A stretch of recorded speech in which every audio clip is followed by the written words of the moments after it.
The rich rely on technology, the poor on mutation. To avoid toiling on the production line, I decisively swallowed the fruit of the parasitic mother plant, successfully mutating into an incredibly powerful devouring ability. But who would have thought that after devouring energy, my temper became extremely volatile? Just then, a familiar voice rang in my ears, Xin Xiao, what the hell are you doing? I froze for a moment, looked around, and realized I was in a villa. Glancing at the person speaking beside me, my eyes widened in shock. I had been reborn, and it was 1 hour before the apocalypse. Struggling to calm myself, I turned to the man beside me and shrugged, saying, sorry, buddy, but you've got some issues. Whatever, I'm magnanimous, I won't hold it against you. This man was my colleague Chen Tao. We were supposed to repair the villa's air conditioning. Before the apocalypse, I was just a down-and-out AC repairman. I sneered inwardly. Chen Tao was no good guy. In my past life, he bullied me relentlessly to curry favor with Hao Dong. In my mind, I'd already sentenced him to death. The apocalypse was just an hour away. Stocking up on supplies now was too late. I thought, if I'm strong enough, why fear a lack of resources? In my past life, I was in this very neighborhood but missed out on a treasure. This time, I couldn't afford to repeat that mistake. The top priority now was to check if that woman was home. She was the key to my revenge against Hao Dong. Soon, we arrived at a European-style standalone villa with 2 Roman columns at the entrance, looking quite grand. Staring at this villa, I sneered inwardly. If the timeline hadn't changed, Hao Dong should currently be having a secret rendezvous with his mistress on Sichuan Road, while his wife, Lu Ting, was inside the villa. The owner of this villa, Hao Dong, was my university classmate, yet he conspired with others to falsely accuse me of rape, leading to my expulsion from school and imprisonment. After my release, I could only become a lowly repairman, while Hao Dong married the wealthy heiress Lu Ting, achieving success in both career and love. After the apocalypse broke out, he gained a powerful spatial ability, while I only received a culinary skill. To survive, I even became his servant, enduring endless humiliation and abuse, ultimately dying in a battle 3 years into the apocalypse, a battle where Hao Dong allied with the Time Emperor, the Scarlet Lizard, to fight against the devouring emperor,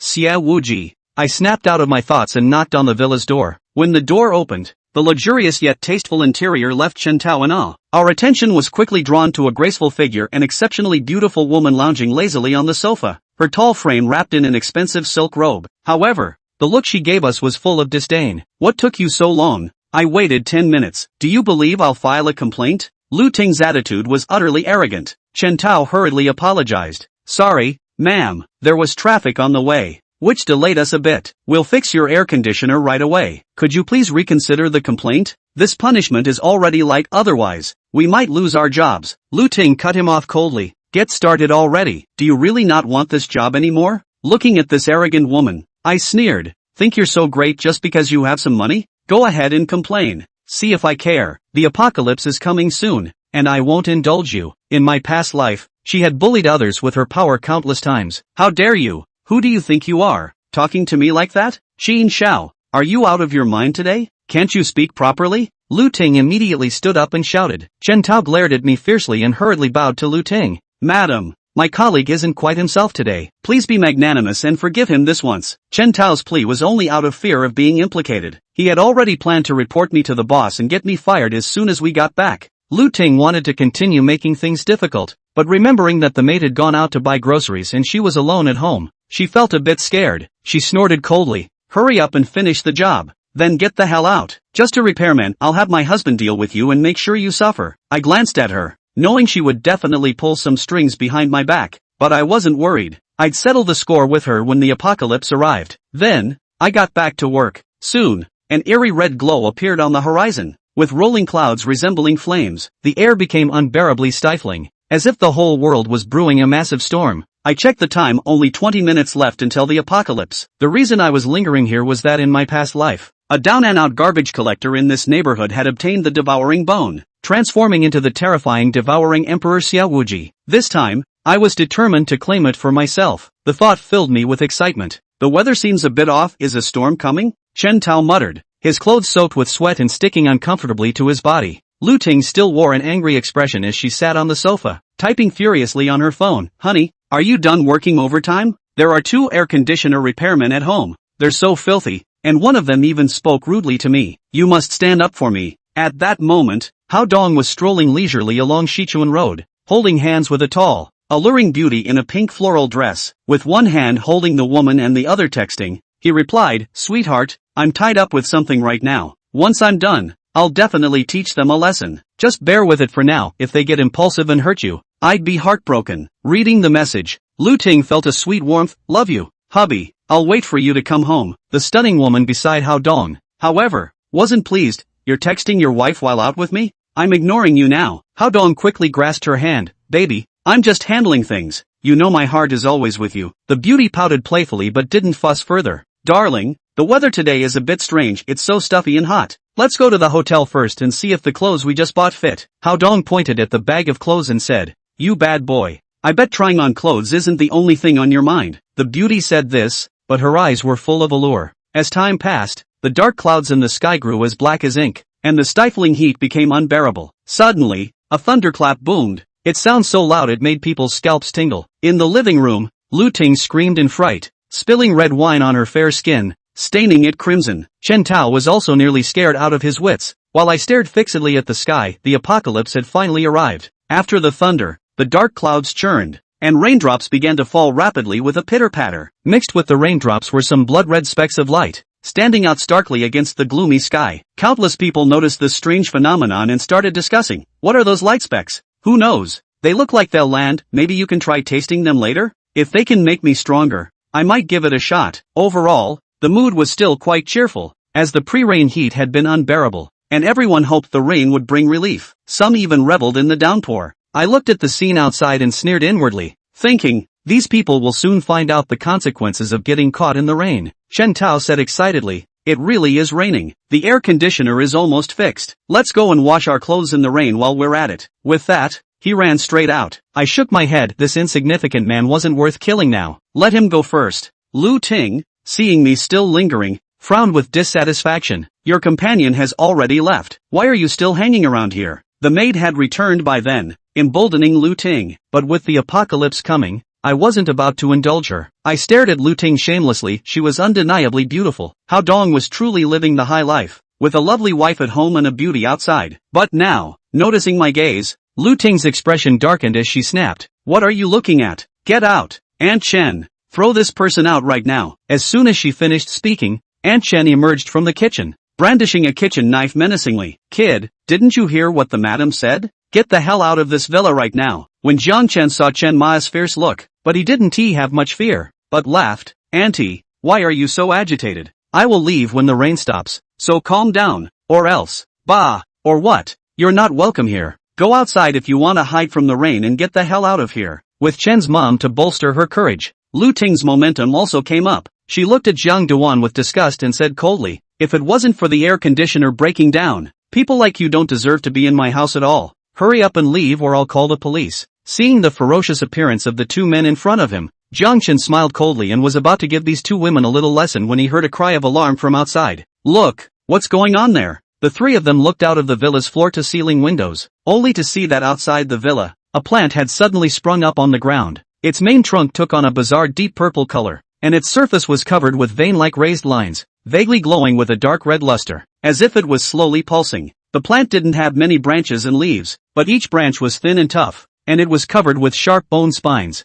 The plants as a whole looked extremely demonic and were still growing rapidly. Jiang Chen's gaze was dead set on the growing plant, and his heartbeat couldn't help but speed up. Finally, this plant was none other than the parasitic mother plant of the devouring source fruit. Chapter 3, Devouring the Source Fruit. In his previous life, devouring Emperor Xia Wuji had picked the devouring source fruit from this plant. From then on, obtaining the devouring supernatural ability, he rises all the way to the top. This time, never let the chance fall into someone else's hands. Jiang Chen took a deep breath, and a determined look appeared in his eyes. On the other hand, Lu Ting and Chen Ma also saw the weirdly growing plant outside the villa, and their moods were very different from Jiang Chen's, with a touch of horror appearing on their faces. "What is this thing?" Lu Ting subconsciously took a step back, as if the plant branch was going to reach in and hurt her. Chen Ma's hand gripped the kitchen knife tightly and she gulped, clearly panicked. How did this weird thing suddenly grow out of the ground? It can't be some kind of mutated plant, can it? Just then, those outside the villa who had noticed the weird plant gathered around. "What is this thing? How did it suddenly grow? It looks so evil, like vines, and, like, there's something inside the branches that's still wriggling?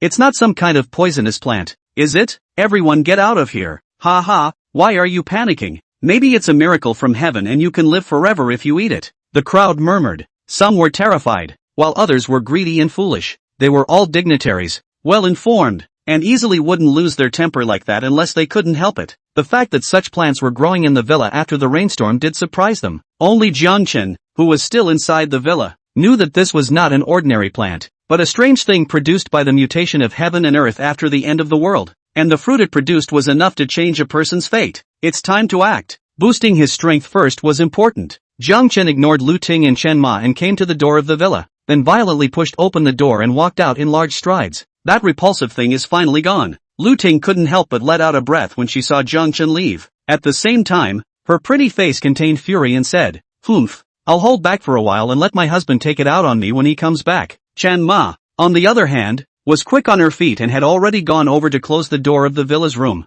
and also unlocked it. "Ma'am, calm down, that guy is done. Mister, will surely punish him severely?" Lu Ting nodded, relieved in her heart. "Mrs. Chen, you did a good job just now. Your salary will be increased by 1,000 in the future." Upon hearing this, Chen Ma was overjoyed and thanked her. Lu Ting's attention returned to Jiang Chen at the moment, only to see him go out and quickly squeeze into the crowd of people watching. What's that guy up to? There was doubt in her eyes. For that weird plant, she avoided it, while Jiang Chen made an effort to move up to it, simply not knowing the heights of heaven. Chen Ma said mockingly, "Who knows, maybe he really does think it's some kind of treasure. For people like him, it might be a chance to get rich." The look of contempt on Lu Ting's face intensified. "Humph, nice try. He'll be nothing but an inferior for the rest of his life." Outside the villa, Jiang Duan had squeezed in front of the plant. Many people were quite displeased with him for being so reckless, and were about to speak out to rebuke him. However, when they saw that he was all dressed up and his body was still emitting a sweaty odor,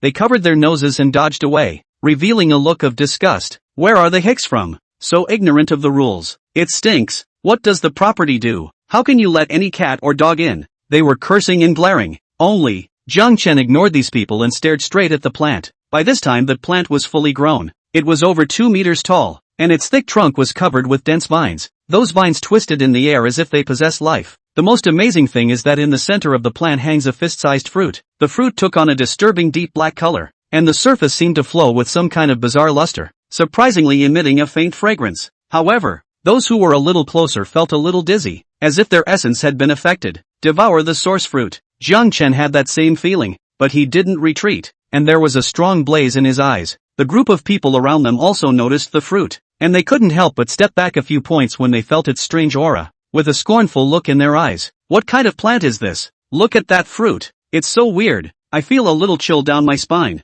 "Old Chen, that's not what you just said. Oh, but you want to revitalize your manhood. Why don't you give it a try?" "Ahem, don't talk nonsense. I'm in good health. Where would I say something like that?" Old Chen glanced at a woman in the crowd, and a faintly imperceptible color of fire flashed out of the corner of his eye. That person was the same sexy beauty that Jiang Chen had met after he was reborn. Jiang Chen also noticed her, but at the moment, his mind was fully focused on devouring the source fruit. Out of the corner of his eye, he suddenly swept over a dozen meters away, where a slightly hunched old man was currently walking slowly towards the side with a sweeping tool. The old man's eyes were fixed on the devouring source fruit, revealing undisguised greed. "Xia Wuji." Jiang Chen recited a name in his heart, and without further stopping, he took a large step forward and reached out to grab the devouring source fruit. What's he doing? The surrounding people couldn't help but let out a gasp of surprise, and Lu Ting, who was inside the villa looking at the situation outside, similarly uttered these words. Only Xia Wuji, no, now he should be called Xia Lishuan,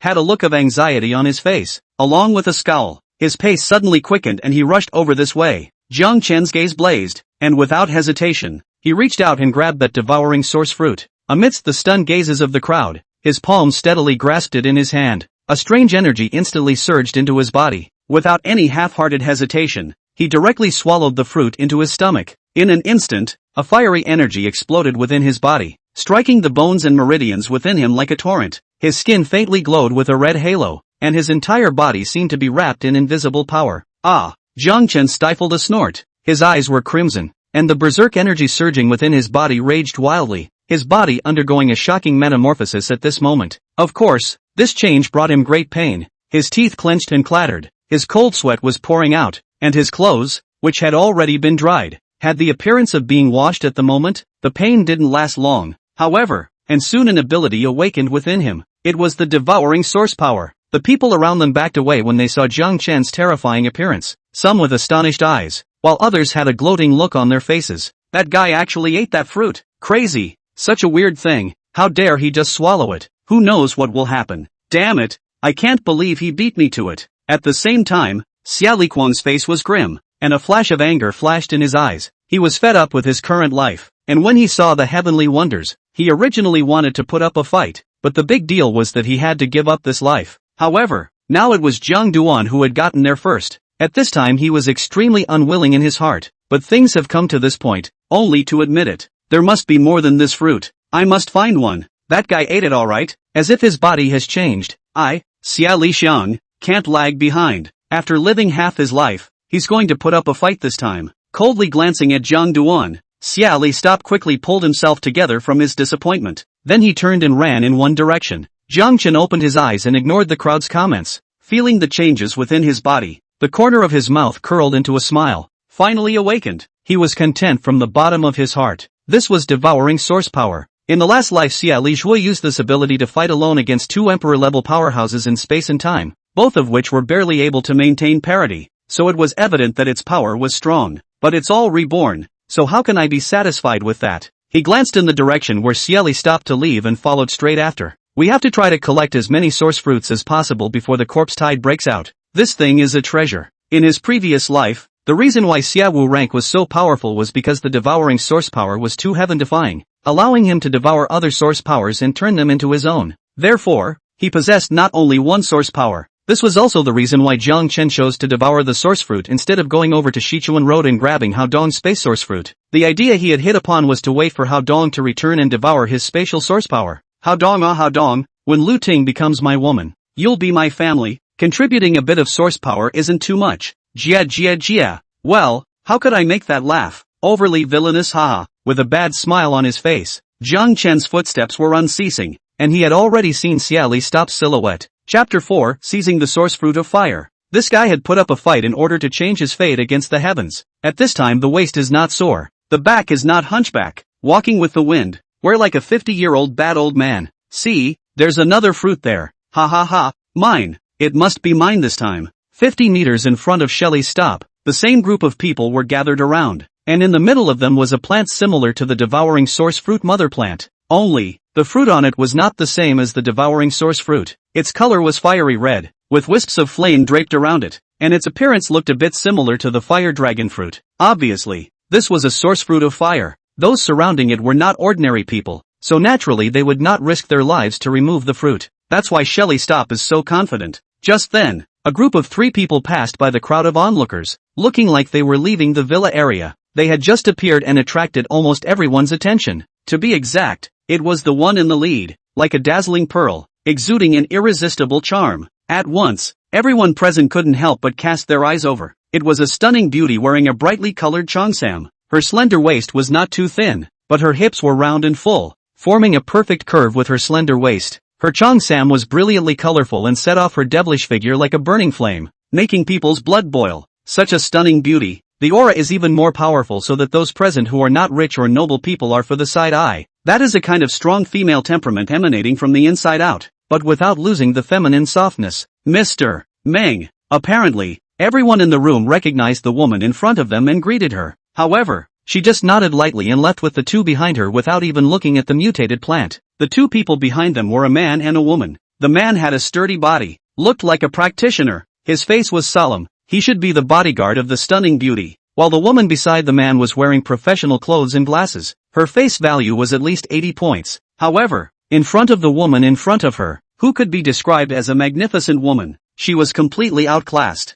It was only when the trio completely disappeared that some people whispered, "This woman is still so high and proud. I don't know which has the good fortune of being able to kiss her. Anyway, it's not you." But she started her own business from nothing and is worth tens of billions of dollars. Even with the rich and powerful in our villa area, there aren't many people who can compare to her. Humph, even the most bullish woman will still be crushed by a man. So what's the point of being condescending? Even though they are well off, these rich people are not much better in character than ordinary people, if not far worse, and say things that make people extremely uncomfortable. Shelley Stop was equally mesmerized by the woman just now, and then the pace picked up a few more notches. That's why I'll do anything for the fruit. As long as I can change my destiny against the heavens, not only that Meng Qingyue, but all the women in here, I'm going to love them. Only, when he was less than 3 meters away from the crowd, with a greedy look on his face, a sudden gust of wind blew by his side, and it was none other than Jiang Duan, who had later risen to the top. He had gone through the transformation of the devouring source fruit, and his physical quality was amazing. At this point, one person would have no problem dealing with 5 strong men. Of course, his speed had likewise increased. Now he's only twice as fast as Bolt.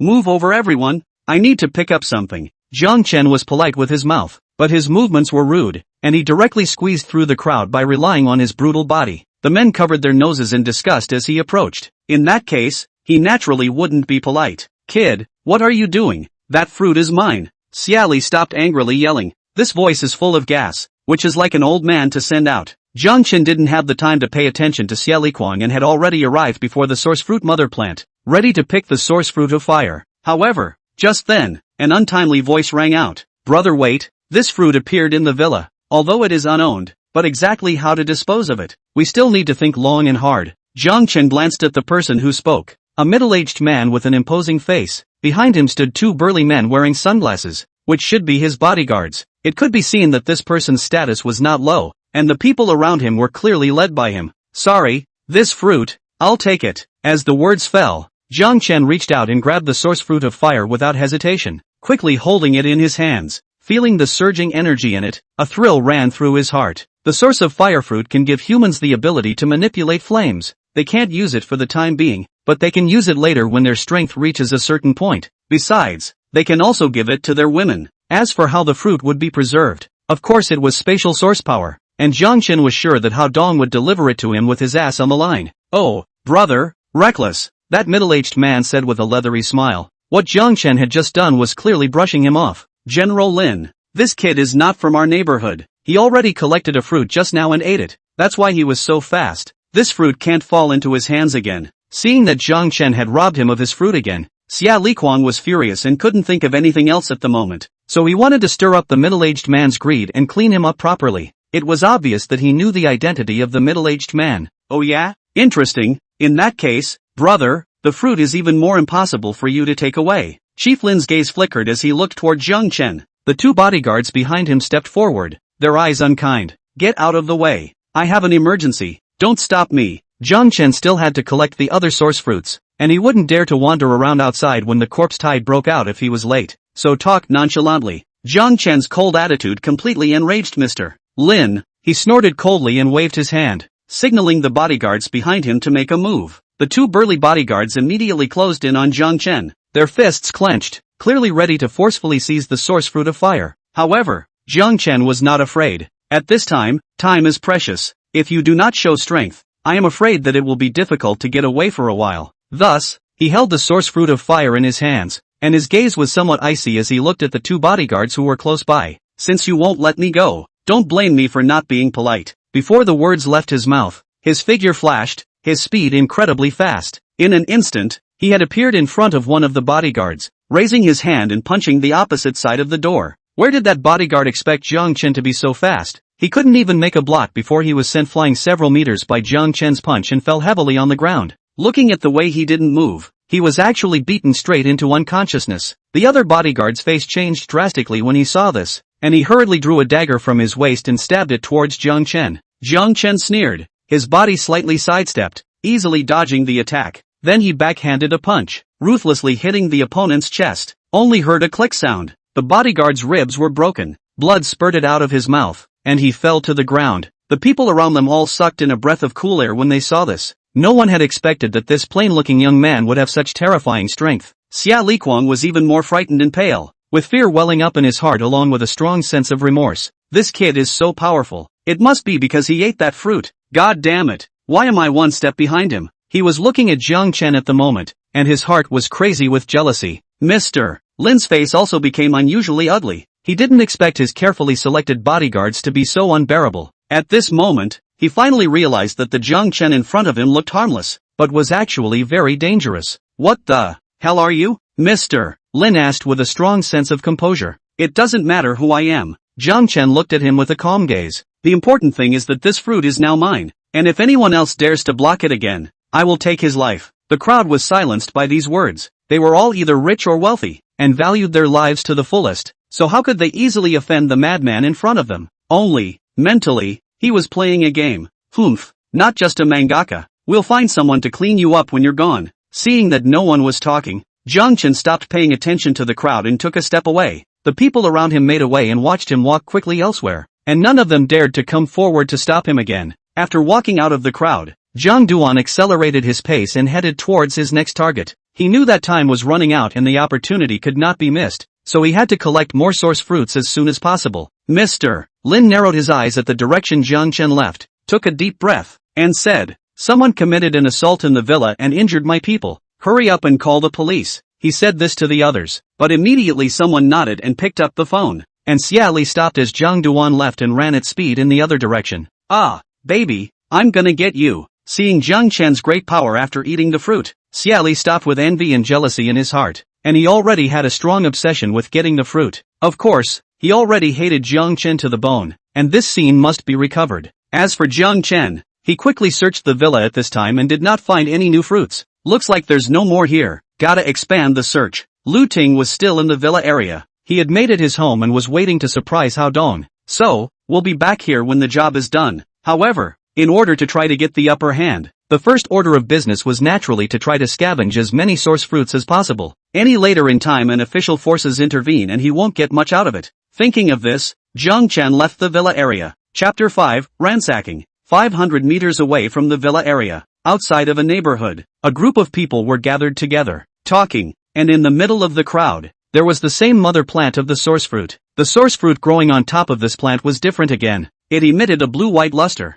and its surface was wrapped in a layer of crystal-clear thin ice, with hints of coldness lingering around it, which was quite a sight to behold. A girl in the crowd whose back looked like she had an excellent figure but whose face was covered with freckles couldn't help but exclaim, "This fruit is really too beautiful. I wonder what effect it has. Can it beautify and nourish the skin? Che, you women are really shallow. Just focus on face value? Can't you just eat it to prolong your life?" The one who spoke was a middle-aged man with a somewhat less than stellar complexion. The freckled woman said contemptuously, "Get lost, Li San Gun. Old me, I'm not like you are going to be in the ground at any time. If I don't nourish my face, do I nourish my life? Damn, you sharp-tongued woman. Have the balls to say that again." Cough cough cough. People were talking all over the place, but one person was very quiet. It was an obese youth with all his features crammed in a pile, looking rather comical. At this moment, he had a complicated expression and was doing a fierce internal thought struggle. Should I take a chance? With my experience of staying at home for 10 years and reading countless tomato post-apocalyptic novels,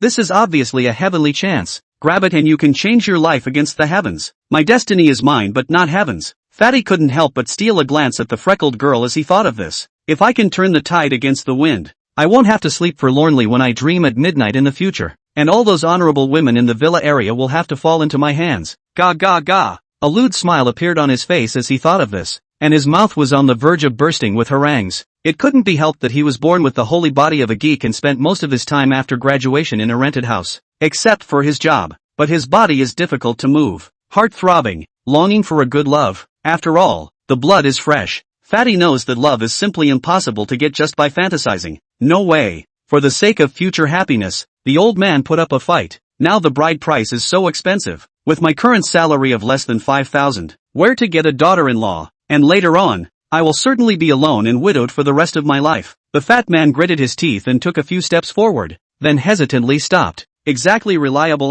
The novel after all. When not true, in case after eating, die young. How to get, although now cannot be alone, but after all, there can also be a thought. He was wanting to fight again, but also afraid of losing his life. His face changed color, and in the end, he still made up his mind. Think so much. Why? My life will not be so mediocre. 30 years of River East. Do not deceive the geek's goat. In front of you is the opportunity. I want to charge a wave. Saying that, his gaze gradually became firm as he stepped forward and arrived in front of the source fruit, a fat hand reaching out with some trembling. If it isn't that creepy fat guy, what's he up to? The crowd noticed Fatty's movements, and Freckles couldn't help but speak up. She lived in the same building as the fat man, and sometimes when they met in the elevator, she could often feel a gaze wandering behind her, which was very uncomfortable, so she had a very bad impression of him. At this moment, the crowd was a bit surprised to see his abnormality. Only, when Fatty's hand was only 0, 001 centimeters away from the source fruit. A palm suddenly appeared and plucked the source fruit one step ahead of him. Ha ha ha, everyone is polite. I can't believe I haven't picked it yet. I'll take this source fruit. Farewell. Ginger dust floated from the air with words of delight and slowly disappeared. Who is that guy? He's so fast. They had just seen his silhouette directly leaping over the crowd, getting the fruit and then leaving as he had done, without even getting much of a look at Jiang Chen's face. He was like a gust of wind, his figure quickly going far away and disappearing from the crowd's view. The fat man's outstretched hand froze in midair, and the look of anticipation on his face instantly turned into shock, and then into anger and unwillingness. My fruit! My chance! Ah! Asshole! Give me back my fruit! At this moment, if Xie Liquan saw him, he would definitely feel a sense of empathy, but Jiang Duan had already gone out of sight by now, and all that was left in his heart was remorse as to why he had to be so abrasive just now. The freckled woman was stunned when she heard him howling miserably, then laughed coldly. He, Fatty Luo, this look of yours is really hilarious. Isn't it just a fruit, and you want to rely on it to change your fate against the heavens? You think you're writing a novel? Fatty's face flushed red, his heart chagrined and angry beyond words, itching to immediately catch up and take back the source fruit. But he was also clear that with his own 200 pounds of size, it was impossible for him to catch up with the amazingly fast Jiang Dust. The surrounding crowd was talking, while on the other side, Jiang Chen had already rushed to his next target. Because he couldn't sense the location of the source fruit, he could only use the stupid method of going wherever he saw there were many people. However, he won because he was fast enough to lock in his bearings quickly. At this moment, he was holding the chili source fruit tightly in his hand, and there was some excitement in his eyes. Another fruit scored, but it's not enough to go on, Jiang Chen murmured in a low voice, and then his gaze condensed as he quickly ran forward. He wasn't satisfied with only finding 2 source fruits. Based on his judgment, there should be quite a few source fruit mother plants nearby. A few minutes later, he arrived in a quiet park, which wasn't too crowded as it was a weekday, and there were people piling up again at the small lake in the park. There's no way around it. It's human nature to see what's going on, let alone a bunch of grandparents who have nothing better to do. They were staring at a fruit in the center that had an overall deep purple-blue color, and were talking about it. The surface of this fruit flowed with subtle starlight, radiating a calm and mysterious atmosphere like the night sky, making people look a little drowsy, as if they were going to be pulled into a fantasy dream world. Jiang Duan was still as quick to strike as he was to collect the source fruit of ice, and left the scene of the incident amidst the Moncler outlet store curses and grunts of the grandmothers and grandfathers. With that, Jiang Chen arrived inside a rotten building, which had been deserted for a long time, and few people would usually come. At the moment, however, there was a limousine parked outside. Jiang Chen frowned and looked around, not finding anyone. He didn't bother to pay attention and looked in the other direction, in a clearing outside the dappled building. Surprisingly, a mother plant of source fruits was also growing. If it wasn't for Jiang Chen's sharp eyes and glancing over as he passed by, it would have been really hard to notice. The source fruits on top of the mother plant were again different from the ones before. The fruits took on a dark golden color, with a faint golden pattern lingering on the surface. Jiang Chen's heart rejoiced. Source fruit of gold. This was likewise a precious source fruit, and in his last life, he had encountered people who possessed gold system source power with extremely powerful battle strength. Ginger Dust rushed up without hesitation. However, just as he was about to approach the mother plant, a sharp air-braking sound suddenly rang out. Jiang Duan jerked sideways, and the end of a bow and arrow grazed his cheek, nailing it to the wall of the rotten building behind him. His face sank, and he quickly looked up, his eyes looking in the direction the bow and arrow had come from. He only saw a man wearing casual clothes, holding a compound bow in his hand and carrying a quiver of arrows walking step by step, his eyes staring at Jiang Duan with a deadly stare. I found this thing first, so you might as well leave. Jiang Chen narrowed his eyes, anger already rising in his heart. He didn't bother to talk nonsense with the other party, and with a flash of his figure, he had already appeared beside the man, and his fist ruthlessly smashed on top of his chest, facing the speed of his transformed body. The other party was like papier-mâché as his body flew out backwards and collapsed on the ground, alive or dead. Humph, pretender, how dare you sneak attack me? Who are you? Jiang Chen snorted coldly and withdrew his fist, not caring about the man anymore, picking the fruit and leaving. He glanced at the time. There were still a few minutes before the mutation. Time was precious, not a moment to waste. Chapter 6, My Benefactor. In order to have more gains, Jiang Duan pulled himself up to full speed. In layman's terms, both legs are running on fumes. After some hustle and bustle, he found 2 more source fruits in the playground and a small grove of trees. At this time, he came to the other direction of the villa area. There's still some time left, and I don't know if I'll get any more. Jiang Duan was still thinking about things in his head as he sped along. Soon, he came to another neighborhood and saw that there were people watching again in front of him. There's someone there. Another source fruit must have appeared. Thinking of this, Jiang Chen's speed increased by 1 point once again, and was truly moving at full speed. The source fruits had appeared for such a long time. He was afraid that anyone who wasn't afraid of death would go up and eat the source fruits, just like the fat man he had just met, and that would be a big loss. As for devouring the other party's source power, he hadn't even thought about it. With Jiang Chen's strength nowadays, devouring one person's source power would be hard enough, and he reserved this precious spot for his own family member, Hao Dong, while others were not yet worthy of this treatment. A few moments later, Jiang Chen arrived outside the pile of people, and he heard a familiar voice. Mine, the source fruit is mine, you can't take it from me, get lost. He couldn't help but stare, followed by an urging smile on his face. It's actually Xiali Stop. This guy is really persistent, and it's lucky that he found another source fruit. Squeezing into the crowd, Jiang Chen saw that Xie Lipuan was wrestling with a strong man covered in tendons. His opponent is physically strong and clearly has the upper hand, knocking Shelly Stop to the ground with a kick, but Xiali Stop's winning in the spirit attribute pull full. That kick made his body arch in pain, but he immediately pounced on it, fiercely embraced the strong man's thigh, and took a bite. Ah, you crazy old man, if you don't let go, I'll kill you. The burly man, in pain, kicked his other leg hard at Shelly Stop.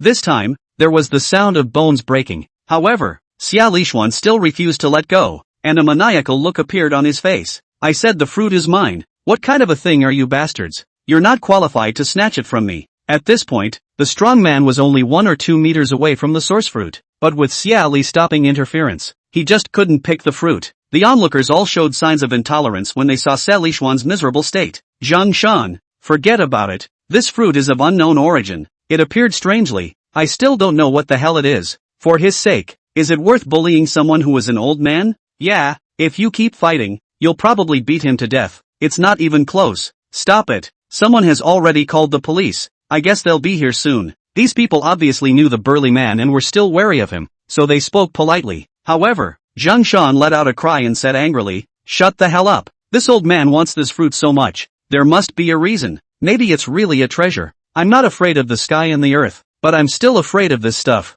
Old thing, give me to loosen the mouth." He was in pain on his legs, and half a day after he failed to break free from Shelly Stop's restraints, a fierce look had appeared on his face. "No, I'm not letting go. Unless the fruit is given to me, I won't let go even if I die." Xiali Stop was beaten and swollen. His speech leaked, but still bit his thighs, and his hands were not idle, holding on tightly. This was the only chance he had in his life to change his destiny, and he might as well die if he missed it. Therefore, the strong man must not be allowed to rob him of his chance. Well, you asked for it. The strong man was not a good person. At this time was even more inspired ferocity. Raised the other foot, to be towards Xiali Stop head kick. No! Someone who couldn't bear to look at it anymore shrieked and had closed their eyes. It was also at this moment that a teasing voice rang out. "Old Xia, thank you for buying me time. You really are my benefactor. Thank you, haha." When Xia Lipuan heard this voice, he couldn't help but stare, and then his face changed drastically. "It's you! Give me back my fruit."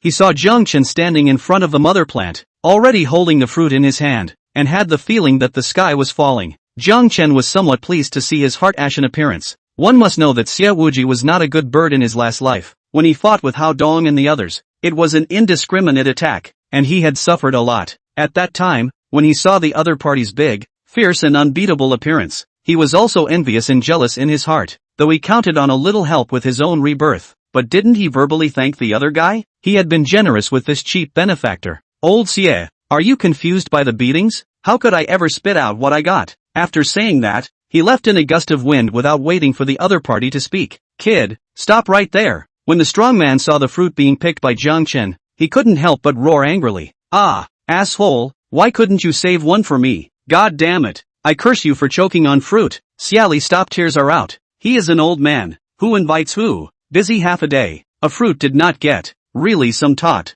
Still, he was quite resilient and immediately pulled himself together again. "That asshole's gone. I'm going to change directions. I'm sure I'll find some other fruit." With that thought, he let go of the burly man's thighs, got up from the ground, and was ready to leave the area. "Dead old man, stop right there. If you hadn't blocked it, how would that kid have gotten into the hole? Go to hell." Xia Lipuan had just turned around when he felt a strong gust of wind coming from behind him. Boo! His entire body was directly kicked off and fell hard to the ground, blood spilling out of his mouth. However, there was no cry of pain, and his gaze was like a wolf staring at Zhang Shan. Don't stop me, I'm going to find the fruit. With that, he tenaciously climbed back to his feet. Zhang Shan's eyes flashed with a ferocious light as he approached Xia Liquang step by step. Dead old man, still want to run? If I don't show you some color today, you really think I'm something to be messed with? Seeing this, the crowd of onlookers took a few steps back for fear of being affected. Zhang Shan, almost enough, people have already been beaten up by you. Yes, why bother with an old man when the fruit has been picked?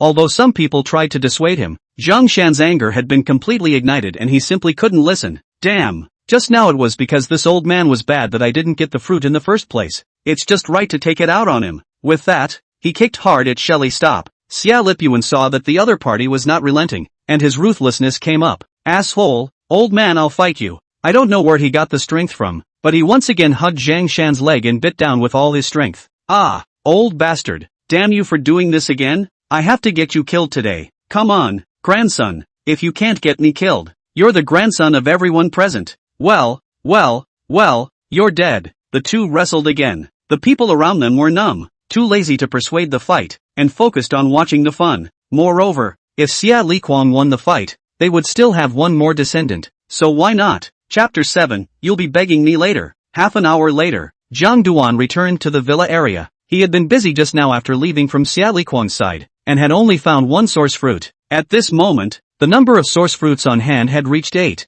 There had been one more source fruit found, but by the time he got there, an official force had already intervened. It had only been less than an hour since the heaven and earth had changed, and with source fruits appearing everywhere, this reaction speed of theirs was already fast enough. This also caused Zhang Chen to give up his intention to continue searching for the source fruit, and he guessed that the same was true for other places, so he didn't bother wasting any more time. There were enough source fruits on hand anyway. He still understood the truth that greed was not enough to swallow an elephant. What's more, the mutation was about to begin. He couldn't stay outside and had to return to the villa. He wasn't worried about his own safety, but he was afraid that something might happen to Lu Ting. Earlier he had seen Chen's mom drenched in poisonous rain. This old woman was hopeless and would definitely mutate into a zombie when the time came. Then Lu Ting, who was in the villa with her, would be the first to suffer, and in that case, revenge would not be as painful. Therefore, Zhang Chen quickly returned to the villa area and arrived outside Hao Dong's family's villa. It's him. Why is this guy back again? Lu Ting was still in the living room,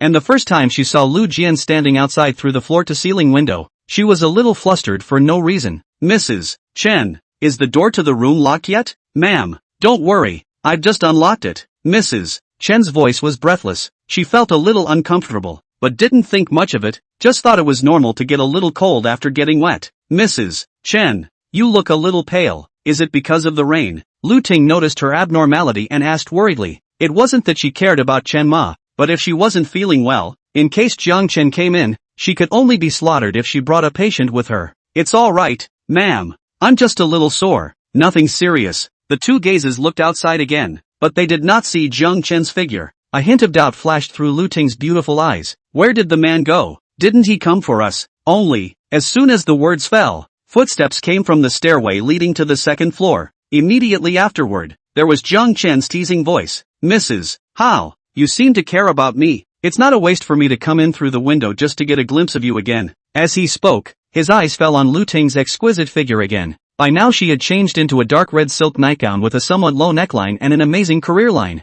and the hem of the skirt only reached the thighs, revealing most of the slender legs, causing Zhang Chen to curse that asshole Hao Dong's lustful fortune again. He came outside the villa just now, knowing that Lu Ting wouldn't open the door, and didn't bother to waste any more time. He directly looked for an unclosed window on the second floor and easily leapt in. With his abilities today, this move can be said to be quite easy. Now he's not only an all-time runner, he's a king high jumper. What are you doing back here? Get the hell out of here. Lu Ting's pretty face changed. Her voice was cold, but a flash of panic flashed in her eyes. The other party even entered his villa so easily, and looking at him, it was obvious that he didn't have good intentions. It was the end of the world, so there was no need for Zhang Duan to hide anymore. His gaze swept recklessly over Lu Ting's upturned figure, his gaze already on fire. In doing so, apart from wanting to take revenge on Hao Dong, there was another important reason. The side effects of taking the devouring source fruit had come. This stuff, when eaten, tends to give you side effects, and the fire rises, and if not cathartic, it can all pulverize you. In his last life, Xia Liquang had wreaked havoc on a lot of women in order to solve the problem of side effects, and many of them had been tortured to death in one go. He also had hundreds of extremely good-looking women with him, causing many female powerhouses to avoid him and hate him. When Jiang Chen had just taken the devouring source fruit, he hadn't felt anything strange, but after searching for the source fruit everywhere before, his source power had been overdrawn, and coupled with the strenuous exercise, he couldn't suppress the evil flame at this point. He only felt his body dry and hot, and unconsciously, some charming thoughts appeared. While Jiang Chen couldn't just find anyone right now, Lu Ting was a perfect choice to get back at Hao Dong. Mrs. Hao, why are you in such a hurry to kick me out? Your villa is so big, is there no room for me? Ginger Dust's voice carried a teasing undertone. On the contrary, it would be a waste if you had no one to appreciate it. Lu Ting's pretty face instantly flushed with a touch of angry redness. Her originally flustered mood was even more uneasy at this moment, but her tone was cold. I warn you, don't be so rude to me again, otherwise I will call the police, and my husband won't let you off the hook either. Jiang Chen didn't tighten up because of her threat. Instead he laughed softly a few times. Calling the police? Mrs. Hao, you are too naive. Don't you realize what the situation just now means? Humph, less alarmist talk here. If you don't get out, I'll make it impossible for you to gain a foothold in Shidu. Although the words were said, the uneasiness in Lu Ting's heart became even more intense, because right after Jiang Chen left the villa, she had asked Chen Ma to call the police, but the phone was surprisingly busy and she couldn't get through after trying many times. This is a situation that simply could not have been encountered before. Seeing her expression, the smile on Jiang Chen's face intensified. He had experienced the end times once and knew that after the natural disaster had fallen, the public forces of the major cities had all been mobilized to deal with the panic caused by the emergence of the source fruit's roar. So how could he care about dealing with private disputes? That's why he's so reckless. What the hell do you want? Lu Ting's voice trembled a bit as she spoke at this point, reading the meaning embedded in the other party's gaze. As expected, Jiang Chen didn't hide his thoughts this time and said right to the point. We're sharing a room. What do you think I want to do to you? Hearing him say these words nakedly, Lu Ting's puffy chest rose and fell violently, angrily rebuking. You are shameless. Do you know my identity? My husband is the general manager of the listed company Kahua Pharmaceutical. If something happens to me, you will definitely be subjected to crazy retaliation. Besides, who said anything about a lone man or woman anymore? Mrs. Chen won't let you get away with it. Lu Ting's voice was permeated with an unquestionable coldness, and after she finished speaking, her gaze shifted away from Jiang Chen's face as if dodging, slightly avoiding his provocative eyes. However, she was extremely angry in her heart. Someone like Jiang Chen, before she wouldn't even look at her square eyes, but at this time, she wanted to die herself. It was simply a fool's dream, delusional, demented and shameless. Just wait, I'll make sure my husband cleans you up. She'd already flashed a number of ways to retaliate in her mind, but she didn't dare show it now, fearing that if he irritated Jiang Chen,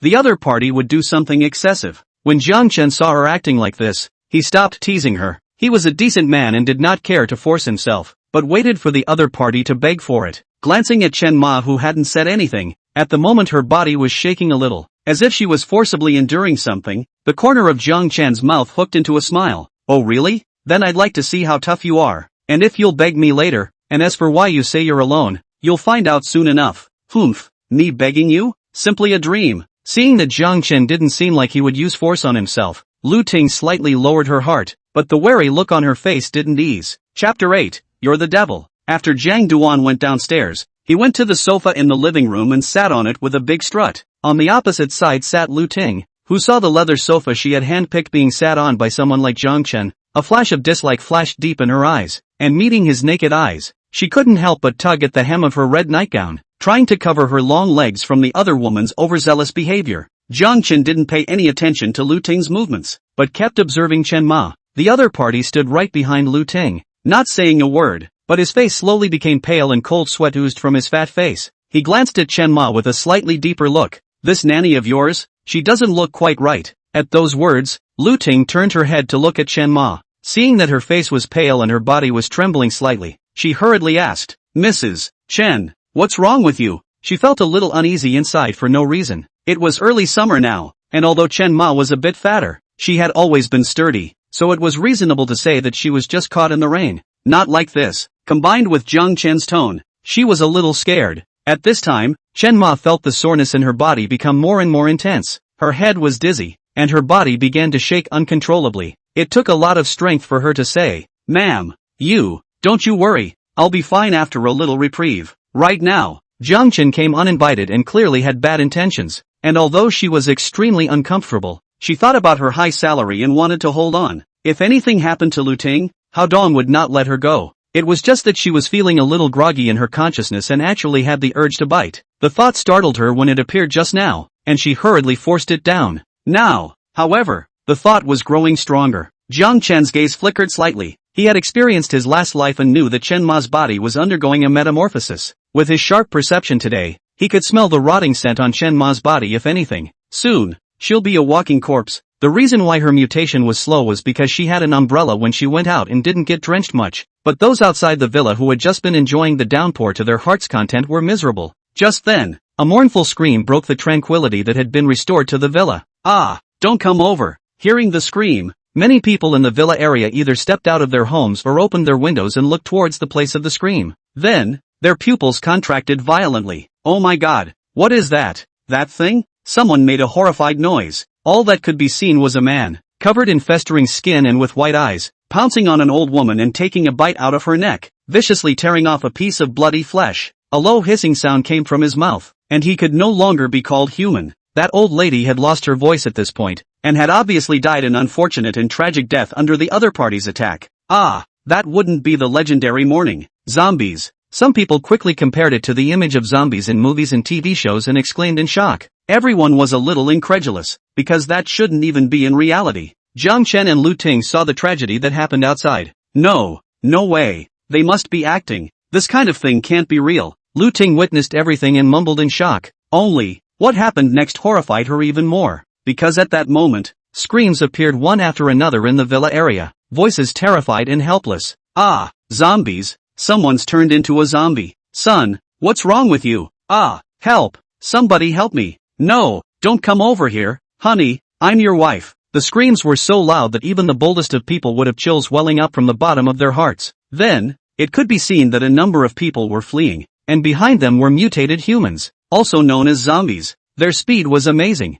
and those old and weak, women and children, who could not escape the clutches, were pounced on. The scene outside is like a hell on earth. Lu Ting's stomach flipped and she had covered her eyes. However, Jiang Chen's calm words reached her ears. "Mrs. Hao, don't blink. Oh, watch out for Chen Ma behind you." Upon hearing this, Lu Ting turned her head furiously like a startled bird, only to be confronted by Chen Ma's pair of whitened eyes. Her face had completely lost its blood color. Her forehead was bruised. Her mouth was slightly open. Her skin was slowly festering, and some blood was even seeping out of the corners of her mouth, and her breath carried a heavy putrid smell. Chen's mom? Lu Ting's voice trembled, her body too stiff to move from too much fear. And Mrs. Chen obviously couldn't answer her. In the next second, a low hiss escaped from her throat, and her entire body violently lunged towards Lu Ting. Despite his obese body, he is extremely agile. Ah! Lu Ting lost her voice and screamed, falling backward in shock, reaching out in panic, trying to push away Chen Ma.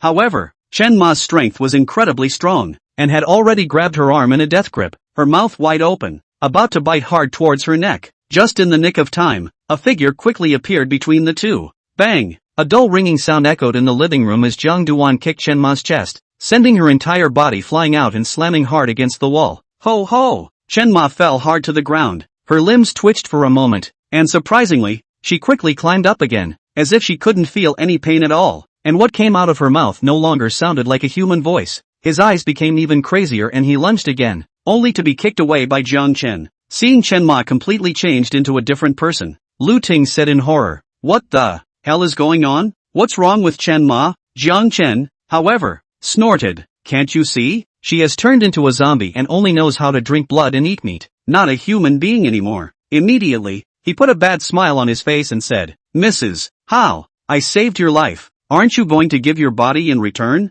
Lu Ting's face flashed a trace of thin anger, then said, "Thank you, as long as I don't die, I will definitely pay you a reward afterward. How about 100,000? No, 1,000,000? With the crisis ahead of her, she finally put her foot down and tried to bribe Lu Jian with money. "Oh, do you think money is still useful when it's all in such a situation today? I have only one request." His tone was tinged with incredulity. As he spoke, he kept kicking Chen's mom away. The other was in love, with a mind to have a close encounter and bite the necks of both men. Lu Ting wanted to be angry, but she didn't dare to have an attack. She begged, "Big brother, we have no grudges. Our attitude towards you before was a bit bad. Can I apologize to you? You're a generous person. Just help me this time." Her voice was pleading, and if it had been anyone else, it might have been soft, but not ginger dust. Oh, looks like you still don't want to. Be careful, Chen's mom is coming over. Jiang Chen smiled icily and dodged away after kicking Chen Ma once more. Surprisingly, he retreated behind Lu Ting.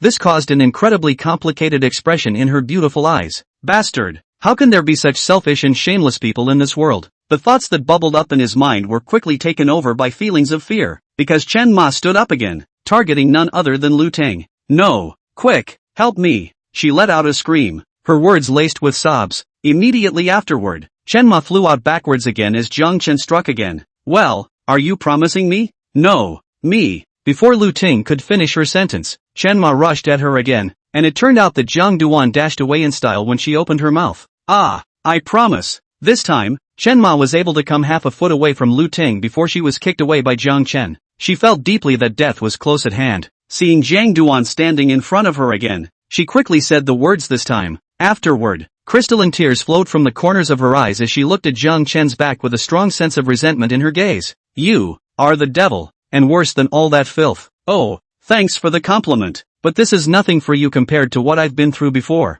Hearing Lu Ting agree, a smirk of scheming success flashed across Jiang Chen's eyes. He put away the fruit of ice origin that he had just taken out to suppress the evil flame and couldn't help but stifle a grunt. Out of control, they blazed even more fiercely, nearly overwhelming. Chapter 9, The Gift is Ready. Ginger Dust didn't try to suppress it this time either. Chen Ma let out a hiss and charged forward once again with brazen determination. This time, he didn't kick his opponent off again. With a flip of his hand, he was already holding a fruit knife, which he had just casually picked up on the coffee table. Gripping the dagger tightly, the blade pierced Chen's mother's skull with uncanny precision as she probed her palm in preparation for an attack on herself, then retracted with lightning speed and stepped back to the side. Black, putrid blood splattered out. And just in the moment when Chen Ma's torso twitched and stiffened somewhat, Jiang Chen once again approached, the fruit knife in his hand already out of sight. His right hand probed out and pressed falsely on top of Chen Ma's forehead. Afterwards, a gray-black stream of air slowly rose from the top of its head, as if it was being pulled by some kind of force,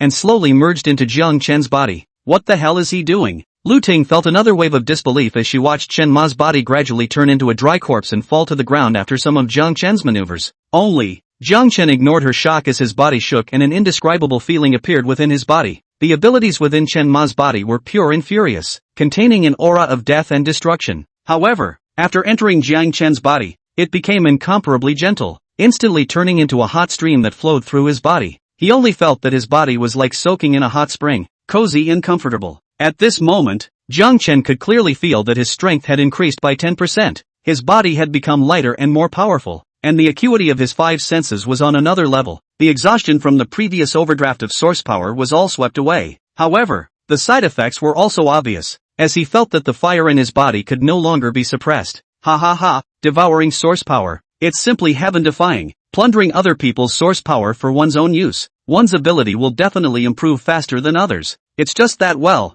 it's a big side effect too. Though he thought this in his head, he chose to follow his heart in his actions. Ah, you, what are you doing? Lu Ting let out a shriek. Her body had been brutally picked up by Jiang Chen. Feeling the fragrance coming from the tip of his nose, as well as the touch on his hand, he had lost his mind a little. Ignoring the other man's words, he walked briskly to the upstairs bedroom. It was 2 hours before the two men came down the stairs. At this time, Lu Ting's hair was a bit disheveled, and she had changed her clothes again, and her red skirt had turned into a light blue long skirt, which covered her charming legs, and her career line wasn't on display anymore. She couldn't help it. She couldn't wear her previous nightgown anymore. Moreover, in order to prevent Jiang Chen from acting rashly again, she also had to change into formal clothes. This man was like a beast without reason just now, and she looked at Jiang Chen's back with strong resentment and guilt towards Hao Dong. At the same time, there was actually a hint of something else. It's a feeling that isn't obnoxious, and it arose because Jiang Chen was able to easily kill the mutated Chen Ma with an overwhelming sense of power. Instead, it was her husband Hao Dong, whom she had longed for, who did not show up in time when she was in danger, which caused a hint of sulkiness in her heart. However, she couldn't help but be shocked when realizing her dangerous thoughts. Lu Ting, don't think like that. He's the devil. You've already wronged Hao Dong. Hurry up and put away that kind of shameless thoughts. On the contrary, Jiang Chen was refreshed and couldn't help but twist his waist. Well, it's revenge against Hao Dong, but to be honest, I'm not exactly steeped in hatred. He had completely controlled the side effects in his body at this point, and his body was devoid of any abnormality. But if you use the devour ability, you keep getting that situation over and over again. There was no way around it. If you wanted to get the ability to go against the grain, you had to pay the price. Nope, like that doesn't count as a price. And even if it did, it wouldn't even be mine to bear. It would be someone else's. He thought of something else, and couldn't help but be happier. Hao Dong, Hao Dong, the gift has been prepared for you. I wonder if you'll die alive when you come back and realize what happened. Ginger Dust walked to the sofa in the living room and sat down, casually picking up the remote control and turning on the TV. You got your way, why don't you leave? Seeing that Jiang Chun unexpectedly had no thoughts of leaving yet, Lu Ting gritted her teeth. Mrs. How? Are you so desperate? At least we were like that just now. As the saying goes, a husband and wife for a day. You want me to go out and get killed so badly? Don't you see all the zombies biting people outside? Jiang Chen glanced at Lu Ting, and the words he uttered caused the other party's face to turn red and white. Lu Ting immediately retorted, shameless, who is a couple with you? I was forced by you. This matter, I will not let it go like this. You will definitely get retribution. Seeing her face blushing with anger, Jiang Chen didn't bother to talk nonsense with her and coldly said, stop bugging me. If you want to blame me, blame Hao Dong. He's the one who made me what I am now. And if you dare to talk too much again, I don't mind punishing you again. At those words, Lu Ting's face turned pale. Of course she knew what Jiang Chen's words meant, and when she thought about her previous experience, she was completely terrified, so she no longer dared to squeak. Only his eyes were filled with indignation when he looked at Jiang Chen. Ginger Dust saw that she was being honest and returned her attention to the TV, changing a few stations at random. The vast majority of the channel reports were now focused on the matter of light spots falling from the sky, bizarre plant growth, and the subsequent outbreak of the zombie crisis. He chose a random station, on which the host was broadcasting the news in a heavy tone. Attention all citizens, the current global anomaly has gotten out of control, and at present, large-scale infected people have been confirmed to appear in the world's major cities, and they will attack human beings indiscriminately. The official forces will not abandon everyone and are doing their best to kill those infected. Please do not go out and seek shelter in a safe place. The disaster was so sudden and overly frightening that even the trained presenters could not remain calm. With a hint of tremor in their voices, Jiang Chen narrowed his eyes, the corners of his mouth lifting into a smile. Sure enough, the world has completely changed, but they still don't know that the end times have come, or, perhaps, they don't want to believe it. In his previous life, Jiang Chen had also seen similar news, and he knew that the official organizations of the Summer Kingdom had indeed thought of all sorts of ways to try to extinguish the mutants in the first place. But there are just too many mutants, almost a tenth of the population. Moreover, they will infect humans, causing the zombie crisis to sweep across the globe with a fiery intensity that can't be contained at all. Beside Jiang Chen, Lu Ting's face turned a few shades whiter when she heard the news. Although she had already witnessed the chaos outside the villa and had even seen Chen Ma's mutation, she still felt a deep wave of despair when she heard the official confirmation that the entire world was in chaos. What the hell is wrong with the world, and where is my husband? Where did he go and will? Thinking that Hao Dong had probably met an untimely end, uneasiness welled up in Lu Ting's heart. If her husband died, she was a weak woman who didn't know who to rely on. As for the family side, she'd tried upstairs, and the phone didn't work at all. It seemed to be intent on working against Lu Ting, and just then, a violent crash suddenly came from outside the villa. Bang! Bang! It was followed by a sharp scratching sound, and a low hiss. Lu Ting was shaken by the shock and hurriedly looked out through the floor-to-ceiling window, only to see two zombies with festering skin and white eyes coming this way outside the villa she was in. Apparently, the knockers at the door were other walkers, at least 3 in number by the sound of the movement. They were so powerful that each blow made the hard zinc alloy gate vibrate as if it might be smashed open at any moment. What an obnoxious thing to bully me.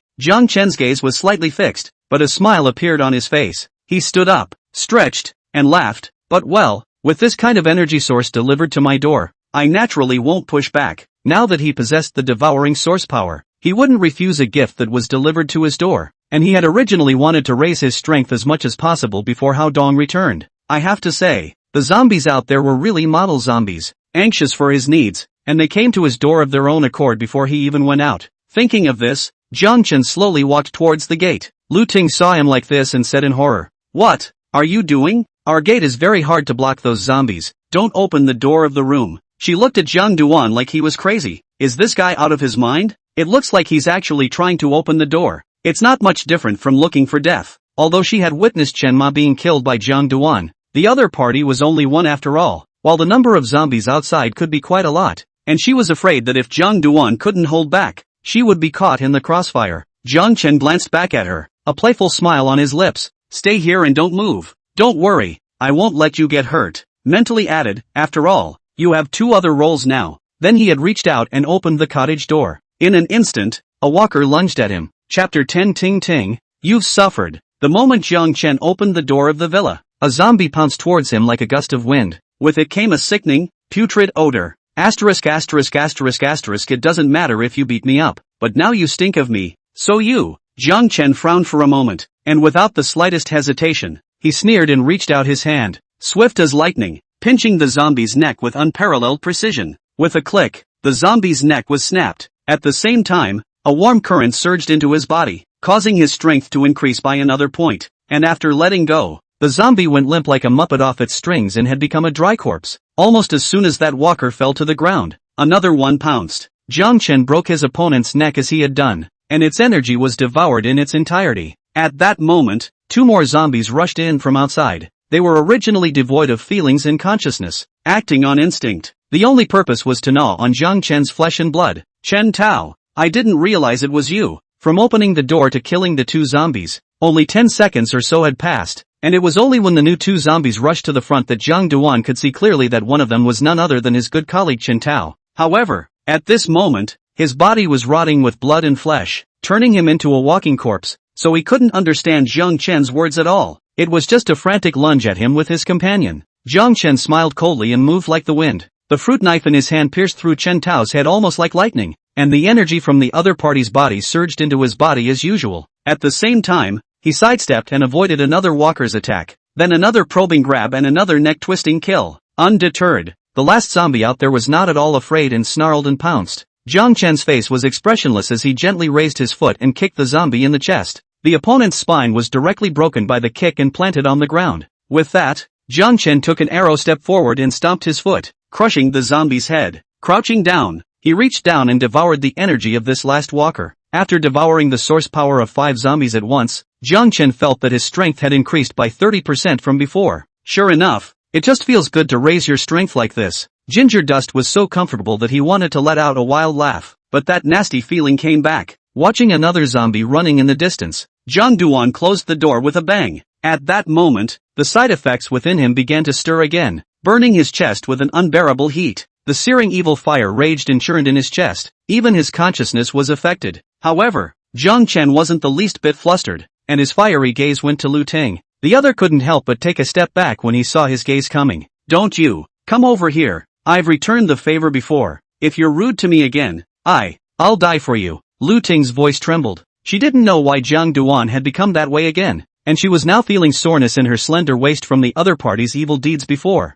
At this time the heart is more or less afraid. If you go through it again, simply do not dare to think, nope, what am I thinking about this for? Just can't let that bastard fool around. Even if I die this time, I can't apologize to my husband. As she thought about it, she seemed to have made up her mind and was ready to die. As a result, the next second, asshole, get off me. Jiang Chen's sanity at this time was again consumed by the evil fire. Where did he care what Lu Ting was thinking in his heart? As she made up her mind, the figure flashed and once again picked her up by the waist. 2 hours later, Jiang Chen looked at Lu Ting whose eyes were lifeless, but there was a strong resentment in the depths of her gaze, exhaled a mouthful of turbid air, and said, Ting Ting, it's really bitter for you. I had no choice but to bravely kill those zombies in order to protect you. I didn't expect to become like that just now. Hearing such shameless words from him, Lu Ting angrily said, you're just a bastard. I'll never let you go. Having been victimized twice in a row today, Lu Ting felt like her strength had been drained out of her body. Her hair was disheveled,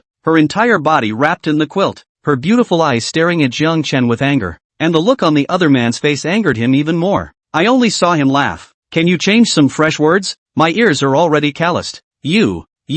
Lu Ting pointed her finger at Jiang Chen, half knowing what vicious words to say to express her feelings at this moment. Her breasts rose and fell, and she took a deep breath before calming down for the moment. Why do you know how to wreak havoc on me? There are so many women in the villa area. Why don't you go to them? She was so resentful in her heart that she actually thought of such a vicious idea. Wanted Jiang Duan to go to those women in the villa area who were usually higher in status than himself. Why should I be subjected to this? You can't get away with it either. Lu Ting thought somewhat maliciously. Right, this is the selfish woman. If I hadn't seen her true colors before, I would have been deceived by her current soft appearance. The corners of Jiang Chen's mouth lifted slightly as he looked at Lu Ting with icy eyes, not caring about her anger or the resentment that filled her face. Don't play soft there. Blame your husband Hao Dong for what happened between us. There was a hint of mockery in his voice. If it wasn't for him, I wouldn't want to have anything to do with a woman as vicious as you. Lu Ting heard him mention her husband again and couldn't help but say angrily, where on earth did my husband offend you to make you do such a heavenly thing to me? I think you're just looking for an excuse. Where did it offend me?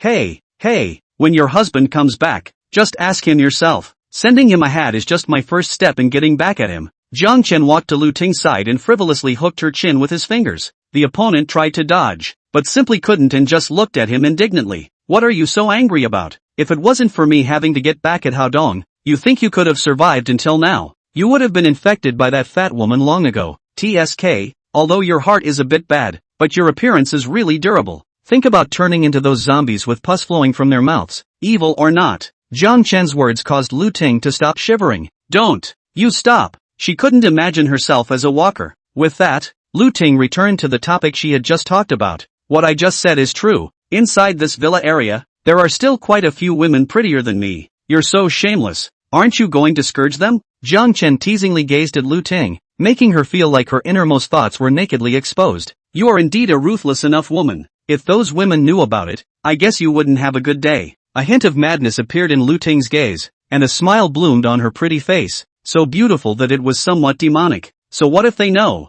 In your words, it's the end of the world. Why do you care so much? If I'm not well, they can't rest in peace. Ha ha ha, you're tough enough, but well, I like it. Although Lu Ting's vicious mind made Jiang Chen shameless, but he was born again and chose to condemn the other side morally, while in action. Well, ha. Chapter 11, Star. Excuse me, now that Jiang Chen possessed the devouring ability, theoretically, as long as there was a source of the ability, he would be able to continuously increase his strength. Of course, that would be too anticlimactic. That's why the devouring ability has a side effect of taking time to quell the evil fire. This restriction is irritating if you're a different person who is bent on getting stronger. However, to Jiang Chen, it was simply too much to ask for. In his last life, although Xia Wuji was like a street rat, spurned by countless people, but privately, many envied him. Zhang Duan was one of them, cursing the beast while thinking of envy he was born again. Getting stronger was a must, but so was being happy. So how could he hang himself from a tree? And a crooked one at that. Thinking of this, he said to Lu Ting, how much do you know about the women in this villa area? Tell me where the women who are prettier than you live? At those words, Lu Ting's beautiful eyes lit up. This shameless guy is finally making his move. Surprisingly, there was a hint of anticipation in her mind. The corner of her mouth hooked into a cold smile as she began to introduce Jiang Chen to the women in the villa area. However, although she usually kept her head down, Lu Ting didn't actually know many people. After all, people here were either rich or noble, and had their own circles, which made it difficult to fit in. Another reason was that she and Hao Dong had just moved in not long ago and hadn't had a chance to get to know the neighbors yet. Therefore, Lu Ting had only stated their approximate location, and was not even too clear about their identities. This was already fine for Jiang Chen, and after listening to the other party's introduction, he said, stay well at home, I'm going out. With that, he stood up and left the villa. Lu Ting looked at his back as he left and said hatefully, shameless thing, as if this is his home. However, there was a strong sense of gloating in her demeanor. Here comes the devil. I wonder if you're ready. LOL. Lu Ting let out a silver bell laugh. Outside the villa, Zhang Duan already had an extra fire axe in his hand. The zombie has thick skin and tenacious vitality, with only its head as a weakness, and against this stuff, the fire axe can be just the right match. Having received Lu Ting's selfless help just now, the evil fire in his body was suppressed and he was able to raise his strength again. Walking out of the villa, Zhang Duan saw hundreds of zombies roaming outside. Not a large number. After all, this is a famous high-end villa area in Shu City. All are detached villas, with an interval of at least 50 meters between each one, and although the number has reached more than 500, the environment within the entire villa area is secluded, and there are not many people living there. It was just right for someone like Jiang Chen, who had just awakened his powers, to practice. Those zombies who should have bitten are almost done, are wandering around. Some are still tapping on the doors of some villas, seeing Zhang Duan such a tantalizing blood meal. Where can they hold back? Hissing and pouncing over. A cold smile flashed in Jiang Chen's eyes as he looked at the zombies that pounced over. He gripped the fire axe in his hand and stood still, waiting for the walkers to come. After absorbing the energy of 5 or 6 zombies in a row, he was a lot stronger than when he had just awakened. Perception is not comparable. At this point, the zombies' movements are seen to be just as flat, if not a little slow. Facing one of the first zombies to pounce, Jiang Chen casually chopped down with an axe, and the opponent's head split in half down the middle. As he fell to the ground, the source power on his body surged into his body. With the increase in strength, it was much easier for Jiang Chen to devour all of the foreign energy. Now as long as he was within 2 meters of him, he could unleash his devouring ability. Ha ha,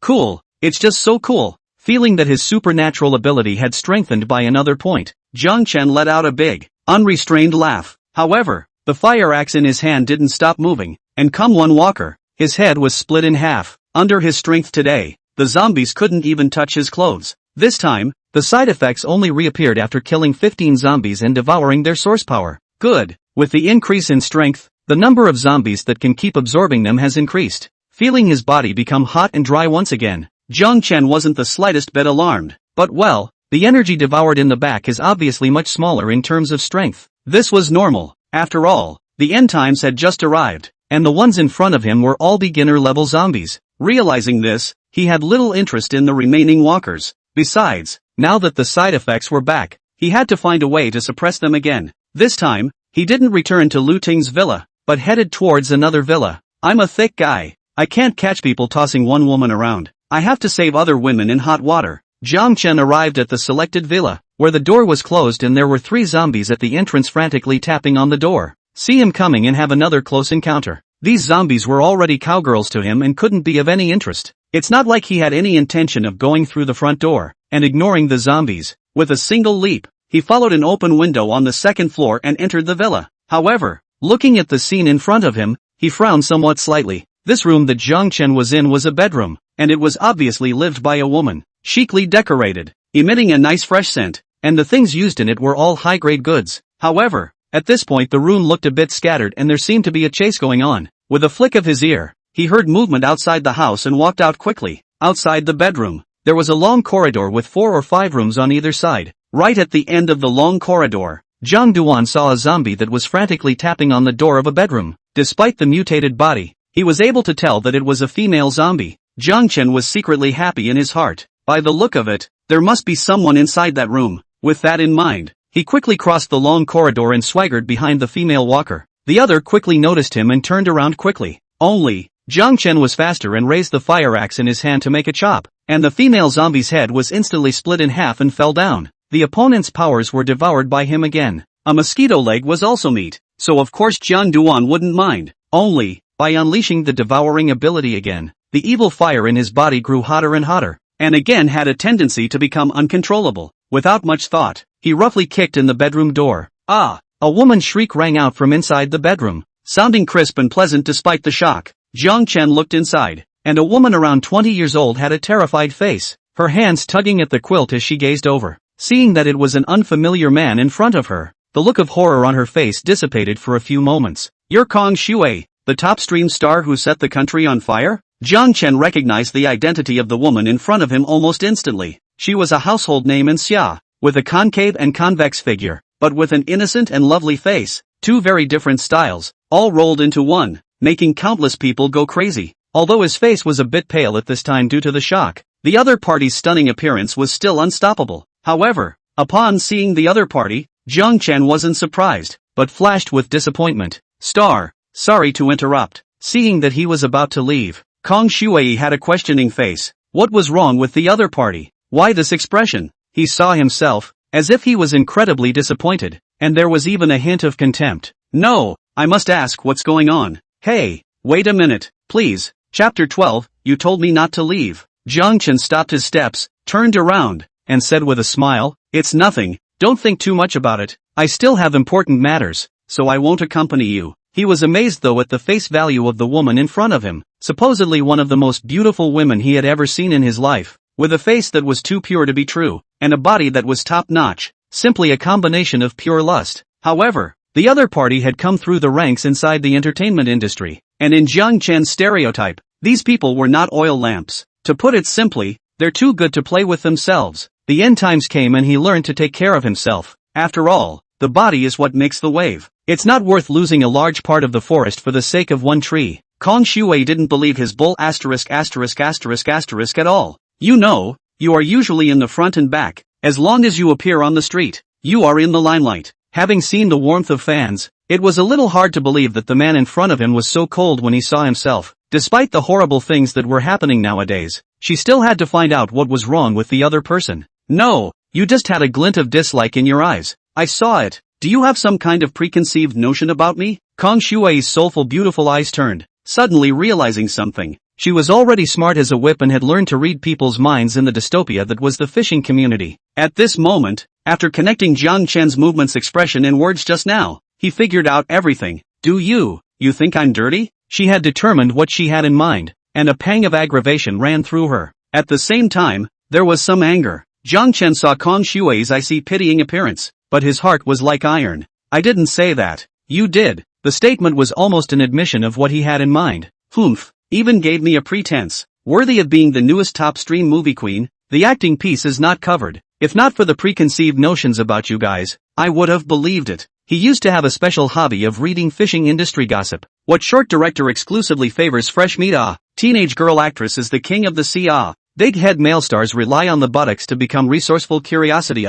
Let his eyes wide open. Kong Shui was such an extremely beautiful woman. He couldn't believe that the other party was out of the mud. It's not that I'm dirty in my heart, it's that some people really can't stand the fine print. When Zhang Duan thought of those powerful gossips, his face had taken on a look of contempt. Who cares if it's true or not? The preconceived notions about the entertainment industry in his mind are already a towering mountain that no one can move anyway. Kong Shui saw that his disdain was no longer hidden, and the aggression in her heart intensified. I'm not who you think I am. It's all this time and she's still trying to prove her innocence. Jiang Chen's piercing eyes made her feel sadder than the vicious comments of thousands of black fans. Okay, I believe you. Ice clean. Okay, you take care of yourself. I really have something important to do. Late you will probably suffer. Jiang Chen cursed this woman's charm. Even though he had preconceived notions about her, and the evil fire was going up in flames, he was still hard controlled by her for a while. There can be no delay now. Nevertheless, Kong Shui was still unforgiving, and said in a delicate voice, "You stand still. You are not allowed to leave until the words are clear." Jiang Chen frowned, his gaze cold, obviously a little impatient. This woman is not finished. He had thought that Kong Shui should not be unreasonable anymore. Who knew that she still wanted to pester herself? Are you out of your mind? Jiang Chen had delayed a lot of time here, and the evil fire in his heart couldn't be suppressed. It's not like he wants to commit himself. After all, men, outside, but also to protect themselves, and now is still the end of the world. Who knows if Kong Shui is sick? Therefore, the words he uttered were extremely nonchalant, and his eyes went cold. However, Kong Shui's stubbornness had also risen. The fear she had felt just now disappeared without a trace, and she had already run forward, blocking Jiang Chen's path with her petite body. You're not leaving until we get this straightened out today. Are you misunderstanding me in some way? I really haven't done any of those things, and not everyone is willing to trade their body for a future. Her beautiful eyes were clear and her tone was undeniable. You woman, are you a donkey? Even if I misunderstood, so what? Do you need to explain to me? Looking at the other party's eyes, which didn't seem to be hypocritical, he was somewhat convinced in his heart. If that's the case, how about commiserating? Just as the thought occurred to him, he was creeped out. No. For the sake of future happiness, I can't lose my mind to the beauty in front of me. He stared at Kong Shui, a flash of fire flashed under his eyes, followed by being forcefully extinguished. Well, I really believe you this time, so for the sake of me saving your ass, get out of my way. However, even after he said that, there were still tears flashing in the other party's beautiful eyes. You're lying, when in fact in your heart you still don't believe me. Jiang Chen was simply speechless. How could there be such a stubborn woman? Looking at the other party's thousand splendor, he was already a little out of control. However, Kong Shui had no intention of getting out of the way, still ready to talk. Only, in the next moment, she let out a shriek. It turned out that she had been taken into Jiang Chen's arms. Originally, he couldn't control the side effects just now, and a national goddess like Kong Shui was still in front of him, revealing her I-see-it-all look, where he could not hold back. Moreover, knowing from Kong Shui's tone that she was indeed different from the rest of the fishing and music circle, he let himself go completely. With the warm fragrance and soft jade in his arms, Jiang Chen's eyes were a bit crimson, and the hot breath exhaled from his mouth caused Kong Shui to completely panic. What's wrong with you? You? Come on, let go of me. Her pretty face turned pale when she saw Jiang Chen's gaze. He won't be like Sister Zhang, mutating into that horrible thing. Sister Zhang, Kong Shui's agent, came to the villa when it rained, and the two of them were originally going to discuss about their work, but the other party suddenly mutated. At that time, scared Kong Shui fled, perhaps the desire for life, so that she burst out of the unprecedented speed, but also in the other party in hot pursuit, hiding in the bedroom. That's what led to the scene where Jiang Duan heroically saves the day. Only, Kong Shui felt that she was in an extremely bad situation today. She saw a strong desire in Jiang Chen's gaze. It was a look she was no stranger to. The vast majority of investors looked at her that way at some of the drinking parties she couldn't help but attend before the end of the world. No, you can't do that. She didn't know why Jiang Chen had shunned herself before, and then suddenly became like this. You're the one who told me not to go, so I'll just have to commit to you. Sniffing the fresh scent at the tip of his nose, Jiang Chen couldn't stand it. Straight towards the bedroom. The door was then slammed shut with a loud thud. Kong Shui's panicked voice could still be heard. It's just that it's not quite clear what happened in there at the end. Anyway, it's just all kinds of noisy commotion. It wasn't until 2 hours later that the sound subsided. Chapter 13, and the system? Within the bedroom, the floor was covered in rags. Upon closer inspection, they were able to be put together into complete clothes. The very same pajamas that Kong Shui had worn earlier. It was an honorable death at this point. Badass. Why are you doing this to me? Kong Shui wrapped her body tightly in the quilt and sobbed softly. Her eyes were extremely complicated as she looked at Jiang Chen. The one that took up the most was of course resentment. Her most cherished things, in the black as thick ink entertainment industry have not lost. Never thought that today just like that by Jiang dust easily taken away. Which young girl is not pregnant? Although she has a special job, love are unable to be free, but it does not mean that she has not longed for a beautiful love. But today everything is gone. When Jiang Chen saw the tears slipping from her beautiful eyes, the guilt in his heart flickered away. Checked. She really didn't cheat. It's unbelievable. It's very unscientific. It's just too rare. However, he did not think of apologizing on his lips, but instead said, "Don't cry and cry. Think about it yourself. Did I just say several times? Please get out of the way. This situation today, you asked for it." Then, his gaze softened a bit and he said, "What a situation today. As you can see, the world has changed. There are those mutated creatures everywhere, and this is just the beginning. You can be my woman if you don't want to be assimilated into those things or become a plaything for other men." Despite wanting someone's first time, Jiang Chen didn't intend to comfort the other party with kind words, but instead went straight to the heart of the matter. And if the other party didn't agree to it, he himself would turn around and leave. Are you kidding me? After a life and death experience, the wave will do. Do you want to have a bull ***** love? You want to eat a fart? Kong Shui's beautiful eyes were lifeless as she looked at Jiang Chen. The corner of her mouth hooked up with a touch of mockery. A plaything? Is it not after you? The way you were just now. You're a different person than you are now. You're just a crazy person. Thinking about what she had experienced in the previous 2 hours felt like a nightmare. Jiang Chen laughed coldly. Unless you want to die now, I can guarantee that you will definitely be 100 times more miserable than following me in the future. With your figure and looks, I'm sure those well-dressed people inside the villa area have been drooling over you for a long time now. Imagine what they'll do to you in a few days when there are no moral restraints. In his last life, after Hao Dong returned to the villa area, he lost the fight with Xia Wuji and fled for his life with Lu Ting, and also took away his own little brother who he had taken under his wing. So he did not know what had happened here, but with what Xia Wuji had done, he definitely wouldn't let go of an extreme beauty like Kong Shui. The old man was a villain. He had more tricks than he did, and in this life, although there was no more Xia Wuji scourge, there were surely other villains that had popped up.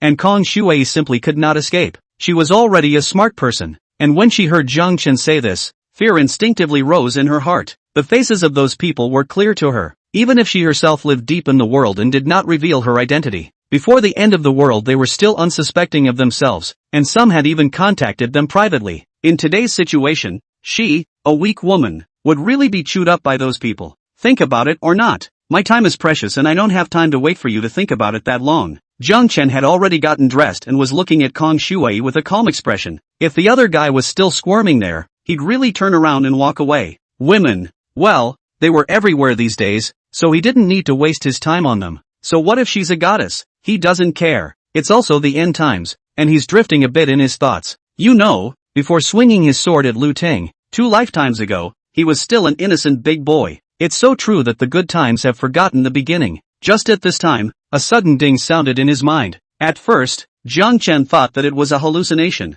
but then, immediately afterward, another voice rang out. Congratulations to the host for taking 1 blood. meeting the system opening conditions and receiving a reward. The function of searching for a beautiful woman within 10 kilometers once. Jang Duan is considered a loyal reader of tomato novels. All the supernormal abilities have been awakened. For a system that suddenly appeared, he is not surprised. But, because of this, he had a head of black lines on his brain. What the hell kind of system is this? Other people's systems reward feats, space, weapons and such. What kind of crap does it reward? Ginger Dust spat madly in his heart. Is that the only reward? Are there any others? And what other uses do you have for them? Sorry, that's the reward. Love it or leave it. I'm very useful. You'll find out later. It'll definitely make your jaw drop and your eyes blossom with joy. For now I can only search for beautiful women for you. Note that the stronger your ability, the larger the search range. Currently with your ability, you can only search for beautiful women within a kilometer range. Not that I look down on you. It's that searching requires energy consumption, and there's nothing I can do about it.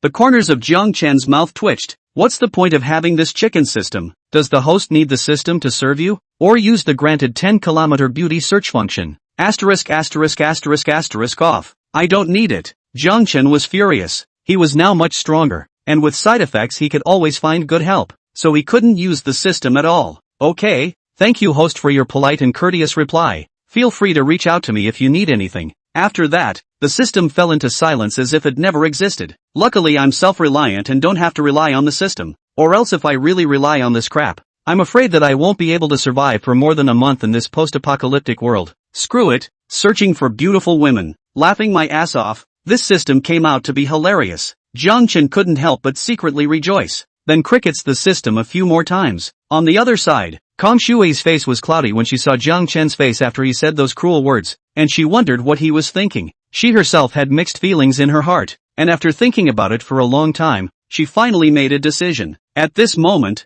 Jiang Chen happened to end his tirade against the system and looked at her. Well, have you thought about it? Would you like to be my woman? I do. Kong Shui firmly uttered these three words. She didn't want to die like that. She had to live. And judging from the strength Jiang Chen had shown, he could be the one to rely on. What's more, she had already had a substantial relationship with the other party, and although she was forced to do so, she really couldn't do it if she was told to attach herself to another man again. She was a decisive woman, so she directly chose Jiang Duan. Seeing her answer so dryly, Jiang Chen was impressed with this woman. Okay, great. Just wait here for a bit and when I'm done, I'll come and get you. There were other women in the villa area waiting for him to save them, so of course he couldn't bring this drag along. Hearing that he was leaving, Kong Shui panicked in her heart for no reason. Are you going to find another woman? Can you not leave? Jiang Chen's gaze went cold as he said, I said for you to wait for me here. As for finding another woman or not, it's none of your business. He now stands out as a cold, heartless man who doesn't want a woman to limit his pace and just does what he wants. Kong Shui was aggravated and uneasy when she saw his icy gaze. No, I'm not. It's just that I'm a little scared to be alone with you gone. With the hope of living, she naturally clung to it and continued. Go ahead. I'm fine. Seeing her like this, Jiang Chen's heart softened a few points, and his tone gained a trace of gentleness as he said, I won't go far, and when I encounter a situation, I'll be the first to rush over. Don't worry. Noticing the change in his tone, Kong Shui's heart unexpectedly surged with surprise, and she obediently said, Okay, I'll wait for you to come back. Chapter 14, Gunshots in the Villa Area. The tone of voice and demeanor was as if it were a little Stepford wife speaking to her husband. Jiang Chen took a deep look at Kong Shui. He wouldn't think that just because of one dewy-eyed marriage, the other person would be dead to him. This woman was already a great actress, and I guess a lot of her performance just now was acting. However, he was not averse to this. The other party was also just trying to survive, and as long as he had the strength to make her submit, he was not afraid of what would happen.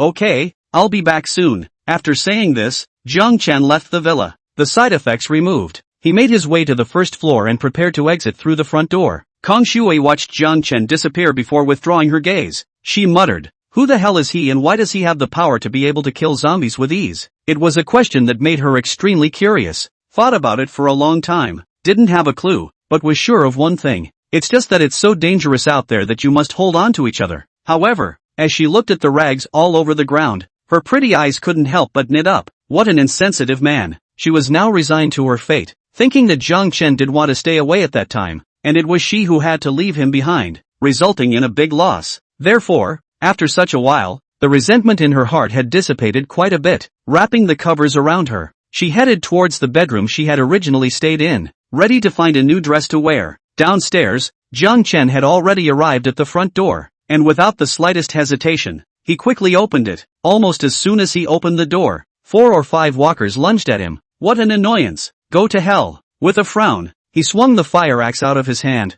It carried a sharp whistling sound as it cut through the air, and then accurately slashed at the head of the frontmost zombie. As a dull sound came out, the first zombie's head burst in response. Gray-black blood splattered in all directions, and the zombie fell to the ground in response, quickly stepped on by the later zombies. Jiang Chen didn't stop moving. The axe didn't carry any skill and swung at the remaining 4 zombies. A moment later, his source power grew by another point. Hey, it's a bit difficult to rely on these zombies for strength now. Between the spinning of his mind, a new walker saw this way and rushed over. He was about to make a move to settle these things. Just then, a gunshot rang out, causing the survivors in the villa area to be physically shaken. There were a few moments of pause in Jiang Chen's movement as he swung out. Still, he took care of the zombie that rushed to the front with an axe. I can't believe it. There are actually people with guns in this villa area. Interesting. His gaze narrowed, and a smile curled the corners of his mouth. Jiang Chen was not surprised by the matter of the appearance of guns. Although the control of weapons in Xia was extremely strict,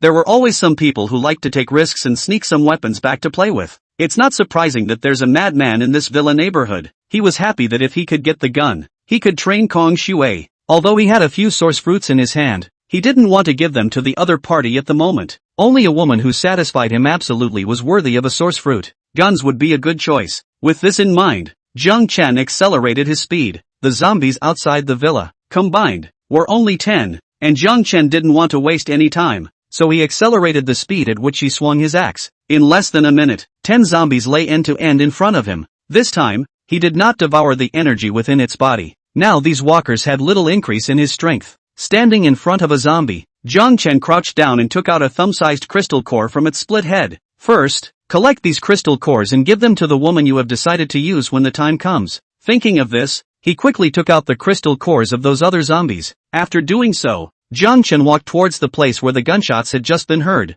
Before leaving, he cast a veiled glance toward a villa across the street. When his figure disappeared, inside that villa, a middle-aged couple was speaking softly. That person is so powerful that he managed to kill close to 10 of those terrifying things all by himself. The speaker was a middle-aged woman. She was wearing heavy makeup, although there were wrinkles at the corners of her eyes that could not be hidden, but she still looked charming. At that, the man but said with some disdain, "What's the big deal? I just don't have that need to go out there or I'm sure I'd be able to do it." With that, he showed off his muscles, but the woman didn't give him the slightest bit of face and scoffed. "Just buy you? Don't think I don't know your hook. In order to hook up with that Thai fox in the gym, only then you practice this body. It looks mighty, but it's just a silver bullet. Long ago it was sucked dry by that vixen. Now it looks good but not good enough to be used. If you are faced with those scary things, you can only run for your life." The word seemed to poke at the man's sore spot, and he was outright furious. "Shut the up. I'll make sure you see how I got those walkers when I get the chance." He wasn't being angry, but he really thought he could kill the walkers. "Che, why are you being so mean to me? Get out now if you can.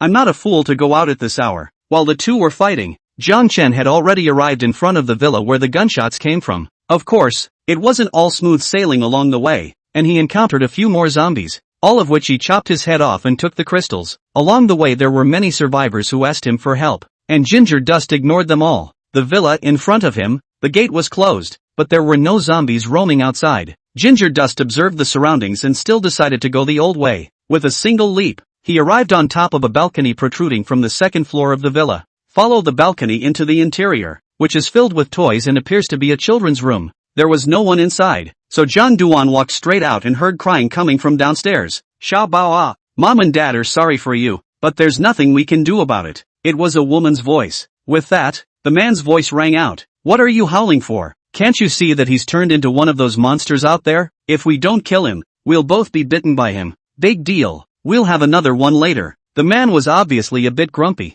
and the women's cries trailed off when they heard him yell, and it was at this time that Zhang Duan walked down slowly from the second floor. He got a good look inside the living room. A man and a woman were sitting on a couch. The man was in his 50s and short. The woman was only in her 30s and good looking. At that moment, the man was holding a pistol in his hand, while the body of a 7 or 8-year-old child was lying on the ground in front of the two men. With his bulging eyes and sharp fingernails, he was obviously mutated and then shot by the man. As soon as Jiang Chen appeared, the gazes of the two men looked at him in unison. The man couldn't help but stare, then raised his gun, aiming it straight at Jiang Chen with a wary gaze. You're the kid who grabbed the unknown fruit. What are you doing inside my house? He was no stranger to Jiang Duan, because he was one of the people who watched after the fruit appeared earlier. However, having just killed his own son with his own hands, the man did not look good when he saw this uninvited guest, and said in a deep voice, hurry up and leave my house, or I'll shoot. Chapter 15, and I know where the guns are. The man's gun was aimed at Jiang Chen, his eyes revealing undisguised hostility.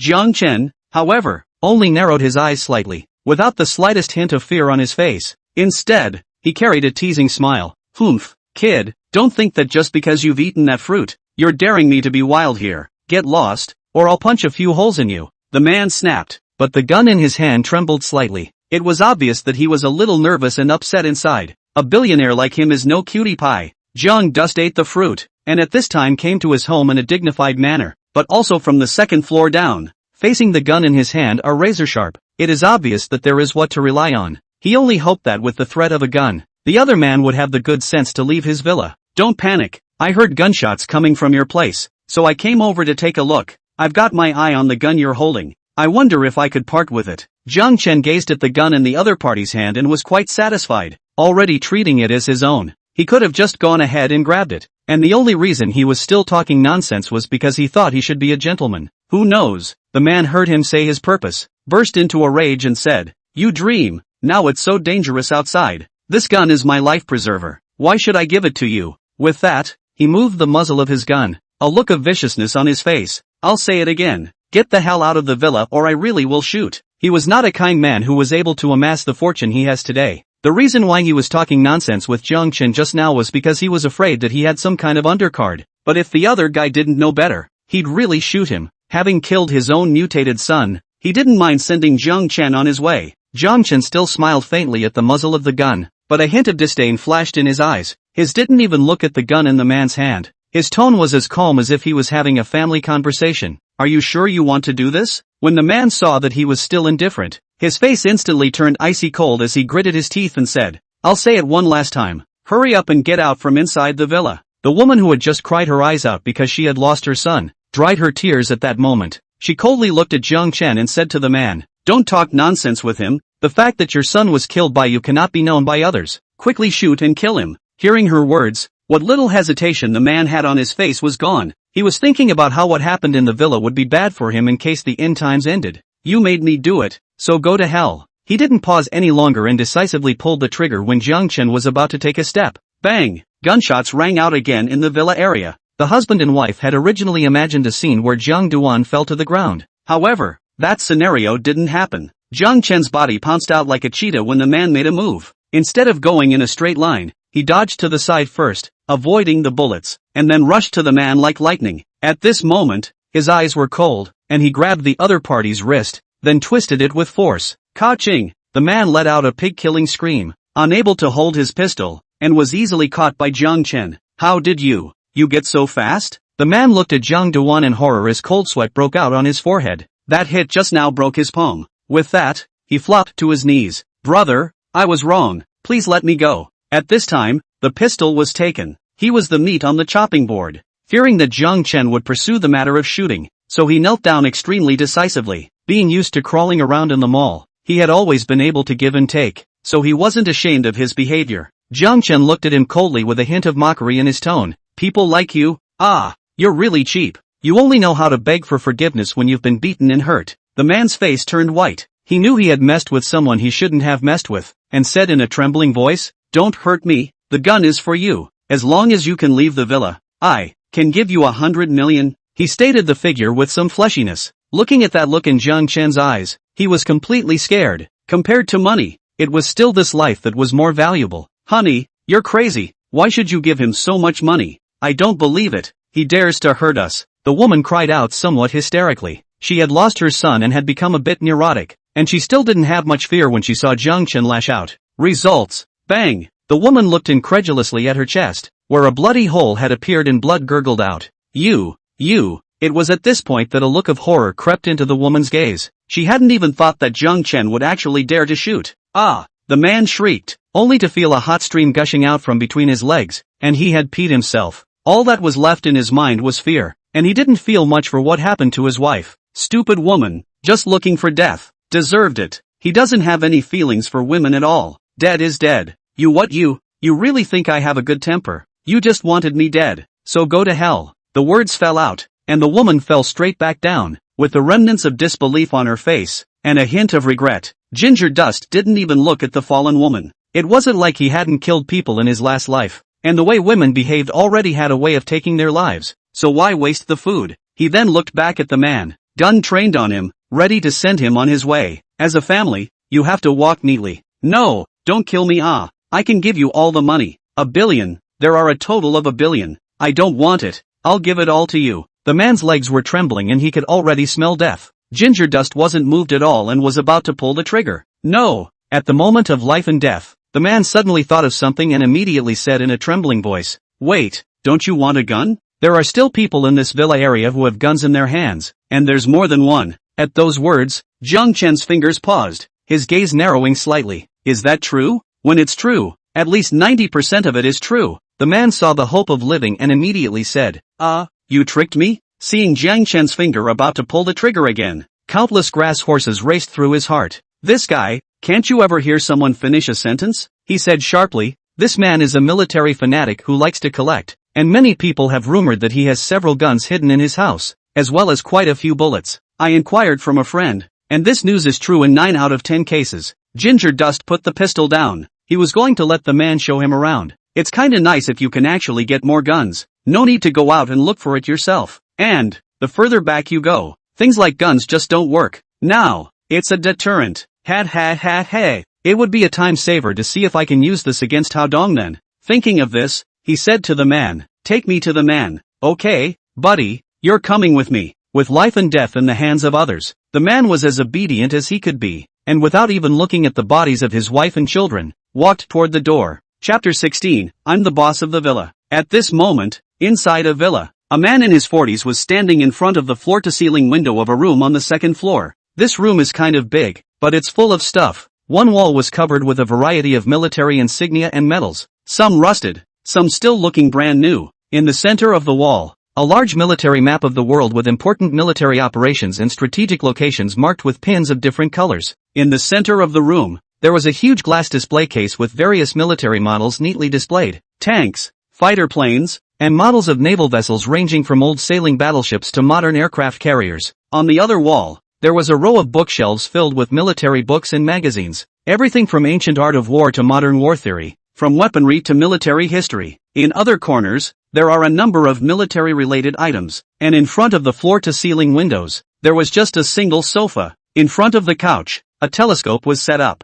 This thing is not cheap to build at first glance. The curtains of the floor-to-ceiling windows were drawn back a crack, and the telescopic lens was pointed at a room on the second floor of an adjacent villa. The man was standing right in front of the binoculars and was looking intently into the lens. After a while, his face was a bit ugly, and he couldn't help but curse. That damned woman. She's so careful. I've been observing her for 3 months, and I haven't seen a single image that excited me. Just then, the window of the room that the camera was aimed at opened, and a pretty face without the slightest blemish and beautiful appeared in front of it. If Jiang Chen were here, he would have recognized the owner of the pretty face at a glance. It was the short-skirted woman he had met when he was reborn earlier. As for the man in his 40s, Zhang Duan would likewise be no stranger. At that time, when the devouring source fruit appeared, he joked about whether it could revitalize him. A companion called him Lao Chen at the time, and his real name was Chen Yud. His eyes immediately lit up when he saw the woman poking her head out, and he hurriedly brought his gaze back up to the binoculars. Then, a look of infatuation appeared in Chen Yud's eyes. What a beautiful woman! He couldn't help but marvel. Only, after the woman looked outside, she closed the window again like a frightened deer. This made Chen Yud couldn't help but crack up. Mud, it's in again. Why don't you let me get a good look at it? Immediately afterward, a maniacal look appeared on his face. Hey, since you don't want to come out, I'm going to go over to your place, get you into bed, and go through you, carefully, over and over. Chen Yud came to a bookshelf, reached out and pushed hard, and the layer of books that was equal to his height was all swept to the ground. With that, his right hand stretched out and his fingers pressed at an unobtrusive spot on the wall. In a few moments, a spot on the wall slowly opened to the right, and a dark compartment the size of a square meter appeared, and inside the hidden compartment, 3 guns were placed. They were not ordinary weapons at first glance, but were specially customized and enhanced. a sniper rifle, a miniature submachine gun, and a modified pistol, respectively. Chen Yud's gaze swept over the 3 guns in the cabinet as if admiring his lover. These 3 guns were purchased by him at great expense and with a lot of effort, through various connections and channels. He himself hadn't played with it properly in a long time. Nowadays, this world has changed. Chen Yud has long seen very clearly, and will not go back to the old way. The whole world was in disarray and he was able to do whatever he wanted with the weapon in his hand. Of course, this range is now limited to the villa area. Ha ha ha, babies, you can finally show up bright and early. This villa area, I'm the boss. Everything is mine. Chen Yud had a greedy and self-satisfied look on his face. However, thinking of the 2 gunshots in the villa area just now, he despised again. Lu Chuanji, that waste, a broken pistol dares to play the bully. Humph, wait for me to take Karen that woman for myself before I go to find him to settle the score. With that, he picked up the special pistol and closed the cabinet. He didn't even bother to pick up the books on the floor and went straight out of the room. He couldn't wait to get his hands on Heki. Soon, Chen Yud sneaked out from the back door of the villa, and after making sure that there were no zombies, he carefully circled towards the villa on the opposite side. The villa area is very green, with flowers and tall trees everywhere between the 2 villas. As such, Chen Yud was careful not to be discovered at all by those few zombies in this area. In fact, he has a gun in his hand and is not afraid if he finds out. It was just the fear of attracting Karen's attention that made her wary. Not long after, Chen Yud touched the side of the villa. Looking at the floor-to-ceiling windows in front of him, a sneer curled up at the corner of his mouth. Think you can stop me with this window? As he spoke, he actually took a window breaker out of his pocket. With almost no effort at all, Chen Yud broke a piece of glass at the bottom and entered the interior. Whoo! A scream came from the couch inside the living room. Korun was right there, and after she turned around, she saw Chen Yud's eyes blazing at her. At this time, she was in a homey outfit, gray skinny jeans with a pink short-sleeved top, showing off her perfect figure to the fullest. It made Chen Yud, who was already harboring ill will towards her, have a green light in his eyes. It's you! What do you want? Seeing the other party's eyes, Karen instinctively felt bad. Of course you are. Chen Yud did not hide his intentions. This made Hikeki's pretty face turn white and angrily rebuked. You're shameless. Hurry up and get out of my house, or I will call the police. Saying that, she picked up the fruit knife placed by her side and nervously looked at Chen Yud. Only, the angry rebuke just now was not binding on Chen Yud at all. He took one step towards Karen's side, looking at the other party as if he was looking at a lamb, as if he could immediately swallow it into his stomach and enjoy it fiercely. Beauty, do you think it would be useful to call the police now? Or, I'll just stand while you try. Despite this statement, he didn't stop himself. Worthy of being a stewardess, this looks, this body, simply gluttonous. You don't know, every time you appear in front of my eyes, it makes me want to love you hard. Chen Yud's lewd expression was simply disgusting. Don't you come any closer, one more step and I'll die in front of you. Karen suddenly put the knife against her neck and looked at Chen Yud with a somewhat determined gaze. Seeing her movements, Chen Yud's body moving forward finally paused. He waved his hand and began to follow his advice. Beauty, why are you suffering? Now that the world has changed, only by obeying me will you be able to live well. Only, Karen wasn't impressed at all. No, it would be better to die than to let me follow you. What the man in front of her did made her sick. Her family is rich and prosperous, otherwise she wouldn't own a villa all by herself. And as for being an air hostess, it's just a hobby. How could an already high-minded person be willing to succumb to the lewd authority of a lewd old man? Seeing her firm gaze, Chen Yu did not panic, and an evil smile reappeared on his face. In that case, do it, and I can guarantee that you'll be my woman when you die. Hearing his words, Karen's pretty face turned even paler. The person in front of me is bad to the bone. Despair welled up inside her. Chapter 17, I can't see a pretty girl being bullied. Karen didn't realize that he couldn't even beg for death if he wanted to. This disgusting person in front of me wouldn't even let his dead self go. A flash of hesitation appeared on her beautiful, pretty face. This expression was full of teasing in Chen Yud's eyes. Beauty, don't dare. In that case, don't struggle. I'll love you well. It's better to live than to die. And it's a shame for a great beauty like you to die. Seeing him getting closer and closer to her, Karen gritted her teeth and tightened the knife in her hand a few points. About to end her life. Better to die and be humiliated by the other side than to live and go through hell. However, just then, a hissing sound came from outside. The two looked towards where the sound was coming from, and it turned out to be three walkers that had come to where the floor-to-ceiling window was broken and were about to climb in through the gap. Damned thing, to come here at this hour and ruin my day. Chen Yud looked at the three zombies and had already moved to kill, and Karen was relieved at this point. She was suddenly a little thankful for all the walkers that she had been extremely fearful of. If they hadn't arrived in time, they would have died themselves. Seeing that Chen Yud's attention was drawn away by the zombies, her mind raced as she pondered how to get out of her current predicament. He's definitely going to take care of the walkers first, so I can run while they're fighting and run upstairs so I can get away from him for a while. Thinking of this, Karen looked at the 3 zombies. At this time one zombie had already poked its body into the broken hole of the floor window and was about to drill in. Seeing Chen Yud looking at the zombies, Karen made an instant decision and rushed towards the stairs. Run! You must run up there! She had to seize this fleeting opportunity. If she let Chen Yud react, he would definitely block it. Only, in the next moment, her body lurched, and then she couldn't stop trembling. Bang! Gunshots rang out from behind them. Karen turned to look over in shock, and found that the zombie that had burrowed in had already slumped to the ground and was not moving, and it was Chen Yud who fired the shot. He looked at Karen with a cat-and-mouse-like expression on his face. Where are you going, beauty? I don't mind a hot hand if you do something stupid like that again. As he spoke, his pistol was pointed at Karen. It left her heart in a state of despair, even more so than before. There is nothing more desperate than seeing hope and then having it strangled alive. She had completely given up and stared at Chen Yud, coldly saying, "Shoot me if you have the ability. I'll die so I won't see your disgusting face." Upon hearing this, Chen Yud didn't get angry, and hemmed and hawed as he laughed. Not bad, have a personality, then you can go to hell. Ikagome had closed her eyes. The sound of a gunshot rang out, and her heart shuddered again, only to realize that she didn't die, but that another zombie that had burrowed in had died at the hands of Chen Yud. Chen Yud's teasing voice rang out. Beauty, look at you. You still want to live. Do you want to reconsider? In your dreams, bang. Before the words were out of his mouth,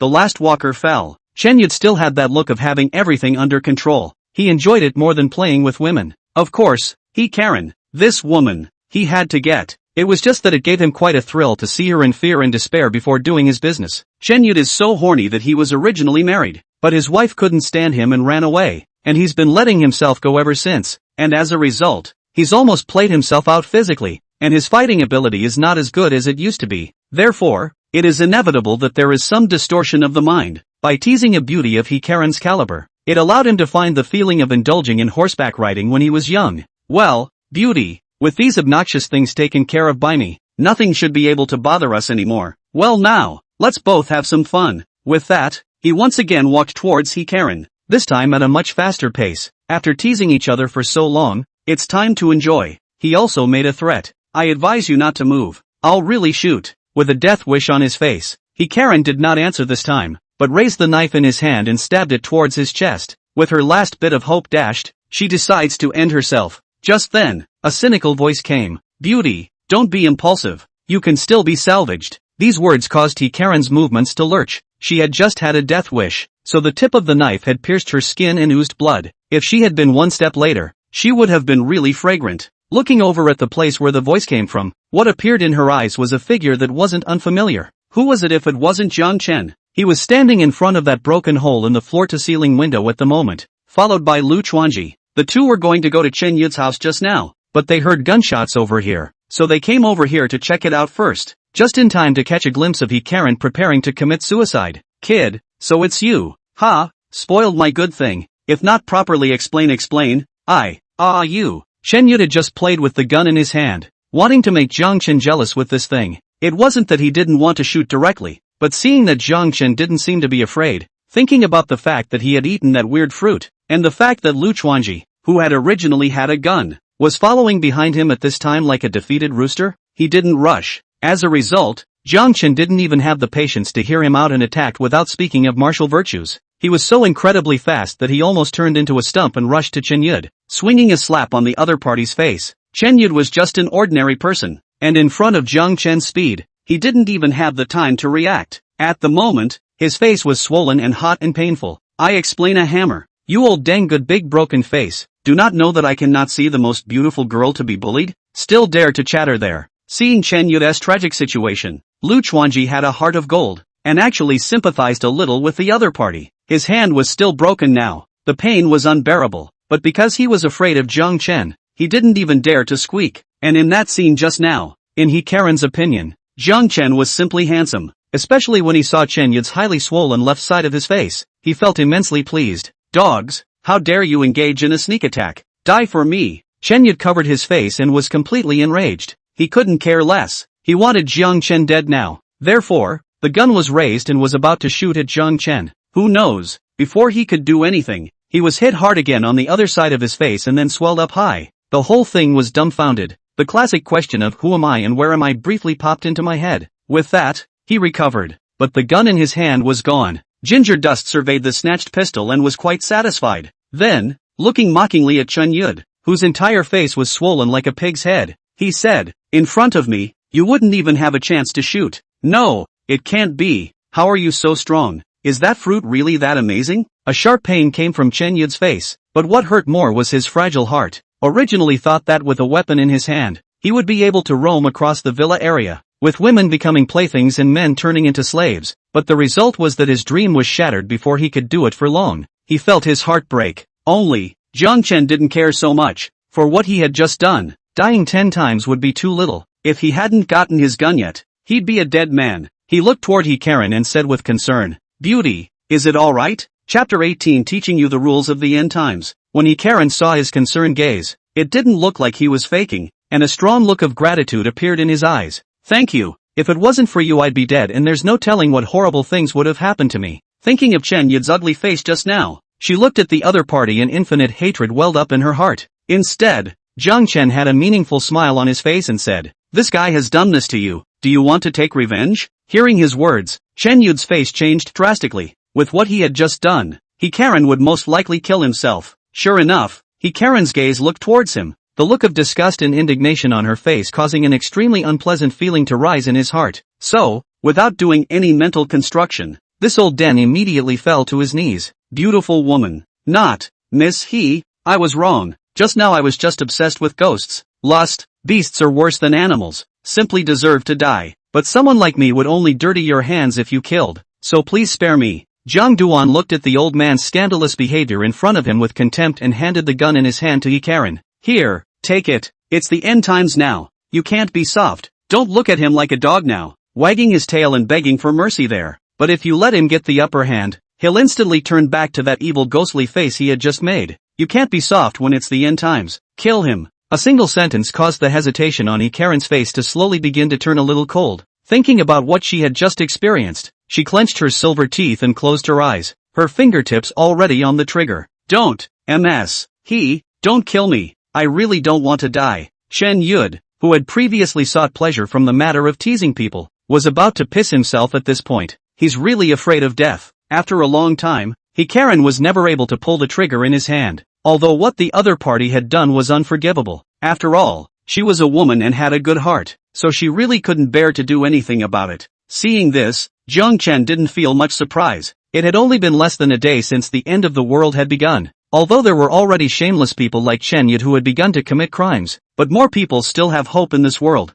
looking forward to the official force to eliminate the zombies and return to the old life. Therefore, it will not be so quick to recognize the eschatological law. Only after experiencing bloody cruelty over and over again would they completely adapt to the end times. "I'm sorry, I really can't get down." At this moment, He Karen opened her beautiful eyes and looked at Zhang Chen with a guilty look on her face. Chen Yud, who kept kowtowing on the ground, was as if he had been pardoned and kowtowed a few more times. "Thank you Ms. He for not killing me. If I have the chance, I will definitely repay you with my life." He said this with his mouth, but in his heart, he cursed, "Humph, womanizer, as long as I can stay alive, I will definitely be able to turn the tables." There are still guns in the house. He doesn't believe that he can't kill Zhang Duan. "Evil people like you will always get their comeuppance. Who cares about your repayment?" He Karen said coldly. With that, she returned the gun to Zhang Chen, received the pistol. Looking at this beautiful and kind woman in front of him, Zhang Chen's mouth suddenly hooked up a touch of evil smile. "Do not have to say sorry to me. Can only blame you for being too kind. Change in the past. Of course,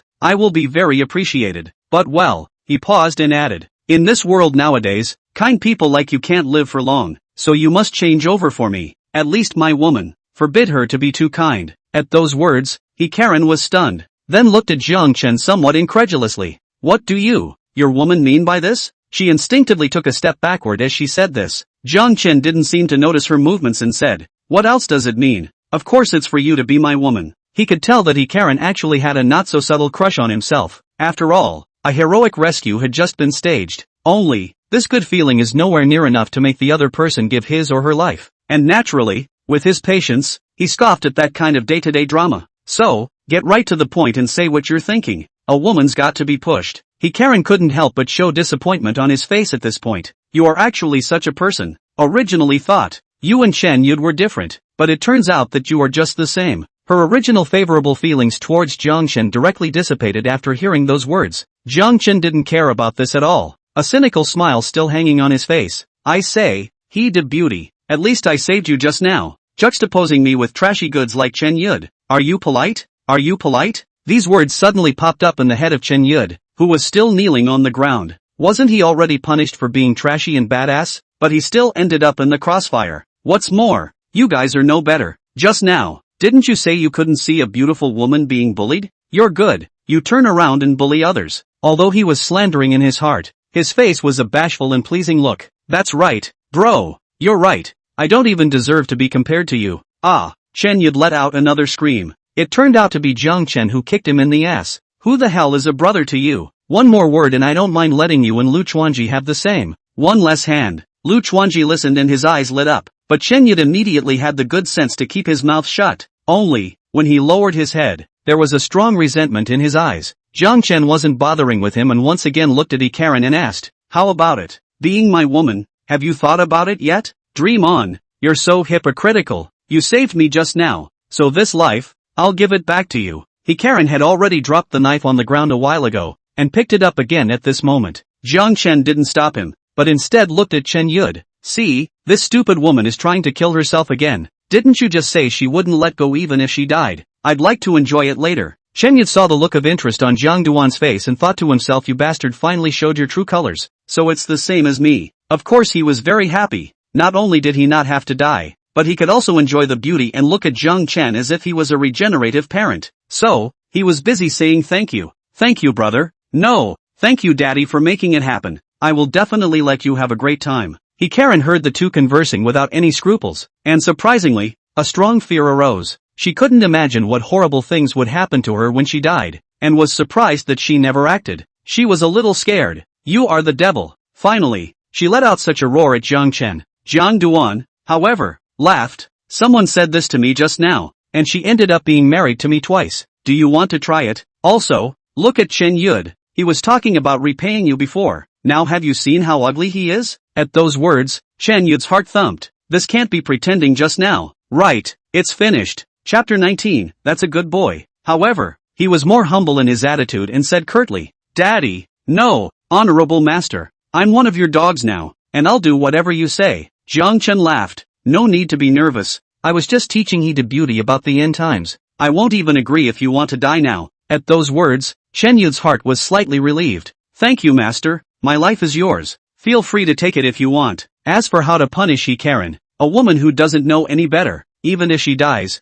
I have a way to do it. I guarantee it will satisfy you. Karen looked at Chen Yud's ugly face and finally developed a strong regret in her heart. If she had known this was going to happen, she would have killed the abomination. That way, she wouldn't be terrified of even dying. Seeing her hesitation there, Jiang Chen's figure moved and had already snatched the fruit knife from Karen's hand with a swift movement. It's not a good habit for a girl to move around with a knife. You, give me back my knife, please.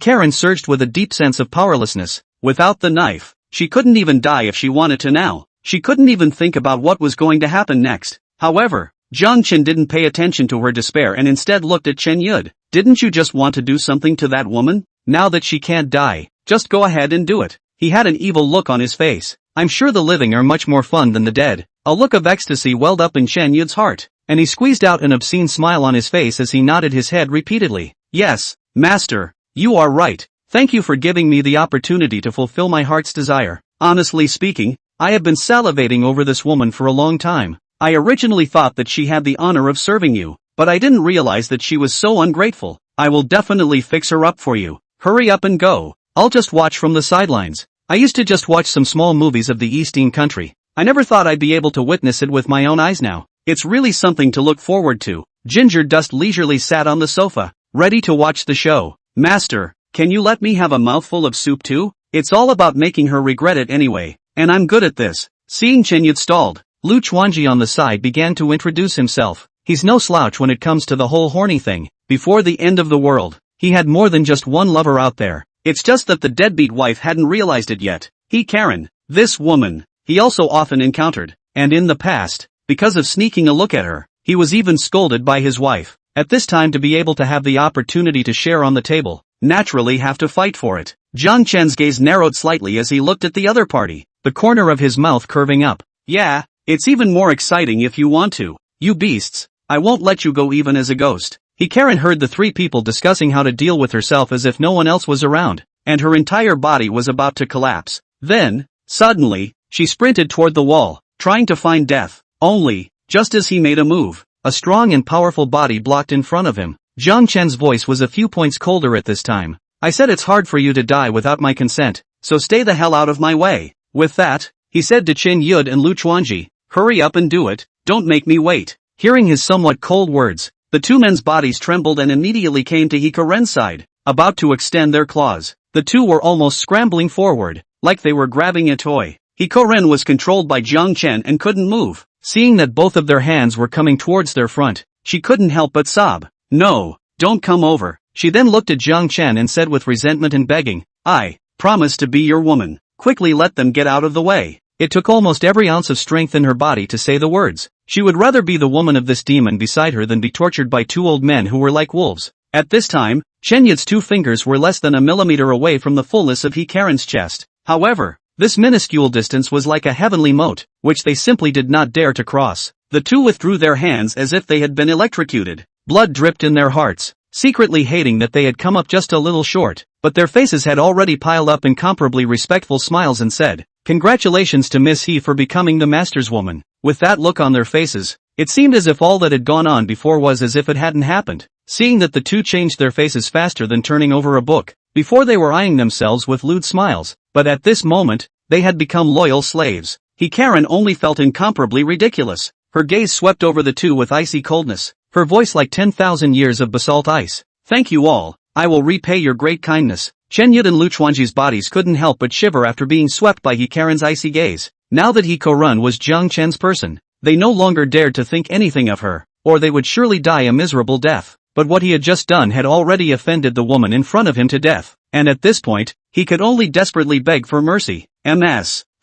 Just now we did that. We were just listening to our master's orders, and please forgive each other if we have offended each other. Afterwards, the two of them looked at Jiang Chen again. After all, the life and death of the two of them was actually controlled in his hands. Master, we are also following orders. Jiang Chen looked at the two men's sincere and terrified appearance. The corner of his mouth curved up into a satisfied arc and said, all right, you guys stay to the side. I didn't say I wanted your lives. Thank you, master. The two of them immediately stood on their asses, looking like they had some potential to be little brothers. It's just that they're all in their 40s and 50s and look a little funny. Jiang Chen brutally pulled Karen into his arms, warm and soft, extraordinarily comfortable. At the same time, reaching out and gently caressing the hair in front of her forehead, he said, that's a good boy. From now on, you are my woman. Remember, your fate is in my hands. As long as you are good and obedient, I can guarantee that you won't be harmed in the slightest. Karen clenched her lower lip, a hint of humiliation and unwillingness flashing in her eyes. But now there was no way back for her. Taking a deep breath and looking at Jiang Chen staring at her, she tried to calm herself down before nodding her head obediently. I will do as I'm told. Seeing this, Zhang Duan nodded in satisfaction. Then, a strange color rose in his eyes. Now that you have become my woman, fulfill your duty. This is a woman who felt stunning at her own rebirth. Nowadays, this outfit shows off his good figure, especially the high and full chest, which shook in front of his eyes from time to time, and at the same time, a faint fragrance came from his body, which made him a bit mesmerized. Ginger Dust wasn't a willow and decided to put her in her place. Don't. Karen didn't expect Jiang Chen to be so monkey-minded, and inexplicably panicked in her heart. She wasn't ready. However, Jiang Chen didn't care what she thought and had already picked her up. With his current strength, the other party's 70 to 80 pounds was like holding a ball of cotton. You guys guard this place and don't let anyone in, Jiang Chen said to the two Chen Yud, who were watching their eyes and did not dare to show the slightest expression. Of course, you could have just run away while I was doing my job. When the two men heard this, their faces changed, and they immediately knelt down and said, Master, the old slaves wouldn't dare. They will definitely do their duty. Please rest assured. Good guys, you guys are really capable of flexing your muscles, worthy of being worth over $100 million.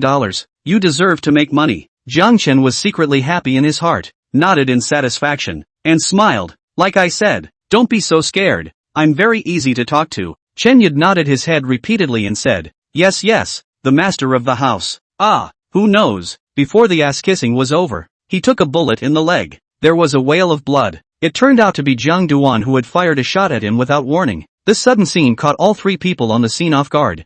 Karen's pretty face was a little white, confused about the brain circuit of the man in front of her, and Lu Chuanji felt his crotch getting wet again. Chen Yud felt the strongest, looking at Jiang Chen with incomparable fear. He'd shown so much loyalty, and the damn thing was still ruthless enough to hurt himself. Well, now I'm really relieved. You guys keep a good watch here. Hopefully you won't let me down. After saying that, he hugged Karen and headed upstairs. Chapter 20, you guys aren't dead yet? The reason why Jiang Duan had given Chen Yud a shot was of course because he didn't believe the two men's bull ********. They have to go on an errand themselves, at least 2 hours to start, and they're not cuties. Besides, Chen Yud still has a gun, and he's thinking of flipping every now and then. And now, well, it's going to take him a little while to get a ghost idea. After glancing at the two, he carried Karen up the stairs. Complex colors flashed in Karen's eyes and did not resist. She seemed to have resigned herself to her fate. Look, the walkers are coming. Just shortly after Jiang Duan went upstairs, Lu Chuanji stared out the floor-to-ceiling window and suddenly let out a cry of alarm. Hurry up and plug the gap. Don't let them in. With that, he rushed over to the landing. Bastard, if I don't take this revenge, I won't be a human being. Chen Yud's heart surged with a monstrous hatred towards Jiang Chen, but at this moment, the situation was critical and there was no time to think. He immediately limped towards the gap and rushed towards it, combining his efforts with Lu Chuanji to move the sofa next to the gap and hold it dead against it. No, you need to get that wound taken care of. That's what they're smelling. Speaking of this, he couldn't help but curse Jiang Chen for being simply too much of a dog. In order to prevent him and Chen Yud from escaping, they had come up with such a detrimental trick. Mud, don't make me flip out or I'll make sure I let the walkers take you in the teeth. Lu Chuanji gritted his teeth against the sofa while cursing. Only, his voice was as thin as a mosquito fly, and only Chen Yud could hear him. Chen Yud immediately took off his own clothes, tore them into strips of cloth, and wrapped them around his injured position. As the bullet had penetrated his thigh, he pulled on the wound when he bound it, and was in cold sweat from the pain. If I don't take this revenge, I swear I won't be a human being. Dog, I will definitely break you into pieces. Chen Yud's gaze was grim as he gritted his teeth and said something harsh. He looked around, pondering how to get out of here, and if he could get his hands on the other two weapons, immediately come over for revenge. Only, because he had bled so much, he had attracted no less than 5 walkers from the vicinity of the villa, and they had come to the gap. At this point he was in a bad situation with a leg injury and hadn't come up with anything good at all. Chen Yud, what are you doing there? Hurry up and help. If we let the zombies rush in and ruin that asshole upstairs, we're not going to get away with it. Lu Chuanji gritted his teeth and withstood the attack of the zombie that came first. It pushed hard against the couch, trying to get through the gap. Chen Yud had no choice but to reluctantly top the sofa. However, when the gaze looked upstairs, it was practically dripping blood, and his mouth fiercely cursed. Marred. Originally the person fighting up there should be me. Beast. I hate it so much. When he thought that the woman he thought about day and night had now become Jiang Chen's playmate, it was as if his eyes were about to erupt. Moreover, Chen Yud has inquired from various sources that although Karen is a flight attendant, she has always been clean and is still a virgin. His heart was overwhelmed with regret at the moment. If I had known that bastard would come, I wouldn't have teased Karen. That way, I would have been able to salvage something anyways, and wouldn't have cheapened that Jiang Duan for nothing. Could it be that this is the villain suffering from too many words? He knows his way around, and he's a fast worker. He'll be up in the clouds in 3 minutes. Humph, what's the use of complaining about this now? You're grinding yourself. Who's to blame? Live first before thinking about anything else. Lu Chuanji clenched his teeth and died against the sofa. Fortunately, this kind of floor window was not a whole glass, but divided into different sizes of window frames. Chen Yud broke a small one near the ground. Otherwise, the walkers would have rushed in long ago. Only, the two of them were still extremely struggling to cope with it. The zombies were too strong, 1 for 2, and extremely crazy, so they didn't dare to slack off at all. Lu Chuanji said anxiously, this can't go on. You first take the top. I'll go and find something handy to kill this ghost thing. You hurry up. I can't hold out much longer. At the critical moment, Chen Yud exerted all his strength, and the veins on his forehead were visible. Lu Chuanji, on the other hand, left the sofa, looked around, and found a golf club, and a kitchen knife. He quickly returned to the floor-to-ceiling window just in time to see Chen Yud barely holding on, and he practically roared out, "Come help me quickly!" Lu Chuanji quickly jumped to Chen Yud's side, and while pushing against the sofa, He swung the golf club with his hands and feet, and ruthlessly smashed the head of the first zombie. The club slammed down, issued a click crunch, the zombie's skull instantly cracked, like a puddle of mud fell down. Roar! Immediately afterward, another walker quickly took its companion's place behind it. Die for me, Lu Chuanji growled, and the club swung out again. With the experience of the first time, he was no longer frazzled, and as he was already fond of golf, he played properly this time and crushed the walker's head with a single stroke. Chen Yud's face was ghastly white, and blood began to bleed again from the wound on his leg, soaking the cloth with blood. However, in order to survive, he gritted his teeth and continued to die against the sofa to assist Lu Chuanji in fending off the zombies. Kill them, all of them. He's still cheering for Lu Chuanji, and the other party had killed another zombie and was already a bit overwhelmed. Even his breathing had become incredibly ragged. Hang on, there's 2 more walkers, Chen Yud roared. He was not only encouraging Lu Chuanji, but also cheering himself up. His body had lost so much blood that his head was a bit groggy, but he was surprisingly still holding on in order to stay alive, supported by his strong obsession to take revenge. And just as the two were dying against the walkers, there was a big battle upstairs as well, and it lasted a good 2 hours. After the sound slowly diminished, Ginger Dust got off the bed and got dressed. Looking at Hiko-run, who was lying in the quilt, her eyes somewhat listless, he said, I'm going to run some errands, so take a rest first, and come down later to take you to see his sister. You should know her. Hiko-run just nodded and didn't say anything. She had become Jiang Chen's woman just like that, and from the bottom of her heart, she hadn't been able to accept this result. Still need a bit of time to digest it properly. Seeing that she had no intention of speaking, Ginger Dust just smiled and walked towards the door. He wasn't trying to fix the side effects this time, but purely because he didn't want to let go of such a beautiful woman. So he didn't lose his mind. It's just too good to be true. It really does fulfill that famous saying from the previous life. Loathe the devouring emperor, understand the devouring emperor, and become the devouring emperor. With this thought in his heart, Jiang Chen had already arrived at the living room, and looking at the scene in front of him, he was a little shocked, only to see the two Chunyuds sitting helplessly on the floor. Even though they were in such a sorry state, they were still holding onto the sofa with a death grip, and outside the floor-to-ceiling window, the bodies of 5 or 6 walkers fell. Their heads were shattered, and one had a kitchen knife embedded in its head. In the gaping hole, dark black liquid splattered everywhere, and it was stomach-churning to watch. Well, you guys aren't dead yet, huh? Hearing Jiang Chen's voice, the bodies of the 2 men, who didn't have much strength in their bodies, shook. Look at you. You can't expect us to be any better. The 2 men had a dark thought in their minds. Good guys, you guys really impressed me. I didn't expect so many zombies to be taken care of by you. When the 2 heard Jiang Chen say so, their tired bodies suddenly seemed to be infused with new strength, and they said in a respectful voice in unison, Master, the things you entrusted to us are done. We blocked the zombies and didn't let them disturb your good deed. Looking at the 2 of them who were exhausted and weak, Jiang Chen laughed. Well done. I'll reward you well. Chapter 21, I like your toughness. Master, how dare we ask for your reward? Serving you is our duty. As long as you don't chastise us, the 2 old slaves will be satisfied. The 2 men were terrified, with a trace of imperceptible trembling in their voices, hanging their heads low, not daring to look directly at the temperamental master in front of them. Ginger Dust narrowed his eyes slightly. Oh, I didn't expect you guys to be so obedient. It's really out of my expectation. Chen Yud said with a smile on his face. Master, our lives are all yours, and it is the subordinate's duty to obey. Zhang Duan looked at Chen Yud with a smile. If you say so, Chen Yud, then I need you to do something right now. I wonder if you're willing. There was a hint of playfulness in his tone. Chen Yud's expression perked up when he heard this. As if he saw an opportunity to express himself, he immediately patted his chest and assured, Master, just do as you command. I will do my best to fulfill it. It's not really a big deal. I just want you to contribute your collection of weapons. I wonder if you're willing to do that. Jiang Chen's relaxed demeanor withdrew as he forced his gaze to look at Chen Yud like a torch. Chen Yud's expression changed drastically, and his heart was filled with shock and anger. Damn, how does this know that I still have a gun? I hid it so secretly. How could he, an outsider, know? The reason why he had acted so submissive just now was to stabilize Jiang Chen and then look for a chance to turn the tables. Although Jiang Chen had already displayed great strength, he still had a lucky streak in his heart and would never give up hope until the last moment. However,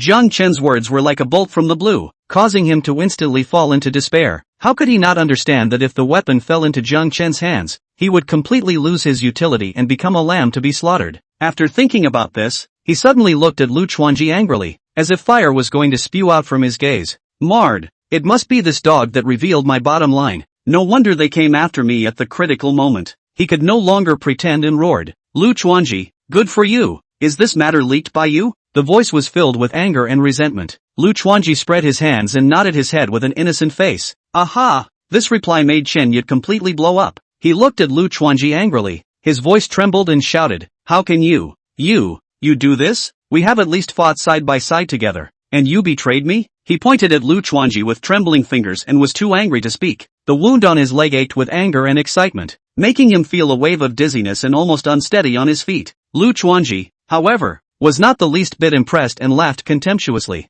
You? I know what you're thinking, but I'm sorry, if I had just said that, you'd probably be looking for me to fight, and then how would you deal with the walkers? What's more, I submitted to my master long ago. He looked toward Jiang Chen with a hint of flattery in his tone. Master, as you can see, this Chen Yud holds a grudge against you and is always looking to take revenge on you, so you can't stay. Lu Chuanji's words made Chen Yud furious, let out a roar, not caring about the injuries on his legs, madly pounced towards Lu Chuanji. I'll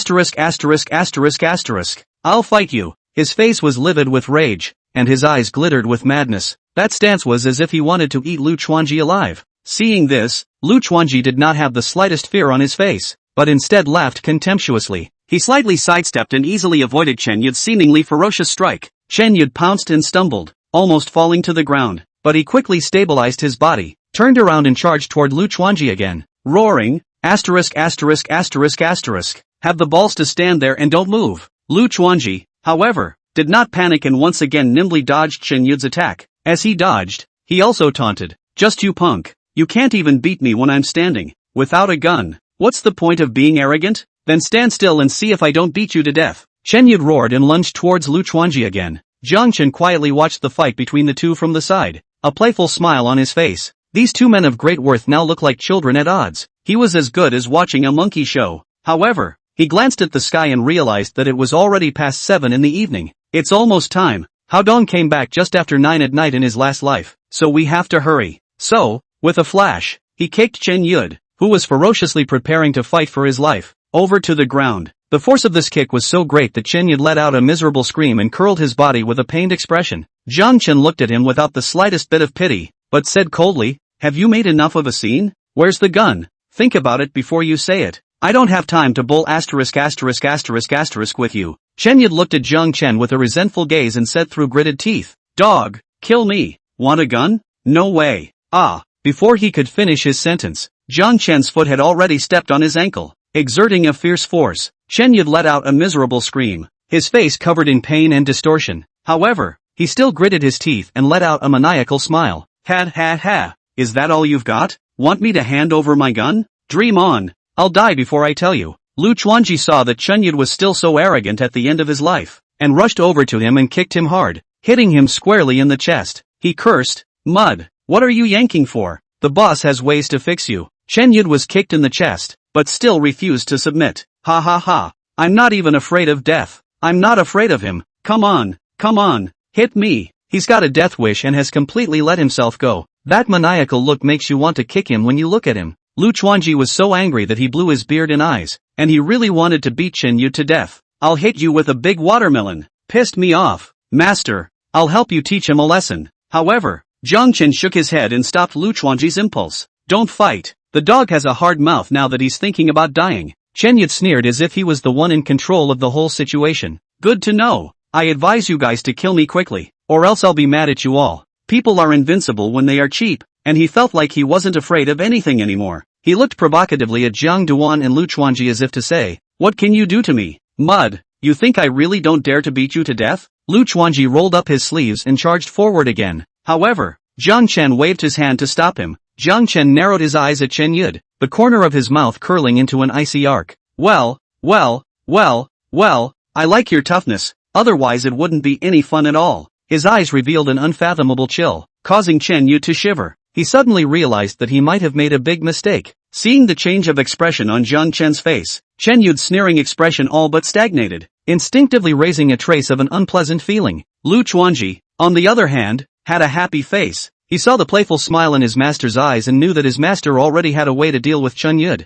so he hurriedly asked, Master, have you thought of a way? Jiang Chen didn't answer directly, but instead looked at Chen Yud with teasing and mockery in his eyes. If you were a good man, I'd have to rack my brain to figure out what to do, but you're not even close to being a good person, so there's no burden on me to use anything against you. Then, he looked at Lu Chuanji, a wry smile appearing on his face. Have you ever played with a man? Chapter 22, I won't let you go even if I'm a ghost. When these words came out, Lu Chuanji only felt a vicious chill in his heart. He was good at being horny, but the orientation was perfectly normal, and the master had misjudged himself. While Chen Yud sniffed, his face was filled with horror. He would never have dreamed that Zhang Chen would use this method to deal with himself. No, you can't do that. Kill me. Hurry up and kill me. Chen Yud's voice trembled. It's fine to ask him to die, but to ask him to dedicate the featured flower of the fall, that's just so much worse than death. Bastard. A soldier can be killed but not humiliated. If you do that, I won't let you go even as a ghost. Seeing Chen Yud's colorful appearance,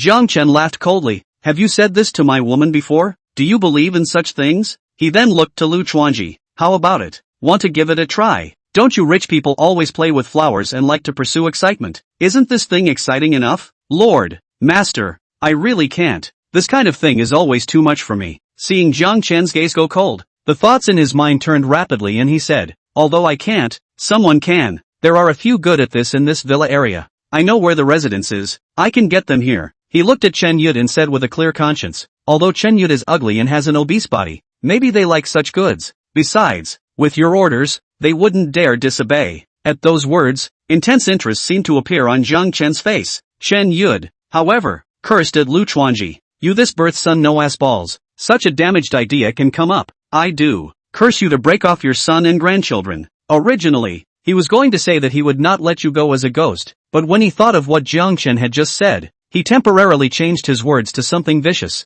Damn it, Master, don't stop me. I'll waste this dog first. Chen Yud's words just hit Lu Chuanji's sore spot. He was originally gloating, but at this time, when he thought of his tragically dead wife and son, his anger rose from his heart, and he had already pounced on Chen Yud on the ground. The two instantly wrestled to a standstill. Okay, stop it. Any more delay and I'll have those guys develop all of you. That had an immediate effect. Both men winced in unison and pushed each other away hard. Ginger Dust looked over at Lu Chuanji. Don't you know those people? Tell me where they are, and I'll carry Chen Yud to visit them one by one. No, Master, I was wrong. Don't ever do that. I'll take you to get your gun. Seeing that Zhang Chen really didn't look like he was joking, Chen Yud was so scared that he hurriedly conceded. There are some things that really are much worse than death. He had used vicious methods before to force Karen to not dare to commit suicide. I didn't realize that the present karma would come so quickly. The way he looked at Zhang Chen now was incomparably terrified. This guy is more of a demon than he is, and doesn't play by the rules at all. He was thoroughly convinced.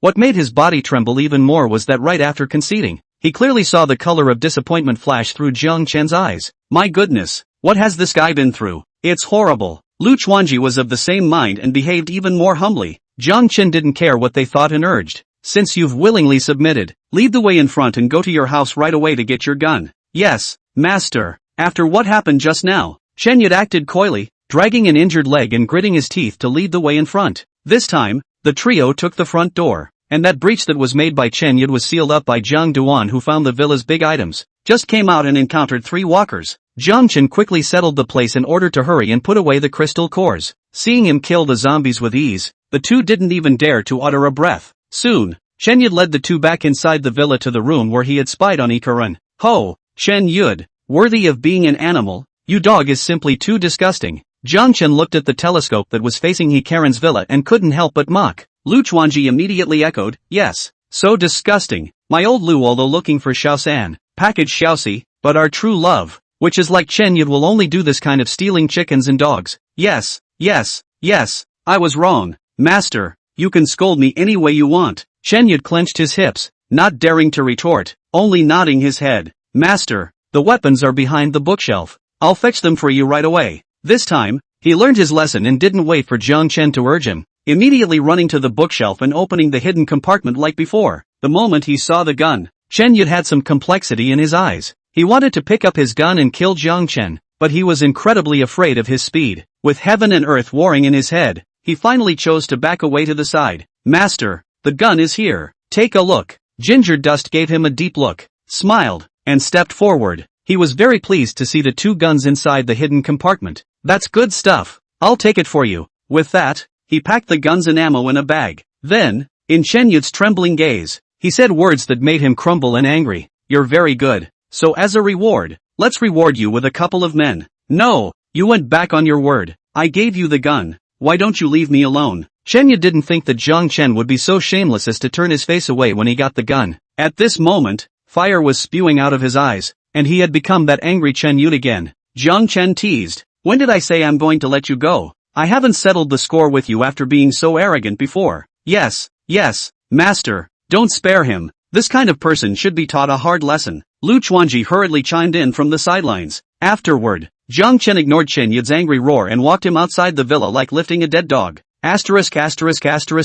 Dog, let go of me. Ah, let me die. Chen Yun thought about what was going to happen next and yelled all the way. Soon, angry curses came from inside a villa. Who are you and what are you doing in my house? Get the hell out. Ah, brother, oh no. Big, Moncler, I was wrong. What do you want me to do? This guy, are you interested in not? Be gentle with him. Hey, understand. Look at you. Say it earlier. Just moved his hands and feet. How to hurt the peace. I'll definitely hurt him well. Shortly afterward, screams and curses came from inside the villa. Then, Jiang Chen dragged the lifeless Chen Yu to the next villa. When you encounter a zombie, you kill the corpse to get the crystal core. After visiting 3 houses in this way, Chen Yu finally seized the opportunity and jumped while doing his business by the window, holding the man in his arms. Just in time they hit the 2 zombies. At the time, they all kind of wouldn't. How can there be humans who know so much? Then there was the grateful bite of the 2. Jiang Chen, I won't let you go even as a ghost.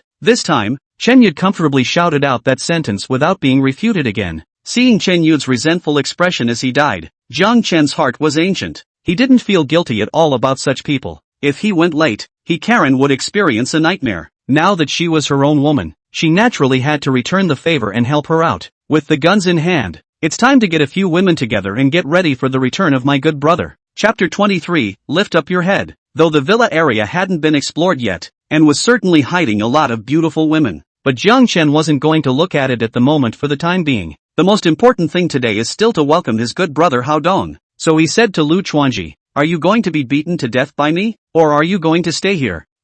This comment made Lu Chuanji a bit confused. 2 choices. Is there a connection? However, he didn't dare to question it at all and hurriedly said, "Master, I will choose the second one, but I still want to work for my master. Can you give me a chance? What's with all the nonsense? You don't deserve to be my little brother yet. Just stay here." After Jiang Duan finished speaking, he scanned the room and saw a beautifully modeled tang knife. After picking it up, he waved it twice and felt that it was very handy. This thing is nice. It has a lot more feeling than using a gun. He took the Tommy knife and left the room. Lu Chuanji watched him leave with a respectful attitude, and waited for a long time before he revealed his indignation. Marred, isn't he just a laborer who does hard work, eating fruit and feeling like he's going to heaven? I don't believe there's no one to clean you up. He was originally the superior, usually calling out to his subordinates, but as a result, since he encountered Jiang Chen, he was reduced to a tail-wagging dog. This made him feel doubly humiliated and thus hated Jiang Chen to the bone. His eyes rolled as he mentally played with his mind.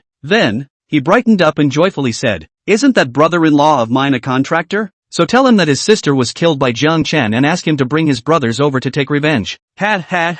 I believe that even if he's thin-skinned and doesn't avenge his sister's death, with so many beautiful women here, he's still very interested. Lu Chuanji thought of the method at once, a sinister smile on his face. Yes, karma. That's a good way to do it. And you're really smart. He was in the midst of his triumph when a teasing voice drifted through the door, causing him to die. Lord, Master, what are you doing back here? Lu Chuanji was so scared that his voice trembled, and he fluttered and knelt down, fiercely pumping his own mouth. I was just getting high off of my mouth. Please leave me alone. Ginger Dust sighed. Some people, it's better to die in peace. When the words fell, the sound of gunfire rang out, and a bloody hole appeared on Lu Chuanji's forehead as he slowly collapsed. He hadn't originally thought of letting the other party go. It just felt a little bit unkind to kill them directly. After all, the other party had just ostensibly done their duty. That's why it was a false alarm, but it didn't really go far at all. Well, it's comfortable, it's guilt-free in the mind, and it's worthy of his dutiful service. Afterward,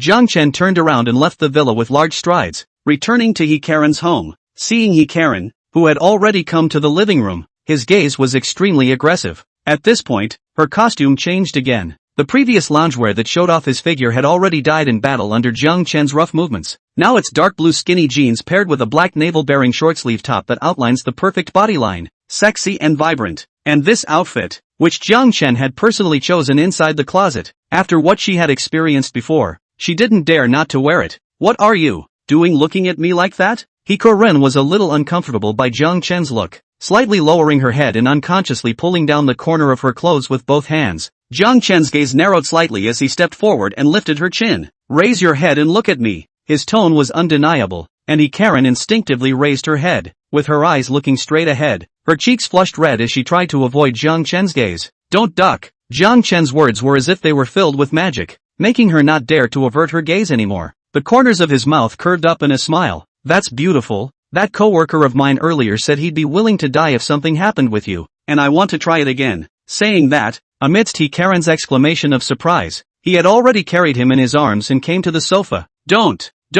Only, the beauty's resistance was ultimately futile. Half an hour later, the two were repacked. Zhang Duan had only eaten a fast food just now in order to hurry up, otherwise it would have definitely taken him 2 hours, and he actually liked to chew and swallow slowly. Karen's gaze was complicated with grudges and resentment. She had experienced more ups and downs today than she had in the previous 20 years. Come on, come with me and meet your sisters. To go out this time, he had shown mercy to Karen's clothes, so he didn't have to wait for her to change. The two quickly exited the villa and headed towards Kong Shui's home. Kong Shui was still inside the bedroom, wrapping her body in the quilt. She felt sore all over and it hadn't slowed down after all this time. A pair of beautiful eyes looked now and then at the door of the room that was not closed, and cast their eyes over the slightest breeze. Will he have left and not come to me? Well, surely not. He said he was just going to run some errands. Humph, that's not necessarily true. He just said he went to look for other women. Maybe he was mesmerized by some vixen. She was alone there in the sky, mesmerizing thousands of fans with her pretty face,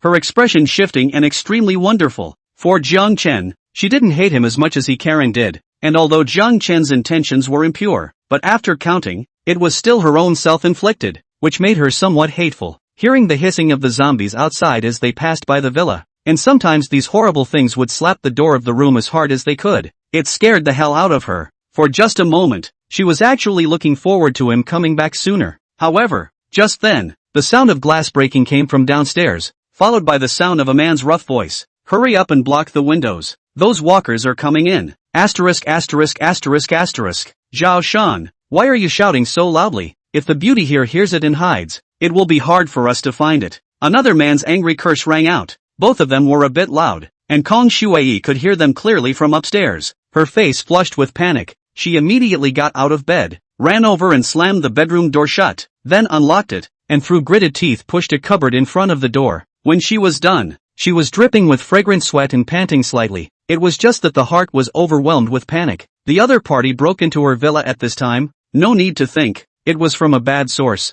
There's a bad guy coming. Can he come back? Kong Shui was panicking in her heart at this moment, and more than ever, she was looking forward to Jiang Chen coming over earlier. Downstairs in the living room, two men in their 30s blocked a floor-to-ceiling window with a cabinet from the room and pushed in a couch. One of them had a dark face and a strong body, and they looked like hard laborers, with a hammer in their hands. The other was a well-dressed man with a pair of gold-colored glasses, like a corporate executive. The rough man hemmed and hawed and laughed. So what if I hear it? She's inside the villa anyway. We'll pull her out sooner or later. Then again, Sun Hong, if it's really that actress as you said, even if I let you go first, I'd have to eat the rest of it to get high. It's this time, you still don't believe me. She is Kong Shui. Hurry up, now that the officials have no letter. Surely the situation has gone out of control. More people will realize that this is the end times, and there might be more people coming then. Sun Hong urged, and that rough Xiao Shan said without thinking, even if the end times don't come, so what? Dying under the peony flower. Being a ghost is also a good thing.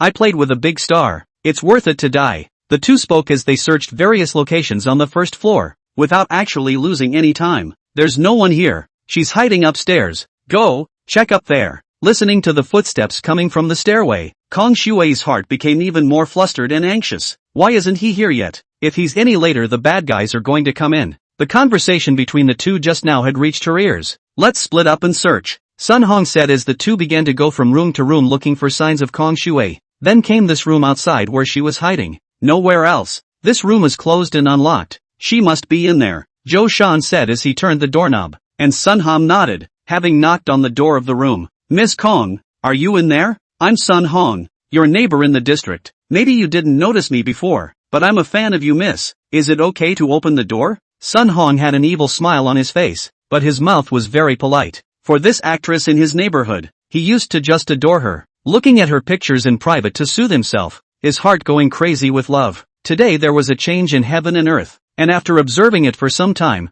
he was finally unable to hold back and decided to come over for a kiss. Zhao Shan, his childhood friend, had come to borrow money today, and had dragged him along because he was afraid of the zombies alone. Although his heart disliked this poor friend and he didn't want to share the beauty of his daydreams with him, he really didn't have the courage to do it alone, so he had to bite the bullet and agree. Sun Hong, what's the use of all that nonsense? Watch me. Zhao Shan disliked Sun Hong's nagging and directly slammed a hammer on the bedroom door, which immediately broke a hole. Kong Shuai didn't expect the other party to be so rude, and when she was caught off guard, she couldn't help but scream out in fear. Zhao Shan had a smug look on his face and said, "Look, didn't the beauty squeak? What a beautiful voice. I wonder what it will sound like when it screams later." Zhao Shan, we agreed just now that I would go first. You won't forget, right? Seeing his lewd expression, Sun Hong immediately mentioned it. Hearing the filthy words of the two people outside, Kong Shuai couldn't help but cry out in her heart, "Jiang Chen, where are you? Why haven't you come yet?"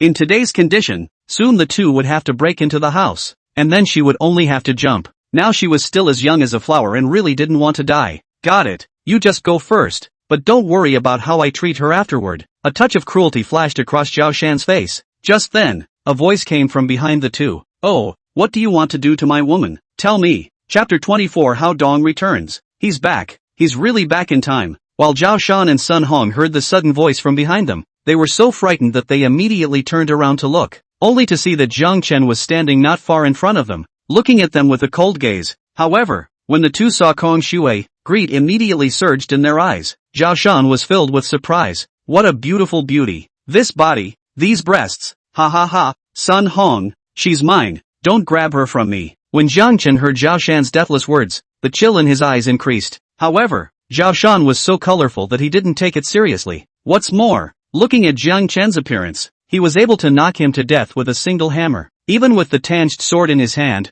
it just felt like he was being brave. Sun Hong didn't know that Jiang Chen had eaten the source fruit and likewise looked down on him somewhat. "Okay, Kong Shuai belongs to me. This woman will be yours to play with first, but leave me a breath of air. I'm going to play with her as well." Who could say no to a stunningly beautiful woman? And Sun Hong naturally wanted a piece of the pie. Then, a cold light came out from his gaze as he said, "Kill this kid first, standing here is in the way. Also, I don't like the look in his eyes just now." Zhao Shan's mouth grinned with a cruel smile. "You're the one who's full of crap. I've actually wanted to get him killed for a long time." With that, he lifted his hammer in a leisurely step forward. "Kid, hurry up and die. Don't get in our way." Jiang Chen stood still, coldly watching Zhao Shan approaching towards him step by step, a trace of contempt flashing across his face. Seeing this, Zhao Shan was enraged and waved his hammer, smashing it down aggressively. "Go to hell." The hammer broke through the wind and a powerful wind whistled. However, Jiang Chen didn't move a muscle, and his gaze remained icy cold.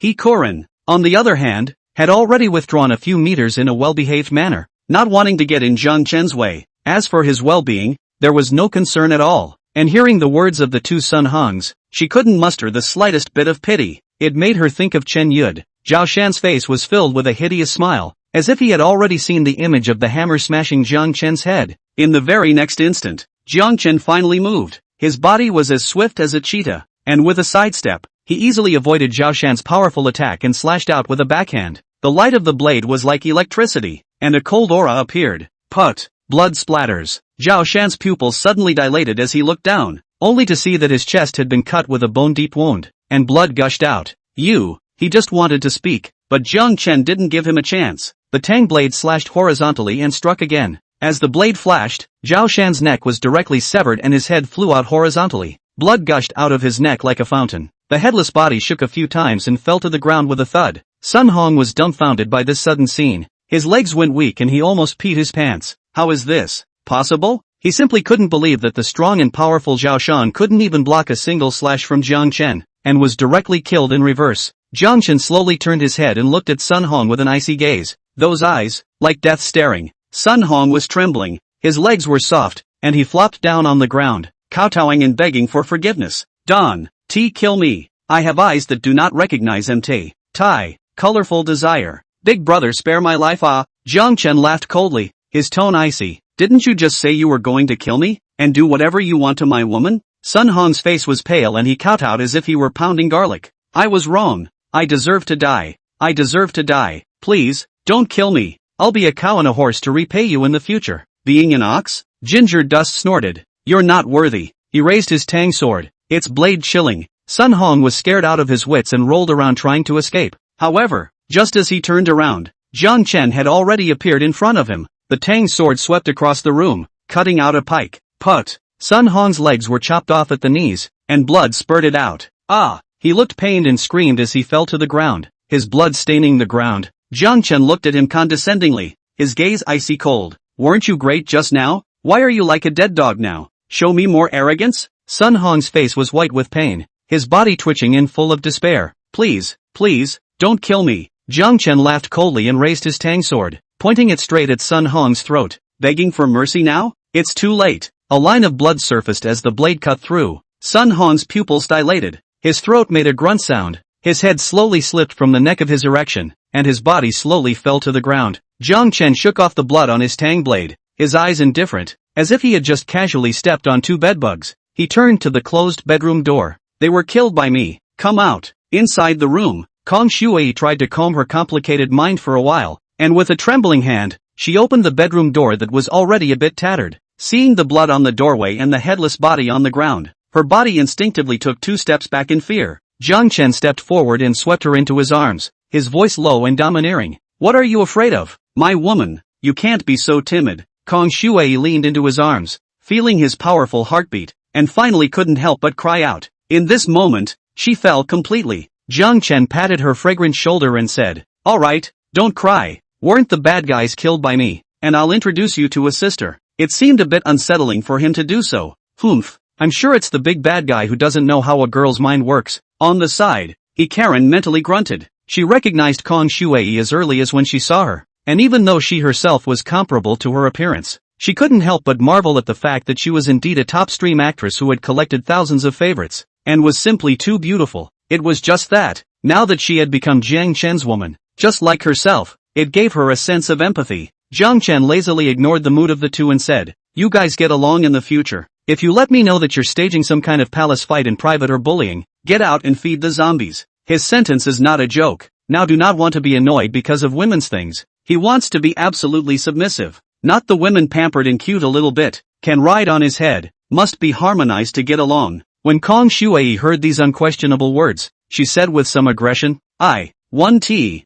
Karen nodded. She had experienced what happened before. Even if she still held a grudge in her heart, she didn't dare not to take a stand. Jiang Chen was quite satisfied with this and said, let's go, and take you to see the other woman. Although the two women kept their mouths shut, they couldn't help but secretly slander in their hearts. Are you made of iron? It hasn't even been a day yet and you dare to go 1-on-3. However, when they thought of Jiang Chen's bravery in a certain area, a blush rose on their pretty faces. Soon, the three of them walked out of the villa, and if they encountered a zombie, they all simply killed the zombie to get the crystal core. The group of three returned inside Lu Ting's villa shortly after. Tina, open the door. Look who I brought home. Ginger Dust was like a husband on the go, calling for his wife to open the door, and inside the villa, Lu Ting clenched her silver teeth. She hadn't wanted to open the door, but she only dared to think about it in her mind. After Jiang Chen's voice came from outside the door, despite the complicated look on her face, she only obediently opened the door. Seeing the two women standing outside the house, who were much prettier than herself, a strong jealousy arose in her heart for no reason,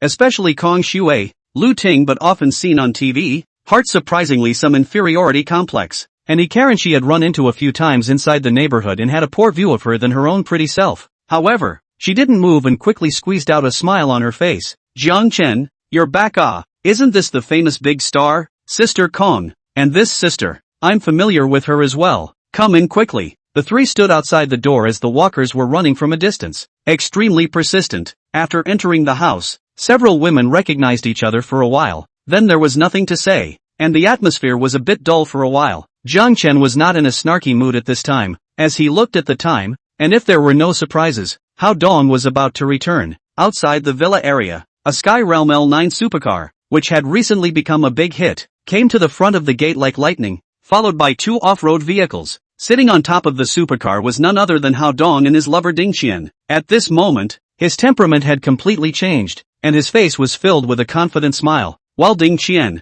who was sitting beside him, was looking at this man with a face of infatuation. Finally back. First settle down in the villa area, then develop my strength. This world, from now on, I'll be the king. He was so proud of his ambition that he had the air of a man who had swallowed a mountain. Unbeknownst to him, Jiang Chen had already given him a steady hat, just waiting to give him this surprise. Chapter 25, Why are you in my house? It was no wonder Hao Dong was like that. He was in a fierce battle with Ding Qian at the hotel on Shichuan Road when the sky fell at noon today. Then the strange plant appeared, and with his keen sense of smell, he knew that it must be extraordinary, and with a gambler's mentality, he gritted his teeth and ate the fruit. After this, he was surprised to find changes in his body, awakening his spatial ability, and also possessing an oversized space, and could not help but be ecstatic in his heart. Although he is usually busy at work, he is also a loyal reader of tomato novels, and likes to read novels such as The Overbearing President Fell in Love with Her and Goddess Don't Panic, Overbearing General Driving,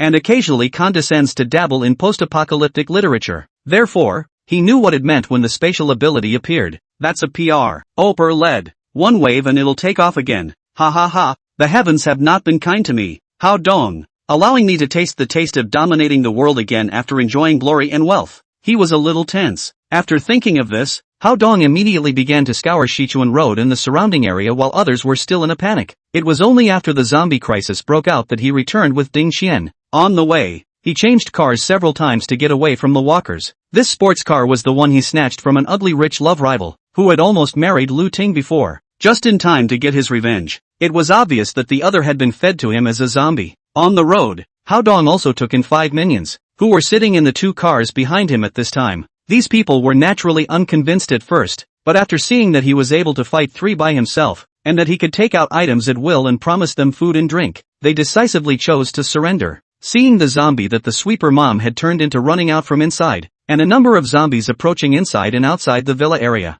Hao Dong sneered, "Looks like I need to clean up my turf first. No rush, let's go back and check on Ting Ting first. I hope she's okay." He had Ding Qian again, but that was because of Boai, and the stepford wife at home could not be given up likewise. "Brother, didn't you say you only love me? Why are you talking about that yellow face again?" Ding Qian said in a petulant manner. Only, this time Hao Dong did not give her a good face, coldly said, "Shut up, this kind of words are not allowed to talk nonsense in the future. The world is not the same, the women in this villa area. I want all of them. Humph, there are some great beauties in here. That steward is surnamed He, and Meng Qingyue, and a woman who hides her head and has a better body than you. All of them are mine." He had seen all of these women, and he thought to himself that the other was not in the same league as his own wife and lover. However, in the past, he could only secretly move some evil thoughts. Now, Hao Dong was bursting with confidence and decided to bag all these people. Thinking of this, an evil fire unconsciously rose in his heart. Seeing Ding Qian's face change, he still pacified him. "Baby, don't worry, you're my little heart too, and there's bound to be a place for you in my family from now on. I'll take you back first. You get yourself cleaned up and I'll come find you later." Since the communication was cut off and he wasn't sure if Lu Ting was still at home, he wanted to go back to take a look and find out what was going on in the villa area in the meantime. Taking Ding Qian with her was a bit of a burden, and she didn't want to embarrass Lu Ting just yet. Hearing the previous sentence, Ding Qian still wanted to be pampered. However, when she heard the end, a touch more flirtatiousness appeared on her face, and she nodded her head obediently. "Brother, wait for you. Oh, I also want to try out your strengthened body." Upon hearing this, Hao Dong really wanted to raise his gun and get on his horse now, but there were still things to do, so he forced this matter to be put down first. Anyway, there's time for that later. No need to rush. The 3 vehicles restarted, running over the oncoming walkers along the way. Ding Qian also did not forget to urge when she got off the car. "Brother, must come. Oh, I will wear your favorite high-vis, clean and wait for you." These words made the juniors in the 2 cars behind them roll their throats and their eyes light up, but they were only envious and didn't dare to have any other thoughts. A car-bald strong man said, "No interest in things, do not need to envy the boss. This villa lives in the people, non-rich that is, beautiful women are many. The boss eat meat, always have to leave some soup for the brothers. Good obedience is." The 2 people beside him immediately said with great joy on their faces, "Ha ha ha, big brother is right. We're a bit monkeyed up, not only the little brother." Ding Qian's words made Hao Dong similarly a little confused. He forced down the impulse to raise the gun on the horse, and led the little brothers to rush towards the home. On the other side, Zhang Duan waited patiently for a while before he heard the sound of a vehicle engine outside. It was a scene he had seen in his last life. Only, At that time, he and Shen Tao were hiding in another villa and were eventually stumbled upon by Hao Dong's minions, who were eventually forced to become his henchmen. After that, it was an unbearable period of time. He suffered from the other side's bullying and humiliation. It was worse than death. His eyes narrowed at the thought. Hao Dong, you're finally back. I've waited so hard for you. The three women looked at Zhang Chen's expression at this moment, but they were somewhat puzzled.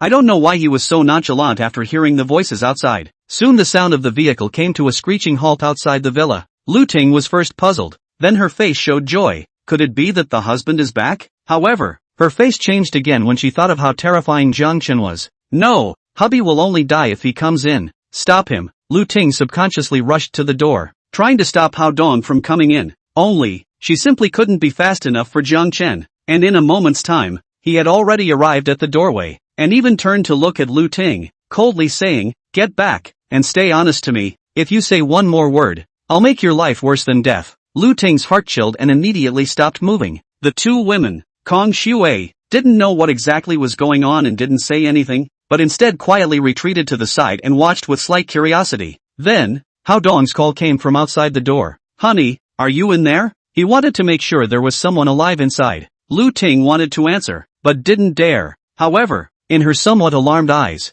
Zhang Chen opened the door to the room with a smile. "You are Zhang Duan, why are you here?" The moment the door opened and he saw Zhang Chen, Hao Dong froze for a moment before remembering this classmate from college. That's a great memory. Not only did he snatch Zhang Chen's girlfriend Huang Ting, but he also used a slight trick to get him expelled from school and his future ruined. Later, until college graduation, Huang Ting, that woman, was Hao Dong play tired, mercilessly abandoned away. These could be Hao Dong's previous glorious achievements, and sometimes when he dreamed at midnight, it made him happy to think about it. Whoever told Zhang Duan to be the class bully, he just couldn't stand to see this kind of person. At that time, I also heard my classmates talking privately, comparing themselves to him, and pulling the stump to their heart's content. Hao Dong thus took his anger out on Zhang Duan, harboring a grudge against him, and finally devised a way to step on him ruthlessly. "It's been a long time, old classmate. Why am I here, waiting for you to come back?" Of course, there was a bit of coldness in Zhang Chen's voice, even though he now possessed the devouring ability, and his situation was incomparable to his last life. When he saw this enemy, his heart was still more or less in a state of flux. Hao Dong was puzzled. "What do you mean? You were specifically waiting for me to come back?" He looked at Lu Ting behind Zhang Chen and asked, "Wife, what's going on here? Did he do anything to you?" At this moment, Hao Dong had a bad feeling in his heart. From Zhang Chen's gaze, he saw hatred. That being the case, his wife will not be. "Damn, dog, hurry up and tell me why you showed up at my house." Hao Dong's gaze went cold. The 5 juniors behind him at this time compared the weapons in their hands. What iron bars, machetes and the like are available? And all of them looked at Zhang Duan with an unkind gaze. Chapter 26. Ting Ting is beautiful. "Honey, he's the one who fixed the air conditioner. Quick, kill him." When Lu Ting saw that her husband had brought so many people over, the worry and fear she had felt before vanished all of a sudden. However, she didn't say anything about Zhang Chen eating the source fruit, because with her inertia, if Zhang Chen was stronger, could he still beat 6 people? So she subconsciously ignored it. Hao Dong came to a realization. "So that's how it is. You're the repairman who spoke out against my wife. He. It's really a narrow road. Old classmate, I didn't expect to go around in circles. You've landed in my hands again." Although he had screwed Zhang Chen over in college, he hadn't died after all, so of course he had to continue to be tortured. Besides, he had offended his wife and had to die. However, at this moment, Hao Dong's gaze had already glanced at the 2 women standing inside the corner before abruptly lighting up. "Isn't this he, Karen? And there's another pretty girl who seems a bit familiar. Hey, they actually all ran to my house, so I can make a little less effort." The 5 henchmen saw the 2 women and their harems float out. "The beauty is so beautiful. The original stars are more beautiful without the camera." Thinking of this, they stole a glance at Hao Dong and decisively stopped their rambling thoughts. Zhang Duan had been coldly watching Hao Dong perform there. At this time, he was not in a hurry to take revenge. He had to let the other party fall hard when he was most pleased. In that case, it's cool. However, Lu Ting at this time did not care about her man having a brilliant heart for other women, and urged, "Hubby, this person is disgusting to me when I look at him. Quickly, kill him." In order to make Hao Dong hurry up, tears flashed in her eyes as she gritted her teeth. "He almost bullied me just now. He's simply a beast." She didn't dare say anything about the fact that she had actually been eaten out. As long as Zhang Chen died first, no one would know about this. However, nothing goes as smoothly as she thinks. Hao Dong was furious when he heard that his wife was being bullied. John Dust, you this? How the hell dare? Lousy yes women dare to provoke your life. Only women buy me to play with the life. He smiled a bit icily and continued. I've thought it over. From now on, you'll be my henchman, and when the time comes, I'll grant you a wife, and my brothers and I will play together from time to time. Hao Dong was a vindictive person. He boasted that he was the protagonist of the end times, but it turned out that he was almost cuckolded. How could he tolerate this? He waved his hand and said to his men with an icy smile, go up there and teach him a lesson. Not too hard, just break his third leg. The bald gang were not good birds before the end of the world, and they understood the boss's meaning almost second by second. A cruel smile appeared on their faces as they said, don't worry, boss, we don't even need weapons to make him regret bullying his sister-in-law. With that, the 5 men put down the weapons in their hands and rushed towards Jiang Chen aggressively. Don't! Lu Ting knew how powerful Jiang Duan was, and when she saw the 5 foolish rodeer's foolish behavior, she wanted to stop it, but it was too late. She mentally reassured herself, it's okay, even without weapons, there's more of them after all, they'll be able to deal with this asshole. Watching the other party make a move, Jiang Chen didn't act immediately. His gaze was indifferent, and an icy smile appeared at the corner of his mouth. Only, the 5 didn't realize what the expression meant. The bald man was the fastest in order to grab the credit and was the first to rush to Jiang Chen. He laughed fiercely and waved his sandal-sized fist, swiftly striking towards Jiang Chen's face. Marred, this dead bald guy, he got the jump on me again, I'll fight for second. One of the 4 behind him, a man with a waxy face, was mentally calculating and riveted, following closely behind the bald man. Boy, lay down for me. The bald man's fist was already close to Jiang Chen, and the sardonic smile on his face increased. Only, right at this moment, Jiang Chen shot out like lightning and held his fist. The bald man only felt that the grip on his fist was not a hand, but an iron hoop, and it got tighter and tighter as he squeezed, and finally his fist made a clicking sound. Ah! A mournful scream emanated from inside the bald head's mouth. By the time Jiang Chen let go of his palm, the bald man's fist was completely deformed, just like a twist. His face twisted in pain, no longer resembling a human howl. Witnessing this scene, Hao Dong's face changed slightly. How did this guy get so good? Still, he looked calm and Jiang Chen, on the other hand, had an icy gaze as he looked at the bald man with a twisted face and sneered, returning the favor. As soon as the words left his mouth, his fist had struck the bald man's face, and another scream was emitted. He was actually sent flying by the punch and fell to the ground wailing in pain. However, it was the waxen-faced man who rushed in second that was embarrassed. He was facing Jiang Chen directly at this time, had long since lost the mind of grabbing the credit, his legs and stomach were trembling, and he gulped down his saliva. Jiang Chen didn't bother to talk nonsense with him, and kicked him in the chest. Bone-cracking sounds rang out, and the other party's entire body was sent flying like a kite with broken strings. Lying on the ground, alive or dead, the remaining 3 people drew in a breath of cool air, completely not expecting Jiang Chen to be so powerful. Their 2 companions lying down in less than 10 seconds. They glanced at each other, their previous ferocity long gone. What are you waiting for? Get it together. Hao Dong's voice with coldness came from behind, causing their bodies to tremble. The 3 of them gritted their teeth and yelled as they charged forward. Seek death. Gathering a few small shrimps, Jiang Duan no longer wanted to waste time. He took it upon himself to welcome them. Jiang Chen's figure was like electricity, and he arrived at the 3 in an instant. At once, one of them suffered a punch on the cheek, teeth mixed with blood splashed out,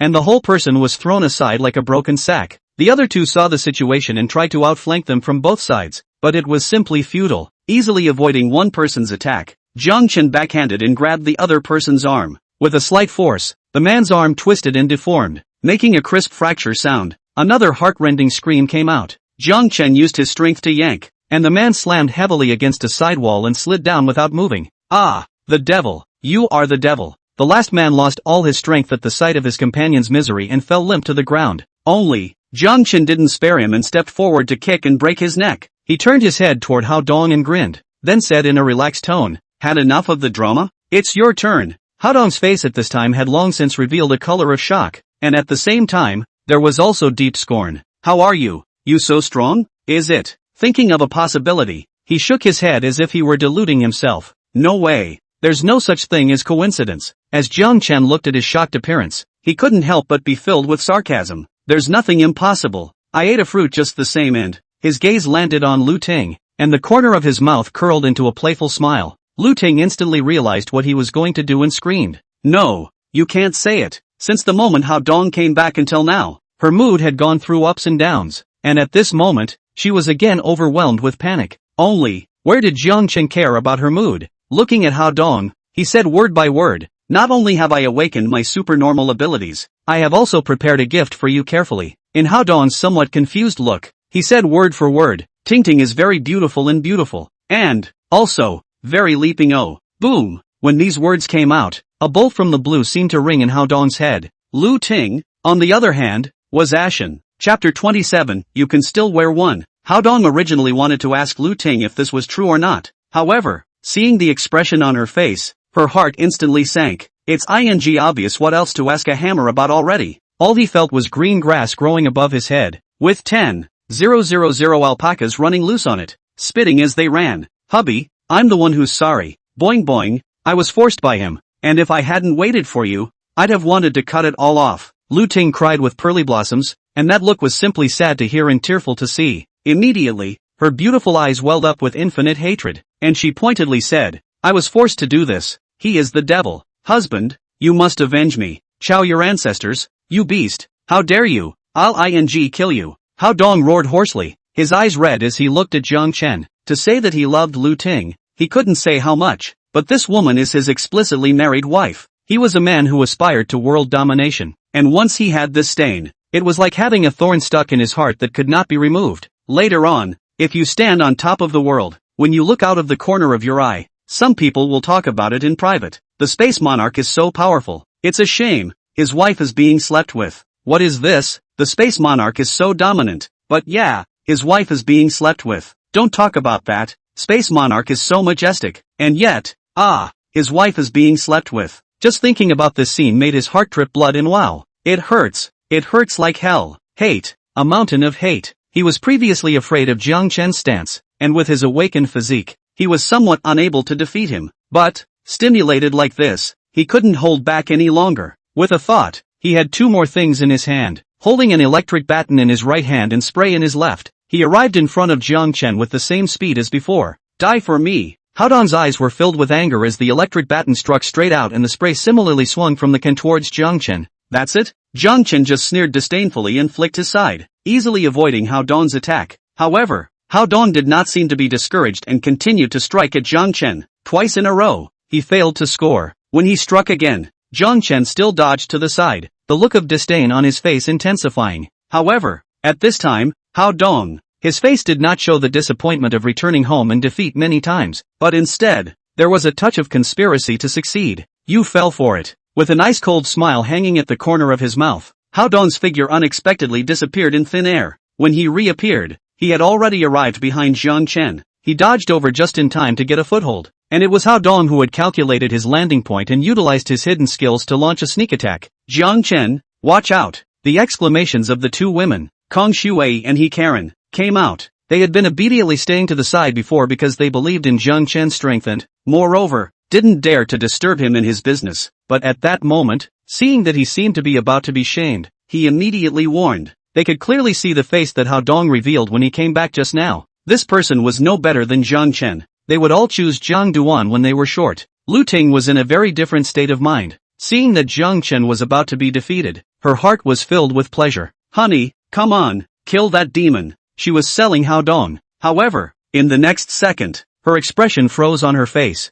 Bang! Hao Dong was like a broken sack that had been kicked off, flying straight backwards and crashing hard into the wall. The electric baton and spray in his hand also fell to the ground. Wow! He spat out a mouthful of blood, convulsing in pain, his face full of incredulity. How is this possible? Just a moment ago, he had expended half of his alien energy and used his hidden spatial transient means, just to get a hit. However, just when he thought he was going to get his hands on him, Jiang Chen suddenly turned around and lifted his foot to send him flying. Because he didn't expect this at all, he couldn't dodge in time and received a solid kick on his body. Jiang Chen slowly stepped forward and looked at him condescendingly, his tone bland. "Don't think that just because you've awakened your spatial ability, you think you're so great." He said this with his mouth, but he actually took advantage of being born again in one life. In his last life, Hao Dong and Xia Li stopped the encounter in the villa area, and it was with this sneak attack that he suffered some injuries, which made him escape with these men of his. Otherwise, he, a space emperor, had not yet been halfway through his direct venture,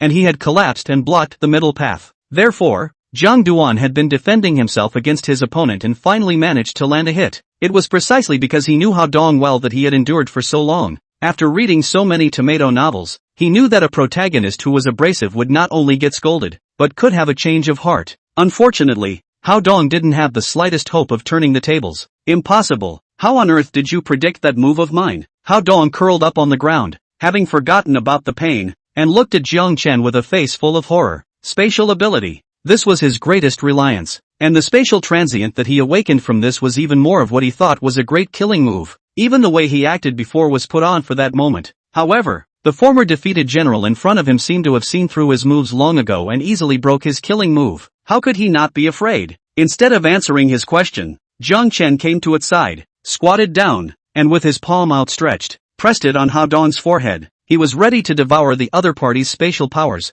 having wasted so much time. It just doesn't make sense to drag it out any longer. What are you going to do? Off and don't touch me. Hao Dong instinctively sensed something bad and struggled desperately, his face filled with panic. However, Jiang Chen had already cupped his neck with one hand, giving him a feeling of suffocation. It was only at this moment that Hao Dong truly felt the terror of Jiang Chen. It turned out that he hadn't used his full strength before. Don't struggle. In front of me, you're a piece of. Jiang Chen's voice rang out coldly, although both of them were psychics, but he had devoured a lot of zombies, and his strength had long been raised, and was currently only a foot short of the second stage. Hao Dong, a space alien who was currently not good at fighting, was simply no match for him. With his neck pinched by his palm, Hao Dong's eyes bulged out, and he was no longer able to resist. He only felt an irresistible suction force coming from Jiang Chen's palm, and a steady stream of alien energy surged out of his body. He couldn't stop his body from trembling as if he had been drained. Don't roll away,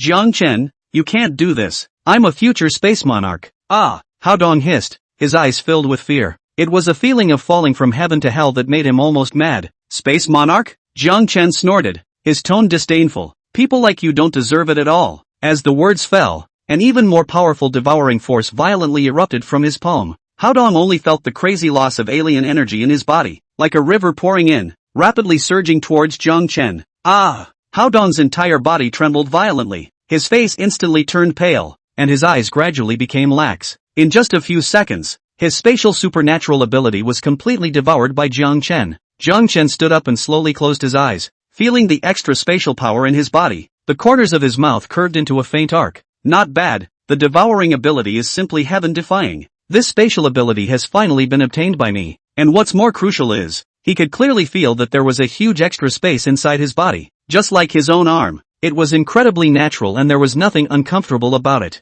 And inside the space, a huge amount of supplies had been loaded by now. Good lord, this asshole can really pack a punch. A wide smile appeared on Jiang Chen's face as he looked at the supplies in the space. Inside were rows and rows of neat shelves, which were piled up with all kinds of supplies. Food, fruits, drinks, drinking water, clothing, daily groceries, medical supplies, and other supplies. Everything was available. It was obvious that Hao Dong was directly sweeping the goods. Even the shelves were not spared, and moved into the space as it was. However, he had worked so hard, but in the end, he had done Jiang Chen a favor. And after devouring the spatial ability, Jiang Chen's alien ability level directly rushed up to the second rank. This time, the side effects came extremely hard, and a mouthful of hot air spewed out from the inside of his mouth. Jiang Chen tried his best to suppress it before he temporarily suppressed the evil fire. At this moment, Hao Dong was sitting disheveled on the ground, but in his gaze, there was a strong color of resentment. Honey, Lu Ting rushed to Hao Dong and jumped into his arms. Seeing his wife's concerned eyes,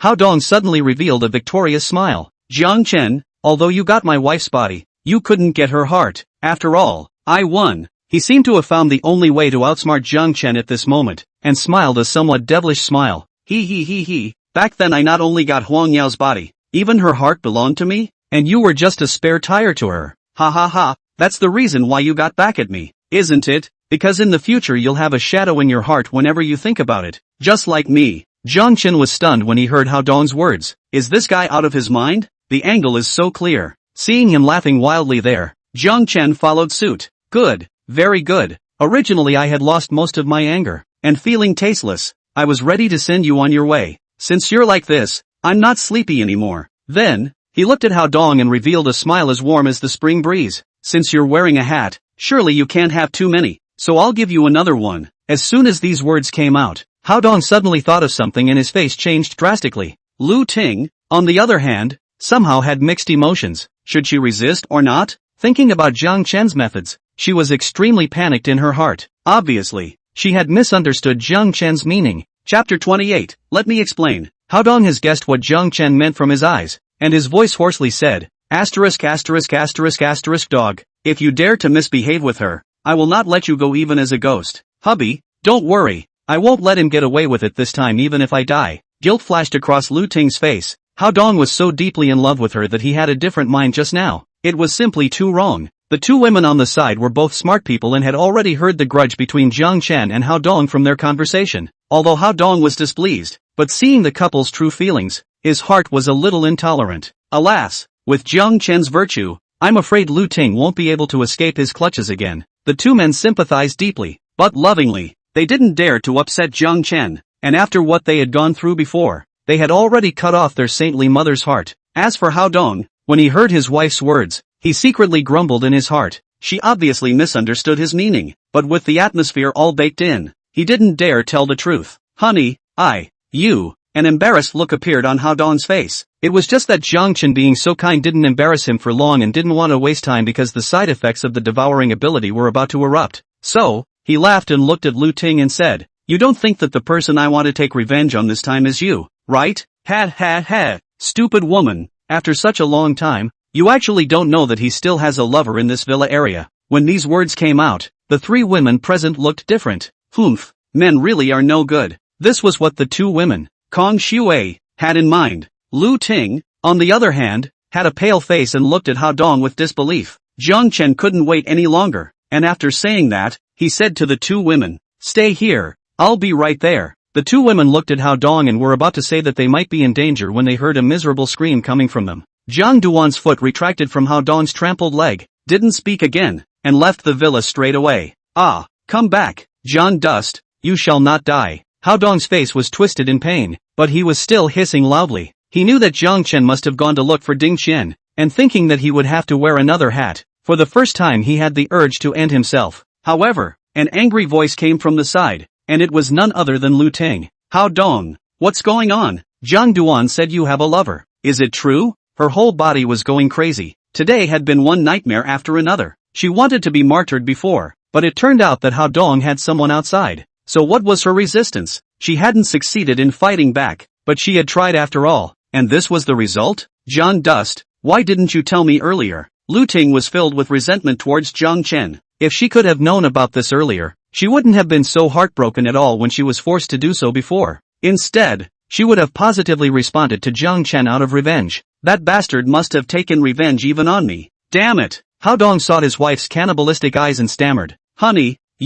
listen to my explanation. Seeing that look of weakness on his face, the last illusions in Lu Ting's heart dissipated. Dog thing, old lady will fight you. Seeing Lu Ting recklessly rushing towards Hao Dong as if she wanted to tear him apart, the two women looked at each other. They diaphragmatized at the idea that they had just ventured to sympathize with the couple. On the other hand, Jiang Chen arrived at Ding Qian's residence like the wind. As for why I know this place, of course, I have memories from my last life. Arriving in front of the villa, without saying a word, Jiang Chen flew and leapt to a room on the second floor. At this moment, two flames rose in Jiang Chen's gaze, which looked extremely weak, but made him almost lose his mind. It's worthy of being a spatial ability. I didn't expect the side effects to be so great after devouring it. With this thought flashing through his mind, Jiang Duan quickly left the bedroom and searched from room to room. And in the spacious and luxurious master bedroom on the second floor, Ding Qian had already changed into the outfit she had mentioned earlier. The entire person exuded endless charm from top to bottom. She stood in front of the floor-to-ceiling mirror in her bedroom and spun around,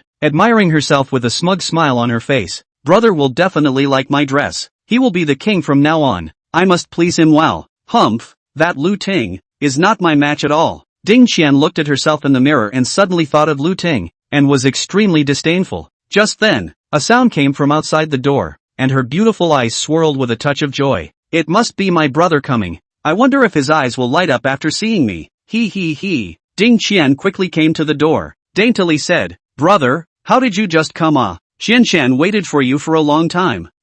She opened the door as she spoke, but the door opened halfway to a man whose gaze had lost much of its sanity. He pushed the door of the room open savagely and wrapped her in a hug. Jiang Chen had a keen sense of smell nowadays, and the woman in front of him was specially sprayed with high-class perfume, which was too much for him to resist at this time when the side effects of his devouring ability erupted. He just wanted to get rid of the breath in his mind that was bracing his chest to explode as soon as possible. Ah, let go of me. Brother is coming. He won't let you go. Ding Qian's pink fists hammered on Jiang Chen's body with no effect at all. In the midst of her futile struggles, Jiang Chen took one step towards the bed. 2 hours later, and Jiang Chen's gaze had regained its clarity. However, his side effects were not completely eliminated by his earlier debauchery. What the hell is this psychic ability? It's too fierce. Isn't it just devouring spatial psychic ability? Why are the side effects so big? Looking down at Ding Qian, who no longer had an ounce of strength, he knew he couldn't fool around anymore. So, without further ado, he picked her up with the covers. Let me go,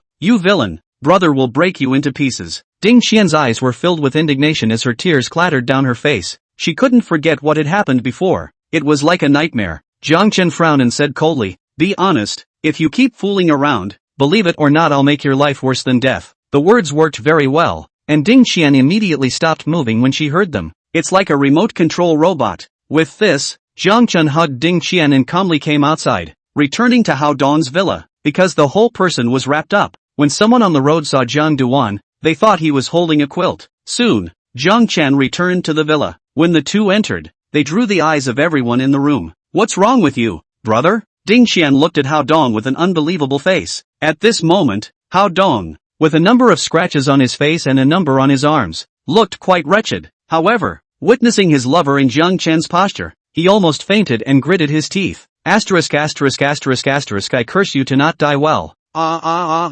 The thought of doubling the size of the grassland above him filled his body with a great sense of humiliation. At this moment, he finally developed a few moments of regret. If they hadn't counted on Jiang Chen in the first place, there wouldn't have been what happened now. In that case, he would definitely be able to make a difference with his spatial ability. But all of this could not be realized, and all that remained was endless humiliation. Jiang Chen looked at the impotent and furious Hao Dong and smiled faintly. "Old classmate, you also wear this hat for me. Qian will be with me from now on." Put. Hao Dong couldn't hold back any longer and spat out a mouthful of blood in a rush of fire, and his already pale face went a few shades whiter. You did it. Lu Ting rushed forward and waved her hand, about to slap Ding Qian. Only, when her hand was in mid-air, it was grabbed by Jiang Chen. He rudely threw Ding Qian to the ground and said to Lu Ting, "Do you want to get back at Hao Dong? If so, let's go upstairs and talk." Seeing the familiar blaze in Jiang Chen's gaze, Lu Ting didn't hesitate for a second and smoothly snuggled into his arms. "Yeah, I'm begging for it, eh?" Before the words were finished, Jiang Chen's palm slapped on her body, causing a delicate cry. In Hao Dong's man-eating eyes, Jiang Chen and Lu Ting went upstairs. Chapter 29, A Change of Name. Tina. No, don't go up there. You're my wife. Hao Dong see Lu Ting head nor back up the stairs, but also twisting the slender waist. This is the former only belongs to him but now to but snuggle up to the enemy. How can bear it? He shouted his heart out. Only, Lu Ting didn't pay any attention to him at all. Bang! The door to the upstairs bedroom slammed heavily, and Hao Dong seemed to hear the alpacas above his head bellowing as if they were mocking him, and his whole body fell into a frenzy.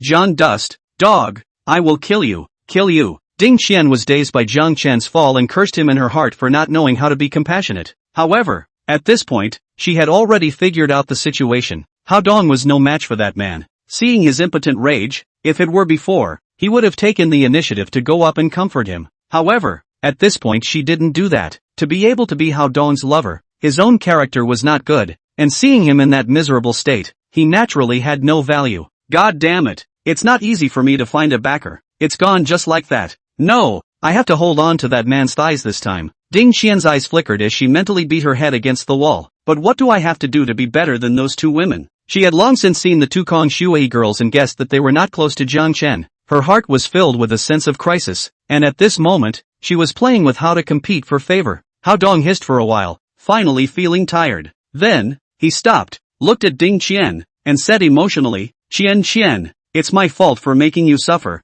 Don't worry, I'll take it out for you. However, Ding Qian's face chilled as she despised. Hao Dong, I have decided to go with my brother. Please show me some respect and don't shout so intimately. When these words came out, the other three people present were confused. Shame on you, the two women cursed in their hearts. Just now, when she entered the door, she still looked as if her heart was in the right place, but it turned out that she changed her face faster than turning over a book. Hao Dong was even a bit confused. then squeezed out a smile and said, Qianqian, are you teasing me? Isn't it? Have you forgotten the oath of alliance between us? Something inside him panicked. Ding Qian laughed coldly, her eyes revealing undisguised contempt. Mountain alliance and sea oath? Hao Dong, you are also too naive. This kind of words are only useful when you are valuable to me. Look at you now. You look like this ghost. You are not worthy at all. Brother is my true love. Hao Dong stared wide-eyed, unable to believe what he heard. His face turned white. His body trembled slightly.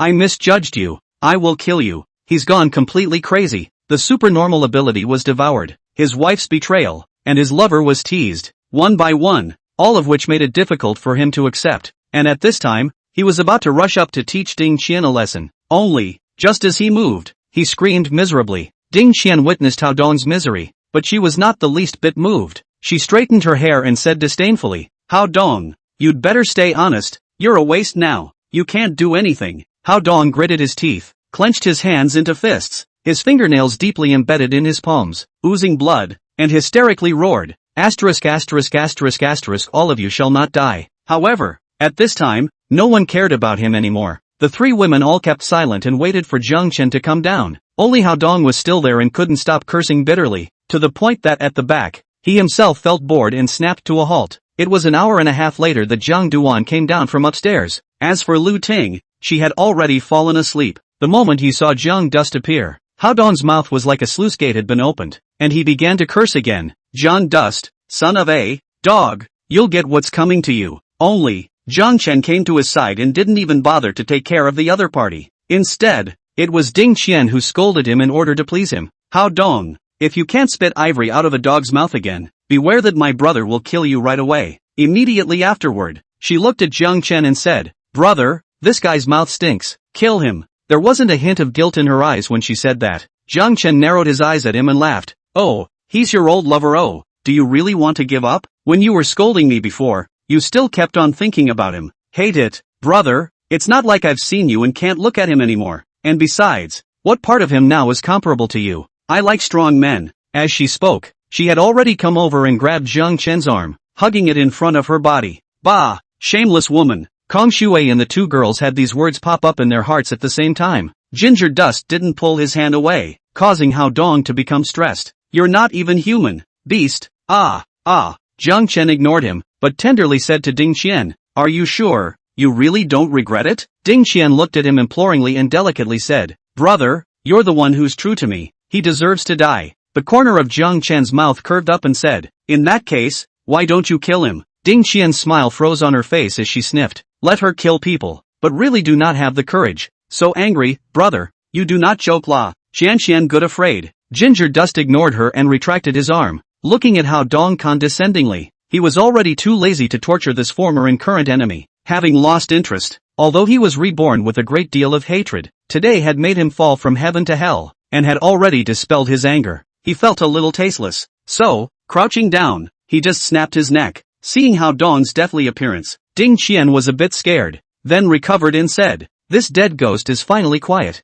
Just now it was really noisy. She didn't feel sad at all about Hao Dong's death, but instead clapped her hands. Brother, you're so handsome. Jiang Chen stood up and looked at the woman. The smile on his face was no longer there, but he coldly said, Don't call me brother, change your title for me. The three women in the room were a little turned around by this statement. Wasn't he like this just now? Why did he change his face all of a sudden? Ding Qian was the most apprehensive in her heart, and her face immediately surged with winks, saying, Brother, you, pop. Before she could finish, she was slapped across the face. I said, I told you to change your name. Are you deaf? Jiang Chen slowly withdrew his palm. Ding Qian was a bit confused by this sudden slap, and all of a sudden, tears flooded out of her eyes and slowly dripped down. Why is that? She looked at Jiang Chen with incomparable aggression. Just now do you like that? Is in order to gas Hao Dong? Remember, you are not worthy to call me brother. Now well, Jiang Chen came to the side of the two Kong Shui girls, wrapped one arm around the other and said, Only they deserve to call me that. Come on, you two beauties, want to call one for me? I'll be covering you all the way through this post-apocalyptic world. The two women had been tired during the day, and after watching the play all night, they were both a little sleepy. At this moment, when she heard his words, a blush immediately climbed on her face.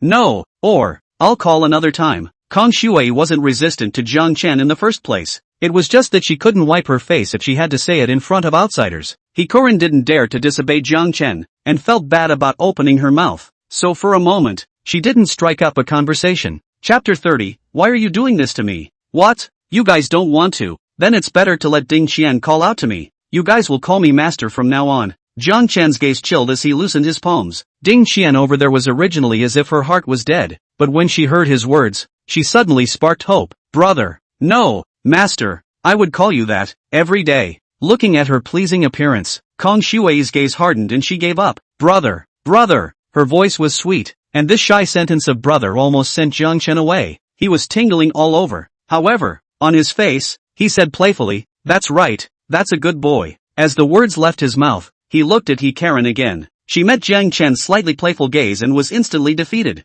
Mouthing, brother, brother, those two words, shouted a bit stiffly. However, Jiang Chen was already satisfied. They were not with him for long after all. They had to take their time. As long as they are obedient, they will not be treated badly. Then, Jiang Chen looked at Ding Qian and smiled. Sorry, they shouted. You still have to call me master. You can sleep on the sofa tonight. However, before you sleep, you must move Hao Dong's corpse out of the house for me. After a pause, he added, Of course, if you want to escape, I won't stop you. There were zombies everywhere outside. Where did Ding Qian dare to run out alone? However, when she heard the talk of throwing Hao Dong out, she was 10,000 times more reluctant in her heart. Standing there a bit at a loss for words, Jiang Chen wrapped his arms around the two women and went upstairs. Turning his head to see Ding Qian's difficult appearance, he laughed and said, Isn't there another woman upstairs? She's the same as you. She can only call me master. You can ask her to help. The two women beside him shivered slightly when they heard his words that did not contain the slightest bit of emotion.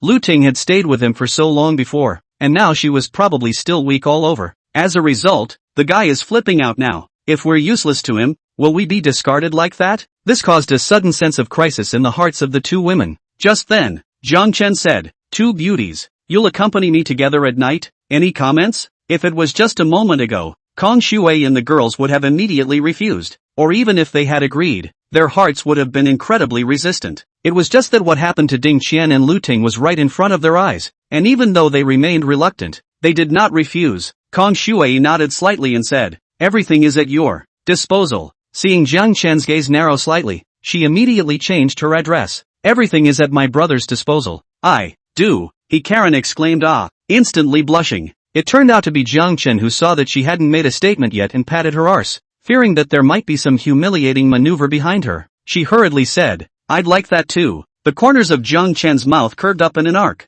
quite satisfied. That's right, don't worry, I'll treat you well. These two women, whose looks and temperament were both excellent, had already received his approval. As for Lu Ting and Ding Qian, he was just trying to get back at Hao Dong and solve the side effects brought about by devouring his psychic ability in the meantime. There was no emotion at all. Jiang Chen wasn't a child thief and didn't have hobbies like him. However, words can't be too absolute. If the other party's appearance was really comparable to Kong Shui's two girls, he would naturally not let go. Upstairs, Zhang Duan took the two women to another large bedroom. The two women stole a glance at each other, both extremely unnatural. Jiang Chen had arrived at the bedside by now and said, What are you standing around for? Come here for me. Yes, brother. This time, Hikarin finally jumped the gun. Well, not bad, he de beauty. Now you finally know how to snatch an answer. These words caused Hikarin to blush again. By now, his hatred for Jiang Chen had grown fainter and fainter. Earlier, after Hao Dong's men entered the door, they looked at themselves and Kong Shui as if they wanted to eat them. It could be imagined that if she fell into their hands or was caught by others, her end would definitely be much more miserable than it was now. Although Jiang Chen was temperamental, he was at least scourged by him alone,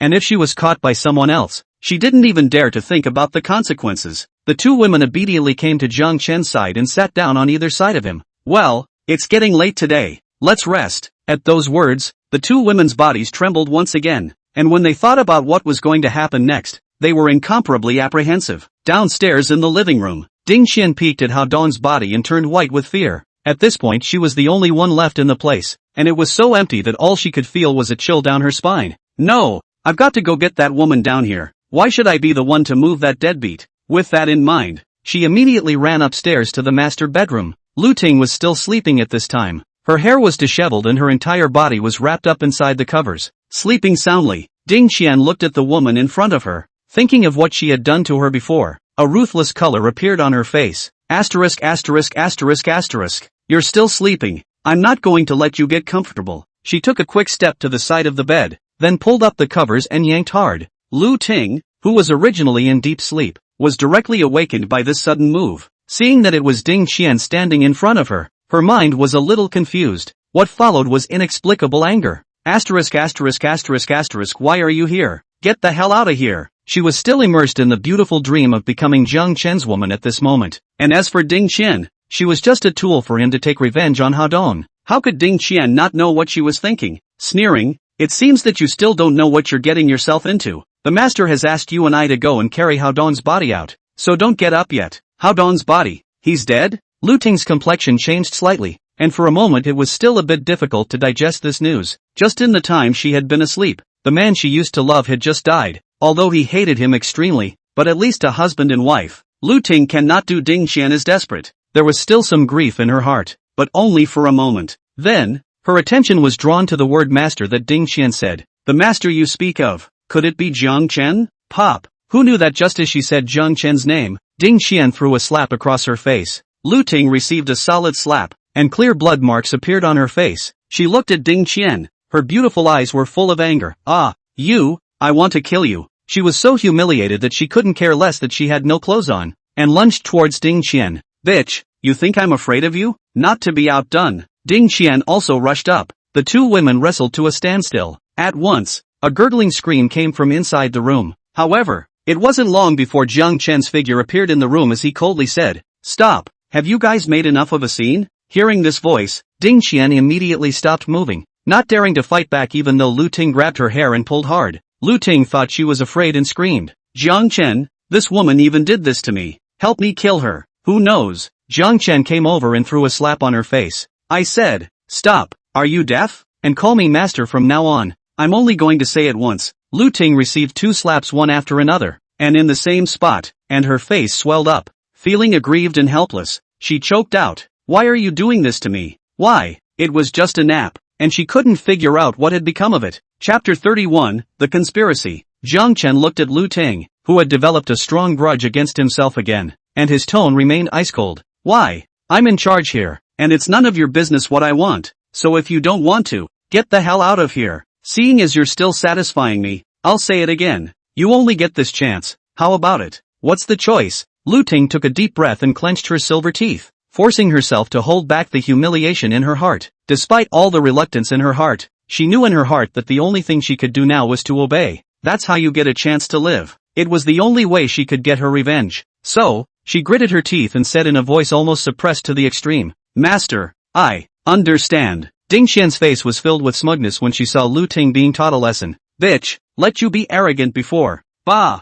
However, it was disappointing to see how quickly she gave in. And what not even knowing how to fight back. She actually had some contempt in her heart, not realizing that she was even more offensive than Lu Ting. Jiang Chen, on the other hand, raised his eyebrows slightly and did not have the slightest bit of emotion in his eyes as he looked at Lu Ting. The corners of his mouth rose slightly as he said, "Very well, it seems that you are not stupid, knowing to make the right choice. Going forward you can live as long as you listen and don't challenge my bottom line. Otherwise," he didn't say any more, but the two women definitely understood what the words meant. The reason why the two women were left behind was because indeed they were still useful now, in case that side effect was too violent again. If Kong Shui and the others couldn't hold it, these two could still hold it. This also gave Jiang Chen a sense of urgency in his heart. "I can't stop saving the goddess. Where am I going to justify it if someone gets the jump on me?" He had just thought of this when the system's voice was heard in his head. "Ding, it has been detected that the host has a need to find a woman. Is it possible to use the previously obtained reward? Get lost. Don't bother me, you trashy system, my ass." When Jiang Duan heard the system voice, he immediately gave an output. He's probably one of the few people who has such an attitude towards the system that the madness just doesn't stop. However, the system was not angry and acted gently. Host, please keep your mouth clean or I will fall into eternal slumber. Get the hell out of my body if you can, or stay the hell out of my way." Detecting a great deal of resentment in the host, "I'm going to hibernate for now. I'll be at your disposal if you need me." The system wasn't angered by Jiang Chen's words this time and decisively chose to hibernate. "Bah! Where did the broken system come from? And so spineless. I despise you." Jiang Chen cursed, but the system had already played dead and no longer emitted any movement. he turned his gaze back to Lu Ting and Ding Qian. It's getting late. In this world, I have to go to bed early and get up early for my body to be good. You two hurry up and go clean up the body. No sleeping until it's cleaned up. Dropping these words, Jiang Chen raised his head and left. He was just hugging his two girls in a beautiful dream when the commotion over here woke him up, making him a bit annoyed. Now that everything was calmly and clearly explained to Lu Ting and she had readily accepted her new identity, she naturally had to go back to sleep. Yes, master. The two women cursed Jiang Chen's shamelessness in their hearts, but they didn't dare to show it at all on their faces, and had to meekly watch him leave. Hurry up and go find a dress to put on. You look like this. It makes me sick to look at you. Hurry down when you're done. Ding Qian sized up Lu Ting, her mouth full of disdain. Q. Lu Ting was about to lash out again, but when she thought of Jiang Chen's previous words, she instantly caved in, biting her lips tightly, her chest rising and falling violently as she slowly calmed the anger in her heart. Ding Qian provocatively looked at the other party, did not speak again, and went straight downstairs. She knew that Jiang Chen was temperamental, and if she delayed any longer, she might not be chastised herself, and then she would let Lu Ting see the joke. Soon, Lu Ting, who had redressed, came downstairs. The first thing she saw was Hao Dong's body. Ding Qian couldn't help but say again, look at you. It seems that you can't forget him. Why don't you just headbutt him now and martyr yourself for him? I can throw you guys out together. This was said in an extremely vicious manner. How could Lu Ting easily let her have her way? Sneering, didn't you call him brother long and brother short? Why don't you follow him to his death? Pity you betrayed Hao Dong and tried to please your master, but the result is still the same as me. What are you gloating about? Q. This time it was Ding Qian's turn to be angry. There was no way around it. Lu Ting's words had also poked at her sore spot. However, Lu Ting no longer cared about her and came to the side of Hao Dong's corpse before saying, if you don't want to sleep, you can continue. However, in case the master comes down, I don't know how he will chastise you. The words were so powerful that they made Ding Qian cave in at once. She gave Lu Ting a hateful look, snorted coldly, and went over to help move the body. The two men fought back their fear and finally carried the body to the front door. Ding Qian pressed against the door and listened to the movement for a while before carefully opening the door to the room. The two looked outside. The night was quiet, but the hissing of walkers could be heard coming from different directions. Come on, they're coming. Throw the bodies out. Lu Ting practically screamed. Under the fear, the two women exploded with amazing energy, surprisingly throwing Hao Dong's 150-60-pound body out more than a meter away. It hit one of the walkers that had already grabbed the door right in front of it. Bang! The door to the room slammed shut, followed by the sound of frantic tapping on the door from outside.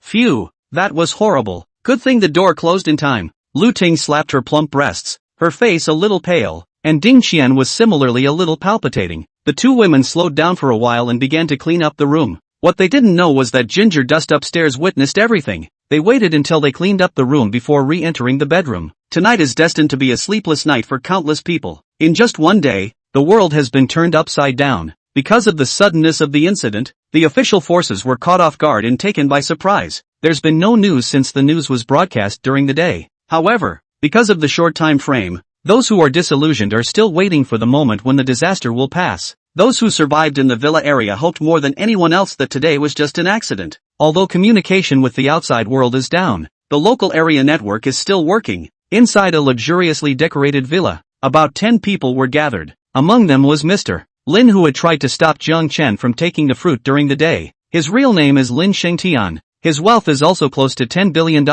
Is present in the middle of the people who speak the most weight. It was also he who brought these people together at this time. However, the faces of the people in the living room were a little grave. Old Lin, you have the widest connections. Did you get the news? What exactly is the situation today? Does the top have a way to deal with it? Yeah, we're all big families, so how much money would we have to lose if we continue like this? Martyr, you guys are fine. You've had a good life for so long. I'm just getting rich, and I've got this damn disaster. It's so damn bad luck. The crowd spoke in tongues, but their gazes all converged on Lin Shengtian. His face was a bit unsightly as he said, why wouldn't I want the trouble out there to pass quickly? But now the communications are down, and the people I sent haven't come back, and are just as clueless as you are. You can go out and poke around yourselves if you're in a hurry, but don't you think there's a bigger problem in our neighborhood right now? Upon hearing this, the crowd froze in unison, and one of them, a man in his 40s, asked, Old Lin, are you talking about the kid who ate the bizarre fruit and isn't even afraid of zombies? Hearing him say this, a hint of gloom flashed in the eyes of the crowd. Lin Shengtian nodded, his voice a little chilly as he said, after that man ate the fruit, he was able to easily take care of even 2 of my men. And, according to what I've been able to find out, he did quite a lot of things today. Chapter 32, surprised or not, unexpected or not. Seeing the crowd casting curious gazes, Lin Shengtian coldly grunted. As far as I know, he killed Chen Yud and snatched that guy's collection. Moreover, he also snatched 2 women. One is a stewardess, and the other one is still a big star. That is, the very hot Kong Shui. What Jiang Chen had done during the day was not deliberately concealed. Therefore, it wasn't surprising that Lin Shengtian was able to spy on him. Although communications are down, the localized network still works and people in the neighborhood can communicate with each other. What? Kong Shui even in our neighborhood? So beautiful woman. Just like that was ruined by him. Simply worse than beasts. Mud. How come I didn't know she was living in the neighborhood? Now I've got that asshole for nothing. A couple of greasy men in the room tensed up. Kong Shui chose to live in the villa, are deep in the house, and usually do camouflage, just do not want people to disturb their lives. As a result, even if the villa area was inhabited by people of unusual status, few people knew that she lived inside the neighborhood. Someone said indignantly, "This person is so arrogant. He really is crazy. I'll see how long he can be crazy." Lin Shengtian, however, shook his head. In my opinion, that man is the one who sees the situation clearly. Now he's not only personally strong, but he also has a gun in his hand. He's a huge threat. We must find a way to get rid of him. As he said this, a dangerous glint came into his eyes. The atmosphere in the room became heavy and depressing. However, many of the people present were powerful figures in the mall or had made a name for themselves in other fields, and they quickly calmed down. Old Lin, how do we get rid of him? That person is extremely dangerous nowadays. With our condition today, going over there will only send us to our deaths. A middle-aged man asked tentatively. Another fat man immediately chimed in. Yeah, since that guy didn't come to us, don't mess with him yet, just in case this bad situation ends soon.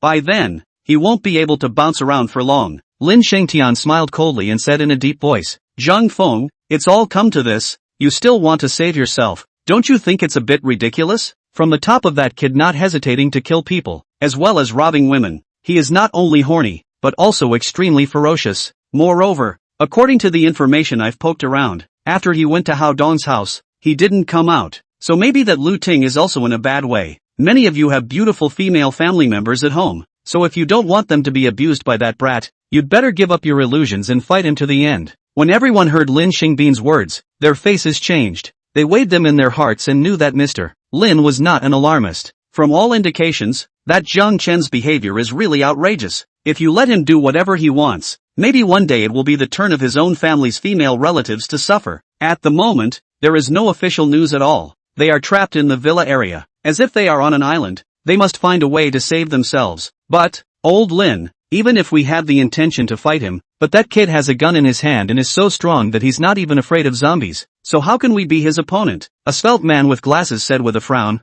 Lin Shengtian narrowed his eyes slightly, looked around, and slowly said, well, naturally, I already have some plans. Doesn't everyone have bodyguards? It adds up to more than 20 people, and with these forces, we actually have a certain chance of winning if we have to fight each other to the death. Seeing that the other people looked different, but many of them were showing signs of embarrassment, he sneered in his heart and continued, I also know that this is extremely risky, so I sent someone out to contact a brother, who is in a neighborhood not far away from us, and I believe that he will soon come over. The crowd's eyes lit up as they listened. They all knew the bottom line of this person. Lin Shengtian, don't look like a human being now, but in fact, he used to do a lot of dirty things, and that's how he got rich. Moreover, in order to facilitate the work, he is now keeping a lot of people who do dirty work. The brother he just said in his mouth, maybe the gangsters on the road. The glasses man's eyes showed excitement as he said, great, if we have brother Lin's help, then there shouldn't be any problem. The others nodded. That kid isn't three-headed and six-armed. There are only so many bullets in his hands. When the time comes, we can still take advantage of the night to sneak in. It's best to burn the place where he's hiding with a single fire, and see how he can jump around. Ha ha ha, that's a good idea. But there still has to be a lot of people, so don't take any chances. Now that they have a chance to win, these people are getting back to that confident look and are starting to think out of the box. Someone else couldn't help but say, that person has also captured Kong Shui. I think it would be difficult for her to be spared if she were to set the fire. Wouldn't this be a bit of a waste? Well, it's true. That woman is indeed a superb one, and I've had someone check her out before. She's a clean-cut starlet, much more bandwagon than the ones I've been playing with. So if I can get her out of there, ha ha ha ha. Lin Shengtian didn't have much interest in the female sex, and when he heard these two people's words, he frowned slightly. However, he only reminded, "Our main purpose is to kill that brat. You guys don't let a woman spoil the big event. Of course, if we can save the women, we'll be at your disposal." Hearing that he did not object, the fat head and ears of the fat man who spoke just now grinned. "Old Lin, you can rest assured, we are all people who have gone through a great deal. Naturally we know how powerful, but well." A lewd look suddenly appeared on the man's face as he heatedly laughed. "If the conditions permit, I will also let Beauty Kong know how powerful I, Zhang Feng, am." The crowd burst out laughing. Someone even couldn't help but say, "Zhang Feng, you can't eat alone. I have to get a piece of the pie too." That's right, it's not that I haven't played with stars before, but one as clean and superb as this is simply 1 in 100. Too hard to find. Isn't there a stewardess? I'm available. Just as the conversation was getting more and more on the lewd side, a cold voice suddenly rang out in the living room. "Don't you dream. I've tried it all and it's great, but don't you even think about it." These sudden icy words caused the people in the living room to stifle a shiver, and when Lin Shengtian heard this voice, he couldn't help but change his face drastically. He turned his head somewhat stiffly to the extra person in the living room, his expression finally not so calm anymore. He said with some trembling, "It's you. You, how did you get here?" Jiang Chen looked at Lin Shengtian and a smile suddenly appeared on his calm face. The corners of his mouth arched as he said with a warm smile, "Aren't you guys discussing me? Neighbors and neighbors, how can I justify not coming? How's that for surprise?" "Surprise? Surprise?" At those words, Lin Shengtian's heart steeply sank. Chapter 33, Don't Bother Me. "Old Lin, who is this man? So arrogant. Should we get him killed?" Zhang Feng didn't know Jiang Chen, so he was still able to speak to him stiffly at this moment. However, someone beside him kindly pulled him and whispered, "He is that killing star." At those words, Zhang Feng's body trembled 3 times, feeling some wetness between his legs. He immediately shut his mouth, and stepped back, trying to get in the middle of the crowd. Afterward, he couldn't help but curse. Asterisk asterisk asterisk asterisk, these cowardly things don't know how to give me cover. It turned out that just as he stepped back, the others also took a step back in tacit agreement. As a result, Zhang Feng still became the cranky one. At this moment, Jiang Chen's gaze had already looked over, causing his heart to tremble. "You want to get me killed? Ha! There are so many people present. Interestingly enough, you're the one with the most balls. I wonder what method you'll use. I'm kind of curious." Seeing Jiang Chen's teasing gaze, Zhang Feng felt his legs go a little weak. "Well, how I want to get down on my knees." The thought bubbled up in his mind. Then he chose to follow his heart and flopped to his knees. "Brother, blame me for not recognizing you. Just let me go like a fart." Beads of sweat fell from his forehead and he couldn't stop kowtowing. Jiang Chen looked at Zhang Feng's death-fearing demeanor and snorted disdainfully, ignoring him as his gaze slowly swept over the people present. He, a group of moralistic guys, on the surface of the scenery, behind the back of the net thinking about these underhanded hooks. Really, people cannot look like Lin Shengtian at this time forced himself to calm down, said stiffly, "Brother, is there some misunderstanding between us?" "Oh, misunderstanding? Do you think I'm deaf or brain dead? Just now I was listening to the wall outside for a long time. You guys are trying to count me in every word."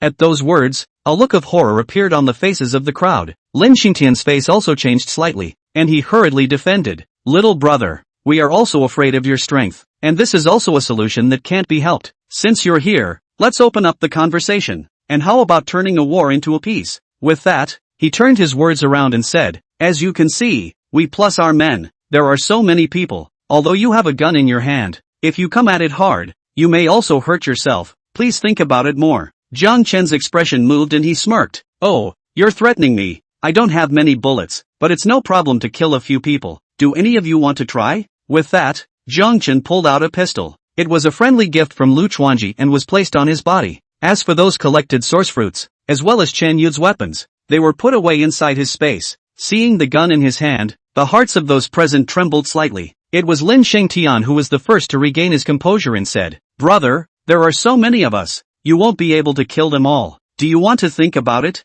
However, Jiang Chen was already too lazy to talk nonsense. With a bang, Zhang Feng, who was kneeling on the ground, had his head cracked open. "Damn it, I didn't say anything." It was the last thought he left on earth before he died. "Ah, murder!" I don't know who shouted, and the bodies of those present shivered involuntarily. Even Lin Shengtian, who was quite calm before, was a bit tense at this moment. Seeing Jiang Chen's gaze looking towards him, he immediately said, "Brother, we were wrong. Give us a chance. We can be your subordinates and listen to you in everything." Only, when Jiang Chen heard his words, he didn't have an ounce of interest. He came to the fat man who had been lewd before and looked at him with a smirk. Coveting my woman, huh? Go to hell for me. The fat man raised his hand and tried to beg for mercy. Only Jiang Chen didn't give him a chance and shot him in the head. Hearing the gunshots, General Lin's eyes glared fiercely at this moment and yelled, "Together! Today it's either his death or mine." The others finally reacted, and the bodyguards, true to their training, rushed towards Jiang Chen at the first opportunity. "Screw him, I can't believe he has so many bullets," someone yelled and cheered his companions on. Jiang Chen looked at the bodyguards rushing towards him in front of him and the corner of his mouth lifted up. "Is that so? Now that I've had enough fun, you guys might as well go to hell." As the words fell, he put away his pistol, his tang sword in his hand, and charged toward the crowd as well. Jiang Chen rushed into the crowd like a bolt of black lightning. His tang blade sliced through the air with several chilling rays, and instantly several people fell to the ground screaming miserably. Armed with 2 supernatural abilities, he was unusually agile, weaving through the crowd with ease, reaping a life with every strike. Miserable screams rose and fell, and blood splattered and stained the ground. Those bodyguards who were originally as imposing as a rainbow were now all in a state of shock. They had only heard about Jiang Chen's prowess from Lin Shengtian, but seeing it with their own eyes made it even more impressive. Only, Jiang Chen would no longer give them the time to regret. Like a tiger entering a flock of sheep, he let 24 bodyguards die in a very short period of time. With that, he looked at the rich people who were already scared out of their wits. "Spare my life, I don't want to die. As long as you spare my life, all the assets under my name will be given to you. No, there are also my women you can play with. Me too, my daughter is very beautiful looking. Give it to you. Father-in-law you don't even have to call." These people are as shameless as they need to be to stay alive. Only, once again, Jiang Chen's figure flickered, his tang blade waved, and one rich man fell into a pool of blood. Lin Shengtian was watching from the sidelines, his heart trembling with fear, and at this moment, he completely lost the composure he had before. "Devil, ghost, you are the devil." Knowing that Jiang Chen would not let himself go, he actually panicked and tried to run outside. Jiang Duan smiled coldly as the tang blade came out of his hand. The fleeing Lin Shengtian only heard the sharp sound of breaking wind resounding behind him, and then the tang sword penetrated his body, splattering a splash of blood. His escape abruptly stopped. Looking at the tip of the tang knife at his chest, he wanted to say something else, but his mouth was overflowing with blood and he couldn't make a sound at all. Then, it collapsed with extreme reluctance. Jiang Chen's gaze remained calm as he looked at the sight of blood flowing inside the villa. Sort of solved a small problem. It seems that these people in the villa area are a bit dishonest. They need to be educated. It wasn't long before the people in the villa area received a message from the group. The sender was Lu Ting, but what was said infuriated some people. "It's already the end of the world. Everyone fend for themselves. A friendly reminder, the villa I'm in is a restricted area. If anyone is unenlightened and disturbs me, they'll suffer the consequences." The sentence was just sent out, and it drew a lot of curses. "What do you mean you're up in the middle of the night posting this? Yeah, it would have been a bad enough day as it was. Nuts, posting this. Don't give a damn about her. I don't know what kind of madness is going on. Let's all go to bed first. And what a forbidden area. When we are free tomorrow, we'll all go together to take a look." The man's words elicited a number of responses. Jiang Chen looked at the message inside the group, smiled slightly, and silently threw out the photos taken from inside Lin Shengtian's villa. "Everyone who wants to be like them, be my guest." After saying that, he threw away his cell phone and went back to sleep cuddling the 2 beauties, and the group saw the photo and fell silent in unison. Chapter 34, Here Comes the Warmth Deliverer. Jiang Chen's photo directly gave those surviving people in the villa area a little bit of a small shock. The group was as quiet as if no one had ever spoken before. However, privately, someone has redrawn a group. Quiet exchanges. What to do? That woman is the devil. I don't know how she does it. You still really believe it was a woman who did it? Today I saw a man going in and out of Hao Dong's house. That Lu Ting was probably played by him. What happened in Lin Shengtian's house was probably done by him.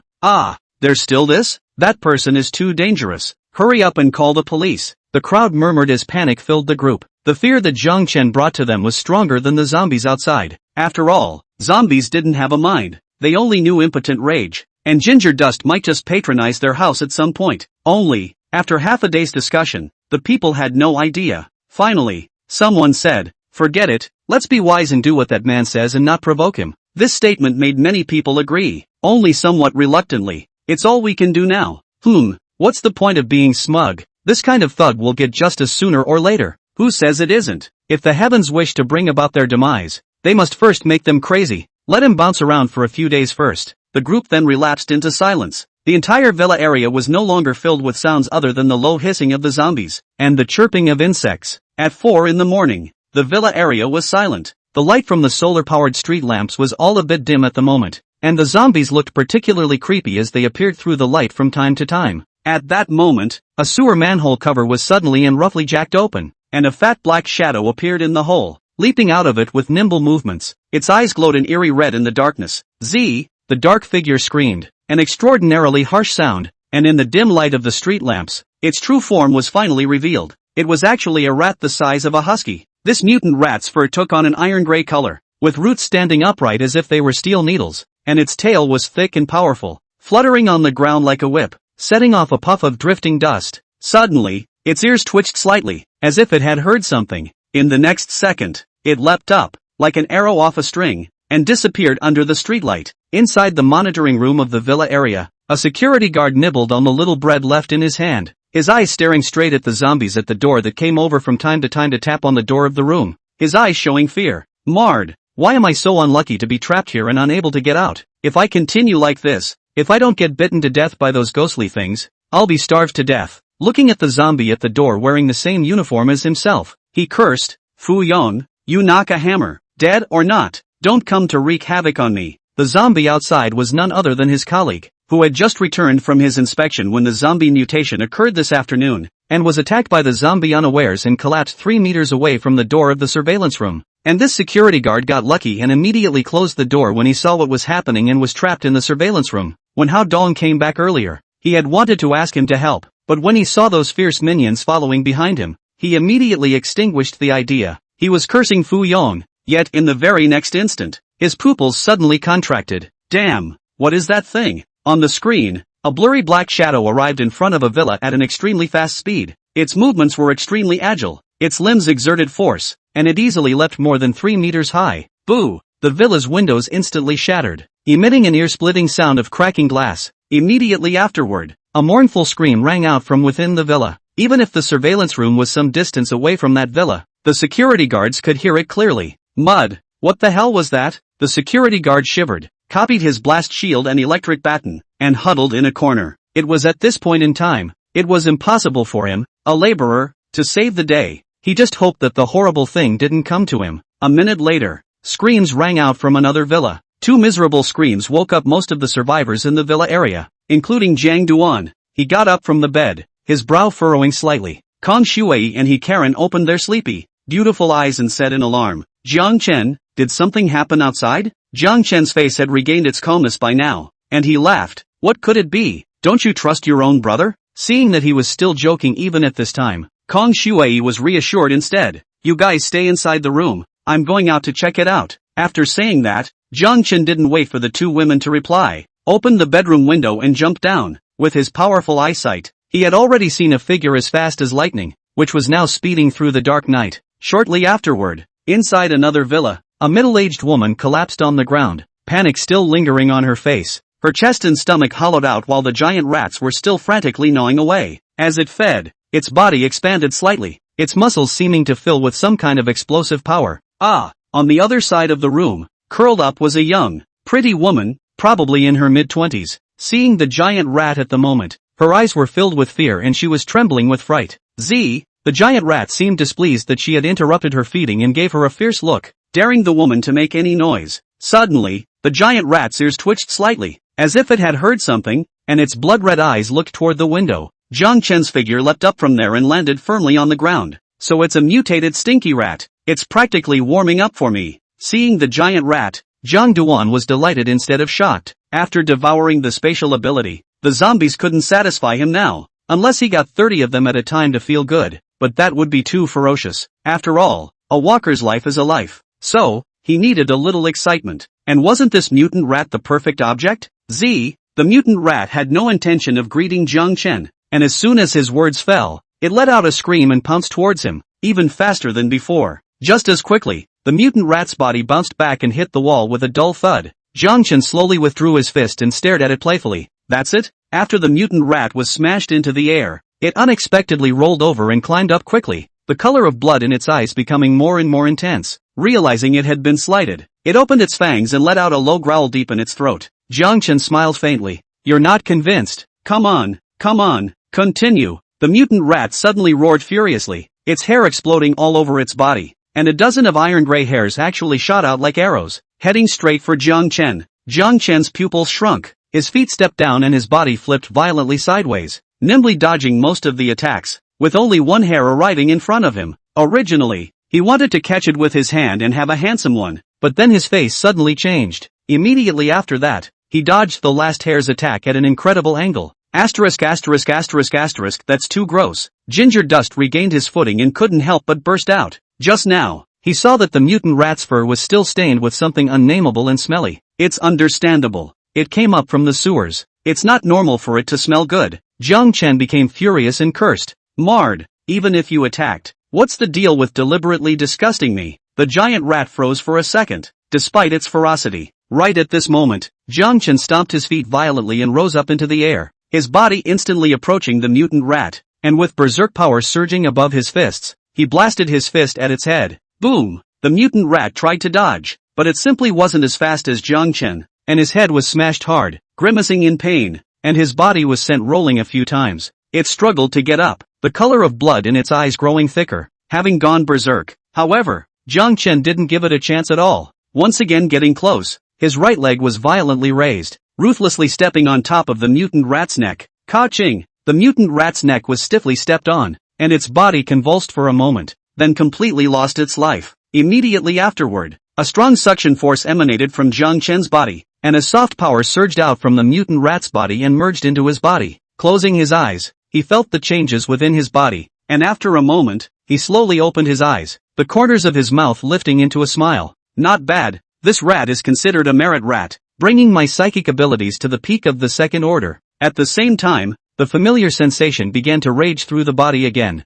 However, as Jiang Chen was about to suppress the side effects, an untimely and delicate scolding sound rang out. Who are you? If you're so strong, why didn't you come earlier, causing my mom to be killed by that rat? Ooh. Chapter 35, Never thought of repaying me? Jiang Chen's gaze, which had already flared up with incandescence, froze slightly as he turned to look at the young woman who was huddled in the corner of the room. Her face was filled with tears, and the gaze she was looking at Jiang Chen right now was filled with anger, as well as deep grief. Even when he saw Jiang Chen's somewhat strange gaze, he did not flinch. Your mom. Jiang Chen's brows furrowed gently as a cold smile spread in his heart. Get one thing straight. I'm not here to save you. I'm only here for the mutated giant rats. As for what you said about saving people, there's no way to talk about it. The woman looked at Jiang Chen incredulously, not realizing that the world had just changed and there were such indifferent people. She pointed at Jiang Chen and said angrily, you obviously have such strong strength. Why are you so hard-hearted? I hate you. Jiang Chen only felt his body's temperature getting hotter and hotter at the moment,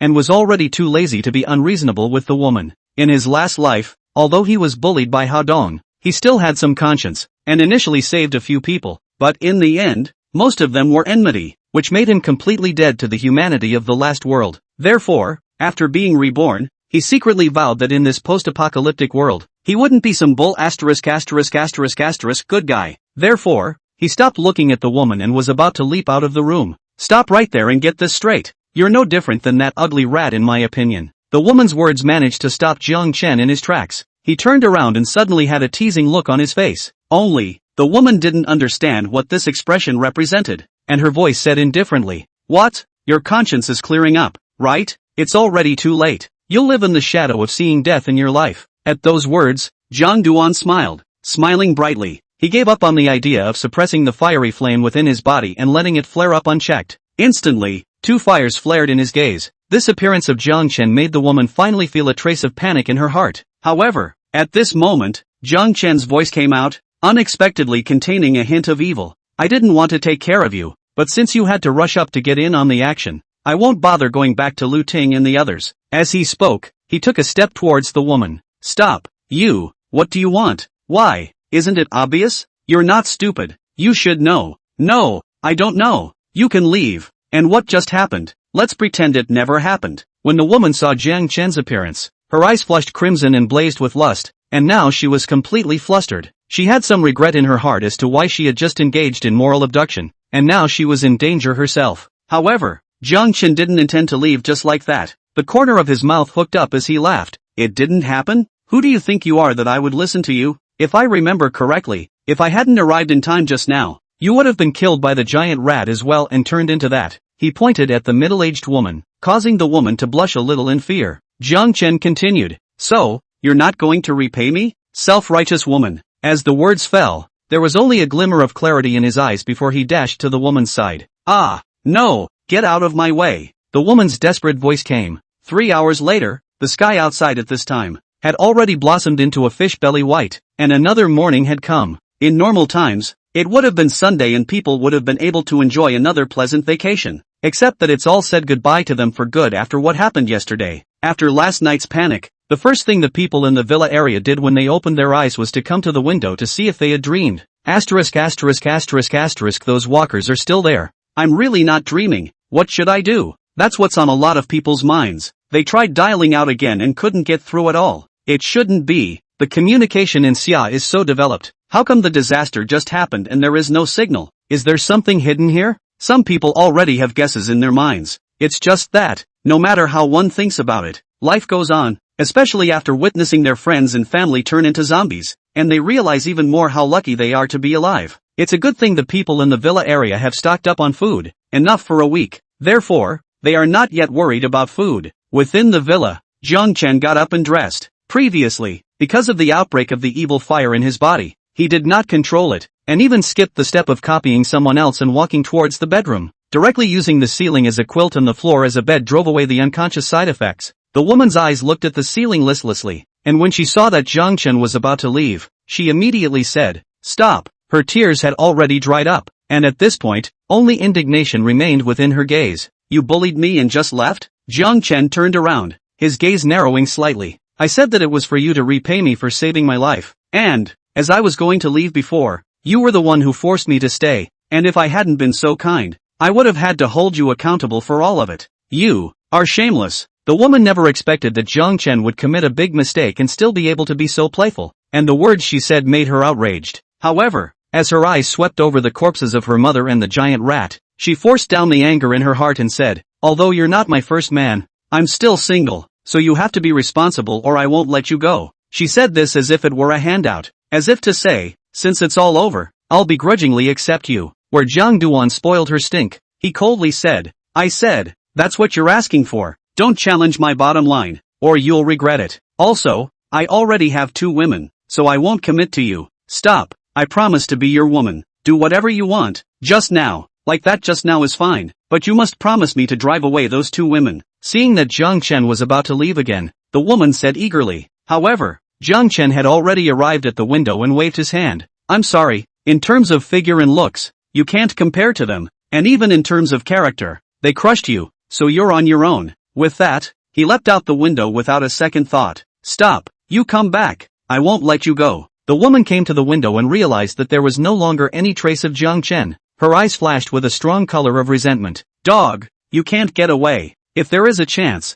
I will let you not have a good death. As for those 2 women, I will let a lot of people in front of you to make their lives worse than death, suffering blows one after another." The woman fell into a frenzy and a cackling, petulant laugh escaped her lips. However, the voice sounded a little scary. "Originally, I wanted to leave you alive, but since you are determined to seek death, then go to hell." At some point, Jiang Chen had already stood in front of the woman. She was about to speak, but it was too late. The body suddenly took off into the air and fell towards the stairs. "Ah, no!" The woman let out a scream in the air and quickly dropped to the ground. Her face twisted into a ball of pain, but she gritted her teeth and stood up, because by now there were already walkers surrounding her, making her heart overwhelmed with fear. "Get out of here, you damn things! Ah, help!" Shortly afterward, the woman let out a scream. Jiang Chen, however, had already left the place. There were no waves in his heart, and he had never been soft on people who wanted to count on him. Even when the woman had also shared her bed, there were still no exceptions. Chapter 36, Don't Give Me a Chance to Catch a Break. Ginger Dust paced towards his villa. Now that Lu Ting was his own person, saying that Hao Dong's home was his was not at all out of line. On the way, there's always a walker in the way. However, because the villa area is large enough, they are all spread out, so the zombies in 2s and 3s simply posed no threat to Jiang Chen. With just one punch, he made the zombie a dead body and took the other party's crystal core in the process. The people hiding in the villa erupted in applause when they saw him being so heroic. Then, it was graphic. "Brother, you're too strong. can you go out and help us find some food? My family is large and the food will run out soon. If you can get it back, I'll give you 100,000 cash. The speaker was a 30-year-old man. Jiang Chen stopped in his tracks, and this action caused those people's eyes to light up. Upon hearing the man's words, 2 more villas had people emerge from them, an old man in his 60s and a wealthy 30-year-old woman. I'll give you $200,000, handsome, and if you have any other needs, I'll fulfill them. The woman spoke, unable to stop throwing winks at Jiang Chen. Not only did she crave food, she also craved Jiang Chen's person. Boy, this is too handsome. That long body, explosive muscles, and stern eyes, it's simply too fascinating. Compared to him, those younger brothers in the gym are simply not enough to look at. Jiang Chen's eyes were indeed cold, and despite being powerful nowadays, he felt incomparably chilly when he saw the foundation on the fat woman's face that was thicker than the city walls, as well as the fat on her body that couldn't be wrapped up in her clothes. Get thee in the house right now or I'll throw the walkers at your house. He smiled coldly at the woman, frightening the other's body and dropping much of the foundation from her face. Handsome. I'm kidding you. Seeing that Jiang Chen had already grabbed the neck of a zombie and made a gesture to throw it, the woman was so frightened that she screamed and immediately closed the window. Damn. It almost scared the living daylights out of my pig's feet rice from yesterday's lunch. Ginger dust spat. At that moment, that old man spoke. Young man, if you can bring me back food, I'll share 1% of my property with you. He looked kindly, like a kindly elder, but the man who had begun to speak heard him and broke into song. Old man Lu, are you crazy? The world has only changed for a day, and you're starting to inflate prices. With your fortune, 1% is $1 million. You're simply crazy. The man's face was blue and extremely disgruntled. What's the point of going to such lengths for that food? Instead, the old man gave the man a disdainful look. He had witnessed Jiang Chen's bravery and was trying to buy the other party through money. If such a person could be bought with money, it was simply worth every penny. Only, just as he was making calculations in his mind, Jiang Chen brushed his mouth and said, "Not interested. You guys should go find someone who is interested in money." The words fell out of his mouth, and he headed for the villa without the slightest pause. Just kidding. The end times are here. Money is just waste paper to him. Even worse than scrap paper. It's the size of the palm of your hand. What's the use of it? Hey brother, don't go. I can still raise the price. How much do you want? Seeing Jiang Chen leave without looking back, the man became anxious and couldn't help but shout. The old man didn't open his mouth anymore, but only sneered in his heart. Humph, ungrateful brat, I'll remember you. Just as the 2 men were having their own thoughts, another villa's second-floor window opened and a head poked out. It was a middle-aged man with a wary gaze. He looked in the direction that Jiang Chen had left to make sure it was safe before saying,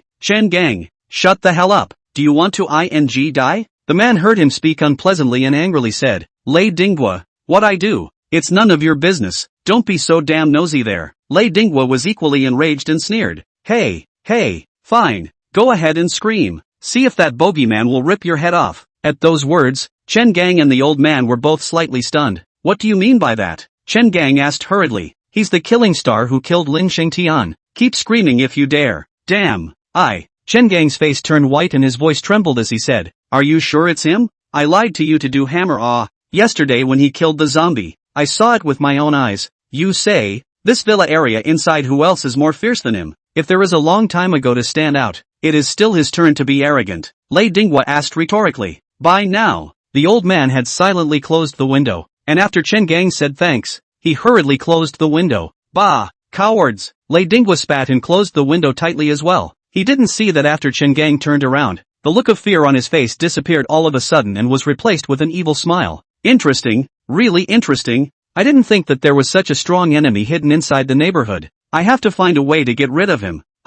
This neighborhood. I'm the master. After frowning and pondering for a while, he sneered. That kid looks like a person without a city. Although his strength is strong, he doesn't know how to hide. I'll hide in the dark. Don't give me a chance to catch him, otherwise I'll definitely get him killed. At that thought, he looked to his palm. Suddenly, an icy cold aura came from above, followed by a layer of ice crystals covering it, transmitting an eerie chill. A smug smile appeared on Chen Gang's face. Ha ha ha, I didn't realize that the fruit I picked back by gritting my teeth had awakened my psychic abilities. It's simply wonderful. I'm the master of this world. All those who stand in my way must die. Take that kid first when you have the chance. Just as Fatty was there with a wicked smile, Jiang Chen had already arrived outside his villa. With his strength nowadays, he naturally went through the front door and didn't bother to climb over the wall. Before he could knock, the door opened automatically. Ding Qian was wearing a black and white sheath dress, and even her makeup had been painted. It had to be said that this woman was still extremely attractive,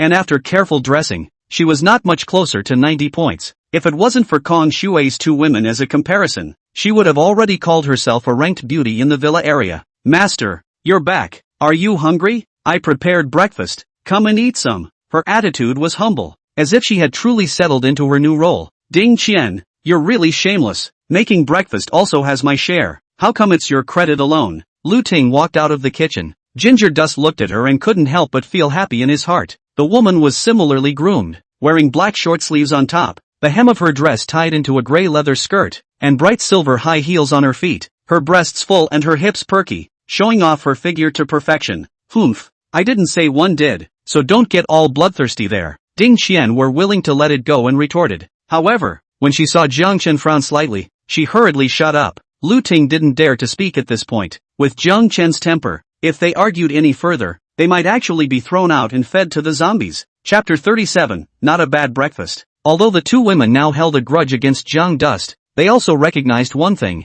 and that was that they had to rely on him now to be able to do so. They had heard the screams caused by the mutant rats in the early hours of the morning. From then on it was too scared to sleep, and when he heard the commotion coming from upstairs, he guessed that Jiang Duan had gone out to solve the monster. And just as they had guessed, once Jiang Chen went, there was no movement outside. They deeply realized how powerful Jiang Chen was, so they got up early in the morning to freshen up and made breakfast, and took turns watching from the cat's eye at the doorway, just to wait for Jiang Chen to return so that they could show themselves. Lu Ting spoke at this time. Breakfast is ready. Come and eat. We also prepared one for the two sisters upstairs. Yeah, they should be tired from last night. Do you need us to send them up? Ding Qian, who was on the side, was busy saying. Jiang Chen secretly thought that the two women are quite able to see the wind at the helm. Last night is still dying to live it, and now is well dressed, and is preparing breakfast, and before simply a different person. Of course, whether they will turn out to be something else in the future, only they know. He didn't care. His eyes unapologetically admired the two women,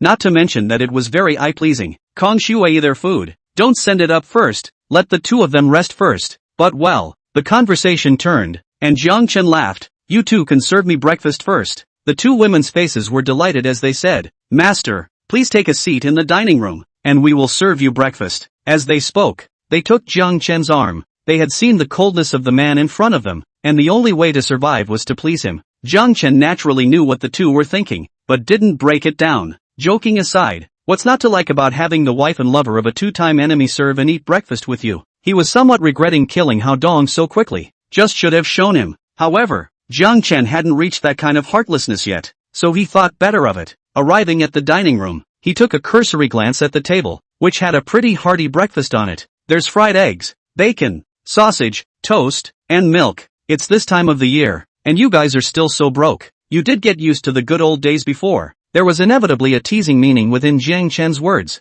In his last life, there was enough breakfast on the table to last him a week. Moreover, Hao Dong couldn't afford to give him this kind of delicious food, and only gave Jiang Duan the leftovers. He couldn't help but curse again at the thought. Mud, cheaper to keep that guy, or should I keep him? Regret rising again in his heart. Jiang Chen couldn't help but fiercely slap the two women beside him. Since Hao Dong has become a deadbeat, let his two women bear the brunt of his wrath. Ah, master, we were wrong. We will definitely not waste it next time. The two women grunted under the pain, but their faces didn't dare to show the color of pain. Instead they were filled with trepidation. They didn't know what Jiang Duan was thinking and thought that it was the breakfast thing that had displeased them. Well, I was just saying that. I didn't mean it like that. Jiang Chen's space was now full of supplies, and now that his strength had increased, he was ready to go out and scavenge some more. So, didn't really see anything wrong with such a hearty breakfast, just sighed a little, coming to the table and sitting down. Before Jiang Chen could do anything, Ding Qian bent down and picked up a slice of bread.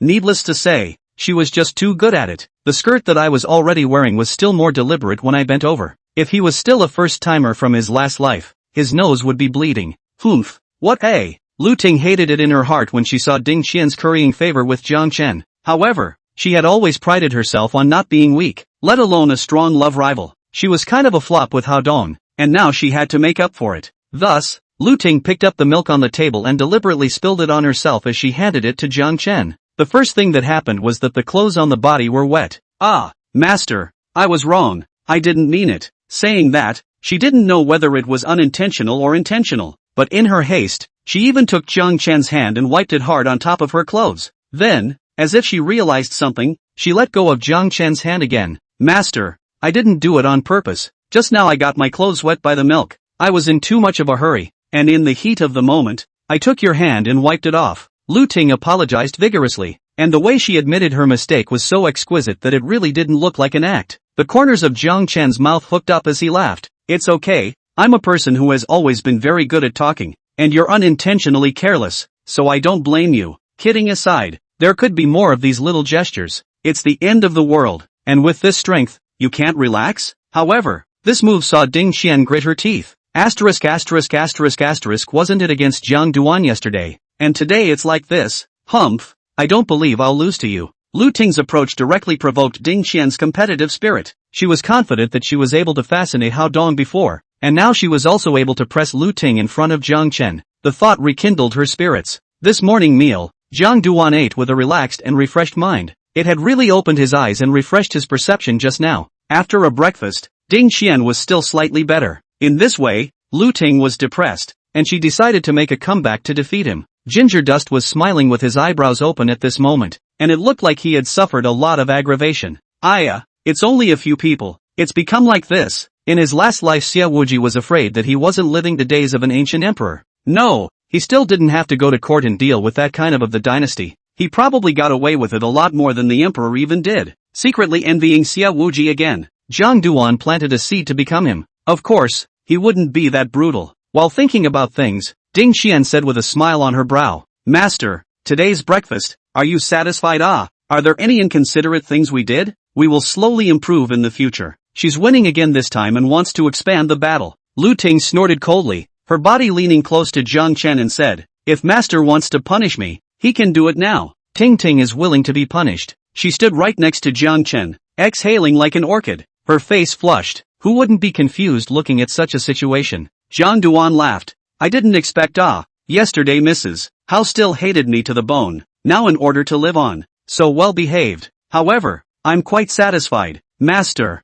likes it just fine. Ting Ting will always obey. On the other side, Ding Xian also leaned over. Ginger Dust looked at the time. It was only a little after 8 o'clock. His intention was to go out at night and search for supplies, and at this point he was idle, so he might as well do something. Come on, let's go to explore it. What else do you guys need to improve? I've thought about it, and some of it does seem a bit unsatisfying. Yes, Master. They were forced by the situation to nod their heads curtly. Chapter 38, Not Getting Up for a Spanking. In Hao Dong's villa, there are actually bedrooms on the first floor, and more than one. The reason why Jiang Chen let the two girls sleep on the sofa was naturally to let them get used to their position. It was 11 o'clock at sunrise before Jiang Chen came out from inside the bedroom. As for the two Lu Ting, they were still in a coma. Hey, the body is too poor. In case I come with side effects one day, what if they can't top it? They still need to find someone. Ginger Dust looked in the direction of the bedroom and couldn't help but sigh. Then he turned and went to his bedroom on the second floor. A smile curled his lips at the sight of the two women lying on the large bed, with just enough distance between them to lay a man down. Rise and shine. I know you weren't asleep. Are you still hungry? Seeing the covers move, the two women remained still. Ginger Dust came to the edge of the bed and said, if you guys don't get up, I'm going to spank your asses. As soon as these words came out, the two women who had originally covered themselves in the quilt immediately poked their heads out. Jiang Chen's words were quite intimidating. If it's as he says, it's downright humiliating. Kong Shuai pouted. Don't. Let's get up still. She was just plain looking at this point, but even so, it was all more glamorous than what a lot of internet celebrities look like when they are well groomed. On the other side of the room, Karen was not much worse than her. However, the two women's gazes were a bit strange at this time. You're all up. Why don't you go down to breakfast? It's almost noon. Ginger Dust guessed why they were like that. Just now, after eating breakfast and continuing to eat fast food, the commotion he made downstairs was a bit loud, and the two women must have heard it, so they stared at Jiang Chen a bit shyly. Kong Shuai, now a little bolder, couldn't help but say, we also wanted to get up, but with all that noise downstairs, it was just impossible to listen to it, so we had to lie in bed. As she spoke, there was a touch of sultriness in her gaze. Jiang Chen heard a bit of a barb in her words, but didn't care. While he needed absolute obedience, he needed to treat women differently. Women like Kong Shuai and Karen, whom he had recognized, still had to be self-aware. Otherwise, it's purely a puppet on a string. What's the point of that? In his last life, Jiang Chen had seen a strong man who could control people's minds and was followed by several stunning beauties. However, they were completely like puppets, without a mind of their own, and even people like Xia Wuji couldn't look at them. As for Lu Ting and Ding Xian, that would only require them to obey. Of course, that kind of digging in to please him could come a little more. He Kurun thought of a realistic problem and said, "Our clothes are still inside the house. Can you take me back for a trip and bring some over?" The clothes she wore last night were not in a line of fire. They were still wearable, because Jiang Chen didn't do anything behind him. He just hugged the two women and slept in a regular manner. He had fought multiple games in one day yesterday, and even though his body was strong, it wasn't made of iron. So he slept to replenish his strength. If it wasn't for the sudden appearance of the mutant rats, Jiang Chen might have slept until dawn. Hearing He Karen say that, Kong Shuai similarly said, "My clothes are also at home, and I also want to go get some." Now that both women have resigned themselves to their fate and know they can't go back, they begin to think about their lives afterward. Jiang Chen sniffed, but laughed. "I'll take care of this, you guys don't need to go over there. It just so happens that I have time now, so I'll go over there." He had actually thought about this before, but at that time, he didn't have an alien energy space, so he was considering waiting until he had devoured Hao Dong's alien energy before going over. Now that the two women were talking, he went out for a walk. "Why don't you guys go downstairs and eat? I'll be back soon." Seeing that the two women were a bit scared, he knew that it was the aftereffects from last night's mutant rats and comforted. "I'll be back soon. It won't take much time." Kong Shuai hesitated and said, Then you be careful." She paused just now as she thought about how saying that would be a bit like a wife telling her husband what to do. But, in the end, it was said. Jiang Chen smiled and nodded. "Hurry up and go eat. If there's anything else you want to eat, you can order Ding Qian and Lu Ting to prepare it." Seeing the two women agree, he jumped through the window. "It's not that I'm afraid to go through the front door. It's purely habit." After landing, Jiang Chen walked towards the two women's residence at an extremely fast speed. Within the villa, the two women dressed after seeing Jiang Chen leave. They weren't used to this, one hiding in the bathroom to get dressed and one just inside the bedroom. "Bastard, if I ever escape your clutches, I'll make you look good." Hiko Run was a little angry when she thought about lying in the same bed with another woman last night, and next to the same man. Only, she didn't even notice herself that the hate had been much less when she said those words. As for Kong Shuai, she just felt embarrassed and didn't complain about Jiang Chen. Soon, the two women came downstairs. Lu Ting and Ding Xian struggled to get up from the bed when they heard the commotion upstairs. It can't be helped, although they are all women, but their status is different. They have to serve to the best of their ability. Otherwise, Jiang Chen would definitely chastise them. And even though he had called them babies when he was happy just now, such words could only be heard and not taken as true. They changed their clothes again. Ding Xian was wearing Lu Ting's, and the bustier dress before that was also hers. It was bought back by Hao Dong, saying that he suddenly wanted to see her in a bustier dress. And Lu Ting realized in the morning that it was clear that he wanted to play Ding Xian. Asterisk asterisk asterisk asterisk it's still upsetting to my heart to die, and it deserves it. Lu Ting couldn't help but curse then. It can't be helped, although they are all women, but their status is different. They have to serve to the best of their ability. Otherwise, Jiang Chen would definitely be chastised. And even though he had called them babies when he was happy just now, this could only be heard and not taken as true. When she saw the two women, Ding Qian enthusiastically said, "Two sisters, breakfast was cold before. We warmed it up. You guys were tired yesterday, so hurry up and eat. Let's see if it's to your liking, and if it doesn't work, we'll make it again." Kong Shuai hurriedly thanked. "Tough on you two sisters. We'll just eat whatever we want. No need to be so polite." Although she knew of Jiang Chen's attitude, she had a kind nature and did not treat Ding Qian and the girls as inferiors. Karen thought of the commotion downstairs just now and felt some jealousy in her heart, but didn't show it. Lu Ting shook her head and said, "Master cares about you all very much. As long as you are comfortable, he will only be happy. If there is anything you need, just mention it." "No really, we'll just eat this." Kong Shuai waved her hand. The two women began to eat their breakfast, which should now be considered lunch, and Ding Qian and Lu Ting acted attentively. Of course, the means of service was very different from what they had done to Jiang Chen before. The two girls hadn't eaten since noon yesterday, and they were still really hungry. The girls, who were small eaters, ate with such gusto that they actually ate all the food on the table. "Two sisters, take a break and watch TV too. There's a study upstairs to pass the time. We'll go and do the dishes first." Seeing that the two women had finished their breakfast, Lu Ting found another way for them to pass the time. The two women were a little overjoyed, and had wanted to help, but were refused, so they could only give up. However, just as Lu Ting and Ding Qian turned around, their gazes took on a coldness,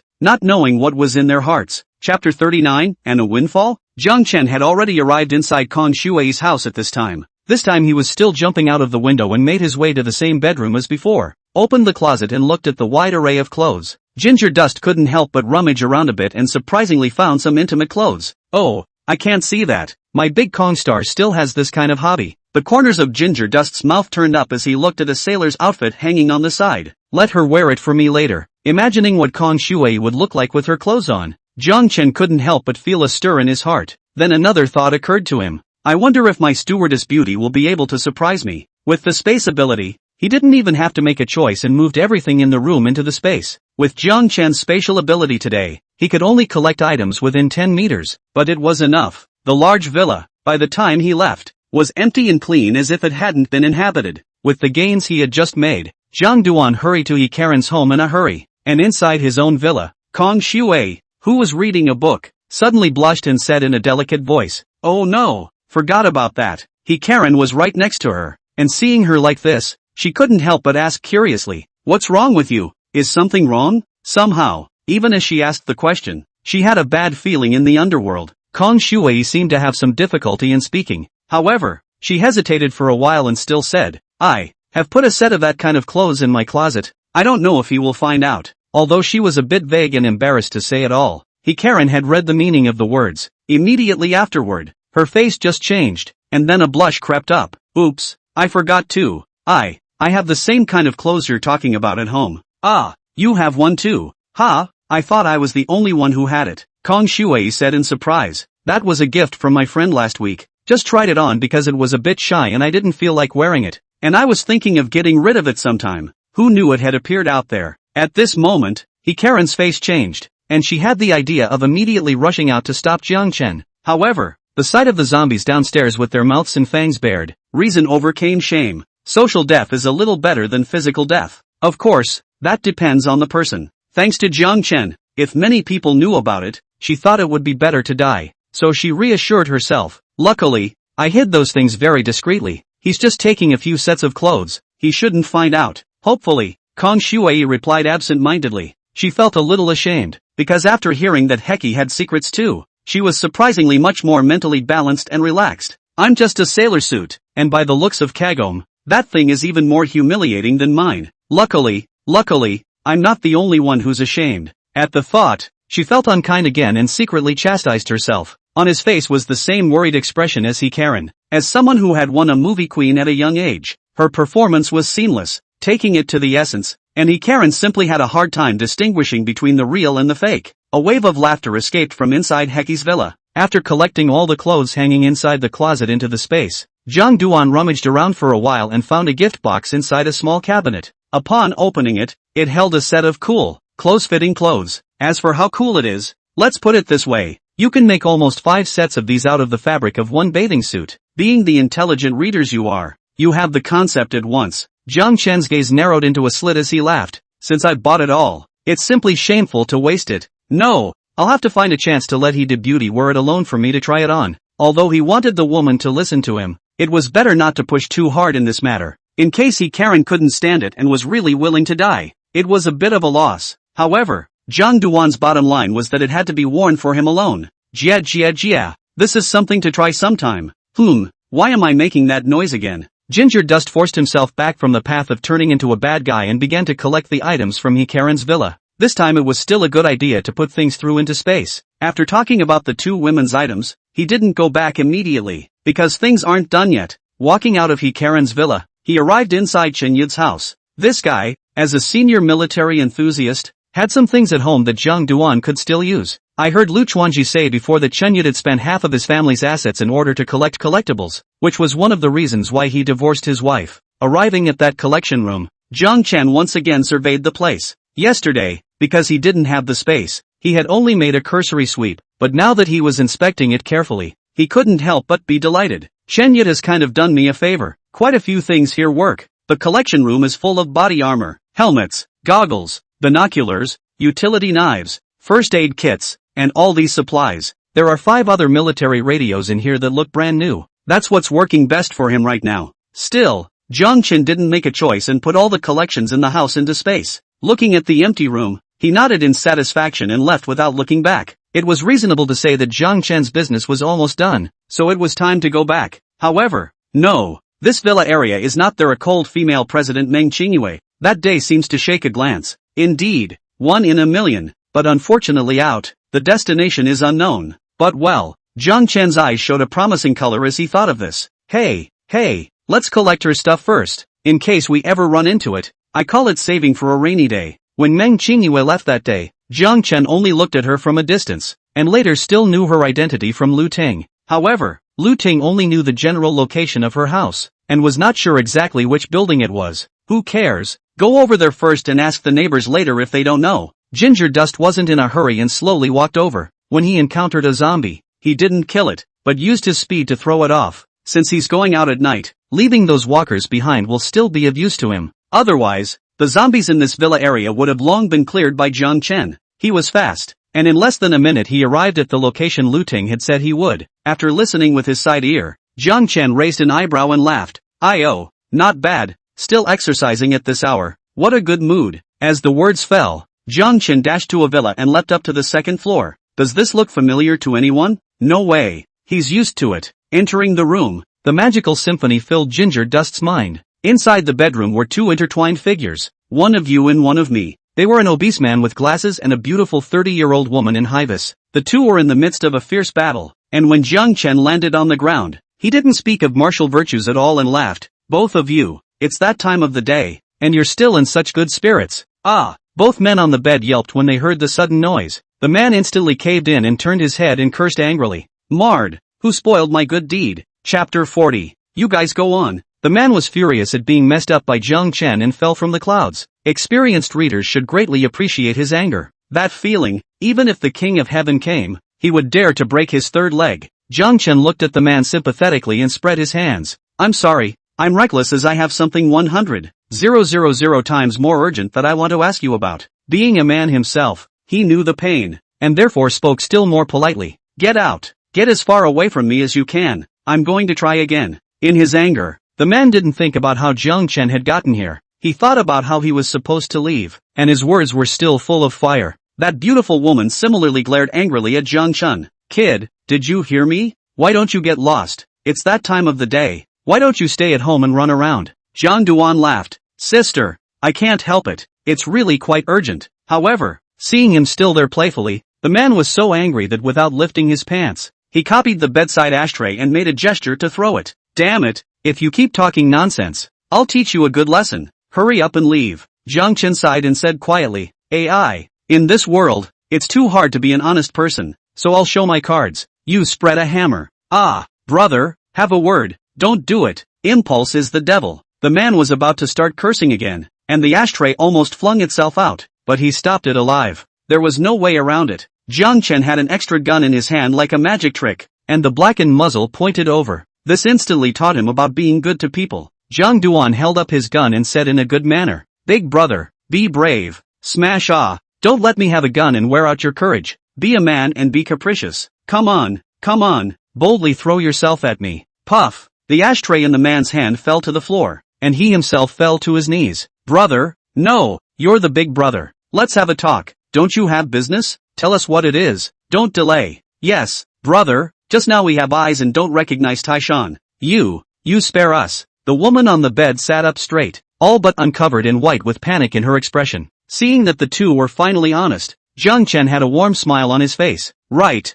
speaking of which, we're neighbors now. We should help each other out. It's embarrassing to make a scene. It's a good thing you guys came to your senses." As he spoke, he didn't forget to point his gun at the two mouths in a friendly manner. Yes, brother, you're right. May I ask what's going on?" The man's eyes were fixed on the muzzle of the gun for fear of bullets drilling out of it, and his voice trembled as he asked, "Oh, I meant to ask, do you guys know where Meng Qingyue's home is? I haven't been there." At those words, both mouths fell silent. The heart was a spectacular scene of 10,000 alpacas galloping. "Damn it, you beast. It turns out that you're rushing towards that Meng Qingyue. Neither are you a thing, but you also spoiled our good deed. God damn it." Although he cursed furiously in his mind, the man answered quickly. He pointed his finger at a villa and said, "That's Meng Qingyue's home there. Big brother, good eye. Wishing you success with your horse." The man patted his ass and only thought about Jiang Duan hurrying away. Fortunately, Jiang Chen was really a kind person, and after knowing the location of the villa, he smiled and said,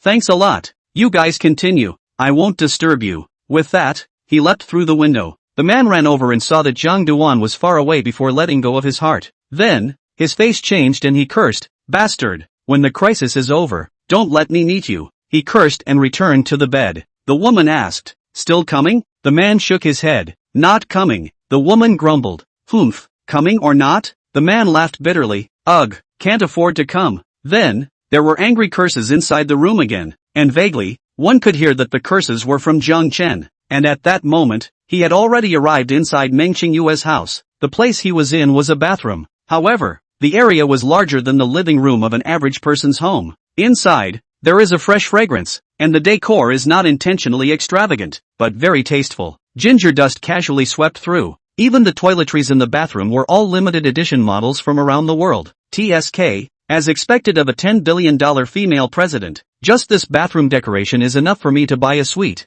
Ginger dust couldn't help but sigh. Then, without wasting any more time, he began to utilize his spatial ability to pack up the items in Meng Qingyue's home. This time, he still didn't spare anything. Meng Qingyue was not expected to come back, so she would have to work hard herself. When collecting the items from the other rooms on the second floor, Zhang Duan was as fast as he could be. However, he deliberately left Meng Qingyue's master bedroom at the end. In doing so, it was natural to want to discover something, such as what was done at He Karen's house. But, well, this woman's life is too bland, isn't it? It's just some open-fronted cheongsams, and nothing else that can thoroughly display a woman's charms. After searching, Zhang Duan had a small disappointment. The reason why he wasn't completely disappointed was that those cheongsams inside the closet were eye-pleasing enough if Meng Qingyue was allowed to wear them. These cheongsams, exquisite, silk, brocade, lace, embroidery, all kinds of materials. Each one seems to be a finely carved work of art. Elegant solid colors, understated dark patterns, and even a modified version of the short, sexy cheongsam with a very high slit, a wide range of different styles, like a small cheongsam display case. Zhang Chen's hand gently brushed the material of the garment, silky and delicate, and sighed again at Meng Qingyue's taste. Well, although there's nothing more powerful, it would be very nice to have Meng Qingyue change into one of these cheongsams every day. The thought of going out made him a little more anxious. No, we have to go out tonight, or if Meng Qingyue has a long or short life, this cheongsam will be wasted. Well, although Kong Shuai and the others are also beautiful, they can't wear that kind of temperament. Zhang Duan's speed accelerated a few more points. When he came to the first floor, a female zombie suddenly rushed out from inside the kitchen. She was almost in her 40s when she was alive and still had the apron she used for cooking around her body, and on the dining room table, a few dishes had been set. She should be the nanny in Meng Qingyue's home. However, at this point, she had become a zombie and her face was hideous. Zhang Chen sighed softly, and when its attack came in front of him, he had an extra dagger in his hand and quickly stabbed it on the zombie's head. The opponent's body fell softly to the ground, and Zhang Chen took the crystal core, casually resolving the trouble. Zhang Chen continued his errand. After all the packing was done, looking at the empty villa, Zhang Chen nodded in satisfaction. Now, Meng Qingyue can only sleep on the floor if she wants to come back. Ginger dust hemmed and hawed and prepared to leave the villa. Next, it's all about getting ready to go out. Eyes looking out the window, many zombies were hanging around the villa area at the moment. The survivors, on the other hand, don't even dare to show their heads for fear of walkers knocking on the door of their house. Chapter 41, putting a little intensity in the neighborhood. After Zhang Chen walked out of the villa, he even stopped for a moment, his ears twitching slightly. Well, just now that old man seemed to be really intimidated by me and didn't even regroup. How boring. He had a good heart and was going to go back in and apologize again. However, since they had ceased to exist, he resolutely eliminated that kind of thinking. It's not nice to bother people. He knows how to be polite. In just a moment's time, 4 or 5 nearby zombies had already rushed this way, and the closest one was less than a meter away from Zhang Chen. Get lost, don't mess with the old man. I'm not interested in you guys. Zhang Chen raised his foot and kicked the nearest zombie 3 meters away. He then left the villa in a flash. Making his way to his villa, he was like putting down the butcher's knife, not bothering to kill the walkers, just giving them a little punch and kick shock. At the moment, someone else saw him so valiantly and secretly took a picture. The neighbors in the neighborhood group that had already kicked Lu Ting and Kong Shuai out saw Zhang Duan's majestic pose as he dodged the zombies. Look at this. Is this kid the one who was blabbing in the group? The neighbor who took the picture asked. Ah, I think that's him. Can't tell. Kinda handsome. The one speaking is obviously a woman. Nope, that's a big question mark in Shu City. Bah, it's just a reckless person. What's the point of dragging? That said, Do we really want to tolerate him to do whatever he wants in the neighborhood? Look at the situation. The zombies outside can't be solved in a while. In case it drags on for 10 days and half a month, he'll definitely come and rob us when he runs out of food. The man's words sparked another discussion among the group. Lee Sunmin,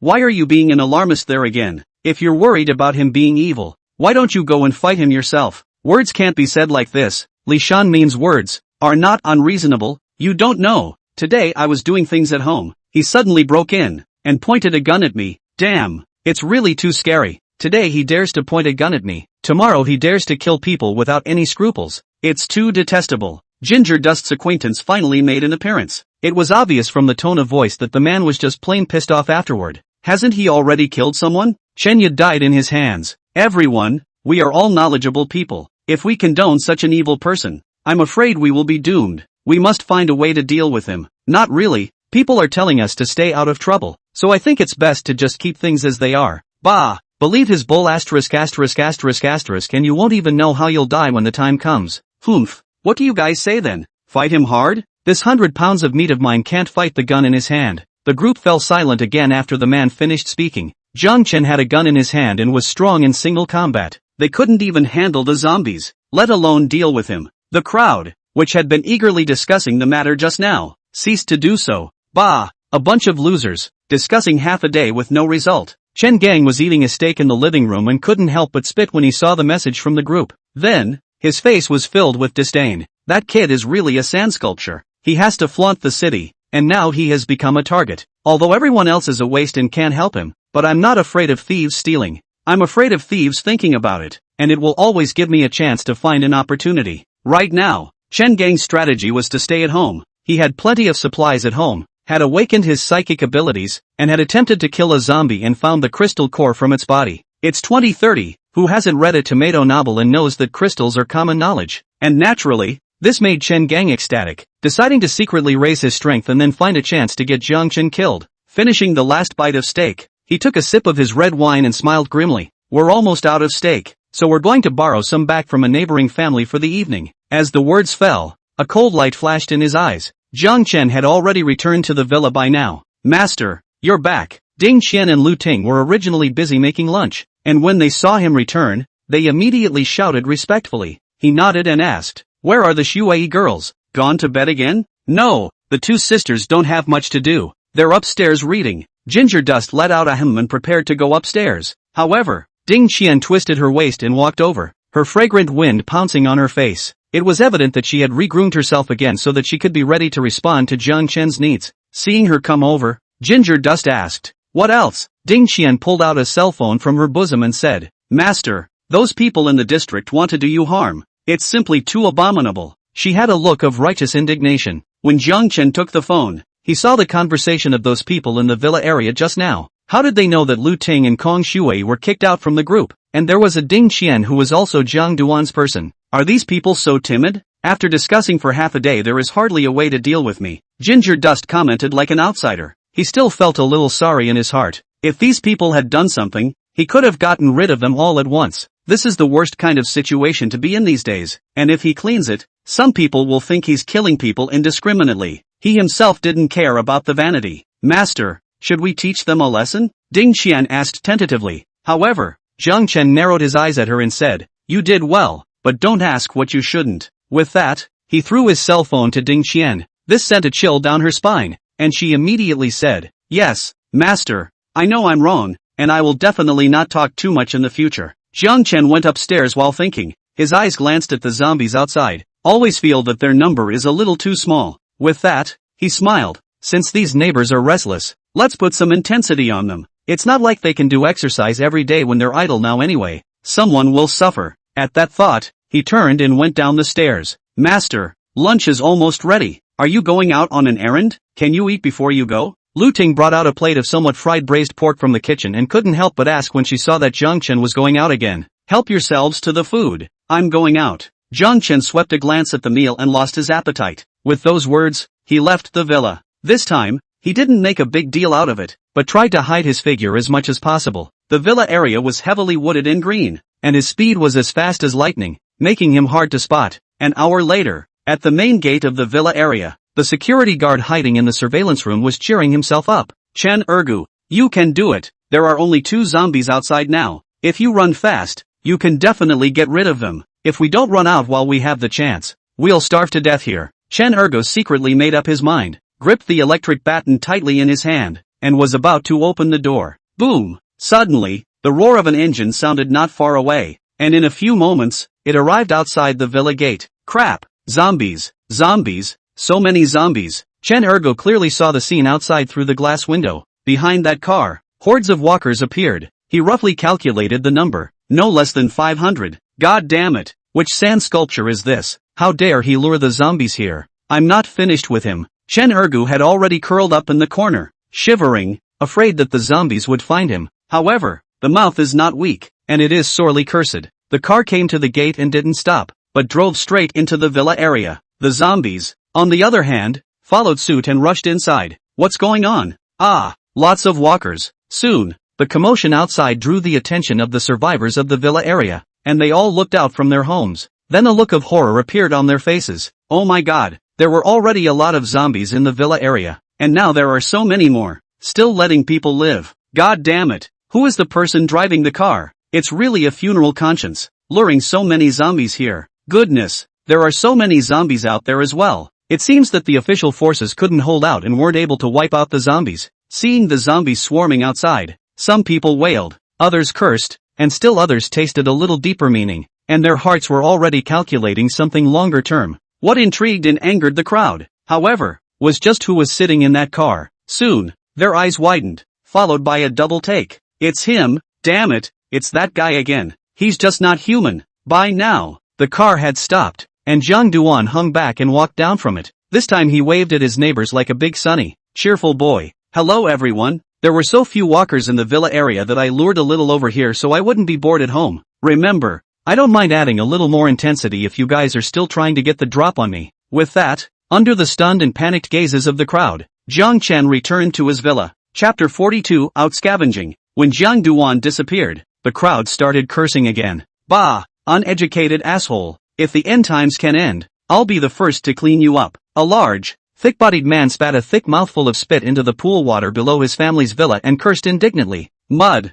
how can people be this bad? Heaven is unfair. The speaker was an old man in his 50s. He had a pained look on his face. Behind him, a nosed and swollen wonderful woman whose body was shaking a little was looking at him with a stunned expression. Inside her beautiful eyes, there was a touch of unquenchable resentment. However, there were those who scoffed at the words of the two men. After all that, do you guys want to him up or not? It's not safe in the group. Should we meet up sometime? At once, many people were quite interested. However, some people immediately poured cold water on it. What meeting? Can't you see that the number of zombies has increased outside? Everyone should just mind their own business. At once, no one spoke anymore. Chen Gang knew about the situation outside, and at that moment, his face was very unpleasant. Damn, dog, I was going to go out and get some steak. How am I supposed to go out after you pulled this? Just wait, I'll kill you when I find a chance. He had awakened his powers, but his strength was such that he could fight 5 zombies by himself. If he was swarmed by zombies, he'd be done for.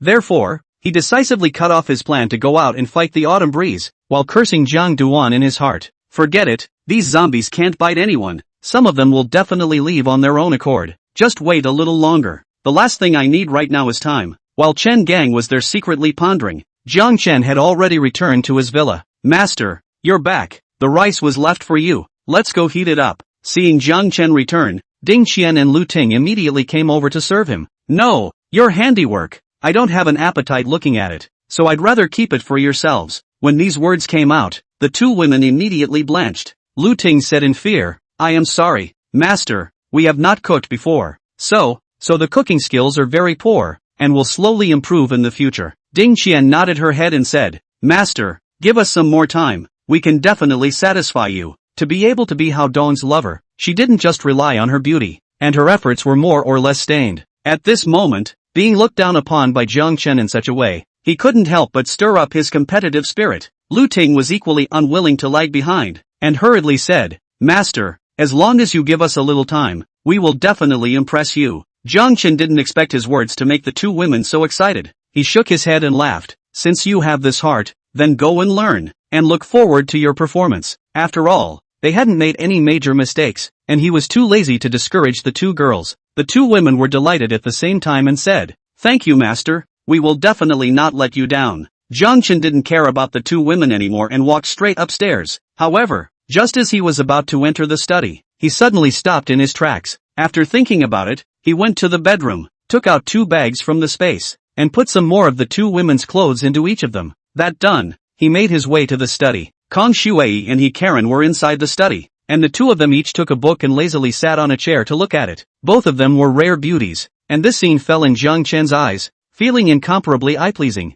and he didn't even want to break this beautiful picture. However, Kong Shuai was the first to spot her, a look of surprise on her face. "Jiang Chen, you're back. Why did you go out for so long?" Then, she thought of what she was worried about just now, and couldn't help but ask cautiously, "Did you get the clothes back? Is there? Well, how much did you take off?" She was about to ask if she'd found any special clothes, but the words escaped her lips and she held them back. In case Jiang Duan found out, he would definitely be laughed at again. Although he Karen on the side didn't say anything, she was also nervous to death in her heart, her beautiful eyes staring at Jiang Chen without blinking. Ginger Dust could tell from the way the two were acting and knew that they were worried about something. The corners of his mouth turned up and he was happy, but he shook his head. "Of course I got it back. I didn't take much because I ran into other things and left your house in a hurry. The clothes are already in the bedroom. If there's not enough I'll go back for more." After a pause, he said with some suspicion, "Why are you guys so nervous? Is there something you're hiding from me?" The moment these words came out, the two women quickly shook their heads and waved their hands. "Which is not true. We just haven't bathed for more than a day and we're not feeling well. Don't think too much about it." Still a bit unconvinced, Jiang Chen asked, "Really? I know you guys very well. The expression on your face just now was definitely something." Hearing him say so, both women's faces reddened and secretly spat. Still, they shook their heads firmly. "Which is not true. There really isn't anything. By the way, what were you doing out running errands just now?" Kong Shuai had a bright idea and changed the topic in a flash. However, Jiang Chen was secretly happy in his heart and didn't dismantle the beauty's intentions. He squared his shoulders and said, "I'm going out tonight, just now to get ready." At those words, the two women looked stunned. He Kelvin said, "How long are you going out for?" "I want to go out with you." "I want to go out too." "Ginger Dust, it's dangerous in the villa. I'm a bit scared." There was no need for Kong Shuai to hide her softness in front of Jiang Chen, and she directly voiced the worries in her heart. Seeing the two women's pretty faces were worried, Jiang Chen shook his head and said, "There are a lot of zombies outside. Bringing you guys will be a lot of trouble. So you guys stay in the villa properly and wait for me to come back." Hearing him say this, the two women knew that since Jiang Chen had made a decision, he would definitely not change it and didn't dare to mess around anymore. However, Jiang Chen said, "Don't worry, I know better than you what kind of world it is now, so I made some preparations." Saying that, under the two women's curious gazes, Jiang Chen reached behind his back as if he was doing a magic trick and took out 2 walkie-talkies. "Take this thing, I still have it here, and when you encounter any danger, use it to notify me." Now cell phones don't make calls at all, but walkie-talkies still work. However, Jiang Chen knew that the walkie-talkie would just serve to notify him, so he continued, "Before I leave, I'll also leave my gun with you guys, so that if you run into danger, you'll be able to withstand it for a while." In fact, in Jiang Chen's opinion, with so many zombies attracted inside the villa, those survivors wouldn't even dare to mess around. He still planned to sneak out at night. No one should know. Therefore, he wasn't worried that the two women would be in danger. However, Jiang Chen's gaze flickered as he said, "Only the two of you know about me going out, so the two downstairs will be kept under wraps for the time being,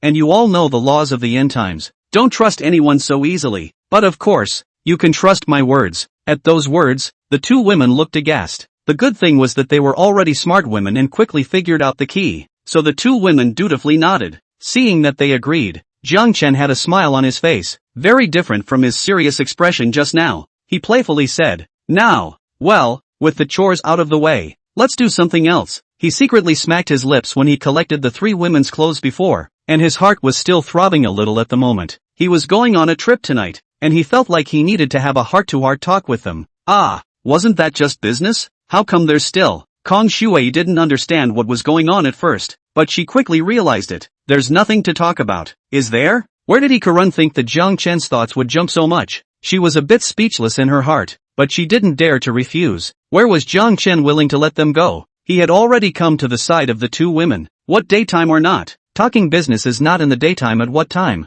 You guys must have lost it with that last night. Without waiting for the two women to show any other expressions, he pushed them and left the study. Chapter 43, Save Her. The night was like water, spilling over the floor-to-ceiling windows. Two roommates, stay safe and be good until I get back. Jiang Chen greeted the two women, Kong Shuai, and disappeared into the night. The two women's bodies were a bit sore, and they both originally wanted to get a good night's sleep. However, seeing Jiang Chen leave, they were a bit flustered for no reason. Kagome, why am I a little empty inside when he's really gone? Kong Shuai said quietly. She gazed out the window, a little dazed. Me too. It was the first time Karen had made her feelings known, and she couldn't help but blush a little. After going through so many things, she had actually recognized Jiang Chen. The hatred from before had long since dissipated without a trace, and instead, he had some dependence on Jiang Chen. If it was before the end of the world, of course she wouldn't be like this. But after seeing the evils of the human heart in the past 2 days, she realized that Jiang Chen was already considered good,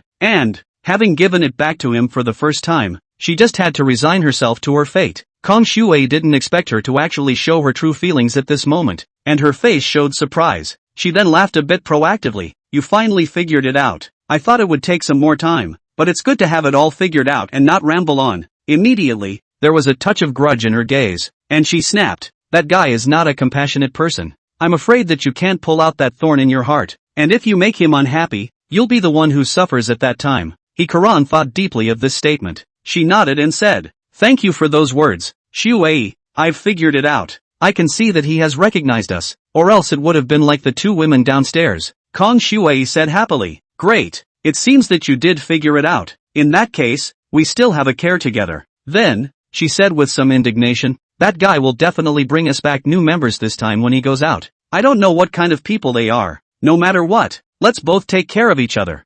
Karan nodded and said, good, that's what I meant. Just as the two women were agreeing on an offensive and defensive alliance, Jiang Chen had already exited the villa area and arrived on the main road. The villa area is bordered by the river on one side. The other two sides are still undeveloped and secluded, and only one side is next to an arterial road. The solar lights on the road outside were still working, and a number of walkers were wandering aimlessly. Some of these walkers were drivers in those vehicles on the arterial road before they were born. The zombie crisis broke out so suddenly that a lot of people mutated because they got caught in the rain and drove their cars. There were also some rain-soaked passengers who bit the driver after the crisis erupted and the other turned into a zombie. Jiang Chen had gone through an alien transformation. His physical quality had improved by an unknown amount, and now he could see at night just as well as he could during the day. He looked around and realized that the arterial road was a mess at this point, with a number of vehicles crashing into each other. With his excellent hearing, he also knew that there were survivors hiding in some of the cars. They had crashed their cars and had to hide inside for fear of walkers. At this time, the zombie had already discovered Jiang Chen, as usual, and immediately hissed and lunged at him.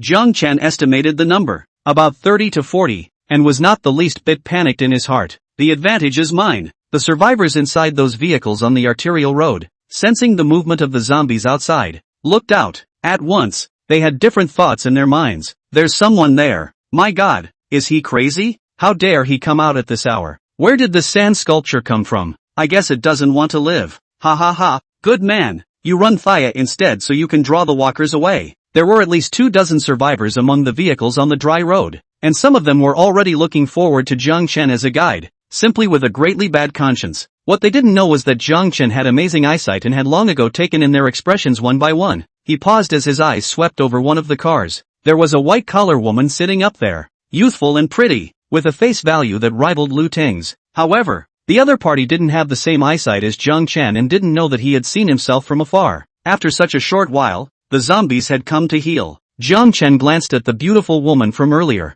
and then at those who were gloating, and the corners of his mouth swirled into a smile. There's just something annoying about these things, and it's not like I can rivet them and suck them dry. But well, the way things are now, they work for me. Marred. It's this time, those people don't know how to unite and help each other. They even want me to be cannon fodder. I, Jiang Chen, apart from my previous life, where could I ever suffer from such a loss, even if it was a dark loss? With that thought in mind, he recoiled towards the zombie with courage. That kind of stance is more ferocious than a zombie. Those survivors only felt their 3 views shattered when they saw Jiang Chen like this. He's not reckless, he's purely looking for death. Asterisk asterisk asterisk asterisk. Asshole, can't you run? It's damn near impossible. The man who had hoped that Jiang Chen would lure away the zombies just now couldn't help but swear in the car. However, just when people thought that Jiang Chen would definitely not survive, the next second, they saw a scene that made their jaws drop. only to see Jiang Chen's figure speed up once again when he made contact with the zombies. Then like a tiger entering a flock of sheep,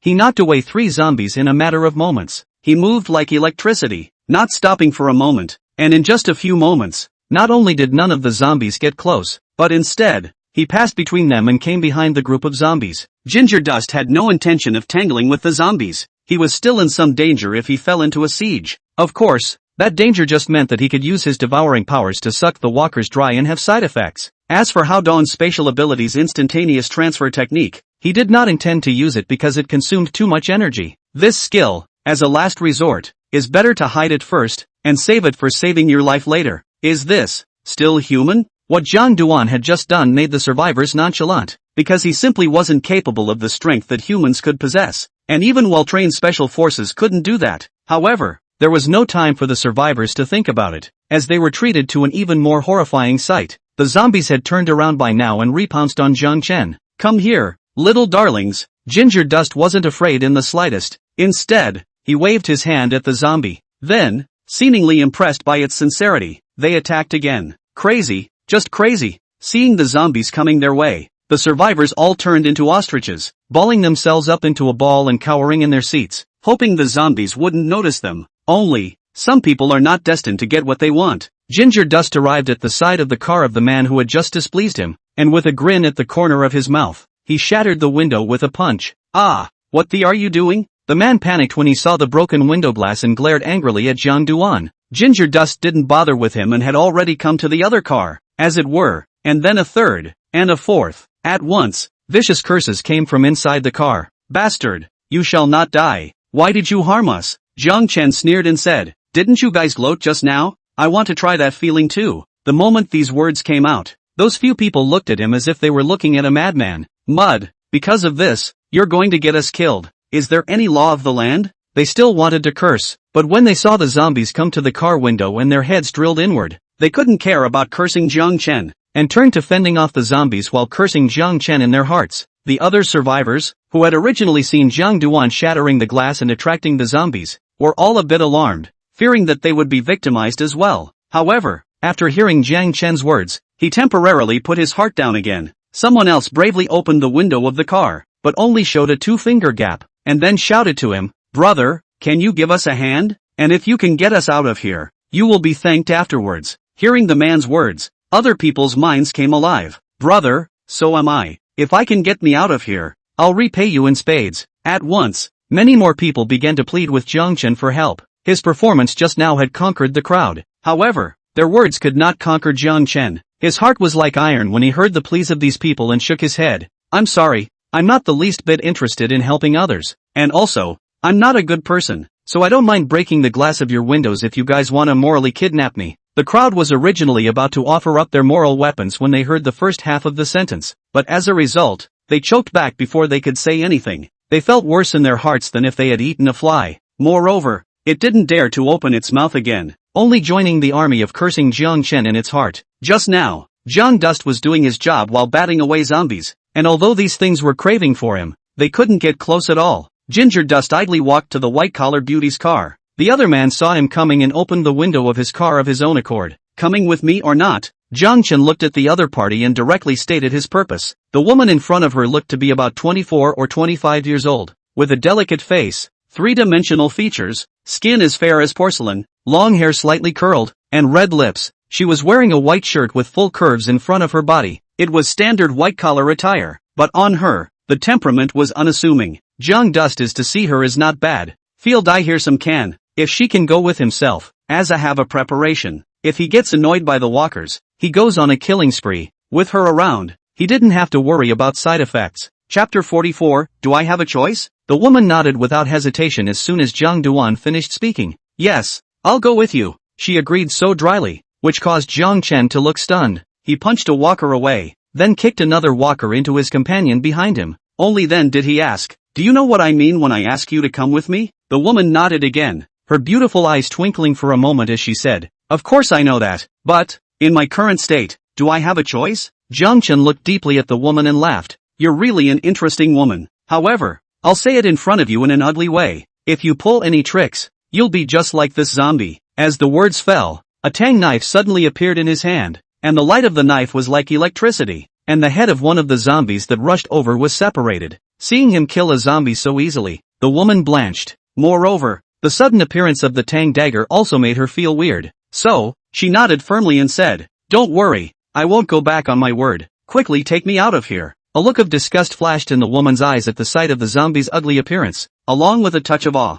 "Handsome, look at me how I am. My sister is very good at this. Take me too." Those survivors both despised and envied Jiang Chen in their hearts when they saw that he was actually mesmerized by beauty. The men just hated that they weren't women and that they would have had a chance to leave. And a couple of women looked at themselves in the rearview mirror and smiled flirtatiously. One of them was the first to speak up and plead. Jiang Chen looked towards her, and to be honest, although this woman was heavily made up, it was still much better than the woman with very thick foundation that he met in the villa area. If it was his last life, Jiang Chen would need to shell out $1 million dowry to afford to marry such a woman. But now he's got his sights set high, and he's not impressed at all. So, he decisively refused. "Do I look like that to you guys? Sorry, I'm a vegetarian." "Damn, are you talking like a human being?" "Bah." The thought popped up in everyone in the room as soon as these words were spoken. Even the white-collar woman looked stunned. However, Jiang Chen didn't feel that there was anything wrong with his words and said to the woman, "Wait here first, I'll be right there." "Wait a minute," the woman called out to Jiang Duan.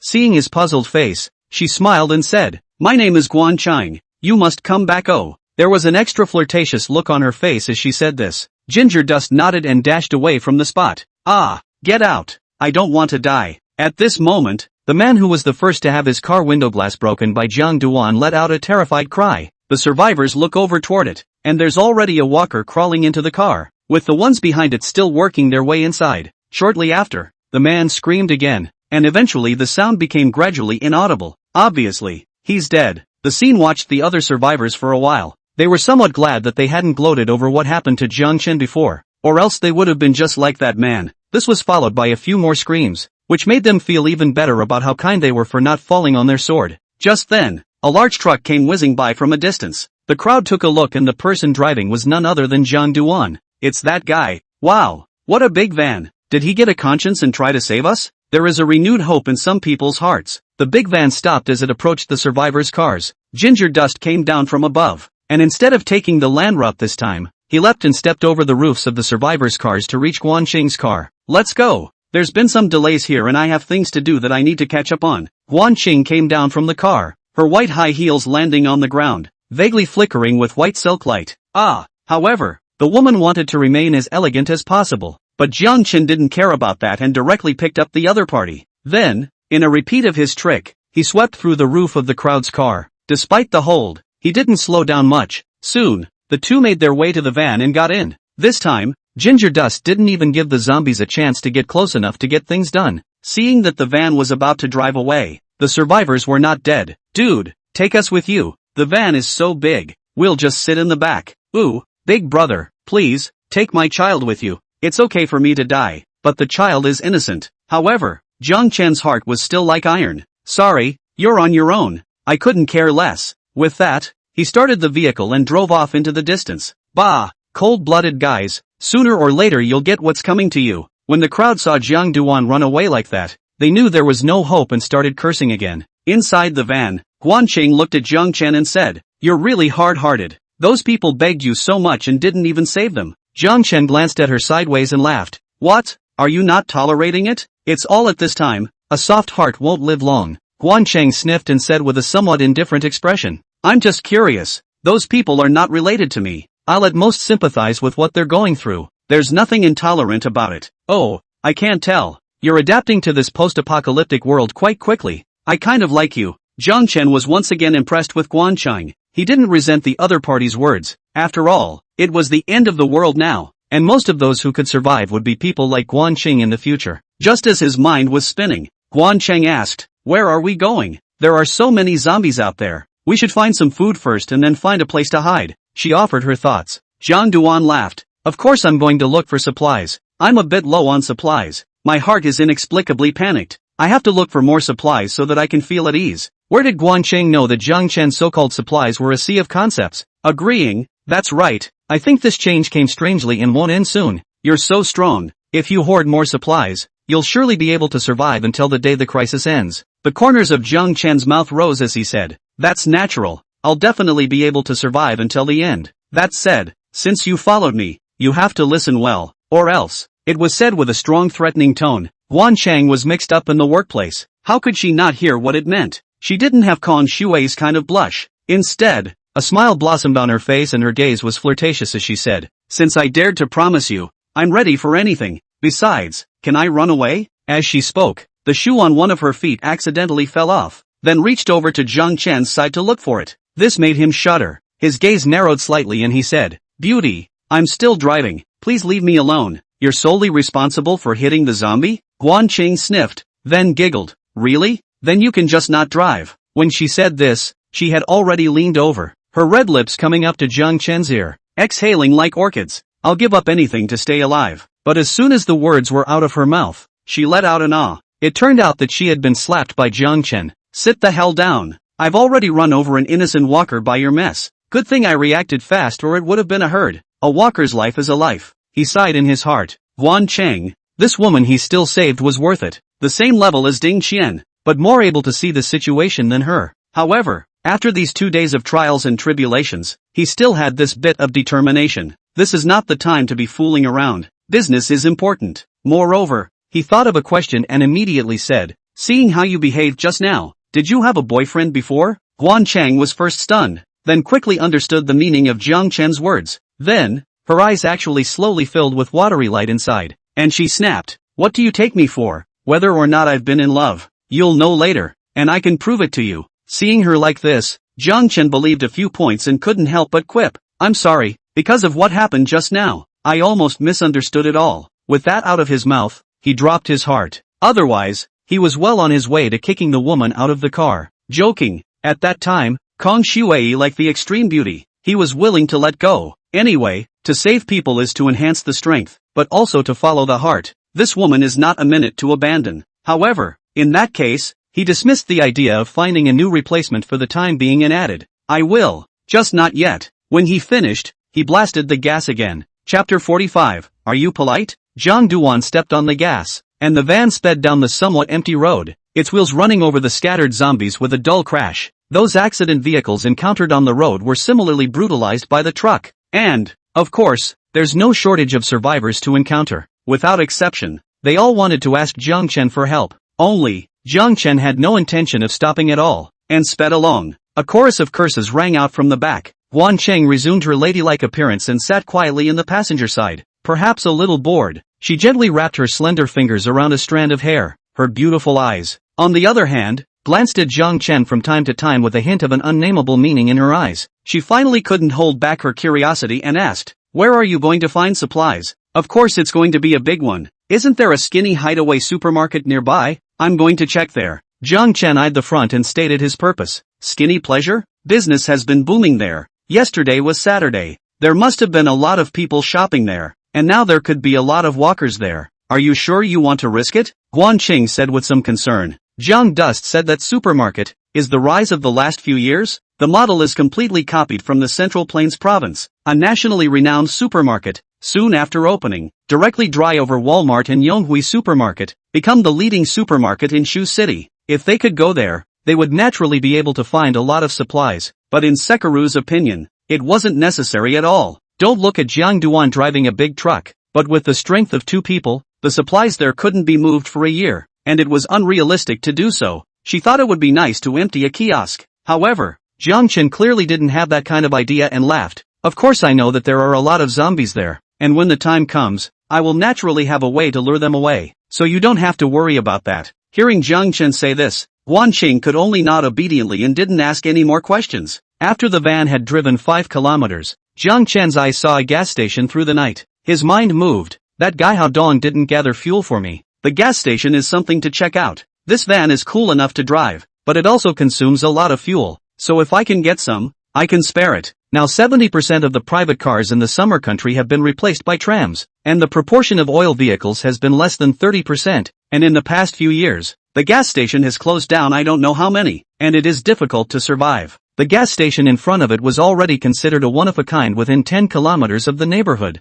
so it was pretty big. Making up his mind, Zhang Chen accelerated his speed. After a few minutes of driving, the truck's speed gradually slowed down and it was already less than 50 meters from the gas station. Ginger Dust peered out through the windshield and could clearly see a dozen or so private cars parked inside the gas station, most of them in the refueling area. However, right where the gas station exit was located, a police car was parked horizontally with its door open and visible blood on the ground. Inside the gas station, the corpses of about 10 other zombies fell to the ground in a heap, scattered all over the place. Seeing this scene, Jiang Chen's gaze narrowed and a smile curled up at the corner of his mouth. Interesting, this place has turned into a dragon's den. Seeing that police car, Jiang Duan knew that something bad might have happened here. When he observed the private cars again, he also found some bloodstains and already had a rough guess in his mind. However, instead of stopping the van, he continued to drive to the gas station, and just as the van pulled into the gas station, a dozen figures suddenly emerged from behind the convenience store and gas pumps. They were all youths, some with dyed yellow hair, some with studs,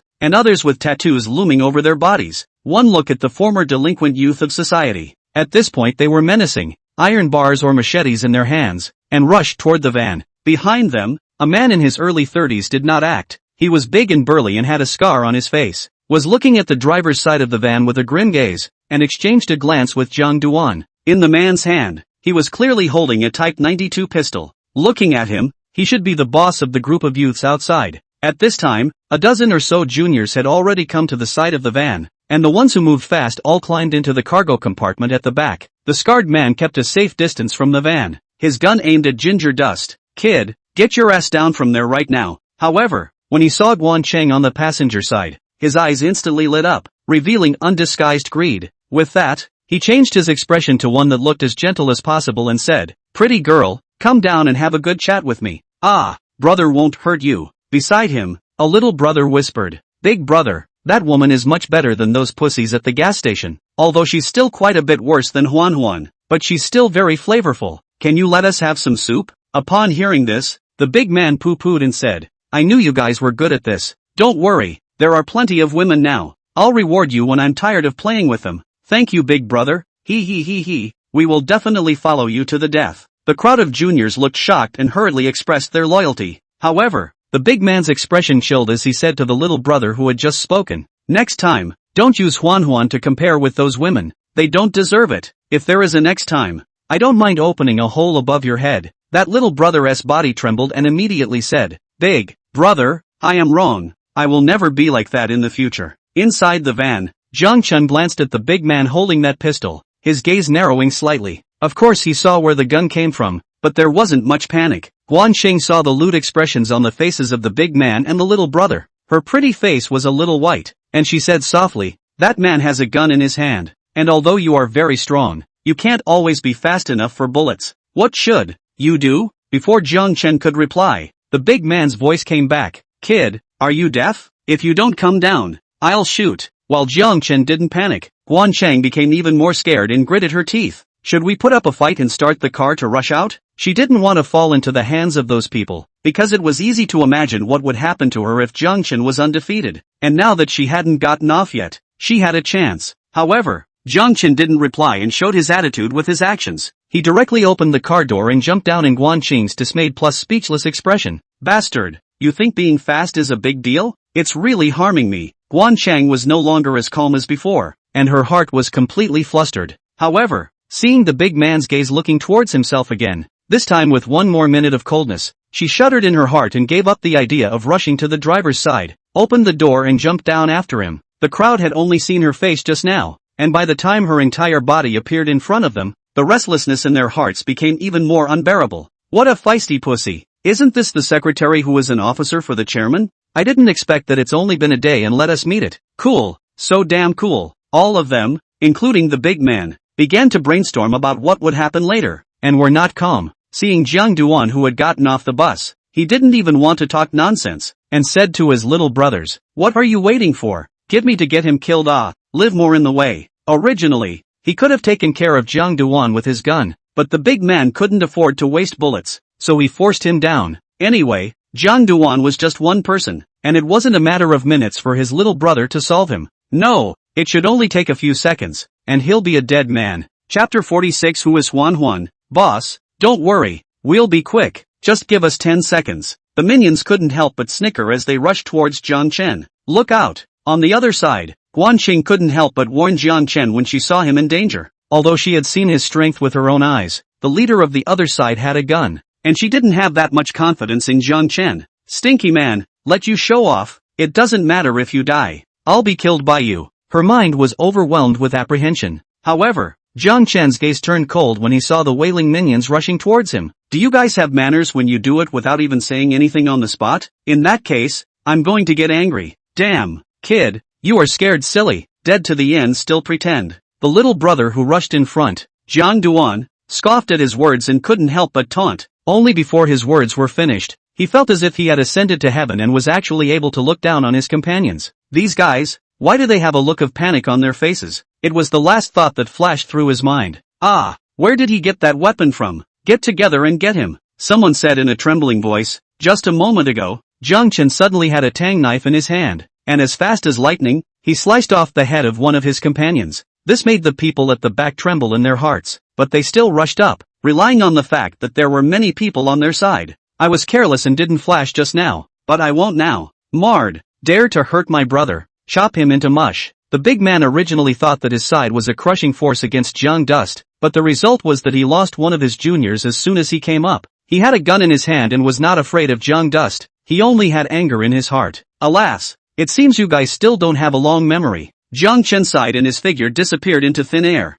Put, put, put. A moment later, 3 voices came out, and 3 more people died tragically at the hands of Jiang Chen. Without exception, all of them were separated from their heads. This time, the minions finally got scared. How did this happen? How did he so fast and strong? Looking at the headless body that fell to the ground, the minions were completely scared and had stopped, not daring to move forward. Kid, you're dead. The big man saw that in only a moment's time, 3 more minions had died, and now he was completely nonplussed. He actually panicked a batch in his mind and gripped the gun in his hand tightly to have a sense of security. At this moment, he came to the front of the minions and aimed his gun at Jiang Chen. Dare to hurt my brother, die for me. The big man was also someone who had read countless movies and knew that villains died from too many words. He didn't want to put any harsh words on Jiang Chen at all, and in his heart, he realized that the right thing to do was to be able to kill him immediately. Therefore, he came up and aimed his gun at Jiang Chen, ready to pull the trigger. Who the hell told you to waste bullets? Jiang Chen dodged out of sight.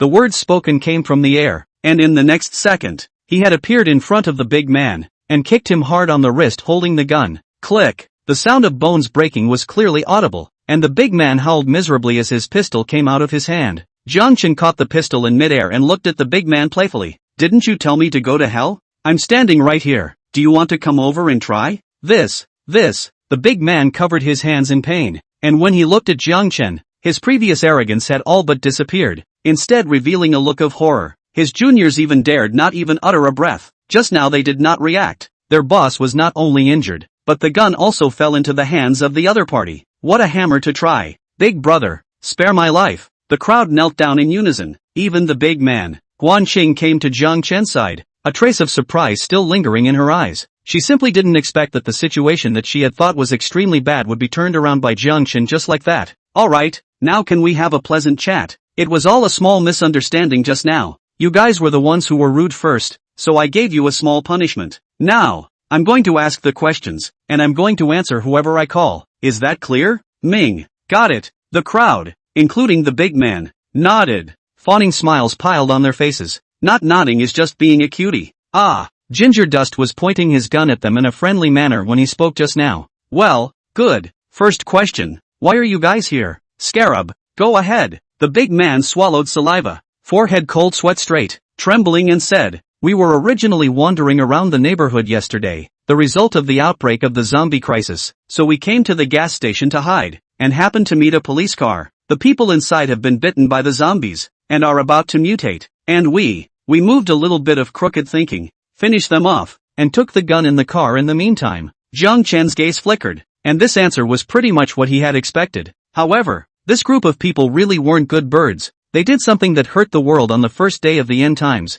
and they would be a bunch of beasts in the future. Of course, it was out of his hands, and his gaze once again fell on the group in front of him. Second question. What other supplies are at the gas station? Did you guys arrest some of the people who were pumping gas? He pointed to a random youth and said, you answer. The man saw him pointing a gun at himself, viciously swallowed a mouthful of saliva, and immediately answered, big brother, we are catching some women. The men and children were killed by us. As for the supplies, the convenience store goods, we only had some instant noodles and bread, and melon seeds and spicy noodles and other snacks. And there were 3 tanker trucks parked behind the gas station, 2 filled, 1 empty, and the others were not there. Upon hearing this, Jiang Chen was quite satisfied that there were 2 fully loaded carts that could be directly stowed in space. As for the empty car, it's just right for fuel. With so many people in front of us, it would be a waste not to use them for work. However, he wasn't in a hurry, and the corner of his mouth hooked up as he asked a third question. When you guys were talking about my woman earlier,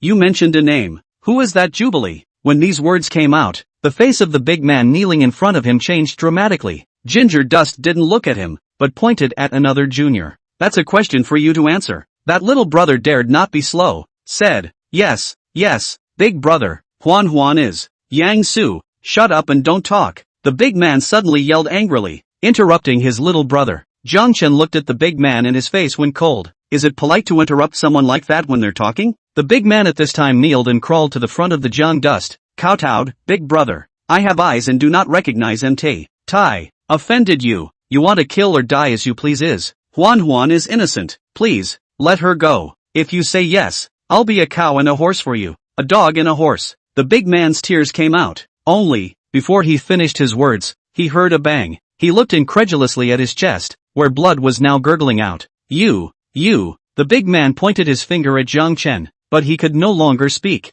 Noisy, who told you to be so verbose? Are you polite? The big man collapsed in extreme unwillingness, with a trace of fear still lingering in his eyes. What should Huan do if he dies? But he was not destined to know. The little brothers didn't feel much sadness as they watched their big brother die a horrible death, but the thought that popped up in their minds was, didn't they say it's impolite to interrupt someone's speech? My boss hasn't finished speaking yet. However, they only dared to think that way in their hearts, and didn't dare to show it in the slightest on their faces. The boss is dead. Where do they still have any scruples? The little brother who was interrupted just now continued. Big brother, Huan is the sister of our boss. No, the sister of this dead man. The full name is Nia Huan, and is now studying at Shucheng University, and is one of the 3 major school flowers there. At those words, Jiang Chen smiled. Schoolgirl, isn't that a standard feature of post-apocalyptic novels? I almost forgot about this. Oops, just now I actually killed my great-uncle. Sin. Thinking so, but Jiang Chen had no remorse in his heart. Chapter 47, One More Question. Jiang Duan swept the body of the big man on the ground and said with interest, just like him, he can still have a schoolgirl sister? It wasn't that he looked down on his great-uncle, it was that he did look menacing, and it was hard not to be suspicious. The youngest brother nodded and said, Big brother, we also suspected this matter before, but it's true, Nia Huan is his real sister. Okay, I'm convinced. You guys do one thing for me, will you? Hearing that there was still a chance to get credit, the kneeling man nodded his head as if pounding garlic and said, Big brother, what is it? We'll go and do it right away. Fill up the van for me, then get that empty tanker out back and fill it up with gas for me, and empty tanks if you can find them. Okay, big brother, this is easy, we'll make sure to get it done for you. Jiang Duan nodded, a sunny smile on his face, and said, I'm very nice to talk to. You guys can run too, just hopefully faster than my bullets. With that, he headed for the gas station business office. The group of thugs in the back said with trembling voices, Big brother, we definitely won't run and will do things properly. These people were already filled with fear of Jiang Chen. After all, the other side kills without blinking an eye. Although they felt that they had done a lot of evil, they thought to themselves that they were not as ruthless as Jiang Chen. Jiang Chen ignored them and had already stepped into the gas station's business office, with Guanqing following him closely. She didn't dare to stay outside alone. Don't look at those little brothers who were harmless now, but if they didn't have Jiang Chen to suppress them, they might do something. At this point, the glass door to the business office was broken and covered with cracks, and the floor in front of the entrance was strewn with eaten-up food bags and some broken bottles. As soon as she walked in, the strong smell of alcohol and blood hit her nose, causing Guanqing to frown. Jiang Duan waved his hand to dispel the unpleasant odor and looked inside the business room. In the corner, tables and chairs and benches were pieced together. Buckets of instant noodles, bags of potato chips, peanut and melon shells, and bottles of wine and cans of Coke were scattered all over the place. Damn, what a bunch of unqualified guys. It's only been a day or so and they've made a mess of the gas station. Ginger Dust frowned and saw that the office's door was open and there seemed to be someone inside. So he walked towards there. Then he saw what was inside. Several unclothed women huddled in the corner of the room, hands on their knees, their bodies shaking uncontrollably. Their hair was disheveled. Their faces were still streaked with tears, and their eyes looked a little dull. They shivered instinctively when they heard footsteps coming from the doorway, but none of them dared to look up, terror in their eyes. Guan Qing's face flashed with intolerance when she saw the misery of the woman in the room. Jiang Chen, on the other hand, had a cold gaze. It's really a bunch of livestock. He wasn't a nice guy, but he hadn't treated a woman like this. It was all about what you wanted. Of course, losing his mind doesn't count. After all, he can't control himself either. Stepping to the women, someone finally raised their head, their face filled with fear and caution, then cried out, "Please, let me go." Ooh, tears fell from the faces of the other women. "Don't cry. I'm not in league with those people, and that scarred man has already been killed by me." At those words, the women's pupils shrunk violently, and then their bodies trembled violently. A slightly older woman suddenly burst into tears, sliding them down her cheeks but daring only to sob silently. She bit her lip until blood seeped out and sobbed, "Thank you, thank you." The others also showed gratitude to Jiang Chen. Jiang Duan just said indifferently, "There's no need to thank me. Although that scarred man is related to me, he has no eyesight and offended me, so he deserves to die. Also, give you your freedom back. Count it as a good deed on my part, but don't make any excessive demands." He got it out of the way first, which would put an end to the women wanting to moralize later. As expected, hearing his words, the women's faces showed a lost color of disappointment. The older woman paused before saying, "Benefactor, don't worry, to be able to get your help, we are already content, and will not have any other improper thoughts." One woman tried to speak, but she stopped her with a look. Jiang Chen gave the older woman an appreciative glance and said, "I'll take care of the others as well in a moment, so you guys be on your own."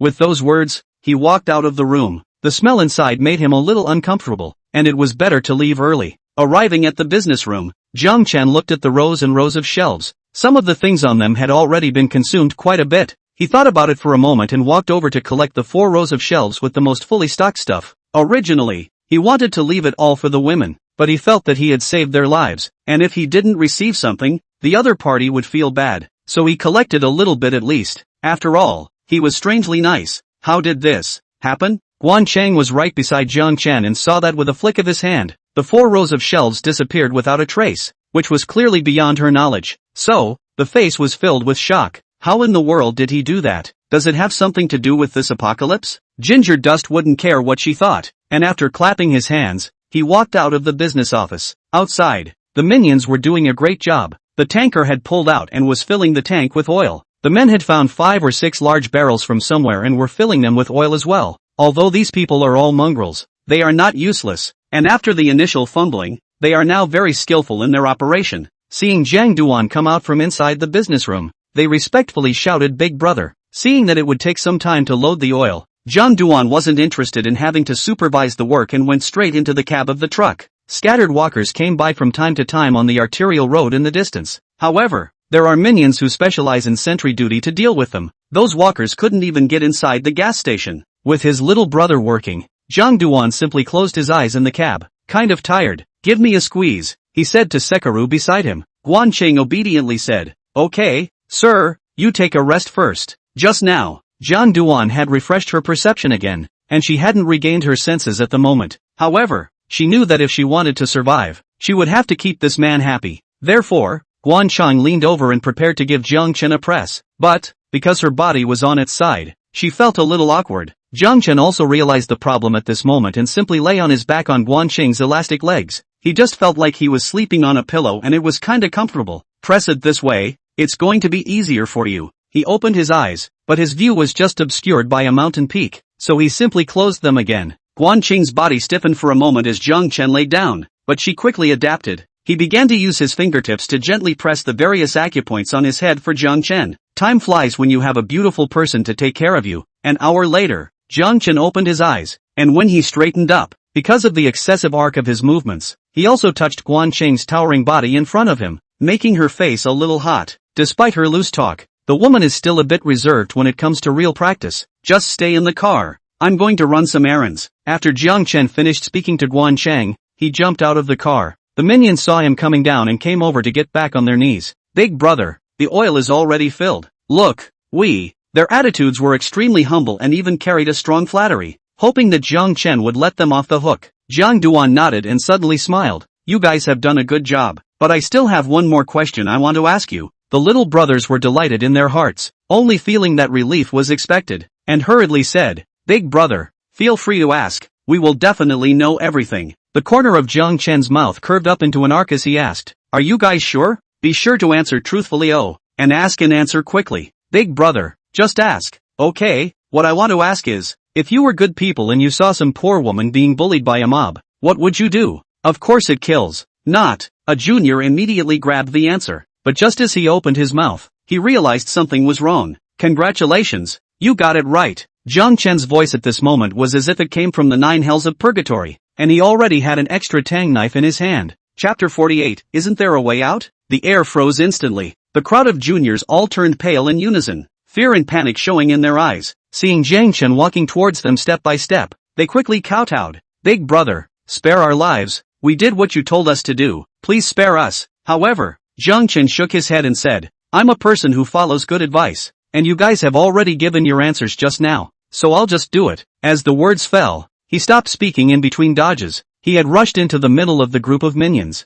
The Tang dagger's blade light flashed from time to time, each time bringing up a scream. In a moment's time, 5 or 6 juniors had already fallen in a pool of blood. Ah, he's the devil. Run! Finally, someone couldn't hold on any longer and crawled up in horror, trying to escape. The others also realized that death was coming, and if they didn't run, they would die faster, and were about to move to escape. Only, their speed was as slow as a snail in the eyes of today's Jiang Chen. He was bland, mercilessly harvesting a life. In less than a minute, the minions were all down. All of their faces had panic and unwillingness remaining on them. Originally thought that the end of the world came and was able to act recklessly, but ended up dying in the hands of people he originally despised. Who would have thought of that? Ginger Dust flung down his tang blade, shaking the blood off of it. Then, with a thought, the tanker, and the 5 or 6 oil drums, all disappeared. Well, that's enough energy for now. We'll get it later when we have the chance. It's been out for almost 2 hours or so. We'll have to speed things up a bit.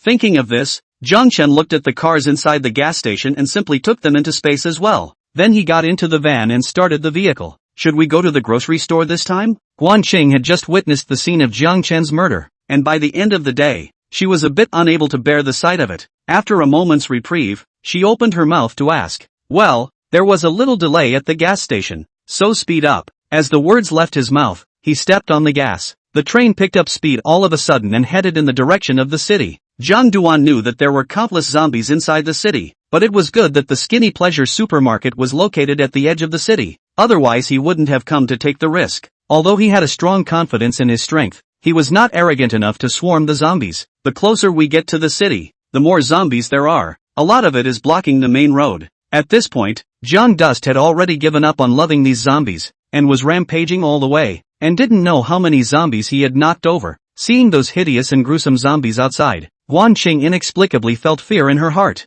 There are more and more zombies. Do you really have a solution? Why don't you just look for supplies in the periphery? Just now I saw a few supermarkets on the roadside. One of them is quite big. Should we? She didn't finish her words as she saw some impatience on Jiang Chen's face and decisively stopped talking. Jiang Chen turned his head to look at her and said with an inexplicable smile, "You're quite good at reading people's words. If you had been more verbose just now, I would have wanted to throw you down." At these words, Guan Qing's face turned pale, and she hurriedly admitted her mistake. "I was wrong. I won't talk too much in the future. You are tired from driving? Do you want me to give you a press?" She's desperate to show herself at this point. She just doesn't want to be thrown out of the car and become zombie food. "No, just stay well," Zhang Duan said coldly. He knew what Sekaru was up to, but wasn't interested at the moment. However, he also thought of a problem. Bringing a woman with him did affect his play, but if he didn't, it wasn't good in case the side effects kicked in. He's afraid in case he loses his mind and sees a female zombie. It couldn't help but give him a bit of a nasty chill. This is a good thing to do. When we get to the supermarket in a while, just leave her in the car. She can't run away, and when you need her,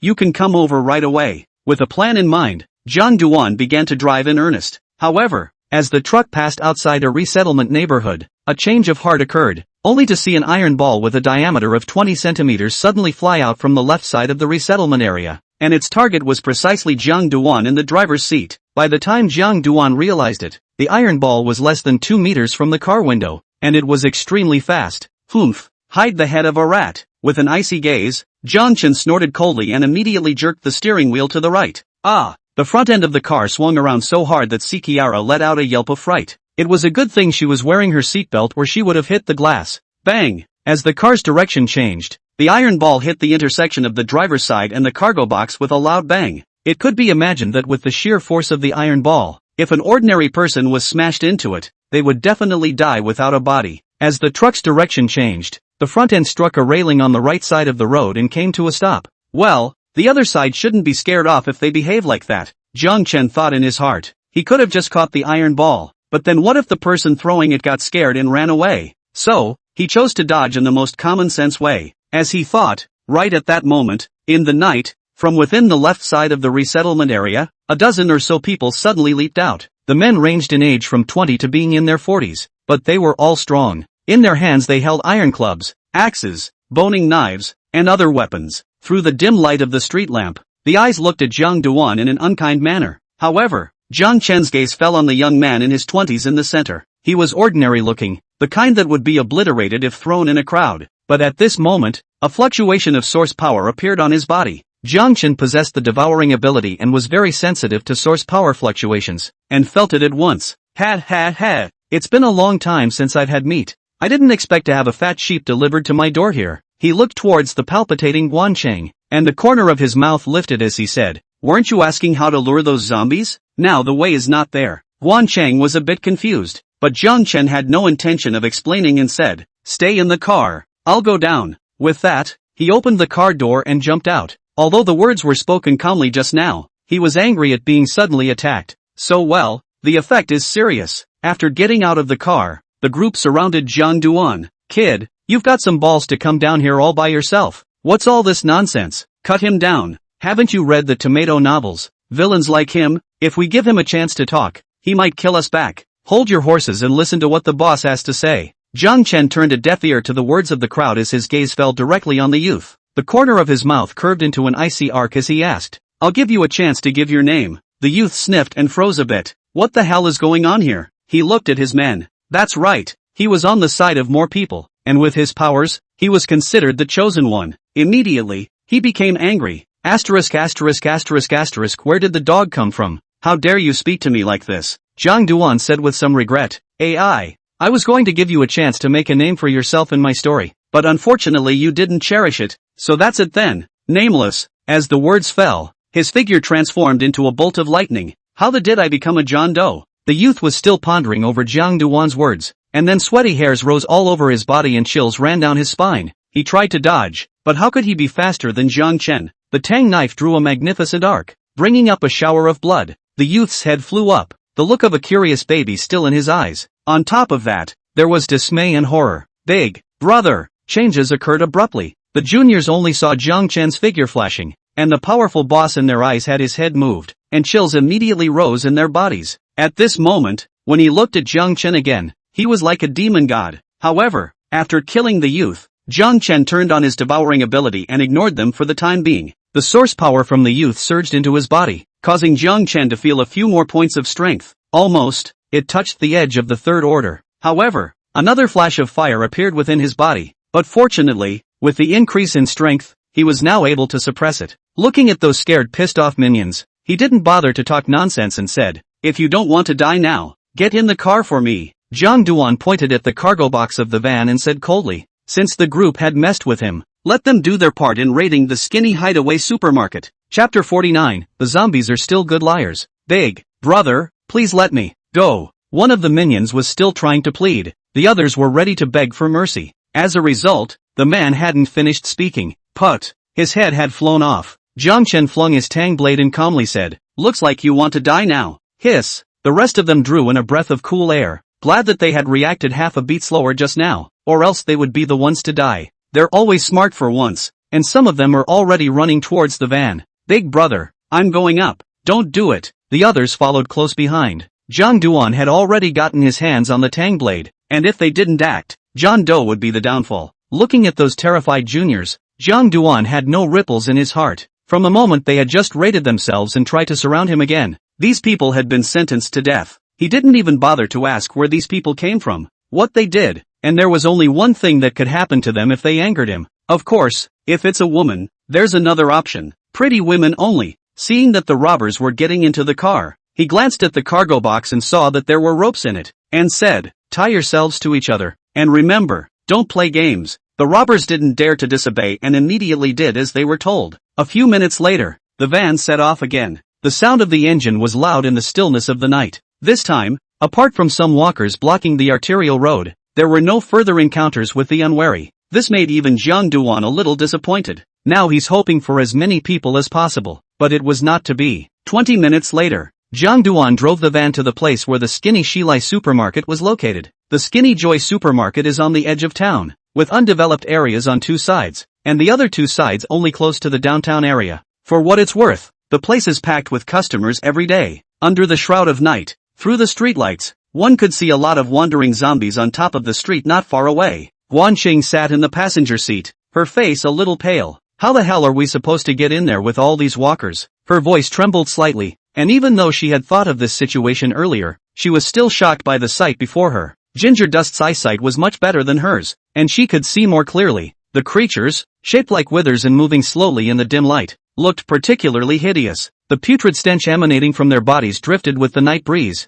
causing Jiang Chen, who had an amazing sense of smell, to frown. However, when the van came from a distance, the zombies seemed to smell the smell of blood food, and some of them had already turned to look at the van side. Jiang Duan jumped out of the car and came inside the cargo box, and when the group of robbers saw him, uneasiness rose in their hearts. You, get down here. There were a total of 18 robbers in the cargo box, and Jiang Duan randomly ordered 10, then cut the ropes on the men with a tanged knife. Big brother, what are you going to make us do? A junior asked warily. However, Jiang Chen's eyes went ice cold as he said, if it was just a moment ago, you'd already be a dead man for being so talkative. It was the right time to use someone, and he didn't do anything about it. At those words, the 10 men shuddered and quickly jumped out of the car. Can drive, can't you? Yes, big brother, we all will. Although they didn't know what Jiang Chen wanted them to do, the people who came down didn't dare not answer. Instead, it was assumed that knowing how to drive was a plus and answered enthusiastically.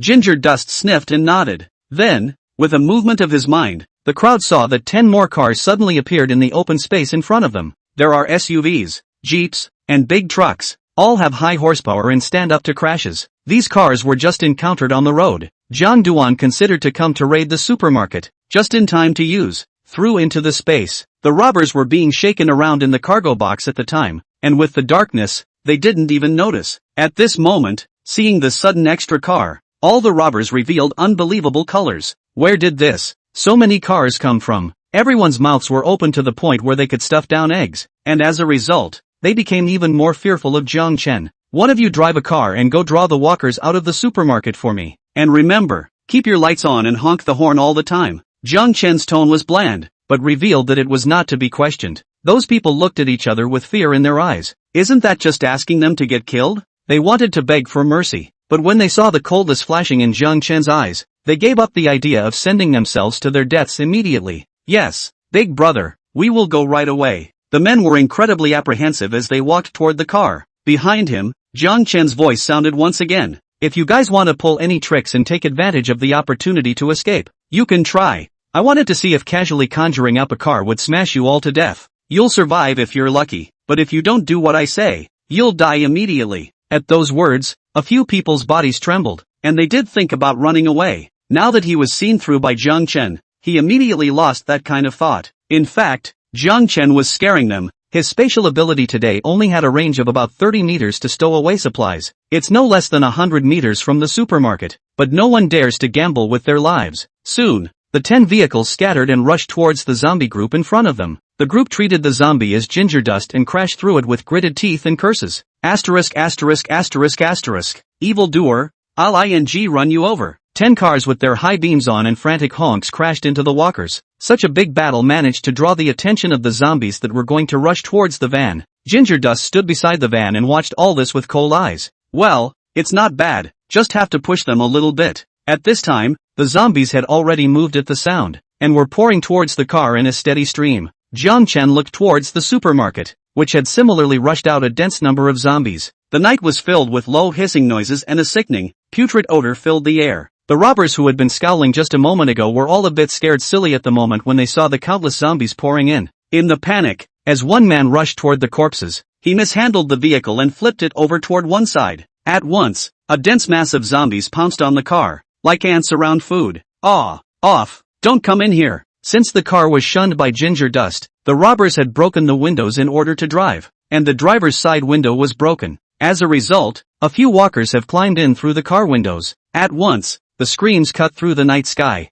The others driving the car panicked when they heard the screams of their companions. Some people were completely scared and no longer cared about Jiang Chen's threat and drove off into the distance. Seeing what he did, his companions followed suit. Only, after driving 100 meters, they were surrounded by walkers. The men drove and desperately tried to escape, but attracted more walkers. At the entrance of the supermarket, there were only scattered zombies coming out at this point. Almost done. They're done. Then again, these walkers are too good to be true. Jiang Chen coldly watched the movement over there. Every car was surrounded by zombies. Without further hesitation, he quickly swept towards the entrance of the supermarket. What's he going to do? Guan Chang and those remaining inside the cargo box didn't know what Jiang Chen wanted to do. However, because their hands and feet were tied, the robbers tried to escape, and it was difficult for them to break free for a while. It only took Ginger Dust a few seconds to arrive at the entrance of the supermarket. Scattered walkers saw him and tried to attack. No time to play with you guys, die first. As the words fell, the energy in the several zombies that pounced over was drained and they collapsed to the ground as dry corpses.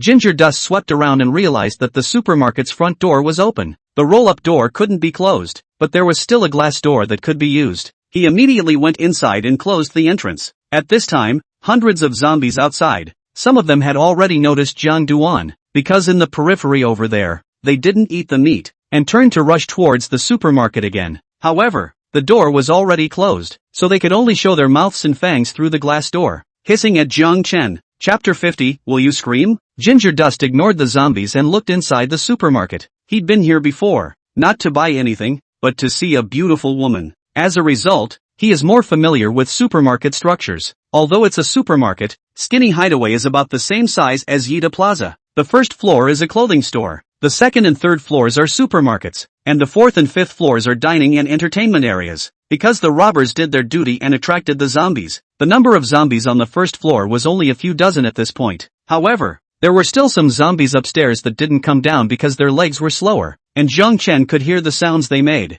Only, right now, Jiang Chen didn't have the time to pay attention to them and began to walk along the first floor towards the inside. The layout of the first floor is the same as that of Yida Plaza, with stores on both sides. With his tang knife in hand, Jiang Chen ran wildly along the way, and when he encountered ungrateful zombies, he directly cut off their heads with a knife. Moreover, he didn't stay idle, traveling all the way there. His spatial ability opened up, taking in the clothes from the clothing stores on both sides along with the racks. At the time of the apocalyptic outbreak, the Skinny Joy supermarket was in an open state, so most of the store doors were open. There were only a few stores that had their doors closed, and Jiang Duan was not polite, kicking the door open. Ah, who are you? In one store, Jiang Duan ransacked the items inside, and as a result, the female shopkeepers hiding by the innermost shelves had no place to hide, and they looked at him in a bit of a daze. You're the one who took the stuff away. Despite this question, they were a little incredulous. Does this man have superpowers? Instead, Ginger Dust spread his hands. Sorry. The clerks then had two more racks in front of them, with 2 or 3 pieces of clothing that Ginger Dust found useless hanging on them, just enough to cover them up. This made the shopgirl even more confused. Still, with that done, Ginger Dust politely closed the door and ran ahead. Wait, handsome, help us, the shopgirl's voice rang out. However, Jiang Chen didn't pay the slightest bit of attention. Kidding aside, he had just assessed the shopgirl's figure and appearance, and it was 60 points at most. There's nothing to it, so when he heard the sound, he ran faster. It only took about 10 minutes for the first floor to be ransacked by Jiang Duan. Time to get out. Ginger Dust is ready to bring in the robbers. The Skinny Hideaway supermarket has one gate, but there are 2 other fire exits, one on the side near the undeveloped area. After 10 seconds or so, Jiang Duan arrived at that fire exit and opened the door. At this time, most of the zombies were over to the main entrance, and they didn't have the intelligence now to think that Jiang Chen would come out from this side. That way, he could bring in the rest of the robbers. Let them continue to be cannon fodder. Ginger Dust quickly ran towards the van. It was only 8 o'clock in the evening when I came out of the comforter, and because of the delay it was 11 o'clock at this hour. Focusing on his health, he cringed a little at the thought of staying up all night. Lu Feng, bite Thaya hard with your mouth. Hurry up, I'll get it for you after you let go. That bogeyman is coming back. I don't want to be cannon fodder like Li Yun and the others. Isn't lousy biting? You rush a hammer. In the van, the 2 robbers are trying to untie the rope. Chu Feng, do you really want to run? That faithful star's methods are weird as hell. and since he dared to put us here, he definitely has a backhand, so I advise you not to seek death. Most of them were instinctively afraid of Jiang Chen, but they didn't think about escaping. Bah! You want to die, I do not stop. He has entered the supermarket. Is there a perspective I not? I am about to run. He came to chase me tea, Xu Feng said and was ready to urge Lu Feng again. Try ing rushing me again. I won't bite. Lu Feng preempted Zhu Feng's words, making him hold his tongue. At this moment, a voice rang out, do you want me to help? Xu Feng blurted out, if you want to help, just, halfway through the sentence. However, his lips trembled and he could say no more.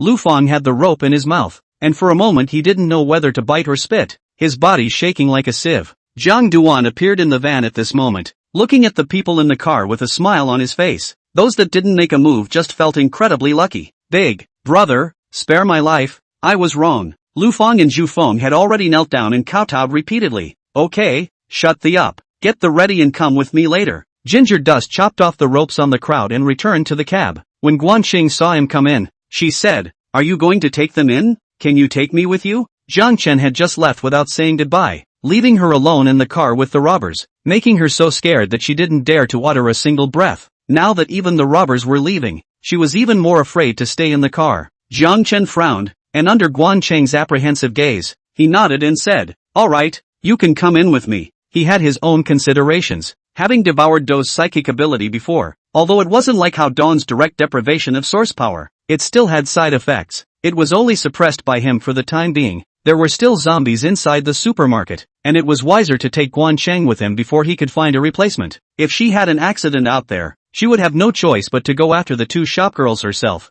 Ha, that's too much to settle for. Ginger Dust had some wicked chills and his body trembled. He then started the van and soon arrived at the back entrance of the supermarket. Get down here, all of you. Zhang Chen waited until Guanxing got out of the car and said to the robbers. Those people didn't dare to slow down and immediately jumped down from the car. However, uneasiness welled up in their hearts, but they were intimidated by Jiang Chen's lecherous power, so they could only wait like frogs until the water boiled before trying to jump out. And right now, the water isn't boiling, so they're trying to get by. Jiang Dust led the crowd into the supermarket and was greeted by 5 or 6 zombies. Humph, I don't know what to do. Jiang Chen didn't want to waste any time, and his tang blade struck like lightning, cutting off the zombie's head. The robbers felt their necks go cold when they saw him move. Well, it's too slow to let these people go one by one to lure away the walkers. They're going to die anyway, so they might as well die for what it's worth. At this moment, Jiang Chen listened to the hissing of the zombies upstairs and looked at the robbers who didn't dare to raise their heads, and the corners of his mouth revealed a color of cruelty. So, he looked at Guancheng and said,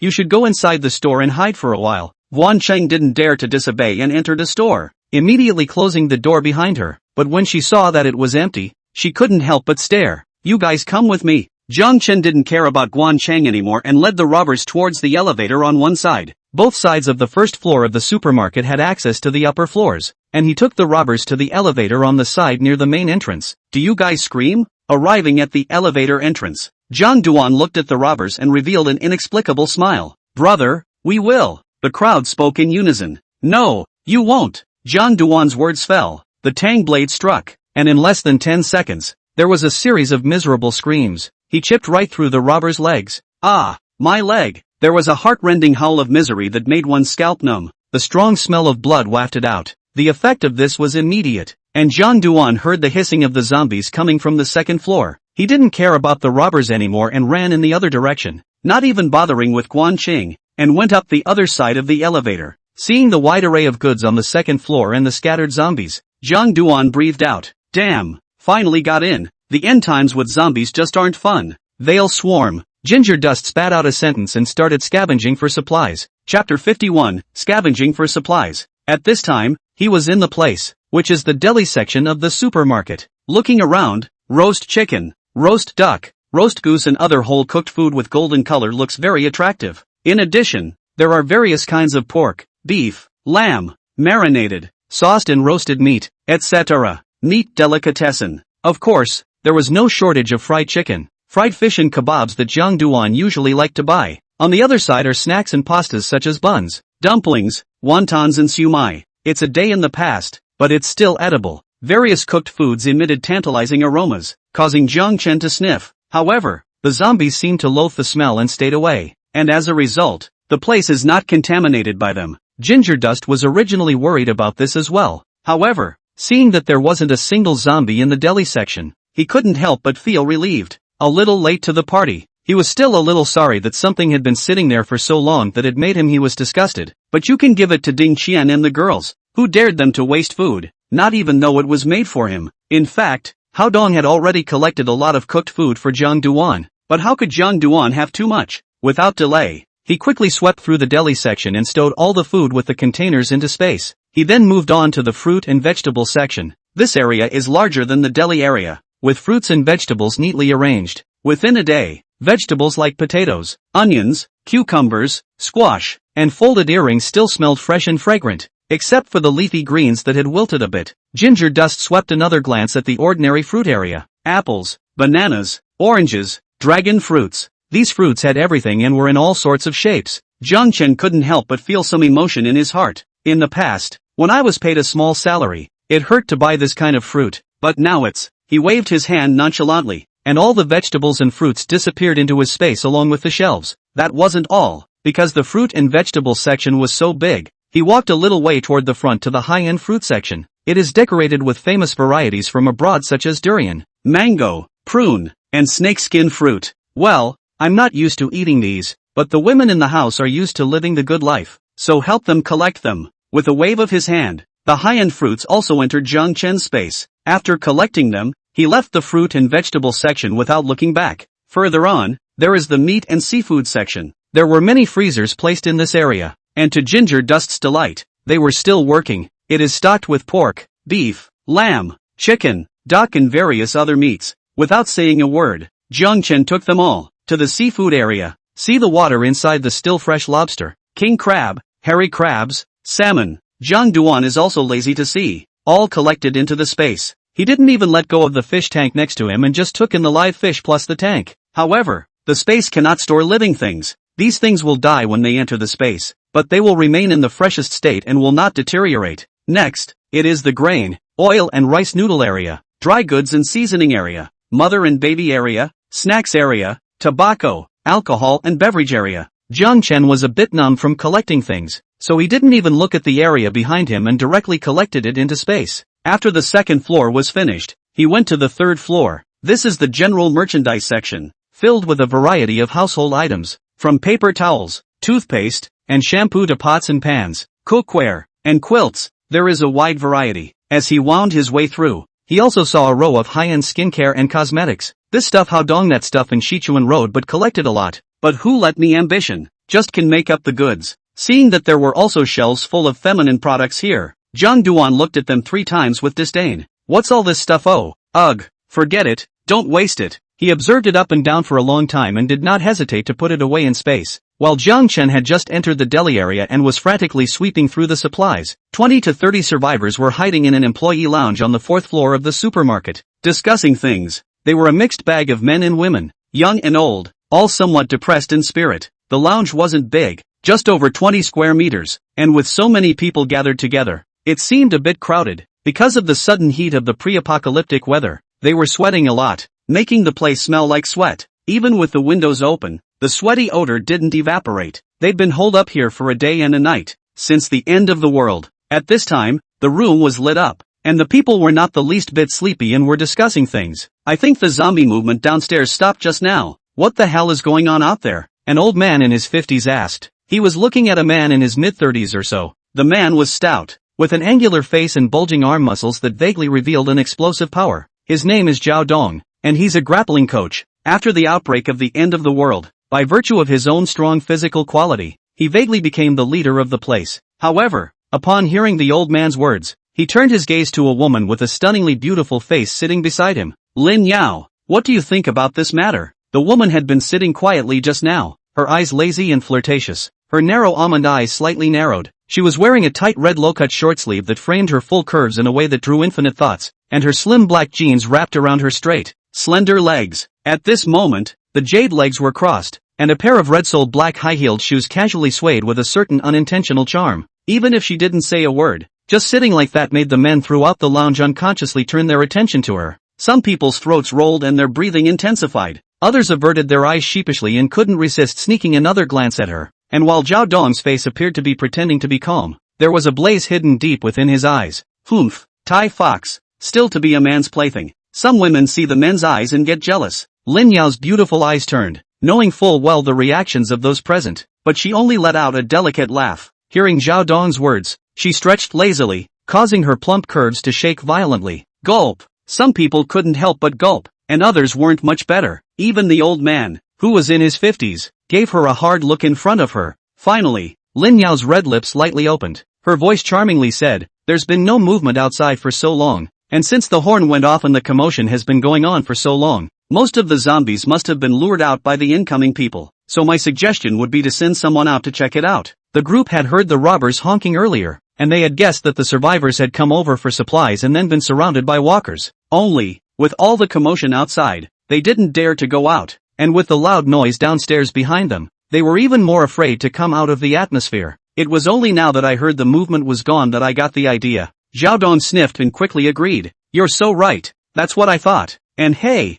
if that's the case, we really have to thank them for giving us a chance to go out and get supplies." Others began to talk as well. "That's right, before there was an empty treasure mountain, but I didn't dare to take too many supplies. If the zombies are really lured away, this time I'll say anything to take more supplies up. I suggest that all the men go down this time and take as much as they can." "What are you suggesting? Hurry down, don't get the short end of the stick." "Ha ha ha, you're being funny. Even if they get the supplies, so what? Can they move them all? There are so many supplies down there. It would take time for a large army to come and move them all." Zhao Dong waved his hand and said, "How about the specifics? We still need to probe before we know if you have volunteered." At these words, the lounge fell silent and a needle could be heard. Chapter 52, It's Really Funny. At this moment, the crowd, which had been talking loudly just a moment ago, tightly closed their mouths. "Ask them to volunteer to go out. Are you kidding me? You know, it's a life-threatening job. Let's put it this way. It turns out there were originally about 50 survivors here.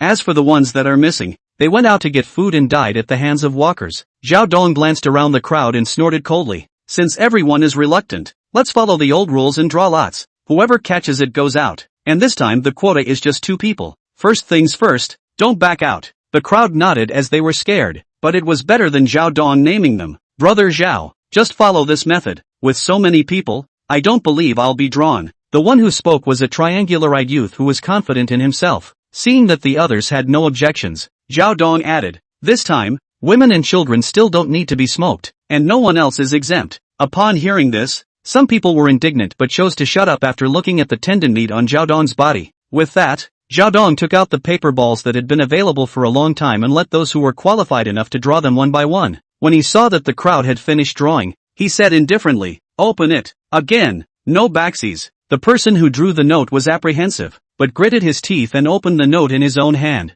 "Ah, how did that happen? I smoked it." The one who spoke was the triangular-eyed youth, who was ashen at this point. The other one with an ugly face was the 50-year-old man. This, he trembled his lips, unable to speak, and couldn't stop his body from shaking. Zhao Dong looked at the old man, sighed, and said, "Elder Zhang, I'm sorry, I really didn't expect it to be like this, but after all was said and done just now, we have to follow the rules. You have to be safe." His face was filled with sympathy, but in his heart, he had a sneer. "Humph, you olden, just now you even dared the old man's woman. Simply disrespectful for the old. It's only good that you don't die outside." Zhao Dong was originally not a good talker, and it was only after he met Lin Yao that he completely tempered his temperament. However, as the saying goes, nature can't change, a dog can't change his ways, and he's only scratching the surface. "Well, since you guys drew it, hurry up and don't dawdle here." The crowd was starving and began to hyperventilate. Although the 2 men were reluctant in their hearts in 100 ways,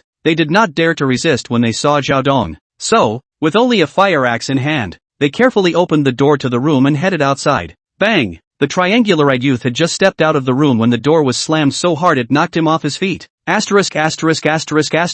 of assholes. Don't let me catch me retaliating. He cursed and looked around, realizing that he hadn't seen any walkers outside. The corridor was deathly silent, with only the occasional low hissing sound heard in the distance outside. The 4th floor is the food and leisure area. The staff lounge is not far out is the elevator. You can go straight to the 2nd floor. A straight line is not far away. But it was this distance that was like the road to hell, and many people died. Today their blood remains, and as for the people, they are turned into zombies. The 2 men leaned against the wall and crept to the elevator. The triangular-eyed youth cursed in a low voice as he walked. Damn, Hao Dong that. Why is it that we people go out every time? The old man let out a bitter smile. There's nothing to be done. Who made his fists hard? Che, he's just practiced combat for a few days. He was useless before the end of the world. Now he's useless. If he meets a few zombies, he'll have to kneel down. Triangle Eyes grunted in disdain. There's also Lin Yao, the one who relied on her beauty to confuse Hao Dong. Isn't she just a Thai fox? Sooner or later there will be a day. Shoo! The old man quickly silenced him, then looked around warily. He said somewhat reproachfully, keep your voice down. You can't say these things. Just think about them in your mind. Triangular Eyes then realized that he was out of line. Heart weakly gulped. No longer make a sound. The two were surprisingly smooth this time, making their way down without encountering any walkers. Hey, old Zhang. We got lucky this time. The zombies were really lured away. In that case, let's report back up there after we've eaten our fill down there. It's best to starve those dogs to death. Triangle Eyes thought about what those people in the rest area had done when he went out and couldn't help but be indignant. Old Zhang wasn't a good bird either, and his eyes flickered as he said, yes, we'll see if we can hide something on our bodies by the way. Ha ha ha, good idea. Ginger is still old and hot to say that we are also lucky, inside this world, actually trapped in the supermarket, although there are those abominable zombies blocking the way, but as long as the effort, there is still something to eat. Those trapped in the office building, so miserable TSK, it is estimated that after a short time are going to be so hungry that they have to jump off the building. Who says it isn't? Let's just say that's their lot in life. Ha! The two of them were not threatened by zombies at this time, and talking pleasantly all the way. They had arrived at the third floor, which was exactly the daily department store area, but when their gazes looked inside the supermarket, they instantly froze in place, their faces instantly becoming incomparably ugly. At this time, the supermarket was empty inside. All the shelves were gone, so empty that even if a cockroach crawled across the floor, they could still see it. How is that possible? The two of them stared in horror and disbelief. Mud, what the hell is going on here? Was this place really ransacked by a bunch of people? The triangular-eyed youth muttered. Lee, come on, let's go to the second floor. Although old Jean was also filled with horror, he thought of another more serious problem. It was fine if the third floor was emptied, but if the second floor was gone, they people would only starve to death inside the supermarket. Who would believe this? It's counterintuitive that you can be starved to death in a supermarket. Without further delay, the two immediately ran towards the second floor, and then, they saw an image that made them despair. The place is still empty. After Triangle Eyes was shocked, his heart was filled with anger. God damn it, where's our stuff? Who the hell did this? Didn't leave us any at all. Damn, it's so inhuman. Old Zhang could not calm down at this time, incredulously saying, this is impossible. We also heard a zombie moving outside before. How could someone take the supplies away so quickly? Even if it's an army, it's impossible to move it so thoroughly. The two men only felt their scalps tingling and even wondered if they had encountered a ghost. They were trapped in the restroom and didn't know about the alien's appearance yet, so that was all they could think. After a half-day's reprieve, the triangular-eyed youth said, regardless of whether it's a human or a ghost, tell Hao Dong about this matter first. The two could no longer care about anything else, as they were in a panic, so to speak, and headed upstairs. In their panic, they didn't even realize that a figure appeared in the shadows behind them, following close behind, inside the employee lounge. What? All the supplies in the supermarket are gone? The lounge exploded when the two ran back in uncontrollable panic and told the crowd what they had just seen. Are you kidding me? Who could empty an entire supermarket in such a short period of time? Definitely a group of survivors, and a good number of them. Damn, how can that be? No more people would have taken it so thoroughly. For a moment, the crowd was angry and panicked. Before, Tabor thought that he could go out to look for supplies while there were fewer zombies outside, but it turned out that there were no more supplies down there at all, which was undoubtedly a thunderbolt from a clear sky for them. Hao Dong's face was also gloomy as he turned his head to look at Lin Yao. Yao, what do you think? In such a bad situation, Lin Yao still lethargically leaned on the back of the chair and lightly laughed. What's the point of panicking? This might not be a bad thing. Hao Dong frowned. Yao, what do you mean by that? Lin Yao's eyes flashed with an inexplicable light. Her red lips lightly opened, and she lightly laughed. To be able to empty the supermarket in such a short period of time, it can't be an ordinary survivor, and it can't even be a team of people. It can only mean that that person possesses some kind of special ability, probably spatial supernormal ability. The crowd sniffed and froze, then just shook their heads vigorously. It can't be. This is all classified as a supernatural ability. Although zombies have somehow appeared, I don't believe you when you say that there will be supernaturals. That's right, Lin Yao. This idea of yours is too naive. Hearing the crowd's chatter, A flash of mockery flashed across Lin Yao's stunningly beautiful face. She then said, "If that's the case, you won't know if you ask him face to face." Hearing her inexplicable words, the crowd froze again. However, their doubts were soon solved. At this moment, there was a sudden knock at the door. Without waiting for them to react, a faint voice rang out, "Guys, please open the door. I need to hide from the walkers too." The person who spoke was none other than Zhang Chen. Lin Yao's beautiful eyes looked towards the front door, the corner of her mouth raised in a nice-looking arc. It really was so much fun. Chapter 53, is it fun now? Please open the door. I need to hide from the walkers too. Ginger Dust stood outside the door, saw that no one opened the door, and said it again. Inside the lounge, the crowd looked at each other in disbelief, while Hao Dong's brows furrowed even more. It was a bit too much of a coincidence to learn just now that the supermarket had been ransacked of its supplies, and now there was a stranger outside. He was simple-minded, but he had thought this thing through. Zhao, could he be the one who took the supplies? Someone whispered, but their tone was extremely uncertain. Hao Dong did not answer immediately, but instead turned his head to look at Lin Yao again. Seeing his reaction, a strong contempt flashed through the hearts of the crowd. Humph, what the hell? Do you have your head on your legs? Just only listen to a woman. However, their faces were unmoving. Lin Yao hooked her fingers into a strand of hair and played with it in boredom. Seeing her languid and casual charming demeanor, the fire in Hao Dong's eyes became even hotter. Lin Yao, on the other hand, let out a light laugh and said, "Open the door. It's already this time of the day, and there are still honored guests coming to the door. Of course we have to give them a warm reception." Her tone was soft, but a hint of teasing surfaced in the depths of her eyes. Although Hao Dong was skeptical, he eventually made a wink towards a youth beside him. The latter understood and immediately stepped forward to open the door to the lounge. Outside the door, Zhang Chen stood there with a faint smile on his face, but his gaze was sweeping over the people in the lounge. When his gaze landed on Lin Yao, he revealed a flash of amazement, and the smile on his face intensified. "Uninvited and disturbed. Looks like your place is quite busy." He spoke in a light-hearted tone and walked in slowly without waiting for an invitation from the crowd. The young man who opened the door wanted to block it, but when he saw Hao Dong shaking his head, he flashed to the side. Behind Ginger Dust, the door to the room slowly closed. Vaguely audible, someone quietly locked and bolted the door. Zhang Chen didn't seem to notice this scene and remained relaxed. As the night deepened, the lights in the lounge were somewhat dim, and 20 or 30 survivors were scattered around the room, their faces clouded. The atmosphere in the room seemed a little dull. Hao Dong stood at the forefront with his arms wrapped around his chest, looking at Zhang Chen with an unkind gaze as he asked, "Who are you? There are so many zombies outside. Where did you come from?" Zhang Chen swept around and realized that the stools were all occupied. With a glance of his eyes, he was about to head towards Lin Yao's side, but he was stopped by Hao Dong instructing his little brother to block his way.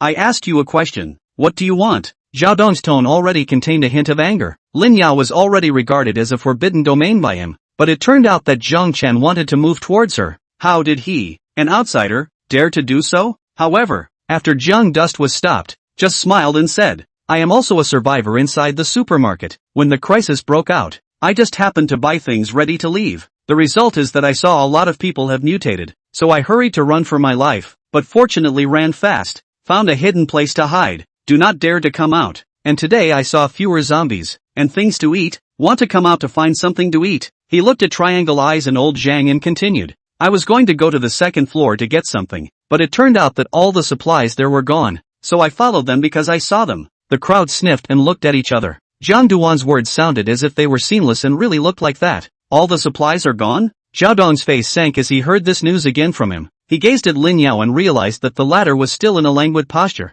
her lips smiling, her beautiful eyes looking at Zhang Chen the entire time. It made him rise in his heart. However, Lin Yao didn't care about him and instead said to Zhang Chen, "Are you sure the supermarket is out of stuff?" Her voice was soft and feminine, with a hint of compulsion. Zhang Chen's gaze was slightly frozen, seemingly in a trance, before he recovered and nodded. "Well, the shelves are all empty, not to mention the food." When he said that, he suddenly became angry. "If I find out who took the supplies, I'll make sure he gets it." "Oh, that's strange." Lin Yao looked at Zhang Chen with a smirk, her right hand gently propping up her chin. "What you're saying sounds like the truth, but why don't I believe it?" As soon as the words left his mouth, the atmosphere in the room became subtle. Hao Dong took a step forward and blocked in front of Lin Yao, his gaze sharply staring at Zhang Chen. "Kid, I advise you to better give an honest explanation. Just by your weird appearance here, I have reason to suspect that the supermarket stuff, you're the one who took it." The other survivors sniffed and looked at Zhang Chen with unkind gazes. Ginger Dust let out a light laugh and asked rhetorically,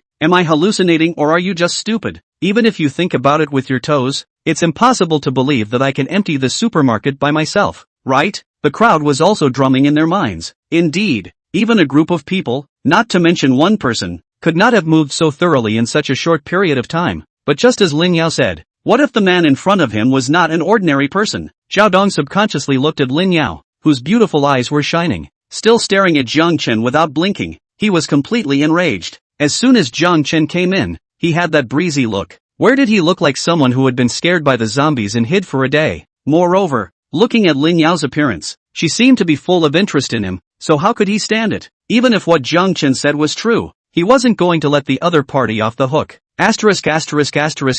The person who dares to hit my woman's idea, I want him not to die well. Hao Dong's face became more and more ugly. The jealousy in his heart was ignited by his anger, and his gaze suddenly blazed as he immediately glared at the people beside him. He was powerful among the survivors, and in the past day or so, he had developed 3 or 4 Minders who were loyal to him. Brothers, this kid is sneaky. The missing stuff from the supermarket has nothing to do with him. Catch him for me and interrogate him properly. As soon as the words fell, a few of his inner circle, holding iron rods and fire axes in their hands, closed in on Jiang Chen. Kid, if you're sensible, just tie your hands obediently or we won't be polite. Jiang Chen remained unchanged, a smile, if any, hanging at the corner of his mouth. This appearance of his made Hao Dong even more indignant and roared. What are you guys grumbling about? Hurry up and go up and catch him for me. The minions instantly sped up and pounced on Jiang Chen. Jiang Chen swept a glance at the survivors around him, and his gaze landed back on Lin Yao. This woman had a look of watching a good show, and her face, which was already absolutely beautiful, looked even more charming at the moment. However, he was secretly sneering in his heart. I didn't expect to meet a woman with a bit of a deep heart. Since you want to play with me, I'll play well with you. With this thought in his mind, his figure disappeared in place. Seconds later, the scene resounded with miserable wailing. Puff! Hao Dong's few beloved henchmen who wanted to surround Jiang Duan had already been punched by Jiang Duan one by one, and were lying on the ground. Their sternums shattered and they wailed uncontrollably on the ground. Hiss! The survivors couldn't help but draw a cold breath when they saw this scene. Hao Dong, on the other hand, had a huge change in his face, and when he looked at Jiang Chen again, it was a thick scorn. He thought to himself that he wouldn't even be able to tackle those guys so easily. Only, at this moment, Jiang Chen didn't even look at him, but took a step towards Lin Yao. With the shocking performance earlier, this time, no one was blocking. Jiang Chen finally came to Lin Yao's side, and then, made a move that stunned the crowd. He stretched out his right hand, his fingertips tickling Lin Yao's chin, then said flirtatiously, Woman, tell me, is it still fun now? Chapter 54, Your turn to play with me. Jiang Chen suddenly did so, causing Lin Yao to not expect it either. She was going to struggle, but Jiang Chen's hand was like an iron vice. She couldn't break free at all. For the first time, a coldness flashed in her beautiful eyes, then it rose to a watery, heartbreaking light that was about to rise to the occasion to pamper her. Dong, he bullied me. Lin Yao's voice was tinged with shame and indignation, and not only Hao Dong, but all the other survivors glared angrily at Jiang Chen. The anger in Hao Dong's eyes was even more instantly piqued. How dare you? Let go of her. Just now, Hao Dong had been shocked by Jiang Chen's decisive strike, so he was hesitating to make a move. As a result, with just a brief lapse of concentration, Lin Yao was taken advantage of by Jiang Chen. This was still a hammer of hesitation. He could no longer suppress the anger in his body. However, he is stupid, but he also knows to weigh the pros and cons, and said to the others, let us go together and get this dead. Then, suddenly blessed with the spirit, he added, this dog came in such a strange way. The missing supplies must have something to do with him. If we don't catch him and force him to ask about the whereabouts of the supplies, we'll all die just the same. After these words, both Jiang Chen and Lin Yao couldn't help but glance at him. This guy, in his anger, is enlightened? Sure enough, the latter phrase had an immediate effect. Although the men had thoughts about Lin Yao, they were more concerned about their lives and could not possibly follow suit because of Hao Dong's anger. But the supplies involved their lives, which is a different story. Hao Dong is right. Without supplies, so many of us are still going to starve to death. We might as well put up a fight. That's right, that kid is just one person even if he's strong. He'll have to kneel even if a dozen of us swarm him. Seeing the anger of the crowd ignited, Hao Dong was quite satisfied. He looked at Jiang Chen with an icy expression. Together, let's waste this first. As soon as Hao Dong's words left his mouth, he led the charge towards Jiang Chen. A fist slammed hard with a whistling wind. There was a scowl on his face as he roared, Bastard, lie down for me. Seeing that Hao Dong had made his move, the others didn't hesitate this time. holding various weapons in their hands while they were handy, and brandishing them as they rushed towards Jiang Chen. Their ferocity was also aroused at the moment, especially when he saw the flash of panic in Jiang Chen's eyes. He became even more bold. I saw that. He was just getting scared, and working together, we'll be able to teach him a hard lesson. Upon hearing this, the crowd wailed and pounced on Jiang Chen with great vigor. It was only that, as the great disaster was approaching, Jiang Chen's fingers stroked over Lin Yao's pretty face, his demeanor becoming more and more frivolous, and in Lin Yao's gaze, the color of shame and indignation was about to overflow. You let go of me. Ah, I'm going to get you. Zhao Dongsha's mantle-sized fist sped up another point and had arrived behind Jiang Chen. The others were equally indignant, and the weapons in their hands all greeted towards Jiang Chen. Facing the crowd's siege, Jiang Chen's face remained so calm and collected. It was actually no fun to beat up ordinary people, but since Lin Yao wanted to play, let's have a good time with her. There's no shame in accompanying your own woman in a fight. Just at the moment Zhao Dong's fist was about to attack him, his figure was suddenly like a ghost, dodging out of position and easily avoiding the powerful blow. Zhao Dong's fist attack fell short, and the huge inertia caused him to stagger a bit. However, the lounge was already narrow, and Jiang Chen dodged Zhao Dong and fell right into the circle of the others. Come on, shoot him, someone shouted excitedly, swinging a steel pipe out of his hand. Ginger Dust recognized this man when he saw how positive he was, only to see him sidestepping the man's swinging steel pipe. At the same time his left hand flashed out, grabbing the man's wrist and twisting it with force. The man immediately let out a pig-like scream,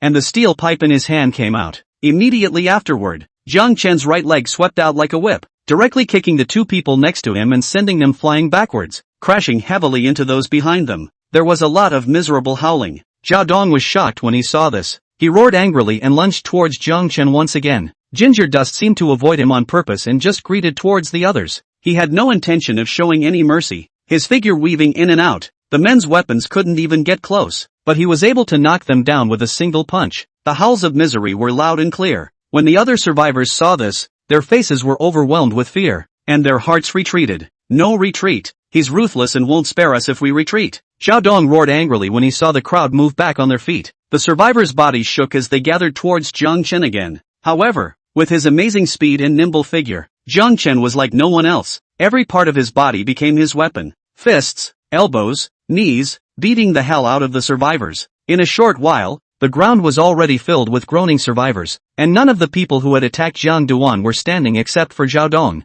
But Jiang Duan wasn't taking it easy either, and was a bit out of breath at this point. Dog, stand still if you can. Zhao Dong roared angrily as he saw him and rushed over. Jiang Chen's figure flickered, avoiding Zhao Dong's attack once again. However, his speed this time was obviously a few points slower than earlier. Zhao Dong's eyes showed cruelty when he saw this. So you know you're tired too. Let's see where you're going this time. Zhao Dong roared furiously and accelerated violently, slamming a straight punch into Jiang Chen's chest like a cannonball. Bang! Instead of dodging away this time, Jiang Chen took the punch hard. Then, he stomped backward, and although no blood spilled from the corner of his mouth, his face paled a few points. Zhao Dong was delighted in his heart and refused to let go of this opportunity. Preparing to capitalize on the victory, he lunged again, the force of his fist still fierce. Jiang Chen's pupil shrank as he took a deep breath and chose to receive it hard once again. Then he took a few extra steps back this time and stepped on the hands of those survivors on the ground, causing a few more screams. Ah, Zhao Dong, he can't make it. Get him, the man on the ground shouted with hatred. As Lin Yao watched the battle between the two, her beautiful eyes repeatedly glanced over Jiang Chen's body. Seeing that his chi was not acting up, she finally confirmed one thing. This body, after being transformed with alien energy, is really something, but it seems that's all you've got. As she thought in her heart, she saw that Jiang Chen was preparing to take Zhao Dong's punch hard again, and with a strong scorn in her eyes, her vermilion lips pursed slightly, but her beautiful eyes were looking out of the window. Meow! Suddenly, a black shadow surged out from the window, like a ghost, and pounced straight at Jiang Chen's neck. The speed of the black shadow was extremely fast, and the crowd rubbed their eyes before seeing clearly that it was actually a black cat. However, this is no ordinary cat. Its pupils flashed with an eerie blue luster, its fur was black as ink and rooted, and its claws were as sharp as knives, flashing with a cold and chilling aura. Mud, after all this time with the chaperone, I've finally waited this thing out. When Jiang Chen saw the black cat pounce, his mouth was tinged with a touch of teasing. In the gaze of Lin Yao, who was ready to watch another good show, he met Zhao Dong's heavy fist with a punch. Go to. For me. Zhao Dong's face was livid, and this time, he used all his strength just to watch Jiang Chen lie down. However, as soon as he came into contact with Jiang Chen's fist, It was as if he had touched a steel plate. His bones shattered, and he couldn't help but let out a miserable scream as the pain pierced through his bones. At this time, the black cat had already arrived in front of Jiang Chen, and its sharp front claws traced out a ghostly light, about to grab on Jiang Chen's neck. However, Jiang Chen just stretched out his right hand so easily and effortlessly, grabbing the black cat's neck with precision. Meow! The black cat screamed miserably. Its eyes showed a fierce light, and its sharp claws were about to grab Jiang Chen's arm. However, Jiang Chen's expression turned cold, and his hands instantly fired, while a terrifying devouring force suddenly erupted. The black cat's body trembled violently, its fur instantly exploding as it struggled hard, but to no avail at all. Soon, the struggle became slow, and the life in the black cat's eyes gradually drained away. No, let go of it for me. Lin Yao's stunningly beautiful face, seductive intentions were all gone. At this time, her face changed wildly, rushing up to stop Jiang Chen. However, Jiang Chen just looked at her coldly and didn't let go. After a few seconds, the black cat's body completely stiffened and its vitality was cut off. Knock! Ginger Dust let go of his hand and the body fell to the ground. At the same time, a rushing evil fire leaped up within his body, almost unable to suppress it, and his blazing gaze landed on Lin Yao's face. Lin Yao's face had turned white, her entire body trembling slightly, and she was looking at him with an indignant gaze. However, when she came into contact with Jiang Chen's eyes, her heart trembled. The corners of Jiang Chen's mouth hooked up as he said word for word, "Game over? Now well, it's your turn to play with me." Chapter 55, One is not enough. How did this happen? The black cat was Lin Yao's greatest dependence. It was the presence of it that had breezed through everything she'd done before, treating others as tools to be taken with abandon, and she enjoyed being in control of others. And Ginger Dust came from an unknown source, suspected to be the one who stole the supermarket stuff, so it's likely that he's an awakened person. This made her instinctively feel threatened, so she wanted to let the crowd test his strength first, and then use the black cat to get rid of him. As a result, his pet black cat, who had mutated after eating a magical fruit in the post-apocalyptic world, died so abruptly before it could really do much good. The fallout was just too much for her to take in. Her gaze was a bit dull on her stunningly beautiful face. It was just that Jiang Chen had devoured the source power of a man and a cat one after another at night, and couldn't even suppress the side effects, so he didn't care about her reaction. With a flash, he came to Lin Yao's side, and his burning manly scent hit his face, causing Lin Yao, who was in a state of disorientation, to finally realize that something was wrong. What do you want? Without her greatest leverage, she was a woman to be taken at random, finally revealing her true daughterly demeanor. Why that line again? I'll give it to you again. Of course it's you. Saying that, Jiang Chen brashly carried Lin Yao into his arms without a second thought. Ah, get off me, you asshole. Lin Yao was suddenly embraced by the man in front of her. Her heart was flustered, but her stunningly beautiful pretty face was shy and angry. She also took her pink fist and pounded Jiang Chen's chest vigorously, trying to get him to let go of her. Seeing that the woman he coveted was being treated so lightly, Hao Dong, who had just had his fist wasted by Jiang Chen, endured the sharp pain in his hand and roared, "Dog, let go of Yao Yao, I'll fight you." The other survivors looked on indifferently, not even having the heart to make a move to help at the moment. They instead envied Jiang Chen a little. Mud, why can't I afford to play with women like this? Ah. The triangular-eyed youth couldn't help but cry out in his heart as he looked at Jiang Chen's warmth and softness in his arms. When Jiang Chen fought the survivors solo earlier, he was sneaky and didn't actually suffer the repercussions. At this time he pretended to be injured and lay on the ground, wailing twice now and then. Old Zhang on the side did the same, and both of them revealed a touch of cunning when their gazes met. At this moment, Hao Dong had already rushed to Jiang Chen with astonishing speed. Then, as the crowd stared in astonishment, he flew backwards at an even faster speed, slamming heavily against the wall and going limp. Just one hard hit and he was already out of breath. The crowd looked at Jiang Chen, who had withdrawn his right foot, and their hearts chilled. No matter how stupid they were, they knew that Jiang Chen was pretending to be a pig and eating a tiger just now, and the purpose was to lure out that one black cat and tease Lin Yao, who had tricked them into a frenzy. However, Jiang Chen didn't care about the people in the lounge anymore, carrying Lin Yao in his arms and heading for the door. His side effects were overwhelming at this point, and he kicked the door to the room open. "Where the hell are you taking me? Let go of me, Pop." Lin Yao was still struggling there, and as a result, Jiang Chen directly threw a slap on her face. "Talk to me again and I'll throw you down to the zombies." Jiang Chen would not spoil this woman who liked to play with her heart at this moment in the nick of time. It was important to use people now, and his words were of course to scare Lin Yao. If he really fed her to the walkers, he'd be 2 for 2. Although there were still women in the lounge, but looking at their pudgy appearance, John Duan didn't want to settle for anything. the line he said still works very well. Lin Yao touched her somewhat swollen face and looked at Jiang Chen incredulously, not daring to squeak. Only, a flash of anger appeared in her gaze. After carrying Lin Yao out the door, Jiang Chen went straight to the first floor. Mud, too much at once, not enough for one person. Good thing I saved for a rainy day and brought a spare tire. Jiang Chen took the road and ran wildly while forcing himself to keep his mind clear. Inside the lounge, the crowd finally sighed in relief as they watched Jiang Chen take Lin Yao captive. That bogeyman is finally gone. It was so scary earlier, but the crisis is still there. What are we going to do without food? Someone was lying on the ground with a miserable look on their face. Those present, except for the women and children, were all badly injured and fell to the ground. Everyone's face was a little hard to see. I'll figure out what to do. It's none of your business. Just then, the triangular-eyed youth suddenly stood up from the ground. His gaze went straight to the group of women in the corner,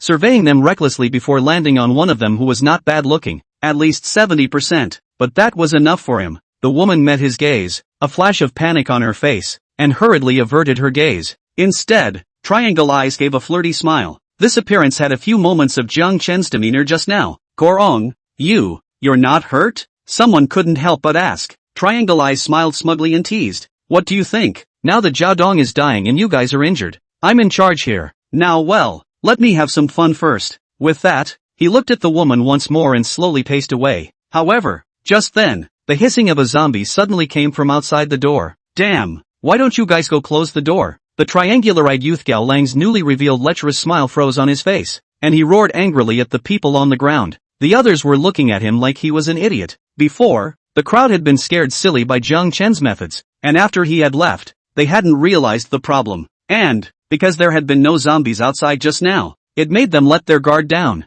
The most pitiful thing was that Gao Lang's sudden outburst attracted their attention, and no one thought that they should have closed the door in the first place. Unexpectedly, the zombies were not at all accustomed to their carelessness and killed them directly. The man on the floor screamed in terror. Shut the door. When it was too late, the first one to rush out was, surprisingly, old Zhang, who had suddenly gotten up from the ground. Only, he had just taken a few steps when a zombie leapt in the doorway, followed by a steady stream of zombies pouring in. A few moments later, heartrending screams rang through the house. On the other hand, Jiang Chen carried Lin Yao in his arms and ran furiously all the way to the store on the first floor where Guan Qing was hiding. Jiang Chen, what's wrong with you? Watching him come and holding a beautiful woman much prettier than himself, but with an extremely off look, Guan Qing couldn't help but ask. Only, Jiang Chen didn't even have the intention of explaining himself in the nick of time and simply said, "It's time for you to fulfill your duties." Ginger Dust practically hummed the words out of his nose. With a thought, a large bed with soft sheets and quilts was suddenly added to the empty store.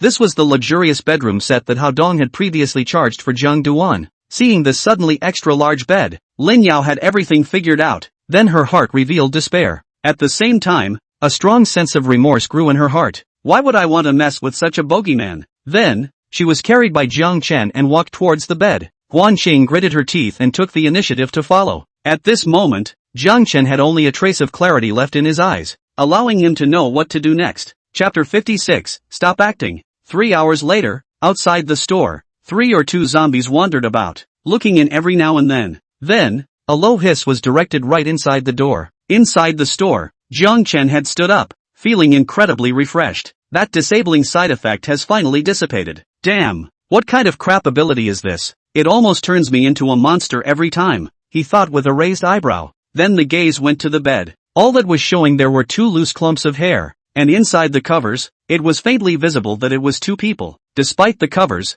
they couldn't hide the luscious, dimpled figure, and on the floor, there were pieces of clothing thrown about in a scattered fashion that made him smack his lips a little. TSK, the side effects this time, they're more violent than even before, Jiang Chen thought with slight surprise. This was actually understandable. After all, both Doe and Black Cat were the first creatures to awaken. It had been said before that the creatures that initially obtained the source fruit were the strongest, and since Jiang Chen had devoured 2 at once, it would be strange if he didn't. Seeing another zombie coming through the door, numbering around 30 to 40, Jiang Chen's gaze narrowed. Then, having come to the bedside, his chi sank into the dantian. Get up, the walkers are out there and still sleeping. The 2 women, who were physically tired and were sleeping, were directly awakened by his rude movements.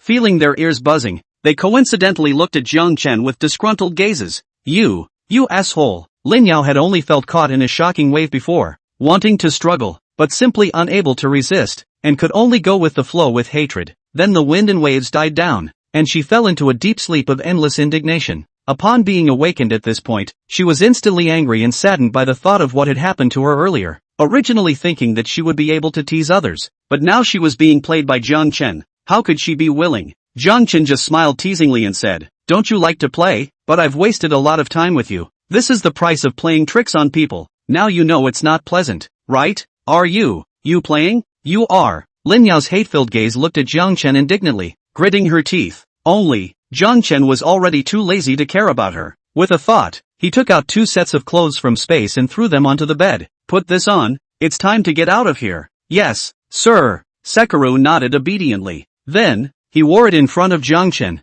with no pretense at all. This man is very uncomplicated, must not disobey him. Anyway, the person is his. It does not matter how. With this thought in her mind, she gritted her teeth and dressed even though her body was sore and weak. Only, Lin Yao wasn't as submissive as she coldly said, "Turn around and turn your back to me." Where would Jiang Chen spoil her stinking problem? His tone was a bit cold as he said, "If you have the ability, just lie like this, love to wear it or not. You." These words caused Lin Yao to be angry and bitter again. Jiang Chen simply did not follow common sense. Although she had a heart, it simply did not work when she met someone like Jiang Chen. When Jiang Chen saw that she was still grumbling, the corner of his mouth curved up and said, "I'll only give you 3 minutes, and when the time is up, I'll open the door." "You're crazy." At those words, Lin Yao's face changed. There were 30 to 40 zombies outside. Even if Jiang Chen had supernatural powers, did he dare to face so many zombies that were faster than ordinary people? Still, with her mouth saying that, her body was honest and grabbed her clothes and quickly put them on. She could sense that Jiang Chen wasn't joking, because she was in a bit of a hurry. She didn't care that Jiang Chen was next to her and quickly put it on, and Sekiro just wore it silently, acting submissive. Jiang Chen didn't have any intention of avoiding it, and just stood like that, his face calm and his eyes appreciative. These 2 women, despite their very different temperaments, possessed enviable instincts. With a wasp waist and round buttocks, her curves are full, and she exudes a mouth-watering charm when she raises her hands and moves her feet. Especially Lin Yao, that unintentional display of the slightest hint of charm, ordinary people simply could not resist. Well, with all the clothes inside the space, this woman sure is eye candy in any style she wears. However, I'm too tired just now, and now I have business to attend to, so it'll have to wait. The 2 women got dressed within the time set by Jiang Chen. Seeing Jiang Chen come to the door, Lin Yao hurriedly said, "What do you want to do? There are so many zombies outside. Can't you wait for them to leave before you go out? Aren't you looking for death if you go out at this moment?" Jiang Chen looked at her with a smirk and asked, "In that case, are you willing to come with me or stay here?" Lin Yao's expression was stunned when she was suddenly asked this question. She naturally hated Jiang Chen as a person, but judging from all the previous performances, Lin Yao had to admit that he was a powerful man. Now that her leverage was gone, if she didn't follow Jiang Chen, where else could she go? "Oh, look at you. You must want to be a martyr and don't want to go with me. Then fine, let's say goodbye." Seeing that Lin Yao's complexion was cloudy, Jiang Chen didn't have the time to wait for her there and said to Guanqing, "Let's go." Guanqing's beautiful eyes glanced at Lin Yao with some disdain. "Even though you're better looking than me, so what? That man won't like a disobedient woman." She stepped on her heels and followed. The shoes were kind of the only original thing she had on her. Everything else was messed up and thrown on the floor. "Wait, you're the asshole." Seeing that Jiang Chen didn't even look at himself and was about to pull open the door to the room, Lin Yao hurriedly shouted. She knew that if she was one step late, Jiang Chen would really leave herself behind. The corners of Jiang Chen's mouth hooked up as he turned to look at the stunningly beautiful woman in front of him, whose pretty face contained fury, and asked, "Are you willing to come with me?" Lin Yao nodded. "I told you to answer me, not nod." Jiang Chen's tone chilled a few points. Lin Yao's pretty face blanched and said, "I am willing." Only, Jiang Chen didn't bypass it easily and pursued, "What are you willing to? I want to hear another answer." Seeing him being so aggressive, Lin Yao's silver teeth clenched, and there were tears rolling in her eyes. However, when her beautiful eyes saw that Jiang Chen was about to turn around again, she finally opened her mouth. "Wait, I'm willing to follow you, and after that you can do whatever you want." She said the words through clenched teeth, her heart doubly humiliated. "Look at that, how proud you were before, how lost you are now." Jiang Chen walked over, his finger hooked onto Lin Yao's chin and said, "Don't be so condescending, you weren't like this when you were teasing people before, so, just stop acting in front of me. I don't mind if you play mind games, but, stop in moderation." At those words, Lin Yao's body trembled. Her indignant and pitiful look just now was indeed partly feigned. Of course, the indignation towards Jiang Chen was not mixed with a bit of water. As a result, she acted perfectly, but she was still seen through by Jiang Chen. Suddenly, she spread a smile, and that upside-down charm crept back onto her pretty face. Her beautiful eyes contained anger as she stared at Jiang Chen and said in a delicate voice, "What an uninterested man. People's entire being is yours. Can't you let me grieve a little?" This sudden change in her attitude made Guan Cheng on the side look dumbfounded. This woman, she's pretending too much. Chapter 57, will he leave the villa? However, Guan Cheng's pair of beautiful eyes looked at Jiang Chen again. This man, whose heart is made of iron. It is futile to play any tricks in front of him. Hey, I had thought of some means just now, but it seems that I can't use them. She thought to herself that even when dealing with a great beauty like Lin Yao, Jiang Chen didn't have the patience, so if she went on by herself, she was purely adding to the zombie team. That's right, that's what you are. Playing soft isn't something you're good at. Saying that, Jiang Chen brutally pulled Lin Yao into his arms. Then, pop, a crunching sound came out, followed by a cry from Lin Yao. She covered her body and looked at Jiang Chen with some grudges. However, Jiang Chen was the corner of his mouth hooked up as he laughed. This is a small punishment for you. Do you know you're wrong? On Lin Yao's stunningly beautiful face, there was an extra touch of redness, adding to the charming color. She tilted her head, her beautiful eyes staring at Jiang Chen, her voice delicate. If you're like this, I really don't know what's wrong. Bah, she's even better than me. Guan Cheng, who was on the side, looked at Lin Yao with contempt, but jealousy welled up in her heart. It was her job, and it was a bit upsetting that it was taken away from her. But Lin Yao did look better than her, so what could be done? She was a little discouraged at the thought. At this moment, Jiang Chen couldn't help but cry out in secret a siren. Despite the previous process of suppressing the side effects, it was still dark outside and he wanted to sleep again. So, with a wry smile, he said, "Are you sure you want to make a fool of yourself here?" At those words, Lin Yao's heart trembled for no reason. She was just like that, and actually wanted to try again, whether she could make a man obedient to her by virtue of her charm. But now I realize how wrong I was. You're better already. Ha! What she was thinking about was that Jiang Chen had lost his mind before, but it took 3 hours of conditioning before he managed to recover. It's only been a while. However, looking at his unkind eyes, Lin Yao had the feeling of lifting a stone and hitting her own foot. Well, get out first. I wanted to go to bed early and get up early. It's early in the morning. Get out and talk. Although most of the walkers were lured out, being inside a supermarket, anything can happen. There had been a lot of delay just now, and Jiang Chen was afraid of a long night, so he had to get out as soon as possible. Seeing that he wasn't the least bit afraid of the zombies outside, Lin Yao didn't stop him now. She obediently came out of Jiang Chen's arms with some curiosity in her gaze. Ginger Dust came to the store door and opened it without hesitation. Ow! As soon as the door opened, the zombies pounced in, the smell of blood food inside sending them into a frenzy. Time is precious, so I won't play with you,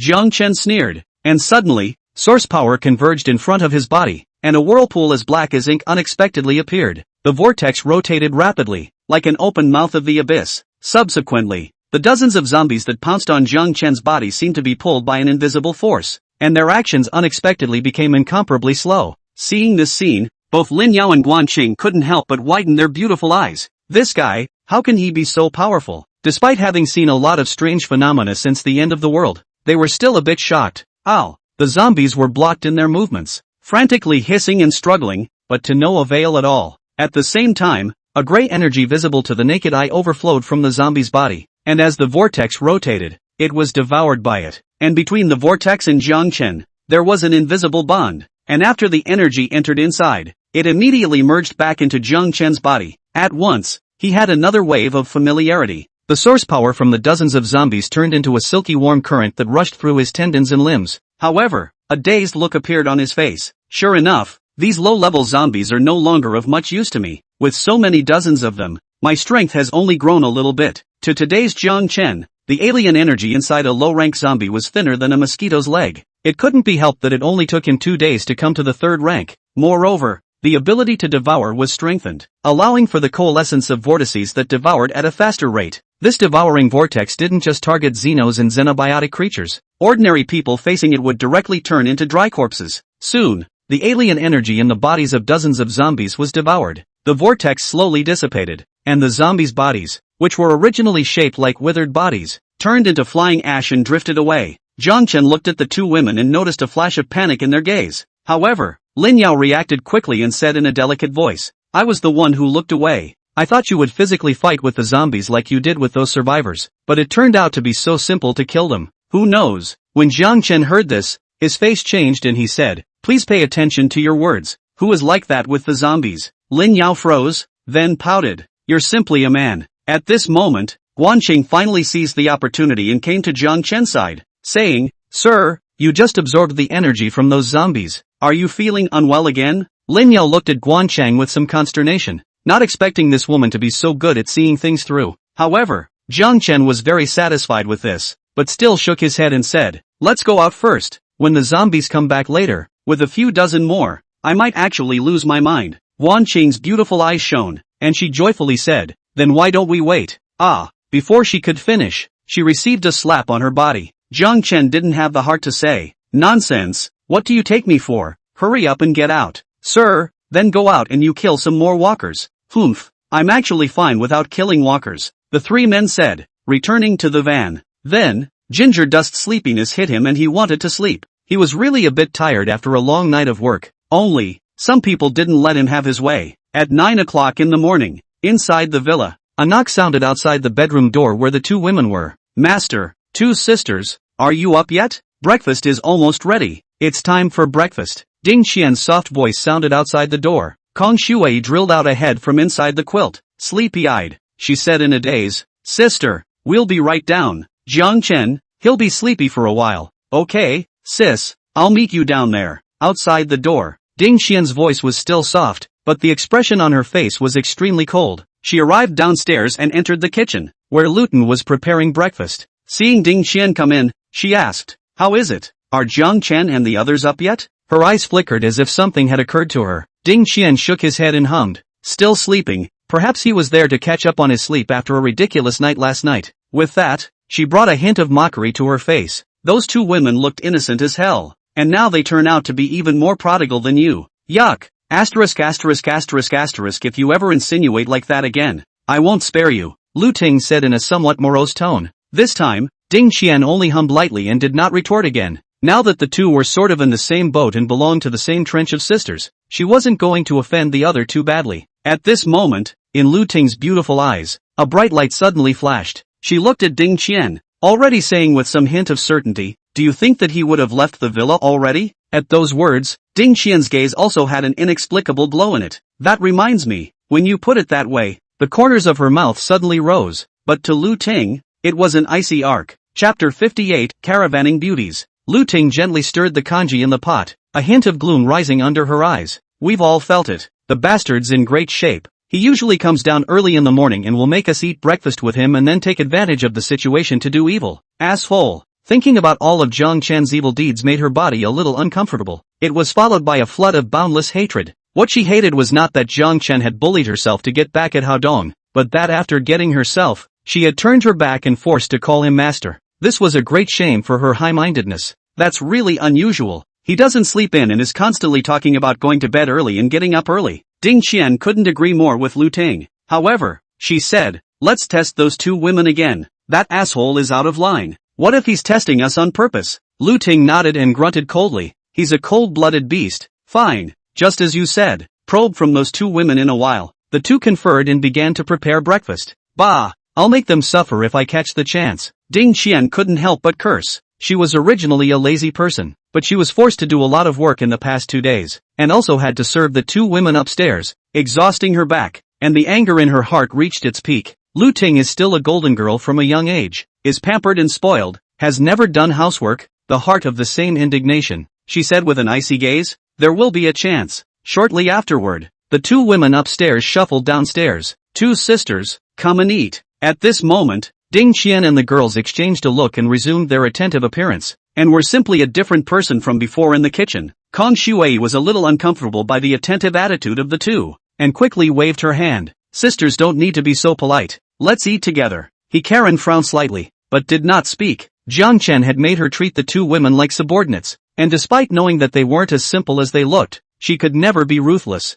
Karen was a bit colder in nature and didn't say anything. Ding Qian hurriedly said, Sister, make no mistake, this is not a deliberate attempt to make the master unhappy. We just patted a little. You guys quickly eat. She glanced upstairs and asked, is the master still sleeping? That's odd. Usually he's up early. is, she looked at the two women with a smirk, the meaning of which was self-explanatory. No, it's not what you think, he said. The past 2 days are too busy, just want to catch up on his sleep. With that, she added, as you all know, he wants to sleep and no one can control that. Lu Ting nodded her head in a feigned daze, but her tone carried a hint of something else. That's also true, although the master is a very disciplined person, in certain aspects, he does consume quite a lot and needs to rest. These words caused Kang Shui's pretty face to blush. Karen, on the other hand, raised her eyes slightly and gave Lu Ting a somewhat cold look. Kang Shui had already lowered her head and started to ease her embarrassment by eating. Ding Qian and Lu Ting stood by and waited. With their previous experience, they felt more and more skillful, and because of this, they were even more angry in their hearts. Why should we have to wait on people? Where are they better than us except being prettier and kinder? Lu Ting's beautiful eyes twinkled with concern. Master hasn't eaten. He might get hungry in a while. I'll send him some later, even though he wants to sleep. It's our dereliction of duty to let him get hungry.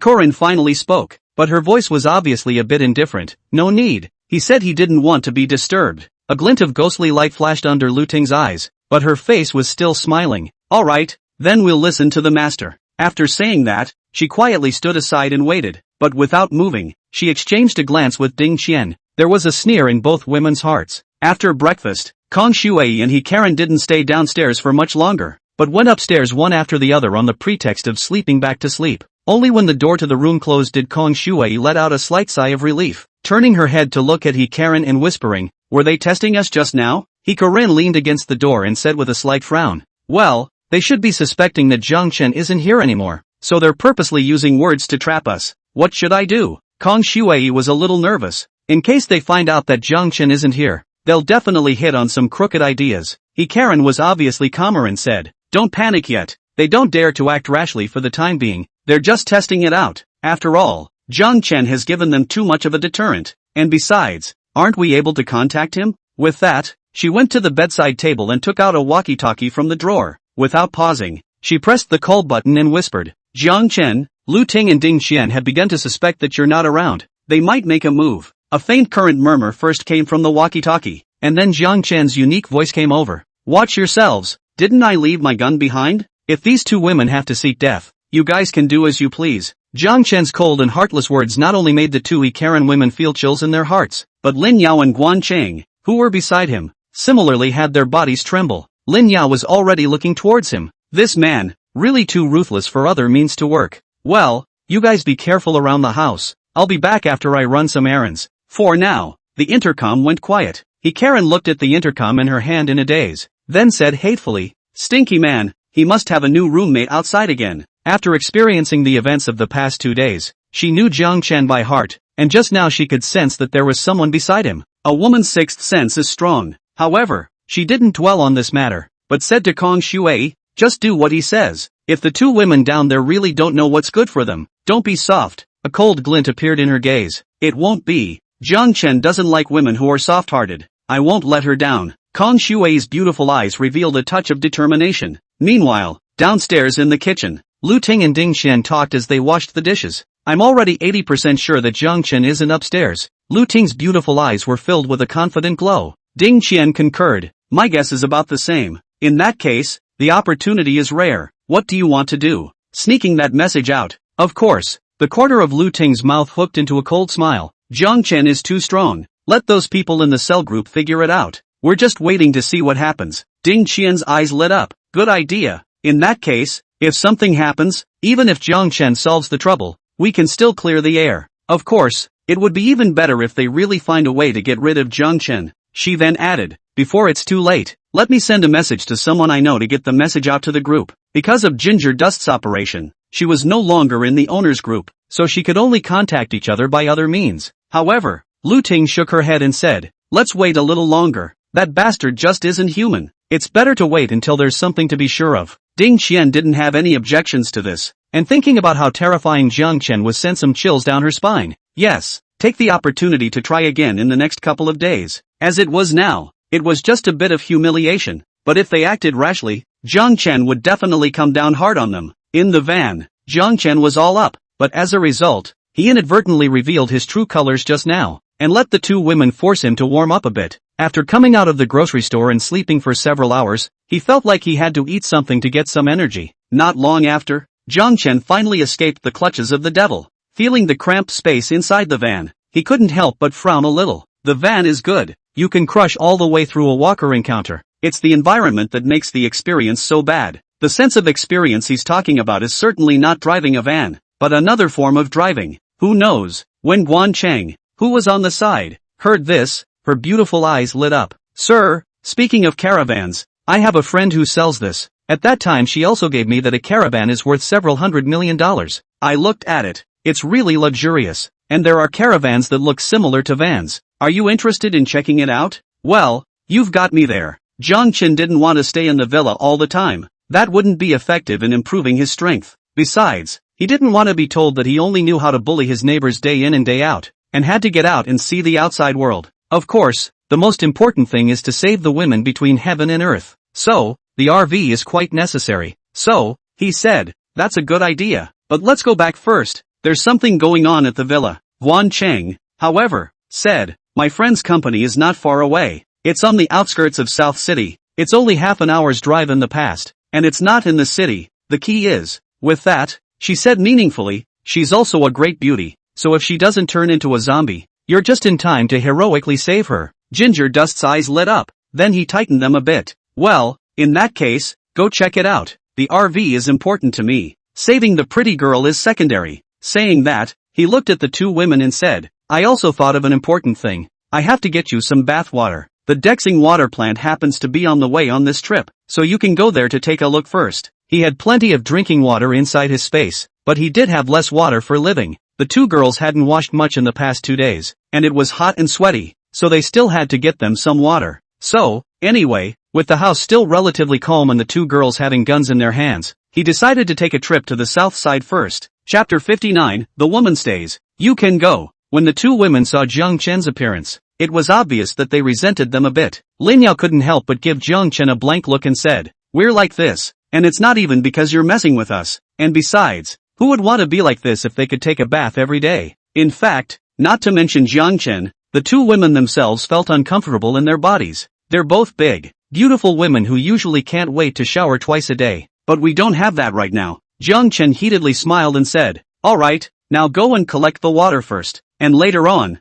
I'll give me a good cleanup to make it clean and fresh. He started the van as the two women looked at him with grudging eyes. Soon the van was speeding down the somewhat deserted highway, wheels grinding over the ground and raising a cloud of dust. Jiang Chen felt comfortable holding the steering wheel with one hand while his other hand was casually resting on the car window. It's just a blast to drive on these traffic-free roads. On the passenger seat, Guan Cheng sat quietly, not daring to disturb Jiang Chen. Only the beautiful eyes occasionally stole a glance at the side of his face. Lin Yao, on the other hand, was lazily lying on the sleeper behind the seat. The sheets and covers on it Jiang Duan had changed, and the place where he rested naturally had to be clean and dry. Only, at this point, it looked a little messy from having rested on it earlier. Woman, don't interrupt my driving, you're playing with fire. Jiang Chen would also not be able to resist warning Lin Yao as he drove. It turned out that she was the one who couldn't be bothered to tickle Jiang Chen with her hair from time to time, making him very humiliated. Guan Cheng had some regrets. Had she known, she would have sat in the back. The van had been traveling for more than 20 minutes when Jiang Duan suddenly spoke.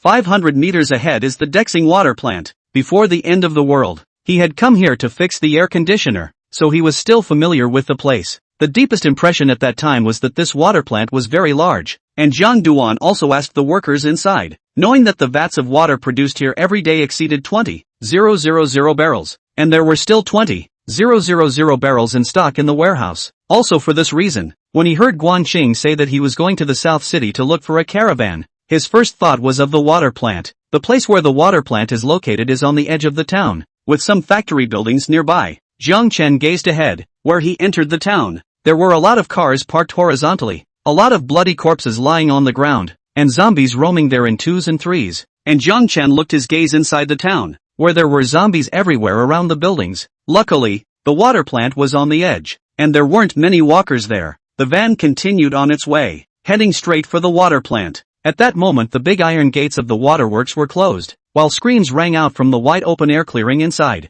There are several modified SUVs parked here, and next to the car stood a dozen men armed with clubs, axes, and other weapons. In the SUV sat a bald, scarred man, There was a hideous scar on his face that stretched from the corner of his eye to his chin, and his whole person looked incredibly fierce. Only, he didn't get out of the car, his eyes looking out coldly. At this moment, in front of the group of people holding weapons, there were more than 20 people kneeling with their bodies tied up. One of the men was bruised and swollen, screaming uncontrollably, with the slightest trace of blood spilling out of his body. There were several other young women in here, their clothes torn and tattered, their faces bearing fingerprints, and their gazes a little dull. The man kneeling on the floor had some blood oozing from his lips from dryness and cracking. Mud, how dare you come to grab water to drink? Really looking for death? If not, you still have a use for it. I will get you killed now. Among the people standing, a hot-headed young man spat thickly on the man screaming on the ground with a fierce gaze. The man pleaded in agony. I don't dare, please,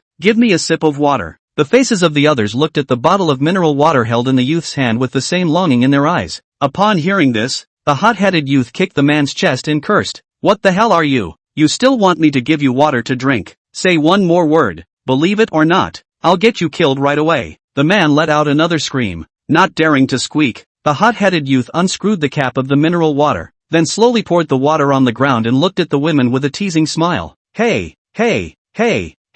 want some water? Beg me if you want a drink. Talk nicely and I might let each of you have a sip. The group of associates next to him burst into laughter, and some couldn't help but whistle. There is also a short fat man took out a bottle of mineral water from the car, deliberately shaking, so that the bottle issued a clatter sound. Looking at the ground, subconsciously gulped. However, they didn't even spit because their mouths were dry. A few women's eyes flashed with humiliation, but when they saw the mineral water, they gritted their teeth and begged, I'm so thirsty, please, give me a sip. However, upon hearing the woman's plea, a teasing look appeared in the eyes of the hot-headed youth and his accomplices. The fat man who shook the bottle hemmed and hawed, poured the water on the ground in one gulp, and said triumphantly, come on, here's the water, come over here and drink it, ha ha ha ha ha. The women watched as the water poured out onto the floor, and in unison they pounced on it, trying to catch it, and the others were envious. However, the next second, there were screams from the women. It turned out to be the ones standing who reached out their feet as they were about to receive the water and kicked them hard to the ground.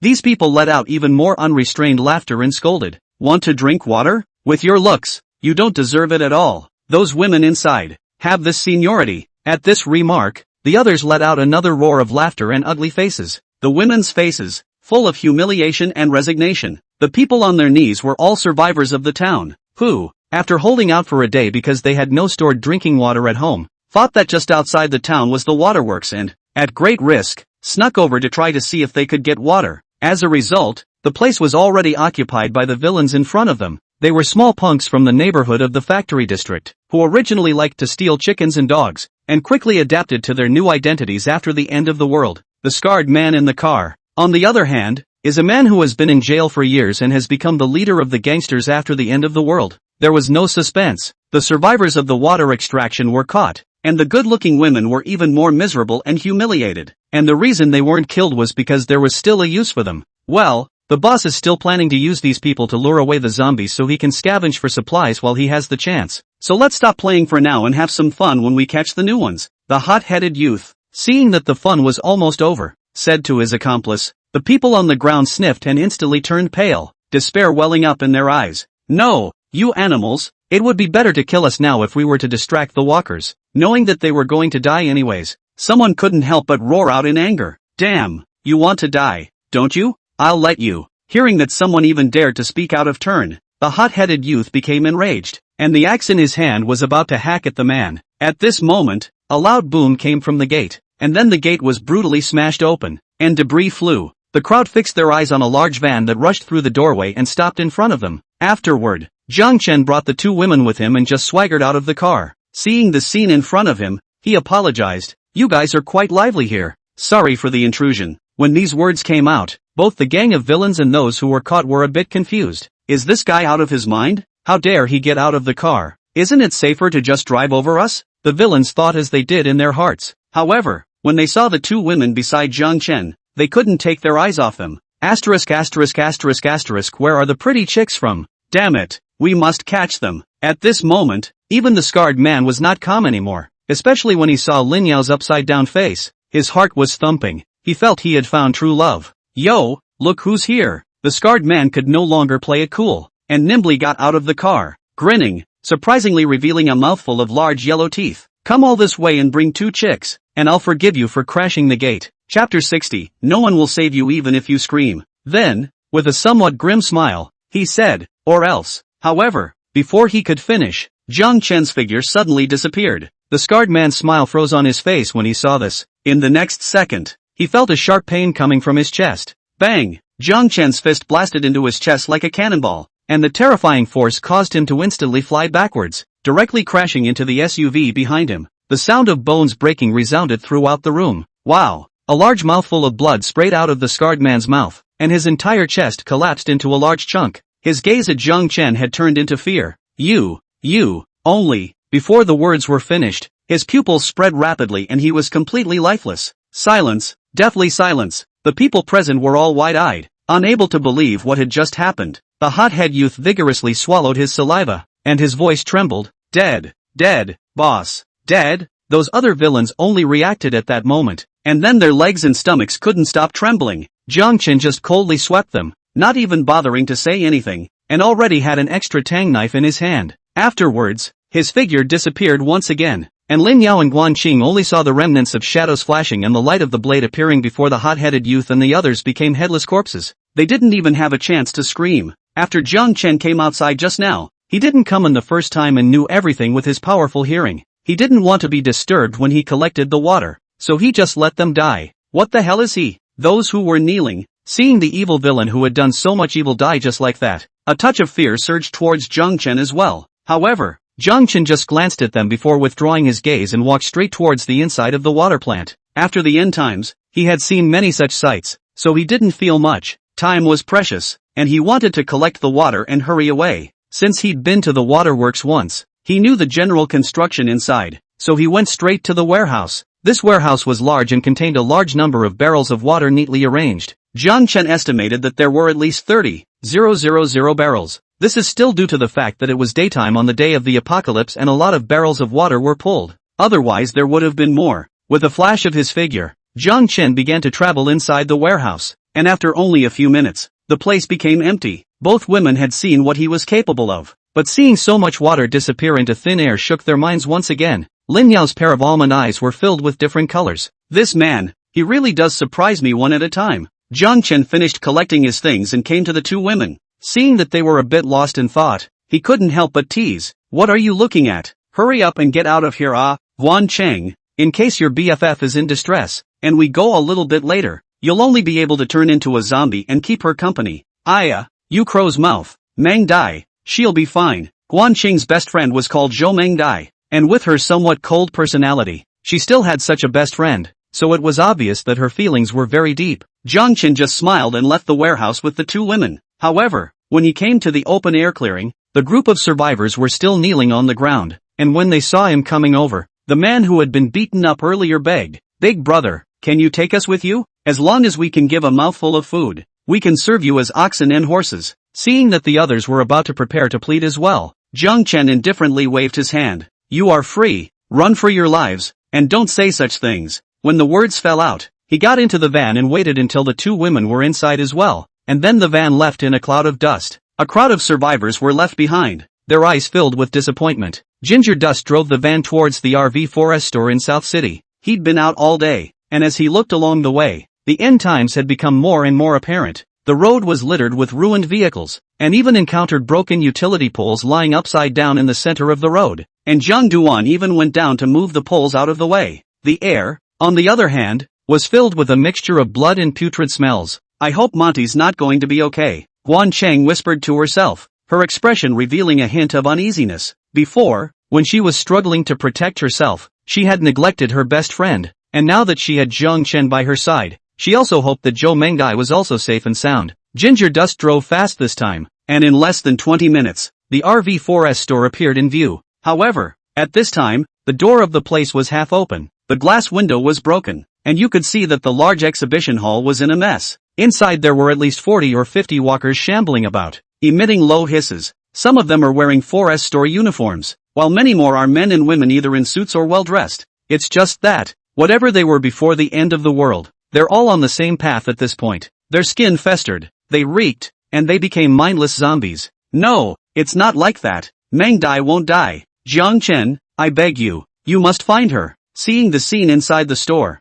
Guan Chang was desperate at first. However, she looked it over carefully, and there was no Zhou Meng Dai in it, so a glimmer of hope was rekindled. You guys stay here, I'm going out to check it out. Jiang Chen explained to the two girls and got out of the van himself. Meanwhile, inside a luxurious RV located at the back of the showroom, Zhou Meng Dai was dead against the bedroom door, her chest rising and falling violently, even though her long hair was a bit messy at this time, with the strands plastered to her cheeks, looking rather messy, but even so, it still couldn't hide that natural softness. Her body was still wearing a professional outfit, a white slim-fit shirt with a slightly open neckline, revealing her delicate collarbone. The tight wraparound skirt outlines an amazing arc, and a pair of legs are long and well-proportioned, showing the woman's charm to the extreme, and her appearance was even better than Guan Cheng's. This was originally her capital, but now it's a death wish. Bang! The bedroom door was slammed violently, causing her petite body to shudder violently and her silver teeth to clench as she pressed harder against the door. If the door opens, the consequences are unimaginable. At this moment,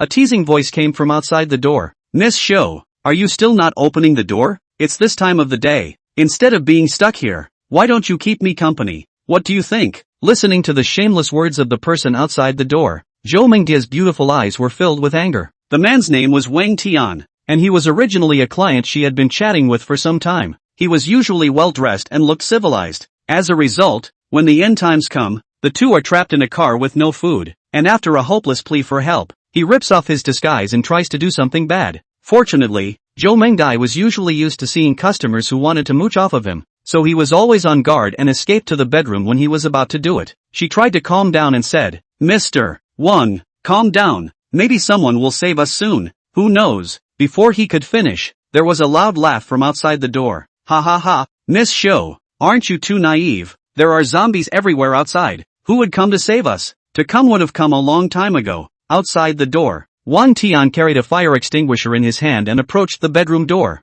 His mouth continued, so stop struggling, open the door. Let's be a pair of lovebirds in the end times. No, you don't think so. I won't open the door even if I die. Zhou Mengdai knew that Wang Tian was hopeless, so her tone also chilled. However, just then, another loud bang came from above the bedroom door, and it's a continuous pounding. The bedroom door of this caravan could not withstand such a vigorous pounding, and the lock, in particular, had a tendency to break. Ah, don't you do that. Seeing such a state of affairs, Zhou Mengdia's heart sank and she trembled. However, the knocking didn't stop, and there were also Wang Tian's words. Hey, since you won't open the door, I'll just come in myself. Soon after, with a crunching sound, the door lock was smashed open, and Zhou Mengdai, a weak woman, was unable to block Wang Tian's force in pushing the door. Soon, the bedroom door was pushed open amidst Zhou Mengdia's exclamation with despair. Wang Tian's face, which made her sick, showed a color of excitement. Miss Shou,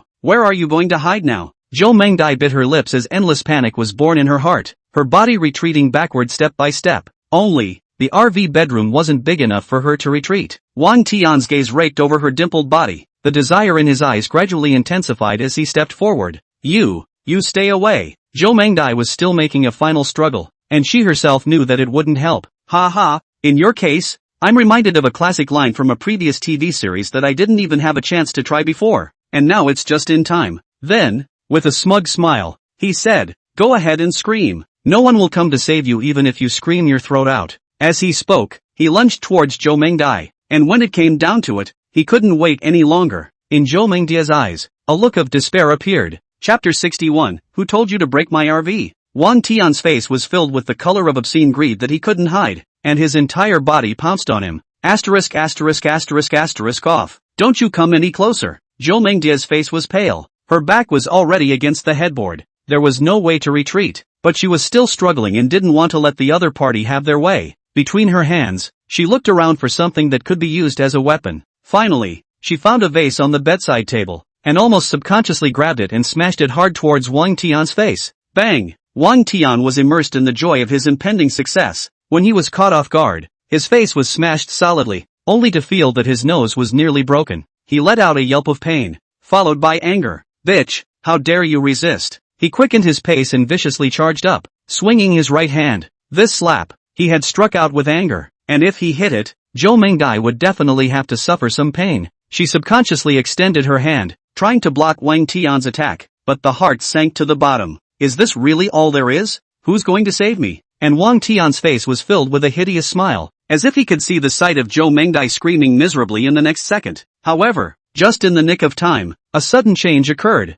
Boom! A loud noise suddenly rang out. The entire caravan shook violently, and a number of items placed inside fell to the ground. Immediately afterward, the glass window on the bedroom side of the RV suddenly shattered, and a figure entered the RV with the shattered glass. After the silhouette stood still, before Wang Tian and Zhou Mengdia's eyes, a slender and upright figure appeared with a harmless and gentle smile on his face. Who is it if not Jiang Duan? Wang Tian's body trembled just now from the sudden loud noise, and the palm he swung out stopped in mid-air. Zhou Mengdai was also shocked by the turn of events just now, and her entire body was disoriented for a moment. Then, her breathing became rapid and a glint of joy began to appear in her eyes. How did he do that? Did he come specifically to save me? As someone who has worked with RVs for 4 or 5 years, she knows how sturdy RV glass can be. The man who had suddenly appeared in front of him had broken the glass simply by relying on his body, and was unharmed. If she hadn't seen it with her own eyes, she never would have believed it. And Wang Tian was able to buy a caravan. Not a stupid person, naturally figured out the joints.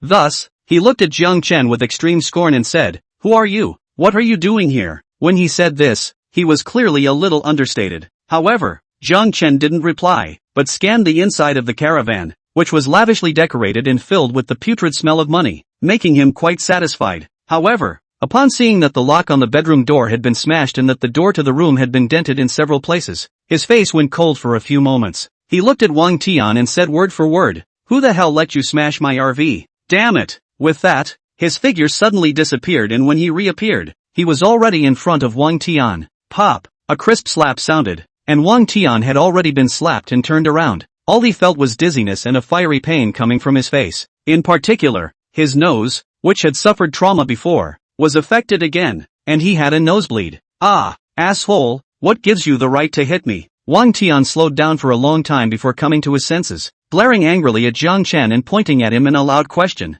However, because his face was swollen high up, his speech leaked a little. "What did you just call me?" Jiang Chen took a step in front of Wang Tian, his tone cold to the core, his eyes like sharp blades as he stared at the other party. Wang Tian's face turned white, as if he was struck by lightning. His gaze suddenly had a touch of fear. He desperately shook his head. No, I'm wrong, please don't be general with me." Only, as soon as his words fell, Jiang Chen swung out another slap. This time, it hit him on the right side of his face. He looked at the other man's cheeks, which were swollen on both sides, and that made him feel a little better. For OCD, it's nice to look neat and tidy. "Ah, I'll fight you." Wang Tian was a wealthy man before the end of the world, and when others saw him, they were all respectful. So where did he receive such humiliation? He couldn't bear it anymore. His anger clouded his reasoning, and he casually copied an ashtray and smashed it towards Jiang Duan. "Look out!" Zhou Mengdai, who had already climbed up from the ground, couldn't help but let out a cry of surprise when she saw this. Jiang Chen slightly raised his eyebrows.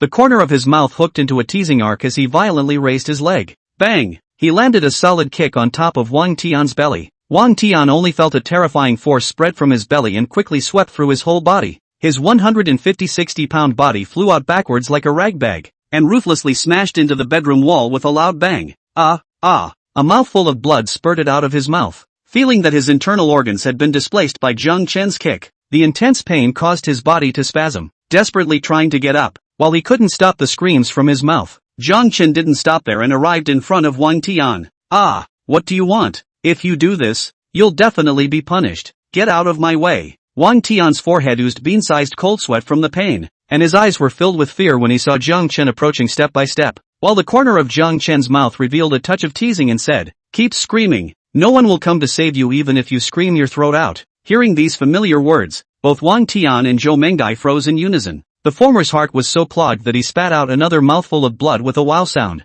Zhou Mengdia's mood was the opposite, feeling immense pleasure at seeing the person who had almost done evil just now being returned in kind. Collecting such trash, Jiang Chen naturally didn't want to waste any time as he took another step and arrived at Wang Tian's side. Crouching down, with his arm outstretched, he unexpectedly lifted Wang Tian up with one hand. Wang Tian felt that his neck was being choked to death, and it was becoming increasingly difficult to breathe. A face turned red, and he couldn't help but kick his legs about, while both of his hands were gripping Jiang Chen's wrists in a death grip. However, he only felt that the other party's hand was like an iron vice, unable to shake it in the slightest. Zhou Mengdai stared at this scene in a daze, her heartbeat accelerating uncontrollably. She really didn't expect to be wallowing in despair just a few short minutes ago. Instead, at this moment, she was saved by the powerful man in front of her, and made life hell for the villain who had nearly put her in the middle of everything. The current Jiang Chen, in her eyes, was cold and resolute and domineering. Spare, mercy, please let me go, don't kill me.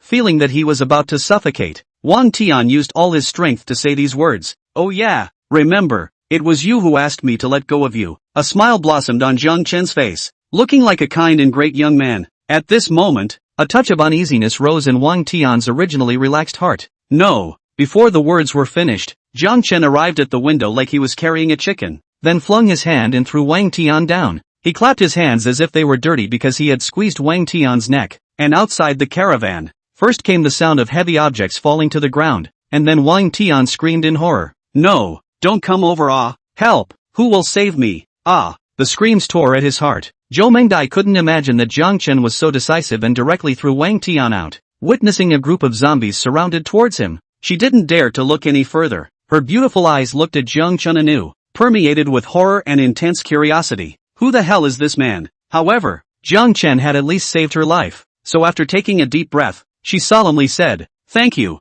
for saving me." It was only then that Jiang Chen had the time to take a closer look at the woman in front of him. Because of the huge change she had just encountered, she was somewhat disheveled. Even her stockings had a few holes in them, and the spring light appeared in certain places. Sometimes, this is more likely to arouse the deepest desires of a man's heart. However, Jiang Chen was not what he used to be after going through the baptism of the past few days. There was only a color of appreciation in his eyes, and no evil thoughts. Of course, this woman was even better than Guan Cheng, and he wasn't a cutie. Naturally, he had to get it in the bowl. It was just that his body had been a bit overwhelmed for the past 2 days, and he wasn't in a hurry. There's no need to thank me. It was Sekiro who told me to come find you. Hearing the name Guan Cheng, Zhou Mengdai looked slightly shocked, and then said joyfully, "She is still alive?" Chapter 62, all of them. Of course, she's not only alive, she's alive and well. Besides, you'll see her in a few minutes, Jiang Chen said in a bland tone. Zhou Mengdai, on the other hand, was full of joy. Great, Guan Cheng is still alive. I originally thought she was good to be alive. In her surprise, she patted the peaks in front of her body, causing Jiang Chen to look sideways a bit. No, sorry, I'm so happy. Realizing that she was a bit out of line and at the same time meeting Jiang Chen's burning gaze, a blush flashed across her face. Ahem, it's okay, we'd better go down first. Ginger Dust immediately changed the topic. However, these words immediately made Zhou Mengdai nervous. Her beautiful eyes looked outside. Dozens of zombies were hissing low near the RV. Wang Tian had died long ago and turned into one of the zombies. Seeing such a sight, Zhou Mengdai said uneasily, "There are so many zombies outside, how are we going to get out?" Jiang Chen, however, let out a light laugh. Of course it's just going to go down. The words fell, and in Zhou Mengdai's somewhat flustered gaze, he opened the door of the caravan. At that moment, most of the zombies looked this way. Then, as if they had stirred up a hornet's nest, they instantly exploded, and between hisses, had moved. Having bitten Wang Tian to death just now, they were even more eager for blood food and appeared a bit grumpy this time. They come, close the door first, Zhou Mengdai screamed. She was, after all, a woman, instinctively fearful of ugly creatures like walkers, and panicked when she saw them lunging at her recklessly. However, when she saw that Jiang Chen's gaze remained indifferent, she couldn't help but freeze. Could he have dealt with those walkers? Oh yeah, I seem to have missed the whole thing about how he broke through the walkers and came inside the RV. At the thought, she stopped making a sound and instead showed anticipation. As a smart woman, she knows that men don't like people who are too vocal. Sure enough, in the face of the ferocious zombies, Jiang Chen raised his hand, and a pitch-black vortex slowly emerged in his palm. Then, an unspeakable devouring power erupted from the vortex and covered the zombie horde. Suddenly, the zombies' actions instantly became slow, and their limbs were like puppets on strings, being pulled and hindered in their movements. The power of devouring continued to work on the zombies, and their bodies dried up as far as the eye could see, eventually turning into flying dust. In a matter of half a minute, the walkers were gone, as if they had never been there. Zhou Mengdai stared at the scene in front of her in a daze and couldn't help but blink her beautiful eyes, wondering if she was dreaming. What kind of ability is this? The man in front of me, is he not Superman? However, Jiang Chen looked at the somewhat stunned Zhou Mengdai and laughed. Let's go. The zombies have been resolved. We should go down. Oh, yes, Dreamfly. The two had just gotten out of the car when Guan Qing's surprised voice came from the distance. She had gotten out of the van and was running this way. Zhou Mingdia's petite body trembled when she heard the voice, and as she watched her best friend run over, she also greeted her. The two embraced and cried tears of joy. Monty, great, you're really okay. I thought. Zhou Mingdai gently patted Guan Qing's jade back, her voice similarly somewhat choked. Me too, I thought I'd never see you again. It's so good that you're okay. Jiang Chen's gaze at that moment then fell on the rows of caravans in the showroom, which numbered more than 100 units. However, many of them were regular-sized, and there were only 5 or 6 caravans like the kind Zhou Mengdai and Wang Tian were in before. They were large, at least 15 meters long and 5 meters wide, and when closed up they looked like passenger cars or trucks.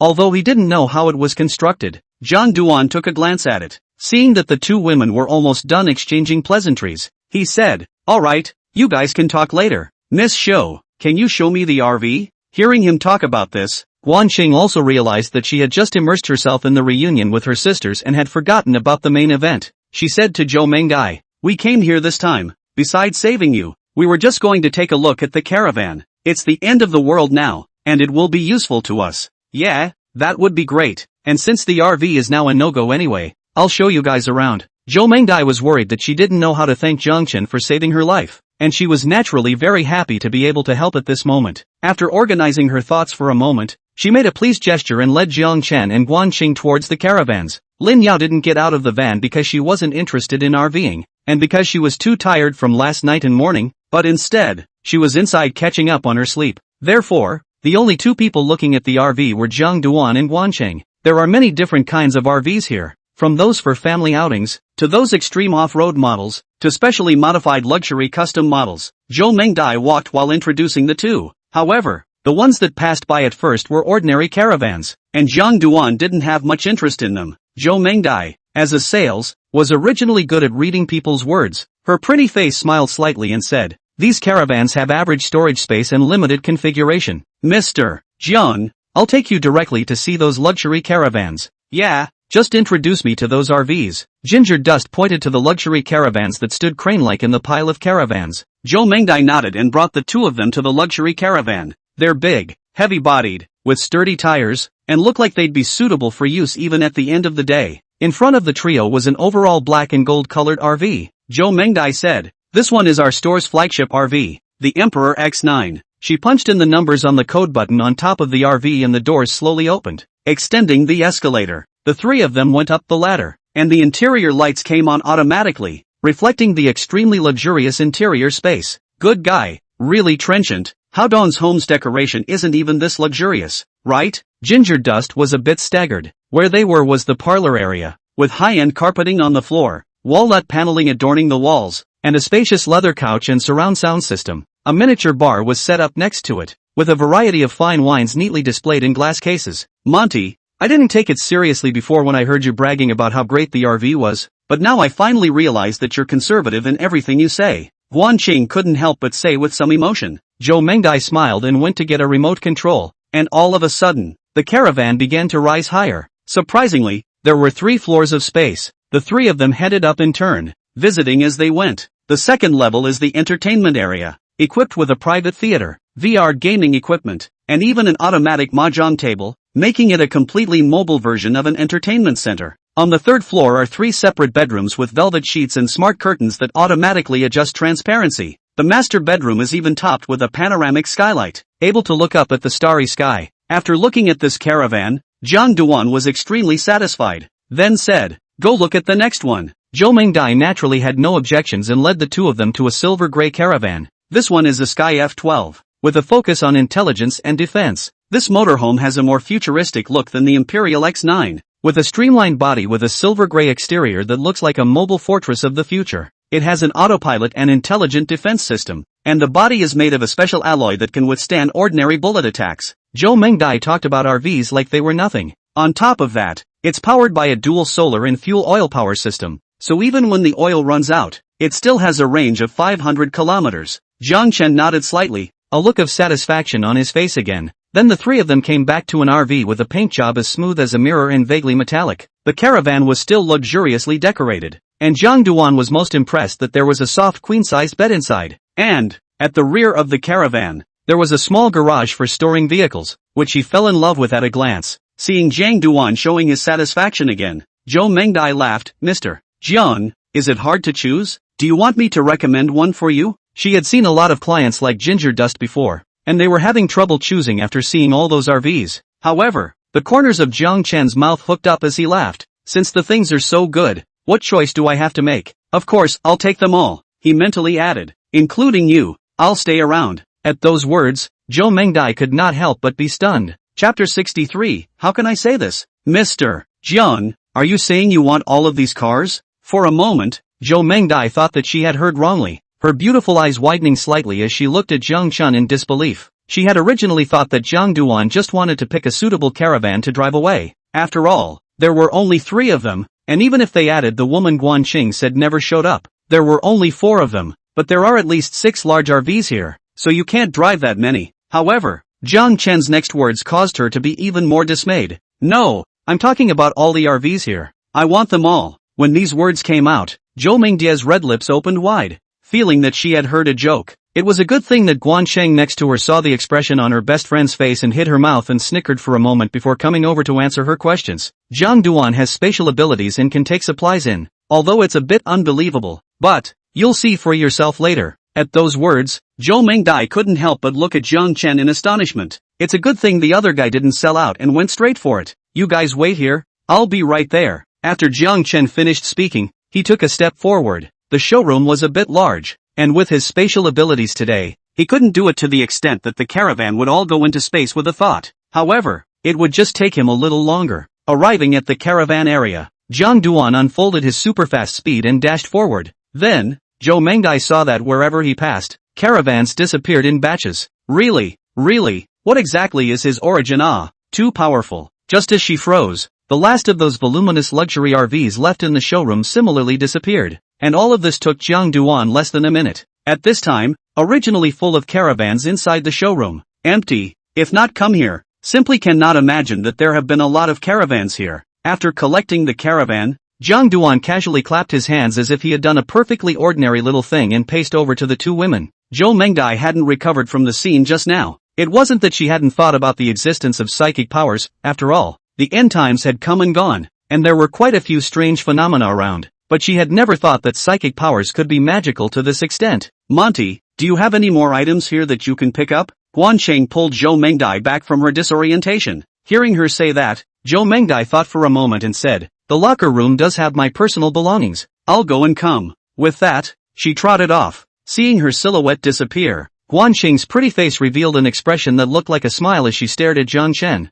How's it going? How's this BFF of mine? Jiang Duan had nothing to hide and said, of course, with an excellent figure and quiet nature, she can be a good helper for me. Guan Sheng naturally knew what his good helper meant, and said suspiciously, what's wrong with you today? Haven't you always been very direct in your speech? And why didn't you let my best friend follow you just now? Upon hearing this, a coy smile appeared on Jiang Chen's face. How can I say this? I don't want you to help persuade me. But, since when did you get involved with thin skin? Sekiro didn't have the heart to say. It seems you misunderstood me. I've always been like this before. This is misunderstood by you women. While the 2 were talking, Zhou Mengdai had already brought something over. Jiang Duan gave a wink to Guan Chang, meaning you see to it, and took a step to leave first. He did this today. Of course, not with a clear conscience, but because he felt that every time he came to that show, it was aesthetically exhausting and hurtful. Since Sekiro is here, let her be the lobbyist. Let's hope she sees the situation clearly, otherwise it's good to at least keep her here. Well, I don't mind if Sekiro wants to stay. Jiang Chen's thin-skinned nature was exposed, highlighting a ruthlessness. Not far behind her, Guan Cheng pulled Zhou Mengdia's hand and said, Mengdai, you can see it now. Jiang Chen, he's not an ordinary person. Zhou Mengdai thought deeply of this and nodded vigorously. Guan Cheng continued, it's the end of the world now. I've walked all the way from the skinny Shilai supermarket side, and what I've seen is a dilapidated and desolate scene everywhere. Under this kind of chaotic world, not everyone is qualified to live. You're very smart. And you should be clear about one thing, if we women don't have a strong person to shelter us, sooner or later, we'll fall into the prey of the evil ones. Because it was her best friend standing in front of her, she didn't go in single-handedly, but laid it on. However, Zhou Mengdai was icy smart and had already looked back. Ching, you're saying, let me attach myself to Mr. Kong, but, At this point, she was too embarrassed to go on. However, she also knew that in a post-apocalyptic world, women would always be coveted almost as much as supplies. What Wang Tian had done just now had taught her a good lesson, and now she was having palpitations when she thought about it. If Jiang Chen hadn't arrived in time, I'm afraid she would have ended up. She couldn't even think about it anymore. Guanqing held Zhou Mengdai's hand and said, I know what you want to say, but it's the end of the world now. It's okay for us to follow him together. And he can have more than just a few partners like us around him. Oh, him. Zhou Mengdai was so surprised that she was somewhat speechless. Guancheng nodded and said, I've heard him say that there are others in the villa, and you know that he's incredibly powerful, but there's a big side effect because of that. When he has an attack, will. Thinking of Jiang Chen's madness, even when facing her best friend, she was a bit bad to open her mouth, so she quietly whispered something in Zhou Mengdia's ear. How can there be such a side effect? Zhou Mengdai felt more surprised today than many times before. Then, as if thinking of something, a blush crept up on her face. However, Guancheng's next words threw a pot of cold water on her. Mengdai, in fact, whether to follow him or not, it's not up to you. Don't look at him just now. He looks harmless, but if you don't agree, he definitely won't take you with him.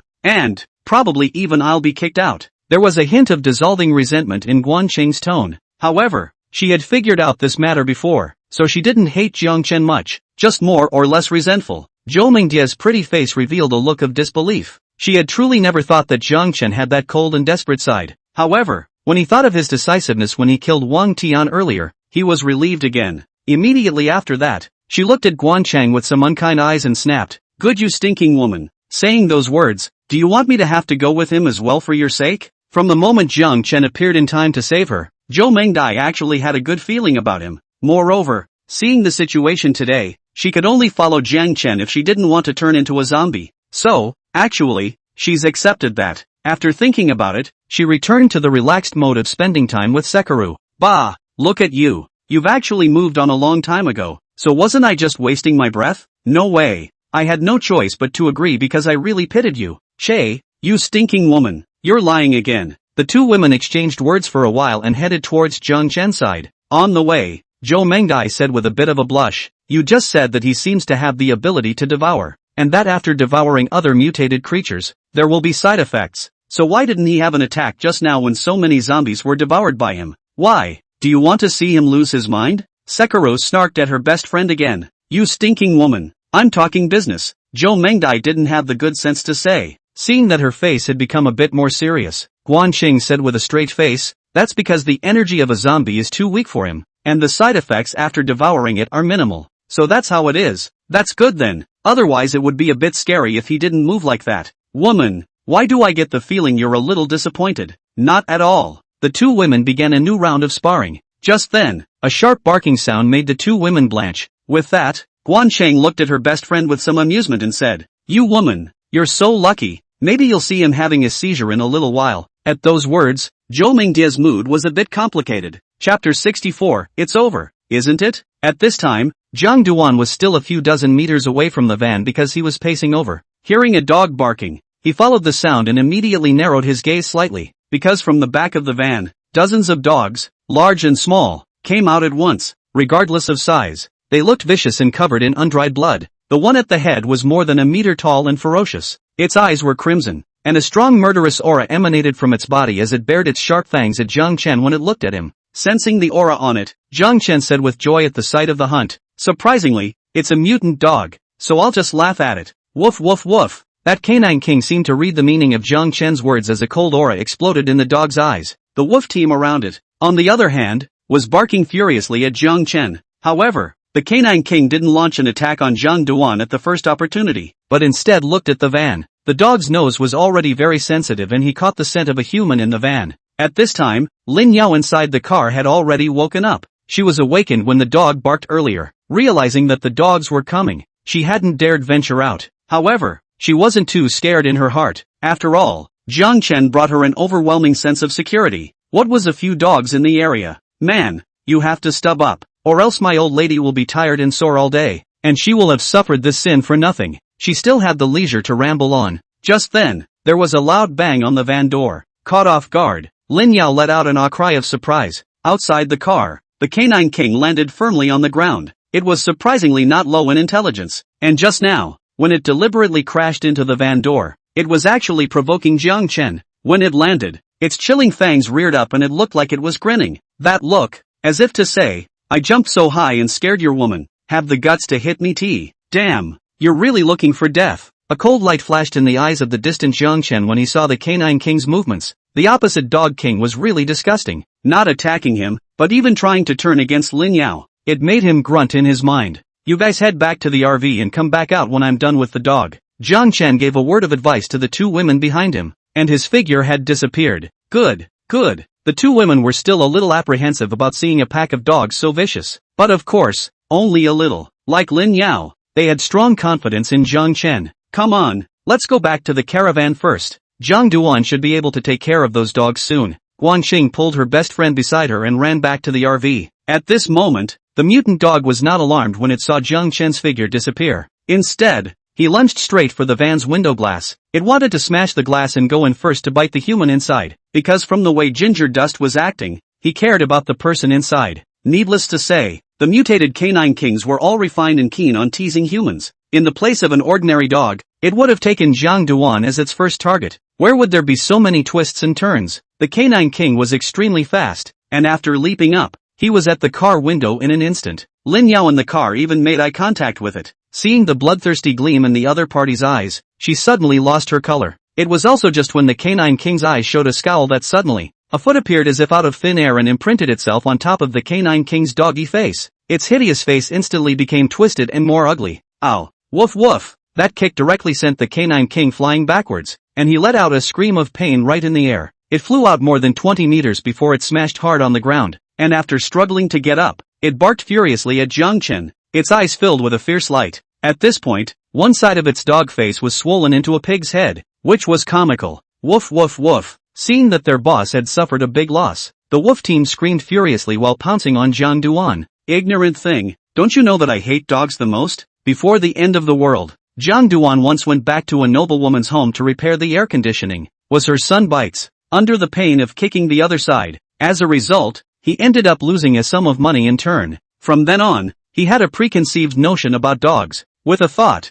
the Tang sword was in his hand, and a dog's head flew in the air between the flashes of his body. In less than a minute, Zhang Duan arrived at the canine king's side. Woo! Woof! Seeing his men all die in battle, the hatred in the canine king's eyes intensified. Only, Jiang Chen didn't wait for it to attack. Instead, he struck first, his figure appearing beside the canine king like a ghost. One hand had yanked on the flesh of the back of the other's neck, and with a physical force, it was pinned to the ground. Immediately afterward, sand bowl-sized fists rained down towards the canine king's body. Mud, did you let me beat you? Did I beat you good? Jiang Chen spoke as he fought, while the canine king was held down by him and struggled desperately, but he couldn't break free at all. There's no way around it, the power gap is too great. Soon, the canine king's eyes rolled back in his head, and karma was gone. The power of devouring was unleashed, and Jiang Chen felt the familiar taste of rising evil fire. Well, that's not quite enough fire for a day job. He shook his head in some disappointment. However, just then, his eyes suddenly lit up. This was because right by the caravan of the two women, Guancheng and Zhou Mengdai, a vicious dog appeared that was even taller and more powerful than the king of the dogs underneath it. Woof woof! Seeing the already dead canine king, it had a bone-deep hatred in its eyes, and its shrill bark was particularly piercing. I didn't realize I'd just go out and bite a few people to death and come back a widow. It's so hateful. Seeing the two women shivering in the car, a cruel color appeared in its dog's eyes. Make me a widow, then you'll be a widower. Of course, the dog doesn't know these terms. That's what I said for her, and that's what the dog meant anyway. Moreover, Jiang Chen was extremely smart and already knew what it was thinking. His face sank. Mud, it's not over today, is it? As the words fell, the figure disappeared, not by speed this time, but by using spatial abilities. In a fit of rage, he used a spatial transient. Because the dog was extremely fast, if he ran through it by his body, he would only be able to collect the corpses for Guancheng and the girls. As the dog was about to touch the glass of the caravan, Zhang Duan appeared above the dog and stepped on its paw, then landed with a bang. Want me to be a widower, is not it? No, I have nothing to do with them. You think wrong. Give me death to come. Seeing that the dog was so infatuated, he didn't bother wasting any more time and stomped on the dog's head, sending him off to follow his husband. Suddenly, an even more pure energy than earlier surged into Jiang Chen's body. Boom! This time, The fire inside burned so brightly that it finally had the tendency to be suppressed. Not only had he just devoured dozens of zombies, the two dogs had also contributed to it. Now it's on the verge of breaking out again. The two women inside the caravan had already come down, and when they saw Jiang Chen's forced endurance, Zhou Mengdai couldn't help but ask, "Mr. Jiang, are you alright?" However, instead of answering her, Jiang Chen looked at Guancheng and asked, "Is the deal done?" A smile flashed across Guancheng's pretty face as she said, "She promised." It was only at this time that Jiang Chen looked at Zhou Mengdai and said in a somewhat low voice, "There's nothing wrong with me, but I'm a bit sorry for you." Chapter 65, The System is in a Hurry. Hearing Jiang Chen's words, Zhou Mengdai didn't react at first. However, when she thought of the things Guancheng had just said to herself, and then saw to Jiang Chen's reaction, her pretty face instantly reddened. It seems like they didn't just work in the morning? Why are the side effects of that strange ability so bad? Zhou Mengdai was puzzled. Only, there was no more time for her to think, for her body had vacated and then returned to the caravan. 2 hours later, a luxury RV pulled out of the forest store. Ginger Dust drove the car while humming a small song. Extraordinarily cozy. Every now and then, I even grab a snack from the shelf next to me and have a bite. The seats in the motorhome are leather and you feel like sleeping when you lean on them. Although he had never driven a caravan, because of the intelligent driving system, Jiang Duan only used his mouth to command. If it wasn't for the fact that zombies would be encountered everywhere outside and the RV would automatically avoid them and twist around, Jiang Duan wouldn't even bother to come over and maneuver. However, the consequence of his getting started was that the RV system sounded an alarm tone from time to time. Drip, drip, drip, obstacle warning, obstacle warning. There was no other reason. It was that Jiang Duan no longer wanted to be polite after encountering the zombies. It was all about crushing them all the way through. Shut the up. Ginger Dust got tired of hearing this and growled. I didn't realize the cab was instantly quiet. Well, so that's how it can be. Haha, worthy of a car driven by a rich man. It just knows how to be polite. However, another thought occurred to him. The end times have only broken out for so many days. Am I not being a bit too ridiculous? But can you blame me? Enhancing strength is the way to go. And in order to better survive in the end times, one will just have to suffer them a bit. No, it's not exactly bitter, is it? If they met someone else, they definitely wouldn't be treated like they are now. With that thought in mind, he casually grabbed a packet of snacks, unwrapped it and stuffed it into his mouth. Well, this sea cucumber tastes good. Another pack. And inside the bedroom at the back of the RV, the three women slowly woke up from their deep sleep. Hey, I just took a shower and I'm like this again. I'm covered in sweat. I have to go take another shower. Feeling that her body was all over the place, Lin Yao rushed to the bathroom. However, as she came to the bottom of the bed, it was obvious that her body stumbled and she barely managed to stand. Humph, what a scary guy, but it's really safe to be around him. Those two ferocious dogs died in his hands just now. Lin Yao had but locked eyes with the Canine King, and the other party's eyes, now that she thought back on it, gave her a bit of a creepy feeling. However, a creature that ferocious, Jiang Chen killed it without any effort, easier than Wusong beating a tiger. Therefore, when Jiang Chen's side effects erupted just now, she came over with a stiff upper lip, and of course, a shower before that. There's still Haruseki, who couldn't possibly put her best friend to death. The two women hadn't gotten much rest since last night and today, so they were really a bit tired. Guanqing couldn't help but admire Lin Yao's perseverance a bit. She was like that and still managed to hold on to her exhausted body to take a shower. Simply love cleanliness more than life. She then looked at Zhou Mengdai, who had just woken up.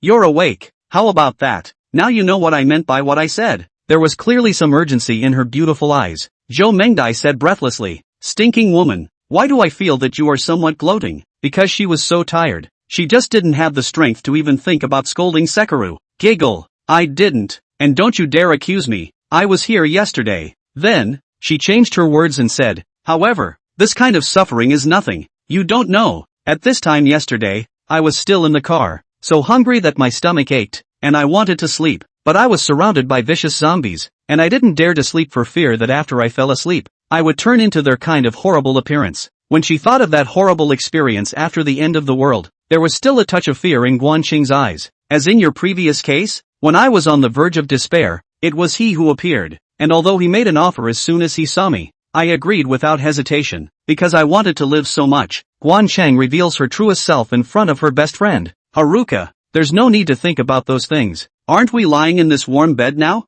Just think of those encounters as a nightmare. Zhou Mengdai's plump body moved closer to her best friend and gave her a hug. Who knows? Guanqing's lips curled up at this time, and said somewhat teasingly, look at you. It seems like you're getting into the role even more than I am, but I met him first. Bah, poking fun at me again. Jo Mengdai laughed and cursed, because she was really too tired, and her eyes were fighting again while the two were talking. Finally, another deep sleep. Sekuru didn't interrupt when she saw her like that, because she knew what it felt like all too well, especially in the beginning. Inside the cab, John Duan had already taken a small drink, and now the rules were not something he was going to follow at all, and his destination, of course, was the villa area. Anyway, what's the point of not going back when you're done out there? Along the way, he also saw some source fruit mother plants, but most of them had no more source fruits on them. Either they were taken or became food for animals. He wasn't interested in them right now, because this was the source fruit that grew out of the later batches. It wouldn't awaken great strength after eating it. The canine king that I encountered before should have mutated by eating the source fruits that grew behind it, and its wife was a bit luckier, eating the first batch of source fruits.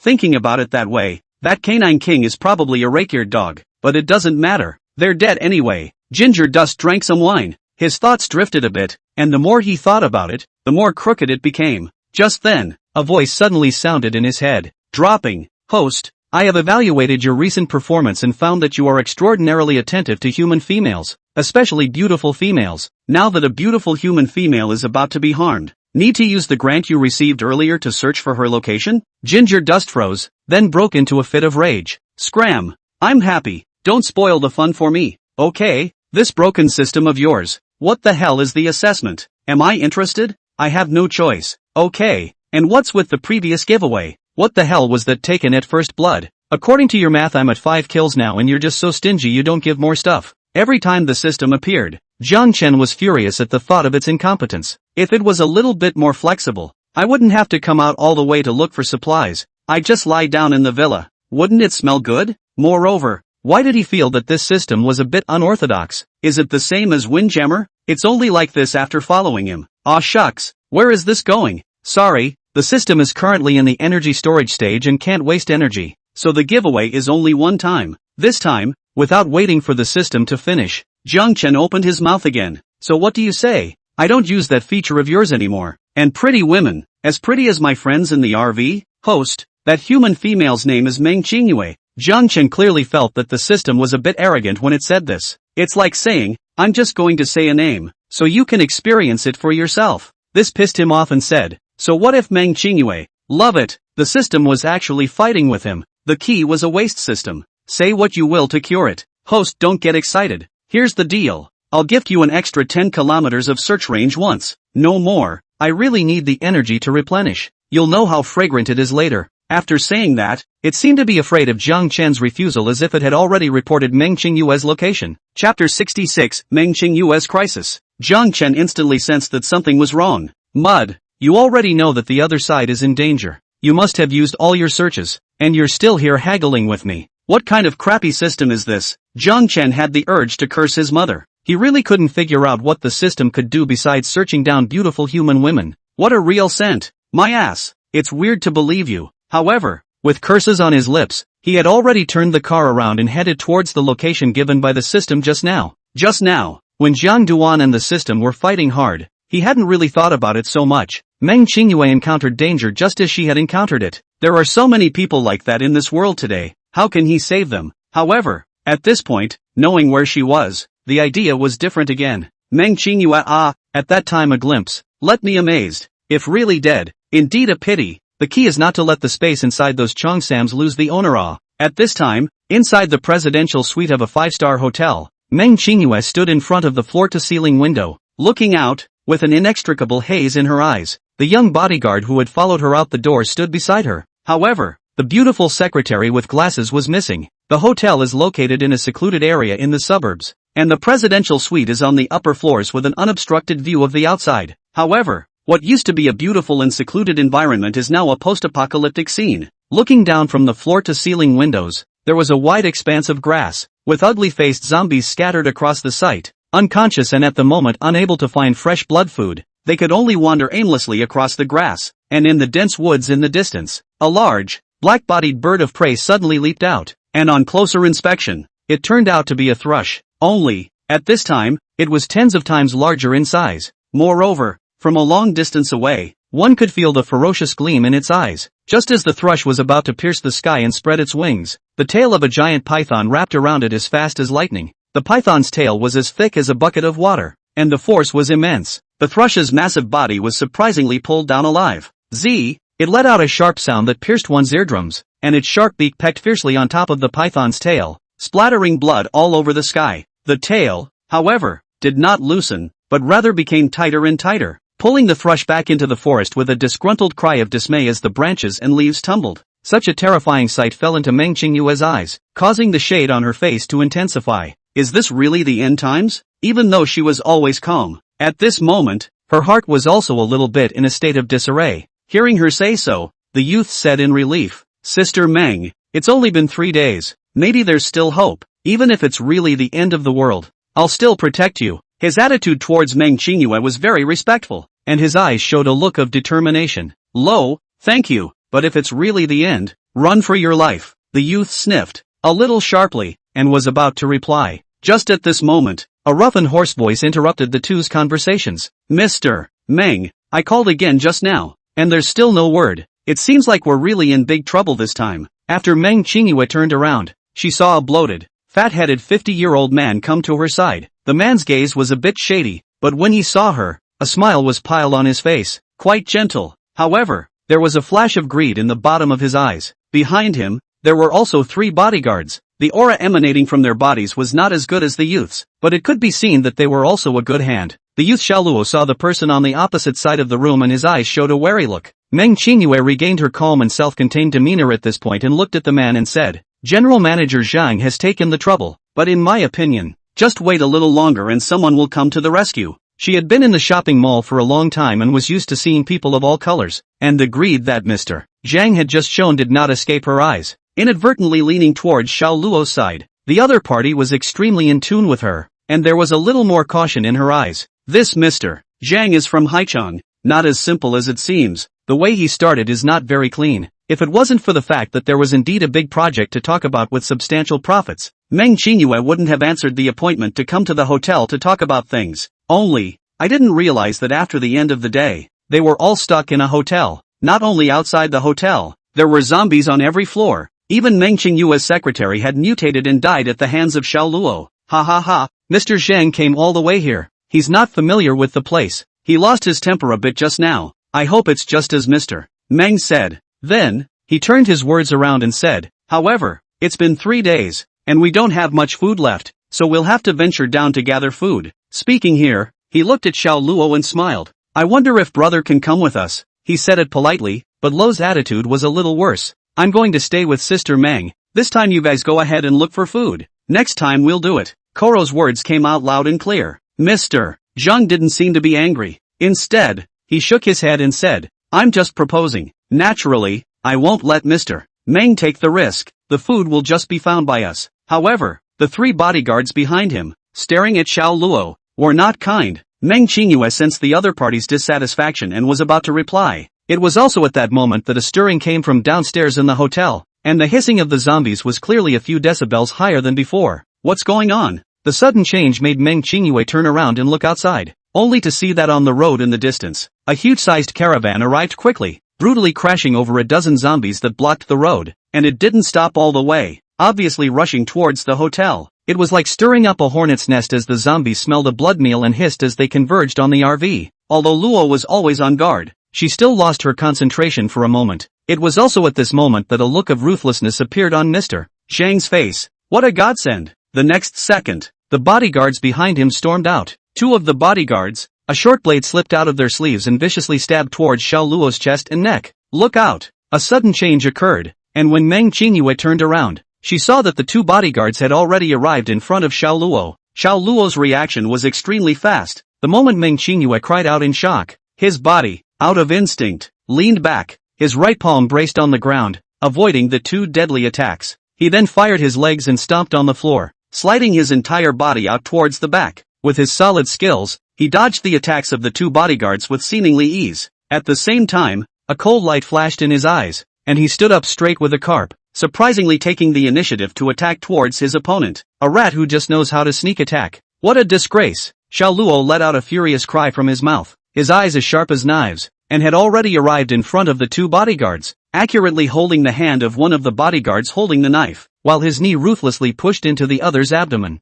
Bang! The bodyguard was knocked backward 2 steps, his face twisting in pain, but the other bodyguard's attack had already struck, and with a flash of the knife, the sharp tip of the blade cut a gash in his shoulder. Lo! Seeing that he was injured, Meng Qingyue's face turned white and she let out a cry of shock. Xiao Luo only felt a sharp pain coming from his shoulder, but he didn't even have the time to check it. The bodyguard's attack had arrived again. He was about to block, but a sudden uneasiness rose. No good. Almost as soon as he realized the danger, his body subconsciously dodged sideways. However, the stick with the sound of zippy electric current in the third person's hand had already touched his body. Xiao Luo's body shook violently, as if he had been struck by lightning, and his entire body temporarily lost its ability to move. No! Meng Qingyue's horrified scream came from her, and it turned out that a short blade had stabbed into Xiao Luo's chest after she was attacked by the electric stick. Although he was powerful, it was hard to defeat 4 hands with 2 fists, and besides, the other party was obviously prepared and had hidden weapons. Intense unwillingness flashed in Xiao Luo's eyes as she looked at Meng Qingyue with a bitter smile.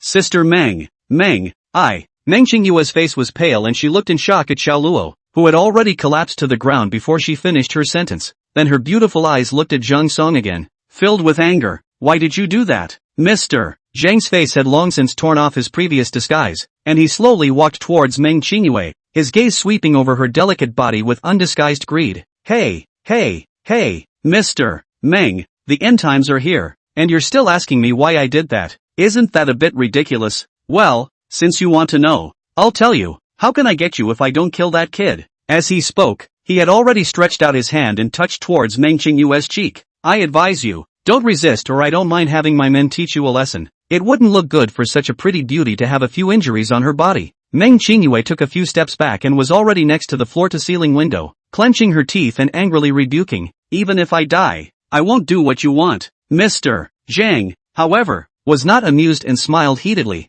When you fall into my hands, even if you want to die, you don't have a doorway to do so. Meng Qingyue's heart was icy cold. Even Xiao Luo is dead. What should she do? Chapter 67, Who says you're safe? What should we do this time? Looking at General Manager Zhang, who did not stop and was still approaching her, Meng Qingyue revealed a look of despair for the first time. No matter how strong she is in front of outsiders, she presents an image of a strong woman, but she's still a woman when she comes down to it. Moreover, witnessing the tragic death of Xiao Luo, whom she regarded as her brother, broke her heart and a trace of remorse welled up in her heart. If I had known this, I shouldn't have met with Mr. Zhang just to talk business. He. Mr. Meng, don't look at me with that kind of eyes. You're a businessman by nature. If you didn't know that it's profitable to cooperate with me, how could you agree to come to the hotel to meet? Mr. Zhang reappeared in front of Meng Qingyue, this time not in a hurry. After all, could the other party, a woman, still escape from under herself and her 3 bodyguards? These words hit Meng Qingyue's sore spot.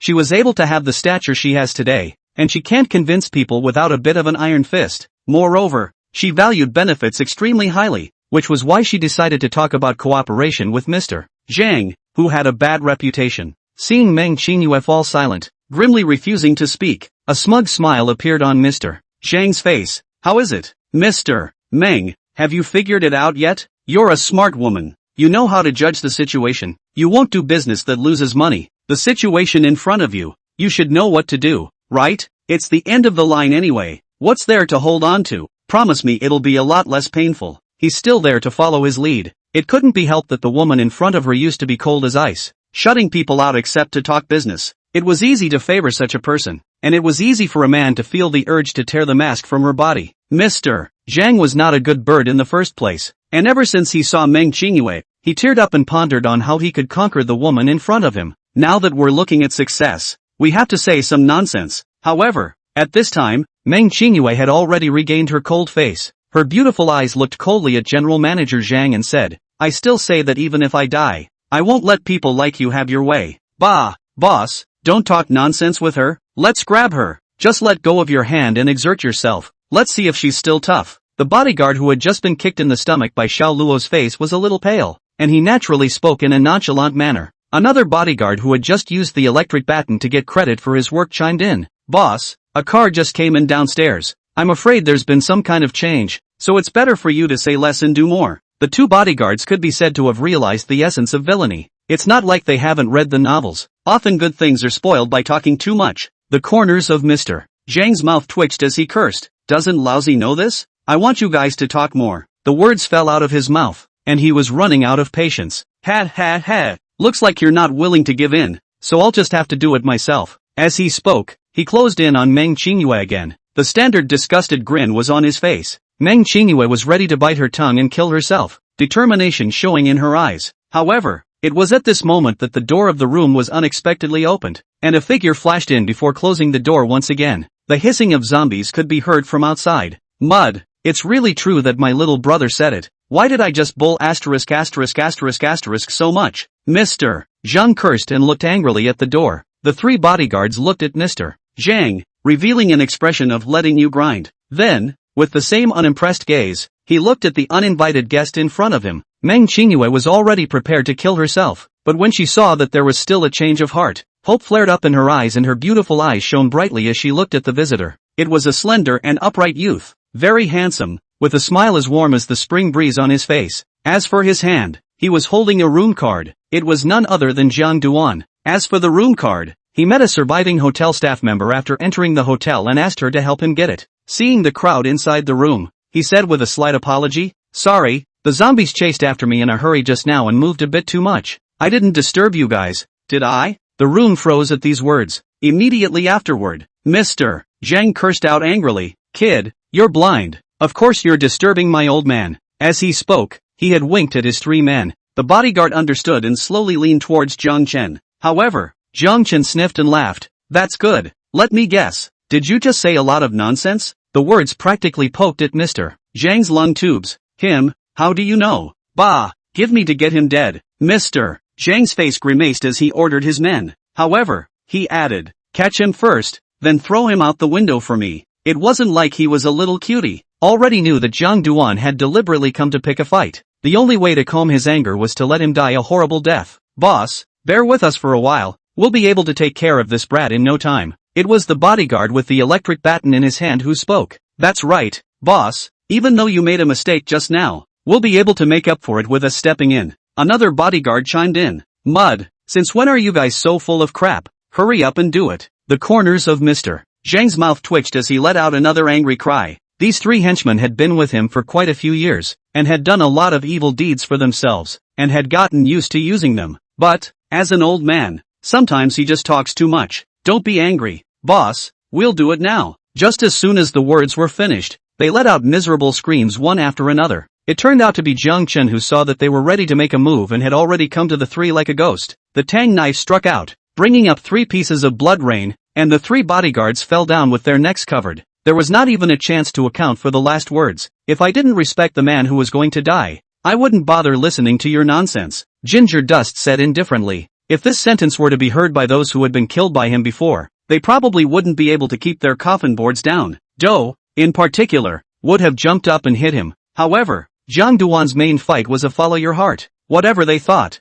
he had looked at Mr. Zhang. At this moment, Meng Qingyue and General Manager Zhang both looked at him with disbelief. Could he also be a shifter? Or else he's definitely not that strong? Meng Qingyue thought of the battle between the mutated python and the big bird that she had witnessed earlier, and this thought popped up in her heart. However, no matter what Jiang Chen's origin was, she had been saved for the time being. And Mr. Zhang's mood was not so beautiful, as could be seen from his legs that could not stop trembling, with an incomparable fear in his heart. "You're definitely not an ordinary person. How can you be so powerful?" He knew exactly how many kilograms he had under him, and Jiang Chen's speed just now was something that ordinary people simply couldn't achieve. Ginger Dust sniffed and his smile remained the same. "It's all going to die. Is it useful to know that?" As he spoke, he had already arrived at Mr. Zhang's side. "No, you don't come over here." Mr. Zhang, just like Meng Qingyue before him, retreated to the floor-to-ceiling window and couldn't retreat any further. "How's that? Now you know what it was like for Mr.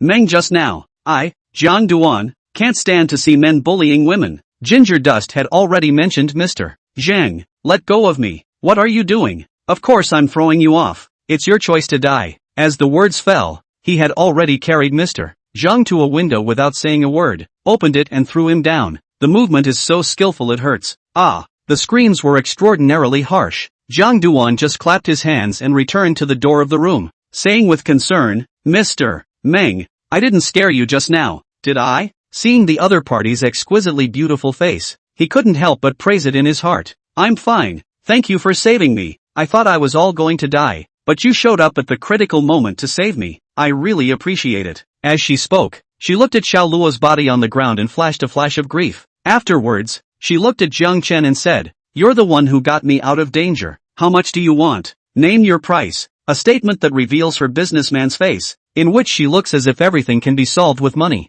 However, Jiang Chen smiled at his words. Ha, I don't want any money, and besides, isn't Mr. Meng mistaken about one thing? Under Meng Qingyue's puzzled gaze, Jiang Chen said word for word, "Who said you're safe?" As the words fell, he had opened the door to the room. Seeing this, Meng Qingyue's beautiful eyes widened in disbelief. Chapter 68, Something More Fun. The door to the room opens and the walkers that are picking at the door are a little less likely to do so. If they were conscious, they'd all say something like, "What's going on here? I'm having fun picking at the door and you're messing with me?" However, they were ultimately irrational creatures, and with a blood meal right in front of them, how could they let go of such an opportunity? Already hissing and pouncing in. "What are you doing? Quickly, close the door." Meng Qingyue's voice rang out in shock and anger. There was only one thought in her head. Is this something people do? What's the point of letting them in when it's obvious that people's walkers are staying out there just fine? In her opinion, Jiang Chen was crazy. Even if he had outstanding strength, he couldn't do such a brainless thing.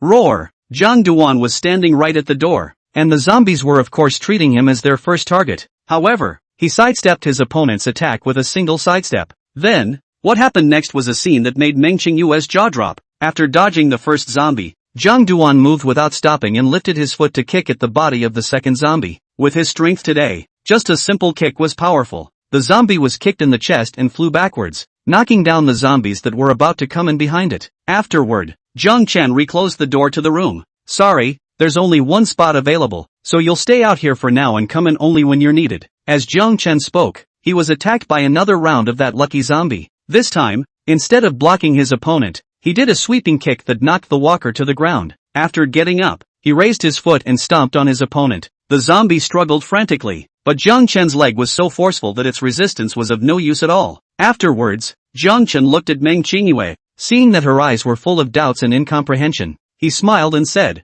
"Mr. Meng, I'm sorry, I didn't want to be so nosy, but thinking that you wouldn't be so nice without the help of a zombie, I let one in so that we could have a good talk." He didn't need to think about it to know that a proud woman like Meng Qingyue, if he gave her the message that "follow me and I will take you to eat and drink spicy food in the future, and that you only need to pay a little bit of a price," she definitely wouldn't give in that easily. So, might as well get a walker in and give herself a little assist to see if she'll agree. Meng Qingyue's gaze at Jiang Chen had become incomparably cold. She already knew that the person in front of her was not so kind to save her, but had another purpose. "Say, what do you want? If you want money, I can give you half of my fortune." Seeing the zombie that Zhang Duan had stepped on, she directly threw out such a huge bargaining chip. There was no way around it, and she was confident she could make back the money she'd spent if she could use it to stay alive. For Meng Qingyue, who had always been measured by profit, no matter what the other party was, she would know that this was a deal that would not lose money. "Who knows?" Jiang Chen laughed, and there was mockery in his eyes. "My Mr.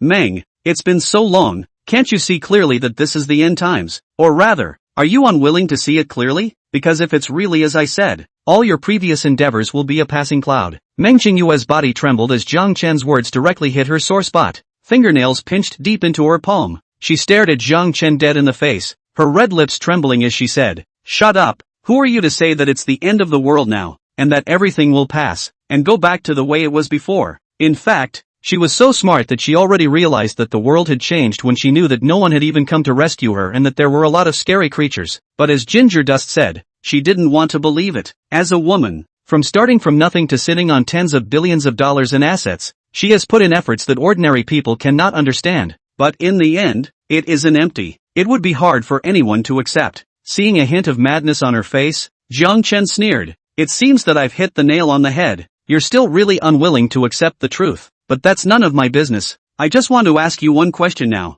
Are you willing to come with me? Of course, you should know what this means, right?" Meng Qingyue had just been irritated and her breathing was a little short, but she quickly suppressed her emotions and stared at Jiang Chen, the corner of her mouth suddenly hooking up in a touch of mockery. "I was wrong. It turns out that you and Mr. Zhang are the same person, both thinking that they have the upper hand. They can wantonly trample on other people's dignity kind of people. an undisguised look of contempt appeared in her eyes. When Jiang Chen heard this, his smile remained unchanged and he surprisingly nodded. Well, you're right, I am that kind of person. So what? In today's world, the strong are honored, and the weak eat the strong. I don't think it's wrong. You tell me, right? As the words fell, he didn't wait for the other party to reply. He suddenly lifted his leg, released his hold on the zombie, and kicked it towards Meng Qingyue's side, and followed up with, and women like you, if you don't have the protection of a strong person, any zombie will be able to make you perish. At this moment, the zombie dropped beside Meng Qingyue like a broken sack. It had no sense of pain,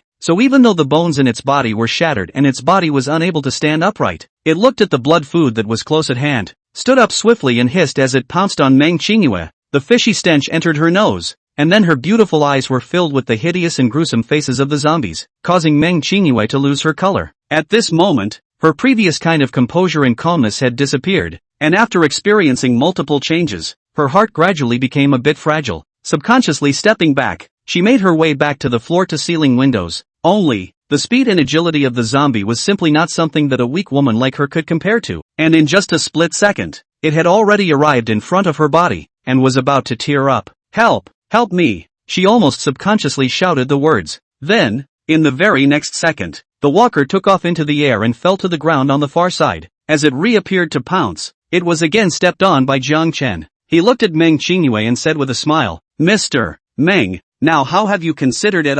Have you changed your mind? You're dreaming. Just die. I won't promise you anything. If you can, kill me. Looking at the teasing look in Jiang Chen's eyes, Meng Qingyue instead became rebellious. Her beautiful eyes unexpectedly flashed with determination. Seeing this look in her eyes, Jiang Chen froze slightly. Then, the walker was let go again. This time, he wanted to verify if Meng Qingyue was telling a lie. As it turns out, the woman came true. As the walker tore towards her again, this time, she simply closed her eyes and gladly waited for death to come. All my efforts, anyway, have gone down the drain, so there's nothing left to hold on to. I, Meng Qingyue, have my own pride in my heart. All sorts of thoughts flashed through her mind, and the corners of her mouth unexpectedly lifted into a smile. The flavor of that moment caused a flash of amazement to arise in Jiang Chen. Where's the cheapest way to die like that? Suddenly, as if he thought of something, Jiang Chen abruptly struck out, kicking the zombie backwards once again when it was only a split second away from getting his hands on him. Only, this time, he added a bit more force, and the walker slammed hard into the wall, landing in a puddle of flesh. What? Your tactics aren't working and you're annoyed? Meng Qingyue had thought she was going to die, but things didn't happen. The beautiful eyes opened, seeing the scene in front of her, and her tone was filled with mockery. However, in the next second, Jiang Chen came to her side, and with his palm like electricity, he pinched her jade neck. It was only when she felt suffocated that she let go. With no mercy, he said coldly, don't try to provoke me again, or you really will die. Meng Qingyue had just felt that she was incomparably close to death, and at this moment, she was gasping for air, unable to speak, and Zhang Duan changed into that harmless expression again, and laughed he. As for why I didn't kill you, it's because I thought of something even more fun. The smile on his face was unmistakably warm. Chapter 69, the show is about to begin. What do you want again? Meng Qingyue instinctively felt bad when she saw Jiang Chen's expression, even though it was rather gentle. Only, Jiang Chen had no intention of telling her, and said indifferently, don't you think you're meddling too much? Why should I tell you what I want to do? Do you have a relationship with me? You are unbelievable. Meng Qingyue was so angry that her chest rose and fell as she looked at Jiang Chen with hatred. It was just that, after feeling the kind of suffocation she had just experienced, she didn't want to provoke Jiang Chen verbally, because that feeling is worse than death. Seeing that she had become much more honest, Jiang Chen said, let's go. Get out of here first. There are still family members waiting for me downstairs. They are much more obedient than you. At those words, Meng Qingyue snorted coldly, still not speaking. Although she didn't dare to talk back, she showed her attitude with practical actions. Ginger Dust didn't care if she answered or not and walked over to open the door to the room. Seeing the ugly appearance of the zombies outside the door, Meng Qingyue's heart tightened and she obediently followed. The reason he was open to death before was because he was only facing one walker, and the atmosphere was already baked there. But now, she doesn't have that kind of courage anymore. Let's follow him for now and see what other tricks he can pull. The number of zombies outside the house was around 20. Jiang Chen couldn't use them at this time, so naturally he wouldn't show any mercy. The devouring vortex appeared above the palm of his hand, and within a few moments, those vicious zombies turned into flying dust and dissipated. Such a scene brought another huge shock to Meng Qingyue. She looked at Jiang Duan, couldn't help but be curious in her heart, and asked, "Are you just like that? Are you superpowered?" Jiang Chen glanced at her and said indifferently, "You're not my anyone, so why should I tell you?" It was still the same sentence, again infuriating Meng Qingyue. "You, pretend I didn't ask." She gritted her teeth, a deep sense of frustration setting in. Which of the people around her in the past were not deliberately curt with her, afraid of upsetting her? And ginger dust is good. How angry she is. Humph. Want to make me submit? Dream on. She was instantly aroused to good humor. However, Meng Qingyue didn't realize that this somewhat little girl mentality was something she would rarely have in the past, at least never to a man. "Why are you dawdling there again? Do you really think I have patience? Don't be quick to follow me." Just as Meng Qingyue was calculating in her heart, Jiang Chen's somewhat impatient voice came. It made her angry again, but she didn't say anything and followed. The presidential suite is located on the 12th floor of the hotel, not too high and not too low. The elevator couldn't be used now, so Jiang Chen took Meng Qingyue on the stairs. Meng Qingyue was wearing high heels and a cheongsam, making it very inconvenient to walk up the stairs. Because Jiang Chen was walking too fast, she tried to follow him, but ended up at a staircase corner and accidentally fell, almost breaking her foot. However, even though the fall hurt a bit, she only let out a yelp of surprise, her eyebrows furrowed, and she didn't say another word. What a troublesome woman. Jiang Chen frowned and came to Meng Qingyue's side, picking her up and carrying her on his shoulder. What are you doing? Hurry up and let go of me. Suddenly being treated in such a manner, Meng Qingyue let out a cry of shock, then shouted angrily. Jiang Chen, however, said coldly, "Shut the hell up. I still have to rush home. You're delaying me by being so abrasive. If you talk too much, I'll throw you to the zombies." As soon as these words came out, Meng Qingyue obviously became honest, but her heart was filled with shame and indignation. Inside the stairwell, there were still quite a few zombies, but for Jiang Duan, it wasn't an obstacle at all. Moreover, carrying Meng Qingyue on her shoulders, without her dragging her back, the speed was instead faster. It didn't take long for him to return to the first floor. Roar! Coming down the hall, the hundreds of walkers here were already lunging this way. The RV was parked right in front of the gate, and when he had come down earlier, he had used his devouring ability to clean up the walkers. Perhaps it was the presence of the three women in the car that attracted another group of walkers. However, these first-order zombies were simply not enough to look at in front of Jiang Chen. Just know how to touch a hard rock. Are you guys stupid? He couldn't help but curse, rather like a hater. The hands weren't idle, however, as the devouring vortex swirled around in a windy fashion, sucking the walkers clean. Back in the car, Jiang Chen threw Meng Qingyue to the ground without saying a word. Seeing the angry look in her eyes, he spread his hands and said, "If I don't throw you, you're sure to yell at me to put you down as well, and if I take the initiative like this, you'll be able to save yourself some cursing." Meng Qingyue really couldn't understand the jumpy thoughts of the man in front of her. He was simply too unconventional. "Stinking man, you remember that for me." The words were spoken in her mind, and in her anger, all in foul language. At this time, several women had already gathered around. "Jiang Chen, you're back. This is Meng Qing." Meng Guanchang was the first to recognize Meng Qingyue, and given the other party's status, the address was changed. As a celebrity in Shu City, Lin Yao and Zhou Mengdai had heard of her great name before. At this time, seeing the real person, secretly compared to himself, could not help but marvel at her beauty. What a beautiful woman. The key is that cold aura, a formidable opponent. Of the three women, only Lin Yao's appearance was on par with Meng Qingyue's. However, a sense of crisis arose in all of her hearts. Seeing the three women's somewhat wary eyes, Meng Qingyue snorted coldly and said, "Don't look at me like that. He just saved me. It's not what you think." I can't believe I didn't take it." Guanchang looked at Jiang Chen with some surprise. It's reasonable to say that this guy won't be that good-natured. If Meng Qingyue didn't agree with Jiang Chen's cold-bloodedness, he definitely wouldn't save her, even if she was a stunning beauty. Lin Yao likewise thought of this. "Don't mind your own business. I have my rhythm." Seeing the eyes cast over by the three women, Jiang Chen said indifferently, "It's the end of the world. You have to have some fun, don't you?" Upon hearing this, the three women were wise enough not to ask anything more. Lin Yao changed the topic and said, "Where are we going now? Are we going back to the villa area?" Jiang Duan thought for a moment and said, "You guys wait a little longer. I'll go inside the hotel and make a fall inside." Just now, in order to find Meng Qingyue, he hadn't even carefully searched the hotel, and there were definitely quite a few high-end ingredients here, so it was just the right place to take them. After half an hour, he re-entered the caravan and said to the three women, "Go back to the villa. There should be a good show waiting for us there." As he said this, The corners of his mouth rose, as if he was extremely looking forward to it. Supplies he'd collected a lot of these, and there would be an ingrate, oh no, good brother for him later, so he decided it was time to go back and clean up the mess. At this time, in the villa that Hao Dong had kindly gifted to Jiang Duan,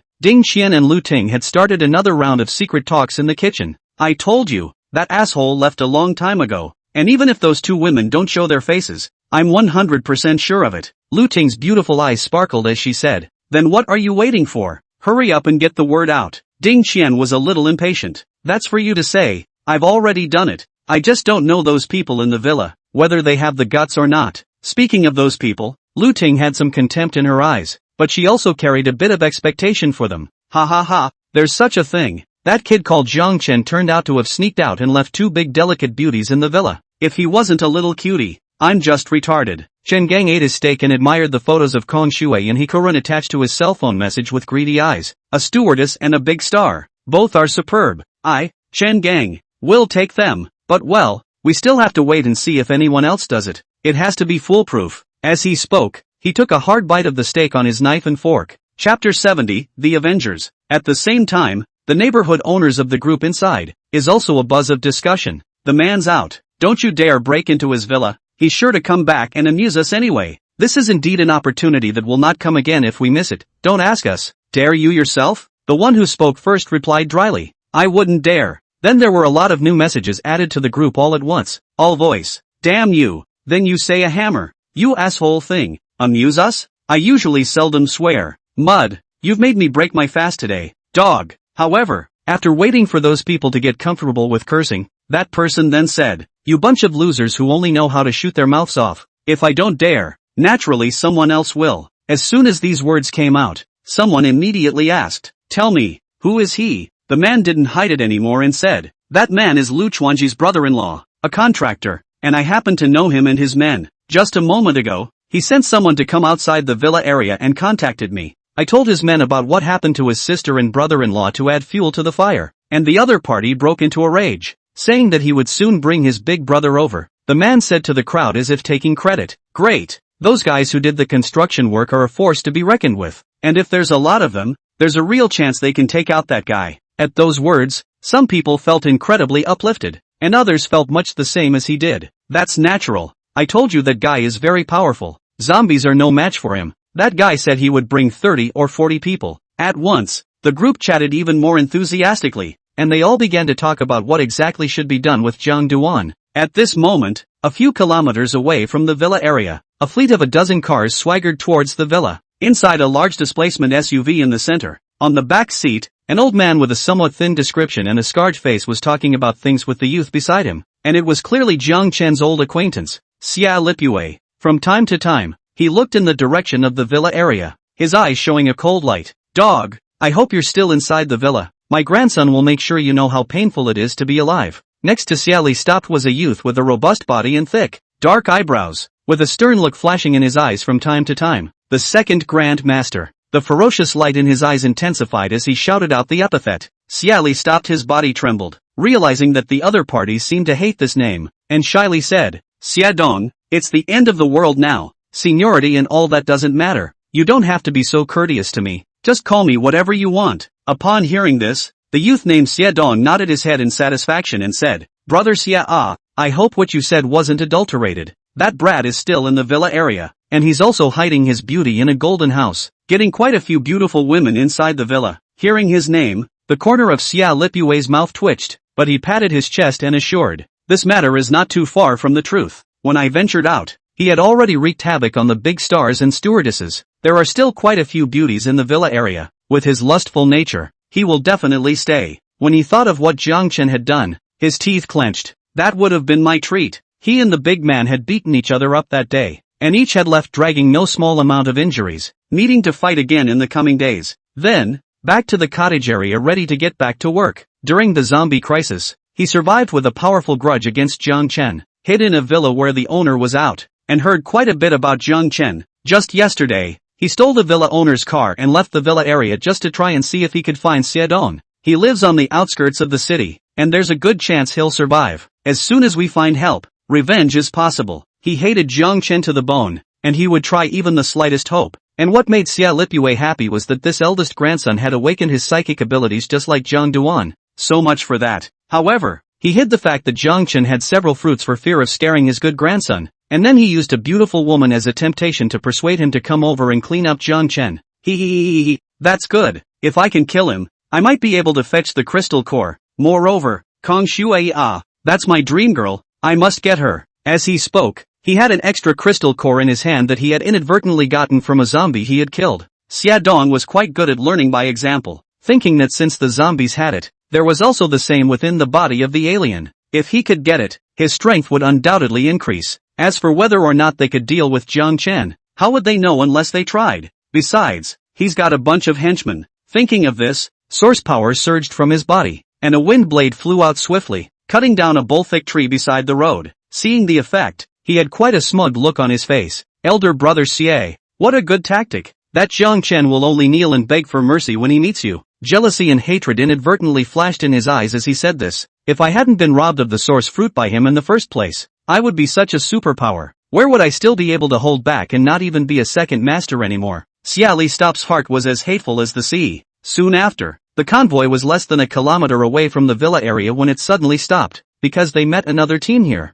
There were a total of 30 to 40 people in the two large vans, and they were armed with weapons, either hammers or hammers, and they looked aggressive. At this moment, they were straddling the road, obviously seeing the caravan coming and having bad intentions. When Xia Dong saw the scene in front of him, he unexpectedly laughed, and his smile was icy cold. Ha, we haven't even gotten to the villa yet, and someone dares to block the road. Interesting, really interesting. He was worried about the lack of minions, and if he could take in the dozens of people on the opposite side, his team would undoubtedly be like a tiger with wings. At that thought, he got out of the car and paced toward the front, and on the opposite side of the van, the same person came down. It was a middle-aged man with a full face and a big gold chain around his neck. Seeing Xia Dong, he said disdainfully, "Kid, I'm requisitioning your car and people. Follow me to do something." Surprisingly, he was playing with the same idea as Xia Dong. No need to guess. This person is Lu Chuanji's brother-in-law Li Tianhu. He lived in a neighborhood several kilometers away from the villa area, and after the end of the world, with his ruthlessness, he had become the overlord of several buildings in the neighborhood, and as a result, many women have been scourged by him. However, his dominance was beginning to come to fruition, and today it suddenly occurred to him that there were quite a few great beauties over here in the villa area, especially when he came to his sister's house earlier and saw Hikaran, who was simply astonished. So, the youngest brother was sent over to find out what was going on and heard what had happened to his sister. He was actually only sad for a few seconds at that time. Only when he heard that Hikaran had entered Jiang Chen's villa did he burst into a rage and instantly brought his men over, only to run into Xia Dong's team. However, just as he finished his words, he saw Xia Dong with a mocking look on his face and was furious. "You dare to look at me like this, looking for death." Saying that, he was about to greet his little brother and make a direct move. However, before anything could be done, there was a sudden flash of light, and then a strange sensation on his neck. He reached out and touched a hand and found that it was fresh blood, and could not help but look at Xia Dongdao with great horror in his heart. "What did you just do to me?" Xia Dong laughed and, in a repeat of his old trick, threw out a wind blade that split a tree by the roadside. This time, Li Tianhu and the little brother in the car saw it clearly and felt a bit unbelievable. "Disrespect me again and I'll cut off your head. And you guys, want to come over here and try my hand at it, just because there's so many of you?" Xia Dong's gaze swept across all the people opposite him, his eyes greatly looking out of the corner of his eye, looking at them with a numb scalp. "Are you kidding? People have changed a knife out of thin air and broken big trees." They were able to determine that their necks were not as tough as the big trees. Li Tianhu figured this out and said in a jerky tone, "Brothers, have a good word. What are your orders? Just mention it." "Old brother, I will do nothing. He really knows how to bend the rules." Seeing this, Xia Dong gave him an extra glance and said, "I'm going to the villa area to look for someone called Jiang Duan. You guys follow me and go with me." "Ah, you guys are also going to look for Jiang Chen? That's a coincidence. So are we." Li Tianhu didn't wait for Xia Dong to ask questions and told the reason himself. Ha, coincidental indeed. Since they all have a grudge against that kid, it couldn't be better. Next, you guys listen to my orders. Any comments?" Li Tianhu hurriedly said. "No, in this world nowadays, the strongest is the king. Old brother, you are more powerful than all of us, so naturally I will listen to you." "Okay, then follow me." Xia Dong looked at his huge team and said, "I have 1,000 armies. That Jiang Duan, what will he resist with?" Because he was so pleased with himself, he was playing up the lines from the TV. This should be fine now. That kid will have to kneel just the same even if he has a few more fruits. Xia Lipuan originally did not have that much confidence in his eldest grandson, but now his hanging heart was finally put down. Kid, I'll see how you die. Jia Jia Jia. Chapter 71, we've got an awfully strong team. Skyden's team expands and resumes. It hadn't been much farther from the villa, and after only 10 minutes of driving, he had already arrived at the gate of the villa area. The gate here was crashed back when Hao Dong came back. Don't stop. Give me a direct drive towards Jiang Chen's villa. Xia Dong ordered his men. Ow ow ow. Kill Jiang Duan, rob the women, and take over the villa area. The minions were all crazy with excitement. I heard that there are quite a few pretty women here. The boss eats the meat, and there's a lot of grease for them to drink some soup. However, just at that moment, a figure flashed out from inside the duty room next to the gate. After standing still, the crowd took a look at a young man wearing a security uniform with a somewhat slim figure. He waved hard at the convoy. Stop, stop, I want to join you. This person was none other than Chen Ergu, who was still alive. The only reason I'm not hungry yet is that I ventured out last night to pick some fruit from a nearby orchard and came back, and as a result, he was chased for 2 miles by the garden walker there, and almost karmed. By now, he also knew that the zombies in the villa area were attracted by Jiang Chen and hated him beyond measure. If it wasn't for Jiang Duan messing up that day, he might have found food and wouldn't have been hungry until last night. Big brother, I also have a grudge against Jiang Chen. Add me. When he saw the car in front of him stop, he immediately said. The little brother in the car had already reported the situation to Xia Dong. Take it, as long as you deal with Jiang Chen, you're my brother. Soon. Ow ow ow. Kill Jiang Duan, grab a woman for the boss and take over the villa area. Chen Ergu roared his face red and slapped his ass in the process. Asterisk asterisk asterisk asterisk. Still got it? When the other juniors heard this, how could they lag behind? Adjusting their slogans and shouting at the top of their lungs in the same way. The villa area was abuzz with people. The surviving owners heard it all at once. Of course, those zombies inside the villa area similarly surrounded them. Clean up the walkers first, close the gate and don't let them get in my way. There were still over 200 zombies in the villa area at this point, and the rest had wandered outside again. Xia Dong now had a strong army and was a psychic himself, so how could he be afraid of zombies? They are faster and more agile than normal, but they will just pounce mindlessly and won't dodge again. It is easy to kill them if they are physically strong and armed. Watching the zombies fall one by one, Xia Dong was quite satisfied. When I'm done with my business, I'll have my brothers help me take out the crystals. Had ha. The shouts of murder outside had long since alerted the homeowners. Well, what's going on? The commotion outside surely can't be caused by those wasteful owners. So there's only one possibility. There's someone coming from outside. Shen Gang had just taken an afternoon nap and heard the commotion and came to the window in his pajamas. Then there's the image of a group of people bullying a walker. He was not surprised but pleased to see so many people. Ha ha ha, isn't this the opportunity I've been waiting for? As long as I can take these people under my wing, that Jiang Chen won't be able to fight me. Then he responded. No, he can't beat me in a single fight either. It's just that I like to be steady, not as Olaf as he is. Inside the neighborhood, the owners of the group greeted them. They'd probably have to kill the pigs and slaughter the sheep if conditions allowed. However, because they had consumed some food after the end of the world, they came empty-handed, and the only thing they brought with them was a piece of sincerity. Xian nephew ah. No, Li old brother, you finally brought someone here. So many days, do you know how we came over?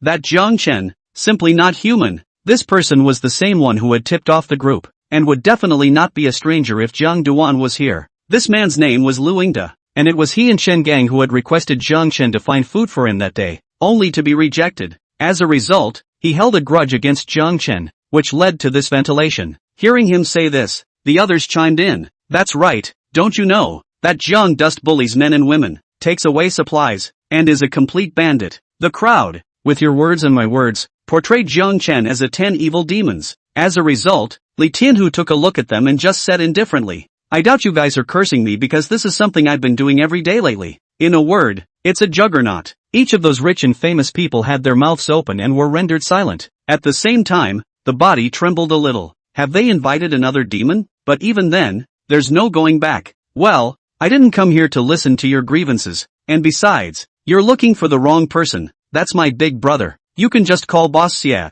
Saying that, Li Tianhu looked towards Xia Dong who had already gotten out of the car. The group of homeowners froze, then quickly adjusted their emotions and went back to crying on his side. Xia Dong, however, directly interrupted them and drank. Don't talk nonsense, I'm here to clean up Jiang Duan. Quickly take me to his villa. Seeing that he acted decisively and had a fierce look on his face, the owners hurriedly said. Fine, boss CA, come with us, Jiang Duan's villa is right there. Shucks, it's not his, it's occupying someone else's villa, it's just shameless. However, just as the crowd was about to take a step, a faint voice rang out. Guys, hold on a second, I'm going to say a few words. Xia Dong frowned and looked in the direction the voice came from, only to see the second floor of the villa across the street. A man fell from the sky and landed firmly on the ground. With that stance, he looked quite a bit like a high-ranking person. Needless to say, the visitor was none other than Chen Gang. He was enjoying watching the crowd's astonishment. Pork Chen, what's wrong with you? Surprisingly, you're so powerful, Lu Yingda said with some surprise. However, Chen Gang did not pay any attention to him, but instead looked at the leader over here, Xia Dong, and was about to speak. Mard, where did the dog come from? Brothers, give me on, I have to do my business. Don't be disturbed by him. Xia Dong is a violent temper. This Chen Gang dares to pretend cup in front of him, not to get him dead sorry for his temper. Where else would he wait for him to open his mouth and directly let his minions do it? As for the stance the other party displayed just now, he wasn't afraid, not just an awakened, he's still himself. So the minions wailed and rushed at each other. Chen Gang was a bit dumbfounded. This was damn different from what he had imagined. Then, he became angry and cursed. You ungrateful things, taste my power first. Chen Gang's expression turned cold as he violently raised his hand. In an instant, an ice cone coalesced around his body, instantly shooting towards the rushing minions. The few juniors who rushed at the front simply couldn't dodge in time, and their legs and shoulders were pierced by the ice picks, and immediately blood splattered and they fell to the ground screaming miserably. Just by you guys, you dare to be wild in front of me? Chen Gang rearranged his hands behind his back, his gaze contemptuously scanning the fallen and wailing minions. The good thing was that he didn't mean to lay his hands on the other party, he was just letting them suffer a little bit. Even so, there were screams from across the room. Mud, he's even a shifter too. Xia Liquan, who hadn't made a sound, couldn't help but say, his heart raging with jealousy. Now what cats and dogs have supernatural powers, while he is a basket case, how can he be willing? Xia Dong's gaze narrowed and the corners of his mouth rose. Interesting, I didn't expect this guy to be quite powerful. As the words fell, his figure flashed and he had transformed into a swift wind, as fast as lightning, instantly closing in on Chen Gang. Swoosh! 3 powerful wind blades were flung out, heading straight for Chen Gang's vitals. Damn, so you're a shifter too. Xia Dong's outburst made him feel like he had lost some ground. Plotting and scheming and feeling like a clown, he couldn't help but be a little shocked and angry. However, with the wind blades coming, he couldn't think much about it,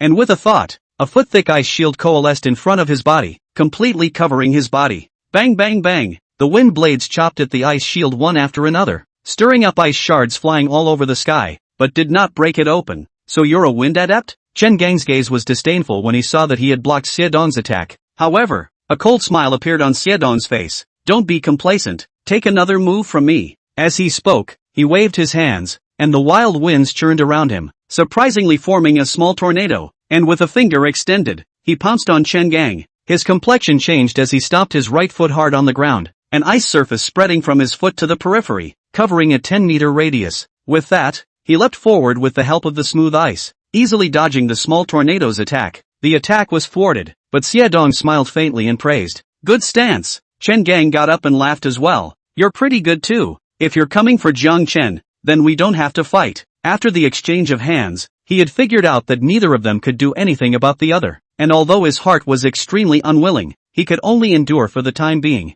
Ha ha ha, brother is cool. In that case, let's go over to Jiang Chen's side. His woman is still waiting for us. As he said that, a lewd smile appeared on his face. Chen Gang heatedly laughed. Let's go. We're strong together. The team is simply terrifyingly strong. Let's just take it out on his woman first. I wonder if Jiang Chen will regret it so much that he'll run over his head when he comes back. The crowd roared with laughter when they heard him say so. Brothers, follow me. With a wave of his hand, Xia Dong led his team to march towards Jiang Duan's villa. Chen Gang lagged a step behind, a sinister smile at the corner of his mouth as he paced to follow. At this time, inside the villa, Karen had already used the walkie-talkie to tell Jiang Duan about the changes in the villa area. Chapter 72, Testing Them. Jiang Chen, just now the shouting and killing sounds outside were earth-shattering. I vaguely heard that it was coming towards the villa. Have you come back yet? Although Karen still had some hatred for Jiang Chen in her heart to a greater or lesser extent. However, hearing the men outside cooing and laughing and saying unpleasant things, she instantly felt that it was safe to stay by his side.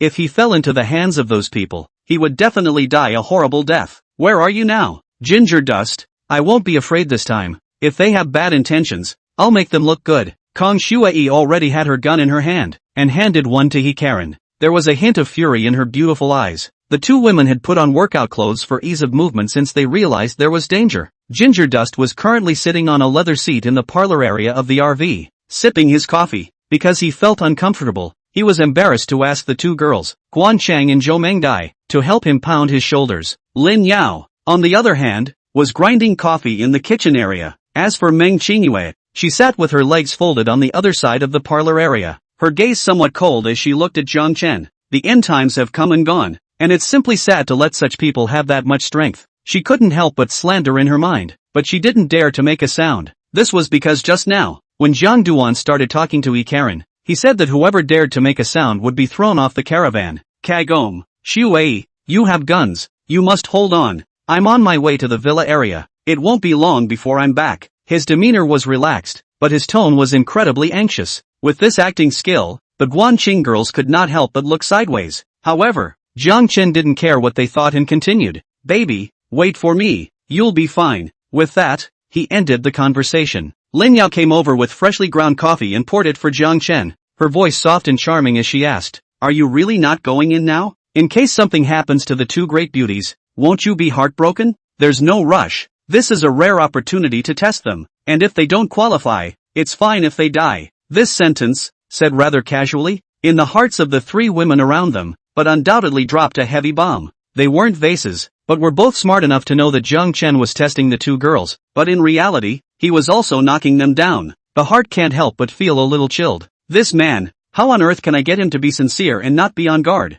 Meng Qingyue likewise did not feel good in her heart. So this man treated all women equally and did not deliberately target her. First, Mr. Is my force right? Did I press you painfully? Hearing Zhang Chen's desperate words, Guanqing felt that she would not even be able to do so somewhat, for fear of displeasing Zhang Chen. Seeing her cautious look, Zhang Chen had a sunny and warm smile on his face again and said, "What's wrong with you women? I'm just testing Karen and the others for a bit. It's not like I don't care anymore. Why are you so serious one by one?" As the words left his mouth, he stood up and couldn't help but stretch. "It's so cozy. In the past, when I was tired of repairing the air conditioner, I had to spend money to soothe my muscles, and it was a pain in the ass. But now people are rushing to press the button for him. End times. That's nice." The corner of Jiang Dust's mouth curved up. "The good show has already started. How can I be missing as an audience? You guys just wait in the car. I'm going in to watch the show." With those words, he left the RV. Looking at his departing back, the several women were somewhat silent for a moment. However, inside the villa, Ding Qian and Lu Ting's moods were worlds apart from the several women in the car. "Here we go. I didn't expect those losers to have done something great and actually invited reinforcements." Lu Ting was glowing, and the madness in her eyes looked a bit oozy. "Humph. In a moment we will open the door of the room and let those people do the two upstairs, so that Zhang Duan can feel the kind of taste in Hao Dong's heart." She talked about Hao Dong's misery as if it had nothing to do with her. Ding Qian was already envisioning Zhang Chen's angry expression, her eyes filled with pleasure. Cluck cluck cluck cluck. What he did to Hao Dong in the first place, he's doing to him now. It's really retribution. Dare to treat us like underlings, that's what he deserves. With that, she looked out the window through the kitchen, where quite a few silhouettes had already appeared, and said, "Well, the guests are here. Let's go greet them." Ding Qian caught a glimpse of Xiedong, who was surrounded by front and back in the crowd, and saw that he was tall and powerful, and he had a plan in his heart. That man looks 5 big and thick, although ugly is a bit ugly, but still can be a little bit. It is better than being called by that. "You woman, are you getting any more ideas? Don't get complacent yet, just in case they are a pack of hungry wolves." Seeing Ding Qian's beautiful eyes flashing, Lu Ting already knew what was on her mind and snorted coldly. All she wanted now was revenge, and it didn't matter if she felt miserable or not. However, Ding Qian was somewhat annoyed by her revealing her mind. "It's not just being in the same trench for the time being. It's not your turn to talk about what's going on with my old lady." Lu Ting coldly said, "I don't want to care about but if you spoil my plans, I won't spare you." Said, she has gone out of the kitchen. The living room immediately switched expression, panicked and shouted, "Two sisters, bad. Outside there are bad people come. You hurry to hide." Ding Qian similarly shouted, "I heard them say that they're here to seek revenge on Zhang Chen, and that they might be unfavorable to you." Only, they looked quite concerned about the two girls on their mouths, but their faces wore a sneer. Then the two women were seen coming out of the bedroom. He Karen looked meaningfully at the two downstairs and said, "Is it still useful to hide now? As he spoke, suddenly there was a loud bang from the front door. Boom! The heavy door was kicked open like that, followed by Xia Dong's rampant laughter. Ha ha ha, beauty, you're right, brother has come to the door. Even if he digs up the ground, he can find you. As he spoke, Xia Dong had already entered the villa, and the men behind him fishtailed into the villa. However, not all of them came in because of the crowd. Those who didn't enter the villa go to the neighborhood and ambush them. Don't let Jiang Chen realize something's wrong and run away when he comes back. Xia Dong ordered his men outside, and when the people in the house saw the 4 women upstairs and downstairs, they couldn't take their eyes off them. My God! These women are also too beautiful, and the body is dry and clean, which is like those women at our home, all dirty, are a little bit down. Asterisk. So many women, how should I choose? Although the 2 up there are bubbly beautiful, and Kong Shui, is the goddess of my heart, the 2 downstairs are obviously more flavorful. I'll be damned. Wake up, these are the boss's women. It's none of your business, stay to yourself. Xia Dong was satisfied with the last little brother who spoke up and gave him an appreciative look. He was actually similar to his minions, with undisguised greed in his eyes, and Chen Gang glanced at that little brother with some coldness in his heart. Only, Xia Lipyuan's face twisted and he couldn't help but say, Elder brother Xie, hurry up and do it, don't talk nonsense. First grab these women and then ambush them and wait for Jiang Chen to return. Their group only realized that Jiang Chen had gone out after they met Li Tianhu. This was extremely chagrined by Shelly Stop. However, the monk can't run away from the temple. Besides, there are still 4 big beauties like flowers in the villa. He doesn't believe that Jiang Duan is willing to leave a few companions behind, and will definitely come back. Xia Dong sniffed, but was quite agreeable, and looked at the 4 beauties across the room, revealing a mouthful of yellowed teeth. 4 beauties, come to me obediently, or you may suffer a bit. As he spoke, he looked at Chen Gang again and said, Brother, let's split these 4 equally. What do you think? Chen Gang actually wanted to say in his heart that he could give them all to me, but he held back for the moment and smiled. He. Of course, I want both of them. He was pointing his finger at He Karen and Ding Qian. Ha ha ha, that's fine. I thought you wanted Kong Shui. In that case, I would definitely have to fight with you. Since it's the 2 of them, I don't have a problem with it. Hearing that they were being treated as commodities by those people, the eyes of the 2 women upstairs erupted with fire. You're a bunch of assholes who are just plain nuts. He Korang gritted his teeth, and Kong Shui's gaze was icy cold as she said, hurry up and get the hell out of here, or else I won't be polite. At those words, the crowd was stunned, then burst into laughter. They seemed to have heard the most innocent joke. Chapter 73, do you want to make a deal, big brother? Ha ha ha, did I hear you right? Kong Dime actually told us to get the hell out of here. Brother, wake me up. I'm not dreaming, am I? Pop. Suddenly, the sound of a crisp slap resounded through the living room, and there was even a slight echo. Asterisk. It hurts like hell. Can't you be gentle? Oh, sorry for the heavy hand, but it shows you're not dreaming. The hijinks of the 2 Livewire minions made the crowd laugh even louder. Xia Dong was likewise a bit unable to hold back, and he laughed. 2 beauties, did my brother scare you? It's okay, I'll love you well in a while, and heal the wounds in your psyche. As he spoke, Lu Ting and Ding Qian had already come to his side. These 2 women already knew that he was the leader of this group of bandits under their perceptions. Seeing so many people under Xia Dong's command, the girls compared the strength of the other party and Jiang Chen and already felt that they had a solid victory this time. After all, Jiang Chen alone was able to deal with dozens of zombies, and they weren't weak but they had dried over hundreds of zombies. No matter how powerful an individual battle was, he could not beat so many people in a group. After all, zombies only knew how to mindlessly bite people, while Xia Dong and the others still spoke a little bit of tactics. Therefore, the 2 women leaned over without hesitation. Ding Qian said with some watery tears, this big brother, I was captured by Jiang Chen. He is simply not a person. Please do it for me. This acting skills, so that the noble queen of the Kong Shui are some praise. And, Ding Qian also more or less with a bit of color components. She had changed her clothes after all that time before. White shirt with skinny jeans. The hem of the dress is tied inside the pants, showing a good figure. The slightly matured charm alone made a group of juniors gulp hard. Xia Dong was likewise somewhat unable to resist this charm. Only, he gritted his teeth and said, Beauty, your brother is there. He looked towards Chen Gang's side and held back before saying, Brother, it seems that this beauty has indeed suffered a lot by Jiang Chen's side. You must treat her well. Chen Gang hemmed and hawed and laughed. That's natural. Dare to bully my woman. That bastard Jiang Chen is dead. He was smiling on his lips, but his heart was dripping with regret. Mud. I should have known not to take the steady route. If I had come to the villa earlier, all 4 women would have been mine.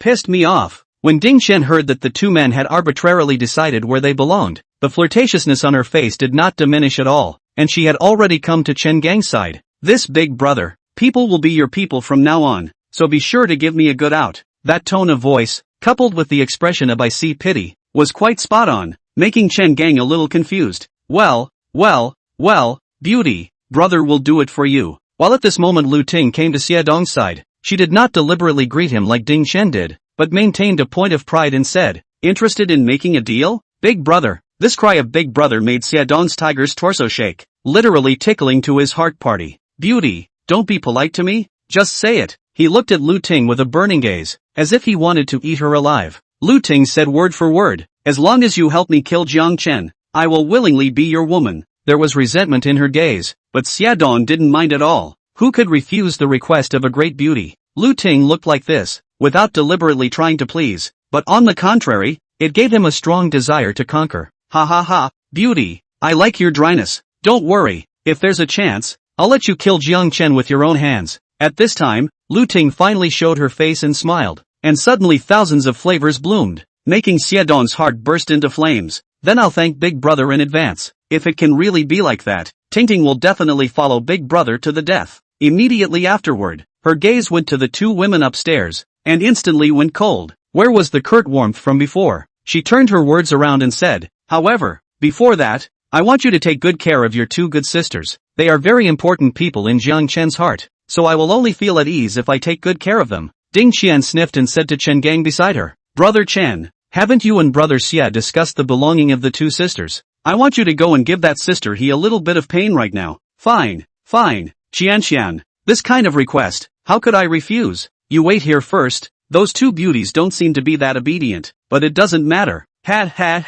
They'll be honest. Shameless, you, how can you do this? Kong Shui's petulant reprimand came. She looked at Lu Ting and Ding Qian, her beautiful eyes filled with anger. Although she knew that the two women had their own minds and were somewhat wary of them, the other party's actions still gave her a profound sense of how sinister the human heart really was. As for He Karen, she didn't say anything, but her eyes were icy cold, already indicating what she had in mind. Lu Ting laughed, but her tone was incomparably cold, and looking at some of the minions present who had killed someone sent some chills down their spines. Mud, this is a bit venomous. Only someone like the boss could subdue her. Kong Shui wanted to speak again, but her shell teeth clenched and she stopped speaking. Lu Ting was already like that, and if she spoke again, she would instead make the other party even more complacent. Sure enough, Ding Qian spoke up as well. You are shameless and will surely get your comeuppance. Such a vicious thought made both women shiver with anger, and Kong Shui couldn't help herself and said in a hateful voice. Only, Ding Qian didn't care and laughed her ass off. I'm shameless, but what about you guys? How much better are you?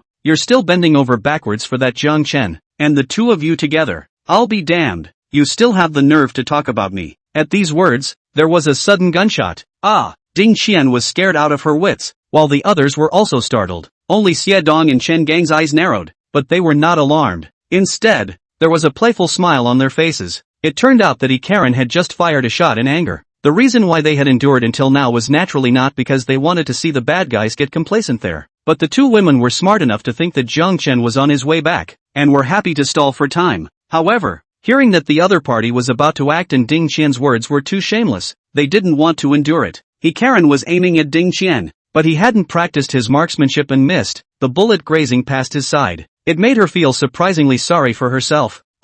Ding Qian looked at He Karen, gun is pointed at this side. Another scream, panic, Chen brother, save me. Chapter 74, you've passed. As she spoke, she had already hidden behind Chen Gang. Qian, don't panic, with us here, she can't hurt you. Chen Gang comforted the beauty and looked at Xie Dong Dao. Brother, you go or I go. It's almost time, let's subdue them first. However, without waiting for Xie Dong to reply, Kong Shui similarly had an additional gun in her hand. It was already aimed at Xie Dong's group of people. I said, if you don't want to die, get out from inside the villa. The current her no longer had the softness she had just had, but instead, her gaze was icy cold and her pretty face contained a fury. What Ding Qian and Lu Ting had done had completely angered her. It's the end times. A woman's kindness will only get her killed. The two women suddenly pulled out their weapons, which really made the group of minions jump in fright. Damn, where did they get the guns? I wonder if the boss can handle it. Everyone looked towards Xie Dong. Marred, how could I forget about this? That Jiang Dust robbed Lu Chuanji and Chen Yud, and even gave the gun to his woman. The people in the villa area had the afterthought to look at the guns in the hands of the two women.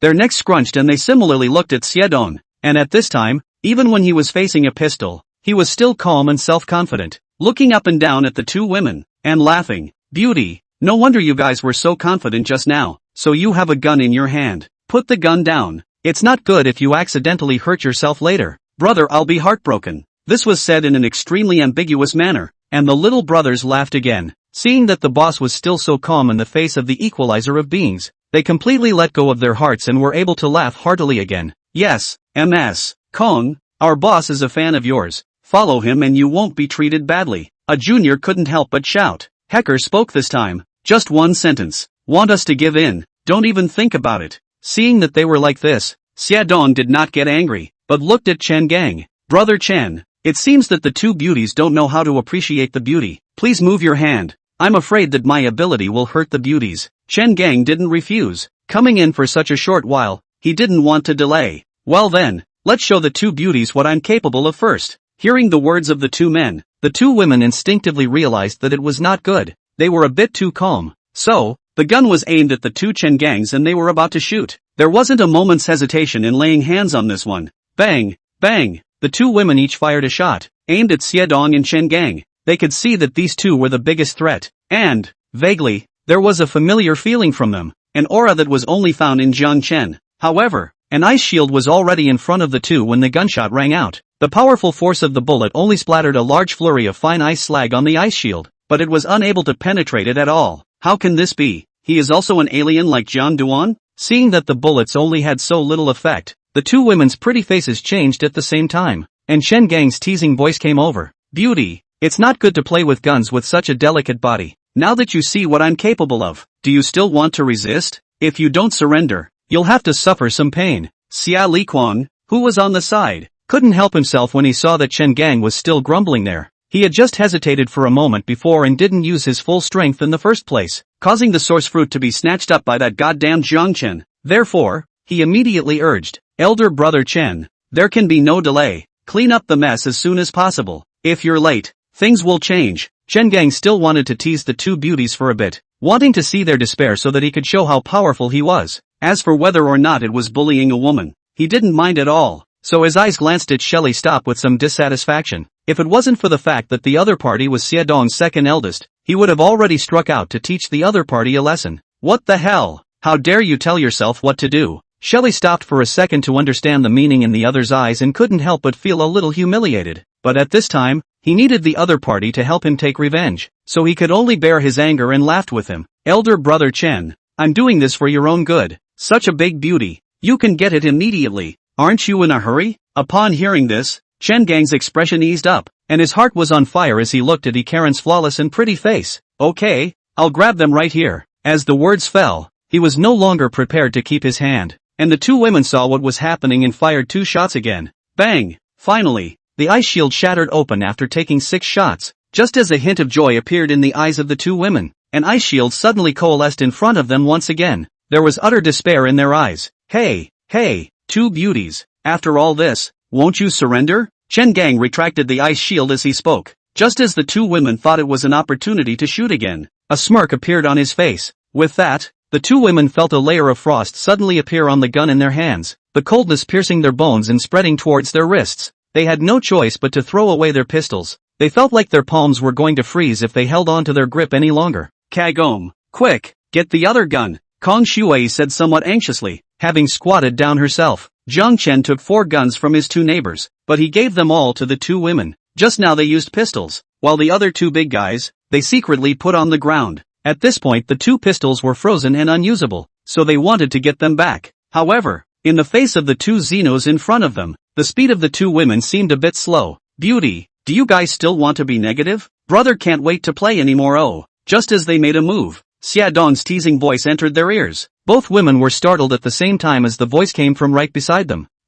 Seeing Xiedong suddenly appear by her side, Kong Shuai could not help but feel a little flustered despite her determination. Just a moment ago, Xiedong's body transformed into a speeding wind and arrived upstairs in an instant, leaving the 2 women unable to react at all. I advise you not to move, or you'll really suffer. Seeing that the two women were still trying to reach for their guns, two wind blades appeared at their throats, stopping them in their tracks. When Chen Gang saw Xiedong's tactics, his gaze narrowed slightly, but he praised, "Brother Xie, good tactics, now the beauty is finally ours." As he spoke, he had come upstairs at a brisk pace. By this moment, he was a little impatient. When Lu Ting and Ding Xian saw the two girls being restrained, they said in unison, "Two brothers, hurry up and bring them in." Giggle. I see that the two sisters themselves are a bit impatient. Shameless, you're the ones who are like that. Kong Shui let out a furious cry. Looking at the wind blades in front of her, she couldn't help but feel a bit angry and bitter. Just now, he had made so much determination, wanting to fight for his life with the gang of villains in front of him. But, in the end, even with a gun, you can't hurt the other person at all. Seeing the two beauties close at hand, the fire in Xiedong's eyes became even hotter. How about it? Beautiful girl, now you know how powerful we are. I heard that you guys didn't follow Jiang Chen voluntarily. He's going to die. It's still the same with us. Do you want to think about it? The two Lu Ting girls also came upstairs at this time. Yes, two sisters. Jiang Duan is no good. Bullying people. Follow two brothers. Let's avenge together and break him into pieces. Ding Xian now had a new dependency and wanted to express herself in front of Chen Gang, so she followed the two women's advice. In fact, in her heart, she hated that the two women were humiliated, but seeing Xiedong's two expressions, it was simply impossible. So, it had to be the next best thing. Only, Kong Shui and He Karen didn't even bother to look at her. They looked at Xiedong and Chen Gang in unison, their expressions icy cold, but their gazes were filled with disdain. Just you guys want to compete with him, you don't deserve it at all. This statement completely enraged the two men. Xiedong laughed back in anger. Had, is that right? Then I'll let you see if you're worthy or not. Saying that, his palm was already outstretched and he was about to prepare to drag Kong Shui to the bedroom. Hey, that's what I thought. And Chen Gang had already come to Yi Karen's side and was about to wrap his arms around her willow waist. Jiang Chen, you bastard. Words don't count. In my next life, I'll settle the score with you. The thought bubbled up in the hearts of the two women almost simultaneously, but a hint of determination flashed in their eyes. Silver teeth clenched, they were about to slam into the top of the wind blade. In the nick of time, a voice with teasing, helplessness, sighing, and even a hint of pain suddenly sounded in the ears of the two women. Silly women, wait a minute, you've passed. Chapter 75, The road is your own choice. Before the words fell, the two wind blades snapped with a sound. Hearing this bad voice, the determination in the eyes of the two women dissipated and disappeared all of a sudden. Then a bright, unmistakable smile bloomed on his face. That look was so beautiful that it simply made all flowers lose their color and all things silent. Asshole, you finally made it back. In their hearts, the two women were thinking such thoughts. However, followed by a sharp voice, incomparably anxious, quick, catch those two women. He is back. Looking at the figure that appeared in the field, Lu Ting's voice was tinged with anxiety, and even a hint of fear. Humph, so what if you come back? Jiang Chen, meeting us is your doom. Xiedong's mouth was disdainful, but his hands did not stop moving, already grabbing towards Kong Shui. Chen Gang on the side moved even faster and had already touched the corner of He Karen's coat. Only, Jiang Chen was faster than them. He reached out and with a single sweep of his hand, he took the two women into his arms in unison. They only felt that they had bumped into a broad chest, and their bodies were carried backward sharply, pulling away from Xiedong's two men before they stood still. Just as he was about to let go of the two women, Kong Shui backhanded him and hugged him, her voice trembling. Why did you just come back? I thought I would never see you again. As she spoke, her voice choked a little. She would have let out a cry if it hadn't been for the great enemy. However, when she thought of Jiang Chen's dislike of weak women, she reluctantly left his arms and wiped the corners of her eyes, as if she had made a mistake, saying, Jiang Chen, I didn't have soft hands this time, but they were so powerful that I didn't even hit anyone when I tried to shoot them. Seeing that look on her face, Jiang Chen couldn't help but soften his heart a bit even if he had a heart of stone. However, he just said lightly, no wrong. First stay aside to go, a moment to let you make up for it. But, his words trailed off, and the corner of his mouth curved up as he said, I have a feeling you still can't catch a break. Kong Shui was anxious and said, no, you let me do anything. He Karen, who was on the side, saw Jiang Chen's gaze sweeping towards her and gritted her teeth. I'll listen to you. She was a little aggravated inside. It was clear that he and Shui had really had to fight for their lives before, and that they had been willing to lay down their lives for him. But the man in front of them didn't even bother to give them a single comfort. It's simply too cruel. On the other side, Xiedong and Chen Gang's faces burned a little when they saw the two women being rescued by Jiang Chen from under their noses. It makes them feel very disrespectful. Sensing that Jiang Chen's speed was surprisingly fast, they froze slightly. However, after all, they were two Xenos and had men like wolves and tigers, so Jiang Chen alone was just here to die. Only, seeing the woman who was originally within reach, after seeing Jiang Chen's icy pitying appearance, he couldn't help but feel jealousy in his heart. Xia Dong snorted coldly, "Kid, have you guys had enough of your lovemaking? Then wash your necks and give me a good wait for death." At this moment, Jiang Chen's gaze resumed its indifferent color. He scanned the people present. Lu Ting, Ding Qian, Xiali Stop, and those owners of the neighborhood. Ha, it's really lively. Besides the underlings of the family, there are even some old acquaintances. These people's hearts trembled when they were swept by his gaze without the slightest bit of emotion, but when they thought of the strength of their side, they felt angry at their own behavior. Xiali Stopped, the first to be taught, jumped to his feet and cursed, "Dog thing, tugging what tugging? It's you who robbed my fruits. Today I, Xia Lao Di, will definitely be able to make you spit it all out." Seeing his appearance, Jiang Chen couldn't help but laugh when he compared it to the world-despising devouring emperor from his last life. He, Xia Wuji, it's really a bit comical to see you like this right now. As soon as these words came out, Xia Liquang was first stunned, and then burst into a rage. "Asshole, my name is Xiali Stop. Remember, if you dare to scream again, I will definitely dismantle your corpse later." Despite this scolding, a ridiculous thought bubbled up in his mind. The name Ginger Dust called was kinda weird. He wasn't the only one who thought this way. The others likewise flashed this thought, but when they saw Xiali Stop's lewd appearance, they shook their heads vigorously. "He doesn't deserve it at all." Chen Ergu also stood out at this time. Echoed, "Master Xie, add me one. This person almost caused me to die a horrible death. Today, Meng Big Brother took in. Have a chance to take revenge. I want to let him die without peace. Brother Two Dogs is right. This Jiang Chen is so evil that he is simply infuriated by people and gods.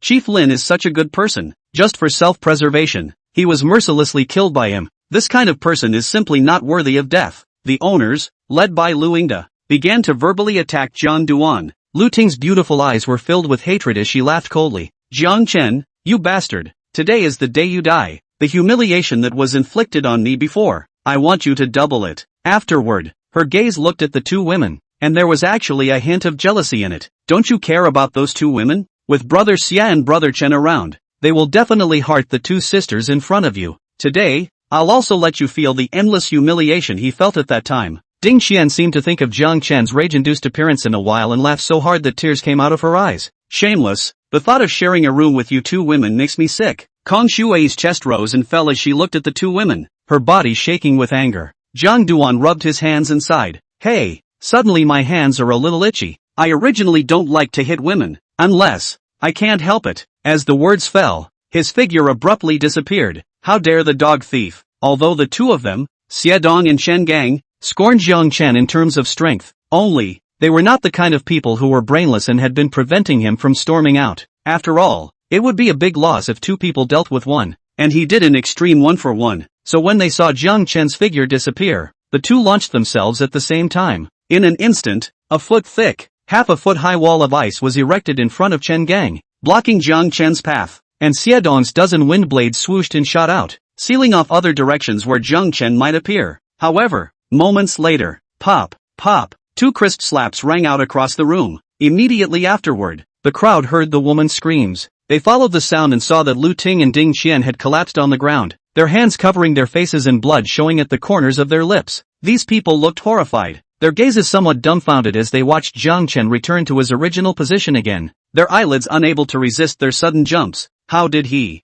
do it? In the eyes of these people, with two major experts present, Jiang Chen was already a lamb to the slaughter. But today, it seems that the situation is different from what they thought. Jiang Duan, I'm going to kill you. I must kill you. Feeling the fiery pain on their faces, the two women on the ground let out hysterical screams. Originally, they were about to get their revenge, but Jiang Chen gave them a resounding slap in the face, pulling them back from their fantasies. They went completely crazy. The face of the two women to eat people's eyes. Jiang Dust just shrugged off, coldly said, "Originally would like to give you guys to leave a way out. After all, revenge on my good brother Hao Dong. You guys are also out of a force. Now, well, the road is your own choice, but also want to be unfavorable to my woman. Then there is nothing good to say. I'm not going to say anything about it." Hearing his words, Kong Shui and He Karen's delicate bodies trembled slightly. A woman? Does he mean himself? Chapter 76, Enough playing. The two women had a sudden urge to shed tears in their hearts. After all this time,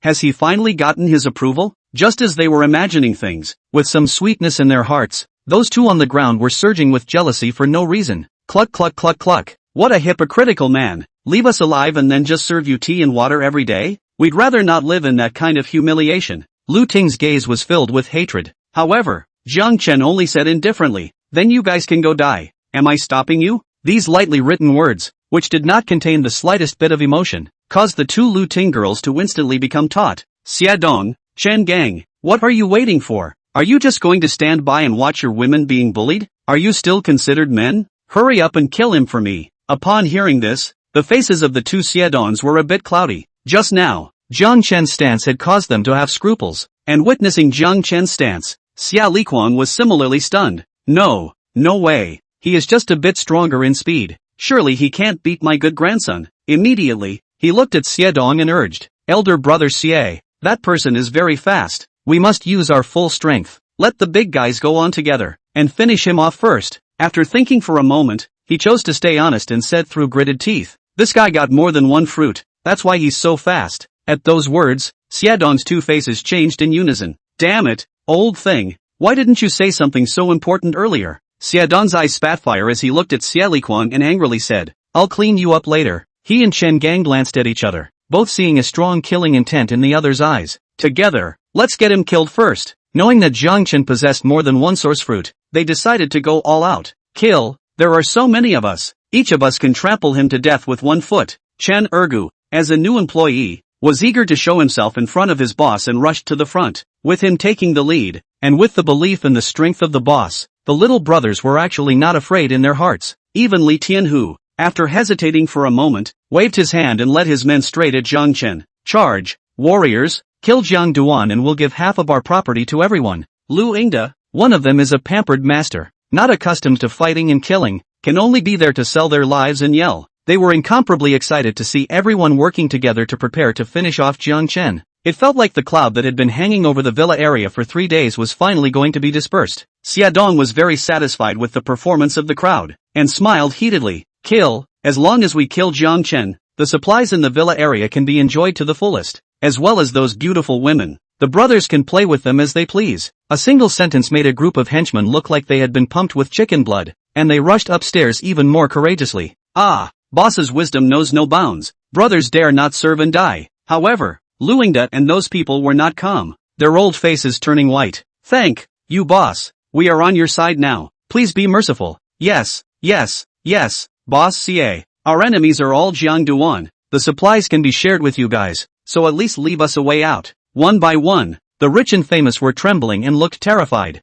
They didn't expect to perform so well, enthusiastic and full of emotions, and to be on the same page with Jiang Duan. It turned out to be a lottery in the end. Some are already somewhat regretting coming forward. Xia Dong looked at these people's faces and angrily shouted, Shut the hell up. Any more crying and sniveling and you'll be sent on your way this moment. When these words came out, Lu Ingda and those people immediately shut up, but there was some resentment in their eyes. However, where would Xia Dong even care about their feelings as he looked towards Chen Gang and the other party nodded slightly. At this moment, the minions were already close to rushing to Jiang Duan's face. Jiang Chen, be careful. Although Kong Shui was confident in Jiang Chen's strength, the other party had 70 to 80 people, and there were also 2 superpowers watching from the sidelines. It made her heart stifle some worry. Great beauty Kong, it seems like you have no confidence in me. Just for that, you should be punished. As he spoke, a tang sword appeared in his hand. Chen Ergu and the others who rushed ahead were so excited that their faces were flushed with excitement. Wailing, charge,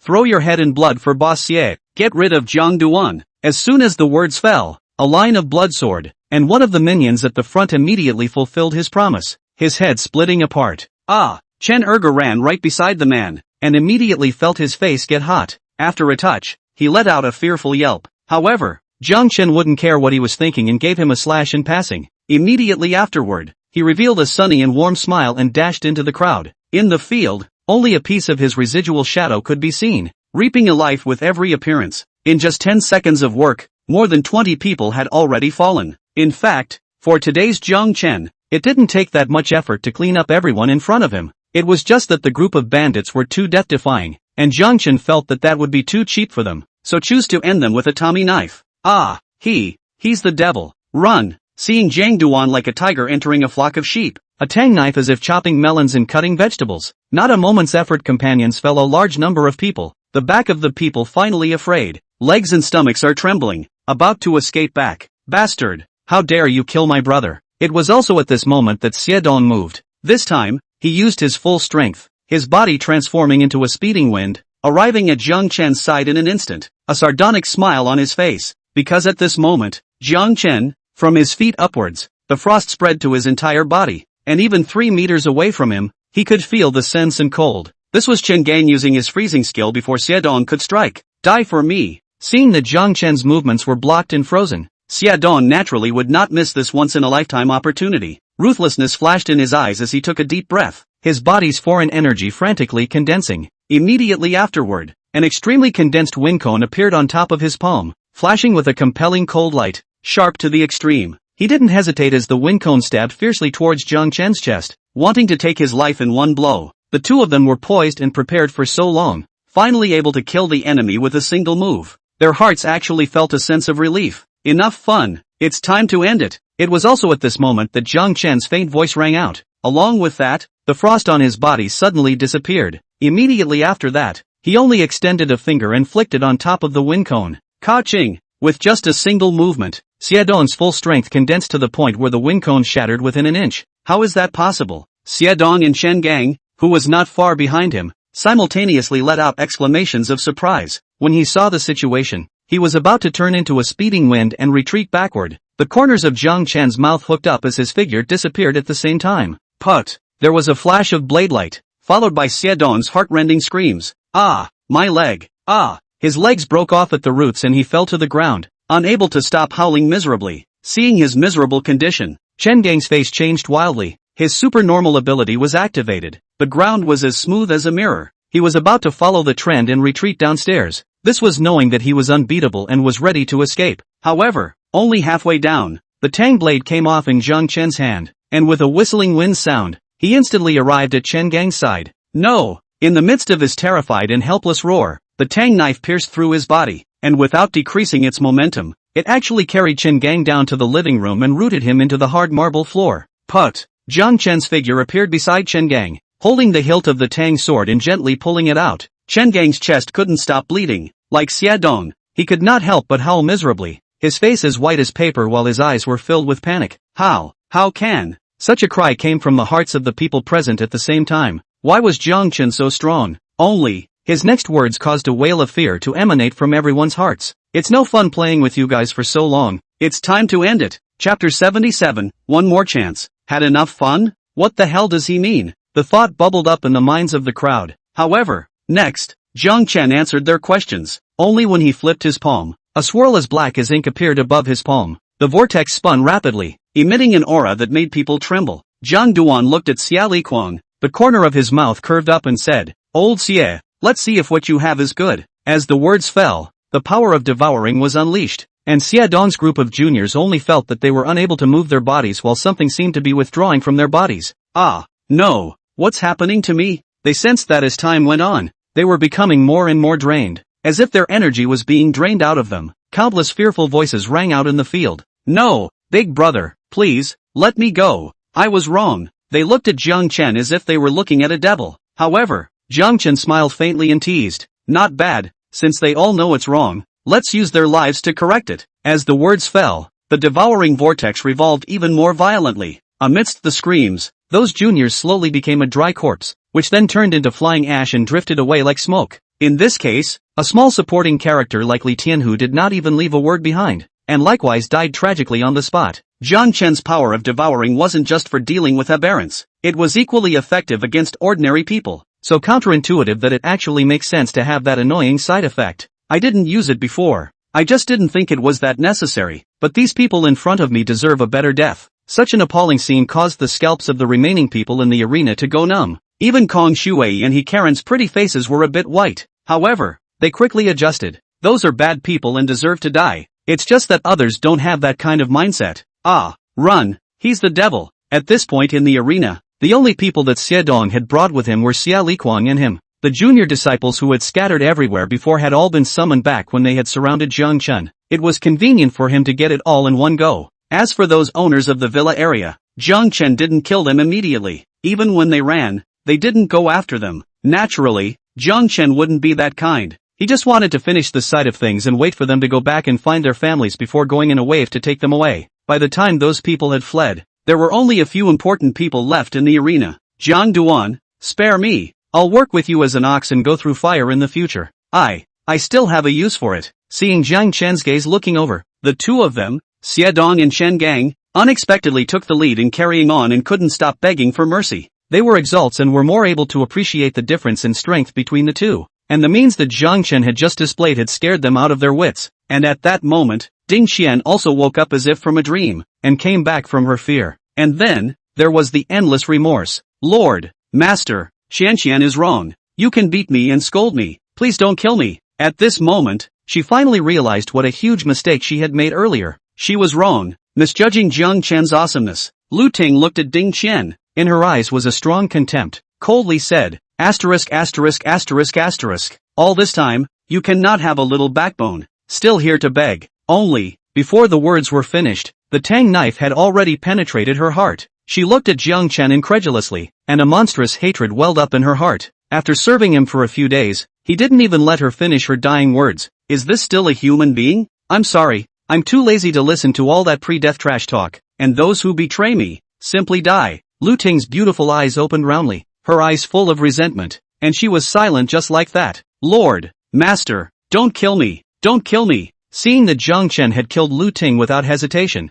Ding Xian became even more fearful. Only, the blade was as fast as lightning and penetrated her body. He looked over at the two beauties who had a slight twinkle in their eyes. Despite their hatred for the two Lu Ting girls, Jiang Chen killing them just like that made their hearts ache. Only, Jiang Chen revealed a smile to them. Two beauties. I didn't scare you just now, did I? Seeing his somewhat cold eyes, the two women's hearts trembled, followed by a surge of panic. They knew that the look they had just revealed had made Jiang Chen a little displeased. How can this be? After all, it was hard to get him to recognize it, and it would be hard to throw away the opportunity this time. Kong Shui pulled He Karen and trotted to Jiang Chen's side, desperately shaking her head, saying, Jiang Chen, they have evil hearts. They almost killed Karen and I wanted to kill them before, but I was blocked by that man. I'm not afraid. Seeing her flustered appearance, Jiang Chen grinned at the corner of his mouth and said, it's okay, I find that ability a bit scary myself, but, I said I'd punish you before, so I don't know if you're willing to do that?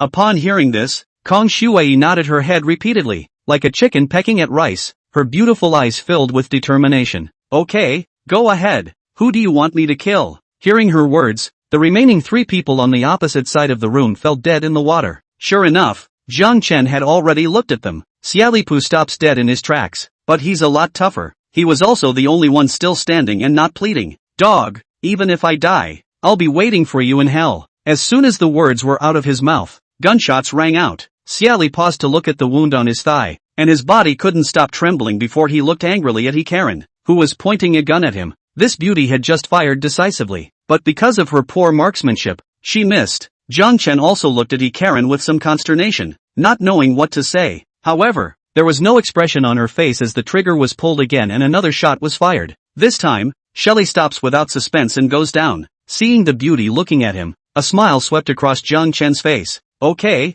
that's it. It's the end times. Either you'll kill them or they'll kill you. And as women, you'll suffer endless humiliation before you die. I still say I don't need a woman with a womanizer around. After experiencing the baptism of his last life, Jiang Chen only wanted to do as he pleased and didn't want to be a good person. However, he is not a murderous demon. People don't offend me. I don't offend them. As long as whoever messes with him, go to hell and repent. Shaking his head, Jiang Chen's gaze went to Kong Shui. At that moment, this beauty's silver teeth were clenched and she had raised the gun in her hand. Her gaze had never been more determined, and she pulled the trigger of her pistol immediately afterward. Don't! Spare your life! With the sound of a gunshot, Xiaodong's pleas for mercy came to an abrupt end. His eyes collapsed unwillingly, and before he died, he looked not at Jiang Chen and the others, but at Xia Lishuan. It was this abominable second master who had brought him into the fire, and he really could not die in peace. Jiang Chen looked at Kong Shui and noticed that her palms were trembling slightly, but she clenched her silver teeth and aimed the gun at Chen Gang again.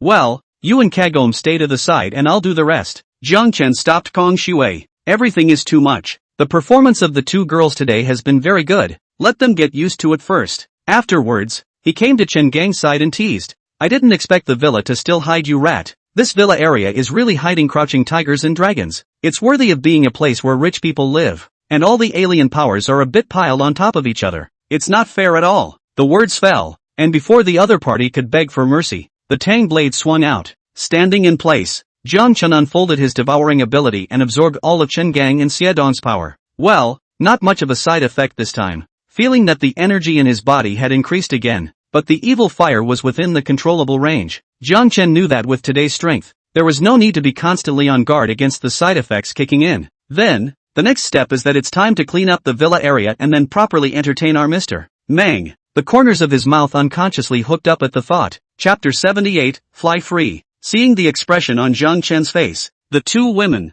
Kong Shui, realized what kind of crooked idea he was having again. When this guy makes a bad move, either the corners of his mouth hook up, or he raises an arc, or he smiles a sunny smile, and it's almost become his signature move. I wonder who's going down again. Kong Shui adjusted quickly and had already recovered from the discomfort she felt after the shooting earlier. She's not as fragile as she thinks. After all, after the end of the world, he had seen a lot of people's hearts and minds, and he had been doing psychological construction since he had followed Jiang Chen. Shooting just now could be considered watertight. It was only because it was the first time that her body reacted instinctively. Jiang Chen looked at her and smiled. Shui, it's very good. I didn't expect you to adjust so quickly. Originally I wanted to comfort you. Kong Shui heard the meaning of his words and waved her hand. No, not for now. It wasn't that she refused, but she knew that Jiang Chen still had things to do. Well, you guys stay at the villa. I'm going out to run some errands. As the words fell, he moved his mind and collected the bodies in the villa inside the space. As he walked to the door, he seemed to think of something and said, Oh,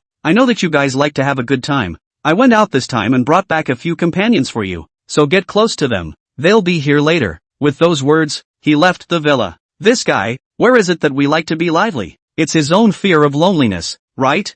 Karen couldn't help but bellyache in her mind. After Jiang Chen came outside, he informed the Guanqing girls. Good show. You guys just pull the RV in. The two sisters inside the villa are not like you. Show me some respect. The two women, Kong Shui, had passed his new round of examination, and their status naturally needed to be mentioned. Lin Yao and the others were different and needed to work hard to prove their worth. Since Ding Qian and the others had died, let the three girls take their place and take care of the household. Ginger Dust mainstay is an equalizer. No matter how pretty you are, if you want to stay by his side, you have to work. Kong Shui two girls are considered lucky, catching up with the good times. The meal has not even made a meal. Inside the RV, what does he mean by that? Two sisters of different status. Looks like we'll have to suck up to them. Lin Yao's seductive pretty face revealed an expression that looked like a smile. It was just that Sekiro had kindly reminded him. I advise you not to have any crooked thoughts. You've seen Jiang Chen's methods before. Playing tricks in front of him is purely because you don't want to live. How dare I?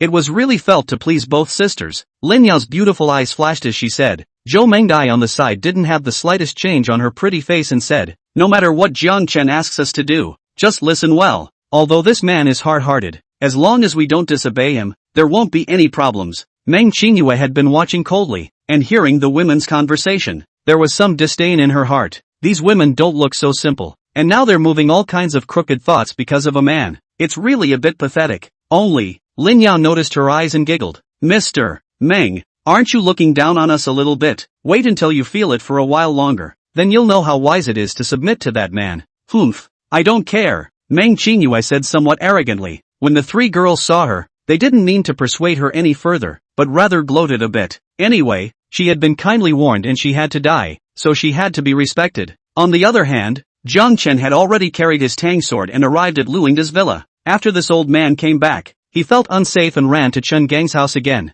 As for running outside, he didn't dare at all, because quite a few more zombies had appeared on the outskirts of the villa area. Someone in a car tried to rush out just now, but they were surrounded by walkers and died a horrible death. The woman, who had a wound on her body, was also dragged by him. Honey, did something happen? The woman asked cautiously. Luingda viciously said, don't ask more questions about things you shouldn't be in charge of. Keep your mouth shut for me and don't make a sound. Good, the woman promised coyly. However, Luingda saw her gaze flicker for a moment and burst into a rage, rushing up and kicking her in the small of the back. The woman's face twisted in pain and she fell to the floor. Asterisk.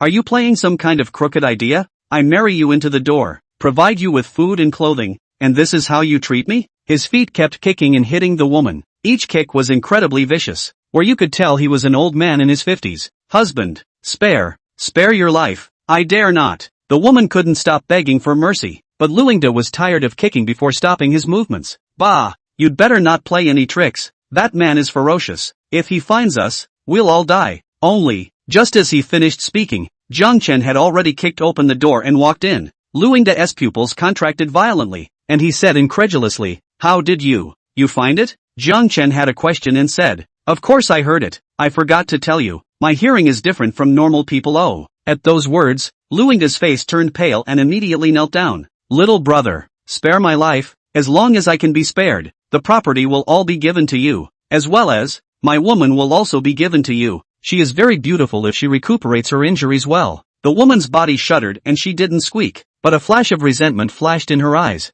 Jiang Duan naturally saw it, stared at Luingda, and laughed. "Don't be so scared. I want to tell you a good news." "What? Good news?" Luingda asked hurriedly as if he had grabbed a life-saving straw. Jiang Duan laughed. "The good news? Ah, is that if you guys hold out a little longer and don't be so death-defying? I'll be leaving the villa area soon." "But," he sighed and continued, "you guys are in a hurry.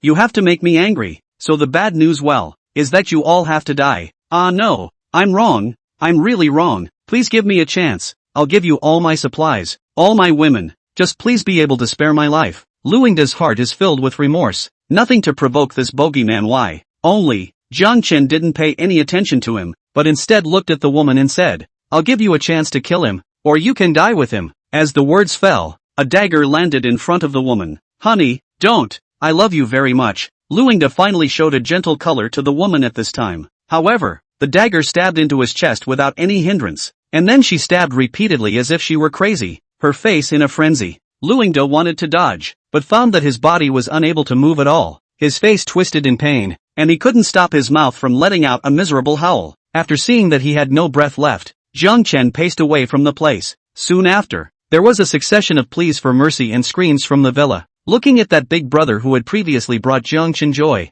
he wore a look of hatred. "Why bother? Don't you two smell good exercising at home? Why do you have to wade in the muddy water?" When the word was spoken, the pain of living in the last days was ended for them. After cleaning up, it's time to go back to arranging for Mr. Meng. Jiang Duan stood still, listened, and after making sure that those strong enemies in the villa area were ambushed, he went to the gate to close the door in passing, and solve the zombies that had slipped in, before returning to the villa. Of course he wasn't afraid of walkers. This was for Meng. At that moment, the caravan was parked outside the villa, while all the women were waiting for him inside the living room. Jiang Chen didn't care about the others, but looked at Meng Qingyue. "How about it, Mr. Meng? Have you figured it out yet, and are you willing to follow me?" Upon hearing this, the other few women revealed a curious expression. Meng Qingyue, still as proud as a peacock, said, "If you have to force me to submit, I will choose to submit to you in order to live. But don't even think about getting my heart." These words were undoubtedly using a provocative method on Jiang Chen, and who knows,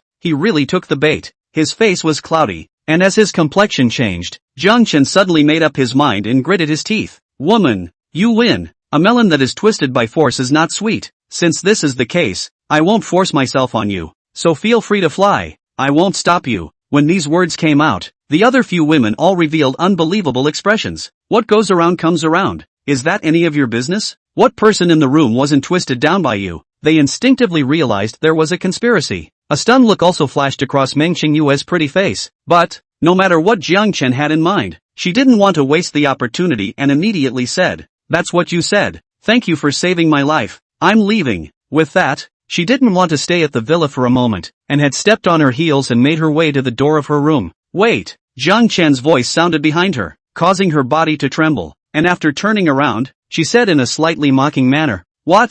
Are you going to back out?" "No, I was afraid you wouldn't be able to sleep when you got home and wanted to give you a pillow." Seeing the corners of Jiang Duan's mouth hooked up, Kong Shui kindly said, "That, Meng, you'd better take what he gave you." Only, Meng Qingyue shook her head. "No need. It's better to leave the pillows for yourselves. I'm going back." With that, she had opened the door to the room. However, Jiang Duan called out to her again, "Want to skip dinner before you go? If you have to ask me to stay, just say so." She was a little impatient. Jiang Duan still had to support a large family, strange and pathetic, and let her eat. Simply, There's no shortage of food in your own home. After saying that, she quickly left the villa without waiting for Jiang Chen to say anything else. Now that the villa area had been cleaned up by Jiang Duan, it was still quite safe, and all she could think about was that there was still food in the house, so she would see if she could think of a way to find a way out. She had her own pride and would never follow Jiang Chen. Humph, even if I die at home, it's still better than sharing a room with those women. Chapter 79, Mr. Meng, are you used to living at home? Jiang Chen, are you really going to let her go? That's a great beauty just like me. Are you really willing to let go? No, are you up to something bad? Lin Yao said with some suspicion. The crowd was fine with it, although they complimented themselves in passing. Ginger Dust didn't say anything, but pointed at his face. This made the women even more puzzled. Looking at his face, with his sword brows and starry eyes, and a hint of evil inadvertently, he was surprisingly good-looking, so handsome. Kong Shuai couldn't help but let out a sigh of admiration. Among all the women, she was the one who recognized Jiang Chen the most. This man was ruthless and merciless to women, but in the end times, he was the one he relied on, and Kong Shuai had long been in love with him. The corners of Jiang Chen's mouth twitched and said, I mean, you guys look at me all over. Which bit of me looks like a good person anymore? Let that woman suffer a bit first, he said slightly teasingly. In a couple days, I'll see if she's still that proud. Looking at his eyes, the women couldn't help but feel a little sympathy for Meng Qingyue.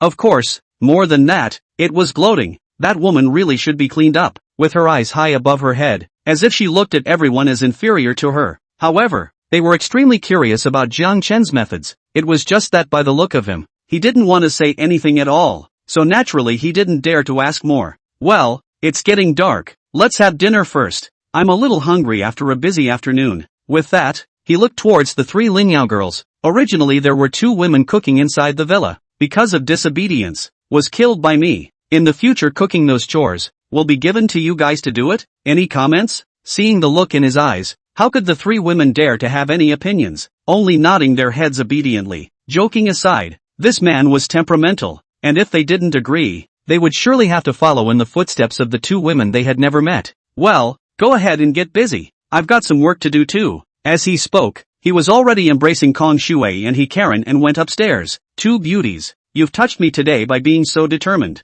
Go up and give you a little reward. This made the 2 women blush, but they didn't say anything and obediently followed him up. The few remaining women glanced at each other, their gazes filled with envy. Just as Jiang Chen was busy handing out awards, Meng Qingyue returned to her villa with a hint of excitement. Just now, when she heard Jiang Chen say dinner, she thought that she was indeed hungry. Let's go back and have some steak first, and pour some red wine. It's the end of the world. Consider it bittersweet. She let out a bitter smile. Her heart was surprisingly good, worthy of being a powerful woman. Only, the moment she opened the door of the villa, she was instantly dumbfounded. What's going on here? Why is the house empty? Spara thought. She was always calm and collected, but she was a little nonplussed. Inside the villa at this time, it was empty. No, it wasn't completely empty. There was a trash can sitting alone in the middle of the living room. At the moment, it was like mocking her. Meng Qingyue looked at her family's home, her heart cold to the core. However, she calmed down for the moment and ran to check the villa, looking at every corner. Then the heart sank to the bottom. There's nothing left in the house but that trash can. Could the homeowners have done this? They ran out of food so they patronized my house. As she panicked, she began to ramble, but even if they did, they wouldn't have moved everything. However, an aura soon flashed through his mind. That damnable Jiang Duan. Just now he said he would send me a pillow. He must have known about the situation inside my villa. No, he must have done this. Only he could do such a lackluster thing, and besides, he has the power. Meng Qingyue gritted her teeth, her beautiful eyes seemingly about to spew fire. By this time, the anger was so great that I wanted to drop something, but even the simple wish she could not fulfill. Asshole, I'm not done with you. In her anger, it was hard for her to maintain her previous grace, and she started cursing again. As the words fell, she was about to go and settle the score with Jiang Chen. Only, just after taking a step, she stopped. No, if I go over there now, he and those women will surely laugh at me, and I won't let him have his way. True to her word, she had seen it all and already had an idea in such a difficult situation. The man killed all the owners of the villa. They must still have food in the house. I have to get some back. The thought of encountering a dead person in the villa calmed her down after just a moment of panic. Then, emboldened, she began a door-to-door search. What a defiant woman. I'll see how you escape my immortal claws. At this time, Jiang Chen had already hid in the shadows, and even though he had thought that she would be like this, he couldn't help but sigh in admiration. he wouldn't have done things so abrasively. But that's fun. It's the end of the world, and he can't do what he wants? It's just fun. As for some people may say that playing with women again are all scourged. This is not the system. It does not say anything. It means that nothing happens. Therefore, he couldn't wait to look at Meng Qingyue again. How can that be? Where did all the stuff go? After searching around, Meng Qingyue felt a strong sense of despair. There was nothing in those villas. Not even the bodies of the neighbors, who were nowhere to be found. Jiang Chen, you shall not die. She growled angrily inside. All that pride, at the moment, shattered. The heart felt a strong sense of frustration. I will not give in, and I will not let you have your way. Back home, Meng Qingyue's beautiful eyes were ice cold. Only, the emotions were there, and his stomach was not quite up to the task at the moment, and he began to rumble. Her face burned a little at the thought of the steak and wine she had planned earlier. If I had known, I would have eaten before coming over. Meng Qingyue's mind suddenly flashed with this thought, then shook her head vigorously. That's contempt. I don't care. With that thought, she sat down against the corner, ready to sleep away her hunger. It was just that she was so used to sleeping in a big, soft bed that she wasn't even sleepy at the moment, leaning against the hard wall. In her heart, she had been cursing Jiang Chen, and she didn't know when she had entered dreamland. The next morning at 7 o'clock, the three Lin Yao girls had already made breakfast. Ginger Dust came out of the upstairs bedroom and stretched. Hey, early to bed and early to rise is good. Thinking of the past when I used to get up early in the morning and work hard all day long, with back pain and exhaustion, and still have my wages deducted by my boss, and then comparing it to my life now, he couldn't help but exclaim, it's a good time to catch up, too, thanks to this post-apocalyptic world. With that, Jiang Chen suddenly realized a problem. Mud, forgot about that good boss who was considerate of his subordinates. With my grateful character, I should have been able to think of him earlier, and now I'm afraid I'm dead in the hands of the zombies. He still wants to repay his boss, he just might not get the chance. This was just an interlude, and Jiang Chen finished his breakfast under the care of the three girls. This, naturally, involves some hand exercises and singing training. It's tiresome to say too much, so I'll press on. Guan Cheng, bring some breakfast, let's go see the high and mighty Meng. Ah, but we didn't prepare hers, so take some over and redo them later. Are you stupid? She's not my anything, just take that half a bun I have left to eat. Ginger Dust said with some dissatisfaction. Oh, that's right, I forgot. She's rich, she must have stocked up on food at home. She doesn't really even need to bring breakfast. Sekuru suddenly thought of this.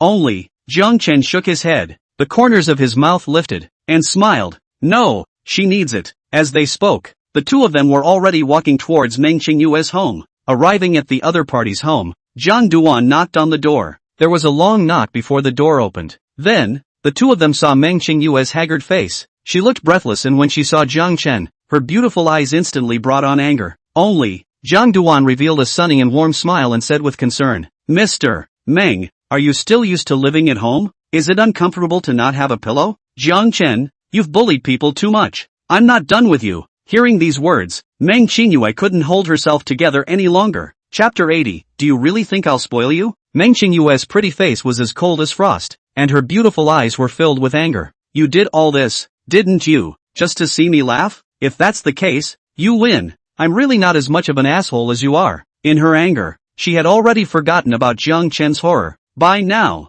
Guan Sheng had gotten a good look at the house. With that, she spat out her tongue, chilling a little inside. This guy, he's doing too much. She thought to herself that if she were in this situation, she would absolutely freak out. Ginger Dust was also really capable of doing it. How she kind of liked it. Though, who told Meng Qingyue that this woman did not know how to be good? Yesterday she was still acting like a high and mighty person. It was purely a death wish. So, thinking of this, she handed over the half bun. Mr. Meng, looking at your home, you haven't eaten breakfast yet. Here's a bit of steamed bread. Although it's no better than a steak, it can fill your stomach. These words were undoubtedly adding fuel to the fire for Meng Qingyue. She said coldly, eat it yourselves. I don't care. As she spoke, she closed the door with a bang. Guan Qing's face was a bit unsightly as she said angrily, what an ungrateful woman. Jiang Chen, do you want me to clean her up with my sisters? She knew that Jiang Chen was never a loser, and Meng Qingyue was so rude that he definitely couldn't endure it. So, in order to please him, the request was volunteered.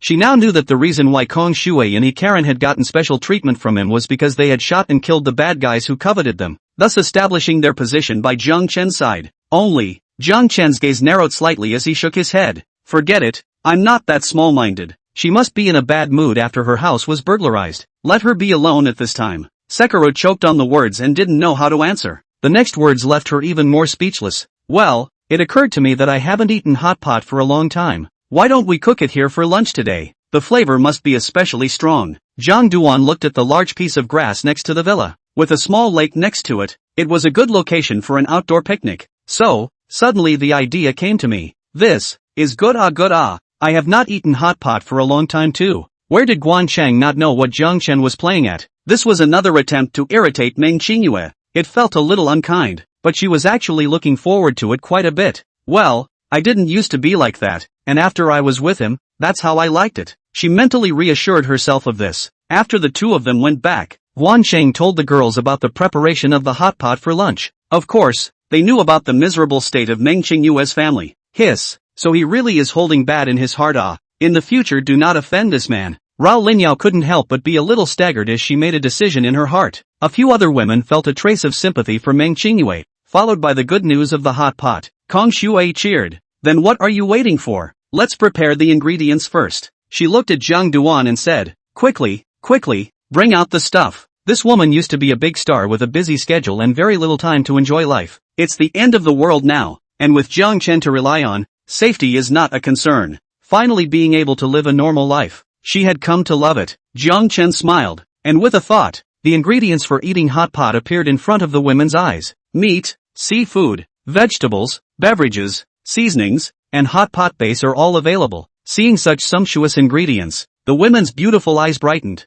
Once again sensing Zhang Chen's power, Kong Shuai leaped. So many ingredients. I like eating spicy beef the most. Lin Yao, teach us how to handle the ingredients. Somewhat to one's dismay, Lin Yao was actually the most skilled in cooking amongst all the women. She had shown her hand last night, causing Zhang Chen to praise her as if she were a treasure. This woman must have had an unknown past, and I guess it's a bit heartbreaking. At that time, Zhang Duan was thinking like this. Lin Yao naturally didn't push back, and began to direct a few women to wash and cut the vegetables and prepare the ingredients. In fact, Zhang Duan had the ready-made kind of cut meat in his space, but he just didn't take it out when he saw that all the women were excited. Just let them have some fun. Inside the villa, the 5 women were busy, but Zhang Chen did not join in. Joking, are the end of the world? The housework naturally left to the woman to do on the line. Otherwise the family left so many women. Why? Really think he is extravagant? However, the women, enthusiastic as they were not cooking material except for Lin Yao. They were busy, but their hands were full. Hey, did I slice these potatoes just a little bit thicker? Kong Shuai said with some embarrassment. No, you've got the right size potato chunk. Ginger Dust didn't help, but sometimes supervised from the side, and couldn't help but snicker at this point. Kong Shuai snapped. Nasty, I'll change the knife again. On the other side, Karen let out a delicate cry as Zhang Duan ghostly came to her side. Turns out this beauty accidentally cut her hand. He grabbed the jade finger and was about to shove it into his mouth, suddenly thinking that a certain gentleman wouldn't allow it. His mind moved and he handed over an extra band-aid in his hand. Because the women were not too skilled in cooking, it was almost 11 o'clock before the ingredients were ready. Come on, get over to the meadow. Zhang Chen put all the things into space and brought a few women to the grass next to Meng Qingyue's villa. With that, a dining table suddenly appeared here, along with chairs and utensils for cooking fondue. The table was covered with a huge variety of dishes. Before long, the rich aroma of the hot pot base wafted out. Meng Qingyue went back to sleep after driving away Zhang Chen. Only, because of the unbearable hunger, she slept in a daze and heard a clamor coming from outside. However, her spirits only improved a little when she smelled the hot pot. This is the flavor of fondue. She sniffed hard through her nose and seemed to be enjoying herself quite a bit. Struggling to get up, she made her way to the window and looked outside to see Zhang Chen sitting around with a few women, leisurely scalding the hot pot. Where did he get the fondue from? Smelling the hot pot and looking at the assortment of fresh dishes on the table, her stomach growled indiscreetly again. Zhang Duan had seen her a long time ago and smiled at her at this moment. Mr. Meng, have you had lunch yet? The sun is shining today, so my family and I came out for a hot pot. With that, he stuffed the hot maw into his mouth and praised the flavor. It's so good. Seeing his complacent appearance, Meng Qingyue gritted her teeth, or she didn't understand that Zhang Chen was completely and deliberately pissing himself off. Guan Qing said, Mr. Meng, do you want to join us?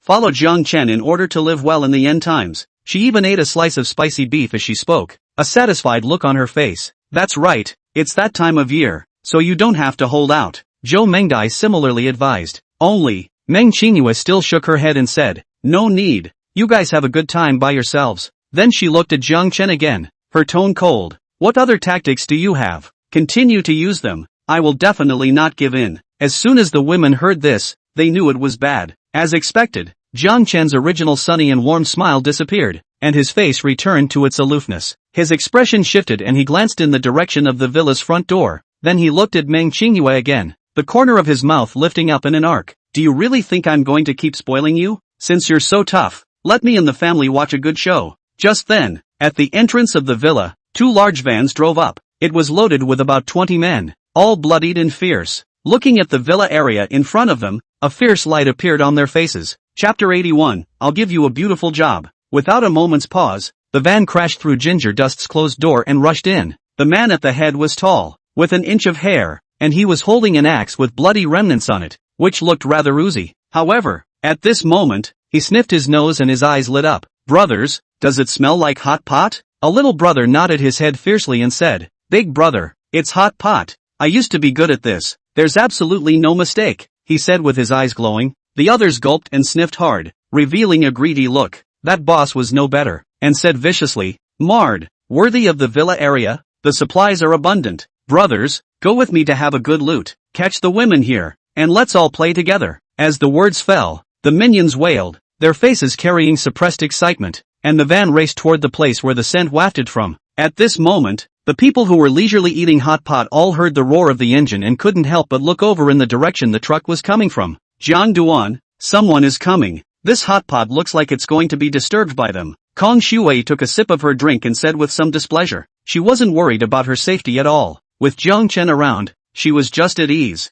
Karen said in a somewhat cold tone, if those people want to seek death, I will fulfill them. However, Jiang Chen shook his head and looked at the 3 Lingyao girls. Shuai and Kagome have both passed the test, and from now on, it will be your job to dance with guns and sticks. I have other plans for them. Jiang Chen had the origin fruit in his hand, but with his current strength, it wouldn't be of much use to absorb it, and he couldn't devour it as his own ability, so the best way to do it would naturally be to give it to the 2 girls. They had passed the test and were eligible to awaken their source power. When the 3 girls heard this, they were not shocked but delighted. It was finally their turn to perform. Jiang Duan didn't take his gun out at the first opportunity. It would be wrong to scare a guest when he came from afar. And when Meng Qingyue heard that someone was coming, a flash of panic flashed through her heart for no reason. No, I have to hide. With that man around, those people will be killed soon. With that in mind, she stepped away from the window, hoping in her heart that the men wouldn't find her. Soon the group showed up talking and laughing. The van stopped at the edge of the grassy field, and the 20 or so men saw the beautiful women in the fondue pots, and their bodies trembled as they came down. Big brother, it's really a hot pot, and there are beautiful women. So many beautiful women, or a stunningly beautiful woman. The little brother who spoke earlier felt like his eyes were out of control, constantly switching between the beautiful woman and the hot pot. Damn, picked up a treasure this time. Boss Flathead is not much better and is a bit of a mouthful. He and his men were all from a small community 10 kilometers away, and after the end of the world, after a lot of fighting, they stood out and became a major force in the community. So, like Li Tianhu, he thought of the villa area and wanted to come here to have a dash. Marred, I have played with so many women in the neighborhood. Any one of them carried out here can hang them. Mine, all mine. The flat-headed boss let out a cry of excitement in his heart. There was another junior brother but he screamed. Isn't that Kong Shuai? Big star but there are actually 2 other women here who can be compared to her. Boss, you're really brilliant. Bringing us to the villa deserves you to have this lustful fortune. He patted his boss's ass, but there was a look of envy in his eyes. These men were not shy about commenting on a few women. However, they automatically ignored Jiang Chen, and with his trademark smile on his face again, he and the women just looked at each other quietly and didn't speak. The flat-headed boss carried his axe to the table and said coldly to Jiang Chen, Kid, if you're sensible, step aside. The reason why he did this was because he was afraid that when he hacked Jiang Chen to death, he would splash blood on the table and dirty the hot pot. Only, Jiang Chen shook his head and smiled. You've seen and smelled enough. This is my gift to you. So next, it's time for you to do something for me. Upon hearing this, Boss Flathead and his minions, whose brains hadn't turned a corner for the moment, froze for a moment, then burst into laughter. Marred, kid, are you scared silly by our boss's king's power? Ha ha ha, still gracious, still see enough. Our boss not only want to make it look hard, but also play hard. Can you still stop it? The little brothers looked at Jiang Chen as if they were looking at a second little cutie.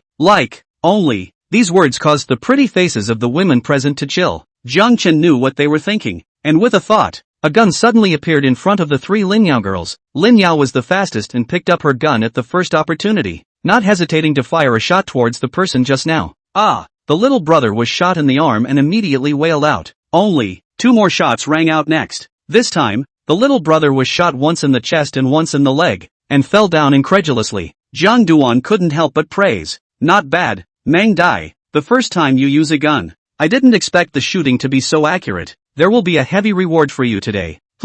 Let's reward you with a shot then. At those words, Guan Cheng and Ling Yao had some chagrin looks on their faces. Why were their shooting skills so bad? On this side, Jiang Duan's few people were calmly joking and laughing, while the people on the opposite side were not calm anymore, and were even incomparably terrified. Guns! Guns! They actually have guns! One of the minions said with a sobbing voice. The flat-headed boss had long since retreated several steps, his face cloudy and uncertain, saying, "Brother, it was us who looked away. My brothers and I will apologize to you. How about this matter is over?" There was also a tremor in his voice as he spoke. Just now, he was purely mesmerized by the beauty and didn't think of a crucial question. If Jiang Chen was really a weakling, could he be so calmly eating hot pot there with so many stunning beauties around him? Mud, careless, beauty is a mistake. At this moment, his intestines were a bit remorseful, and at the back of the group, some of the minions had slowly backed away and were about to bolt. If they didn't run at this time, in case the woman on the other side went crazy, then the odds were that they wouldn't be able to run away. Only, just as one of the juniors was about to power up and prepare to take advantage of the opportunity to escape, a whistling whine was suddenly heard. Before he could react, a tang knife pierced through his body like lightning, going unabated and plunging into the top of a large tree behind him, the handle of the knife trembling uncontrollably. That little brother died horribly on the spot. Seeing this horrifying scene, Flathead was the first to kneel. Then there are the minions. Big brother, spare your life. We are willing to follow you, as your men, to be driven by you in the future. Never betray. Just by showing his hand, Jiang Chen had shocked these villains in front of him. There was an extra puddle of water on the floor where someone was kneeling, pissed off with fear. Joking aside, they didn't even see where the knife came from, and one of the minions died secretly. The power of that key knife was so horrible that no one could block it. Jiang Chen laughed. You guys are finally honest now. If you were so obedient just now, you wouldn't have died 2 deaths. What a sin. The flat-headed boss nodded his head like a chicken pecking at rice and said, Big brother, we are just pig-headed and don't know how powerful you are. If we are given another chance, we will surely come over and just kneel and kowtow to you. Can't see that you still have this realization. Not bad, you men. I'll take them for now. Jiang Chen nodded with satisfaction and continued. Now, well, I'll give you guys a beautiful job. I don't know if you're willing to do it. He looked toward Meng Qingyue's villa, and an icy arc appeared at the corner of his mouth. This time, he was really angry. If Meng Qingyue really wanted to die, let her be. Chapter 82. Put the Chonsam on. Boss, what you let be done. Even if it's to go through fire, we'll do it. I, Liao Hai, am a dog under you. Wherever you point and bite. What do you say? Let us do? Woof woof woof. He came out of nowhere with this, leaving the minions a little dazed. Immediately afterward, the men followed suit and the scene was woofed.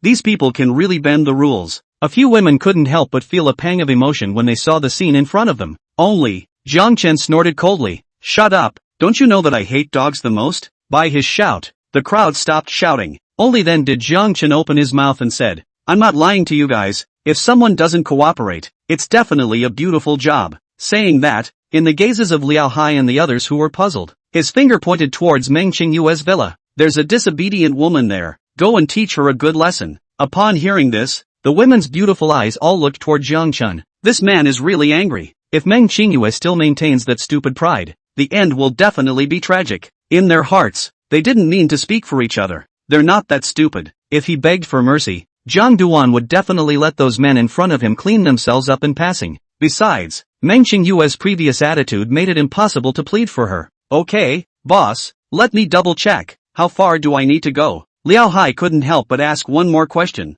Jiang Chen looked at him with a smirk and said, Have people like you plagued many women? You can use those same tactics you used before with the villa's people. Hearing this, Liao Hai was relieved, and even had some expectations in his heart. What a stupid woman. How dare she offend this fiend in front of her?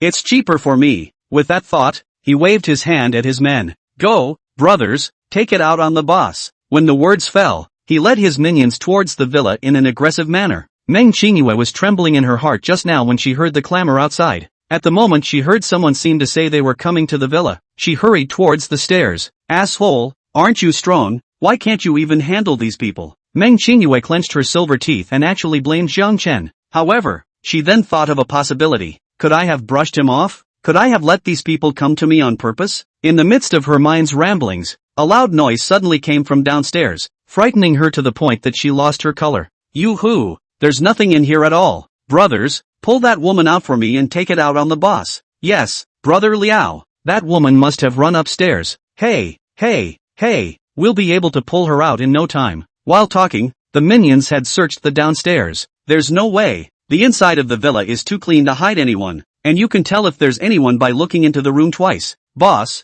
there's no one downstairs. She must be upstairs. Then follow me up there. As he spoke, Liao Hai led the people up the stairs. Hearing the sound that was getting closer and closer, Meng Qingyue, who was hiding inside the closet, had a touch of fear rise in her heart. There was nothing inside the closet, and she hid it for psychological comfort. Sure enough, shortly afterward, the closet door opened. Ha, boss, she's hiding here. What a beautiful woman. A junior discovered Meng Qingyue and couldn't help but let out a startled cry. The others gathered around, greedily scanning over her. The woman was a little dirty though, with haggard features, disheveled hair, and not much blood on her face, but even that couldn't hide her stunning face. Liao Hai muttered under his breath. Damn it, it's worthy of being a villa area. Beautiful women of this level are piling up. Looking at the wolf-like eyes of these men in front of her, Meng Qingyue was completely flustered. Who are you? Get out of my house now. She knew that saying that wouldn't do any good at all. But, at this point in time, does it say that everyone is welcome to come to the house? Sure enough, Liao Hai held his chin and smiled heatedly.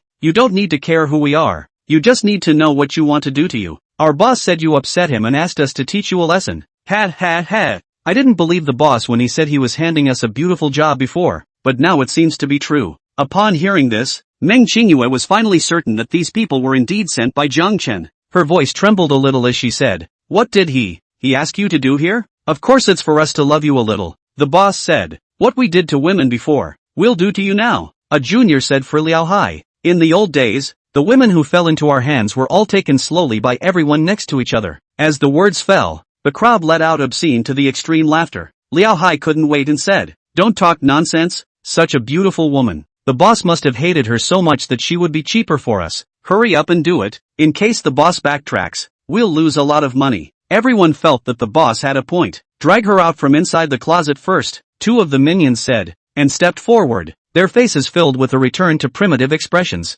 No, you guys stay away. Meng Qingyue panicked. She wore on her feet or high heels. No way, nothing at home. There is no change, can only be worn. At that moment, seeing the two minions come to the front of the closet, she panicked and kicked her heels hard in front of her.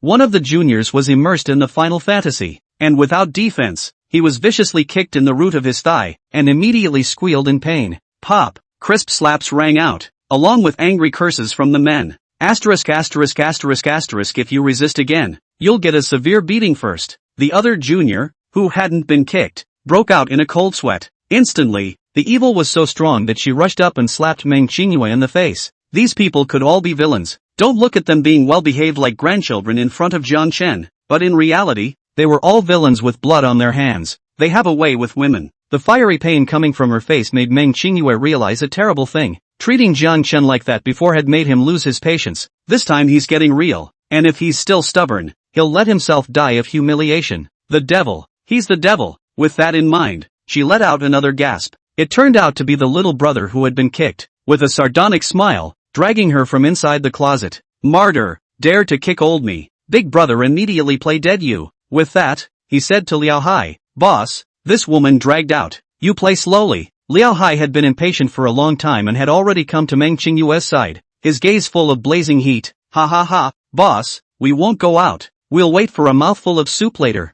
There was a roar of laughter from the crowd. No, don't, get out of my way. With a great disaster on the horizon, Meng Qingyue finally regretted it. Facing these villains, she once again felt how merciful Jiang Chen was. Looking into the eyes of the villains, she realized that even if she died now, it wouldn't end well. In fear, she suddenly shouted, Jiang Chen, I was wrong. You must be right outside. Please save me. Hearing her shout, Liao Hai's movement stalled, and after waiting for a while, he didn't see Jiang Chen appear. He threw a slap at Meng Qingyue. Stinky woman. Intentionally scaring old man, isn't it? Let's see how I'm going to clean you up. Only, Meng Qingyue didn't seem to feel the pain and continued to plead. Jiang Chen, I really know I'm wrong. I'm willing to be your woman. Please, please, tell these people to get out of the way. She was slapped twice, and there was blood on the corners of her mouth, but she kept begging. Mud, gag her. Seeing that she couldn't stop pleading, Liao Hai became furious. Only, just then, a voice rang out behind him.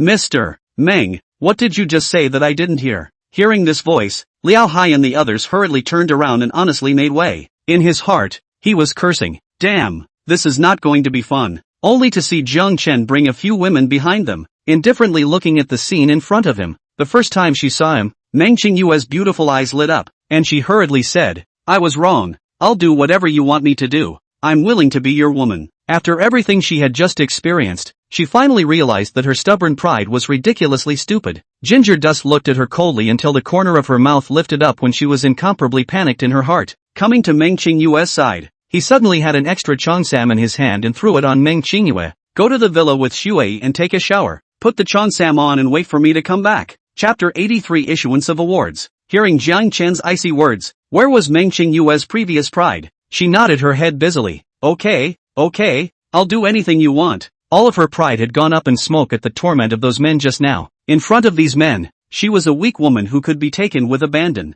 Her tens of billions of dollars didn't help at all. However, she froze at the sight of the one cheongsam. It was a dress that had only been worn once before in the house and never out. However, it was all at this time, and she no longer dared to go against Jiang Chen's wishes. Ginger Dust smiled faintly when he saw that she had agreed. Xu Wei, why don't you and Kagome take her back first? Supervise her, get yourself cleaned up and put your clothes back on. The two women naturally had no opinion and went over to help Meng Qingyue up from the ground and left the villa. Seeing the three women leave, Liao Hai curtly said, Boss, did you see our performance just now? That woman was directly scared and begged you. Zhang Duan patted his shoulder and nodded. Well, not bad. It's really thanks to you guys that woman can be so honest. So, the smile on his face disappeared and he looked at the several Linyao girls. Give them a hard time. At those words, Liao Hai's body trembled, unable to believe what he heard. Old boss, we are loyal to you. Right, spare your life. We are very useful. We can help you do a lot of things. Liao Hai had already knelt to the ground and crawled over to Jiang Chen's side, kneeling at his feet. Boss, we're obedient. Keep us, we're still useful. The other minions likewise fell to their knees and kowtowed. However, as Liao Hai bent over, a flash of ruthlessness flashed in his eyes. He's a tough guy too, so how could he just sit back and wait for it to happen? With a flip of his palm, a dagger unexpectedly drilled out of his cuff, and holding it in his grip, he ruthlessly stabbed it towards Jiang Chen's belly. Die for me. He had a sardonic smile on his face. At such a close distance and with Jiang Chen caught off guard, he believed that Jiang Chen would be seriously injured if he didn't die. Only, the dream is rich, but the reality is bone dry. The truth of the matter was that Jiang Chen simply reached out and flicked his hand, and the dagger snapped apart like it was made of papier-mâché. How did this happen? Liao Hai was incredulous. The little brother behind him had the same look of fear in his eyes. Just now when their boss stormed out, everyone was silently cheering in their hearts. And this? Zhang Duan had no intention of explaining himself to these little caramels. Their historical mission had been satisfactorily completed and it was time to become history. I'll leave these people to you. Kill them all. He looked towards the three Linyao girls. Don't worry, my luck won't be so bad this time. Linyao's eyes were filled with determination. With that, she pulled the trigger towards the 20 or so people kneeling in front of her. Naturally, Guan Chang and Zhou Mengdai were not willing to lag behind, firing shots one after another. Just now those people's faces, they have seen clearly, move to the heart. The heart does not have the slightest sense of guilt. On the contrary, feel quite relieved.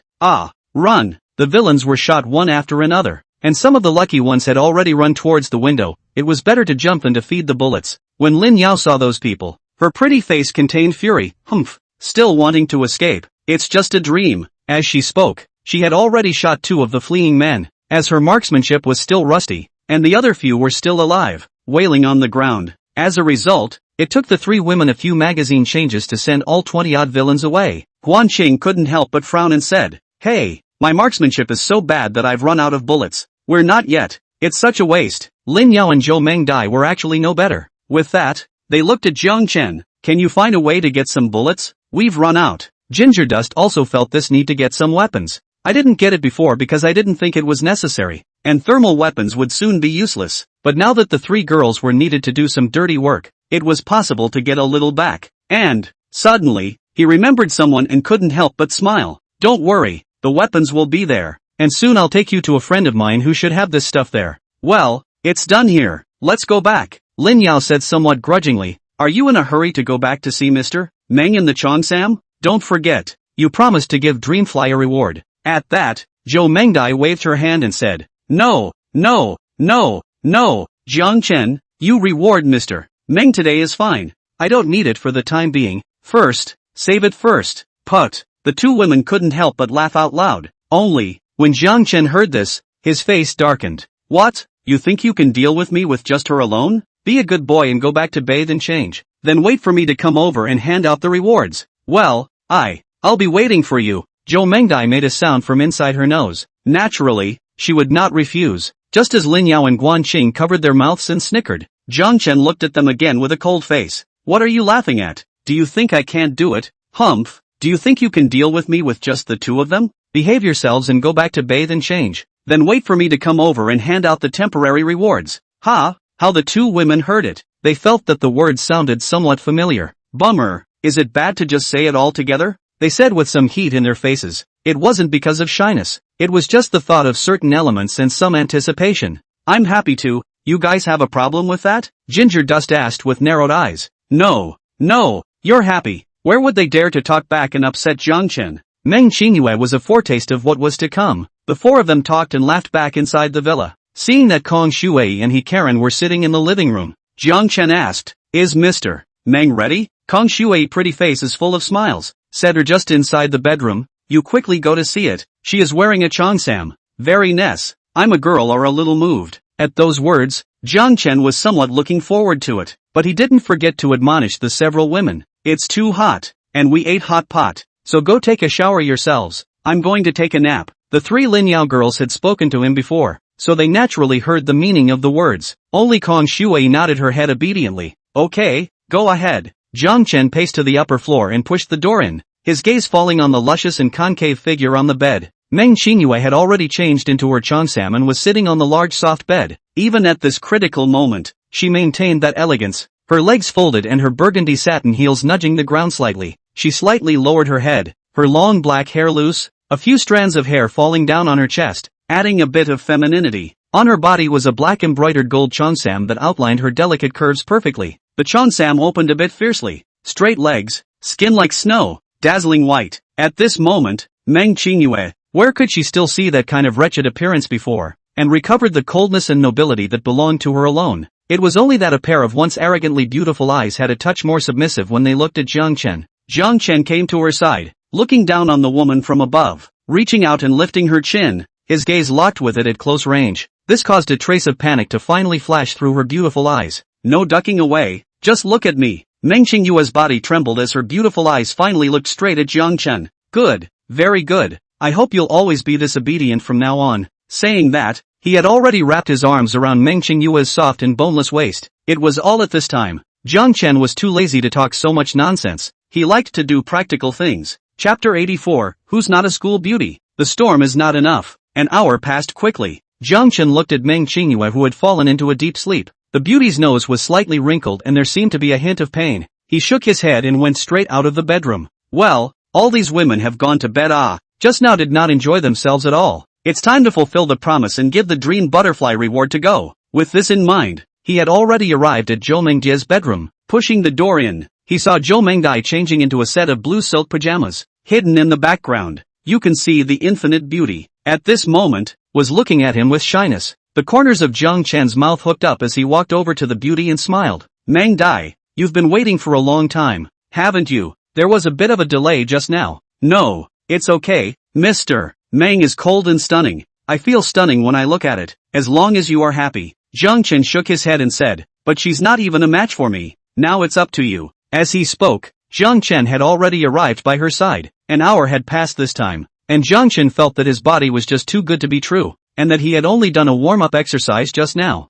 Marred, before I saved so many women. The purpose was to eliminate the side effects brought about by the devouring ability, but now it's a terribly strong body that requires yin and yang to be harmonized. This day by day, it's really busy. With a frown on his face and a smile on his face, he came back to the door of Lin Yao's room and politely broke the door down. This afternoon, Jiang Duan was indeed quite busy. All the roommates at home, he went to care about their plight. In the end, he naturally stayed in Kong Shui's room. This time it didn't leave her with Heki. Jiang Chen was holding the beauty in his arms and was chatting away. Shui, you won the movie queen at such a young age. Do you imitate other people's voices? Ginger Dust said with some anticipation. Speaking of this matter, Kong Shui's beautiful eyes shone as she nodded her head and said, of course I will. I act like everything. As long as I know that person's features, I can convey at least 7 points of her charisma, she said with immense confidence. Jiang Duan said excitedly, really? Then I've picked up a treasure. Seeing the look on his face, Kong Shui said suspiciously, are you asking me to do something?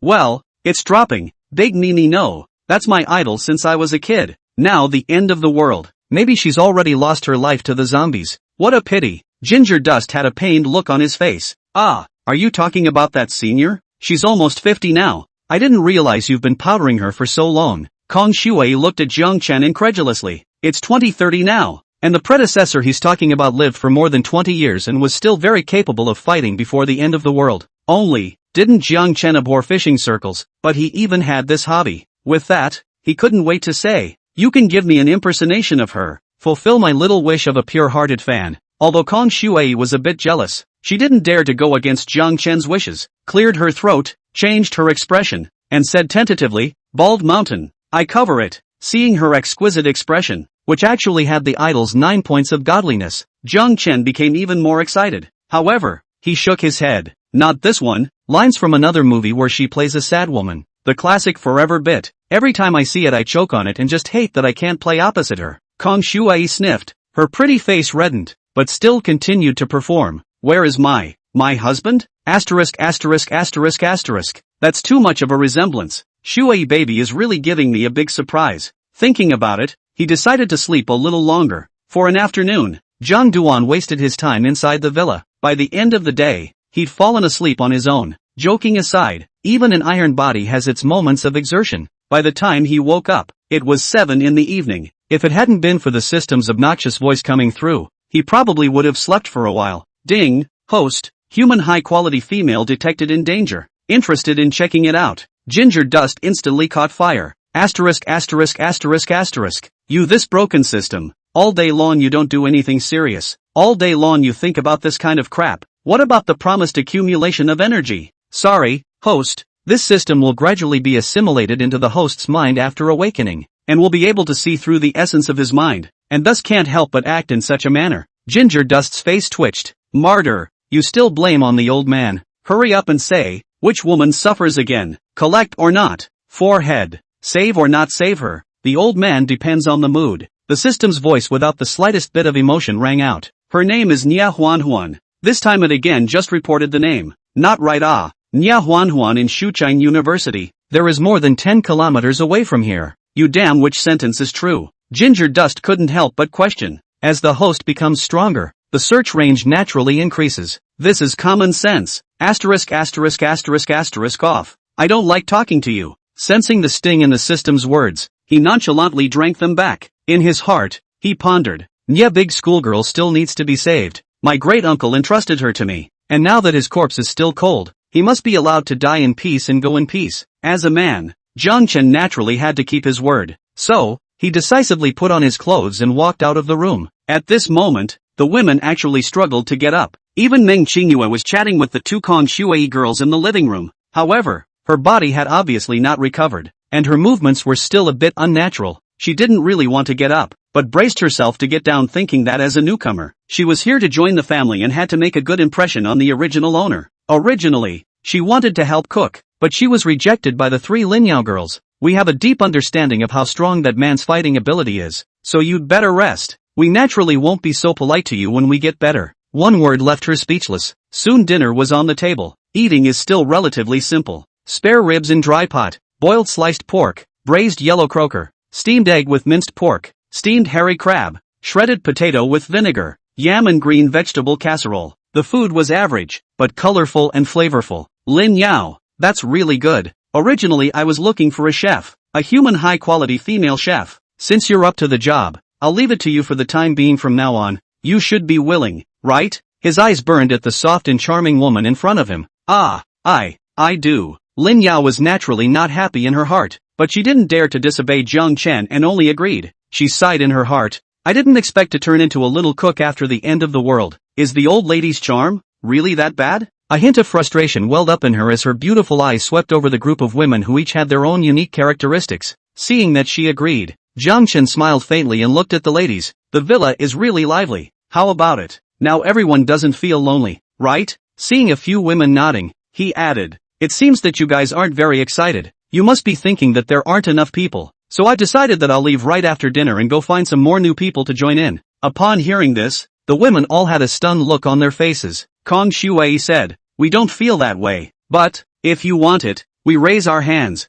Jiang Chen, where are you going to find someone? Zhou Mengdai asked. Jiang Duan smiled and said, Shucheng University, there's a schoolgirl in danger. That's my great-uncle's own sister. So many of you, surely you haven't seen the schoolgirl. Today I'll take you to see it. A great-uncle? Since when do you have a great-uncle? Guan Qing said with a curious expression. Jiang Chen glanced at her and said, you forgot. Ha, it's that time you recognized him on the way to the supermarket. Only I recognized him late and he died in my hands first. The women were speechless for a while. However, another thought came to mind. Lin Yao's beautiful eyes turned and said, but what you said about the school flower isn't much. Look at us. Who hasn't been a school flower before? A few sisters, do you think so? Chapter 85, The world is going to hell in a handbasket. Hearing Lin Yao say this, Jiang Chen also looked back. Yes, all of you have extremely outstanding face values and can kill countless people when you take them out, so I forgot about this matter. With that, he looked toward Meng Qingyue. This woman hasn't quite settled in yet and doesn't talk much.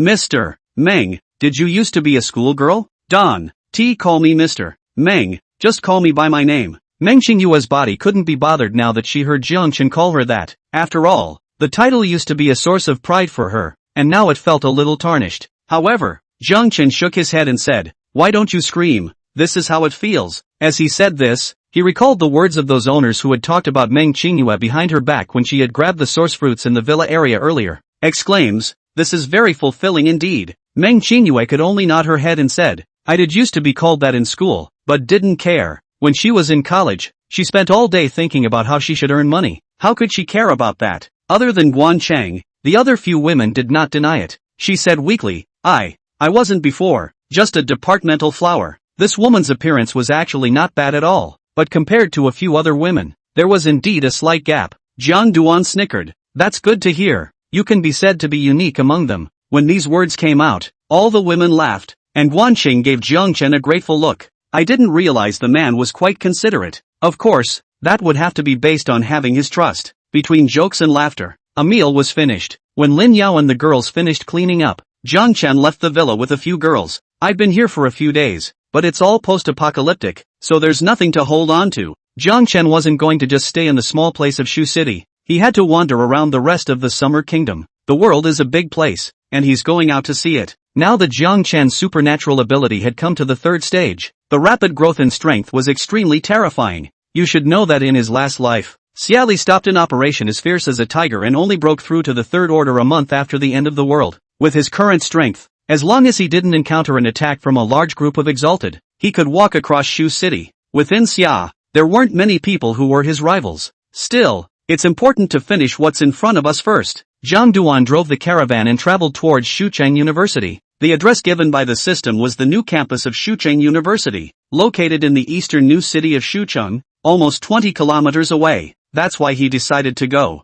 The inside of the city is full of walkers now. Cootie, that's where they're going. If it was over there, even if 10 Yahuanhuan were in distress, he wouldn't bat an eyelid. Zhang Duan deliberately chose a road that usually has very little traffic, or else he would encounter an accident car on the road and hit it with the caravan, which is a bit of a waste of a car. Several women leisurely sat in the lounge area, either chatting or looking at the scenery outside. Kong Shuai and He Karen stayed in their rooms. They had been assigned the task of taking the source fruit to awaken their abilities by Jiang Chen. However, just as the car drove 5 kilometers, Zhang Duan stopped. At that moment, 2 large trucks came head-on on the road ahead. Worst of all, those people were unscrupulous and turned on their high beams, and the dazzling light stung people's eyes. Jiang Chen's eyes instantly went cold. Marred. I hate people who turn on their high beams the most. This kind of person, living in the end times, is also a scourge. When he used to ride home on his little donkey, he took a hard fall because a mallet had his high beams on. Since then, I've been swearing at anyone I see with high beams on. And now, in the midst of his thoughts, the two vans had driven up to the front of the room and stopped sideways, clearly not intending to do anything. Only then did Jiang Duan see the front car. It was a modified van with a steel plate welded to the front and a broken body that had obviously experienced a lot of violent rushes. Through the driver's side, several men with bad, cross-faced faces could be seen looking at the RV with teasing eyes.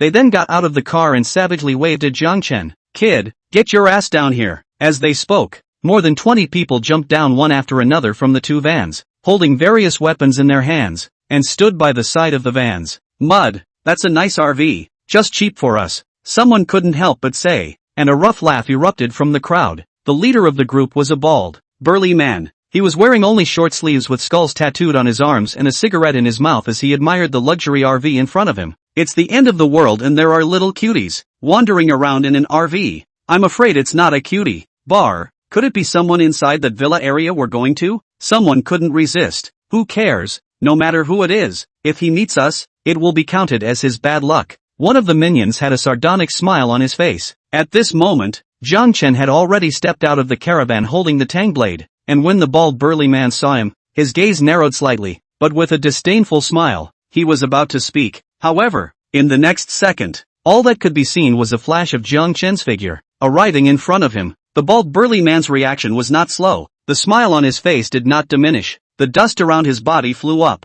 Surprisingly, a yellow earth shield rose up and blocked in front of his body. He turned out to be a shifter, but soon his smile froze on his face. "Nonsense," with his head flying up in the air. He can't look any other way. Jiang Chen had already moved to kill, and the person on the opposite side of the road was willing to die to stop the road. When he encountered this kind of people who did not follow the rules, then he was still polite, and sending them on their way earlier was the only way to respect these people. Little Kalemi couldn't trade him a field day. "Ah, the old boss is dead. Everyone get together and get him dead." Seeing the tragic death of his boss, a junior brother viciously said. Then, as the other minions subconsciously took a step forward, he was already running backwards. "Mud, it's a good thing I'm in the back. With those guys helping to block for a while, I should be able to run away, right? Ha, why am I in the sky?" It was the last thought that crossed his mind. Just as he was escaping, Jiang Chen's tang blade had come out of his hand. "Run, he's scarier than the boss." Seeing Jiang Chen's terrifying means, the crowd,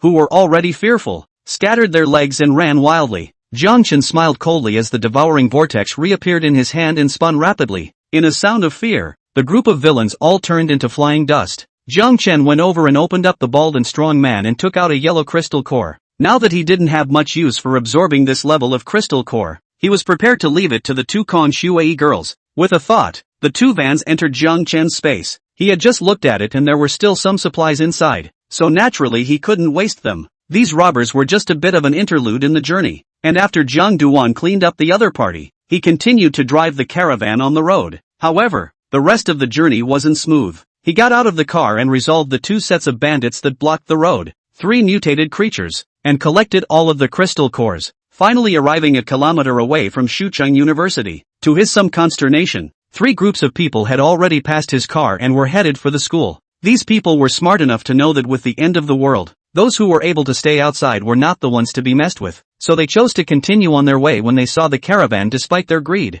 Jiang Chen had excellent hearing and was able to hear the conversations of those people. "Hurry up, there are a lot of pretty girls in the school, first come first served, if we go late we won't get our share." At those words, Jiang Chen's eyes showed shock. The world is going downhill. Are morals so corrupt nowadays? A bunch of beasts. After cursing, he couldn't help but speed up. Chapter 86, Keep Your Word. Ginger Dust didn't realize that only a few days after the end of the world, a lot of people had made the school a target. Isn't the problem of food and clothing solved first? Are these people not worried that the end times are not fun? Whatever. The situation at the school is uncertain. Let's find someone to ask about the situation first. With that thought, he looked in the rearview mirror, where 3 more off-road pickup trucks were whizzing up behind him, all with a number of people sitting in the cargo hold. Ginger Dust's RV flung itself across the middle of the road. A pickup truck at the front of the line braked sharply. However, the 2 cars behind them were caught off guard and reacted half a beat slower. There were 2 thumps and a 3-vehicle collision. How does drive? The people in the 3 cars knew who the culprit was. and there were a total of 10 or so people on them,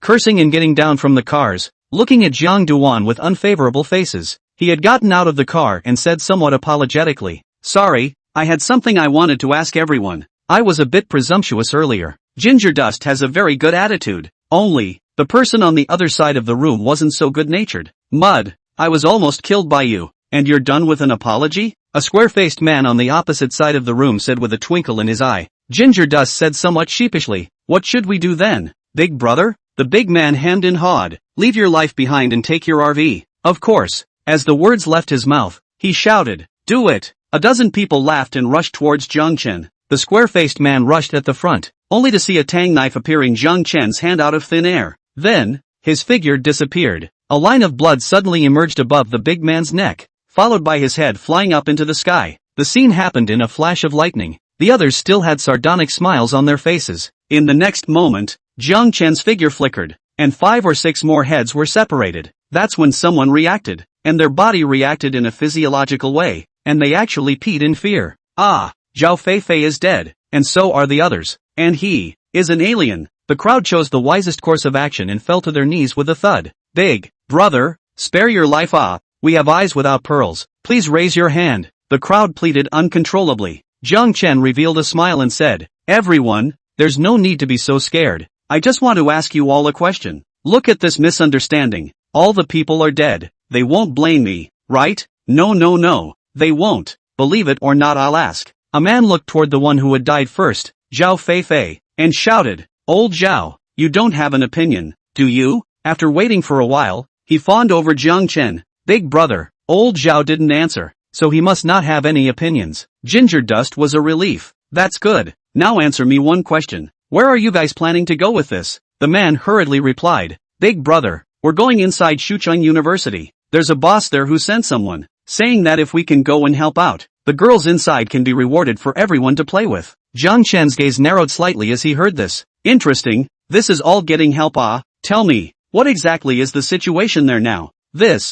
Well, I'm not very clear." Seeing Jiang Chen's face go cold, the other kneeling man hurriedly said, "Big brother, let me say this. There are 3 major forces in Shucheng University right now, each of which has superpowers. The boss of one is the school flower Nya Huanhuan, one is the 2 brothers Ing Sin and Ing Lin of the Taekwondo club, and one is the captain of the security team, Gao Changquan, and the one who told us to go there is Boss Gao." Jiang Chen quietly listened to the man and finally figured out the situation inside. There were more than 4 psychics at Shucheng University, but these 4 were the strongest, so they became the bosses, and there were conflicts between the 3 powers, which is why Gao Changquan thought of looking for external help, wanting to gain the upper hand in the fight. Ginger Dust couldn't help but feel a bit relieved. My great-uncle's sister is a surprise. She has awakened her powers and is now on her own, so I'll have to go inside and take a look. Knowing the state of things inside, he wondered what would be the proper way to go in. Let's settle the people in front of us first, and then we'll go inside the school alone to see what's going on before we talk about it. I haven't had this kind of excitement yet. I'm really looking forward to it a bit." He looked over to the man kneeling on the ground, already pulling out his tanged sword. Shucheng University, what was once a scenic, youthful and enthusiastic school, is now pretty much the same post-apocalyptic picture as it is outside. Inside the campus, many of the buildings were in disrepair, with broken glass, books scattered in many places, and the bodies of walkers. The whole campus reeked of a putrid odor. At this time, inside a girls' dormitory at Shucheng University, Nya Huanhuan had just returned from her rounds outside, her face without a single blemish carrying a touch of haggardness. This makes her all the more desirable to pamper. She had a delicate googly-eyed face with snowy skin, and was wearing a simple outfit, a white sleeveless t-shirt with high-waisted denim shorts, and a pair of lightweight hiking shoes on her feet. The outfit was clearly designed so that he could take on the enemy better. Shortly after the outbreak of the apocalypse, she awakened her psychic abilities and subsequently led her schoolmates and teachers to fend off the zombies, slowly using the women's dormitory area as a stronghold, while the Ing brothers occupied the gymnasium. Gao Changquan's lair was the cafeteria. Beside Nya Huanhuan, there stood a man and a woman, both handsome. The woman was dressed in a goose-yellow halter dress, and her face value was just a little worse than Nya Huanhuan's. This is her BFF, Tamsin. As for the man with a handsome face, the color of infatuation flashed from time to time in his eyes as he looked at Nya Huanhuan. "Huanhuan, you haven't closed your eyes all day. Go rest first. Just leave the security to me," the man said with concern. "I'd be heartbroken if you did that." When these words came out, Tan Xin couldn't help but snicker. Huan, ah, Gao Kai's heartfelt love for you really makes me envious. Inside the dormitory, the other women similarly chimed in. That's right, Huan, Gao Kai even gave that kind of fruit to you in the first place after grabbing it. If it were me, I would have agreed to be his girlfriend. Yeah, Go Kai, want to think about me? Giggle, it's that time of year, and these women still don't forget to gossip. Nya Huan, however, boarded up her face at this moment and said, don't talk nonsense, I only consider Gao Kai as a friend. As for that fruit, it is indeed what I owe him. At that time, the source fruit appeared on campus, many people with fear, but Gao Kai decisively picked the fruit and took it away, and later knew that the fruit can awaken supernormal abilities. He had to give the fruit to Nya Huan in order to please her. Nya Huan put up a lot of excuses, but he even said that if she didn't eat it, the fruit would be destroyed, so she had no choice but to eat it. Licking dogs to this extent, Gao Kai is really a model in the licking world. Only, at this moment, when he heard Nya Huan's words, a hint of gloom flashed across his eyes. On the side, Tan Xian's beautiful eyes twinkled and the corner of her mouth curled up. Gao Kai, I'm sorry, my words may have hurt you, but I felt I had to make it clear. Nya Huan said somewhat apologetically. Instead, Gao Kai was quick to shake his head. No, Huan, I respect your decision, you go and rest first. Nya Huan hadn't slept for a day, and even as an exult, she was indeed a bit tired. She didn't say no again and went to rest in another dormitory. Tanshin saw her leave and sighed. Ugh, I wish you two were together. But Huan, when she saw Gao Kai's displeased face, she didn't say anything else and walked away, and Gao Kai clenched his fists, his nails sinking into his flesh, but didn't care. Inside the other girls' dormitory, there were two girls living here, both youthful looking, one of them with an excellent figure and an amazing curvature in front of her body, and the other one has a face value of at least 85 and is absolutely stunning with makeup. However, the two women's faces looked a bit bad, and it looked like they hadn't eaten much. At this point they are complaining. Nya Huan is really something too. She took the boys out earlier to find so much food and came back, but she only sent us so little, and I only ate a small piece of bread at night. I'm so hungry, the well-built woman complained. There was discontent on her companion's face as well. Not so, said to protect us? According to me, with our looks, if we follow the two brothers Ingsen, certainly better than now. She Nya Huan is the school flower, we are still the department flower. Sun Chi is not worse than her. With that, her beautiful eyes shone as she said, Chu Chinchen, should we consider it? The hot-bodied Chu Chinchen said breathlessly, depends on the situation. Now I'm so hungry, oh, I don't want to walk. If someone can let me have a good meal, I'm willing to be his girlfriend if he's handsome. There was suddenly more than a hint of longing inside her eyes. Sun Chi glanced at her and snickered. You used to be a high-eyed person, but now you're just going to trash yourself like that? Can pride be exchanged for food? I've never been hungry before, I really can't take it anymore. If this keeps up, I'll really go to Brother Ingsen, who will follow Nya Huan to suffer. Shu Qinshin's face was filled with contempt. Then she looked at Sun Chi with a smile. Don't talk about me? If a handsome man holds food you can't refuse, would you be willing to accompany him? Sun Chi was a little hesitant. I should be willing too, right? However, just as her words fell, a voice with surprise rang out. Really? As beautiful women, you guys have to keep your word. Chapter 87, it's time for you to fulfill your promise. Who are you? Where are you hiding? Come out quickly or we'll have to call someone. Are you telling the truth? The two women suddenly heard a man's voice. Their bodies instinctively trembled and their voices quivered a little. There was still some vague anticipation in my heart. They looked around and didn't see anyone and were ready to scream for help. It was only because of the meaning of his words that he held back from shouting. These days, the temptation of food is just too great, especially for women like them who have never been hungry. Soon the man's voice sounded again. I don't lie to women, oh there's plenty to eat. Along with the voice appeared the figure of Jiang Chen. Just now, after solving the bandit who was stopped by himself and actually tried to knife him, he let Kong Shui and the girls drive the caravan to stay near the school first. Instead, he came inside the school. With his current strength, it would be easy for him to touch Nya Huan's side of the force at night. What made him feel rushed was that when he passed by just now, his ears were tuned in and he happened to hear the two women talking. Unexpectedly, they had already begun to adapt to the rules of the end times, which made Jiang Chen feel that the two women had a future. So, came over and looked at the two women's faces from the shadows. If we don't take the plunge here, I'm afraid we'll be called worse than animals by others. So he spoke up. When he appeared in front of the two women, they could see Jiang Chen's face through the somewhat dim light. And what a handsome man! The light sometimes came with a beauty effect, and Jiang Chen's already outstanding face value was elevated by another point at this time. Looking at Jiang Chen, the two women's beautiful eyes sparkled. Don't get me wrong, they weren't that nymphomaniacal. After all, there was no shortage of handsome men inside the school. The key was that such a handsome man was carrying 2 fragrant roasted chickens in his hands. Good. Smells good. The 2 women looked at the roasted chicken, their good-looking noses sniffing hard at the flavor of the roasted chicken, and couldn't help but swallow a mouthful of saliva. At the moment, it just smells so good. Seeing Jiang Duan and roasted chicken, they decisively gave up the idea of calling for help. With a warm smile on his face, Jiang Chen said heartily, "It seems that you guys are really starving. I have 2 roasted chickens here. Would you like to eat them?" There was seduction in his voice.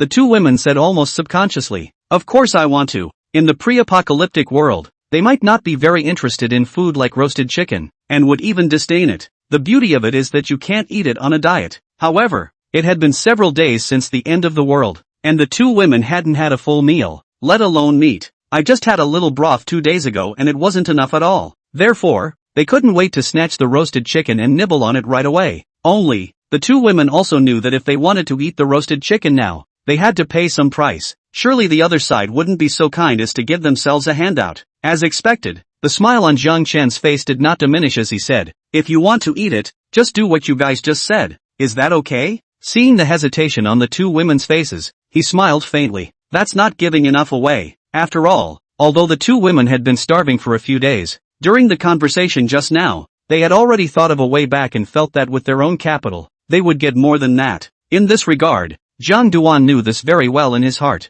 So, between his thoughts, on the table within the dormitory, there were 2 more steaks, 2 more pizzas, a bottle of red wine, and a fruit platter. "Let's see, will this be enough?" Jiang Chen's smile remained unchanged, and he continued to ask in a gentle manner, and the 2 women's beautiful eyes revealed a look of incredulity. "How did you do that? So amazing. Is it the same ability as that Nya Huan Huan?" They weren't stupid. Jiang Chen appeared unknowingly and changed food out of thin air. This kind of operation was obviously not something that normal people could do, so it was speculated that Jiang Chen wasn't awakened. However, Jiang Chen didn't answer this question of theirs and asked again, "Don't talk about anything else. 2 beauties, do you think these things, can they impress you? This, us." They are still hesitating. Then, all of a sudden, the roast chicken, the steak, the pizza, the fruit, the wine, all of these things just disappeared before their eyes. Jiang Chen looked at the 2 women and marveled. "Worthy of being a department flower, you have your own pride in your heart. I can see that you don't care for food handed out in contempt. Excuse me."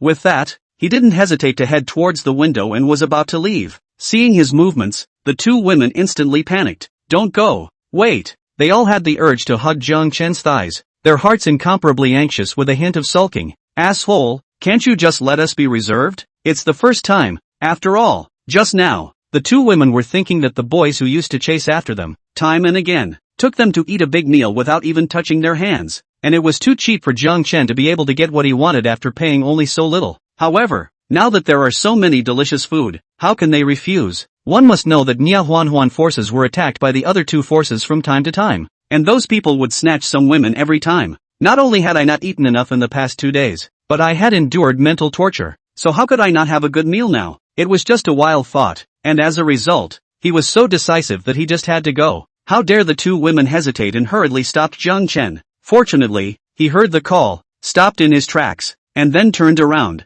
Looking at the 2 women, the corners of his mouth turned up and he said, "Beauties, do you want it this time? Well, we promise, but we have to be allowed to eat something first. I'm afraid you'll back out." Chu Chinchen said. Jiang Chen shook his head and said, "You guys can rest assured about this. I'm not the kind of person who loses his conscience. Wouldn't that be unethical? However, this request of yours is not excessive. Let's eat the steak first, then take a bath and we'll move on to the next topic." These words caused Sun Shi to freeze and said, "But we've stopped the water here, and the water we drink is all the water that Nya Huan Huan brought back with her, so we can't take a bath at all." After the end of the world came, she and Chu Chenchen hadn't been able to take a shower. For a beautiful woman who loves cleanliness, it's worse than death. Ginger Dust laughed. "You guys eat the steak first, there will be water later." He had a lot of water stored inside his space. "It's all a bit warm at night now, and I'm not even afraid of catching a cold in a cold shower. You're going to be doing something later, so of course you want to make sure it's clean and sanitary." When the 2 women heard this, their pretty faces were filled with joy, and as the steaks reappeared,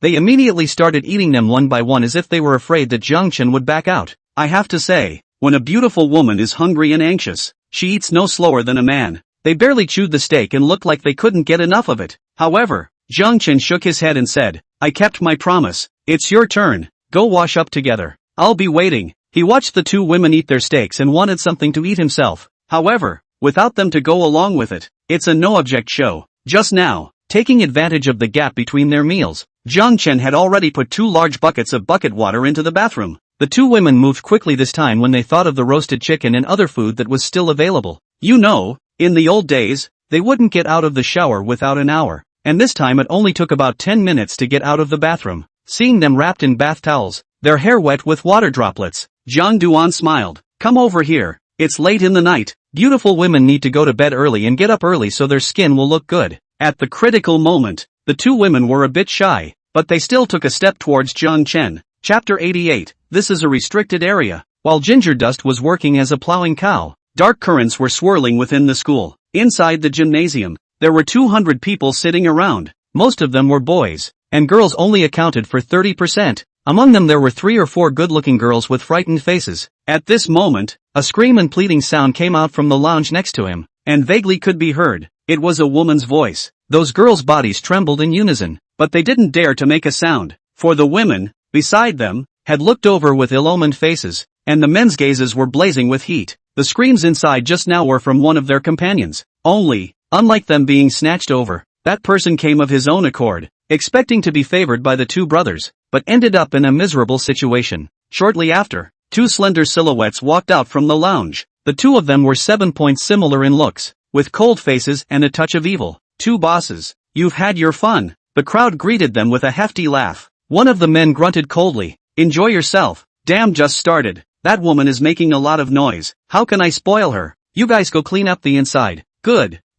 boss. Immediately, several people entered the lounge. These two are Ing Sin and Ing Lin. The one who spoke just now was brother Ing Sen. At this moment, Ing Lin's gaze went to the several women with good looks, and a cruel color swept across his face. No, Ing Lin, please let us go. Woo woo. One of the girls saw the look in his eyes and immediately cried out for mercy. Pop. However, she was immediately slapped, and the one who did it was one of the women surrounding them, who was also very good looking, but at the moment had a scowl on her face. Stinking women, be content if Lin can take a liking to you, and if you keep crying and whining, you'll be taken out and fed to the zombies. It worked, and the woman stopped crying immediately. Ing Lin just looked at it and didn't react. He said with some annoyance, Big brother, these women don't carry the build at all. Only Nya Huan that can deal with the two of us. Why don't we go and capture her? You think I don't want to? But that woman is stronger than us. And there's that dog Gao Kai protecting her. And damn it, that bastard Gao Chanquan is also a threat. So it's really not good to go for it. A ruthless color flashed across Ing Sen's face, but he was somewhat helpless. However, just then, a rough voice came from outside the gym.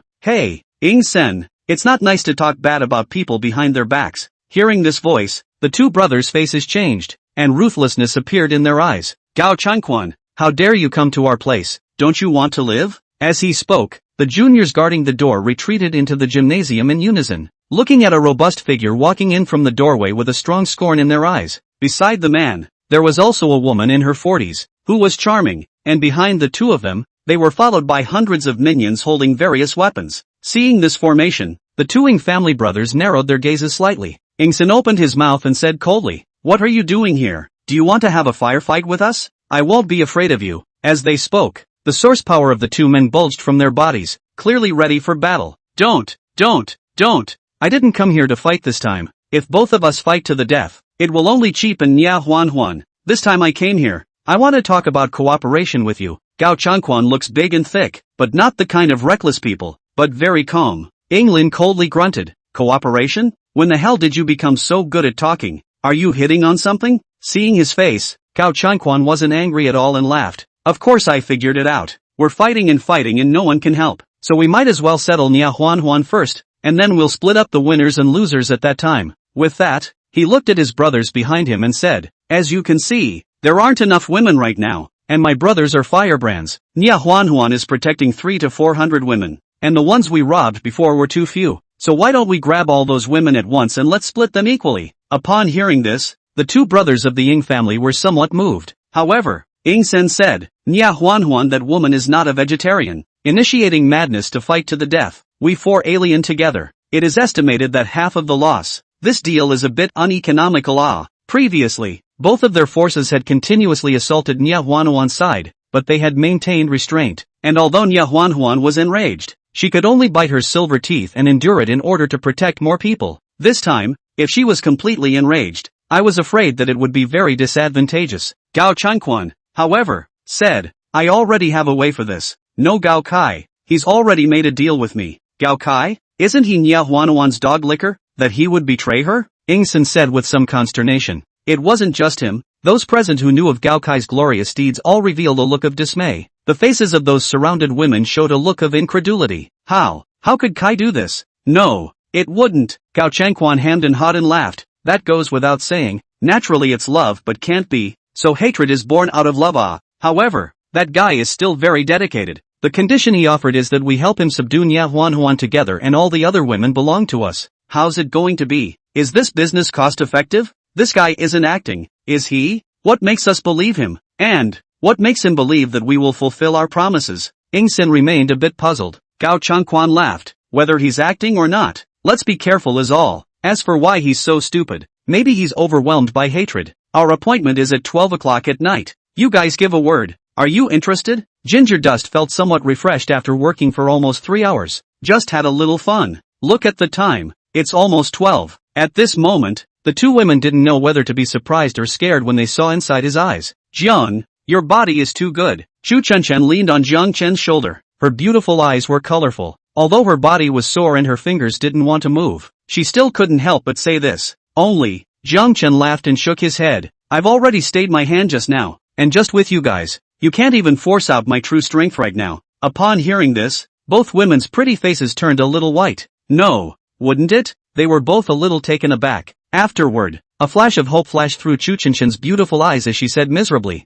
Brother Jiang, you're so strong, can you take us away? Sun Chi and I are willing to stay by your side, and in the future, you can do whatever you want? Having seen how Jiang Chen could change food with his hands, her strength in all aspects made her heart flutter. She had to hug this thigh tightly. You know, Jiang, we were all first-timers just now, so please take us on. Sun Chi similarly pleaded as she hugged Jiang Chen's hand and gently shook it. The two women pretended to be pitiful, and if they were any other men, they would naturally have nodded their heads already. However, Jiang Chen was not that kind of person. Although these two were beautiful, they weren't enough to look at compared to the several women in the caravan, and even Chu Chenshin's figure could be easily crushed by Lin Yao. Besides, just now a meal of food got what it wanted, so you can see that the other side's bottom line is very low. If you can follow him now because of food, you'll follow someone else later because of something else. In contrast, those women inside the RV were much more principled. So, Jiang Chen asked, do you guys know how to cook? The two women shook their heads in unison. No, we don't know how to cook. Seemingly realizing that it was bad, Chu Chen added, Brother Jiang, I can learn. That's a good point. Jiang Chen shook his head decisively and said, it's a pity. My side is lacking women who can cook and wash clothes. You guys and I are destined to have a destiny. Let's just cherish the moment first. At those words, disappointment flashed in both women's eyes. Chu Chenshin's eyebrows contained anger, and she wanted to speak again. Only, Jiang Chen's face went cold. Don't say anything more about this. No one can change what I've decided. Seeing this man who flipped his face faster than a book, Chu Chenshin didn't dare to squeak. Jiang Chen added at this point, I'll stay here with you guys today. You can interact with me again if you still want food. Saying that, he patted Chu Chenshin. Chu Chenshin let out a cry of alarm, and as a result, the sound was a bit too loud, and a knock came from outside the door all of a sudden. Morn, what's wrong with you? It was a young man's voice with a tone of concern. Chu Chenshin immediately said, Zhao Feng, it's fine. I just had a nightmare just now. That's good. Just call me if you need anything. Then there was no sound from outside. Jiang Duan teasingly said, I didn't expect there to be an escort outside. The treatment of a beauty is different. Humph, that's just a toad. Chased me for a year before the end of the world. I wouldn't even take a ride if he invited me to dinner. Chu Chenshin said with some contempt. Sun Chi, on the other hand, explained to Jiang Chen, now that people from the other two major forces will sneak in from time to snatch people, the men will take turns on duty, and just now they happen to come over to our side of the room. Chu Chenshin, however, disdainfully said, which is he just happens to come over. Every time he remembers to come over for a bit, if it wasn't for the fact that he happens to be on duty today, he would have already come over a few times. However,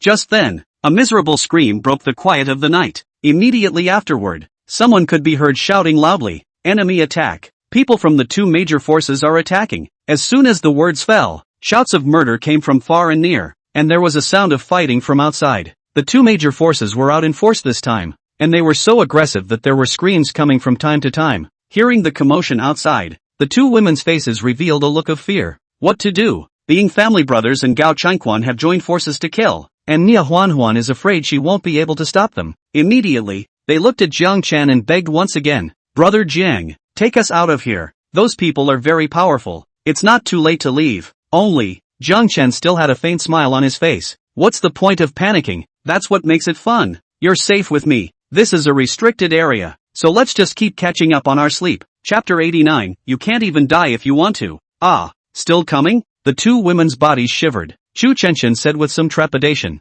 "Brother Jiang, we've learned about your power, but this move isn't much use against the enemy, is it?" She still didn't believe that Jiang Chen, despite his frighteningly strong hard power, wouldn't be a match for the bosses of the two major powers at all. Whether it's useful or not, we still don't know until we try it. "Look at you guys, are you worried about the safety of your companions and want to go help?" Ginger Dust said with a burning gaze. "Who knows?" The two women shook their heads like rattlesnakes. "Which has we have no hands. Do not give them to add to the chaos, is it? Nia Huanhuan is not very powerful. Have her in front of the top on the line. This time the two major forces will certainly also just rob a few people to go. And besides, even if..." When Shu Chenchen said this, she almost let her mouth slip. The following words were supposed to be that even if they fell into the hands of the two major powers, with their looks, they should still be able to make a good living. Of course, if they knew what happened to those women who volunteered to go over there, they wouldn't think so. Still two selfish women, but they live a little longer in the end times when they're like that. With this thought in his heart, Jiang Chen couldn't help but wonder, doesn't your conscience hurt if you guys are like this? After all, Nia Huanhuan stayed behind for you guys. With her ability,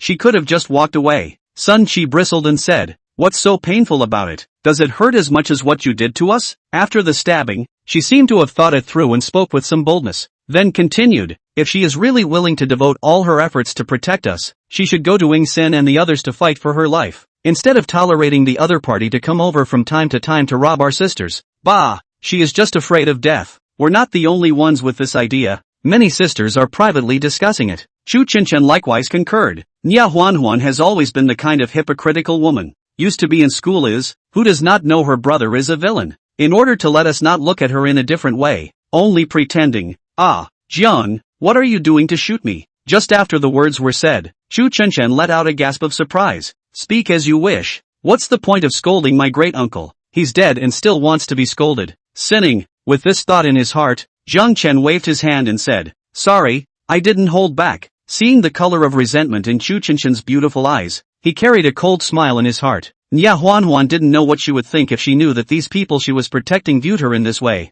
Of course, he was sure there were still those who were genuinely on her side, but those were certainly in the minority. The end times will magnify the selfish side of human nature, and if lives are at stake, ingratitude is par for the course. Ginger Dust was about to fight again, but suddenly there were noisy voices from outside, and men's sardonic laughter. He lost all interest at once. Shortly afterward, there was a knock at the door of the room. "Mourn, fast against the door. Those villains are coming." "Ah!" Zhao Kai's anxious voice came from outside the door. Just before he finished shouting, there was a scream from him. "Mud, this guy is also a big licker." All at this juncture, still thinking of protecting women, "Don't you know to go straight on?" "Ha ha ha." Hearing Zhao Feng's screams, and the dirty words coming from outside, the two women began to get scared again. "Jiang, can you really deal with those people?" Chu Chenchen asked. Before Jiang Chen could reply, the door to the room was roughly kicked open, followed by 5 or 6 youths coming in. Ginger Dust quickly got dressed before they came in. However, the two women weren't as quick as he was, and could only wrap themselves in the quilt.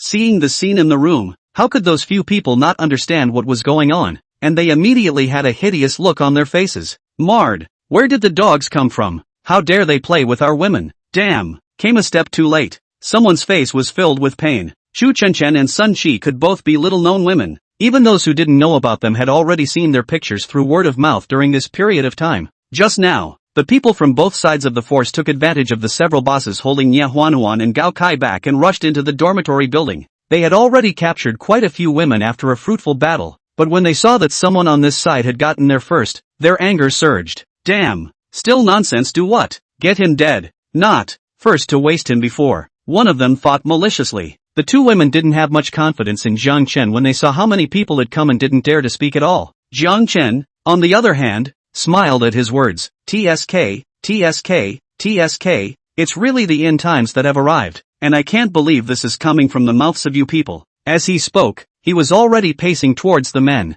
Bastard, you're rare for more than that. Brothers, isn't that guy Guo Mingjin good at this? Should we hand this kid over to him after he's wasted? The man who had spoken earlier didn't care that Jiang Chen had slowly walked towards him, instead revealing such thoughts. Ha ha ha, Zhang Rui, you kid is really good at this. Let's just do it. Who let him dare to steal a woman from us? The crowd burst into lewd smiles. Hearing these words, Jiang Chen's face instantly went cold, surging with an extremely icy color. With a flash of his figure, he had arrived in front of that person. While he was a bit stunned, a kick came out as fast as lightning, so fast that it brought up a gust of wind. Then, the sound of clicking came out, followed by the sound of screams. It turned out that it was Zhang Duan who kicked Zhang Rui in a crucial place, and also sent him flying backwards, crashing into his accomplice's body. As he had struck out with anger, the force was so great that it knocked the people behind him down. At this point, Zhang Rui couldn't stop wailing in pain, but Jiang Chen had already arrived in front of him, crouched down, cupped his neck with one hand, and lifted him up so easily. Let me go. I was wrong. Seeing Jiang Chen's icy cold eyes, his heart dripped with regret. I've met a tough guy this time. And this hand that Jiang Chen had just stormed out and revealed had scared everyone else. And seeing that he had lifted the 170-plus-pound Zhang Rui without any effort, his legs and stomach were trembling. However, there are ruthless people in there who don't spare their lives. Bastard, I advise you to release Zhang Rui. We are the people of Ying Boss. If you let. Before he could finish, his body was penetrated by the Tang blade, and the tremendous force carried him up and nailed him to the opposite wall. Ah, big brother, spare your life. The others saw this and fell to their knees. Zhang Rui was lifted by Jiang Chen, his face filled with fear, but with his neck pinched, he could no longer speak. With a forceful wrist, Jiang Chen broke his neck and threw it on the ground. The men couldn't stop kowtowing while he paced to the wall and drew his tanged sword. Come on, our guy got killed. Who was that guy? Get him. The commotion on this side attracted the others from the two forces, and seeing that an accomplice had been killed, more than 30 people immediately surrounded them. When the man on the ground saw his companions coming, he immediately got his strength back and climbed up from the ground. His face ferociously said, Mard, this man is a bit difficult to deal with. He killed Zhang Rui and Yu Tiansu. Together, let's go. Waste him first and hand him over to Guo Mingjin. Those who had gathered around knew what it meant when they heard it, and evil smiles appeared on their faces. Jiang Chen turned around, and the devouring vortex that had originally appeared on his hand disappeared, a similar smile on his face. Originally I wanted to give you guys a good time, but now, you can't even die if you want to. Chapter 90, will you come with me? A few minutes later. Within the aisle lay more than 30 men, clutching their legs and wailing uncontrollably. These people's legs had been cut off. Where was the arrogant lewdness they had before? And the eyes that looked at Jiang Chen were filled with fear. Is Jiang this so powerful? The two women inside the room had just witnessed Jiang Chen scare a few people to their knees and then heard the continuous screams outside, while Jiang Chen returned to the room unharmed. They couldn't stop mumbling under their breath as they guessed what had probably happened. Jiang Chen didn't care about their mood and said, What are you waiting for? These are ordinary people. With my strength, it's not easily solved. In the place of Gao Changquan and Ying brothers, it's still the same. Hurry up to put on your clothes. Let's go and see what's happening outside. These two women are selfish and self-serving, and there's a use for bringing them over. However, Chu Chen was a bit reluctant. Brother Jiang, it's dangerous outside. Can we just stay here? Zhang Duan smiled and said, That's fine, but if someone else breaks in later and sees you two dainty beauties, they might not be able to hold it. The words fell out of his mouth and he turned around. Women can't be spoiled. Brother Jiang, wait a minute, we'll pack up right away and follow you over. Outside the girls' dormitory building, a fierce battle was breaking out at this time. It was mainly a battle between the exalted. Nya Huanuan's side originally had more than 200 people, but just now, under the sneak attack of the two major forces, they were heavily killed or injured. There was no way out. The four great alien powers personally killed, like chopping melons and cutting vegetables. Most of the valiant and fearless people died, and the ones that were still left had flickering eyes and fear on their faces, and did not dare to move forward. On Nya Huanuan's side, there were only her and Gao Kai, the only two exalts, while on the opposite side were the Ying family brothers, Gao Changquan and that charming middle-aged woman. Nya Huanhuan stood outside the dormitory building, her pretty face as cold as ice. She was resting just now, and when she heard the sound of an alarm being signaled outside, she came out at the first opportunity. but she was still a step too late. A number of people from the two powers rushed in, and she tried to kill those people, but was blocked by 4 shifters. This time they seemed to have turned the tables and used their full power, and she and Gokai had to deal with it with all their might. At this moment, she was surrounded by light blue water mist, and between the waves of her jade hand, a water blade that was as solid as substance shot out, shooting towards the 4 people. Gao Changquan's face was unchanged. His skin was vaguely metallic. Even when he was attacked by the water blade, it only left a shallow scar on it. He then grinned and stamped his foot on the ground, the force of his foot causing cracks to be made in the hard concrete floor. He used his strength to move forward, and his speed was so fast that he had transformed into a stump, arriving in front of Nia Huanhuan and swinging his fist to ruthlessly smash into her. Nia Huanhuan reacted extremely quickly, and with a lift of his right hand, a water screen coalesced 1 meter in front of him, like a transparent shield. The water curtain looked thin, but Gao Changquan's powerful fist smashed into it, only stirring up water splashes in the sky. He was then shaken by the strong rebound force from the water curtain and retreated several steps. Ha ha ha, Nia Huanhuan, you're worthy of being the strongest among us here. Such an attack can't help you at all. Gao Changquan didn't get discouraged when his attack didn't work, but smiled. Nia Huanhuan's pretty face was still ice cold and did not reply, about to attack again. However, right at this moment, the middle-aged woman who seized the opportunity opened her red lips slightly and let out a sharp whistling sound. The vibrating sound waves were like invisible sharp needles that assaulted Nia Huanhuan and Gao Kai. Even though she was strong, when faced with this kind of sonic attack, there was still a stabbing pain in her ears, and even her head seemed to have been stabbed by needles, causing her to stagger slightly. On the other hand, Gao Kai's face was slightly white, but he gritted his teeth and seemed to harden the pain. He also couldn't help but look at Nia Huanhuan and said with concern, "Huanhuan, are you alright?" Seeing her shake her head, Gao Kai gazed across the room at a group of people with eyes wide open. "Bastards, dare to hurt Huanhuan, I'll fight with you. Let's see who can play with their life more." As the words fell, Gao Kai lifted his hands, and a thick vine sprang out from the ground, like a living spirit snake, twining towards the opposite 4. Ingsen smiled disdainfully and simply stepped on his feet and rose up into the air, easily dodging the vine entanglements. The figure then swung around to the woman who was about to be bound by the vines, and the moment she landed, she hugged her tightly. The palms of his feet ruthlessly stepped on the ground, like a big bird taking off into the air again, his toes stepping on the top of the vines that were about to come bound, using the momentum to fly backwards a few feet away, dodging the range of the vine's attack. "Sister, are you okay?" Ingsen reluctantly let go of the middle-aged woman's voluptuous body, and there was a touch of evil intent in his gaze. The woman cast a sidelong glance at him and laughed delicately. "Thank you, brother, for saving me. Oh, if I have the chance, my sister will repay you." Gao Changquan just glanced at the two and didn't say anything. He just used a force of brute strength to tear the vines apart alive and rushed out of its coverage. On the other side, Ing Lin's body was surrounded by hot flames, wrapping him up like a fireball, and the vines just touched a meter around his body and turned into flying ash. Several people looked at Gao Kai with disdain, and Ing Lin coldly grunted, "With just one of you, it's a fool's errand to think of binding us." Gao Kai's face turned a little white, but his eyes showed a look of unwillingness, and blood spilled out from the corner of his mouth. He couldn't help but let out a bitter laugh. "Gao Kai, are you okay?" Nia Huanhuan leaned towards him, somewhat concerned. "It's okay, Huanhuan, I'm just a little injured. It's all my fault. I'm really useless. I can't help you too much." Gao Kai's face was filled with guilt. Nia Huanhuan, on the other hand, shook her head and said, "Don't say that. You gave me the fruit, and even though I also found a fruit later on that awakened your supernatural abilities, that fruit was nowhere near as valuable as the one you gave me." As she spoke, she had already blocked Gao Kai's body. Looking at her slender figure, Gao Kai had infinite infatuation in his eyes and said with slight hesitation, "Huanhuan, why don't we leave here? With our abilities, we can totally live better in the end times." Nia Huanhuan turned her head to look at him. Her eyes were stunned, but she firmly shook her head. "No, I'm going to stay here. If you want to go, I won't stop you. Thank you for what you've done for me, but I can only say, I'm sorry." With that, she turned around anew, her petite figure exuding a powerful aura. Only she didn't see that the gloomy color in the eyes of Gao Kai behind her was getting thicker and thicker, gradually turning into a touch of madness. His gaze skimmed over Nia Huanhuan and looked toward Gao Changquan,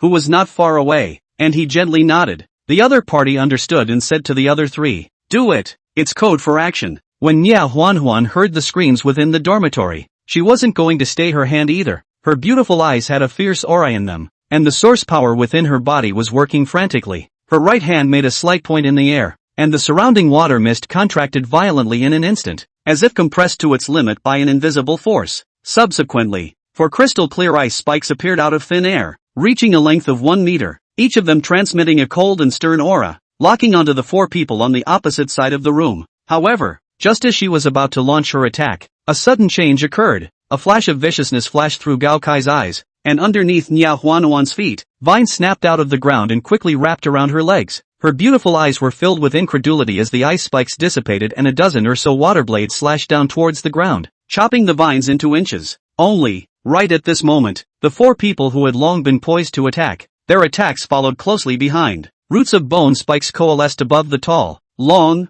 and wide fist, smashing on top of the water curtain that Nia Huanhuan had hastily coalesced. It instantly made her stifle a grunt. At the same time, the middle-aged woman once again emitted ear-piercing sound waves, and this time, she didn't hold back at all, and Nia Huanhuan only felt dizzy, barely able to stand on her feet. Ing Sen and Ing Lin showed no mercy either. The former's powerful whip kick finally blasted the water screen to the point where it shattered within an inch of its life. What followed was Ing Lin's fire chain with blazing heat, which was viciously flung at Nia Huanhuan's body. Under the multiple attacks, Nia Huanhuan, with blood spilling from the corners of her mouth and a pale color on her pretty face, could no longer block Gao Kai's vines and was firmly bound. Gao Changquan had an excited smile on his face. The Ying brothers, on the other hand, had a strong look of greed on their faces as their eyes flickered. Don't act rashly. What you promised me before must be counted, or I will fight you. When Gao Kai saw the eyes of those people, his heart sank and he colorfully said. Then, he looked at Nia Huanhuan again and said, Huanhuan,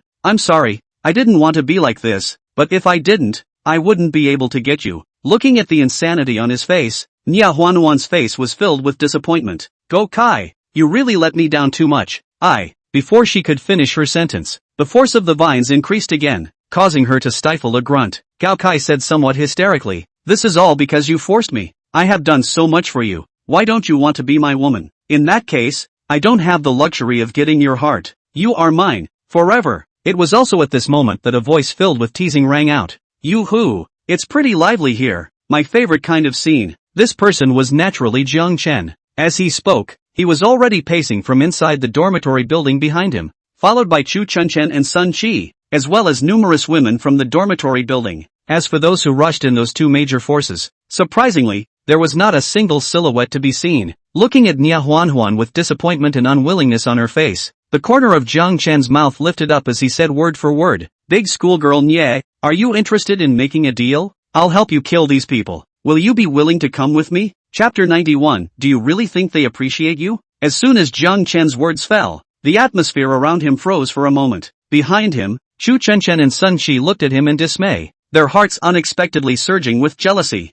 Humph, heartless man, no wonder he's not willing to take us with him, so it's because he has his eyes on that woman Nia Huanhuan. The other women had different ideas in mind. Jiang Chen had just brought the 2 girls and went on a killing spree inside the dormitory building, killing all those who had broken in. The ruthlessness of the means did not scare these women at all, but instead, when they looked at him, their eyes flashed with a strange color. Such a man is only fierce. If I can follow him, I'm sure I'll be safe and secure in the future. Quite a few people have this in mind. As a result, as soon as Jiang Chen came out, he exposed his true purpose, which caused many women to be disappointed, and then it was to turn this disappointment into anger. Aiming straight at Nia Huanhuan, why is it that you can be favored by the heavens? Not only have you awakened that supernatural ability, but even many outstanding men are surrounding you. In front of you is Gao Kai, and behind you is this man who looks even more desirable than Gao Kai. Nia Huanhuan looked at Jiang Chen, who had a calm demeanor, and a trace of doubt flashed in his eyes. This person she didn't recognize. However, the words that came out of the other woman's mouth made her a little annoyed while at the same time raising other thoughts. Therefore, for a moment, she was in deep thought and did not angrily rebuke Jiang Chen at the first opportunity. Asshole. Gao Kai, on the other hand, let out a roar. His eyes filled with viciousness. He stared coldly at Jiang Chen and said angrily, shameless fanatic from wherever, how dare you hit on Huanhuan's idea? Do you deserve it? Only, it was destined to be a slap in the face when it was said. Jiang Chen just gave him a faint look and said, oh, so you're worthy? Then why does she not even look at you squarely for a moment, and made you do such a nasty betrayal because of it? This sentence completely poked Gao Kai's sore spot. He said with eyes wide open, asterisk asterisk asterisk asterisk, you're looking for death. However, at this time, he was binding Nia Huanhuan with all his might, so he was inconvenienced to make a move, and could only look at the 2 major forces. You guys help me kill him? No, cripple him first, I'll torture him slowly later to get rid of my hatred. Gao Kai finally revealed his original face, which had the previous mildness on it, turning into a hideous and horrible one. Such a transformation made those girls feel that he was incredibly strange. Tan Xin, in particular, looked at Nia Huan and said, Huan, I was wrong about him. The Ying brothers and Gao Changquan looked at Zhang Chen, but their gazes glowed with a cold aura as they thought of something else. Gao Changquan narrowed his eyes and asked, Kid, where are the people we went in with? What did you do to them? Upon hearing this, the smile on Zhang Chen's face was incomparably gentle as he said indifferently, They wanted to kill me, and I politely sent them away. In the end of the world, it's either you killing me or me killing you. You guys shouldn't mind, right? At those words, Gao Changquan and the Ying family brothers' faces went cold, their gazes revealing undisguised killing intent. Because of Gao Kai's strategy, there were no less than 100 people who rushed in just now, and they were all resolved by Zhang Chen, which was undoubtedly a great loss. As for how he did it, these people didn't really care. Any one of them, with their powers fully activated, would only take a little more time to deal with an ordinary person if they used the individual attack method. Furthermore, they now had 5 exalted, and Zhang Chen standing out at this time was purely color-crazed and sick in the head.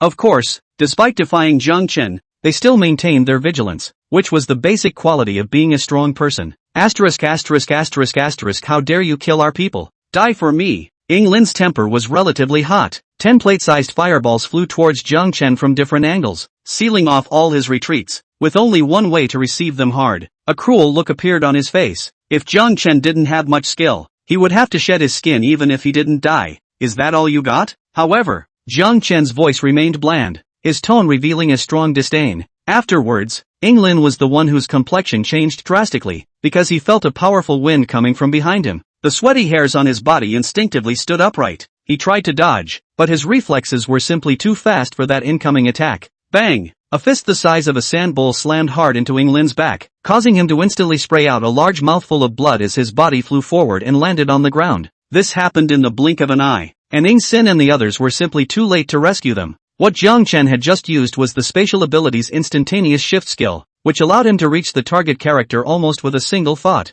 It was just that this ability was more energy intensive, and the current distance was only 30 meters. He looked strained as his figure appeared, a pallor squeezed out of his face. Looking for death. How dare you hurt my brother? When Ying Xin saw that his oldest brother was injured, his eyes erupted with fire and he was about to attack. However, Zhang Chen laughed. I advise you not to act rashly. With my strength, if I help big schoolgirl Nye to release her bonds, just the 4 of you plus that high trader, you won't necessarily be able to help us. At those words, a fierce light exploded in Ying Sen's eyes, but the movements of his hands stopped. He looked toward Ying Lin, who had already risen from the ground, and asked, Brother, are you alright? Ying Lin was also a ruthless man, wiping the blood from the corner of his mouth. He said, I'm fine, I'm just slightly injured. This man's life, I want him to live as if he were dead. Which, just after saying this, he flew again. It turned out to be Zhang Chen who struck again as he stood on the spot where Ying Lin had been a moment ago and retracted his right foot. Ying Lin landed hard,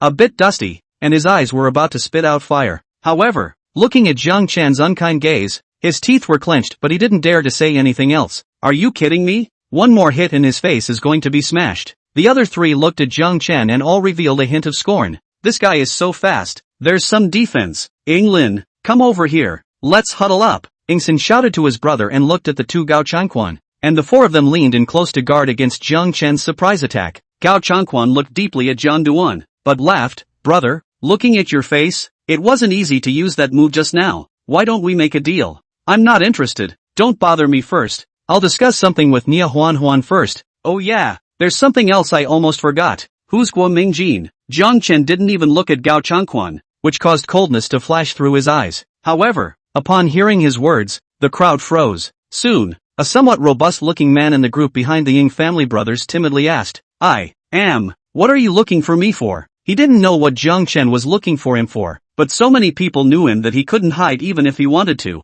Oh, it's okay, it's just going to kill you. After saying that, Zhang Chen's figure disappeared into thin air, and in Guo Mingjin's bewildered eyes, he arrived in front of him, and his tang knife pierced through his body. Seeing the divine light in his eyes dissipate, he faintly said, In your next life, remember to find a hobby that I can accept. Bastard, do you really think we can't help you? Seeing his men die horribly, Ying Lin exploded again. Zhang Chen glanced at him and said, Or else, do you want to try again and see who dies first? Once these words came out, All four of them didn't dare to say anything else. Gao Kai on the other side looked at them being so wimpy and was furious. But thinking of Jiang Chen's methods, he surprisingly didn't dare to say anything. Jiang Chen once again came to Nia Huanawan's side and asked, "Well, have you thought about it? Willing to come with me and be my woman? Bastard. You're a toad trying to eat swan meat." Hearing his words, Gao Kai couldn't help himself again. "Damn, you're really noisy." Jiang Chen was completely enraged, and his figure disappeared once again. As for Gao Kai, he already knew his attack routine, and this time,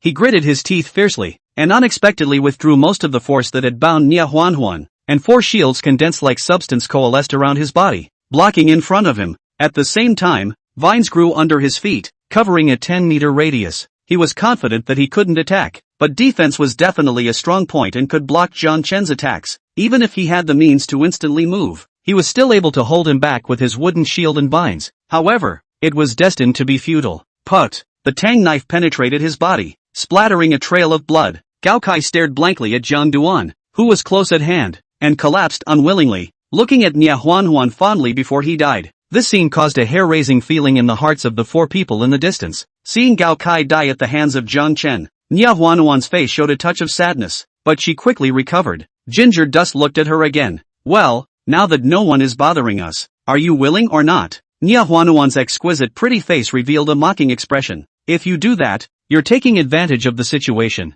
and you're no different from them." Ginger Dust said honestly, "Yes, that's what I am. Do you think that it's this time of the day I would come to help you for no reason?" Hearing his naked words without hiding them, Nia Huanhuan's face flashed with huffing. "Why are you being so cold-blooded? I'm just trying to protect the innocent. Is there anything wrong with that?" Gao Kai's betrayal, Jiang Chen's persecution, and the siege of the two major powers had caused this beauty to break her defenses somewhat. When he spoke at the moment, his tone was a little choked. Jiang Chen, however, did not feel sorry for her, and there was a teasing tone in his voice. "Innocent? How naive of you to think that just because you did that, they'd be grateful? Stupid woman. In that case, I'll show you what the people you saved did to you." Chapter 92, I'll go with you. As the words fell, Jiang Chen looked at the two major forces and said in a commanding tone, "This woman is dishonest. You guys go and grab the person she's protecting. I still have a use for her." Before the other four could respond, Nia Huanhuan's beautiful eyes carried extreme anger as she looked at Jiang Chen and scolded,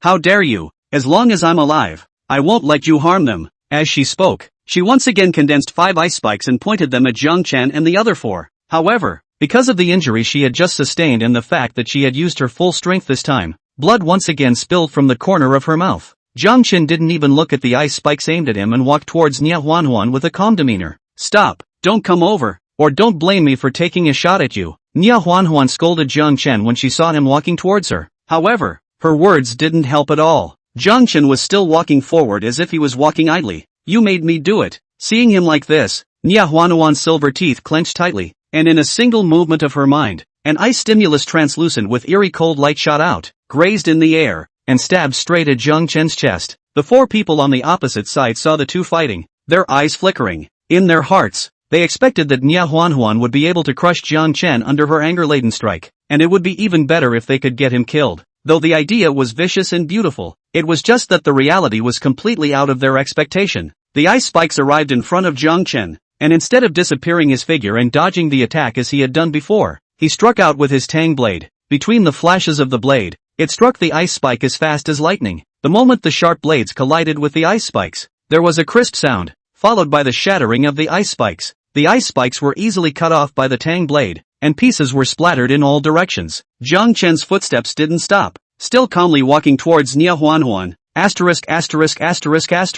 Where on earth did this come from to block Nia Huanhuan's attack so easily? This thought popped up in the minds of the 4 people on the opposite side at the same time. A trace of consternation flashed across Nia Huanhuan's eyes. Knowing that he had misjudged Jiang Chen's strength, she clenched her silver teeth, and all 4 ice spikes swoosh, swoosh, swoosh, swoosh, swoosh, swoosh, swoosh, swoosh, swoosh, swoosh, swoosh, swoosh, swoosh, swoosh, swoosh all shot towards Jiang Chen. "Woman, there's no end to it, is there?" Jiang Chen did not intend to play anymore and repeated the same technique. His figure instantly shifted, and the ice spikes suddenly lost their target, and as he arrived in front of Nia Huanhuan, he slammed his fist out fiercely, carrying the sound of whistling winds, and smashed on top of the water curtain that the other party had condensed in panic. The water curtain that Gao Changquan and Ingsen could only shatter with their combined efforts just now exploded into a sky full of water droplets under his punch, spilling onto the ground, and Jiang Chen went unabated, closing in on Nia Huanuan's side, and while she was still trying to make a move, the tang knife was on top of her neck. Don't move or I won't have mercy. Nia Huanuan's delicate body trembled and stopped moving, but her beautiful eyes stared coldly at Jiang Chen. What the hell are you doing? Jiang Chen didn't answer her, but instead looked at the two major powers. Don't do it yet. Do you guys really want to die? Seeing how easily Jiang Chen had subdued Nia Huanhuan, the four people across the street finally realized the gap between themselves and him. On the other hand, the two girls, Chu Qinchen, had a strange color in their eyes. Brother Jiang turned out to be even more powerful than we thought. Even Nia Huanhuan is no match for him. The other men and women were equally amazed at Jiang Chen's strength, while only a very few showed concern over Nia Huanhuan's capture. Huanhuan, sister Huanhuan, as Nia Huanhuan's BFF, Tan Xian was one of them. Though she was also a little jealous of this wonderful friend, she couldn't help but yelp at the sight of her being tackled. Only, seeing Jiang Chen look over, she moved her gaze away in fear. The other women thought about the reality. Nia Huanhuan had been captured. What should they do if the people from the two major powers made a move against them? Just as that thought popped up, the men rushed viciously this way. Jiang Chen's performance just now had completely shocked the crowd. Even Gao Changquan and the others didn't dare to disobey and only did what he told them to do. Seeing those men charging ferociously toward their side, the women panicked and said to the boys who still survived, "Go on. Do you want to stand by and watch us get caught by them? Hurry up and fight them." Someone spoke up and others chimed in. "That's right. Zhao Feng and the others put their lives on the line for us. Are you guys that much of a wimp?" Hearing these women's words, the surviving 40 to 50 men finally became angry. "Shut the hell up. Can't you see that they have 4 adepts? We're still fighting for nothing. You guys are afraid that we'll die slowly." As they spoke, they chose what they thought was the wisest course of action, and surprisingly turned and ran. This drew a direct scolding from the women, but they simply don't care. Only, before they could run far, the fireballs behind them were as fast as lightning, and all of a sudden they landed on the few people running at the front, burning them into firemen. Ah! The men let out heart-rending howls of misery and rolled around on the ground, trying to extinguish the flames, but to no avail. "Anyone who dares to move again,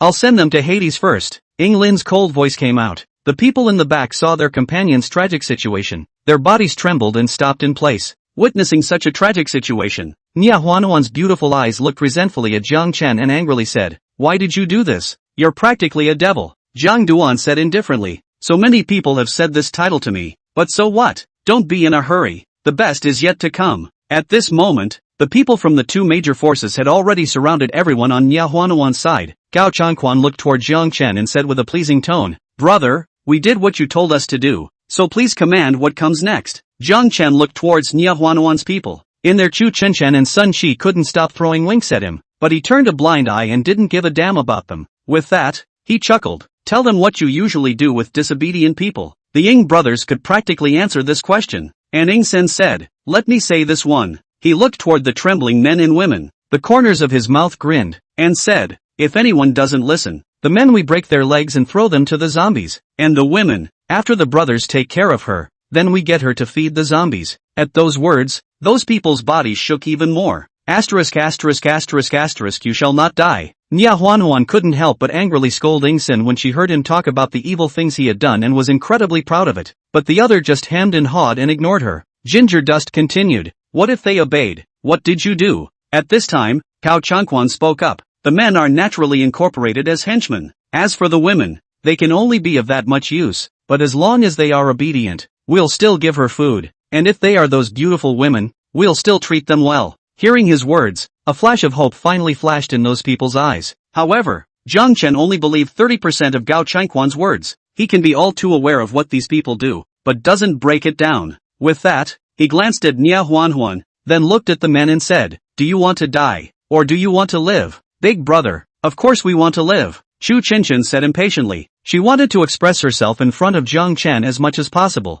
Ginger Dust swept his gaze over the others and said, "What about you guys? Are you also like her?" The men were busy nodding their heads. They knew that Jiang Chen could decide whether they lived or died. Hearing these people's reply, the corner of Jiang Chen's mouth curved up as he said indifferently, "If you want to live, I only have one request. As long as you can do it, I can consider it." Upon hearing this, those people hurriedly said, "Big brother, just say it, no matter what we do, we will agree." Jiang Chen didn't sell the story anymore and said word by word, This matter is very simple, but I'm afraid that you guys can't get over that hurdle in your hearts. Forget it, Gao Changquan, kill them all. The crowd looked dismayed, wondering why the jump in his thoughts was so great. Chu Chenchen was anxious at this time. She still knew Jiang Duan quite well, and knew that his words were most likely true, and blurted out, Brother Jiang, we'll do it. What exactly do you want us to do? The others chimed in, utterly terrified in the face of life and death. Looking at the performance of these people, Jiang Chen said word by word, it's very simple. Each of you come over here and slap Nia Huan and break up with her. I can consider letting you go.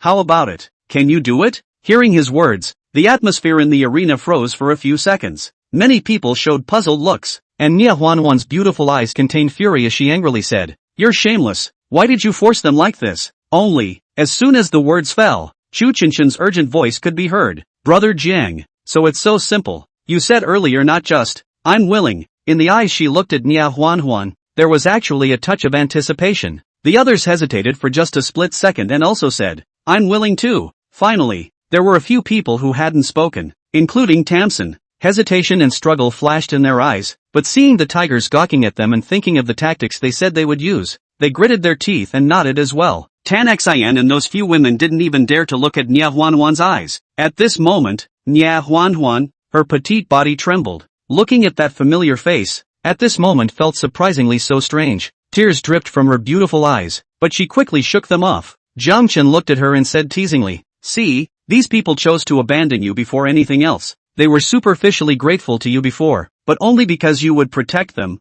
and now that you're struggling to protect yourself, they chose to betray. Shut up, don't you say another word, Nia Huan shouted. Her beautiful eyes swept over those she had protected before, and seeing their evasive eyes, she actually felt a sense of relief in her heart. Then, looking towards Jiang Chen, he actually smiled, just a bit forlornly. You're right, my insistence was all wrong. Those people aren't worth saving. I'm coming with you. Chapter 93, Smile at your sister. At those words, the corners of Jiang Chen's mouth rose. Good, you haven't let me down yet. The beautiful woman in front of me has finally figured it out. He wouldn't hesitate to give up on this woman if she persisted. Do you think I'm ridiculous? But with the end times, does it have to be selfish? I'm just abiding by my own heart too. Nia Huan had a touch of self-deprecation on her face, looking a little disoriented. Anyone who encounters this kind of thing needs a reprieve. Jiang Chen said in a bland tone, You're not wrong, but if you want to survive in the end times, put away your kindness. I'm only going to say this once. If you're still like that after following me,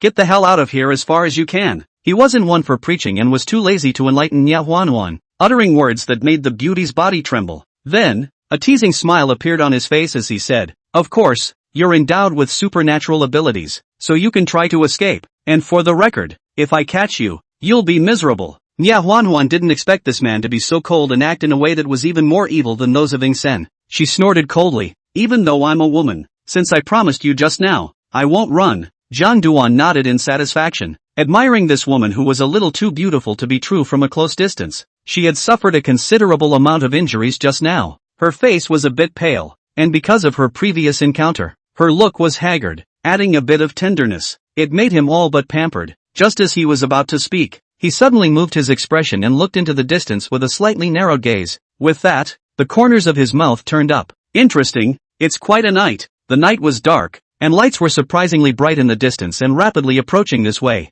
Many people noticed the situation over there and looked over with puzzled expressions. Only Cao Changquan saw this and his face showed joy, as if he instantly had a bottom. Immediately afterward, he stared viciously at Jiang Chen and said with a touch of playfulness on his face, Kid, let you be complacent for so long, and also with Nia Beauty for half a day. Now well, it's time for me to play. Seeing that he had suddenly branched out, Jiang Chen laughed. If you didn't say it, I almost forgot that you even got a group of reinforcements from outside. At these words, Cao Changquan's smile froze on his face and said, You know it all. The ones with the same change in expression were the Ing family brothers. Ing Sen stared at Gao Changquan with a grim gaze and said angrily, Gao Changquan, I mean why did you suddenly pull us into cooperation? So it turns out that you were holding back a bad thing. Are you scheming to eliminate Nia Huan and then backstab us? As they spoke, the two brothers had already pulled away from Gao Changquan. The minions of both forces also automatically separated, their gazes staring warily at each other. However, Gao Changquan laughed and said, Two brothers?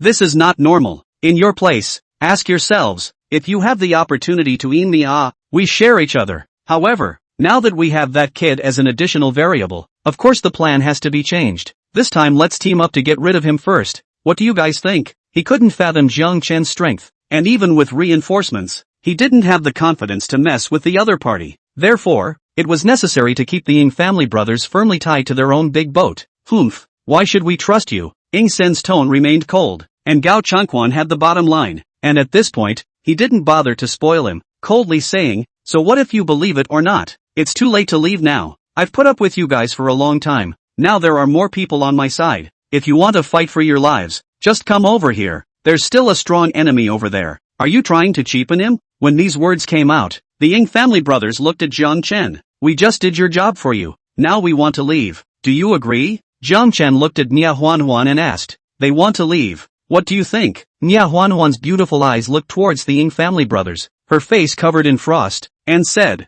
you just promised me to kill them. Of course, I don't usually go back on my word when it comes to women. Ginger Dust laughed. He then looked at the Ying brothers and spread his hands. I'm sorry, but my woman doesn't intend to let you go and, he said word for word, you have injured her, and for that alone, you must die. At those words, Nia Huanhuan's beautiful eyes swept a glance at him and didn't speak, and the Ying family brothers' faces were extremely ugly. Asterisk asterisk asterisk asterisk really think we are not afraid of you. In that case, let's not stop until we die. Ying Lin said angrily, but saying that, his body was honest, and he and his oldest brother both leaned in tightly, fearing that Jiang Chen would use the same kind of sneak attack that he had just used. The men had walked over as the few spoke. The crowd finally got a good look through the dim solar streetlight light, and the number of people coming was no less than 100. However, this point of people was less than either of the two major forces, so there was no need to be too concerned. However, the two people walking in front of them caused the Ying family brothers to look sideways. It was a man and a woman.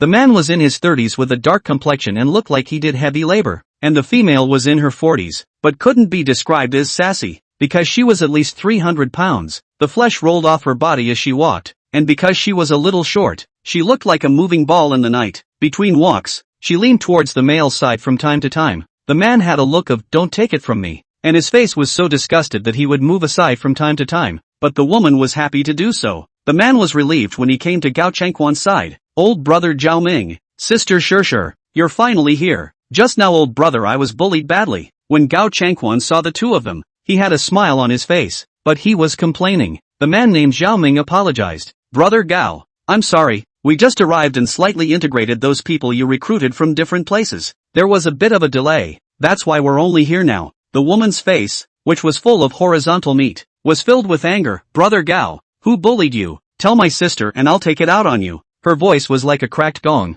jarring the ears. Saying that, she came to Gao Changquan's side, right next to him, making the guy's lips twitch, but it was not good to dodge away. One can only stand stiffly in one's place. However, the woman noticed the two brothers of the Ying family not far away again, her eyes glowing. Which family's brother is this? He's so handsome. Do you want to accompany your sister to talk about your heart? With that, she was about to head that way. Seeing the fat on her face shake uncontrollably, the two brothers felt their stomachs turn over. Ying Lin said angrily, stinking, watch what you say, don't come and disgust me. He couldn't help it, even though he knew the other man was on the same side as he was. Giggle, brother, what a temper. Sister likes it. Hearing Ying Lin's words, the fat woman was not shocked but pleased. Gao Changquan opened his mouth at this time. He didn't want the fat woman to talk nonsense there, and when he saw the smiling Jiang Chen in the distance, his face had a more than a touch of urgency. Then she said to the fat woman, Sister Shishir, don't you like good-looking men? There are still dozens of them left across the street, so you can pick and choose. And also,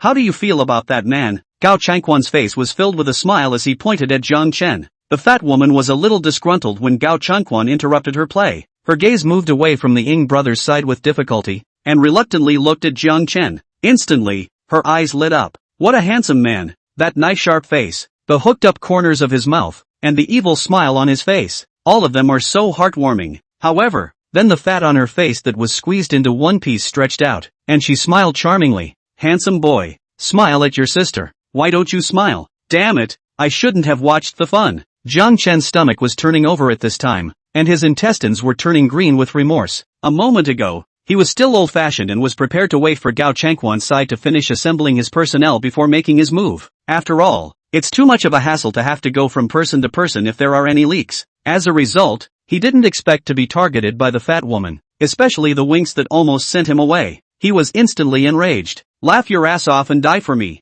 Jiang Chen's eyes went completely cold. Chapter 94, do me another favor. Be careful. This kid can instantly move. As the saying goes, one learns from one's mistakes, but Gao Changquan had seen Jiang Chen's methods before and had been paying attention to his every move. Shouted out just as his face changed color. As expected, before the words fell, Jiang Chen's entire body suddenly disappeared in place. In a flash of lightning, his figure appeared in front of the fat woman like a ghost. The tang knife in her hand flashed with a coldness, stabbing straight to her throat. In the past, this move had worked 100 times. However, just at the moment when the tang knife was about to pierce the fat woman's neck, a bizarre scene happened. Buzz! The fat flesh on the fat woman's body shook rapidly, and an invisible ripple swept through the air. A layer of shockwaves, invisible to the naked eye but physically palpable, spread out from the fat woman's fat-filled skin. When the tang knife stabbed the fat woman's skin, it was as if it had hit a soft and elastic barrier, and it was surprisingly difficult to advance an inch. Rao Jiangchen's strength was strong, but he felt his wrist shaken, and the tangdao blade was shaken away by an inexplicable rebound force, and even his arm was slightly sore and numb. Blocked. Gao Changquan looked at the fat woman. A look of amazement appeared on his face, followed by a face of ecstasy. On the other side, the Ying family brothers were equally a bit incredulous. To know that even Nia Huanuan's defense couldn't stop Jiang Chen, but the fat woman did it. Doesn't that mean that she was more powerful than Nia Huanuan? Or rather, her defense was even better than Nia Huanuan's? Since that was the case, there was one more point of certainty in dealing with Jiang Chen. Even Nia Huanuan, who was standing at the same spot at this time and watching coldly, had a look of astonishment flash through her beautiful eyes. Within the people present, the one who was also not surprised but pleased was Jiang Chen. An amused look appeared on his face as he looked at the fat woman and said, "This ability of yours is not bad. It matches your image perfectly, and furthermore, you're surprisingly already a second-order empath." Right now, he was worried about his strength stopping. If it was a second-order alien, plus the crystal cores that Ing Lin and the others were about to selflessly offer up, he would be able to raise his strength again. While Jiang Duan was playing with his plans in his heart, the fat woman began to giggle again, the fat flesh on her body trembling slightly as she laughed. "Handsome boy, is my sister awesome? But that blade of yours just now was not bad. Oh, my sister had to put in a lot of effort to block it. Cluck cluck cluck cluck. You're so brave. You make my sister a little bit in love with you. Today I must catch you. Let you be my Pang Shirshers man. Let's have some fun." As she spoke, she suddenly took a step, and the crowd only felt the ground tremble slightly. "With that," she said to the others, "don't do it yet. Help me catch him. My old lady is a bit impatient." The woman looks heartless, but she's not that stupid. Having seen Jiang Chen's strength just now, she knew that she alone would definitely not be able to help him, so she asked the others to do it together. 5 times gravity. Without any nonsense, Zhao Ming took the lead and used his supernatural ability just enough to have a limiting effect on Jiang Chen's instantaneous shift. Moreover, this guy made his full strength as soon as he came up, and his face was a little red. Caught off guard, Jiang Chen only felt his body sink violently, as if his entire body was being pressed by a giant invisible hand, and his muscles tightened for a moment. Taking advantage of this opportunity, Pang Shirsher's right foot, which was as thick as an elephant's leg, violently stepped on it, and the ground could not withstand the huge force and chapped open, and like a raging rhinoceros, she stormed towards Jiang Chen with a whistling gale. If it was an ordinary person standing in front of them, they would definitely be crushed to the bone and die instantly on the spot. However, right at this juncture, Jiang Chen said indifferently, "Don't come over, I'm enough on my own, you'll be able to help, but not right now." He looked towards Nia Huanhuan with a warm smile on his face. The other party, who was about to make a move when they saw him being surrounded, stopped moving again when they heard the words, but her beautiful eyes stared unblinkingly at the field, ready to strike at any time. On the other side, Pang Shirsher had already rushed in front of Jiang Chen, and the moment he was about to crash into him, Jiang Chen's feet similarly stomped on the ground violently, and the restriction of triple gravity was completely eliminated by him just like that, and in the next instant, his entire body disappeared again. The moment he disappeared, Pang Shirsher had already arrived at the place where Jiang Chen had just stood, only to pounce. At the same time, the attacks of the other 4 simultaneously fell short. "Look out!" Gao Changquan's face changed wildly, and he shouted another warning. It was just that Jiang Chen's divine appearance caused chills to rise in the hearts of the crowd, not knowing who he would attack first. However, the answer was revealed in the next moment. Behind Zhao Ming, Jiang Chen's silhouette appeared out of thin air, and the tang blade in his hand cut through a stunning arc, chopping at his neck. 5 times gravity. Under the life and death crisis, Zhao Ming repeated his old trick and once again activated his supernatural ability. wanting to delay Jiang Chen's attack. Only, where would Jiang Chen fall for it a second time? 5 times gravity was upon him. He wasn't affected at all. The Tang blade's target remained the same, and between the flashes of the blade, it brought up a head. Bastard! Make a move and block him. Seeing Zhao Ming killed so easily, a chill rose in Gao Changquan's heart that went straight from the soles of his feet to the sky,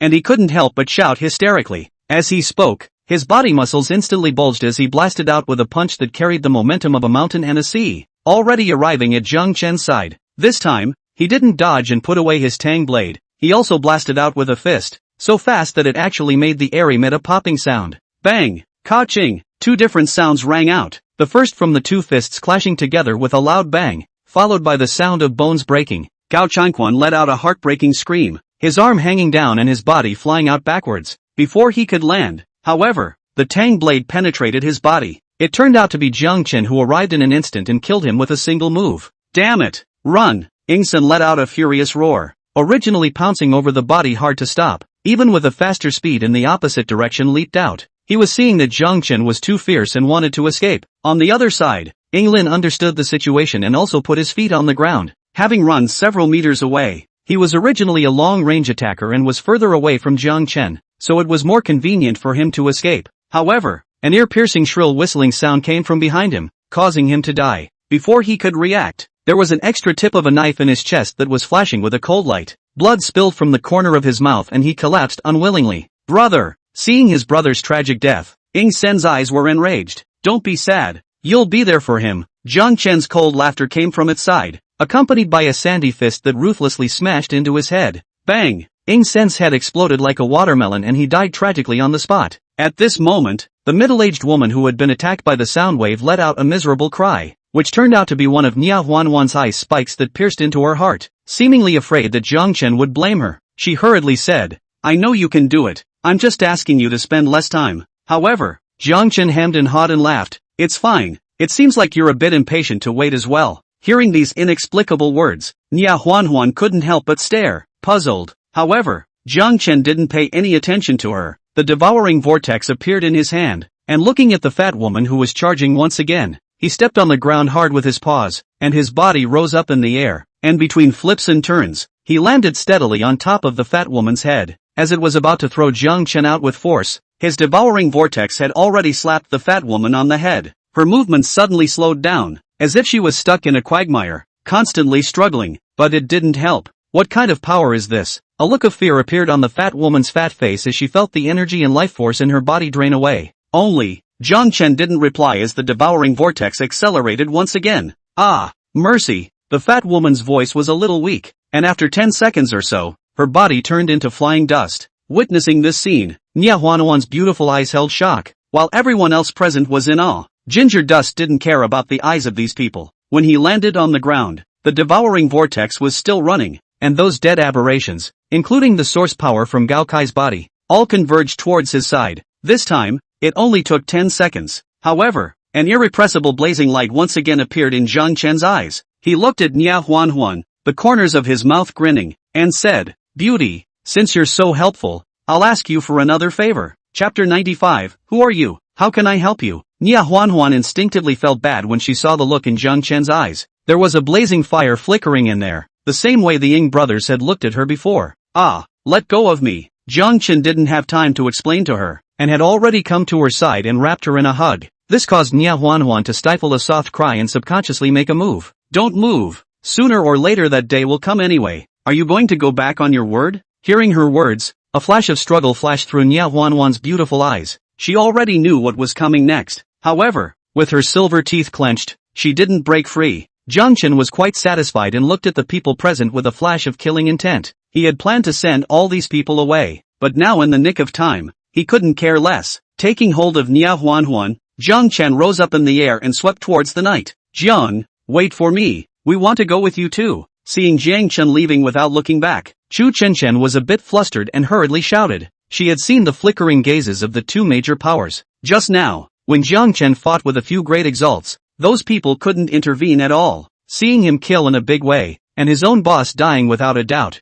these people were incomparably fearful in their hearts, fearing that Jiang Chen would kill Red-Eyed and GA them along with him. As a result, he just hugged Nia Huanhuan and left, and these people's minds came alive again. Is that bogeyman gone? A junior member of the Ying family brothers' forces asked uncertainly. The other said, I think it's gone. If you're holding Nia Huanhuan, would you be willing to stay here? Bah, are you kidding me? Of course it's somewhere in the middle of nowhere. He didn't go on about it, but what driver doesn't get it? However, the crowd waited for a while before they were sure that Jiang Chen was really gone. At once, two major forces. No, it should be three groups, which included the external forces that the fat woman and the others had brought with them, and a number 3 emerged from inside at the same time. Number 3 on the Ying family brothers side hemmed and hawed. Guys, what do we say now? Let's split those women equally. The crowd had played this idea before, although they paid the price of the tragic death of the oldest two. The result was that this thing was still done in a confused manner. Isn't today's situation the time to pick the peach? Of course, I want that Tamsin. Number 3 on Gao Changquan's side said. He was a middle-aged man with a big head and a thick neck, and was supposed to have been a cook before. The man stared at Tan Xian's pretty face, his gaze filled with lust. You can't do this. Tan Xian looked at the middle-aged man's eyes, and fear rose in her heart. If she fell into his hands, she would definitely end up miserable. It was at this moment that she thought of Nia Huanhuan, and remorse welled up in her heart. If she had held out a little longer just now, she would have begged that man to save me. Having seen Jiang Chen's methods, she figured out a lot of things. There were many others present who had figured it all out as well, and were equally sorry beyond measure. It's just that, in today's situation, it's useless to regret. I want that Chum Hum, the Ying family's number 3 said, and the number 3 of the new force was a tattooed youth who pointed his finger at Sun Qi. The two women blanched. Chu Chinchen exclaimed, No, I'm Zhong's woman. I was with him just now. You can't do this to me, or he'll kill you. However, upon hearing his words, everyone laughed. Damn, are you being funny? That bogeyman would have taken you away if he cared about you. He wouldn't have just hugged Nia Huanhuan and left alone. He's just having a little fun with you, and he really thinks he's his woman. The Ying family's number 3's eyes showed mockery as he heatedly laughed. From now on, just follow me honestly and serve me well so that you can live. The tattooed youth was a bit impatient. Hurry up, kill all those men, we'll split the women equally. Guys, give me the prettiest ones, you guys have fun with the rest. With that, he waved his hand at the people behind him. The people he brought with him were from the neighborhoods near the school, most of them poor and vicious. It simply can't be squashed without a little favor. Hey, these women are just different. Watery, this time they are simply rich. They can play for quite some time. As he spoke, the crowd had wailed and rushed forward. Not to be outdone, the people from the other two forces also began to move. Their targets were the timid boys who survived Nia Huanhuan's forces. Ah, don't kill me, I can join you as a junior. Those people had a look of fear on their faces and couldn't stop pleading. Only, it didn't get a stop from the other side. Pa, just you trash. There's a hammer for it. You still have to eat after you're collected, and you want to share the women with us, so go to hell. Instantly, there was a scream from the field. Those boys were the opposite group of fierce and vicious people opponent, and then the number of people occupy an absolute disadvantage. Soon dead and wounded, the women looked at the tragic situation in front of them, not daring to squeak at all, their bodies trembling. However, soon the people from the three forces turned their attention to them. The tattooed youth said, Split these women up. The other two had no objections. There were 300 to 400 women who survived, and it was a sight to behold, as if they were choosing merchandise, picking them over one by one, and from time to time there were sounds of teasing and laughter in the arena. Only, a short while later, there was suddenly another movement in the distance. It was a convoy of vehicles, quite a few by the looks of it, surprisingly more than 50 of them, and most of them were big trucks. The people from the three forces couldn't help but look over there. Where did all these cars come from? Are their forces coming again? However, thinking that their side numbered over 400 people, the heads of the three forces just hugged their chests and watched, waiting for the vehicles to approach. Soon, dozens of vehicles came close, and from the first 20 or so vehicles, hundreds of people jumped down. When they saw how they were dressed, the faces of the heads of the three major powers changed wildly. Mud! Where did these people come from and why do they have guns? Now, they were completely flustered. Who the hell would have thought that the people coming were armed? I only saw those people with loaded guns, wearing bulletproof vests, moving in a neat and tidy manner, and looking like they were well trained. At this moment, an SUV came out of the convoy, and a man and a woman came down from it. Men wear sunglasses and suits on a big night. The woman had an excellent figure and her appearance was comparable to that of Chu Qinshan, especially her career line, which dazzled people. A white-collar professional outfit outlined her figure. The throats of the people from the three major powers rolled as they watched. She looked a little cold, especially when she saw the scene in the field. her brows furrowed slightly as she flashed a look of disgust. However, when the beautiful eyes saw Tanshin, they lingered on her for a few seconds. It gave the other man a strange feeling. The two came before the crowd. The man had a spray gun in his hand and looked around as he walked. There was just a pause when he saw signs of an alien battle on the ground. Afterward, arrogantly glancing at the crowd in the arena, his gaze landed on the three people at the head. It made them a little uncomfortable, their hearts fuzzy, that feeling, like they were being stared at by a poisonous snake. He spoke blandly, "What's going on here? Was there an alien fighting here just now?" The tattooed youth was a bit frazzled, but still asked, "Who are you guys? Why are you here?" "Who knows?" A smile broke out on the man's face when he heard him ask himself a rhetorical question. "I was asking for your words." The words fell. With a bang, the tattooed youth had his head blown off on the spot. The bosses standing on either side of them just felt their faces get wet, their legs went weak, and they just naturally fell to their knees. "Big brother, spare your life. We'll talk right away. Don't kill us." The sudden shooting of the men scared them out of their wits. There's no way around it. The other guy's got a gun. Kai Koen. These people are still useful. Put away your temper or I'll tell Mr. Chen all about what happened here. That woman's face flashed with displeasure. Her tone was a bit cold, but it was crisp and pleasant. Hearing Mr. Chen's name, the man named Kai Koen's face changed slightly, and immediately smiled. "Sorry, Secretary Wu. Those people don't know how to be nice. I'm just giving them a little lesson. Look, now they're honest. She's busy with her affairs, Mr. Chen, so don't bother her with this small matter." Secretary Wu grunted lightly and didn't say anything else. She didn't see a flash of lustful color as Kai Koen turned his head. "Stinking woman, one day I'll make you beg for mercy from me. Don't like men, do you? Your first man will definitely be me." Chapter 96. However, with his heart spinning with dirty thoughts, Kai Koen's face was as normal, especially with sunglasses on. It's hard for outsiders to see what's going on inside him. At this moment, he once again looked at the two bosses and asked, "Now, tell us what just happened, and if you talk any more nonsense, you'll all go to hell." The two men's bodies trembled as they immediately said, "Okay, boss, we'll talk." It turned out that number 3 of Gao Changquan's forces wiped his sweat and said, "Tonight we had come over to rob those women, but we ended up meeting a strong enemy. He's a shifter. He's much stronger than even our boss. That man is so scary. There are 7 shifters on our side, but it turned out that none of them were his match. Most of them were killed by him alone. In order to stay alive, that person picked the most important thing to say and gave Jiang Chen up in the first place." Upon hearing this, both Kai Koen and Secretary Wu were somewhat moved, revealing extremely interested looks. Kai Koen coldly said, "One person single-handedly took on 7 Xenos and almost wiped them all out. Are you sure this is true?" The middle-aged man was horrified in his heart when he asked this, but he nodded affirmatively. "It's true. How dare I lie to you?" The others present saw it. "Ask them if you don't believe me." Another person chimed in, "Big brother, it's true." 7 exalts, except for one of them who was killed by Nia Huanhuan. All died at his hands. The others nodded. Kai Koen sniffed and the corner of his mouth hooked up into an evil smile. "Interesting. I didn't realize that the end of the world had only started a few days ago, and there was an alien that strong. It's really interesting." He couldn't help but rub his hands together, as if they were itching a bit. "Gotta find that guy and make him play nice with me." However, he thought of something else and asked, "Who was Nia Huanhuan again?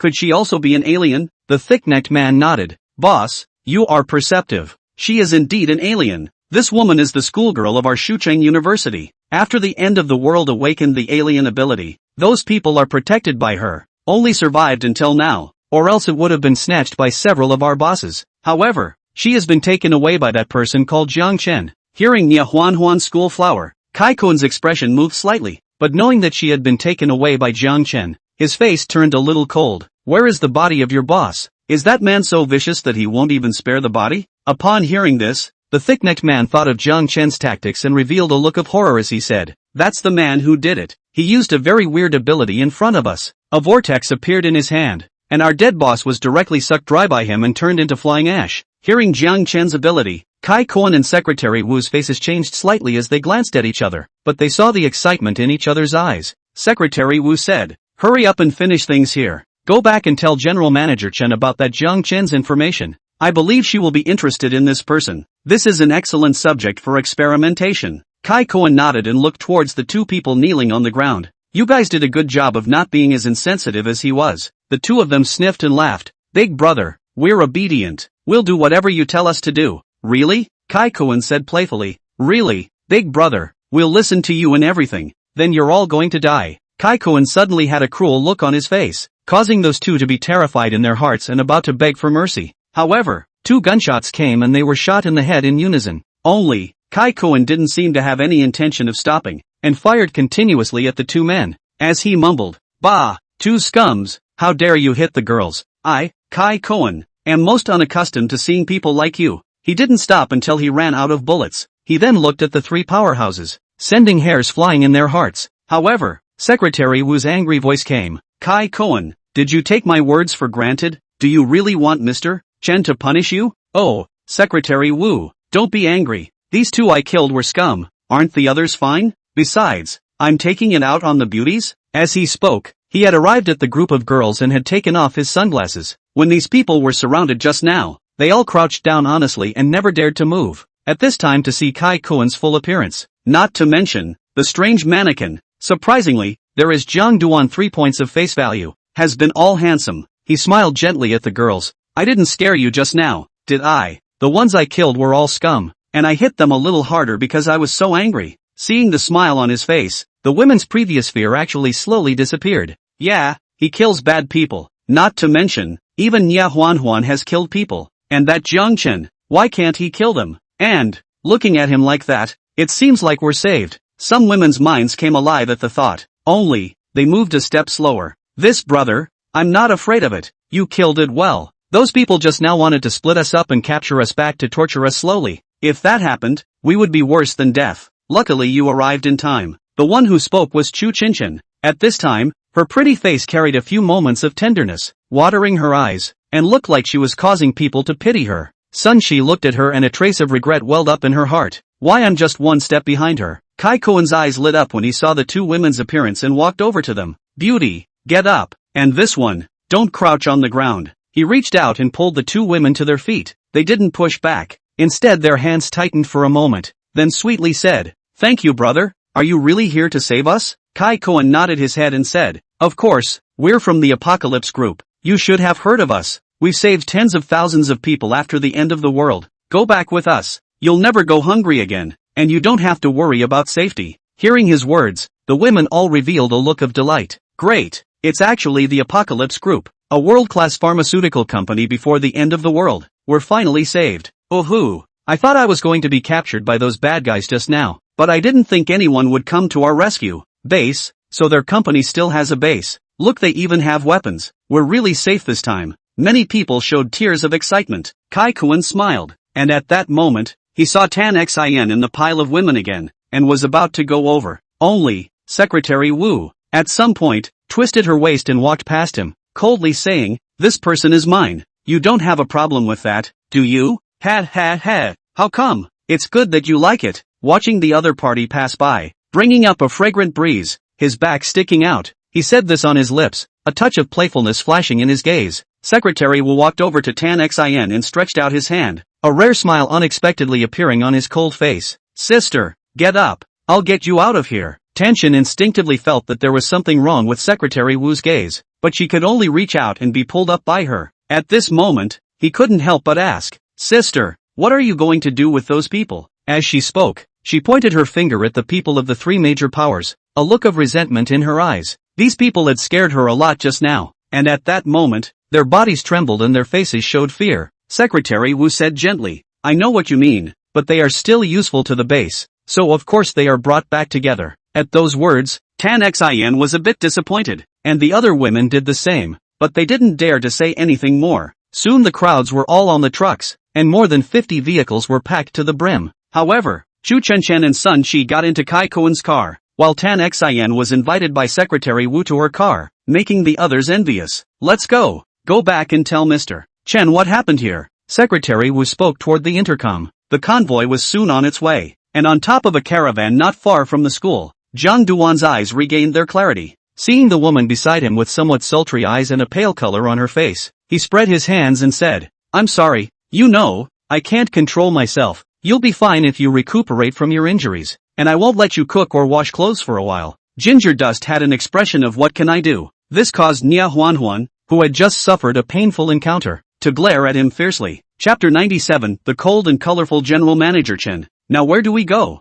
Nia Huanhuan observed the caravan. This bedroom was extremely luxuriously furnished. In his heart, he couldn't help but feel a strong curiosity towards Jiang Chen. What exactly is his origin? It feels quite mysterious. As for what had just happened, there was no dwelling on it too much. This made Jiang Chen all a little impressed with even her. Most of the women he'd interacted with before could be dying, and this woman had a very calm expression. Don't look at me like that. I'm not a casual person, but if it wasn't for you, I would have fallen into the hands of those people in Ingsen and it wouldn't have ended any better than it is now. She didn't raise Kai because she knew that he was just ghostly and didn't even think that cooperating with those people would be seeking skin with a tiger. And even if Jiang Chen didn't show up, he wouldn't be able to fight Gao Chanquan and those people. You're quite a smart woman, I admit. I looked away. Ginger Dust laughed playfully. Oh, you originally thought I was that kind of saintly mother, right? I did before, so I lost my heart, and since those people's betrayal, I've completely thought it through. A touch of sadness appeared in Nya Huanuan's eyes, and then she was relieved. Oh, you want to get away? I thought you were tired. With that, in Nya Huanuan's puzzled eyes, Jiang Chen leaned over. He didn't have much fun once he regained his senses. Another hour passed, and Jiang Chen stood up somewhat refreshed. You asshole. Nya Huanuan didn't have the same calmness as before, and some looked at Jiang Chen with some anger. He himself had been injured before, and then he was injured on top of it later, and then this guy had to mess around. But Jiang Duan looked like a dead pig in a poke and said, "You're the one who said it. I'm sorry, I might have said that I thought wrong." Afterwards, he took out a food and said, "You haven't eaten well these past few days, have you? And you've expended a lot of strength just now, so eat something first to replenish yourself." Nya Huan swept a glance. On the cabinet next to it, there was a stir-fried sliced pork with fungus, a stir-fried green vegetable, a yam and chicken soup, and a bowl of white rice. The food is brightly colored and looks quite appetizing. Nya Huan since the end of the world. Where has she seen such a delicious meal? She has been nibbling on steamed buns for the last few days, and she doesn't even dare to eat more than this. So, upon seeing the food, the stomach instinctively rumbled a few times. She didn't make a pretense and began to eat. Ginger Dust laughed a little as he looked at her chewing and swallowing. These dishes were the ones he asked Lin Yao to help him prepare when he was free, just to enjoy them when he was out on business. They belonged to the special offer for him, and Lin Yao made them with extra effort. Of course, there are more soups, dishes and the like in there to replenish qi and blood, which can come in handy precisely in this situation. How can you put food in a space that keeps it in the same condition it was in when you first put it in there and it won't go bad anyway? Looking at the beauty eating, Jiang Chen's heart moved and said, "You eat first, I'm going out, and when I come back, I'll take you to meet with your sisters." Hearing that there were sisters, Nya Huanuan's body paused, but she only nodded. She understood that regarding Jiang Chen's such a domineering style, and the way he lost his mind just now, the matter of having sisters wasn't that hard to understand. Seeing that she was equally bashful about such things, Jiang Chen smiled and got off. Of course, he took the keys out of the car before getting out. If Nya Huan had other ideas, the person could leave, the RV had to stay, and then he had a way to get her back. But the end is a bit miserable. Jiang Chen left the caravan and swept towards the school. He didn't kill those people at the school before to drive away the side effects, and now he went back to see if they were still there, so he settled it through and through. Of course, it was fine to leave. He wasn't afraid of exposing his abilities as this could be used for fishing. Soon, Jiang Chen arrived at the place where the battle had just taken place, only to find that there was not a single silhouette here, only corpses all over the ground, those of the boys and a few cheap bosses who had their heads blown off. Seeing their deaths, Jiang Chen was slightly stunned. It's a bit of a tragedy to be sprayed to death. TSK, TSK, TSK, TSK. These people are more than 400 in number, and as a result, the boss is dead. They must have encountered people stronger than them. They should have bumped into forces with guns. Is it the Apocalypse group? Have they finally appeared? Thinking of this power, the corners of Jiang Chen's mouth raised in a bizarre arc. If it's really the Apocalypse group,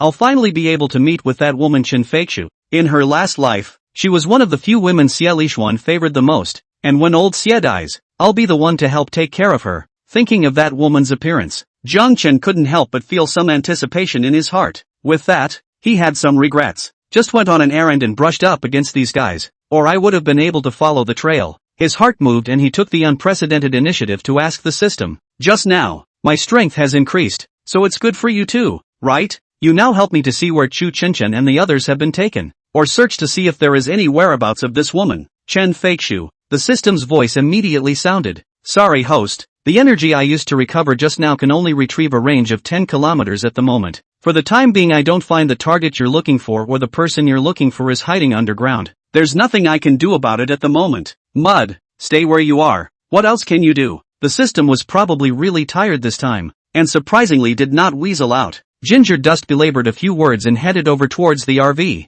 He was going to bring Nya Huan to rendezvous with those people from Kong Shui. A dozen kilometers away, Kai Kuan's convoy pulled into an abandoned factory on the outskirts of the city. There were no buildings within a kilometer of the perimeter of the place, and the weeds were taller than a man in many places outside the factory. The people in the car looked outside and were a little puzzled. Is this the base? Why is it so desolate? No one answered them, however, and the convoy came right up to a clearing outside the factory, when suddenly the ground cracked open and widened rapidly, stopping when it was big enough to hold a truck. It wasn't dark inside, but a bright light came through. The convoy drove into the cave like that, and the crowd realized that it was a road that sloped downward, like the entrance to a basement parking lot. Brother Kai Kuan, is this the base? Shu Qinshan watched as the car drove to an empty flat area where many vehicles were parked neatly, numbering at least 1,000, and couldn't help but ask curiously. However, Kai Kuan laughed. This is just the parking lot. There are other places underground. Our base is underground. Will you guys go back to your place with me in a while? Or will you be with the big group?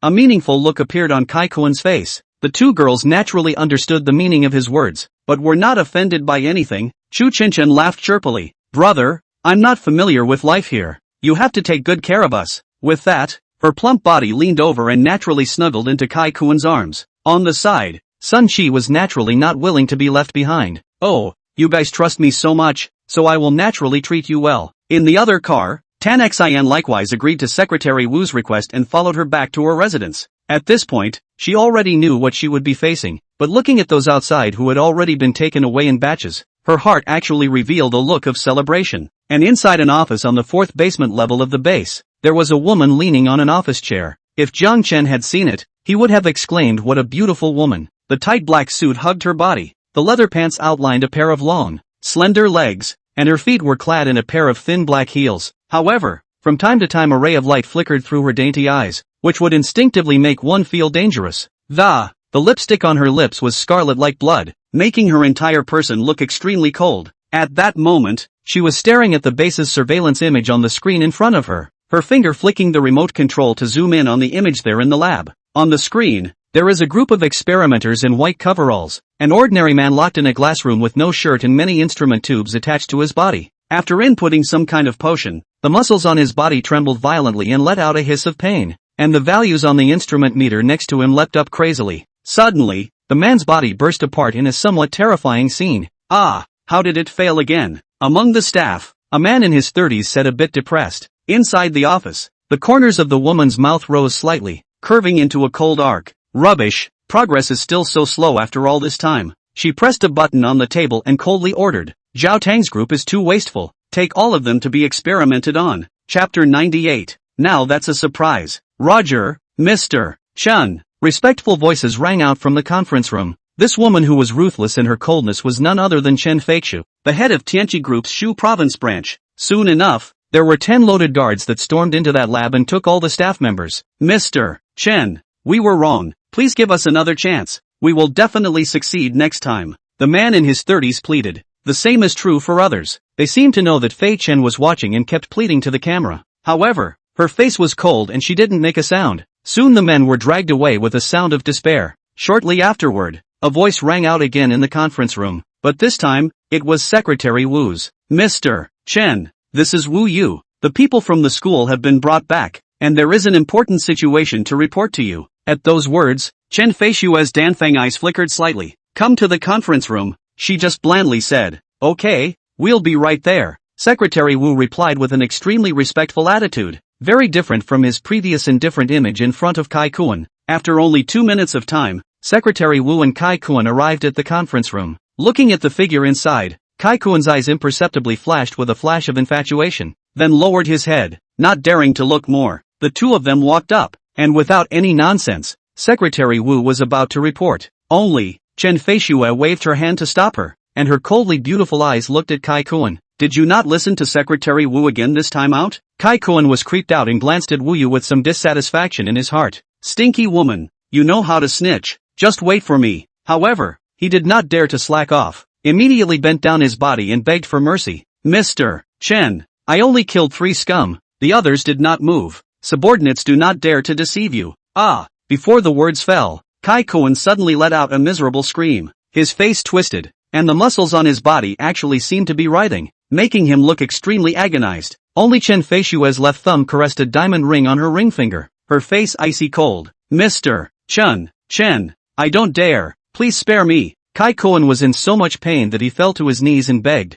His face was covered in cold sweat and his body was drenched in sweat, which showed how much pain he was enduring. However, after a full 5 minutes, Chen Feishu stopped. Her pair of beautiful eyes narrowed slightly as she said, "This is the punishment for your disobedience, as well as that look in your eyes when you were looking at me just now. I don't like it, put away your dirty mind, or there won't be a next time." Her tone was bland, but it caused Kai Koen's body to tremble as he knelt and thanked. "Thank you, Mr. Chen, I won't dare to do it again." With this look, he doesn't have the arrogance he had before in school. Secretary Wu looked at him, a hint of mockery flashing across his face. Only, Chen Feishua's next sentence caused her face to change slightly. "Do a good job for me. I won't treat you poorly. Have you been coveting Secretary Wu for a long time? If it satisfies me, I can set you up." Mr. Chen, Secretary Wu wanted to speak, but when she saw the eyes of Chen Feishue looking over, which were like poisonous snakes harboring a gloomy coldness, she no longer dared to speak. Kai Koen,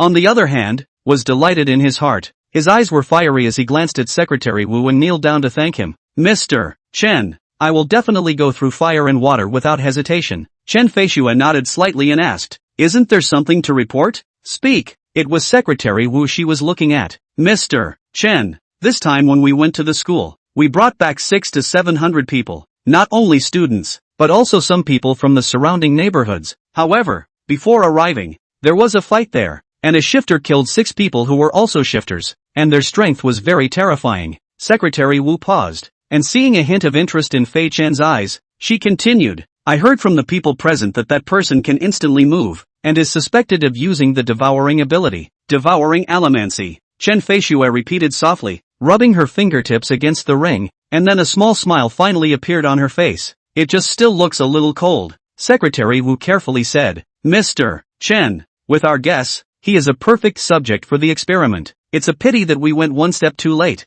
otherwise we could have caught him." Kai Koen immediately said, "Mr. Chen, give me a team of men, I'll go get him back." Although he knew about Jiang Chen's battle record, he wasn't the least bit afraid of the other party. However, General Chen shook her head, her beautiful eyes narrowed slightly, and said, "Let's send 3 Jin warrior squads first, to test his strength." "Mr. Chen, let me go, give me a chance to make up for my mistakes." Saikuan was a little jumpy. Chen Feishu lightly swept a glance at him, the corner of her mouth hooked up as she asked, "What, you don't listen to me?" When these words came out, Kai Koen immediately changed color. "No, dare, everything is at your disposal." Another cold sweat broke out on his body, but in his heart he no longer dared to have other thoughts, and his attitude was extremely respectful. "Well, you guys go ahead and get out. I'm going to get some rest." "Yes, Mr. Chen." The two slowly exited the room, closing the door behind them. The conference room resumed its silence, and Fei Chen stared at the screen in front of her, her beautiful eyes flickering, not knowing what she was thinking.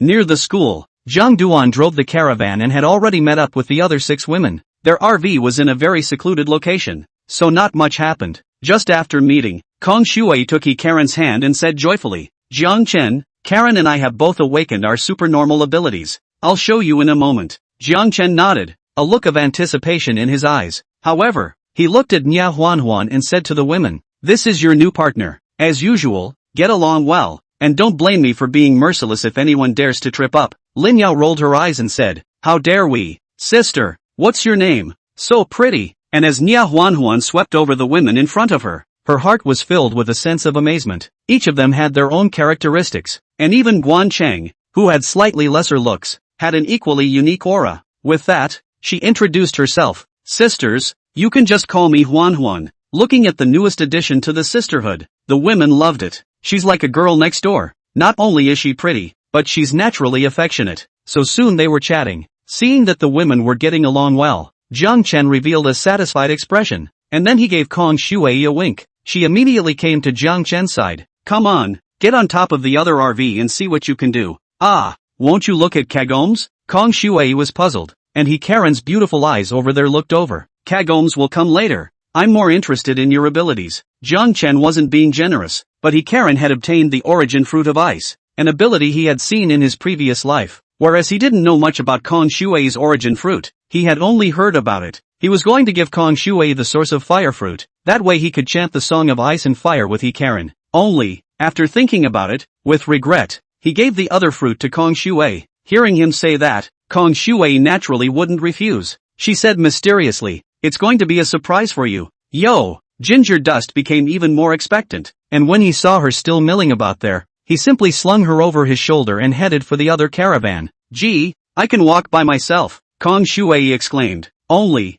Jiang Chen didn't care about her. Soon, they got into the caravan that Zhang Duan drove back. After going in, he couldn't wait. "Shui, what about showing me what you can do? That's the source fruit of illusion. I'm looking forward to the surprises you'll bring me." Seeing that he was in such a hurry, Kong Shui didn't sell herself short. Suddenly, Jiang Chen only felt that the environment he was in had changed, and that he had returned to the university campus, and Kong Shui in front of him had disappeared, and what appeared was an unfamiliar yet familiar face. "Are you Huang Yao?" The woman was none other than Zhang Duan's college girlfriend, Huang Yao. She belonged to the small family type, and the way she looked at Jiang Chen, she was shy and timid, which made her lovable. "Ginger Dust, how have you been?" Looking at Jiang Chen, she said with affection. Only, in the next moment, Jiang Chen had already cupped her neck with his hand, and she struggled hard, but to no avail. "Ah, Jiang Chen, I'm Shui, let go of me." Kong Shui's anxious voice came out, and only then did Jiang Chen come back to his senses and put her down. "Phew,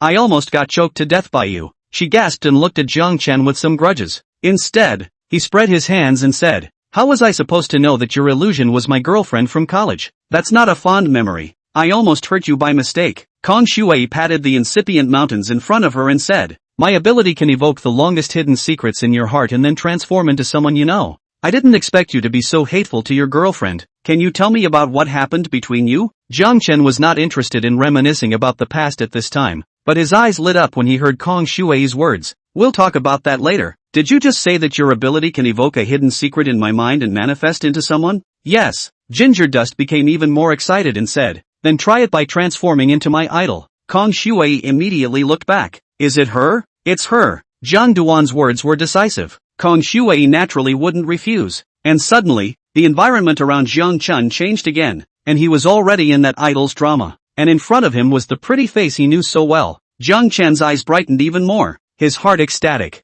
"What's a surprise? This is a ing surprise." He couldn't wait. "Say the lines, Shui baby, say the lines my idol says." Kong Shui immediately complied. "I am old." However, before she could finish, Jiang Chen stopped her. "Why don't you let me talk about it?" Ginger Dust laughed bitterly. "I'm afraid that if I say it, a terrible thing will happen and we'll all be lost." These words caused Kong Shui's heart to be shocked. "Is it that scary?" Ginger Dust said. "Maybe, but let's take it easy." "But well, there's another scary thing coming up." "What?"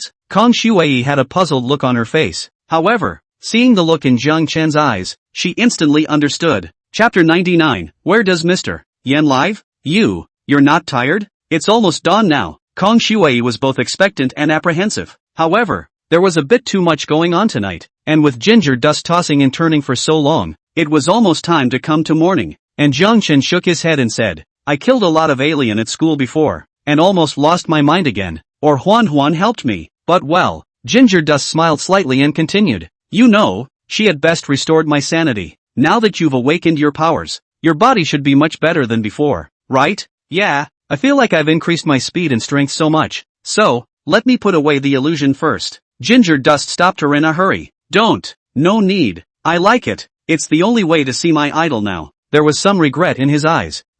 Okay. How could Kong Shui not know what he was playing at? He must have wanted to play a rival role with himself. He'd let himself play the part before. It's just that, now that I've awakened my psychic ability and have it augmented, it's even more realistic. Thinking about the scenes in that movie, she was surprisingly looking forward to them. Realizing this, the pretty face burned a little. "I was brought down by Ginger Dust," and Ginger Dust let out an unrestrained laugh. "Ha ha ha, I wanted to go to a vertical store as a group actor before, but I never thought that I could act now. Shui, take out your acting skills of a movie queen and get ready to soar. Hey, I'm acting in my own color." Saying that, he let out a jia strange laugh. "When it comes to acting, I'm no worse than anyone else." A confident smile appeared on Kong Shui's face. Ginger Dust also got into character, looking quite literally like a vicious villain as he walked towards her. More than 2 hours later, Jiang Chen finally finished testing Kang Shui's supernatural ability, and the result, well, naturally surprised him. This source fruit of illusion is really good. Besides that ability to surprise me, it's also very practical against the enemy. If it's an ordinary person, Shui can make it sink into it with a direct illusion. Jiang Chen stretched his back, while Kang Shui was a bit tired after the play and actually fell asleep. Just now, she had used up all her powers in order to demonstrate her abilities. Originally, Jiang Chen wanted to give her the collected crystal cores, and seeing her like this, he was in no hurry. It was dawn outside, and he was still in good spirits, with little sleepiness. With his current physique, not sleeping for 3 days was no problem. Leaving the RV, Zhang Duan went to call Yi Karen out. Show me what you can do, and unleash your full power on me. Standing not far from the RV, Zhang Duan pulled away from Yi Karen and looked at her, and a few other women got out of the car and watched with interest. Yi Karen didn't worry about hurting Jiang Chen and nodded. Suddenly, her temperament changed. Her body exuded a clear coldness, like an untainted ice and snow fairy, making it impossible for people to have blasphemous intentions. Except for Ginger Dust. He looked at the transformation of Yi Karen's temperament and couldn't help but praise it in his heart.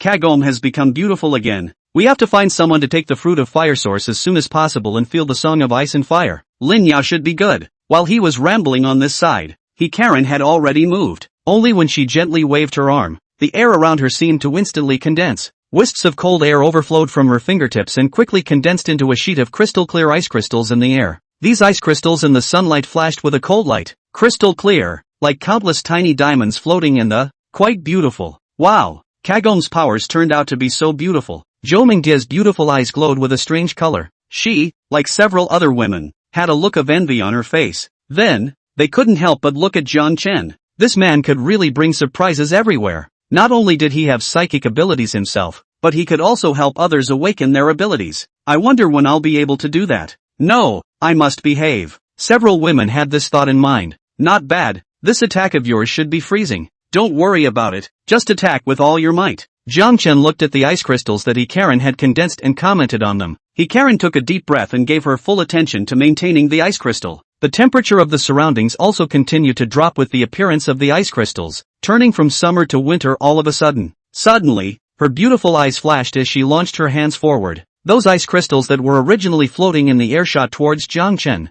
and in the process, the ice crystals began to rapidly coalesce together. Still halfway there, it was already woven into a delicate web of ice. After coming to Jiang Chen's side, his speed didn't decrease and wrapped his entire body in it. He did not dodge in the face of this attack. The ice net enveloped Jiang Chen and gradually tightened, the surface emitting an even more piercingly cold aura, covering the top of his body with a layer of cold ice. From a distance, he had become a snowman. The coldness of the ice crystals condensed a layer of frost on the ground. If it was an average person, they would definitely freeze into a popsicle in the first place, and then with a little knock, they would shatter inch by inch. But Zhang Duan wasn't that kind of person. With just a tremor of his body, the cold ice on his body shattered and scattered all over the place, and he encountered such a terrible cold and remained unharmed. Looking at Yi Karen, Jiang Chen laughed. Not bad, when you encounter an enemy of the same level as you. Unless the supernatural ability is special, there is a great possibility that they will become the dead souls under you. Hearing Jiang Chen's words,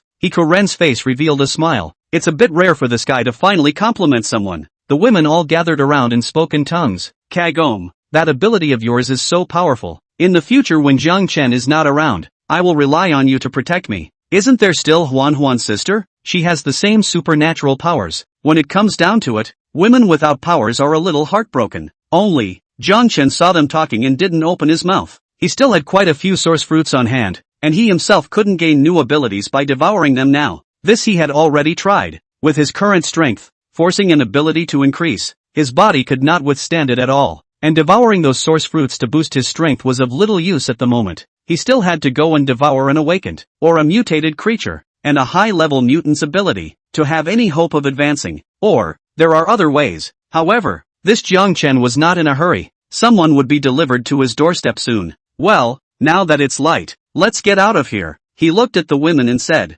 Heki curiously said, where are we going now? Zhang Duan laughed. I have a good friend. He should be almost ready by now, so let's go find him. At those words, the women's hearts were filled with doubts. Only, if Jiang Chen didn't say anything, they wouldn't ask much at all. This had already formed a tacit understanding, so all the women were obediently getting into the car. Soon after, the caravan set off. with Jiang Duan driving the vehicle that Kong Shuai was resting in, and Nia Huanhuan sitting next to the driver's seat. As for the other RV, of course it went into his space. The location of the new campus of Shucheng University was in a combination of urban and rural areas, so there were some farmlands around, so the number of zombies was very small, and it wasn't until they drove out to a distance of 5 kilometers that the number of zombies on the road increased again. Naturally, Ginger Dust drove the caravan straight into it. However, he had some meat on his bones. It's a bit of a shame for an RV to hit a walker like that. It would be nice to have some blades or something mounted on the front, but unfortunately there's no talent for that.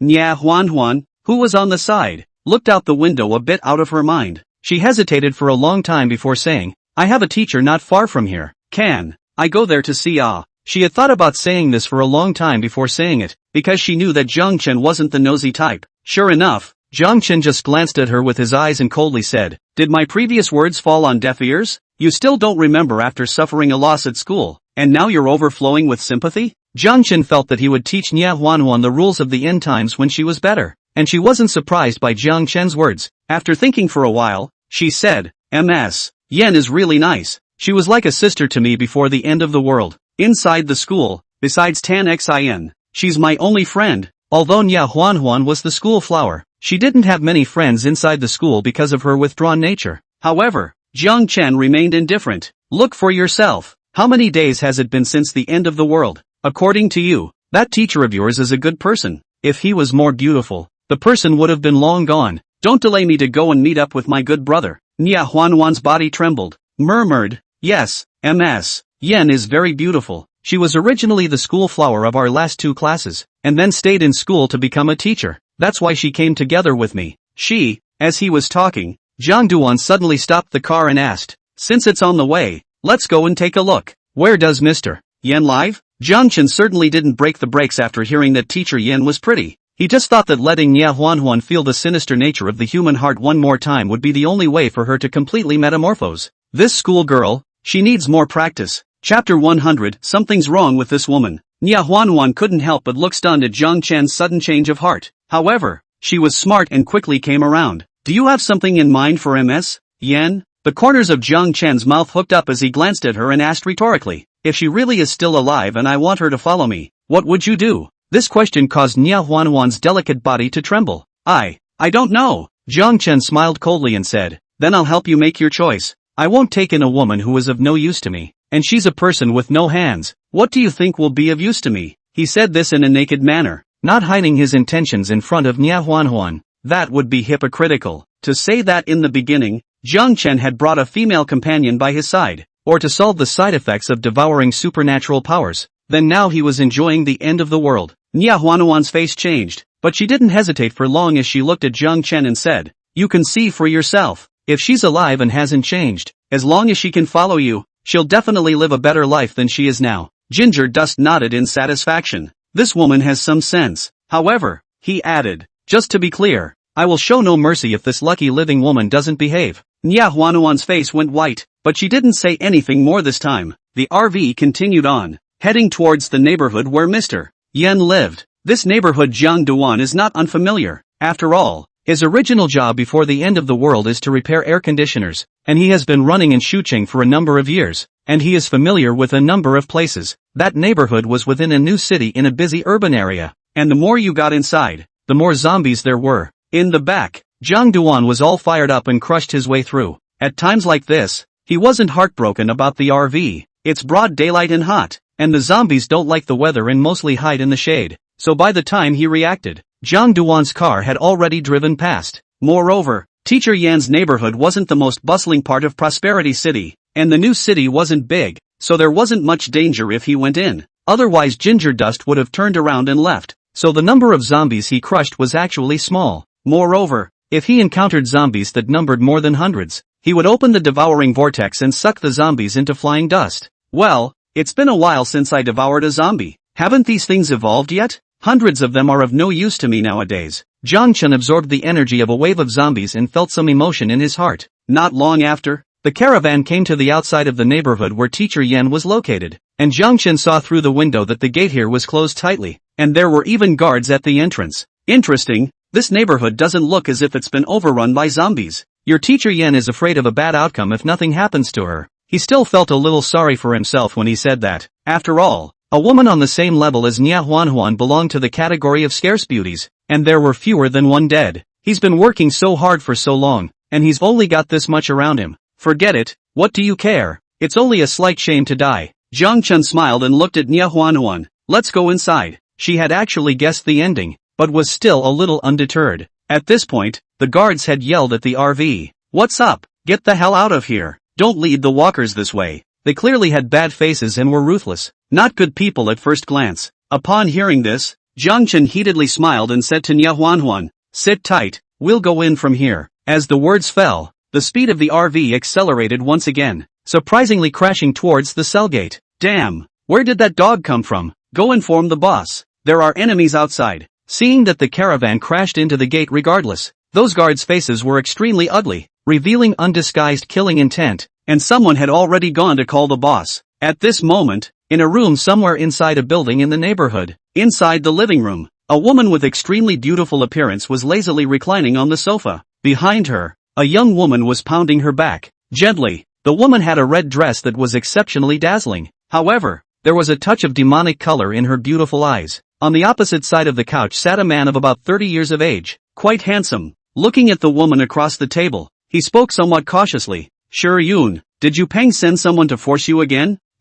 He's just a toad wanting to eat swan's meat. You mustn't agree to him. The woman's demonic eyes looked at the man, disdain flashing across her face. Mind your own business. Do you want to taste what it's like to be a puppet? At those words, the man's body trembled and forced himself to calm down as he said with concern. Sure Yoon, you're my fiancé, and that Yu Peng is harboring ill intentions towards you, so how can you ask me to look at it? The man brought up Yu Peng with a strong anger on his face. However, the woman's voice became a bit icy as she said, look at you. Do you want to fight him to the death?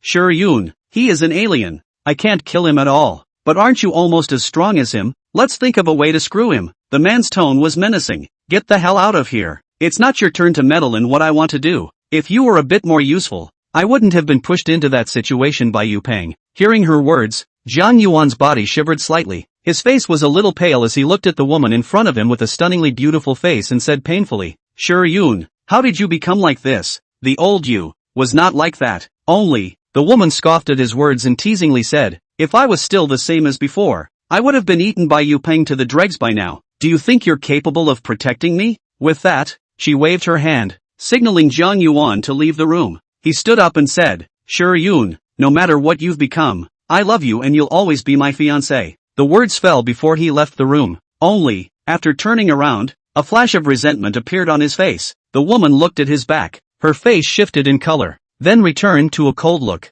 Just then, a voice came from inside one of the walkie-talkies sitting on the table. Boss, there's an RV coming in towards the inside of the neighborhood regardless. The little brother was talking when suddenly there was a startled cry from him on the other end, and a violent crash. Boss, they've rushed in. At that, the woman's demonic eyes twinkled as she stood up. Driving an RV at this time of night, that person shouldn't be simple. With that in mind, she walked out of the room. Boss, there were about 10 physically strong men standing at the door, and when they saw the woman, they all cried out respectfully. The woman said faintly, there are guests outside, come with me. After saying that, she had taken the lead and walked towards the outside. Ginger Dust didn't care. He directly smashed the gate open and had rushed into the neighborhood. Just for the words of those guards just now, he wasn't polite at all and charged straight in. Ah, the zombies are coming in. Quick, retreat inside building 1 and wait for the boss to take us to kill them all. Seeing the hundreds of zombies swarming behind the RV, the guards didn't bother with Jiang Duan. Saving their lives was important, and they ran towards a building in the neighborhood. Bang! At this moment, a van suddenly appeared, blocking the entrance, and with it appeared a bunch of small cars, the very ones that had been collected incidentally on the road just now, which could be used to block the door at this moment. Because Jiang Chen blocked it in time, not many zombies rushed in. He drove the RV and followed the group. Mud, who the hell is this? In a moment the boss will step in. He's dead. Just as they screamed and cursed, a woman's cold voice rang out. What's going on here and why are you running? Hearing this voice, the little brothers' bodies trembled in unison. She was then seen coming to the door. Ginger Dust saw her from inside the RV. Another extremely beautiful woman. Only, she doesn't seem right. Just as he was thinking this, Nia Huanuan's voice came from the side. MS. Yen. It's MS. Yen. She's actually fine. At those words, the corners of Jiang Chen's mouth hooked up. So she's MS. Yen. That's interesting. Chapter 101, You Can't Stop Your Luck. When Nya Huanhuan first saw Yen Shiyun, she was a little surprised to know that she was still alive. However, seeing her as she is today is a bit unbelievable. How did Mr. Yen become like this now? In her eyes, Yen Shiyun was a gentle woman. At this time, she was wearing a breasted red dress, the side also opened the fork. Long and slender legs displayed in front of the eyes of the crowd, looking all mature charm. Moreover, her beautiful eyes showed a touch of demonic, which made her look stunningly beautiful. If she didn't have anything to lean on, with this outfit, in this post-apocalyptic world, if she encountered an outlaw, she would definitely end up in a miserable situation. Ms. Yen would never have dressed like this before. What happened to her? Ginger Dust sized up the woman in front of him carefully, seeming to look through her, in the physical sense of the word. Then, the more he looked at it, the more he liked it. Your Ms. Yen is not easy now. Can't you see all those menacing people next to her are all treating her respectfully at the moment? Just now, Nya Huanuan's attention was all on her teacher, and when she heard Zhang Chen say this, she then noticed that the situation was indeed not right. Those who fled back into the building, when they saw Yen Shiyun, their attitude shifted 180 degrees and respectfully made way, and she walked past them with an indifferent face, ignoring them all. Coming to the door, she also saw Nya Huanhuan inside the RV. Surprisingly, it's Huanhuan. She's actually not dead. However, there wasn't much joy in her eyes, and her face still carried indifference. It seemed as if Nya Huanhuan was someone who had nothing to do with her. Just at that moment, Zhang Yuan with a group of people also arrived at the entrance. Yun, I heard that someone had the audacity to break into our neighborhood. Was it the people in that one car? I'll go and arrest them. He looked at the RV with an unkind gaze. Behind it, followed by hundreds of men and women with sticks, men accounted for 80%. These people should be the original residents of the neighborhood. Only, at this time, there was a touch of ferocity in their expressions, and they had obviously been inculcated by the end times. Zhang Yuan had the same vicious look on her face. Only, when she saw Nya Huanhuan in the car, she froze at once. His eyes twinkled and suddenly lit up. Yun, that woman is so pretty. Why don't we arrest her and give her to Yu Peng? What do you think? He was extremely excited at the thought of this genius idea. With how horny that Yu Peng person is, he will definitely like this woman, and we can still use this to get some more leverage. Gazing at Nya Huanhuan, a blazing color flashed subtly under his eyes. In his heart, he cursed, damn Yu Peng, such a beautiful woman. It's damn cheap. Then, he looked at Yen Shiyun, still about to speak. Who knows? The other party looked at him indifferently and rebuked. Idiot, shut up, there's no place for you to talk here. Yen Shiyun exchanged a glance with Zhang Chen in the car and saw that he was a bit uncomplicated. Therefore, there was no good face towards Zhang Yuan. And don't hit on her. That's my sister Nya Huanhuan. This is my last warning. Zhang Yuan's words were instantly choked back and his face turned red. Being reprimanded by his fiancée in front of so many people, he felt the humiliation rising from the depths of his heart, especially when he realized that the henchmen were wearing either mocking or gloating gazes. His fists clenched and a momentary grimace crossed his face. Of course, Zhang Chen's sharp gaze caught this expression and he couldn't help but reveal a look of interest. He had wanted to get out of the car and get rid of this person who had hit on his woman, but he changed his mind at this moment. Seems like the guy had something else in mind. At this moment, Zhang Yuan had surprisingly adjusted and said gently,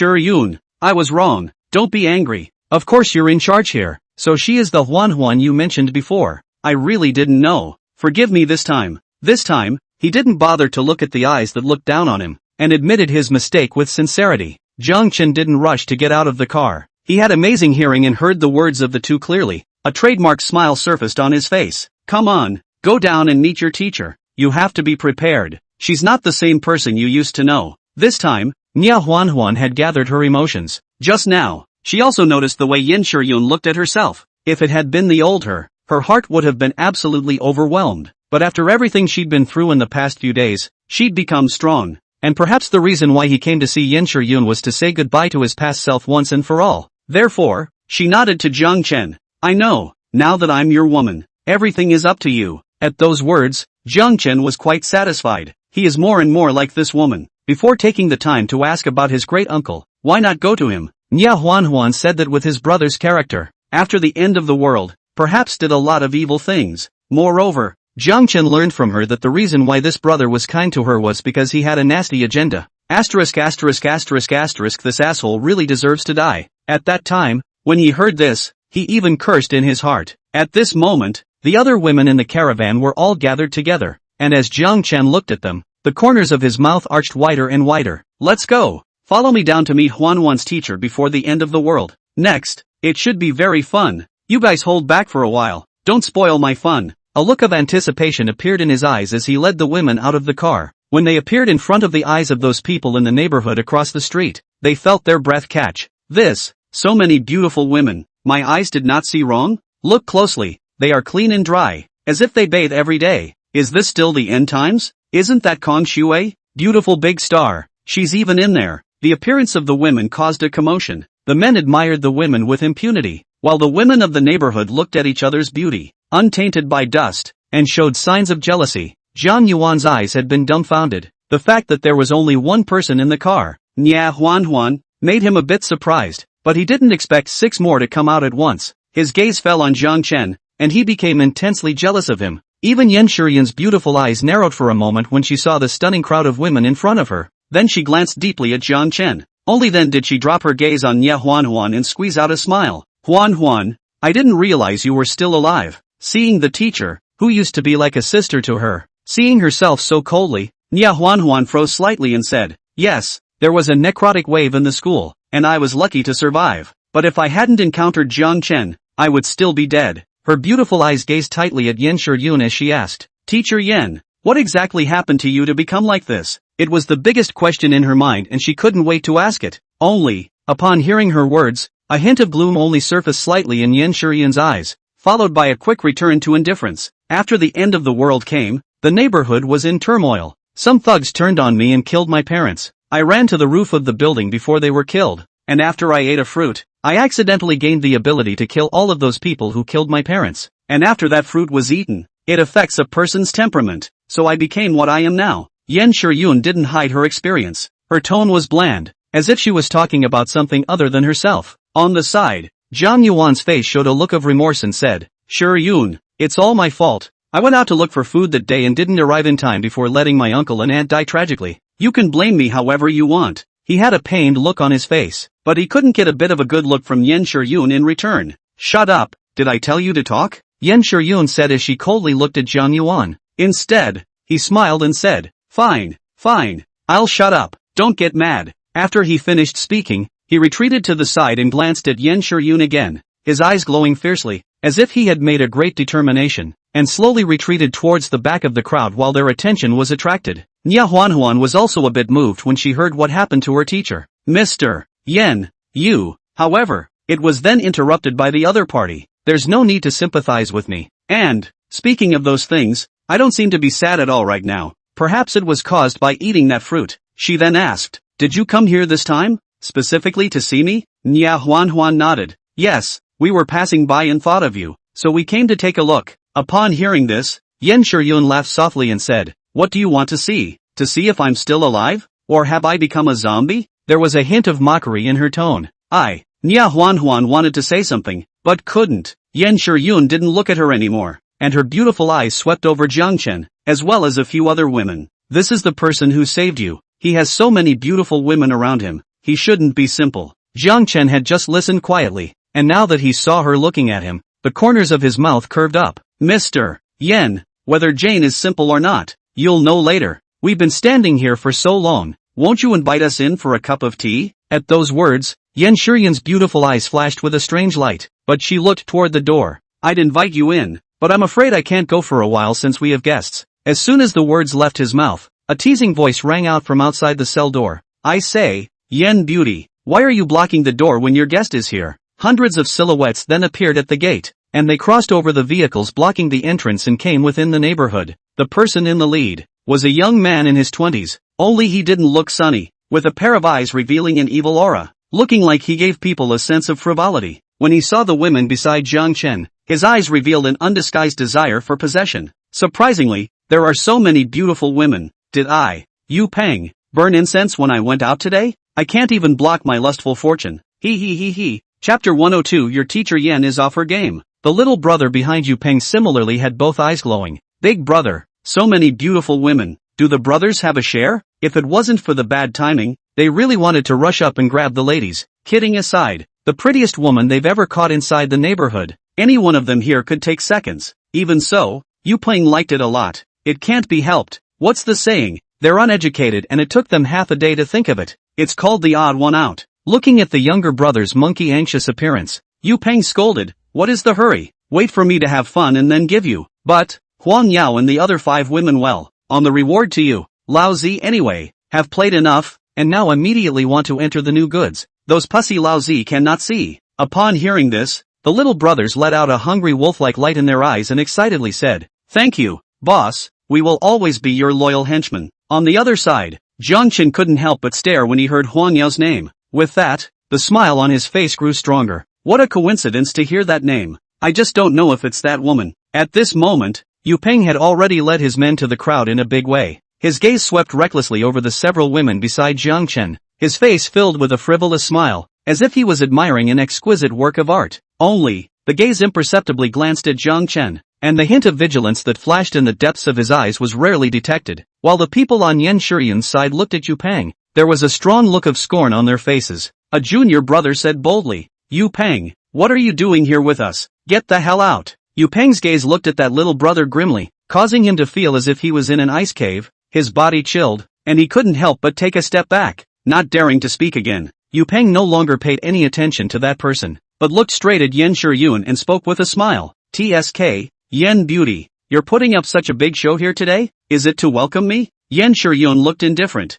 Her expression did not fluctuate in the slightest. Her voice was cold as she said, what are you doing here? I have guests here. Get out of my neighborhood. Ha ha ha, Yan Beauty, don't be so angry. I came here. Naturally I know that you have guests here, and they are all superb beauties. Each one of them is no worse than you. How about it? Are you interested in making a deal? These women belong to me, and in the future, we will keep our wells dry and not violate the river water? This deal is definitely not a loss. What do you think? Yu Peng said carelessly, but his eyes were always looking imperceptibly at Jiang Chen, who had a bland face. Obviously, he's not as frivolous as he seems. Yan Shiyun's beautiful eyes carried a chill as she said, you've been in this neighborhood for a long time, right? Or else how did you come back so quickly? Oh, it seems that nothing can be hidden from your eyes. I just appreciate a woman like you. Let me give up on you. It's still a bit hard to give up. Yu Peng's face showed regret and his eyes were frivolous. Jiang Chen stood quietly at the side with a smile, if any, at the corner of his mouth as he swept his eyes at Yu Peng.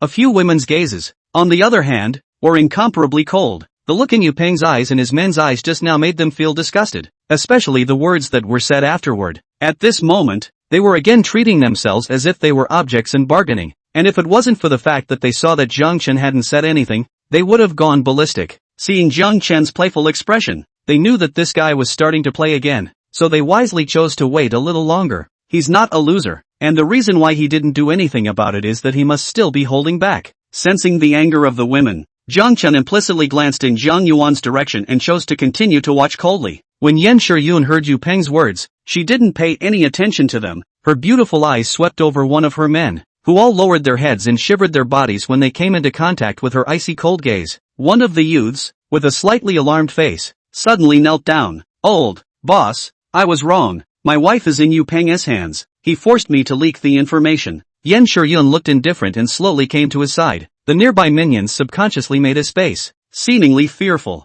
Afterward, Yan Shiyun was seen to suddenly have a strand of black thread on her fingertips, which abruptly flew inside the man's head. Ah, boss, don't you just. As the black threads entered his body, extreme fear surfaced on the man's face, looking at Yan Shiyun with some disbelief in his eyes, followed by uncontrollable begging for mercy. Only, before the words were finished, his pupils gradually lost their luster, his muscles twitched, and eventually his gaze went blank. Afterwards, the man's limbs began to twitch, as if his joints were misaligned, and a clicking sound came out, and then he slowly stood up. That gesture, like the movements of a robot, seemed a bit stiff, like a controlled puppet. Looking at this man's appearance, Yan Shiyun's men's gazes were filled with fear. Even Jiang Yuan, who had already returned, did the same. His eyes flickered as he glanced towards the outside of the cell, seemingly revealing a look of anticipation. This woman's powers are a bit weird. Not bad. Jiang Chen watched Yan Shiyun show her hand and commented. Only, the few women beside him, with the exception of Nia Huanhuan, were all frowning slightly. Jiang Chen's ability was weird enough, but he didn't expect that a woman as beautiful as Yan Shiyun had awakened powers that were even more frightening than his. Only Nia Huanhuan looked at Teacher Yan, who had turned his men into a kind of terrifying creature and looked as if he was normal, and a trace of heartache flashed through her beautiful eyes before it disappeared. Ha ha ha, Mr. Yen, what a tactic. Your henchman was merely trying to save his loved one, yet you directly turned him into a puppet. Aren't you afraid of chilling your men's hearts? Yen Shiryun still ignored him and instead looked at Nia Huanhuan. I apologize for not disciplining my men and letting him leak information about you to my enemies. I'll get rid of him now. As she spoke, she had already arrived in front of Yu Peng. The other party saw his reaction, but laughed out, mocking, Yen Big Beautiful, are you sure you want to be my enemy? Let's work together for a win-win situation. If you fall into Qiao Shan's hands, you will definitely be played to death. And I'm very well satisfied. I don't need you to follow me right now. As long as you send these women to me,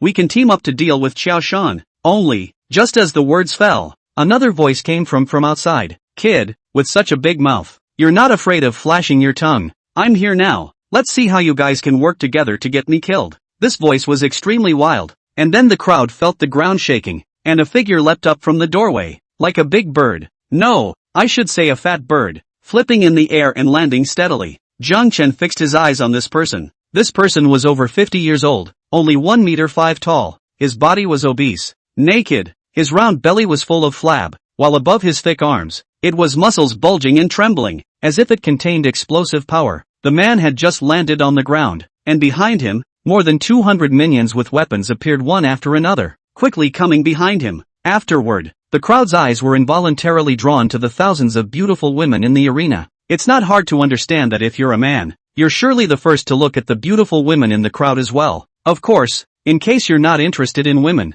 forget I said anything. Then they let out the same shocked cry as Yu Peng's men before. So many beauties. Big brother, do the brothers have a share? Upon seeing the visitor and hearing the familiar words, the corners of Yu Peng's mouth twitched, but a touch of gravity appeared on his face. Josen, what brings you here? His eyes went to the short old man. The other party recklessly admired the beautiful women in the field, and laughed he. Of course I came to pick peaches. Ah, Yen Shiryun, this woman doesn't know how to raise her voice. I can't wait, but I didn't expect there is also a windfall. Ha, then I'll laugh at it. As the words fell, he let out a rampant laughter. Looking at the ugly old man in front of her, even Yen Shiryun, who had remained indifferent, changed her face. At this moment, Zhang Chen stared at this gorgeous woman and softly said to Nia Huanhuan, why do you feel like your teacher Yen is playing a bit off? To count on others, you have to have the realization of being counted on. This play she directed today is getting more and more interesting. He had his trademark smile on his face.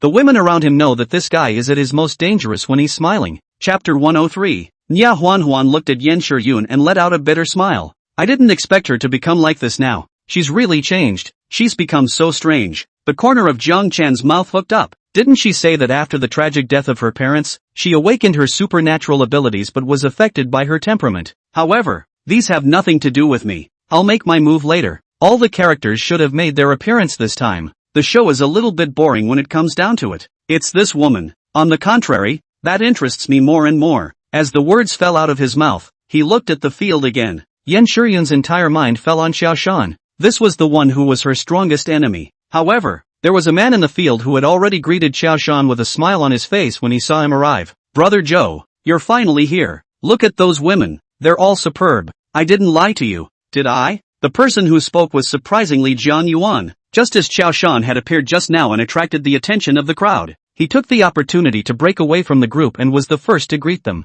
Qiao Shan patted his shoulder, laughed, Jiang old brother you are considered to have made a great achievement. Originally I wanted to get you killed. After all, Yen Shiryun so flavorful woman, I cannot afford to give you. But now, well, there are so many other women. This person is left to you. But well, he looked at Yen Shiryun with undisguised desire in his eyes. What kind of person am I? Old brother. You know, hey, it's just good for this So, Yen Shiryun I must be the first to play with before I give her to you. How about it? Looking at Jiang Yuan, although Qiao Shan had a smile on his face, it made him instinctively feel fear. Brother Qiao, I am 100 times willing. That woman is now completely changed. I am an ordinary person. I cannot get her. You can let her to me. Already good. As he spoke, he looked over at Yen Shiryun and saw that she still had a cold expression on her face, and his face twisted. Aren't you going to ask why I called Zhou over? Seeing Yen Shiryun not even looking at him, Jiang Yuan's pride was greatly hurt. I'm tired of your cold face. We are talking about marriage and you won't even let me touch you. And now, you don't even put me as your fiancé in your eyes. Look at those dogs of yours. How do they look at me? I've had enough. Ha. let me tell you something. I actually came before your house was besieged that day, but those people were so vicious that I chose to hide. Isn't that surprising? Zhang Yuan roared hoarsely, spitting out the pent-up anger he had suffered in the past few days, and also revealed the secret in his heart. Looking at his somewhat maniacal demeanor, even many of the villains whose hands were full of blood showed strong contempt, but he was all smug. Ha ha ha, are you angry? When Joe spoils you, it's my turn. I'd like to see if you'll still put on that smelly face. Bah, so shameless. Hearing Zhang Yuan's unashamed words, Kong Shuai couldn't help but hum. Xiaoshan saw Zhang Yuan venting his emotions there and grunted. Alright, old brother, don't get in the way of Laozi's good deed. It's still 8 hours short of darkness. I'm still ready to grab these women and go back to be comfortable. Joe, sorry, you do your business first. Zhang Yuan immediately changed his face and piled a pleasing smile on his face. Only, Xiaoshan didn't pay any attention to him, and instead looked at Yu Ping whose eyes were flickering over there. Kid, if you can help me catch that Yan Shiyun woman, I can forgive your disrespect. How about it? What do you think? He stared at Yu Ping with a strong threatening intent in his eyes. Only, Yu Ping smiled and didn't reply, instead looking at Yan Shiyun. Thinking clearly now? Your fiancé is a fool, but I'm not. Following Xiaoshan will get even the bone crumbs not away. I'm more willing to work with you than him. These words angered Zhang Yuan. He immediately cursed. Yu Ping, you're the idiot. How dare you cooperate with that woman? When the time comes, you won't even know how to die if you're sold by her. He was unusually angry. Only Yu Ping didn't even bother to pay attention to him. This caused Zhang Yuan's self-esteem to be greatly hurt. He was about to continue with his curses when Xiao Shan's grim gaze just swept him and wisely chose to shut up. Kid, don't be ungrateful. I'll give you one last chance. Move or not? Xiao Shan narrowed his eyes at Yu Ping and flashed a flash of killing intent. At this moment, Yan Shiyun spoke up. Okay, I promise you, if you can help me destroy Xiao Shan, they can be given to you. One sentence decided the belonging of the women. She didn't look at Nia Huanhuan, seemingly unwilling to face this former friend. Yu Ping laughed and said, then what are you waiting for? Hurry up and do it. With that, he looked at Xiao Shan and spread his hands. Boss Xiao, I'm sorry, but I think it's a bit more to my liking to work with Yen de Beauty. Xiao Shan's face went cold, a murderous streak flickering in his gaze. Humph, you don't know what to do. Since that's the case, I'll clean up all of you together today. He had wanted to save his efforts, but it turned out that Yu Ping had chosen to join forces with Yan Shiyun, and he still had to do it himself. A wry smile appeared on Yu Ping's face as he suddenly roared. Do it! In an instant, his powers were unleashed. However, the target was surprisingly not Xiao Shan, but Jiang Chen, who was leisurely watching the situation change in the arena. In an instant, the concrete floor shattered beneath his and the women's feet, and dirt erupted like lava, wrapping around their legs. The dirt then became hard again, like solidified concrete, binding Jiang Chen and the women firmly in place. At the same time, the black threads on Yan Shiyun's fingertips dazzled and flew out swiftly after she flicked them. Because it was too fast and too small, it was somewhat difficult to capture with the naked eye, and in a flash of lightning, it had arrived by Jiang Chen's side. Yu Ping originally looked at Yan Shiyun with a wary gaze after making his move. However, when he saw that the black threads were attacking Jiang Chen, he was slightly relieved. He wouldn't trust Yan Shiyun so easily, fearing that she would take the opportunity to sneak up on him. As for why they attacked Jiang Chen, it was of course because they had just seen his performance and felt that he was an uncertainty. Therefore, Yu Ping had long ago secretly exchanged words with Yan Shiyun and suddenly launched a sneak attack. The black threads drilled into Jiang Chen's body at once. Mr. Yan, you, having her feet bound, coupled with Jiang Chen's sneak attack, caused a flash of disappointment to appear in Nia Huanhuan's eyes, but seeing Yan Shiyun's still cold face, she did not say any more. The change was so sudden that even Xiaoshan was a bit stunned. Mud, what the hell are you guys doing? He couldn't help but curse. The opposite two people were sick in the head. He was the main character in the scene, but Yan Shiyun and Yu Ping even teamed up to deal with a small person that he hadn't even looked at in the right way before. So he was completely enraged. Asterisk.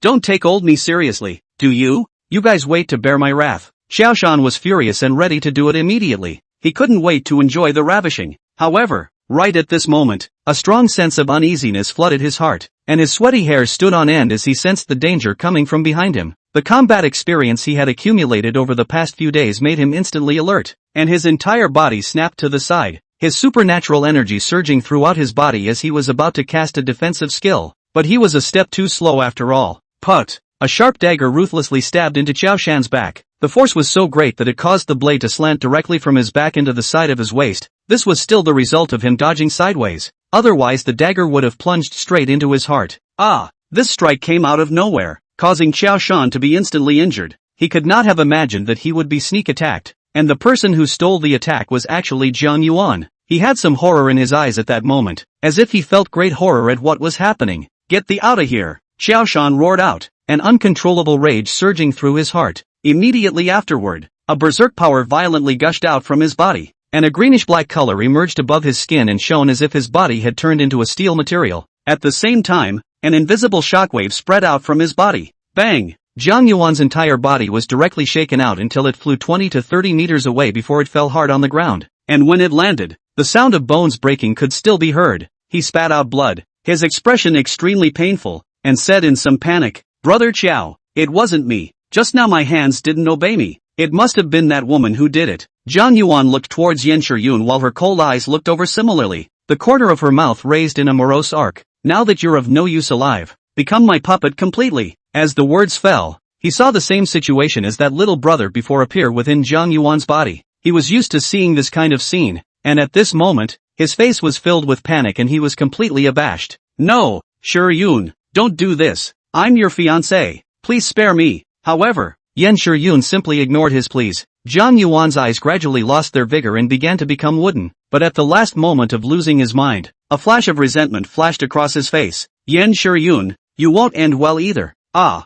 After an unwilling roar, Jiang Yuan completely became a puppet as his body mechanically stood up. Hiss! "Yan great beauty, it seems that I have underestimated you." Yu Peng witnessed what had just happened. Where was his previous flippant demeanor? His gaze became grave. Even Jiang Chen, who had just allowed himself to be drilled into his body by Yan Shiyun's black threads without making a move, was somewhat stunned in his heart. "This woman, her heart is so deep, I've looked away." Immediately afterward, however, the corners of his mouth hooked up. There should be no change now, right? Let's just see if this woman can play any more tricks. Chapter 104, If You've Had Enough. It's my turn. On the other side, Xiao Shan's face was equally a bit ugly. "Bitch, you're so damn sinister. I didn't expect you to have advanced to the second rank as well." The sneak attack he suffered just now caused him to suffer a considerable amount of injuries. The original strengthening ability gave him amazing defense. And just now, Yan Shiyun not only controlled Jiang Yuan's hand, but also fed a stream of energy into his body. Otherwise, with Jiang Yuan's power alone, he would have been able to complete his body strengthening when it just touched his body and would not have been injured at all. However, the blade just now was as swift as lightning, and it was a power attack empowered by an alien, making it too late for him to defend himself before he was backstabbed. Blood slowly flowed down Xiao Shan's body. The pain that drilled through his heart spared him a frown. His chest rose and fell violently, and then a scowl appeared on his face. He reached out and grabbed the dagger that had stabbed into the side of his waist and pulled it out with a jerk. And in an instant, blood spurted out. But at this moment, he didn't care at all, and instead stared at Yan Shiyun, the killing intent in his eyes as solid as substance. *********, I will make your life worse than death." As he spoke, he looked towards the women around Jiang Chen, his eyes flashing with intense fervor and a touch of extreme unwillingness. With that, he stepped on the ground with his paws, and his fat body took to the air and leapt out. However, what caused some of the people present to look shocked was that Xiao Shan's direction was not towards Yan Shiyun's side, but towards the doorway. This guy was not lightly injured, and after letting out his vicious words, he was actually preparing to run away. "Today's vengeance will be doubled on the day I come." Josen seemed exasperated and shouted another harsh word in the air. Then he felt his body sink. Looking down, it was actually Jiang Yuan holding his legs and pulling them downward fiercely. At this moment, there was not the slightest emotion inside his eyes, as if he was a walking corpse, and with great force, Xiao Shan was in the air, unable to use his strength, and was pulled straight back to the ground. "Mud, I'll tear you apart first." The two, oh no, it should have been one man and one puppet fell back to the ground, and Josen was furious. Looking at Jiang Yuan, he directly blasted out with a punch. Not only did this guy sneak attack himself, he also interrupted his escape plan. Even if it was a puppet, he wouldn't let it go. Because of the anger in his hand, this punch used 80% of its force and fiercely bombarded Jiang Yuan's chest. He was unconscious, and just stood and took a punch. The fist directly blasted through his body, and the overbearing force aftermath unexpectedly caused cracks to appear all over the top of his body in a miserable manner. Even the puppets could no longer stand and fell to the ground. Ahem! However, Xiao Shan was also a bit bad. He was already injured, and just now, when he shot out with anger, he hurt his muscles and bones, and blood spilled out from the corners of his mouth. This caused a hint of resentment in his eyes as he looked at Yan Shiyun. He was then about to do his old trick when he heard the screams of his minions from over by the door. They had wisely dashed for the door earlier when they saw the boss in the guise of a fat bird. Then the boss was blocked and stopped again. The ones screaming miserably at this point were the minions who had already run to the door. With a shock in his heart, Xiaoshan looked over there and saw a dozen or so puppets with sharp blades reaping the lives of his minions. The minions were also outlaws, with fierce eyes, and counterattacked the puppet with their weapons. However, they had no sense of pain at all, and after their bodies were puppetized, they were as hard as steel, and couldn't even be hacked. The reason why Xiaoshan was able to blast through Jiang Yuan with a single punch just now was because he was really strong, while the minions, well, they were just ordinary people, so they become a flock of lambs to be harvested at will. Seeing that dozens of his juniors had fallen in a short period of time, Xiaoshan's eyes glared viciously. Charge me. It wasn't that he was heartbroken about the casualties of his men, but he decided that the only way to escape was to take care of those puppets. At this moment, when Xiaoshan thought that behind him was Yan Shiyun, that cunning woman,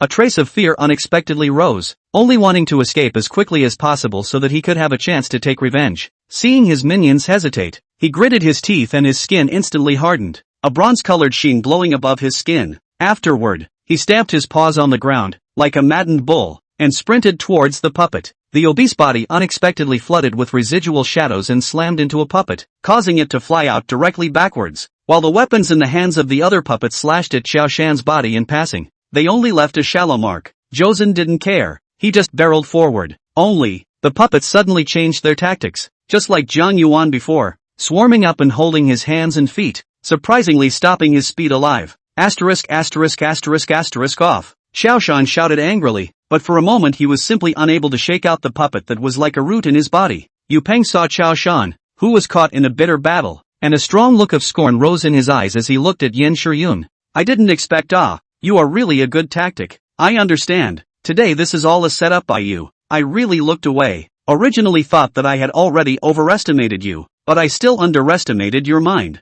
Those puppets, they must be the ones who killed your parents, right? Seeing that Yan Shiyun didn't answer, he cautiously said, is our cooperation still valid now? You won't even clean me up together, right? Realizing how terrifying Yan Shiyun was, he chose the wisest course of action and conceded. The other party's beautiful eyes looked over and suddenly revealed a demonic smile. Laughing, of course it counts. Now I can't spare my hands, so you go ahead and finish him off. Yan Shiyun looked towards Jiang Chen. She had always felt that the other party was not simple, and just now, the black threads drilled into him, which was considered to have left a backhand, because she had to be busy cleaning up Xiaoshan. She didn't care about Jiang Duan for the time being. Yu Peng's gaze narrowed as he looked at Jiang Chen, then skipped over him and landed on the Kong Shui girls, the greed in his eyes surfacing once again. Taking a step to Jiang Chen's side, he heatedly laughed. Yen, big beautiful girl, you first busy yourself with things over there. I'll take care of this guy. Only, when he approached Jiang Chen, his gaze suddenly became a bit serious and said, brother, let's discuss.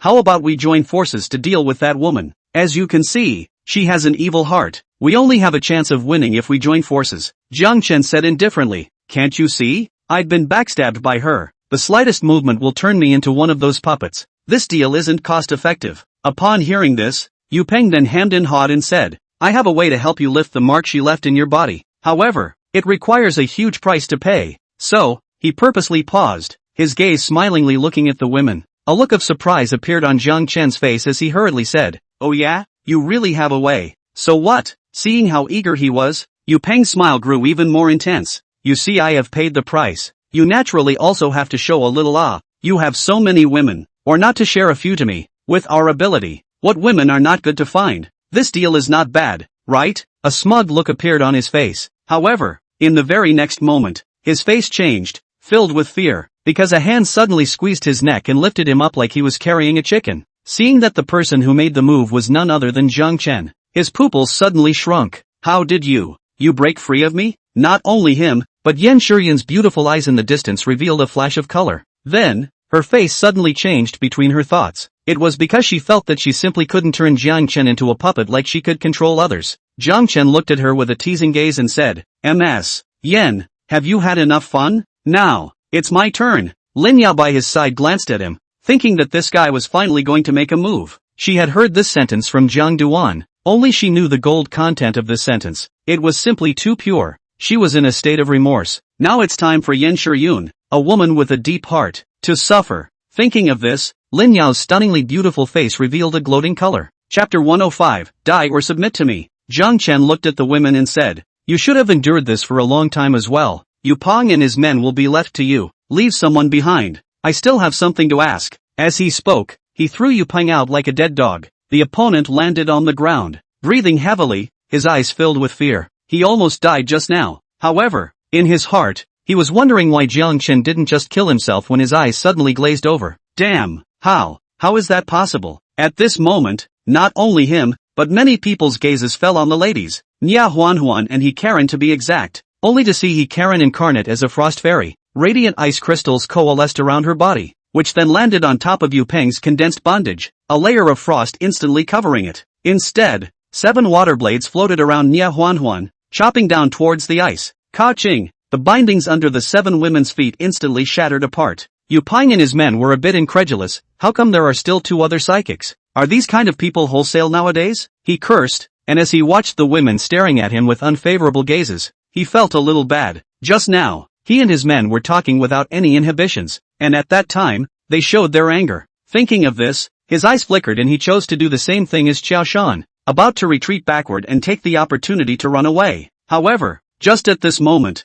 he suddenly felt that his surroundings had changed, and he was already within an elegantly colored hotel room. It's bright and spacious, with views of the city from the large floor-to-ceiling windows, and beside the soft and cozy king-sized bed, sat an exquisitely made-up noblewoman, probably in her 50s. She looked at Yu Peng and smiled gently. "Peng Peng, are you telling the truth? You really don't want to work hard and want to follow me?" Yu Peng stared at the woman in front of him and subconsciously nodded. "Sister, I love you. Let me follow you." There was love in his eyes. Joy appeared in the noblewoman's eyes and she nodded. "Peng Peng, come to my side." Yu Peng nodded and stepped away. However, just as he was about to walk to the noblewoman's side, he suddenly reacted. The expression in his eyes regained its clarity, and he said in some panic, "No, you're a fake. You're not Sister Chen. Who exactly is it?" His face took on an extra scowl, obviously thinking of a painful and joyful past, and he was about to attack. Giggle. It's still really fun. Only to see that the noblewoman in front of her suddenly regained her original face, which was none other than Kong Shuai with a playful look.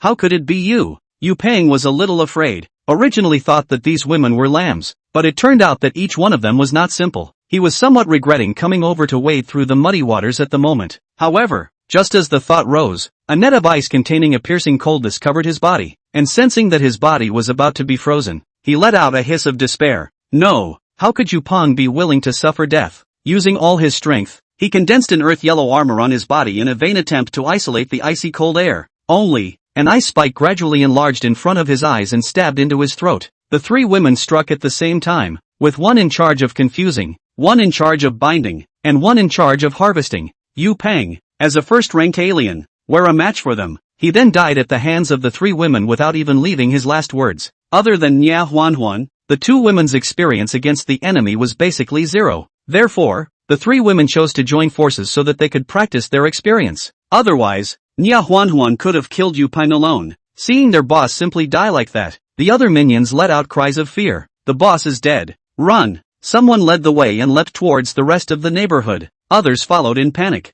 When Nia Huanhuan saw the escaping junior, she instantly thought of Eng Lin and Gao Chengquan's group in the school, and her pretty face contained fury. With a thought, dozens of water blades coalesced in front of his body and shot towards those minions. Water blades don't have the same attack power as ice spikes, but they win in numbers and are able to unleash a pummeling attack, and it was a sharp blade for the minions to reap, and there was a succession of screams. Hearing the screams of their companions behind them, the people in front of them ran even faster. Then they felt an ice crystal fall on them. Their bodies chilled, and even their movements became slowed down, and realizing this, their eyes filled with despair. Jiang Chen had already taken a step towards Yin Shiyun at this moment. He took the time to look at the women's attacks and was quite pleased. With a little more exercise, they'll be able to hold their own in the future. This team, it couldn't be all by itself, then he wouldn't be exhausted. Yin Shiyun looked at Jiang Chen as he paced around, his complexion suddenly grave. If she was pretending when she faced Qiao Shan just now, this time she was indeed truly flustered.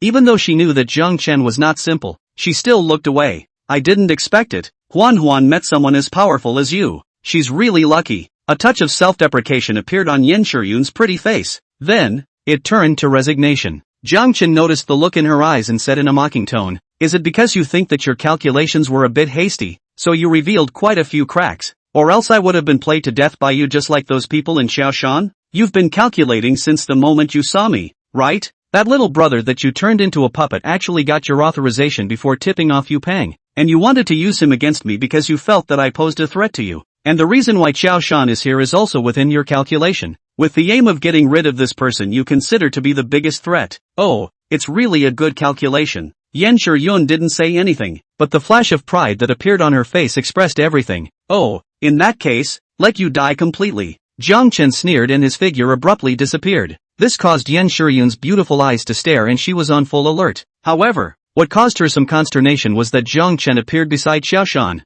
who was entangled by the puppets. Bang bang bang, he quickly kicked out, sending those puppets flying backwards. Afterward, in Qiao Shan's puzzled gaze, he grabbed him by the collar and ruthlessly flung him towards where the three women were. Got another chaperone for you guys? Have fun and don't get killed so fast. Josen was thrown into the air like that and flew towards the women. In the process, he sadly realized that he was defenseless against Jiang Chen. This caused fear to well up in his heart. Except, the moment he landed, he was in a dimly lit room. The woman beside him wearing work clothes he was familiar with. The woman then flashed her standard sexual smile. Hello sir, technician number 78 at your service. Pretend to be a god and die for me. Although Qiao Shan was injured, as a second-order alien, he reacted faster than Yu Peng, and only froze for about 10 seconds before recovering, and then slammed his fist fiercely into the woman in front of him. However, the powerful fist did not hit her, but instead blasted onto a curtain of water, instantly stirring up water droplets all over the sky. Despite its incredible power, it did not break through the water curtain. This alien power is so much fun. On the other side of the water curtain, the woman turned into Kong Shui, a look of surprise in her beautiful eyes, and when Qiao Shan saw her appearance, a flash of amazement surfaced and he laughed fiercely. A few women still want to deal with me. In a moment I'll make you all obediently beg for mercy from me. Seeing that Jiang Chen was ignoring this side, a ruthless look appeared on his face. Only, in the next moment, the ice net came over towards him, closely followed by Nia Huanawan's ice spike. Qiao Shan was not afraid, and the bronze luster of the skin on his body shone even brighter. The dominating fist blasted into the faster ice spikes. At this moment, Jiang Chen had already arrived by Yan Shiyun's side. The other party didn't say anything. The foreign energy stirred in his body, and dozens of silk threads abruptly flew out, arriving in front of Jiang Chen at a speed that couldn't be captured by the naked eye. This time, he didn't dodge. The devouring vortex in his hand reappeared, revolving twice as fast as before. The threads that Yan Shiyun had condensed were all absorbed by the vortex. Then, he looked at Yan Shiyun and said indifferently, I've asked you to go all out. Is that all you've got? Why are you so strong? Yan Shiyun's pretty face turned a little white as a deep sense of powerlessness welled up. Only, in the very next moment, Jiang Chen's figure appeared and pinched her white and delicate neck, picking her up. Looking at the look of pain on his opponent's face, Jiang Chen's face was cold. In the face of strength, any calculation is futile, but I hate it when people calculate me. I'll give you a chance. Die, or submit to me? Chapter 106, it's time for you to pay. Jiang Chen didn't show any mercy, and Yan Shiyun received the same treatment as Yu Peng, being lifted up in the air. I'll only give you 30 seconds. His tone was extraordinarily cold. On the other side, Nia Huan, who was battling Qiao Shan, caught a glimpse of the situation here. A hint of intolerance flashed in her beautiful eyes. Only, again, she gritted her teeth and didn't bother with that side anymore. Zhang Duan had long ago given her a precautionary shot, and she wasn't the same Nia Huan as before. So if Yan Shiyun didn't know any better, just let her be. At this moment, even though Yan Shiyun was gasping for air from Jiang Chen's force, her beautiful eyes still held indifference and pride. You kill me. It took all her strength to say the words, with mockery within her tone. Oh yeah, I wonder if you'd still have that attitude if I took away your pride. Jiang Chen didn't do as she wished, and the devouring power on her body was unleashed. In an instant, Yan Shiyun felt the gradual loss of power within her body, and if she let it go, it wouldn't take long for her to become an invalid. At this moment, a hint of panic finally appeared in her beautiful eyes. The encounter of the end of the world, so that her temperament has changed greatly. Although dressed above, looks hot and demonic, the bones are permeated with the indifference of the living people do not approach. Moreover, after turning her enemies into puppets, she liked the feeling of being in control of others, and the people in the neighborhood had to submit under her might. Only, where she was willing to be trapped inside the neighborhood, the goal was to make everyone submit to her feet. No one could bully her at will, and it's all based on psychic powers. But Jiang Chen was stripping her of her pride at the moment, causing her to really panic. No, don't, I will submit to you. She was more willing to follow Jiang Chen than to become an invalid again, even if she knew what that meant.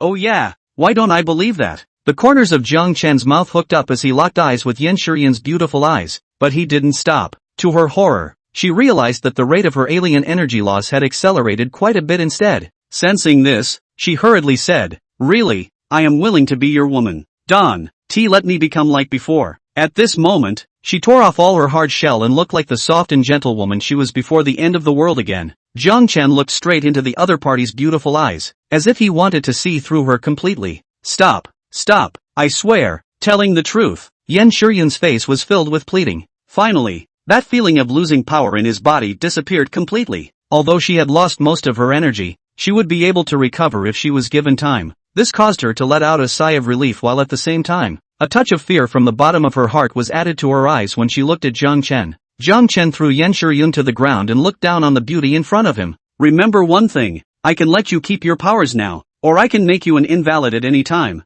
And of course, I'm looking forward to that day." When Jiang Chen said this, there was actually a flash of anticipation in his eyes. Beauty is suddenly very valuable, but the feeling of boosting strength is also very cool. Yan Shiyun, this woman is the second rank, and is still the stronger in the second rank. If you devour her energy, it is still a little bit effective. After trying it just now, all of his spatial abilities have improved. Now that Jiang Chen was a devouring and temporal dual alien ability, it was fine to upgrade it first, but the later it got, the more energy it required, which could be simply understood as at least twice as much as others. That's why the appearance of the suspected apocalypse group made him so excited. As for Chen Feishui, it was just an add-on. Of course, a gorgeous add-on. Of course, there was another reason for not devouring Yan Shiyun's energy, and that was that she could still come in handy for what she was going to do next. Putting aside his distractions, Jiang Chen saw Yan Shiyun's beautiful eyes looking over. "I'm not that stupid, and knowing the gap between us, I've resigned myself to my fate." A strange look came into her eyes. She had thought that what she had done before was ruthless enough,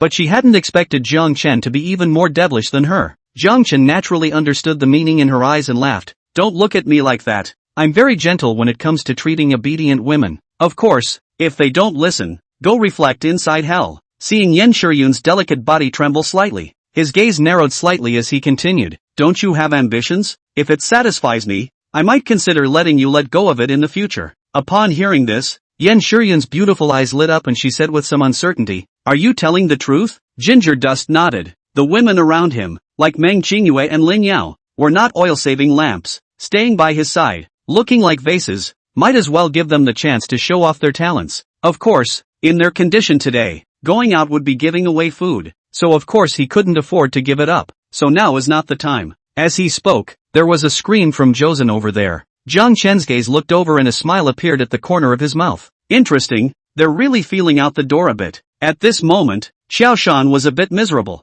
dripping wet, with a flash of bewilderment in his gaze, looking a bit disoriented. This was certainly caused by the three women. Just now, when they fought against Xiao Shan, they almost got close to each other in the beginning because they weren't too experienced, and because their means of attack couldn't penetrate the other party's sturdy defenses yet. Luckily, Hikarin's ice net and Nia Huanuan's water curtain powered up at the same time, blocking his attack. Moreover, there was Kong Shuai's illusion that caused him trouble from time to time, and because of his injuries, Josen's attacks were just 3 panels, and he was out of breath by the end of the day. The three women, on the other hand, were getting better and better at fighting. Towards the back, Hikarin and Nia Huanuan had actually figured out the means of joining forces to attack. The two psychic abilities could be said to be of the same origin in some ways, both having to do with water. So, working together, there was supposed to be chemistry. Nia Huanuan was the first to react, looking at Xiao Shan, who was so full of brute force that he was able to break through even the ice net, and had a sudden thought. "Kagong-san, freeze my water." Her beautiful eyes sparkled, and when she finished, thousands of pounds of water poured down on top of Josen's head. Hikarin understood and her supernatural ability was unleashed, and as those waters covered Xiao Shan, they instantly coalesced into ice, trapping him inside. Xiao Shan was still quite capable. His face was red, the fat on his body kept vibrating, surprisingly making cracks appear on top of the ice. Only, when Nia Huanuan saw this, she continued to pour the water while Hikarin froze it, and the gap quickly closed. At the same time, Kong Shuai also launched an attack. She had also figured out a new skill during the battle just now, pouring a large amount of confusing and negative mental information within Xiao Shan's mind, causing a trance to appear in his consciousness. With his spirit traumatized, his eyes were filled with pain and he couldn't help but let out a miserable scream. Jiang Chen saw this scene when he gazed over. TSK, why do I have some sympathy for Xiao Shan? Such a poor guy. He then mercifully said, get him killed and take out the crystal core from his head and give it to me. Okay, Ginger Dust, go run your own errands, Kong Shuai said somewhat ambiguously. After following Jiang Duan for so long in the end times, the ladies were naturally not white and knew the existence of such things as crystal cores. Hearing Kong Shuai's words, Jiang Chen secretly said, it's still these women who know their roots who understand me. With that, his gaze returned to Yen Shiyun once again, because she had just been thrown to the ground by him. She looked a bit of a mess, but this look gave her an extra touch of softness, blending in with her demonic beauty and hot outfit, causing Jiang Chen to lose his concentration for a moment. He hadn't noticed it before because he hadn't thought it through, but not now. Seeing Yen Shiyun's beautiful eyes looking over, he took a step to its front and crouched down. What I promised you, I will naturally fulfill my promise later, but well, now it's time for you to pay the price in advance. Play this thing. I'm a person who has always disliked overnight. At the other's uncomprehending gaze, he suddenly crouched down and picked him up.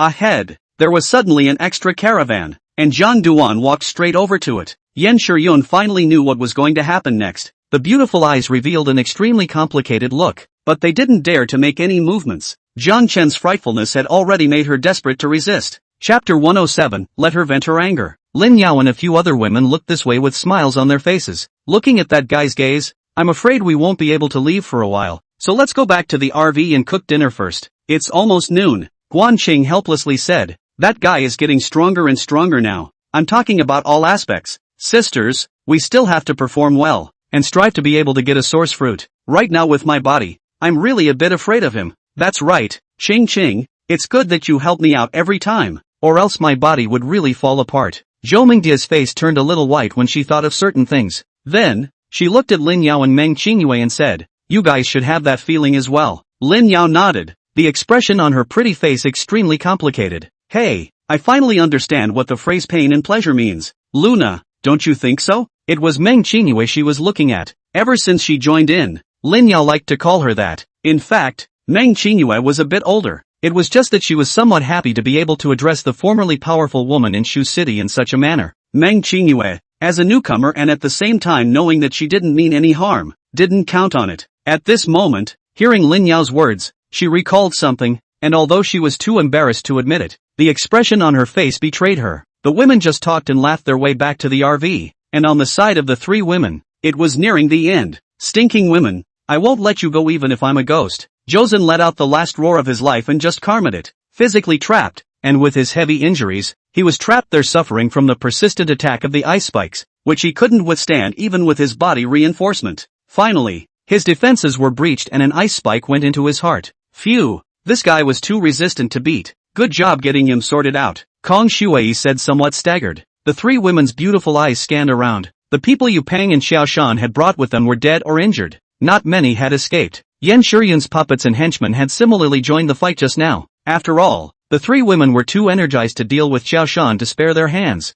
However, Kong Shuai instructed to leave behind one of Yu Peng's people, and in a while Jiang Chen had to ask questions, which she had always remembered. After all, she was the only one who knew what the name Huang Yao stood for, and when she heard Yu Peng talk about it just now, she stayed on it, taking out Xiao Shan's crystal core, as well as Yu Peng's. They let those juniors clean up the mess, and also slowly walked towards the caravan. Kong Shuai glanced at the caravan where Jiang Chen was and skimmed her lips. This guy, he called me sweetie in the morning, and now I'm Mrs. Cow. She said this in a pitiful manner, making Yi Karen and Nia Huanhuan unable to hold back their laughter. Nia Huanhuan said, sister, according to you, I'm already considered an old person. At these words, the three women laughed at the same time. 3 hours later, Jiang Chen brought Yen Shiyun out of the caravan. Although the woman had just interacted with herself, looks like her face is as it should be, but Jiang Chen knew that she was not so calm inside. After all, before she met him, she was still turning her hand over, and if she took some time, Xiao Shan and Yu Peng could be played to death by her. It turned out to be counterplayed as soon as he arrived himself. Anyone else would be pissed off. Only, Jiang Chen ignored the other party's mood and smoothly put the caravan away within the space. This magical ability made Yen Shiyun's beautiful eyes twinkle. Even though he had seen the magic of Jiang Duan transforming a caravan out of thin air before, he was still a bit astonished. Looks like I didn't lose unfairly. Besides having that weird ability, you even mastered the spatial ability. Very few people are your opponent now, right? Yen Shiyun looked deeply at Jiang Chen and said honestly, other than that, don't you have anything else to lament? Like the kind of ability I demonstrated before I repossessed the RV? Ryakan asked rhetorically. At those words, Yen Shiryun looked stunned. She had just been talking about something serious while Jiang Chen had mentioned another less serious matter, and she had only just joined and was a bit uncomfortable. Jiang Chen smiled faintly, but he didn't break the ice. With that, he saw the Yuping Jr. that Yen Shiryun's men had grabbed. At this point, he was tied up and thrown next to the RV. Coming to him, the other party immediately begged for mercy. Big brother, spare my life, I am just a small supporting character. Shut up, let me ask you a question. Just now I heard you guys mention a woman named Huang Yao. Give me her features. Little brother didn't dare to disobey and described Huang Yao's appearance and also talked about her experiences. Sure enough, it's her, and it's a relief to know she's not doing well. Saying that, he settled that little brother with a slash, as a way to give him a hard time. Jiang Chen didn't intend to go to Huang Yao. He had been reborn, and this side quest wasn't much fun. Yu Peng died. That woman will end up more miserable. He went to be sure that it is a knife thing. It is considered cheap. He had a good buddy to get to, and was too lazy to delay any longer. Then, he looked at Yen Shiryun and said, come on, let's go. Take you to meet my fellow caravanners, and from now on, you'll be the ones who will be spending time together in the caravan. Soon the women met. Despite having the experience of almost being sold by Yen Shiryun, the women didn't show dislike towards her. After all, this was strictly forbidden by Jian Duan.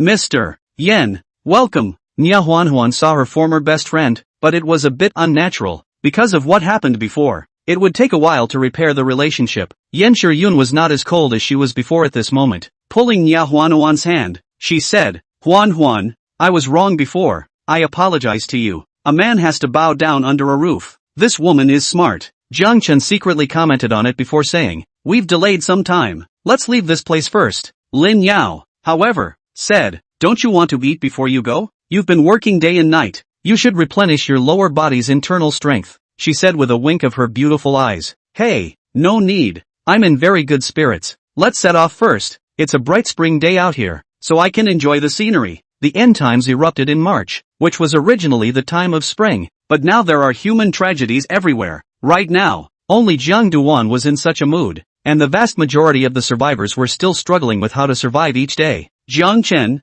on the other hand, was thinking about how to live each day quickly, like today when he woke up and had a double quickie. The women cleaned up the walkers surrounding them outside and the RV set off again. Yen Shiryun didn't care about her henchmen who could be described as universally happy to see her leave. Great, that horrible woman is finally gone. It's dawn. Thank that man, or we'd be worse off alive than dead. Hey, now inside the neighborhood, we'll be able to reign supreme. Yu Peng is dead. First go and rob his neighborhood. And women. These people had already been tempered in the end times, and once Yen Shiryun left, they completely revealed their ferocity. Only, they suddenly glanced at the zombies pouring in the doorway and changed their faces. Mud, the gate was damaged by that man. Hurry up and block it. These people had just gone crazy with joy, and it was only at this moment when they saw the zombies that they thought of a serious problem. Previously, it was all because Yen Shiryun used her puppets to clean up the zombies that they were able to rest in peace, but now that she was gone, they could only fend for themselves. Their hearts sank at the thought. It took the RV a little while to break out of Newtown. Then it was a slow drive toward the destination. Jiang Duan observed the surroundings and found a wide grassy area on the road, where the grass was long and there were only a few dozen zombies roaming around, making it a good place for springtime trekking. Well, take a break here first, and let's go outside for a barbecue. Jiang Chen's proposal was unanimously agreed upon by the women. After the end of the world for so long, although they had met Jiang Chen successively, their moods were often tense, and at this moment it was just the right time to relax. With Ginger Dust as a mobile warehouse, it was convenient to eat barbecue at Makohari Mesa. Taking all the items out, Jiang Duan lay down on the lawn, squinting slightly and enjoying the sunlight. He also had a dog's tail in his mouth and looked quite cozy. The women, on the other hand, were skewering kebabs under Lin Yao's command, getting seasonings, and also building a fire. Even Yen Shiryun had somewhat enjoyed doing things together after her initial discomfort. It's just that some people are so ungrateful that they have to come looking for death. Shortly afterward, 3 SUVs sped by, and after driving across the meadow, suddenly backed up again. Asterisk. Shin Chong, you drive a so fast dry hair almost let you bad beauty. In the first SUV sat 4 or 5 yellow-haired young men, one of whom was outputting at the driver, and everyone else looked out the window, where 7 stunningly beautiful women were getting a barbecue going. It gave them an illusion. Are we really in the end times? Are our eyes seeing things? However, soon they knew that it was true and were ecstatic. Asterisk asterisk asterisk asterisk. Hair, brothers, get off. Don't let the beauty run away. My god, there seems to be an actress in there. It's her, Kong Shui. A few moments later, the people in the 3 cars came down, a total of 10 or so people, all dressed in flowing clothes, and many of them still had blood on them. Obviously, they were all the standard endbringers left over from the great waves of the last few days. On the grass, when they saw the SUV go and come back, the women knew that there were flies again, and their brows couldn't help but furrow. And when Yen Shiyun saw those people, her beautiful eyes instantly went cold. Lying on the grass, Zhang Chen just opened his eyes for a moment and closed them again, but the corners of his mouth hooked up.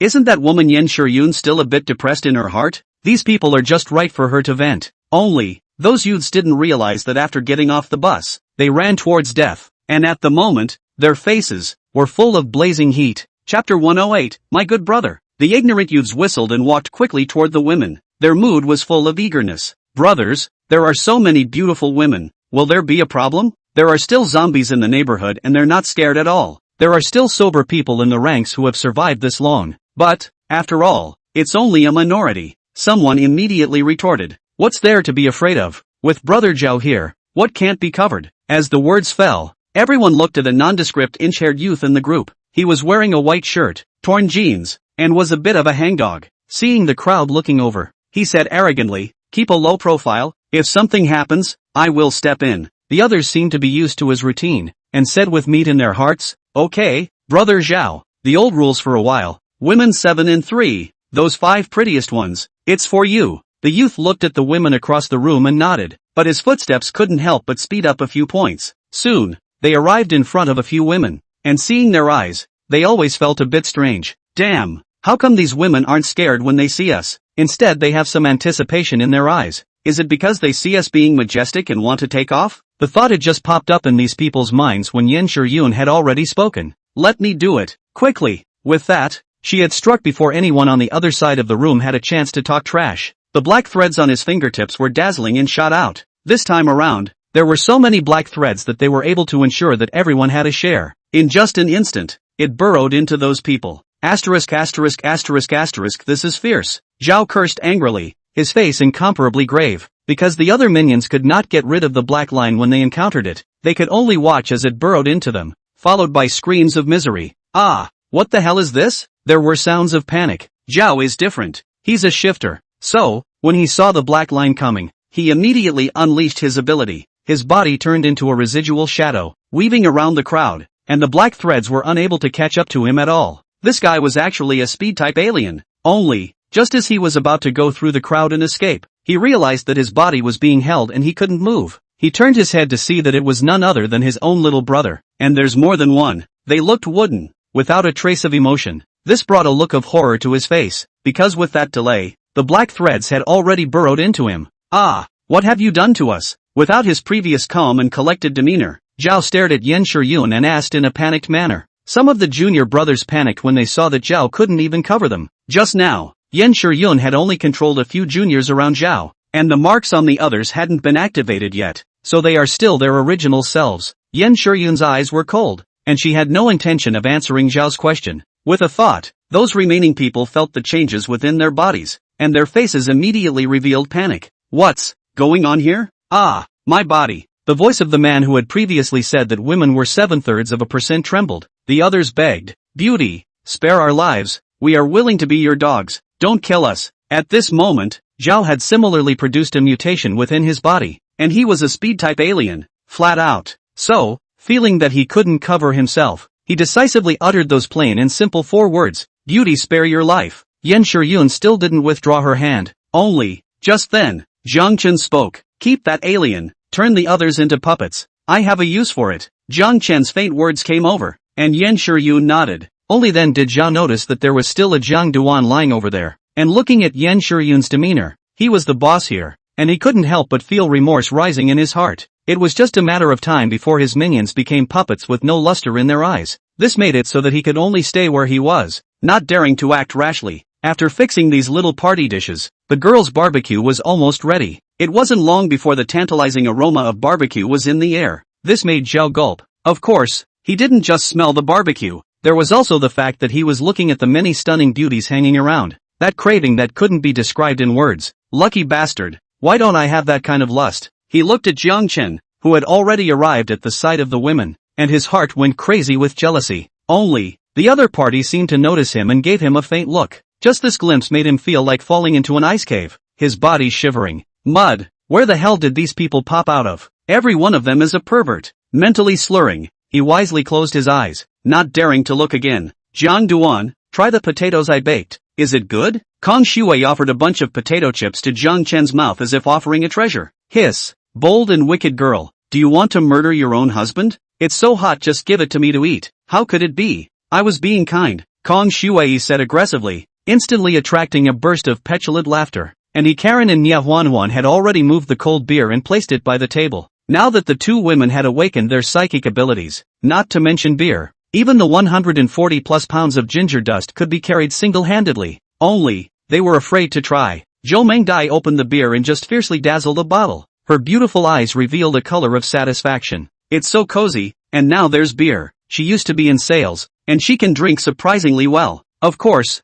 among the other few women, other than Nia Huanhuan and Karen, their drinking capacity was equally not weak. Jiang Chen realized that if he didn't have his powers, he wouldn't even be able to drink Kong Shui. In this way, the women were enjoying the beautiful scenery while eating barbecue and drinking beer under the bright sun, which was very cozy. Occasionally, there were zombies that came over, and before they could rush within 50 meters, they were killed by Yan Shiyun commanding those youth puppets. Zhao, on the other hand, was sadly doing the job of digging up the crystal cores, and he behaved very obediently, doing the work aggressively. Meng Qingyue gracefully took a bite of the roasted eggplant, looked at Jiang Chen and asked, you said you were going to look for a friend before. Are you that sure he's still alive? At those words, the beautiful eyes of all the women looked over. It was the end of the world, and Jiang Chen was still thinking about this person, which showed the status of the other party in his heart. Oh, of course I'm sure of it. Not only is he not dead, he's living better than a lot of people, and I'm the only one who can hold him down now. After all, he's not interested in young women, and I'm surrounded by so many of you youthful and beautiful roommates.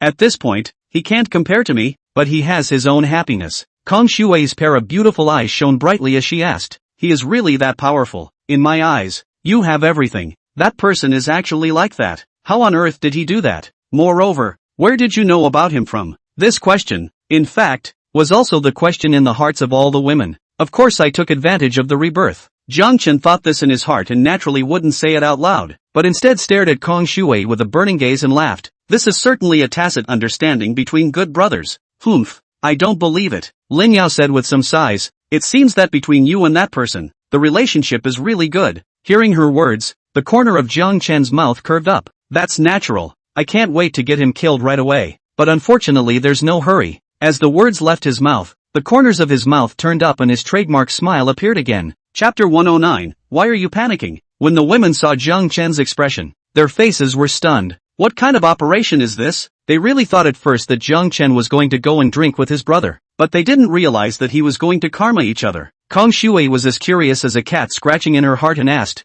Jiang Chen, what exactly is that person's enmity and grudge with you? Ah, you're still thinking about the other party even now. Ginger Dust glanced at her and said, didn't he just say that he has a lot of supplies? Oh, that's all right then. It does have a grudge against you. Kong Shui instantly understood. This guy was trying to rob the other party's supplies, but that's not all. Jiang Chen had reasons why he had to get his opponent killed. That person he is about to meet is called Bu Yu, and possesses an enviable ability, precognitive psychic powers. In his last life, this man was Hao Dong's henchman. Despite this guy had taken Hao Dong 9 cows and 2 tigers to capture him, and was later forced to submit to him. This person was not a good bird, and when he saw Hao Dong bullying Jiang Duan, he had the time to come and throw stones at him. Jiang Chen also heard people mention it in his last life before he realized the process of Bu Yu's capture, and at that time, he just listened to it as a joy and gloated a bit in his heart. Bah, what's there to be proud of? You've still become Hao Dong's henchman, just like me. It was obvious that this was the only way he could be psychologically comforted, and in this life, without Hao Dong to clean him up, Jiang Chen naturally had to go on his own. Not only could he kill the other party, but he could also have the vast amount of supplies he had hoarded and fill up his own storage. So why not? Thinking of this, he shouted to Zhao, who was picking up the crystal cores in the distance. That inchworm, come here for me. Upon hearing this, Zhao mentally slurred. What inch? My name is Zhao Tianxiu. Only, His mouth was busy saying, "Got it." Small immediately over. Before the words fell, he had already arrived at Zhang Chen's side. "Well, not bad, that's a pretty useful ability you have." Seeing him reveal this hand, Zhang Chen was quite satisfied. Zhao Tianxiu curtly said, "Big brother, in front of you, I'm a waste." Zhang Chen's smile thickened and said, "With your current speed, you can run a kilometer in 10 seconds, right, big brother?" "It's like this." Zhao Tianxiu nodded, his eyes flickering for a moment. Only, Zhang Chen caught the change in his eyes, and the corner of his mouth hooked up before he looked at Yan Shiyun. "What is the farthest reach of your ability to control puppets?" Yan Shiyun seemed to know what he was thinking and said honestly,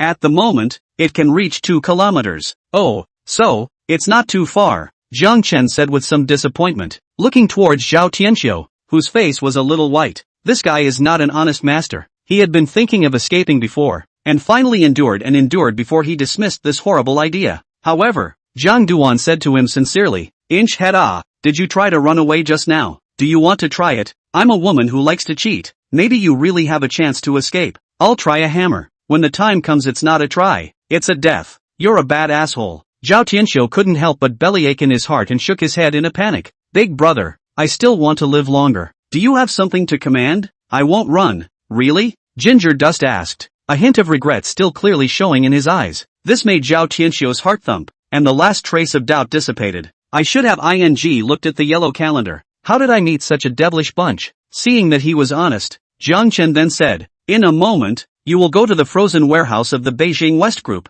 defect to a man named Bu Yu, and then kill one of his men. That man's name is Feng Dongfan, a foe of mine. If the matter is accomplished, I can unlock the puppet seal on you. Can you do it?" Hearing the name Bu Yu, Zhao Tianxiu was a bit surprised. Seeing his expression, Zhang Duan curiously said, "Have you also heard of his name?" Zhao Tianxiu nodded his head and said, "Yes, that's a very strong force in Prosperity City. Just yesterday, 3 forces ran there to grab supplies and ended up getting wiped out, and their boss was still an alien." He continued, "In fact, I am bringing my little brother to join Bu Yu today, and I didn't expect it." Zhang Chen was delighted in his heart and said, "That's just right. I just know that Bu Yu is not easy to deal with, but Feng Dongfan has to be killed, so that's why I let you go and finish it. Of course, you can also refuse." Zhao Tianxiu quickly said, "Big brother, I don't dare. Don't worry, I promise to complete the mission." Although he knew it was dangerous, now that he was a fish on the chopping block, he simply didn't dare to refuse.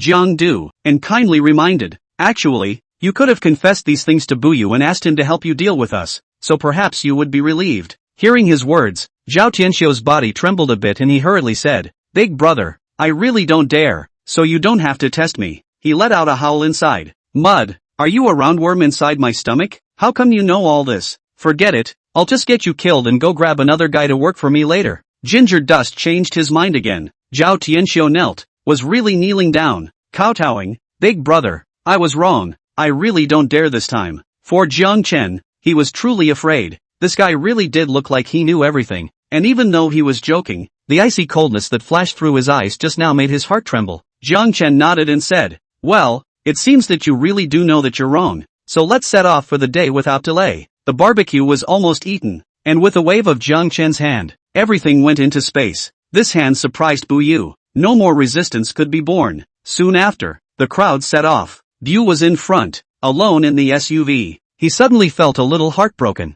If he hadn't met Jiang Chen and his women, he himself would have been a front and center figure. Behind the SUV, the RV followed close behind, heading toward Bu's stronghold. 10 kilometers away was the frozen warehouse of the King West Group. This is a warehouse group consisting of 10 or so warehouses. Before the end of the world, this is the distribution center of frozen meat, storing a huge amount of frozen products, the types of which can be more than just pork, beef and mutton, as well as chickens, ducks, fish, fruits and vegetables, and other items, a wide variety. At this moment, inside a luxuriously furnished room, there was an obese youth sitting at the dining table. His face was thick, but the cold light that flashed out of the corners of his eyes from time to time made him look not as simple as he appeared to be. On the table in front of the youth was a sumptuous spread of food: roast suckling pig, roast beef with potatoes, back to. At a glance, there were almost a dozen dishes, and all of them were meat dishes. He was nibbling away at a pig's foot, and beside him, next to him was a beautiful woman in her 40s,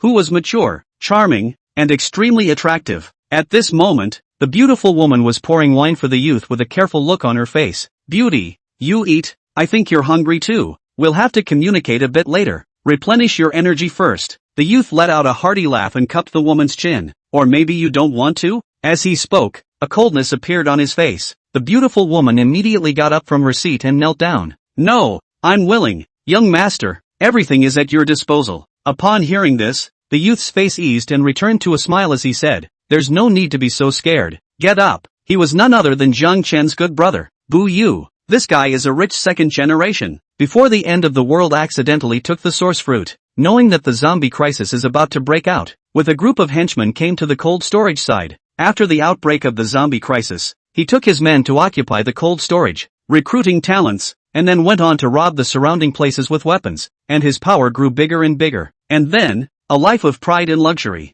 Yes, yes, the beautiful woman immediately got up and sat down next to him again. Bu Yu began to eat again, but, suddenly, he frowned. Well, why the sudden panic in my heart? Chapter 110, the first time is running out. At this time, Zhao Tianqiu drove his SUV to the main entrance of the cold storage. This cold storage covers an area of more than 300 acres. Ishu City 2 years ago, the new cold chain logistics center, in front of the trading building, while the rear is more than a dozen oversized cold storage. Just as Zhao Tianqiu arrived at the door, people immediately surrounded him. Stop, what are you doing here? The one who spoke was a young man who looked like a small leader, and he looked at Bu Yu with a displeased face and some arrogance. Zhao Tianqiu had long since gotten out of the car, and when he saw his little brother being so rude to him, he narrowed his eyes and said, I'm here to join Boss Bu Yu, take me to him. Mud, boy, who do you think you're talking to? Seeing that he was even more arrogant than he was, the man was instantly enraged. As he spoke, he raised the sprayer in his hand.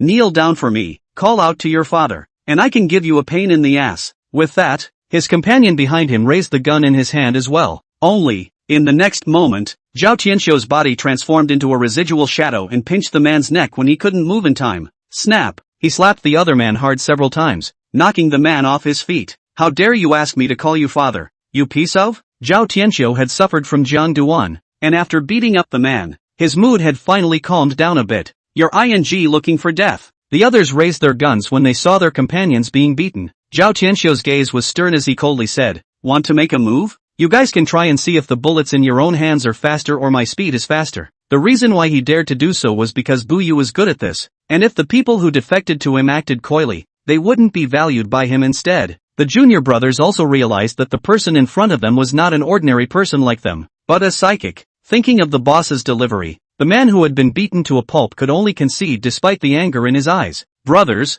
I have eyes and I don't recognize them. Tai, please forgive me if I offended you just now. Seeing that he was quite understanding, Zhao Tianqiu let go of the other party and said, take me to see Boss Bu, I have some good goods to bring him. Upon hearing this, the man immediately said, alright, Bai Fu, you take this brother to the boss. With that, he hemmed and hawed and said, boss has a long day ahead of him, I don't know if he's free at this time. Soon, Zhao Tianqiu was led by the man named Bai Fu towards the inside of the cold storage room. They went to the front trading building, where the third floor was the office area of the former managers. Of course, nowadays, the entire cold storage room had all become Bu Yu's private territory. After Zhao Tianqiu entered the cold storage door, he looked around and realized that there were people standing guard all around the place, and there were at least 50 people with guns. The number of Bu Yu's minions, however, exceeded over 500 and had continued to grow recently. According to the intelligence, he has more than 5 aliens under his command. However, Zhao Tianqiu hadn't seen those people since he came in.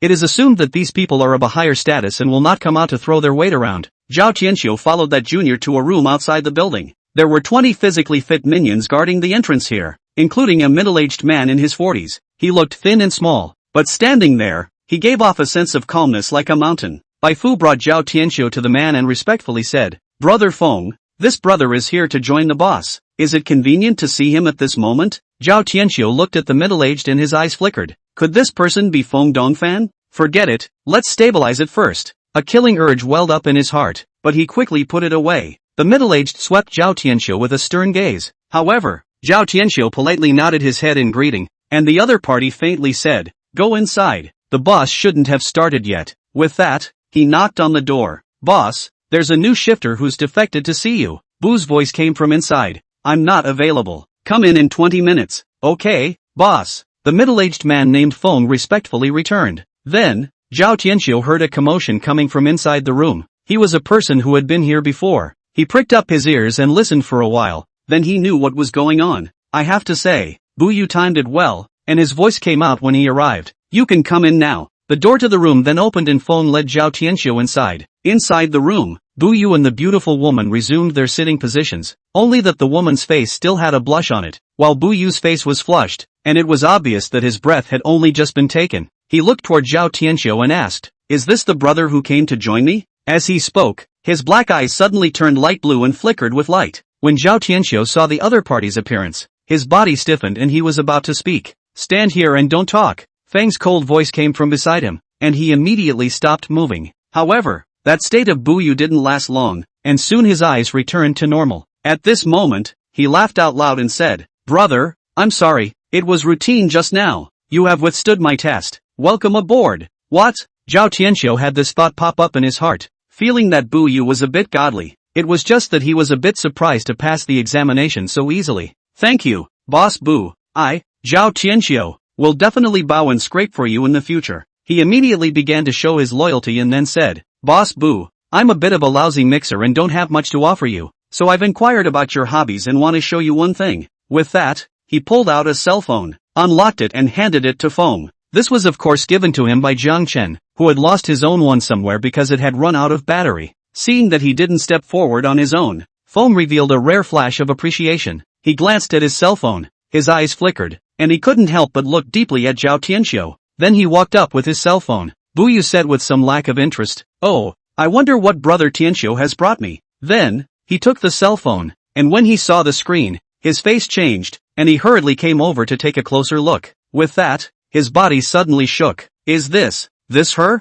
On the screen, it was a woman aged 34 or 35, with a plump figure and picturesque eyebrows. Since it was a video, Bu Yu immediately clicked on it and carefully appreciated it. He was instantly deep in it. The woman's hands and feet exuded a cool temperament, but she looked as if she had something on her mind. Her brow slightly furrowed, causing Bu Yu to develop the urge to pamper her fiercely. Yen's sister, is it really you?" Bu muttered under his breath. "No, she's gone. It's definitely not her." Immediately afterward, Bu Yu looked at Zhao Tianxiu and said eagerly, "Older brother, who is this woman and where did you see her?" However, just as his mind was attracted to the woman, his body suddenly trembled, and a sense of crisis so strong that it was suffocating rose in his heart. His face instantly changed as he looked at Zhao Tianxiu, a clear image appearing in his mind. Still in this room, just as Bu Yu was listening to Zhao Tianxiu tell him about the woman's origin, his body suddenly stiffened and his expression became wooden, shaped like a puppet. Then, he disappeared into thin air, came to Bu Yu, and snapped his neck just as easily and comfortably. As the image disappeared, Bu Yu's body was drenched in cold sweat, and a cold to the core light flashed in his gaze as he glanced at Feng. When the other party saw his drenched appearance, his gaze suddenly snapped and his palm stretched out,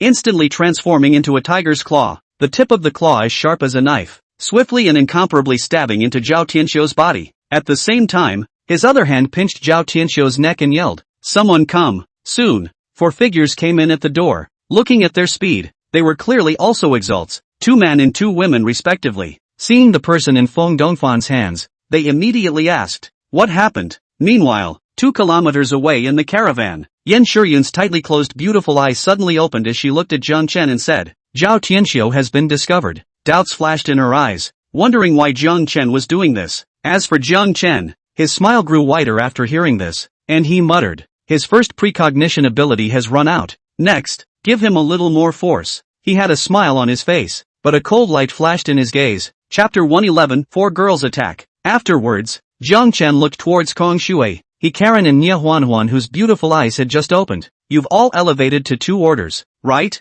The 3 women nodded in unison. Ginger Dust smiled, obviously very satisfied. Just now, he had given Xiao Shan, Yu Peng and most of the crystal cores he had acquired earlier to the girls in one fell swoop. It was that they wanted to raise them to the 2nd rank at once, so that they could be sure of everything in the next action. Kong Shui couldn't help but wonder, "Jiang Chen, what do you want us to do?" Jiang Chen smiled and said to the women, "It's your turn. Later on, take the zombies outside to attack the cold storage. Remember, go all out, and hit them hard, so that they really feel the end of the world. And then, Shui, you do this. Sure Yun, you have to do this." After the explanation, Zhang Duan opened the car door. There was a rush of blood pounding outside, and, already, Hundreds of walkers had surrounded the area. This was deliberately lured by Jiang Chen, using the blood of an animal. It was something he had taken the time to hunt and collect. After the end of the world, plants grew like crazy, and the reproduction ability of animals was enhanced. So if you just head inside a random forest, you can come across quite a few of them.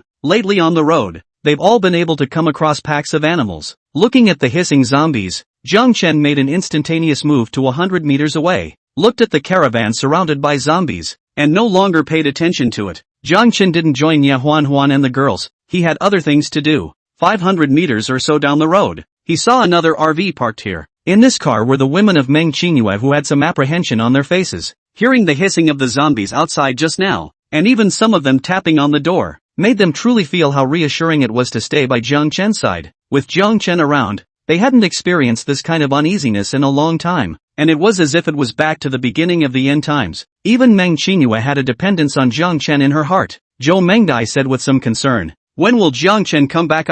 I am a little afraid." The zombies were a close second. After all, they'd seen a lot of them, but now there were also the shifters, who might just show up out of nowhere. Therefore, Zhou Mengdia's pretty face turned a little white. Lin Yao's soft and charming face, there is also a touch of worry, said, "He took a few sisters to do some errands. He should be back soon. Don't be afraid. You are the one who sells the caravan. You should know that the car is very strong. The zombies can't get in at all. When the alien comes, with Jiang Dust's speed, he can also come very quickly. I was the one who thought too much," Zhou Mengdai said with some embarrassment. At this moment, Jiang Chen casually cleared the dozen or so zombies surrounding the car and entered the RV. At the sight of his figure, the women all revealed a look of surprise. Huan Chang was the first to shout, "Jiang Duan, you finally came.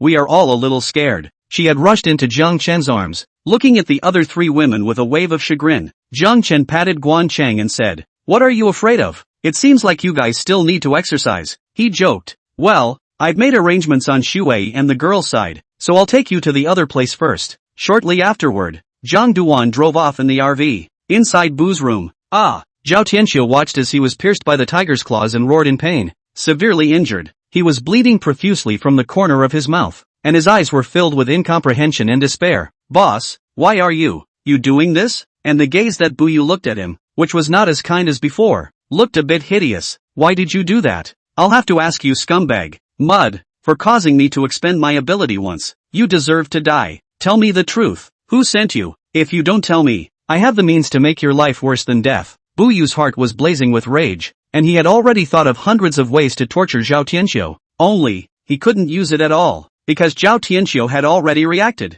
He seemed to have been punked by Jiang Chen. There was no proof, but he was pretty sure. So, he immediately said, "Boss, I said, it is indeed someone who sent me, that has a woman beside her, very powerful, can make people turn into puppets. I was imprinted by her inside my body, which forced me to come to join you." He added, "Oh, boss, don't get me wrong. I would have come to join you if I hadn't been forced to." "Shut up. So that's how it is. I can't believe someone is already onto me." Bu Yu's gaze was grim as he continued to ask, "Just how many are the number of that group?" "There are only 9 people in total, a man and 8 women. That man didn't put up a fight, but I feel that it's not simple. And other than that woman who can do supernatural powers, the other women, although extremely beautiful in appearance, are just for show." "Oh, I remember. There's also an actress named Kong Shuai in there." Zhao Tianxiu told his wise guesses one by one, which was actually something that Jiang Chen had deliberately let him see. Then, he pleaded, "Boss, I'm being controlled, and I'm not hurting you, so give me a chance to serve you." "Only," Bu Yi smiled ghastly and said, "You're all controlled. It's better to die to put my mind at ease. Brother Feng, kill him, notify the brothers under your command and put them on full alert." Bu Yu gave a quick order. "No, boss, give me a chance." Zhao Tianxiu was still begging for mercy when the tiger's claws pierced through his neck. Bu doesn't seem to be relieved and goes up and kicks him. One of the women among the 4 people who came just now said with some surprise, "Boss, is it that serious? There are only 2 shifters in the dark." Bu Yu's face was grave as he said, "It is precisely because they seem weak and still dare to come to mess with us that they are not simple. Although I got rid of a life and death crisis, I am still a bit uneasy in my heart and must step up my defense." Seeing that some people were unimpressed, Bu Yu coldly swept a glance at them and said, "If you want to die, you can relax your guard. Don't blame me for not reminding you." Hearing that he was angry, the crowd immediately said, "Boss, we will unconditionally obey your words. My subordinates will go prepare." Bu Yu grunted and looked at his men. His tone eased a few points and said, "Very well, get through this crisis and let's continue to have a good time." Immediately afterward, his gaze was as cold as ice. "Of course, I'm going to uncover the one behind the curtain and make him suffer endless pain." After saying his harsh words, Buyu let his men get ready to go. When the boss gave the word, the little brothers didn't dare to slack off at all and raised their spirits. The supplies inside the cold storage, extremely rich. Buyu usually did not treat these people poorly. Every meal is 2 dishes and a soup. Also add an egg. This treatment, in today's post-apocalyptic world, properly pulls up the average. Therefore, when they heard that there was an enemy plotting against them, each of their hearts was filled with murderous intent. Whoever dares to destroy our good life, I'll make it impossible for him to live. Shortly afterward, an RV came traveling from the distance at an unhurried pace, and behind the car followed more than 300 walkers. This scene immediately caught the attention of the minions. "Mard, there's really an enemy coming. Hurry up and inform the boss and the others." The RV and the walkers were seen through the night and immediately someone reported going. Inside the car, the 4 women looked over at the cooler. Yen Shiryun said, "All of you be careful. If you get a little hurt then, someone will be heartbroken." "Sister, we've kind of been through a few battles." "No problem." Karen's beautiful eyes were filled with confidence. At the same time, there was a touch of determination. "I was able to do well without him around this time so that I can help him better in the future." The other few women's beautiful eyes flickered, and they had similar thoughts in their hearts. They then looked towards the cold storage in front of them, a layer of frost covering their pretty faces. "Come on, let's go for a kill." Chapter 112, Too Fierce. The RV was parked 50 meters from the cooler. Seeing the deliciousness over there, the zombies decisively abandoned the RV and hissed as they attacked towards the cooler. "Damn it, shoot me." The little leader was the first to open fire, the spray in his hand punching a hole through the zombie running at the front of the pack.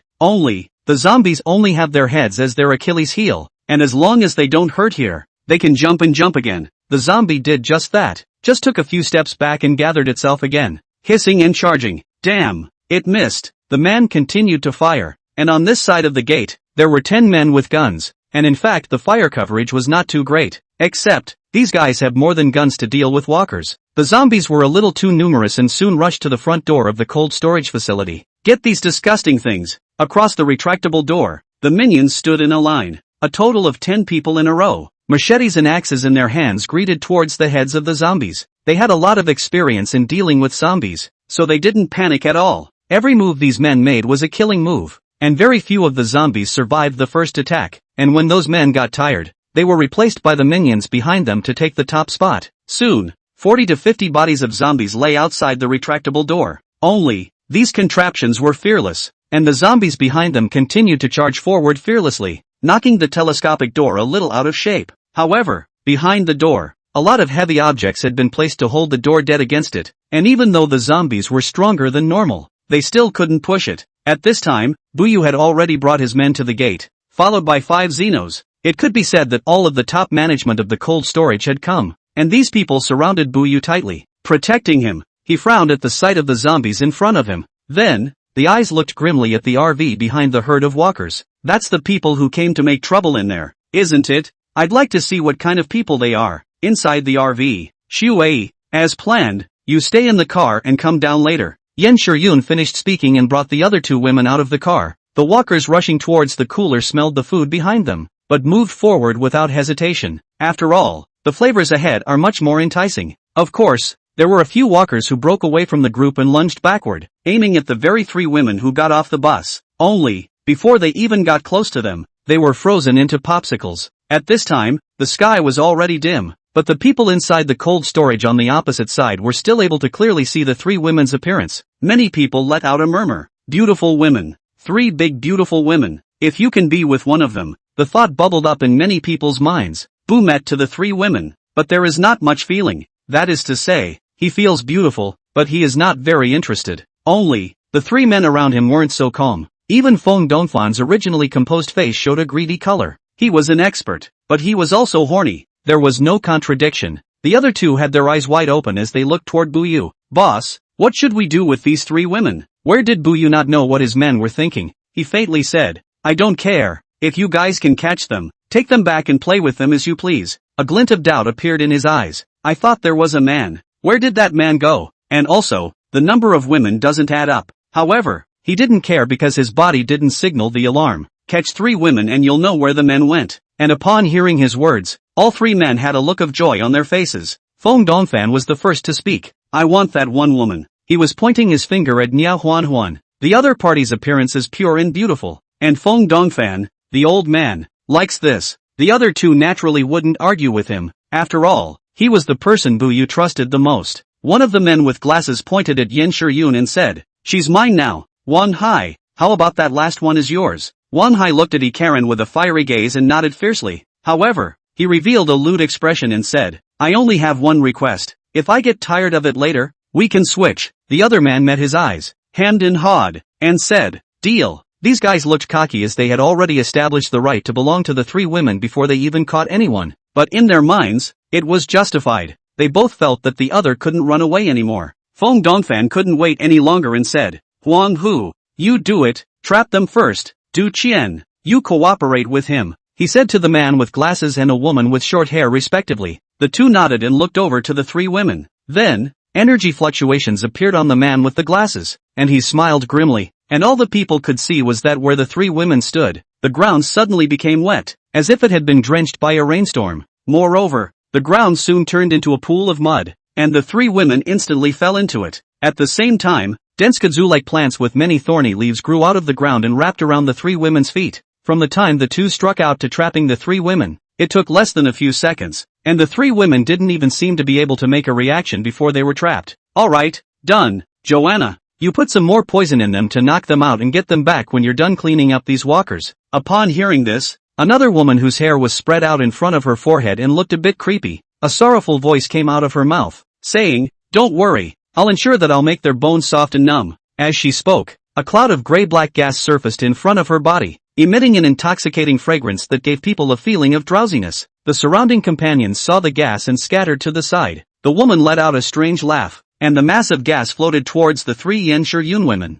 Only, just as it flew past the group of zombies and was about to spread out and attack the three women, a curtain of azure-colored water appeared in front of it, preventing the air mass from advancing any further. With that, it was wrapped in a layer of ice crystals, frozen into a ball of ice, and fell to the ground. This turn of events caused the faces of the people on Bu Yu's side to change. When they looked up at the three women again, their faces became even more ugly, only to see that the quagmire and kudzu vines that had trapped the three women just now had been frozen and shattered like glass with the chopping of Nia Huanhuan's water blade, and so they regained their freedom. Just after getting out of the trap, the 50 water blades condensed by Nia Huanhuan were in the air like a formation, pointing this way. The staging, it looked a bit spectacular already. Then, the water blades broke through the air and chopped towards Bu Yu's side. "Quick, block it with a blast shield." Feng Dongfan immediately yelled out. It had to be said that Bu Yu's group of men were not a rabble. Their reaction speed was fast, and the blast shield was erected before the water blade arrived. Bang bang bang! Instantly, the sound of water blades clashing against shields rang out. Just when the crowd thought they had blocked the water blade's attack, two miserable screams rang out around them.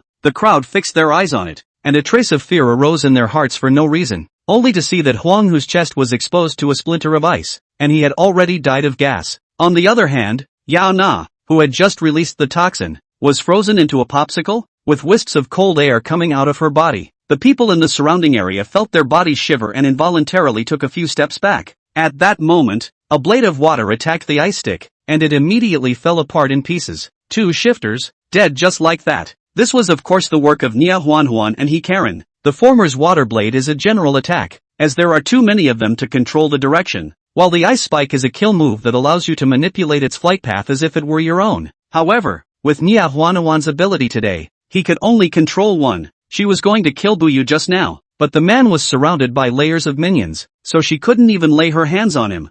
Karen also took advantage of the crowd being attacked by the water blades to cover Yao Na with an ice net, causing her to instantly become an ice stick and her vitality to fall silent. Seeing the tragic deaths of the two exalted on his side, Bu Yu instantly became furious. "Shoot me with your guns and kill those." Upon hearing this, Feng Dongfan and Wang Hai both revealed a look of flesh pain, but did not dare to speak. Those juniors with guns immediately stepped out and aimed their guns at the three women. It was also at this moment that the bodies of those zombies that had fallen in front of the telescopic door suddenly moved. Their bodies were pushed away, and a dozen zombies stood up, with blades in their hands, and quickly stabbed into the body of the junior who was holding the gun. At once, miserable screams rang out in succession. "It's that woman's doing. Mud, these women are so fierce. Where the hell did they come from?" Bu Yu's heart sank. Chapter 113. At the same time, he was very depressed in his heart that he had utilized his ability to predict the coming of the end times and then made all the preparations. Moreover, he had also saved for a rainy day and collected some source fruits to give to his men, which had developed into the power he had today. As a result, a few women on the other side had left their side in an incomparable mess, which was simply unconscionable. Careful, they're not zombies at all, they're puppets. At this moment,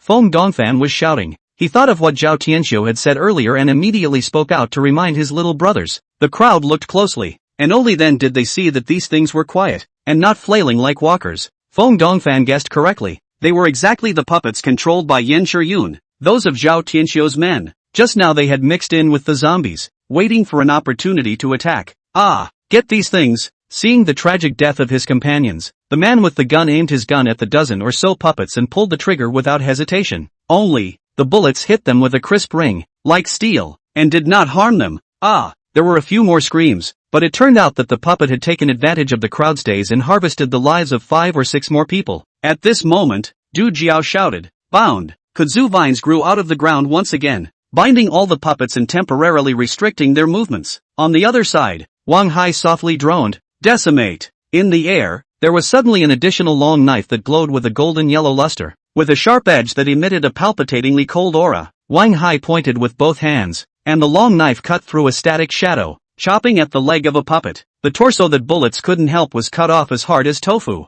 The puppet fell to the ground, completely incapacitated. The long blade, on the other hand, did not decrease in speed and chopped at the second person. However, at this moment, Nia Huanuan's water blades once again attacked, this time increasing in number to hundreds, and an ice spike chopped on top of the long blade, sending it flying. At the same time, Hikarin manifested countless ice crystals that flew towards the opposite crowd. Just as Buyu's minions were about to block with their blast shields again, suddenly, they were pulled into another scene, and everyone saw a different image. Some saw their neighbors' wives, some saw their former best buddies, and some saw their loved ones. No, how did you guys come back to life? Ah, even the aliens present were affected. Du Qian's eyes were mesmerized, and in front of her was an obese old man with a lewd smile on his face, slowly walking towards her. "Cynthia, did you miss me? You dead old man, often stay away." And Bu met in a warmly furnished hotel bedroom, lying on a large soft bed, a beauty nestled in his arms. Although she was extremely beautiful, a few crow's feet at the corners of her eyes revealed her age, and this woman's appearance, surprisingly, was 8 points similar to that beautiful woman inside Zhao Tianxiu's cell phone. The woman said gently, "A encounter. We should not meet in the future. Your father Bu Yu had originally been extremely satisfied in his heart, but when he heard the woman's words, his face suddenly became livid. "No, Yen's sister, you are mine. It is me who met you first. Bu De, that dog, he is a beast. I hate to break him into pieces." His chest rose and fell violently, and just then, a voice seemed to ring in his ears. "Young master, wake up!" The voice grew louder and louder, and Bu Yu could hear that it was Feng Dongfan's voice. He immediately came to his senses and broke out in a cold sweat when he realized he was still outside the cold room. Just now, Feng Dongfan reacted after freezing for a split second. It wasn't that Kong Shuai's illusions were too weak, but he was also a second-ranked alien, and Kong Shuai's skills were cast over a wide range, so they couldn't trap him for long. If the spell had been cast on him alone, it would have definitely been trapped in there for 10 seconds or so. An enemy can do a lot with that much time. After he broke free just now, his heart shook wildly as an ice spike shot over, targeting none other than Bu Yu. With a soft gulp, he transformed his palm into a tiger's claw, blocking the ice spikes and waking Bu Yu up. Others, however, were not so lucky. Because of the effects of the illusion, dozens of people were hit by the water blades and were either killed or injured. The scene resounded with more screams. The crowd's hearts chilled, no longer daring to underestimate the woman across from them. Only, when the men looked over, they realized there was another woman. "No way, how is she?" Bu exclaimed out in shock. Even Feng Dongfan had a look of astonishment in his eyes, because on top of the opposite caravan, another woman walked down, the very woman in Zhao Tianxiu's photo. She looked at Bu Yu, a touch of tenderness in her eyes. "Humph, playing God." Feng Dongfan snorted coldly and said to Bu Yu, "Young master, that person was faking. Mrs. Yan died a long time ago. Just now, all of our people were caught in a kind of illusion. It must have been that woman's doing." Having suffered a loss once, Bu Yu naturally wouldn't fall for it again. Looking across at the woman, she asked, "Who the hell are you?" The woman over there smiled warmly. Then her face changed, revealing her true face. Who was it if not Kong Shuai? That woman seems to be Kong Shuai. It's actually her. Someone couldn't help but exclaim in shock. Kong Shuai was a bit depressed. Her national degree was so high that she could be recognized everywhere she went. Will this cause unnecessary trouble for Zhang Chen? Then, she shook her head, her gaze mesmerized. It's good that guy doesn't look for trouble from other people, and other people looking for trouble from him are probably begging for it. Her small lips pursed at the thought. The action was a sight to behold as some of the people across the street had their hearts pounding. Only, they had now realized that the 4 women across the street, each one of them was not a master to be messed with, but they did not say any trash. Just as the crowd froze, Nya Huanhuan and Hikarin's joint attack was launched. Above the heads of the juniors holding blast shields in the front row, a stream of water suddenly poured down, drenching their entire bodies in an instant. In an instant, ice crystals spread over these people,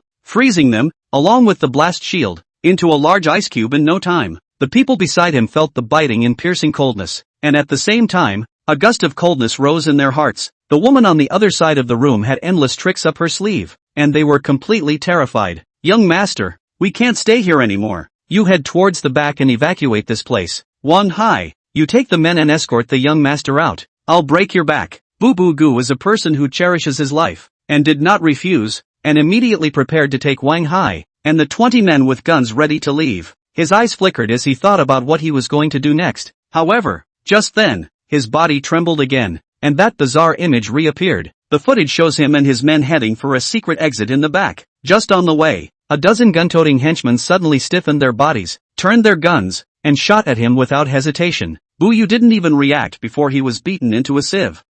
Bu Yu came to his senses, and the clothes he had changed into earlier were wet with cold sweat again. Mud, it's that woman who's up to no good. His face was extremely ugly as he looked at Yen Shiyun, because he had used his ability a second time in a short period of time. A pallor appeared on his face. Cold storage can't stay any longer. Chapter 114, waiting for you for a long time. Thinking of this, he said to Feng Dongfan, the oil depot is not safe anymore. That man has not shown up yet. I feel that they still have a backstroke. And, the words came to him and he didn't say any more. However, Feng Dongfan already knew the meaning of Bu Yu's words. He was absolutely loyal to the young master, so he knew a lot of things, including Bu Yu's ability. So, he couldn't help but blush and regain his composure. With that, Feng Dongfan gave a wink to Du Qian, and it was the gun-toting henchman that he was looking at. The opponent's face was a bit surprised, but he didn't dare to disobey, and his powers were instantly activated. Suddenly, kudzu grew under the feet of the gun-toting henchmen, and they were instantly wrapped all over. Ah, what are you doing? Hurry up and let us go. Those men were bound and immediately shouted. The other juniors saw their companions being assassinated by one of their own for no reason, and although they were puzzled in their hearts, they did not show any dissatisfaction. These people weren't stupid. Seeing that Bu Yu didn't say anything, they wisely chose to shut up. However, soon the crowd realized what was going on. Those who were bound suddenly became stiff, their eyes instantly lost their essence, and their pupils were lax. Puppets. When were they controlled? Having had previous experience, the juniors already knew what was going on and looked at Yen Shiyun. Only her face was a little pale, but her beautiful eyes looked this way with the same indifference as always. Just now, she took advantage of the confusion and the cover of the night, and she put her mark inside those people, waiting to give Bu Yu a fatal blow. However, it seemed that he already knew the backhand he had arranged and simply exploded early. This freed her up to attack again. Without speaking, her fingertips were draped with a dozen more black threads. Feng Dongfan's heart was already on guard, his eyes sternly staring at her every move. Seeing the black line appear at this moment, he immediately uttered a reminder. Careful, that's how she controls people through the black line. As soon as the words fell, black lines had already shot out.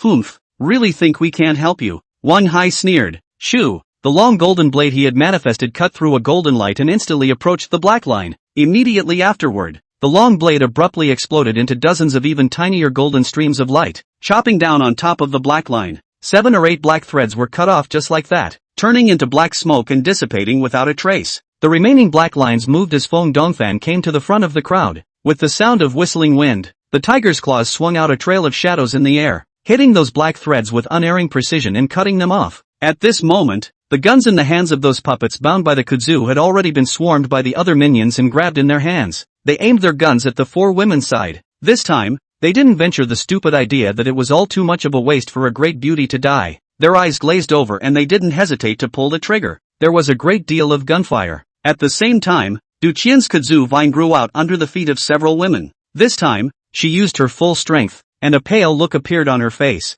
Without looking at the results of his men, Bu Yu said to the crowd. Let's go. Follow the previous maneuvers and split up to get out of here, or we'll all be finished. Upon hearing this, the men all revealed extremely needy looks, but Bu Yu coldly said, if you want to stay, no one will stop you, but I can assure you that with me, the Jiangshan will be there, and the cold storage will only fall into someone else's hands for the time being. As the words fell, he no longer cared about his men and marched towards the inside of the cold storage room. Feng Dongfan immediately followed, but then stopped and said to Du Qian and Wang Hai, you guys stay and break the back. The two men's faces instantly turned ugly, but they didn't dare to disobey and could only nod their heads. Feng Dongfan looked deeply at the two men and followed closely behind Bu Yu, guarding against the sneak attacks of the four women behind him, while the other juniors fell at the very back, on the side of the four girls. At this time, they had once again broken free, and those bullets were blocked by Nya Huanwan's water curtain and the ice wall that Karen had condensed, and didn't hurt them in the slightest. Seeing that Bu Yu was about to escape, the several women looked at each other and once again unleashed their supernatural abilities. For a moment, water blades, black lines, and ice crystals broke through the air, causing the scalps of those who broke off to go numb. And Kong Shuai's illusions were similarly unleashed. She timed it well, launching the three women's attacks just as they neared the enemy, so as to delay the opponent's actions to the greatest extent possible. With the four women joining forces, even if Bu Yu's side had Wang Hai and Du Qian, the two exalts on his side, it would be equally useless. Miserable screams rang out again, and another 20 or so people died tragically on the spot. Only, that's not all. Du Qian, what are you doing? With all his strength, Wang Hai cut off the black threads that attacked him, only to find that kudzu vines grew under his feet and snaked upward along his body, wrapping around his entire body. He looked over with some shock and anger and found Du Qian's eyes were lifeless, so his heart sank to the bottom. Just now, Yan Shiyun didn't spread out her attack, targeting the two exalted. As a result, Du Qian's supernatural ability couldn't block the black lines and she was directly hit. Turning into a puppet meant death, and a flash of fear rose in Wang Hai's heart. In an instant, golden power chi surged out from above his body, and those kudzu vines that were entangled around him were directly cut off by these power chi. Only, just as the bindings were released, another ice spike shot in, penetrating his throat before he could try to gather his long blade to parry it. Woof! Woof! Seeing the tragic deaths of the two exalts one after the other, where did the junior brothers have any will to fight? I don't know who shouted. The dots are solid. They're all tigers. Run! After the man shouted, he fell into the illusion before he could escape. Ah, wife, why are you here? Don't hit me. Ah, I'm wrong. Where is the rubbing board? Quickly give me. Ah, don't hit. A scream came out as the man cried out with his hands open. Kong Shuai's pretty face in the distance contained coldness. Humph, dare to call us tigresses. Damn it, in front of Jiangchen, I'm a kitten. She spoke very quietly, but the other three women had amazing hearing and heard her. Only, they acted as if they didn't see it, and those of Bubu's men who had stayed behind had already scattered like birds and beasts. Still chasing or not?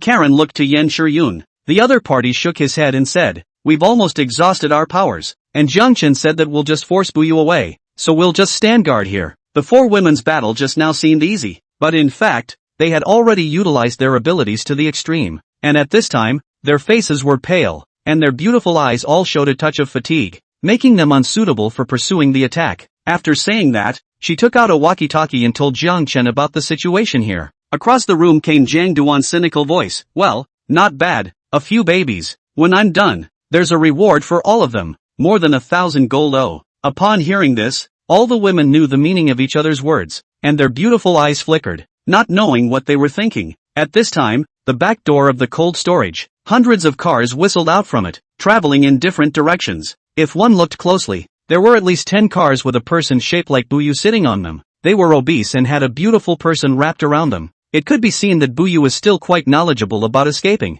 and he had prepared this hand long ago to be able to confuse the enemy, even if the people in the shadows were more capable. With the small number of them, it would take some time to tell which car was Bu Yu. 10 minutes after the car whizzed away, the ground covered with dead branches and leaves in a wooded area 500 meters away from the cold storage suddenly moved. Then, a hole appeared in the place, and from it emerged Feng Dongfan, followed by Bu Yu, who was surrounded by the front and back. He casually slapped a poisonous snake that leapt out and observed it for a while before respectfully saying, "Young master, there is no danger outside. Let's leave this place." Bu Yu looked in the direction of the cold storage, his gaze grim. "I will definitely be back. Whoever wants to shade me will have to pay the price." With that, he and his men weaved through the woods, and after walking out 100 meters, here were 5 SUVs covered by tarps. Shortly afterward, the car pulled onto the road. heading west. Soon, Buyu's convoy arrived at a village with dozens of buildings scattered about and some roaming zombies, and the convoy drove straight to a 3-story building at the edge of the village, which stopped. Clear this place of walkers. Set up a perimeter 100 meters away. We'll set up here for now. Don't bother me until I give the order. After Buyu instructed his men, he led Feng Dongfan into the room.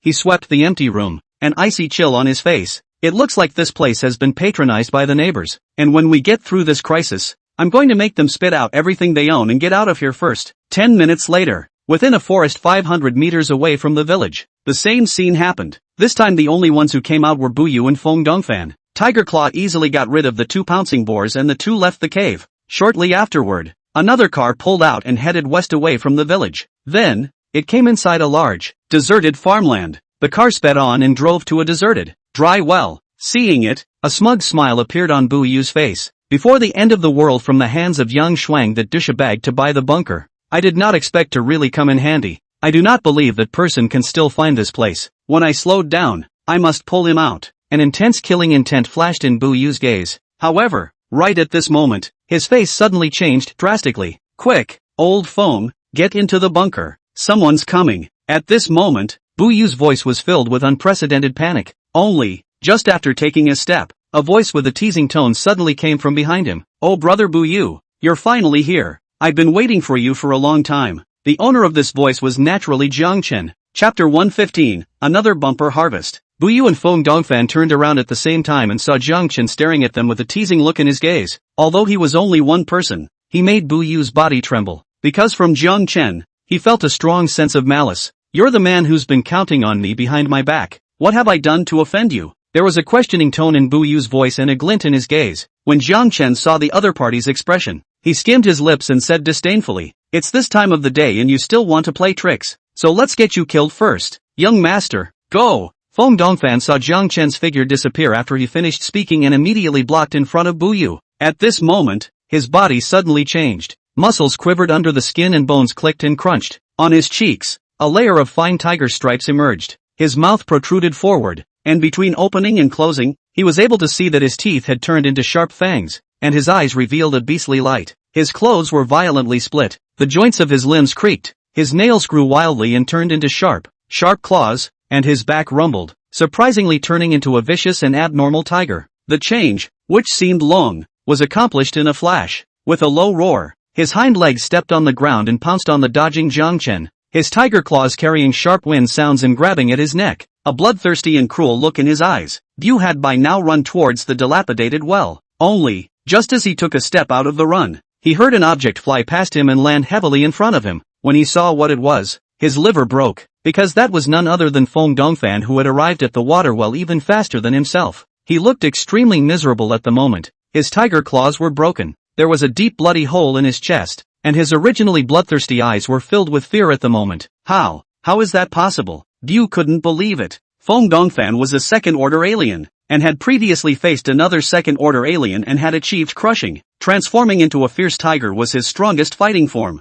Surprisingly, it turned out not to be blocked for even a second. Brother Bu, where are you going in such a hurry? Could it be that there is some secret hidden inside that well? Hearing this voice, Bu Yu's body trembled, gritted his teeth, and tried to run towards the well again. Only, before he could make a move, he felt his feet leave the ground, and a strong feeling of suffocation came from his neck. Jiang Chen had already pinched his neck. Let go of me. Why on earth would you set me up to hurt me like that? Buyu could be sure that he didn't know Jiang Chen, but he was obviously prepared for what he did. Moreover, he simply knew everything about himself, which caused a thick despair to well up in Buyu's heart. What the reason is, you don't need to know. It's just dead people. What's the point of knowing so much? Saying that, he was about to pinch Buyu's neck, realizing that the maliciousness in Jiang Chen's body was rushing to the sky. Buyu's eyes were terrified, and he said sharply, "No, don't kill me. Behind me is a bunker. There is still a use for keeping me." However, Jiang Chen hooked the corner of his mouth and said, "You're trying to say that you need your identification to enter the underground fortress, right? Sorry, dead people can do that too, so you can die." As the words fell, Jiang Chen didn't give Buyu another chance to speak, and with a slight force from his palm, he snapped the other party's neck. Buyu's pupils gradually laxed, with a strong unwillingness remaining inside, until he died. He hadn't figured out why Jiang Chen had done this to him and was aware of his movements as if he had been forewarned. He was able to make a good living with his abilities and then he just died. Who else could have figured that out? Young master, seeing Bu Yu die like that, Feng Dongfan was overwhelmed with grief. Zhang Duan came to his side and said, "Your son is dead. It's time to go down to be with him." In the eyes of the other party's surprise and anger, Zhang Chen stomped him to death. Using space to collect the two men's bodies, Zhang Chen came to the water well. At a glance, there was nothing special about the well, which was covered with an iron grill, rusted over, which had lost a few of its stones because of age and disrepair. Seeing this, Zhang Chen lost his smile and said, "It's really well disguised. If I didn't know that there are other caves here, I really would have been fooled." As he spoke, he had already lifted the iron fence and jumped in without hesitation. 3 meters down the shaft, he stepped on the ground, and the corners of his mouth turned up as he felt around for a while on top of the somewhat mottled walls of the shaft, finally touched it. It was a somewhat raised stone, and when Zhang Chen gently pressed it, he heard a sound coming from the side. A few moments later, a door only 50 centimeters wide appeared. As Zhang Duan entered inside, the door automatically closed and the pitch-black cave suddenly lit up, and it began to slowly descend. Fixing his eyes, this is not a cave entrance. It is clearly a lift elevator. After a few seconds, the elevator seemed to come to the bottom and a door opened on the other side, revealing another alloy door. On top, there is a console with a screen. Zhang Chen was not surprised and took out Bu Yu's body and put his face up. Suddenly, a voice came from the console. "Face recognition in progress? Ding! Recognition successful." With that, the voice fell and the metal gate slowly opened. Ahead, a 20-meter-long corridor with another door at its end. Zhang Chen quickly came to the end of the corridor and saw that there was a combination lock here. Without hesitation he typed in the 4 numbers 1314 and the door opened again. In an instant, the sky opened up in front of him, and it was actually a living room with an area of more than hundreds of square meters. The place was furnished in the utmost luxury, mirroring the decor of those rich people's homes in the villa area. Is this the life of rich people before the end times? There's so much money that they can't use it all up, so they make this kind of doomsday bunker, and as a result, it's cheap for me before it's even put to use. Zhang Chen took a step inside. Strangely enough, he seemed to be quite familiar with the place and had no intention of visiting. Well, making sure this place still exists is pretty much it, so when we're done with our errands, we'll bring our roommates here. Thinking like this, Zhang Duan left the fortress that was hidden underground this time, exited the well, and put that iron fence up again. He then came to the edge of the deserted farmland where a caravan was parked. Needless to say, above them were the women of Meng Qingyue. Seeing him return, Guan Cheng asked, "Are things done? You're being so mysterious today. What exactly are you doing?" Zhang Chen smiled and said, "After you're done here, leave first, and as for your question, I'll tell you all about it when I see Shui Yi and the girls." Although the ladies were extremely curious, they could only nod their heads when they heard Zhang Chen say this. However, Meng Qingyue asked again, "Now where are we going again?" Zhang Chen laughed. "First, I'll go to a place and get the weapons back. Then it's to the cold storage side. My good brother died tragically. Those things he left behind should naturally belong to me." A look of anticipation crossed his face. "It's been a while since I've stocked up and this will be another bumper crop." Chapter 116, The Gift of a Good Brother. The caravan started up, traveling in the direction of the very village that Bu Yu had first visited. On the outskirts of that building, the minions were kind of dedicated. They followed Bu Yu's orders, first taking care of the zombies roaming around the neighborhood and then guarding the various intersections. Fong annoying section. Why do you think the boss and the others haven't made a move since they've been in there for so long? A junior looked down at the building, puzzled. Another person named Fong Annoyingka said, "You'd better stay out of the boss's business. We'll just guard here." Then, his face showed a lewd smile, mysteriously said, "Just now in the settlement of those zombies, I saw some houses inside there are still people. I also see a few watery girls, and so on the free hand, take you to have a good time." Ha ha ha ha. Upon hearing this, the eyes of the man who had just begun to speak lit up and said, "You're really something. You even found a good deal. Don't give it to anyone else first. Let's have some fun. Also, the food they are hoarding, we will grab that too, and with our strength, we won't starve anywhere." The man looked at the gun in his hand, the confidence in his eyes letting out a light. Only, as soon as the words left his mouth, he was lifted up. "What are you?" Fong annoyed with his heart, he looked over to the man who had squeezed his companion's neck and pointed his gun at him. Soon, others gathered around, the guns in their hands pointed in unison at the visitor. "Bastard, release Lu Weishou." Seeing the enemy appear without a sound, these people were incredibly scared, but seeing the guns in their hands, they were reassured for a few moments. This person was, of course, Zhang Chen. With a kind smile on his lips, he said, "They're all here. Ah, let's go on the road together then." As the words fell, the devouring vortex that had long appeared in his hand was unleashed. Those people only felt as if their bodies were bound by an invisible force, unable to move, and a look of fear appeared in their eyes. Only, now that Jiang Chen was using the devouring vortex, dealing with ordinary people was like killing a chicken with a bull's knife,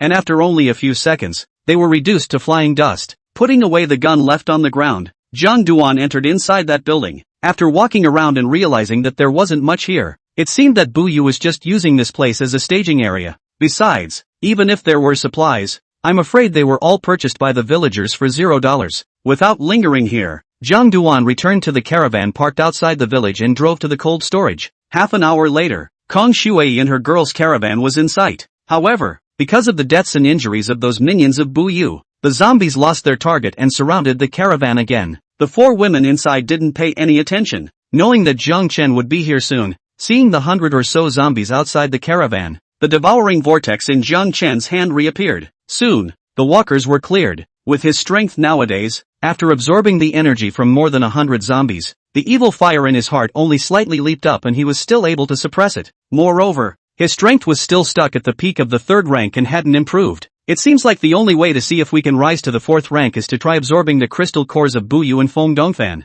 Jiang Chen let out a bitter laugh and smiled as he looked at the 4 women who had gotten off the bus. Seeing that they were a bit depressed in spirit, but their beautiful eyes held surprise, he smiled and said, "It's been hard on you guys. When you get well, we'll reward you." Kong Shuai nodded her head obediently and asked, "Jiang Chen, now you can say it. Why was it superfluous just now? With your strength, it wouldn't have been easier to just attack in." At those words, the women all looked at him, leading them into the caravan. This time, Jiang Chen didn't hide it anymore and said, "My good brother has the ability of precognition. He can sense life and death crises within 5 minutes, and with his strength of the 2nd rank, he can use it twice in a short period of time. More than that, this guy also has a skill that can sense malice towards him from either people or other supernatural beings within 1,000 meters. That's why I let Zhao Tianxiu infiltrate them, and letting him kill Feng Dongfan was just a cover. It was so that he wouldn't be able to bear malice towards Bu Yu. That guy is extremely sensitive, and I'm afraid that he'll find out about it. And as for letting you hallucinate that woman, it was also to distract his mind, because I want to kill him.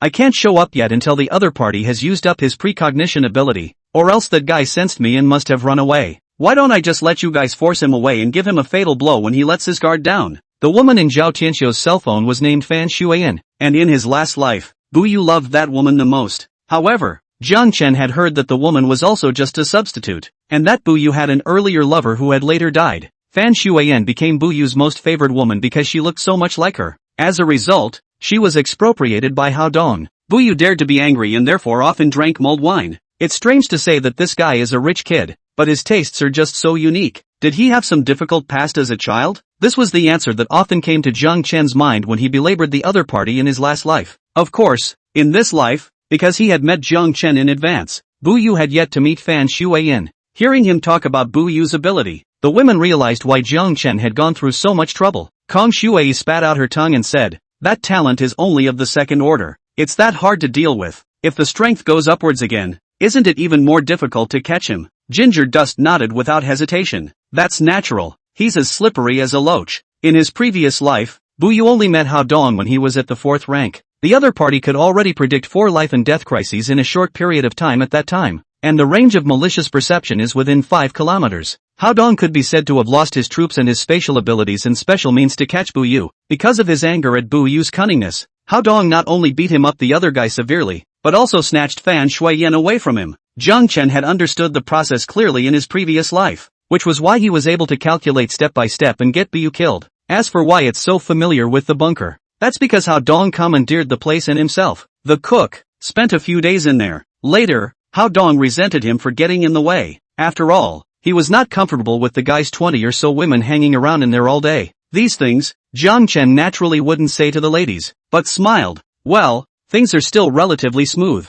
What's the situation inside now?" He looked over to the cooler. Yan Shiyun replied, "Those henchmen of Bu Yu ran away. I think there should still be some people inside. Just now we haven't gone in yet because of the greater attrition and the zombies blocking the way." "Well, let's go in first then." After saying that, Jiang Chen started the caravan and traveled towards the inside of the cold storage. As for the heavy objects blocking the way behind the telescopic door, as well as Du Qian and Wang Hai's corpses, they were all temporarily put away into space by him. Then, Ginger Dust drove his car and slammed the door open, brutally rushing in. The RV came straight to the exchange building. It was a place where a lot of frozen goods merchants displayed their goods and talked about deals, and there wasn't much in the way of supplies. Moreover, Buyu had already put all the food inside into the cold storage in the back in order to better preserve the supplies, so there wasn't much to see. However, those men of Buyu might still be hiding inside. Zhang Duan got out of the car alone, only to come out half an hour later, and then drove the caravan to the back in front of more than a dozen large cold storage rooms. Seeing the neatly arranged cold storage, spare the previous experience of $0 purchase,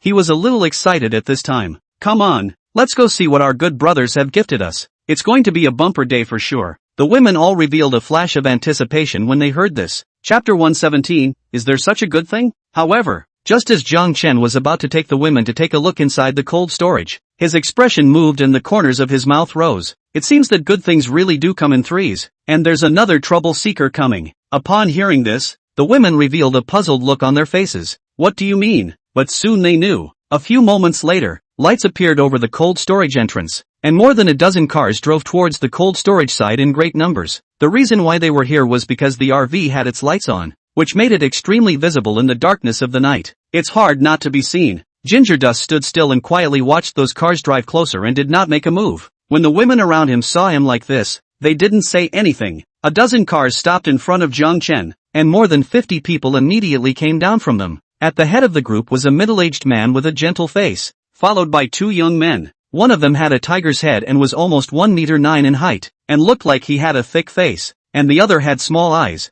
with a cold light flashing through them from time to time. The minions in the back were each armed and well-built. Only, at this time, their souls had already been seduced by the women around Zhang Chen, and the desire in their eyes seemed to be spilling out. It's just that the boss hadn't given the word yet, and they didn't do anything overly aggressive. The middle-aged man sized up Zhang Duan, swept his gaze imperceptibly over the women, and said gently, "Brothers, isn't this place the territory of Boss Buyu? And where did their people go? Why are you guys here?" A hint of scorn flashed in Zhang Chen's eyes before he revealed a smile. He frowned and said, "I don't know. I drove by here tonight and saw a lot of zombies and human corpses out there and got scared and tried to leave. But," with that said, he looked in the direction of the cooler. The middle-aged man heard the meaning of his words and said with a smile, "So that's how it is. We originally wanted to come to join Boss Bu. Looking at the situation here, it might be that they have encountered some kind of strong enemy, so they withdrew. But it's a pity.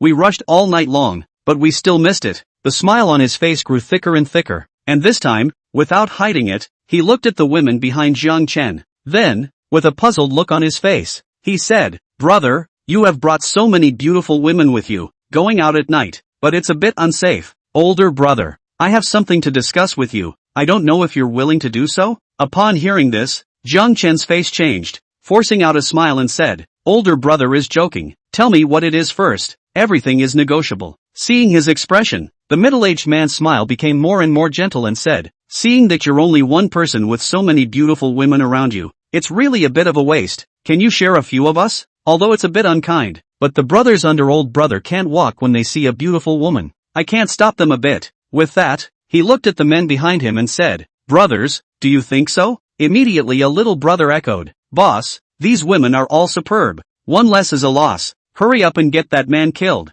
What else to discuss with him?" This statement was immediately echoed by the men. The 1 meter 9 strong man beside the middle-aged man looked at the women and finally couldn't hold back. His gaze revealed a lecherous color, which had the appearance of the Dunhuang just now. He heatedly laughed. "Boss, you know me, just one woman can't top it at all. It takes at least 3, so women should never be wasted. So don't play around, grab these women and let's play." Upon hearing this, the middle-aged man gave his men a dissatisfied look and said, "You're the one who's in a hurry. With so many of us, can they run away? Forget it, since you've broken it up. Go on, do it quickly, don't hurt the beauties." At this time, the middle-aged man, his face was filled with a lewd look. It was obvious that Mildus was just his disguise, and now it was his original face. The burly man laughed. "Don't worry, if I hurt them, I'll find someone to play with. I can't afford to give it up. Ha ha ha ha." As he spoke, he was already walking towards Zhang Chen. Instead, Zhang Duan was horrified and said, "What do you want? You can have everything in the cold storage, just let us leave." The middle-aged man hemmed and hawed and laughed. "Kid, don't pretend.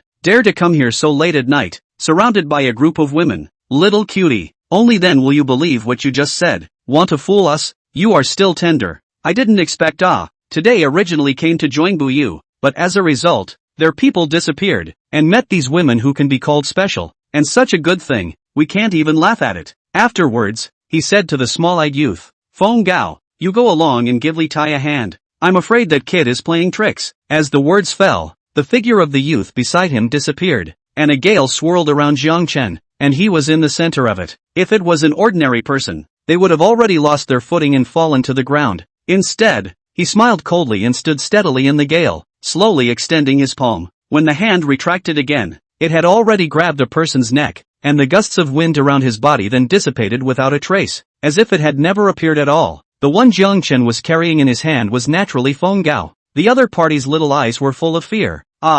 Screamed, could not say anything at all. You, let go of him. Li Tai, who was halfway there, was shocked when he saw his companion being restrained, followed by a roar of anger and a steep increase in speed. On the way, his right hand palm formed a fist, holding the momentum of a titanic force as he smashed into Jiang Chen. Jiang Chen sneered as he exerted force with his palm, easily crushing Feng Gao's neck and flinging him to the ground like a dead dog. Afterwards, his palms were similarly cupped into fists, and he met Li Tai just like that. To the uninformed, his move looked like overrating a tree. Li Tai, watch out. When the middle-aged man saw his right-hand man, Feng Gao, die like that, his face flashed with violent anger. Surprisingly, he had looked away, and Jiang Chen was even more powerful than he had imagined. Seeing that Jiang Chen had dared to get tough with Li Tai, he didn't dare to underestimate the other party anymore and immediately spoke out to remind Li Tai. At the same time, he suddenly condensed a ball of thunder in his hand, with electric arcs buzzing, containing terrifying power. He looked at Jiang Chen, his eyes glowing fiercely as he flung himself out towards him. At this moment, the fists of the two had already blasted together, and the moment the fists collided, Li Tai's pupils shrunk violently. Boom! The air seemed to be torn apart alive, and amidst the loud noise, the air shook and dust flew all around. The crowd only saw Li Tai's entire body flying backwards like a kite with broken strings, rolling 7 or 8 times on the ground before coming to a lousy stop. Put! He violently sprayed out a large mouthful of blood. His arm hung down softly, his face was as pale as paper, and after struggling for a few times, he unexpectedly failed to stand up. Li Tai! The middle-aged man exclaimed in shock, his eyes filled with horror and disbelief. He was aware of Li Tai's strength. The other party's supernatural ability was to be powerful, and as a result, he was directly wasted when he threw a punch against Jiang Chen. Moreover, what shocked him the most was that the thunderballs he had flung out had dissipated without a trace before they could even come into contact with Jiang Chen. Brother, let's talk things over. I was wrong. Let's turn this into something else, shall we? As he spoke, his eyes glowed fiercely, and 3 thunderballs suddenly appeared in his hands and threw them at Jiang Chen, so fast that they arrived in front of him in the blink of an eye. Although the thunderball was extremely fast, Jiang Chen smiled coldly and didn't place it in his eyes. He struck out like electricity, just like swatting a fly, causing it to turn into countless strands of arcs that dissipated without a trace in the air. Then, his figure disappeared, and when the middle-aged man's heart revealed a look of horror, he grabbed him by the neck and lifted him up. Cough! Cough! The middle-aged man's face flushed red, and his feet struggled frantically, but he couldn't break free at all. Jiang Dust expressionless, tone cold, now, is not very fun. This person is kind. Others like to play. Accompany him to play in the end. With that said, there was an extra gun at the feet of the 4 women. Meng Qingyue, Lin Yao, Guan Cheng and Zhou Mengdai. Jiang Chen looked at them and said lightly, Shuai and the girls are a bit tired tonight. It's your turn. Give me a good time and leave no survivors. Chapter 118, The Locomotive Party. The 4 women sniffed and immediately picked up their guns, and none of them pulled the trigger without any color of hesitation. They had played with this before, and now the thought in their minds was that they could practice their marksmanship again. And although Meng Qingyue hadn't used a gun yet, she didn't look resistant. She was smart enough to be punished if she displeased Jiang Chen. They have guns. Run! Where did those little brothers think that the original eyes of the little sheep? At this moment pick up the gun and shoot. Ruthless batch, caught them off guard. The 3 oldest in the group were dead and wounded, and with fear in their hearts, they turned and ran. Mud, women are horrible. That was the thought that popped into their minds as they fled. Only, where the human legs are as fast as the gun, dozens of juniors, only 10 or so were able to escape to the cold storage side. Just as they breathed a sigh of relief in their hearts, the water blades broke through the air and killed a few more people, while others are turned into puppets. Jiang Chen looked at the injured juniors on the ground and couldn't help but frown when he heard a burst of ghostly cries. They're making a lot of noise. Upon hearing this, the 4 women's delicate bodies trembled as they immediately came to the side of these people. No, don't! Spare your life. Ah! The minions were shot in terror by the 4 women without mercy. They came back to Li Tai, and the other knelt down with all his strength, kowtowing repeatedly. The naive look was back on his face. Beauty, no, don't kill me. Spare my life. Only, the 4 women were most disgusted by this kind of people who were not what they appeared to be, and they pulled the trigger on Li Tai in unison and shot him into a sieve. Ginger Dust frowned and said, "Oops, you guys are wasting too many bullets here." And as the middle-aged man watched his minions get wiped out in a short period of time, his face was filled with horror, knowing that he had messed with someone he shouldn't have. The man and 8 women in front of me are not lambs. They are all beasts. Brother, I was wrong. Let me be your henchman. Don't kill me. Zhang Duan looked at him, full of teasing colors, and said, "No, your little brothers are dead, so go and accompany them." With that, he had already snapped the other man's neck when the middle-aged man was still trying to speak. Taking the crystal cores of the 3, Zhang Chen said to the women, "Let's go. No one should come to disturb us this time." With that, he headed for the nearest cooler. Upon entering, an instant chill came over him, and the temperature inside was only 20 degrees below zero. It had to be said that Buyu was really a good guy, but he had spent a lot of energy to keep the cold storage room functioning after the end of the world. This cold storage that Zhang Chen came to was spacious,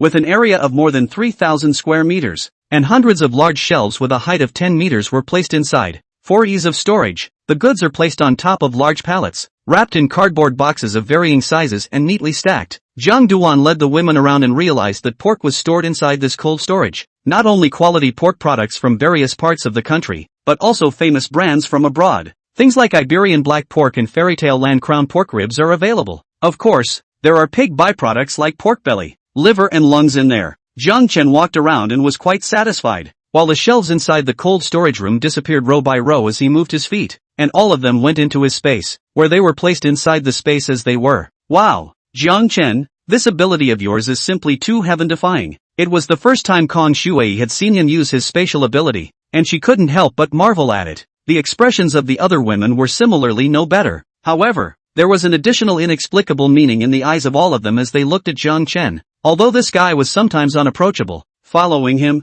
one would never have to worry about food, and based on this alone, if other women knew about it, they were afraid that they would have to squeeze through the threshold. Ginger Dust didn't care about the women's thoughts and came to another cold storage. Stored here is frozen beef. Beef from countries like Sakura Wagyu, Angus, Purple Paraguay grass-fed brisket, and more are available, and many are upscale. Zhang Chen naturally wouldn't be polite, and again, he took it all into space. Next, naturally, was the moment of $0 purchases for the frantic collection of supplies. Lamb, frozen aquatic products, each occupying a cooler. It took 2 cold rooms to fit the poultry, which naturally contained no shortage of high-grade meats imported from various countries. Even high-end seafood, likewise, occupies a cooler. Ginger Dust saw Australian dragon, abalone, bluefin tuna, salmon and other seafood here. These things, before the end of the world, with his small salary after being deducted by his boss, he really hadn't eaten them. In addition to this, other cold stores have dairy products, frozen foods, imported fruits, and even local produce such as kiwis, peppers, and lemons. Receiving the back, Zhang Chen was a bit numb, just mechanically collecting the supplies. He couldn't stop muttering from his mouth, "Brother Bu Yu, what you've given is just too much. You favor me and my family can't even repay it." The women had the same thought. That Bu Yu is really talented. With so many supplies in his hands, he will definitely be able to enlist quite a few henchmen, if he is allowed to continue. It's simply a bit unthinkable. Zhang Chen smiled, thinking that in his last life, he had most of the power than now, but he met Hao Dong, and in this life, his forces were still only in the haystack stage when he met himself. That said, he's pretty miserable. After silently feeling sorry for Buyu for half a second, Zhang Chen said, "Alright, all the supplies here have been collected. I'll take you to another place, which is also left behind by my good brother." Upon hearing this, curiosity welled up again in the hearts of the women. Zhou Mengdai asked, could he still be hiding supplies? If that was the case,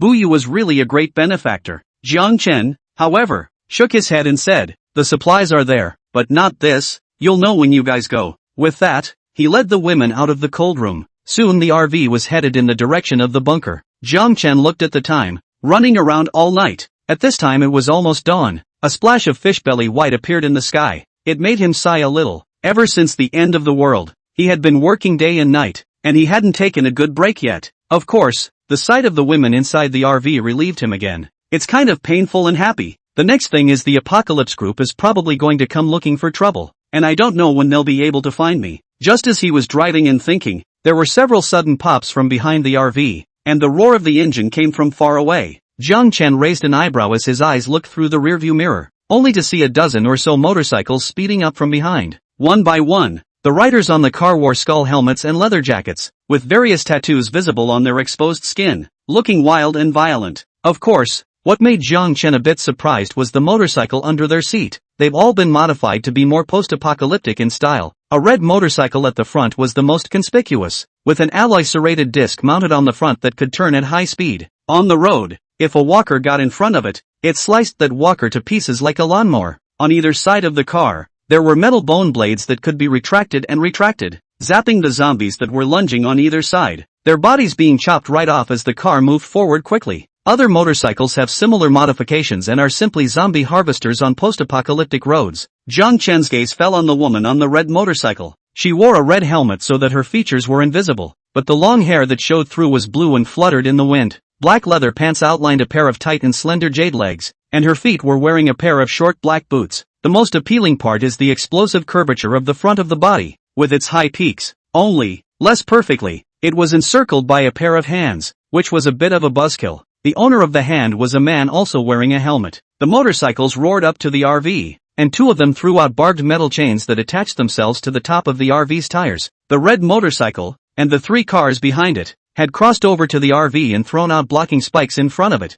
They were lined up and stopped right in front of the RV. It was clear that the bikers were coming for a bad reason. Trouble's coming back to us. Oh no, it's supposed to be fun again. With that, he stopped the RV. Looking at the woman with a devilish body on top of the red motorcycle, the corner of his mouth lifted up. Chapter 119, Do I look like a chow thief to you? By now, those motorcycles had arrived in front of the caravan, and a little brother yelled, "The people up there, get the hell down." Those people had bloodthirsty gazes and had obviously adapted to the underdogs of Armageddon. They looked at the RV as if the people inside had become lambs to the slaughter. "Don't come down yet. Guys, hold on. I'll let you work later." Seeing that the women were already eager to try, Jiang Chen gave a word of advice to Meng Qingyu several women. Then, he opened the car door and slowly stepped down from the caravan, his gaze blandly looking at the group of people in front of him, and asked, "Everyone, let's go our own way. I don't know what you're doing stopping my car. Moreover, it also damaged my car. If you don't give a statement,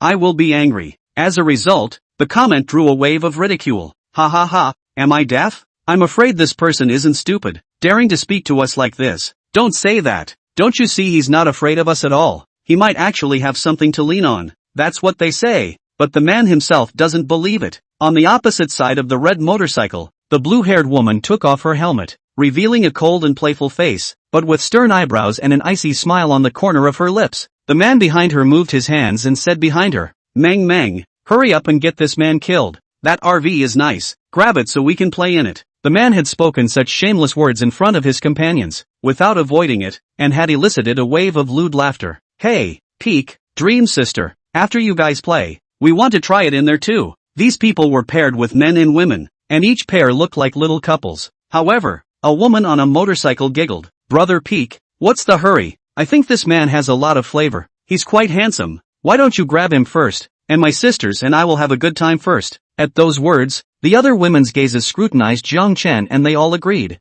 "Yeah, it's been 2 days since I've met such a decent man. It's really a shame to kill him." The women discussed how they should rub ginger dust, and strangely enough, their male companions didn't look annoyed. The man called Feng heatedly laughed. "You guys can of course if you like, but in the end, make sure you don't leave any survivors. Don't be like last time, when you almost got killed by a man backstabbing you." When the women heard this, a look of indignation appeared in their eyes and said, "It won't happen this time. It's the end of the world now. There are plenty of men. We'll get tired of it soon. You stinky men are still not happy with the new. You don't know how many women you've gotten killed." Peak looked at the blue-haired woman in front of him and hurriedly said, "I'm dedicated to Meng. When you guys talk about your men, don't include me." At this moment, the blue-haired woman looked at Jiang Chen and finally spoke, her voice incomparably cold. "I'll give you a choice. Do you want to die now, or after you've played with my sisters?" Although it is a request for opinions, there is really only one choice. Jiang Chen stared at the woman, his gaze narrowing slightly.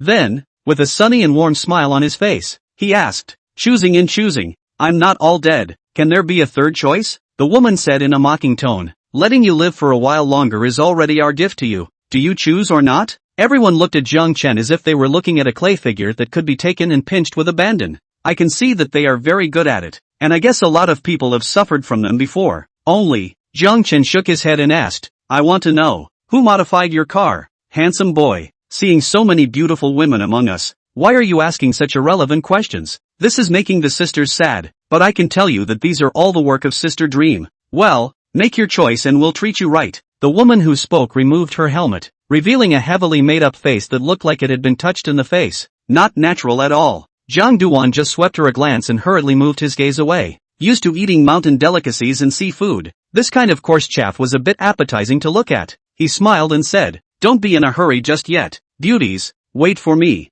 As the words left his mouth, he looked toward the RV, and the corner of his mouth hooked up as he said, girls, out for the kill. As soon as the words fell, the 4 women in the car who had been waiting for a long time walked down with their guns, and started a round of strafing before the people on the other side could react.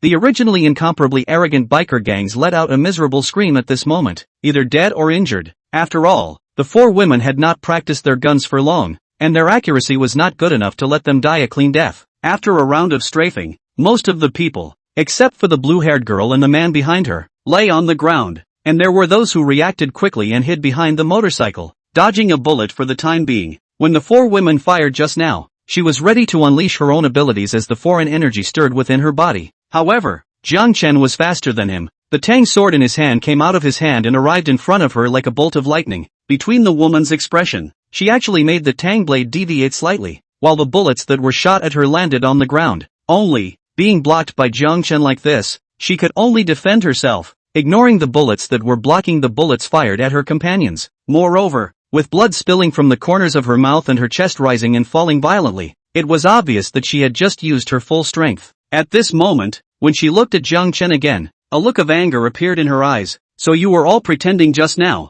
I really looked away. Ginger Dust paced towards the woman, with the 4 women behind her following closely behind, filling in a shot when they saw someone on the ground who wasn't dead. No, don't kill me, the heavily made-up woman pleaded. Lin Yao looked at her appearance and said coldly, with goods like you, how dare you hit on our men? As he spoke, he had already pulled the trigger. The 4 women kept shooting, and they couldn't help but give an extra bullet if the other woman was a woman. Sister Dream, save us. Those who were hiding behind the motorcycle saw the gun finally aimed at them, and endless fear appeared in their eyes, and it was a look that they had often seen before in the eyes of those who had been tortured to death. At this moment it was finally his turn. I advise you not to move, or you will die with them. Seeing that the woman named Meng Meng's eyes flickered and seemed to make a move, Jiang Chen said in an icy tone. The other party was stared at by his eyes and didn't dare to make another move. Soon, all but her and the man behind her were dead. Ginger Dust paced in front of the red motorcycle, his gaze sweeping over the top of the woman's body. Seeing him like this, Feng behind the woman angrily said, Bastard, what do you want? Meng Meng is mine. You don't want to get your hands on her. However, a tremor was evident in his tone as he spoke. Jiang Chen looked at him coldly and said, Do I look like a chow thief to you? The man stared at him and nodded. Don't you look like one? These words directly caused Jiang Chen to blow up. His figure disappeared into place, and before the two could react, he lifted the man in his hands. I didn't hear you just now.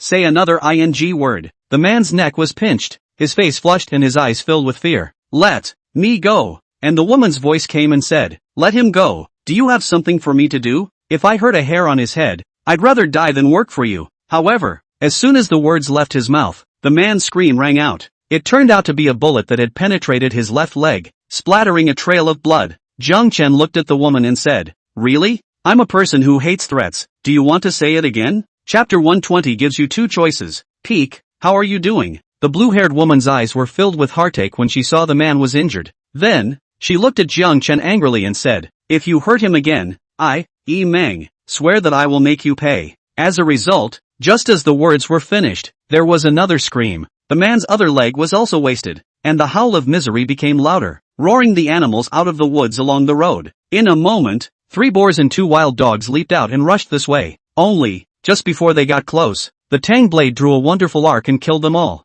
Zhang Duan looked at the woman and said teasingly, If you say another word, I will waste his 3rd leg. Upon hearing this, the man's face turned pale, and he hurriedly said to the woman, Meng Meng, I'm fine, it's just a small injury, don't be angry. If you say it again, our future happiness will be ruined. Yi Meng comforted. Brother Feng, don't worry, it will be fine. She then looked at Jiang Chen and said, what do you want from me? Her tone had obviously eased up quite a bit, but the resentment shown in her beautiful eyes had not decreased in the slightest. Of course Jiang Chen noticed it. He just smiled and pointed at the modified motorcycles and said, you can control metal, right, and can turn it into any form. Since you can modify these motorcycles, just help me upgrade the car so that it can go in and out of the zombie horde freely. The caravan, though built of alloy and exceptionally strong, could only go sideways. Also, the zombies are outnumbered and will get caught in the thick of it. There were a few times when Jiang Duan used his devouring ability to clear the field, and that's when he rushed out. Just now, when Jiang Duan saw those blades and turntables on the motorcycle, he was moved to upgrade his car. Of course, it was just a simple modification. As for installing gun turrets and flamethrowers and such, he felt that the other party would not be able to do it with their abilities today.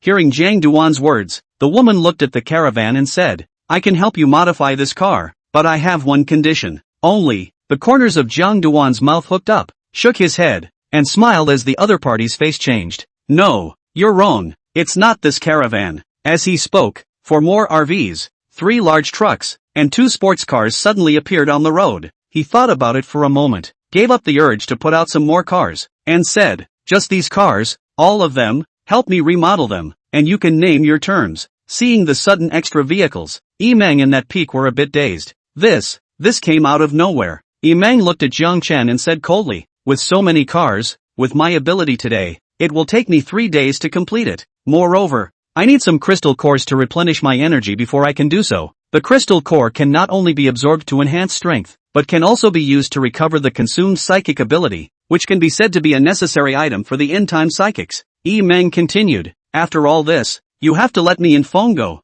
Jiang Chen nodded without hesitation. All of this is no problem, but don't play any tricks, or else I don't mind sending you 2 bitter lovebirds to the underground to love each other. Humph, nice try. How am I supposed to believe you? Yi Meng stared at Jiang Chen. You have 2 choices, die with your man now, or help me with the car after the modifications and I'll let you go. Hearing these familiar words, Yi Meng's face turned ugly and she coldly grunted, no longer speaking. It used to be her way of letting others choose, and now the tide has finally turned. It was a feeling that was a bit stifling. Jiang Chen looked at the motorcycles, then returned his gaze to the red motorcycle and said, come down, don't dirty my car. At these words, Yi Meng's face became even more ugly and said angrily, this is my car, what makes you say? She shut up in mid-sentence as Ginger Dust's eyes flicked to the man's last leg. Don't hurt him, you can have the car. Yi Meng saw her peak's body tremble and hurriedly got out of the car. Jiang Chen was quite satisfied, and with a thought, he collected all the motorcycles into space. He hadn't played with this thing much before, and then if he was bored,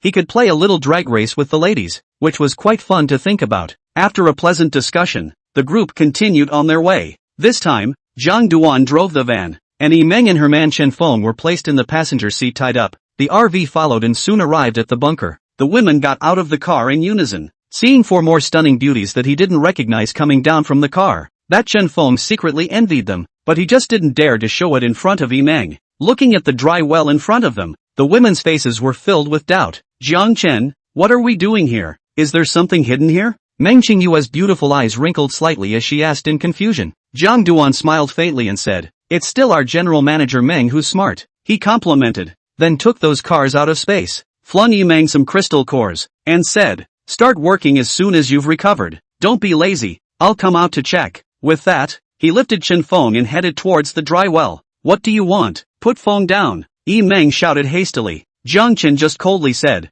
I'll lock him up first. Don't worry, he won't die for a while. If you want to escape, you can try, but your man will definitely die a miserable death. Dropping these words, Jiang Chen didn't care about Yi Meng's unsightly complexion, and led the women to the side of the withered well, going down in turn. Actually, there are other entrances to the bunker, but you need to be inside to open them, so for now, you'll have to go through the shaft. Upon opening the last door and seeing an oversized living room inside, the women all revealed a look of surprise. Wow, I didn't realize that there are other places here. I thought we would live inside the caravan from now on. With this bunker, it's safer and more comfortable than inside a villa. Kong Shuai looked around curiously, a look of excitement on her pretty face. Go in first, I'll show you around later. Jiang Chen smiled and threw Chen Feng in that corridor, who couldn't help but let out a groan of pain. The wounds on this guy's body were treated briefly, not that he died immediately. Casually throwing a few bags of compressed cookies, Jiang Chen said, stay honest with me, whether or not you can survive depends on your woman's performance. Chen Feng was taught a lesson and was now much more honest, and hurriedly said,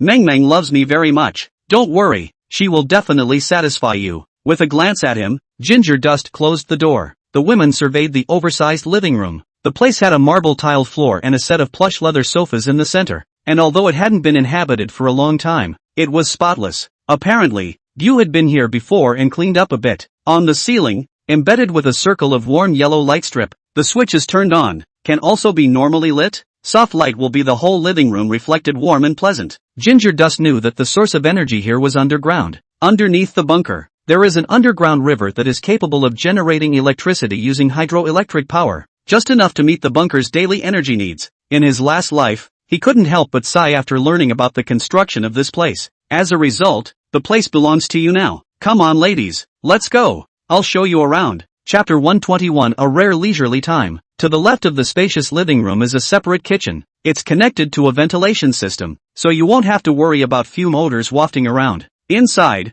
the kitchen is fully stocked with cabinets, refrigerator, microwave, wine cooler and other items. And they're not for show. Ginger Dust looked in the cupboards, the refrigerator and the wine cooler, all of which were full. Take, for example, the wine cooler, which displays a variety of liquors, white wine, whiskey, brandy, vodka, wine, everything. However, Jiang Chen wasn't very interested in wine, but it was the several women beside him, Meng Qingyue, whose beautiful eyes flashed brightly when they saw those wines. He couldn't help but shake his head and said, finish the tour here first, you guys can take your time and drink, I've got more than that here. In the space, there are all kinds of alcohol, because Jiang Chen does not like to drink, so has been staying inside eating dust. Since the women like it, you can let them consume it slowly later. Next to the kitchen, there are 3 small bedrooms, each measuring only 10 square meters. This was the place that looked to be where the underlings lived, and Zhang Duan had been crammed into a room with 3 people in his last life. Across the other side of the living room is a long hallway flanked by a number of functional rooms.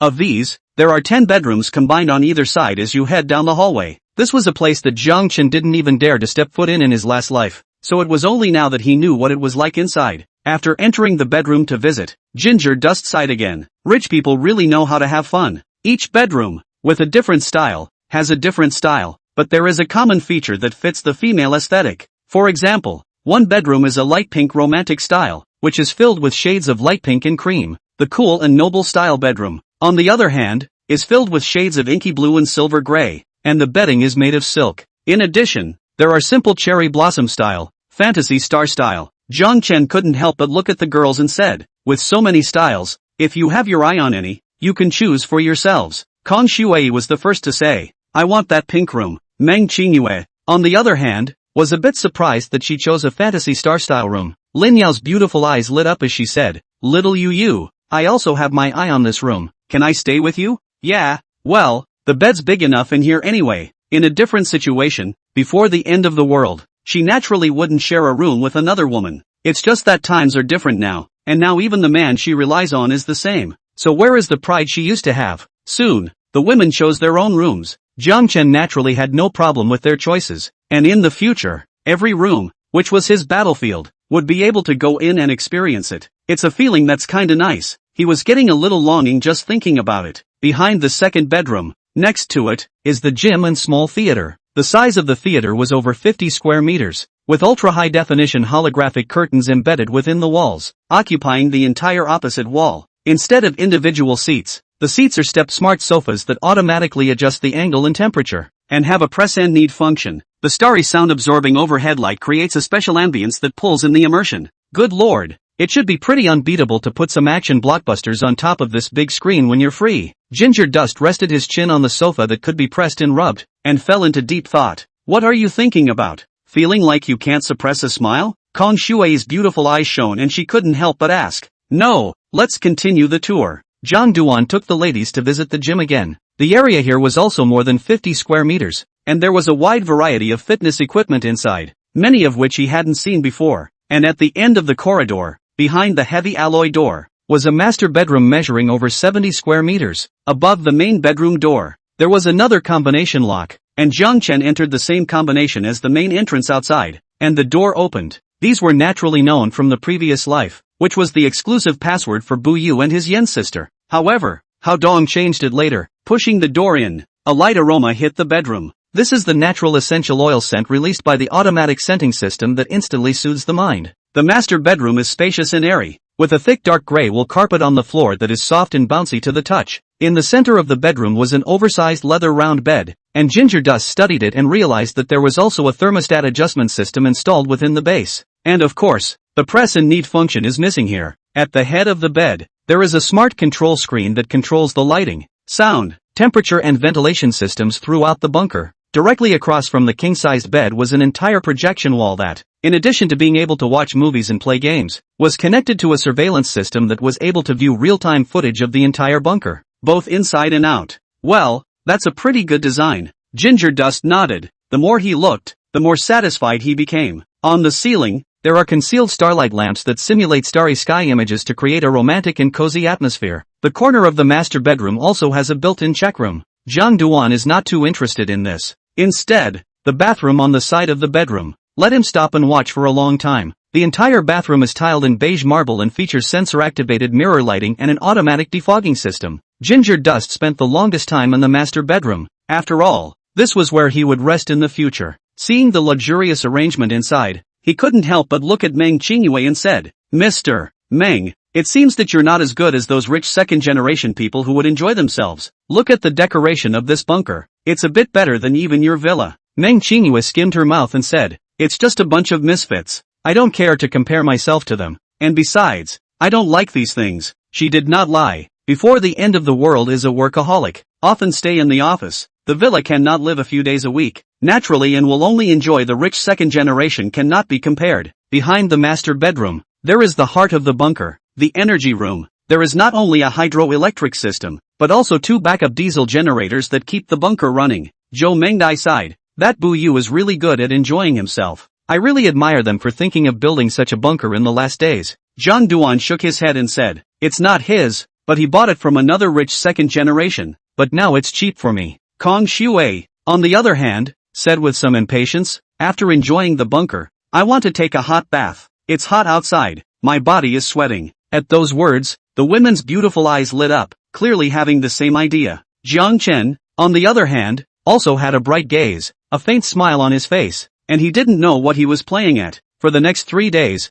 Jiang Chen had a rare leisure time. After the end of the world, he works day and night, running around to save his roommate, get supplies, and improve his strength. Now finally idle. Of course, that's relative. He felt inside the bunker, still working day and night, and had to drink some chicken soup every day to replenish his body. Of course, he had already absorbed the crystal cores of Bu Yu and Feng Dongfan, plus the ones he had collected, and after using them all, he had finally raised his strength to the 4th stage. Not only have you gained strength and improved all your abilities, but you have also acquired new abilities. These enhancements would be deeply felt by his enemies later. As for Yimeng outside, it could be seen that she was indeed truly in love with Chen Feng, and surprisingly, she really didn't run away, transforming the car that Jiang Chen had given her, because there were enough crystal cores to replenish them, and if they wanted metal materials, Jiang Chen had them here as well, so the transformation went very smoothly. On the 3rd day, Ginger Dust was lying on the big bed in the master bedroom, leisurely watching a movie. This is a super blockbuster from the land of cherry blossoms.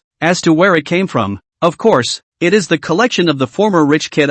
There is more than that in the master bedroom. Ginger Dust was looking and critiquing as he watched, his heart a little foolish. He also wanted to kill like that master in the movie. Today, he's a master of his craft. And inside the bathroom, there was the sound of clattering water. Obviously someone was using the tub in there. He was about to go in and rush it, not to take up the bathtub. He still had to wash himself, when Yimeng's voice suddenly came over the intercom. "The car is done. Come out and take a look." The other party's tone was a little less than favorable. After all, anyone who worked day and night would have grievances. Ginger Dust knew it well, so he didn't mind. He's very understanding. After all, he had always been forgiving when it came to people who were going to die. Chapter 122, How do you want to die? Thinking of this, he shouted to the inside of the bedroom, "Dreamfly baby, I'm going to go outside to do some errands. You can wait for me after you finish washing." "Ah, well, I'll be waiting for you," Zhou Mengdai said in a delicate voice. I could hear that there was some reluctance on her part. After all, it had been 3 days before it was her turn to visit the master bedroom side and use the bathroom inside. As a result, when it came to the critical moment, Jiang Chen went out, and his heart was inevitably lost. "Don't worry, I'll be back soon if there are no surprises. When the words fell, Zhang Duan left the master bedroom. It was afternoon at this time, and Zhang Chen passed by the gym and saw Lin Yao and Guan Qing working out inside. Lin Yao was riding a dynamic bicycle. She was slightly bent over and dripping with sweat, making Zhang Chen unable to resist looking at her a few more times. And inside the small theater, Nia Huan, Yan Shiyun and Kong Shui were singing karaoke. There's certainly more to it than just watching a movie, otherwise it would be a waste, and singing is a necessary feature. Zhang Chen didn't disturb them and came to the living room, opening the door to the somewhat depressed Chen Feng. Your dream says the modifications are good. Come on, show you the results, and if it satisfies me, I'll let you all go. Upon hearing this, Chen Feng's face revealed a joyous expression. Don't worry, big brother, Dream is very capable. Surely you'll be satisfied, and won't play any tricks.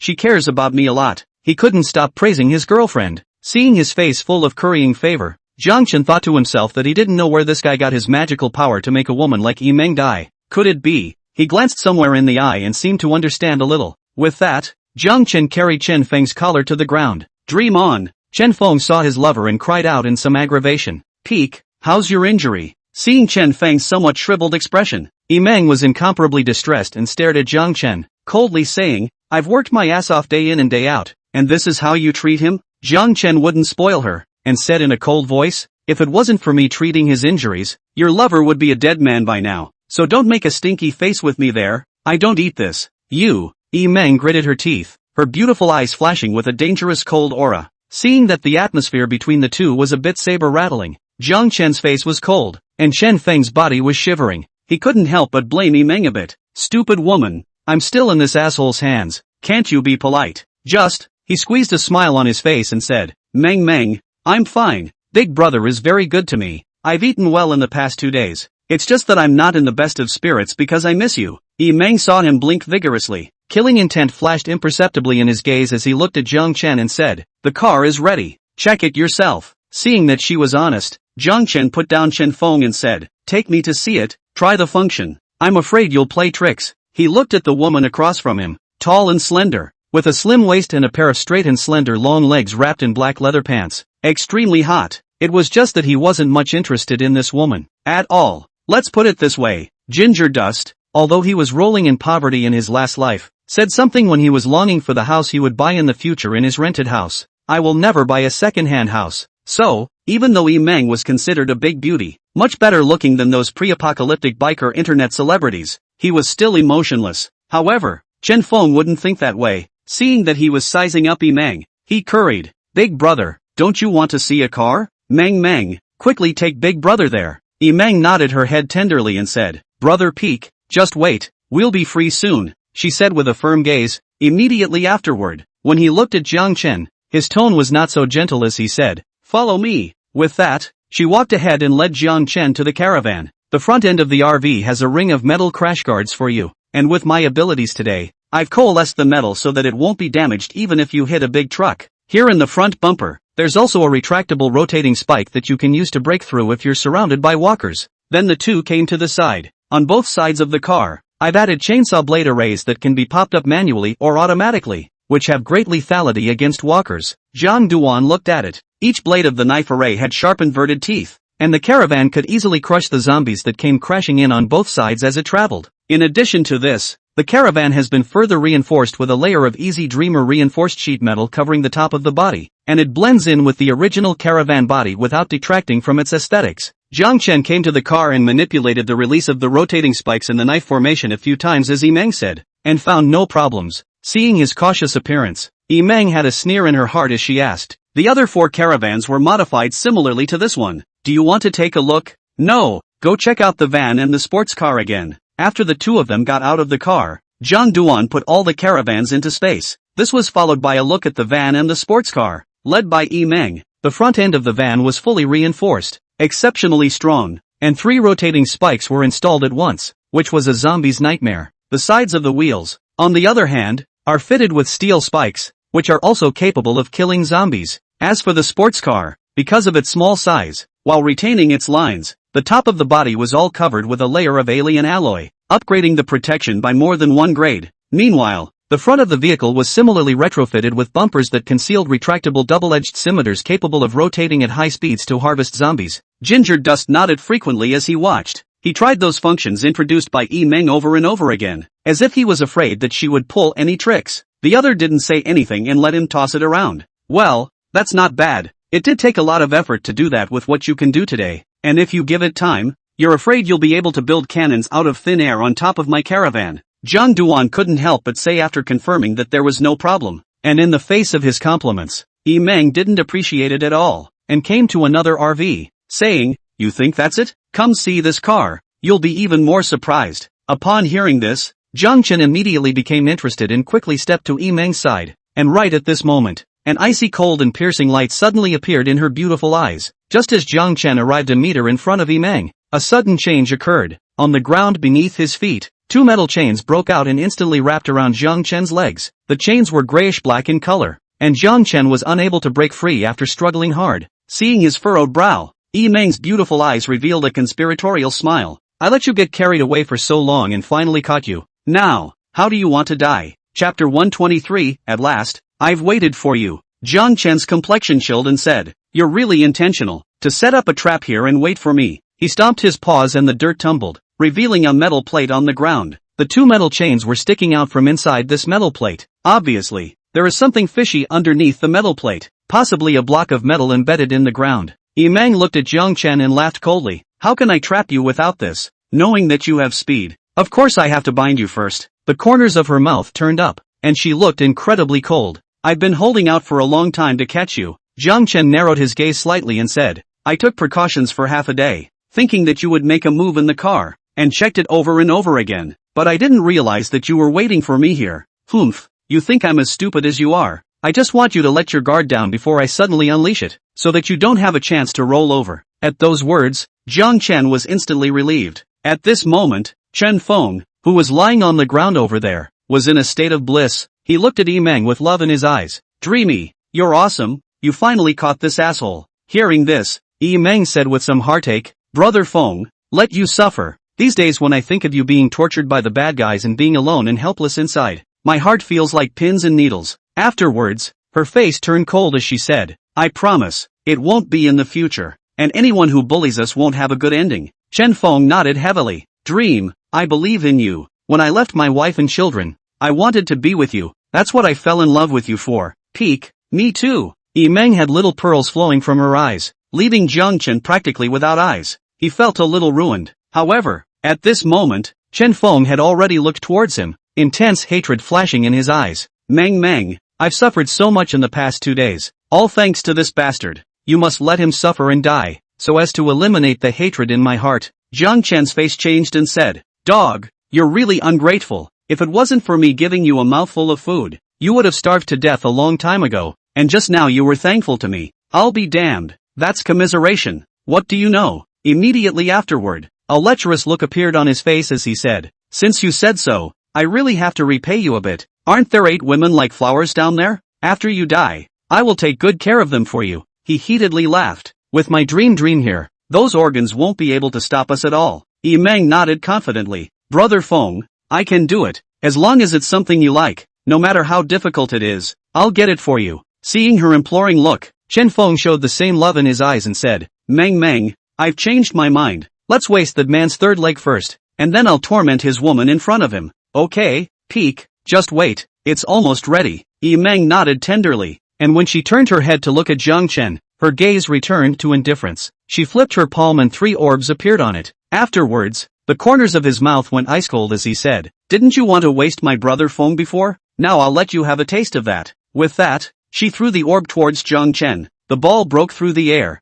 and when it was 1 meter away from Zhang Chen, it suddenly made a click sound. Then, each side of the orb popped out, surprisingly turning into 3 sharp spears. Although it looked extremely tiny, it flashed with hair-raising coldness. Yi Meng didn't dare to approach Zhang Chen because she was afraid that he had other means, so she chose this long-range attack. The 3 spears shot from different directions, and Zhang Chen simply couldn't avoid them. Yi Meng and Chen Feng both revealed cruel smiles. Their speed was too fast, and Zhang Chen was bound by chains, so he definitely couldn't block them. However, in the very next moment, he simply stretched out his finger and flicked it on the thatch tip of the spear that was attacking him head-on. A scene that shocked both men happened. The tip of the thatch changed direction just like that, colliding with another spear and brushing past Zhang Chen. The last spear,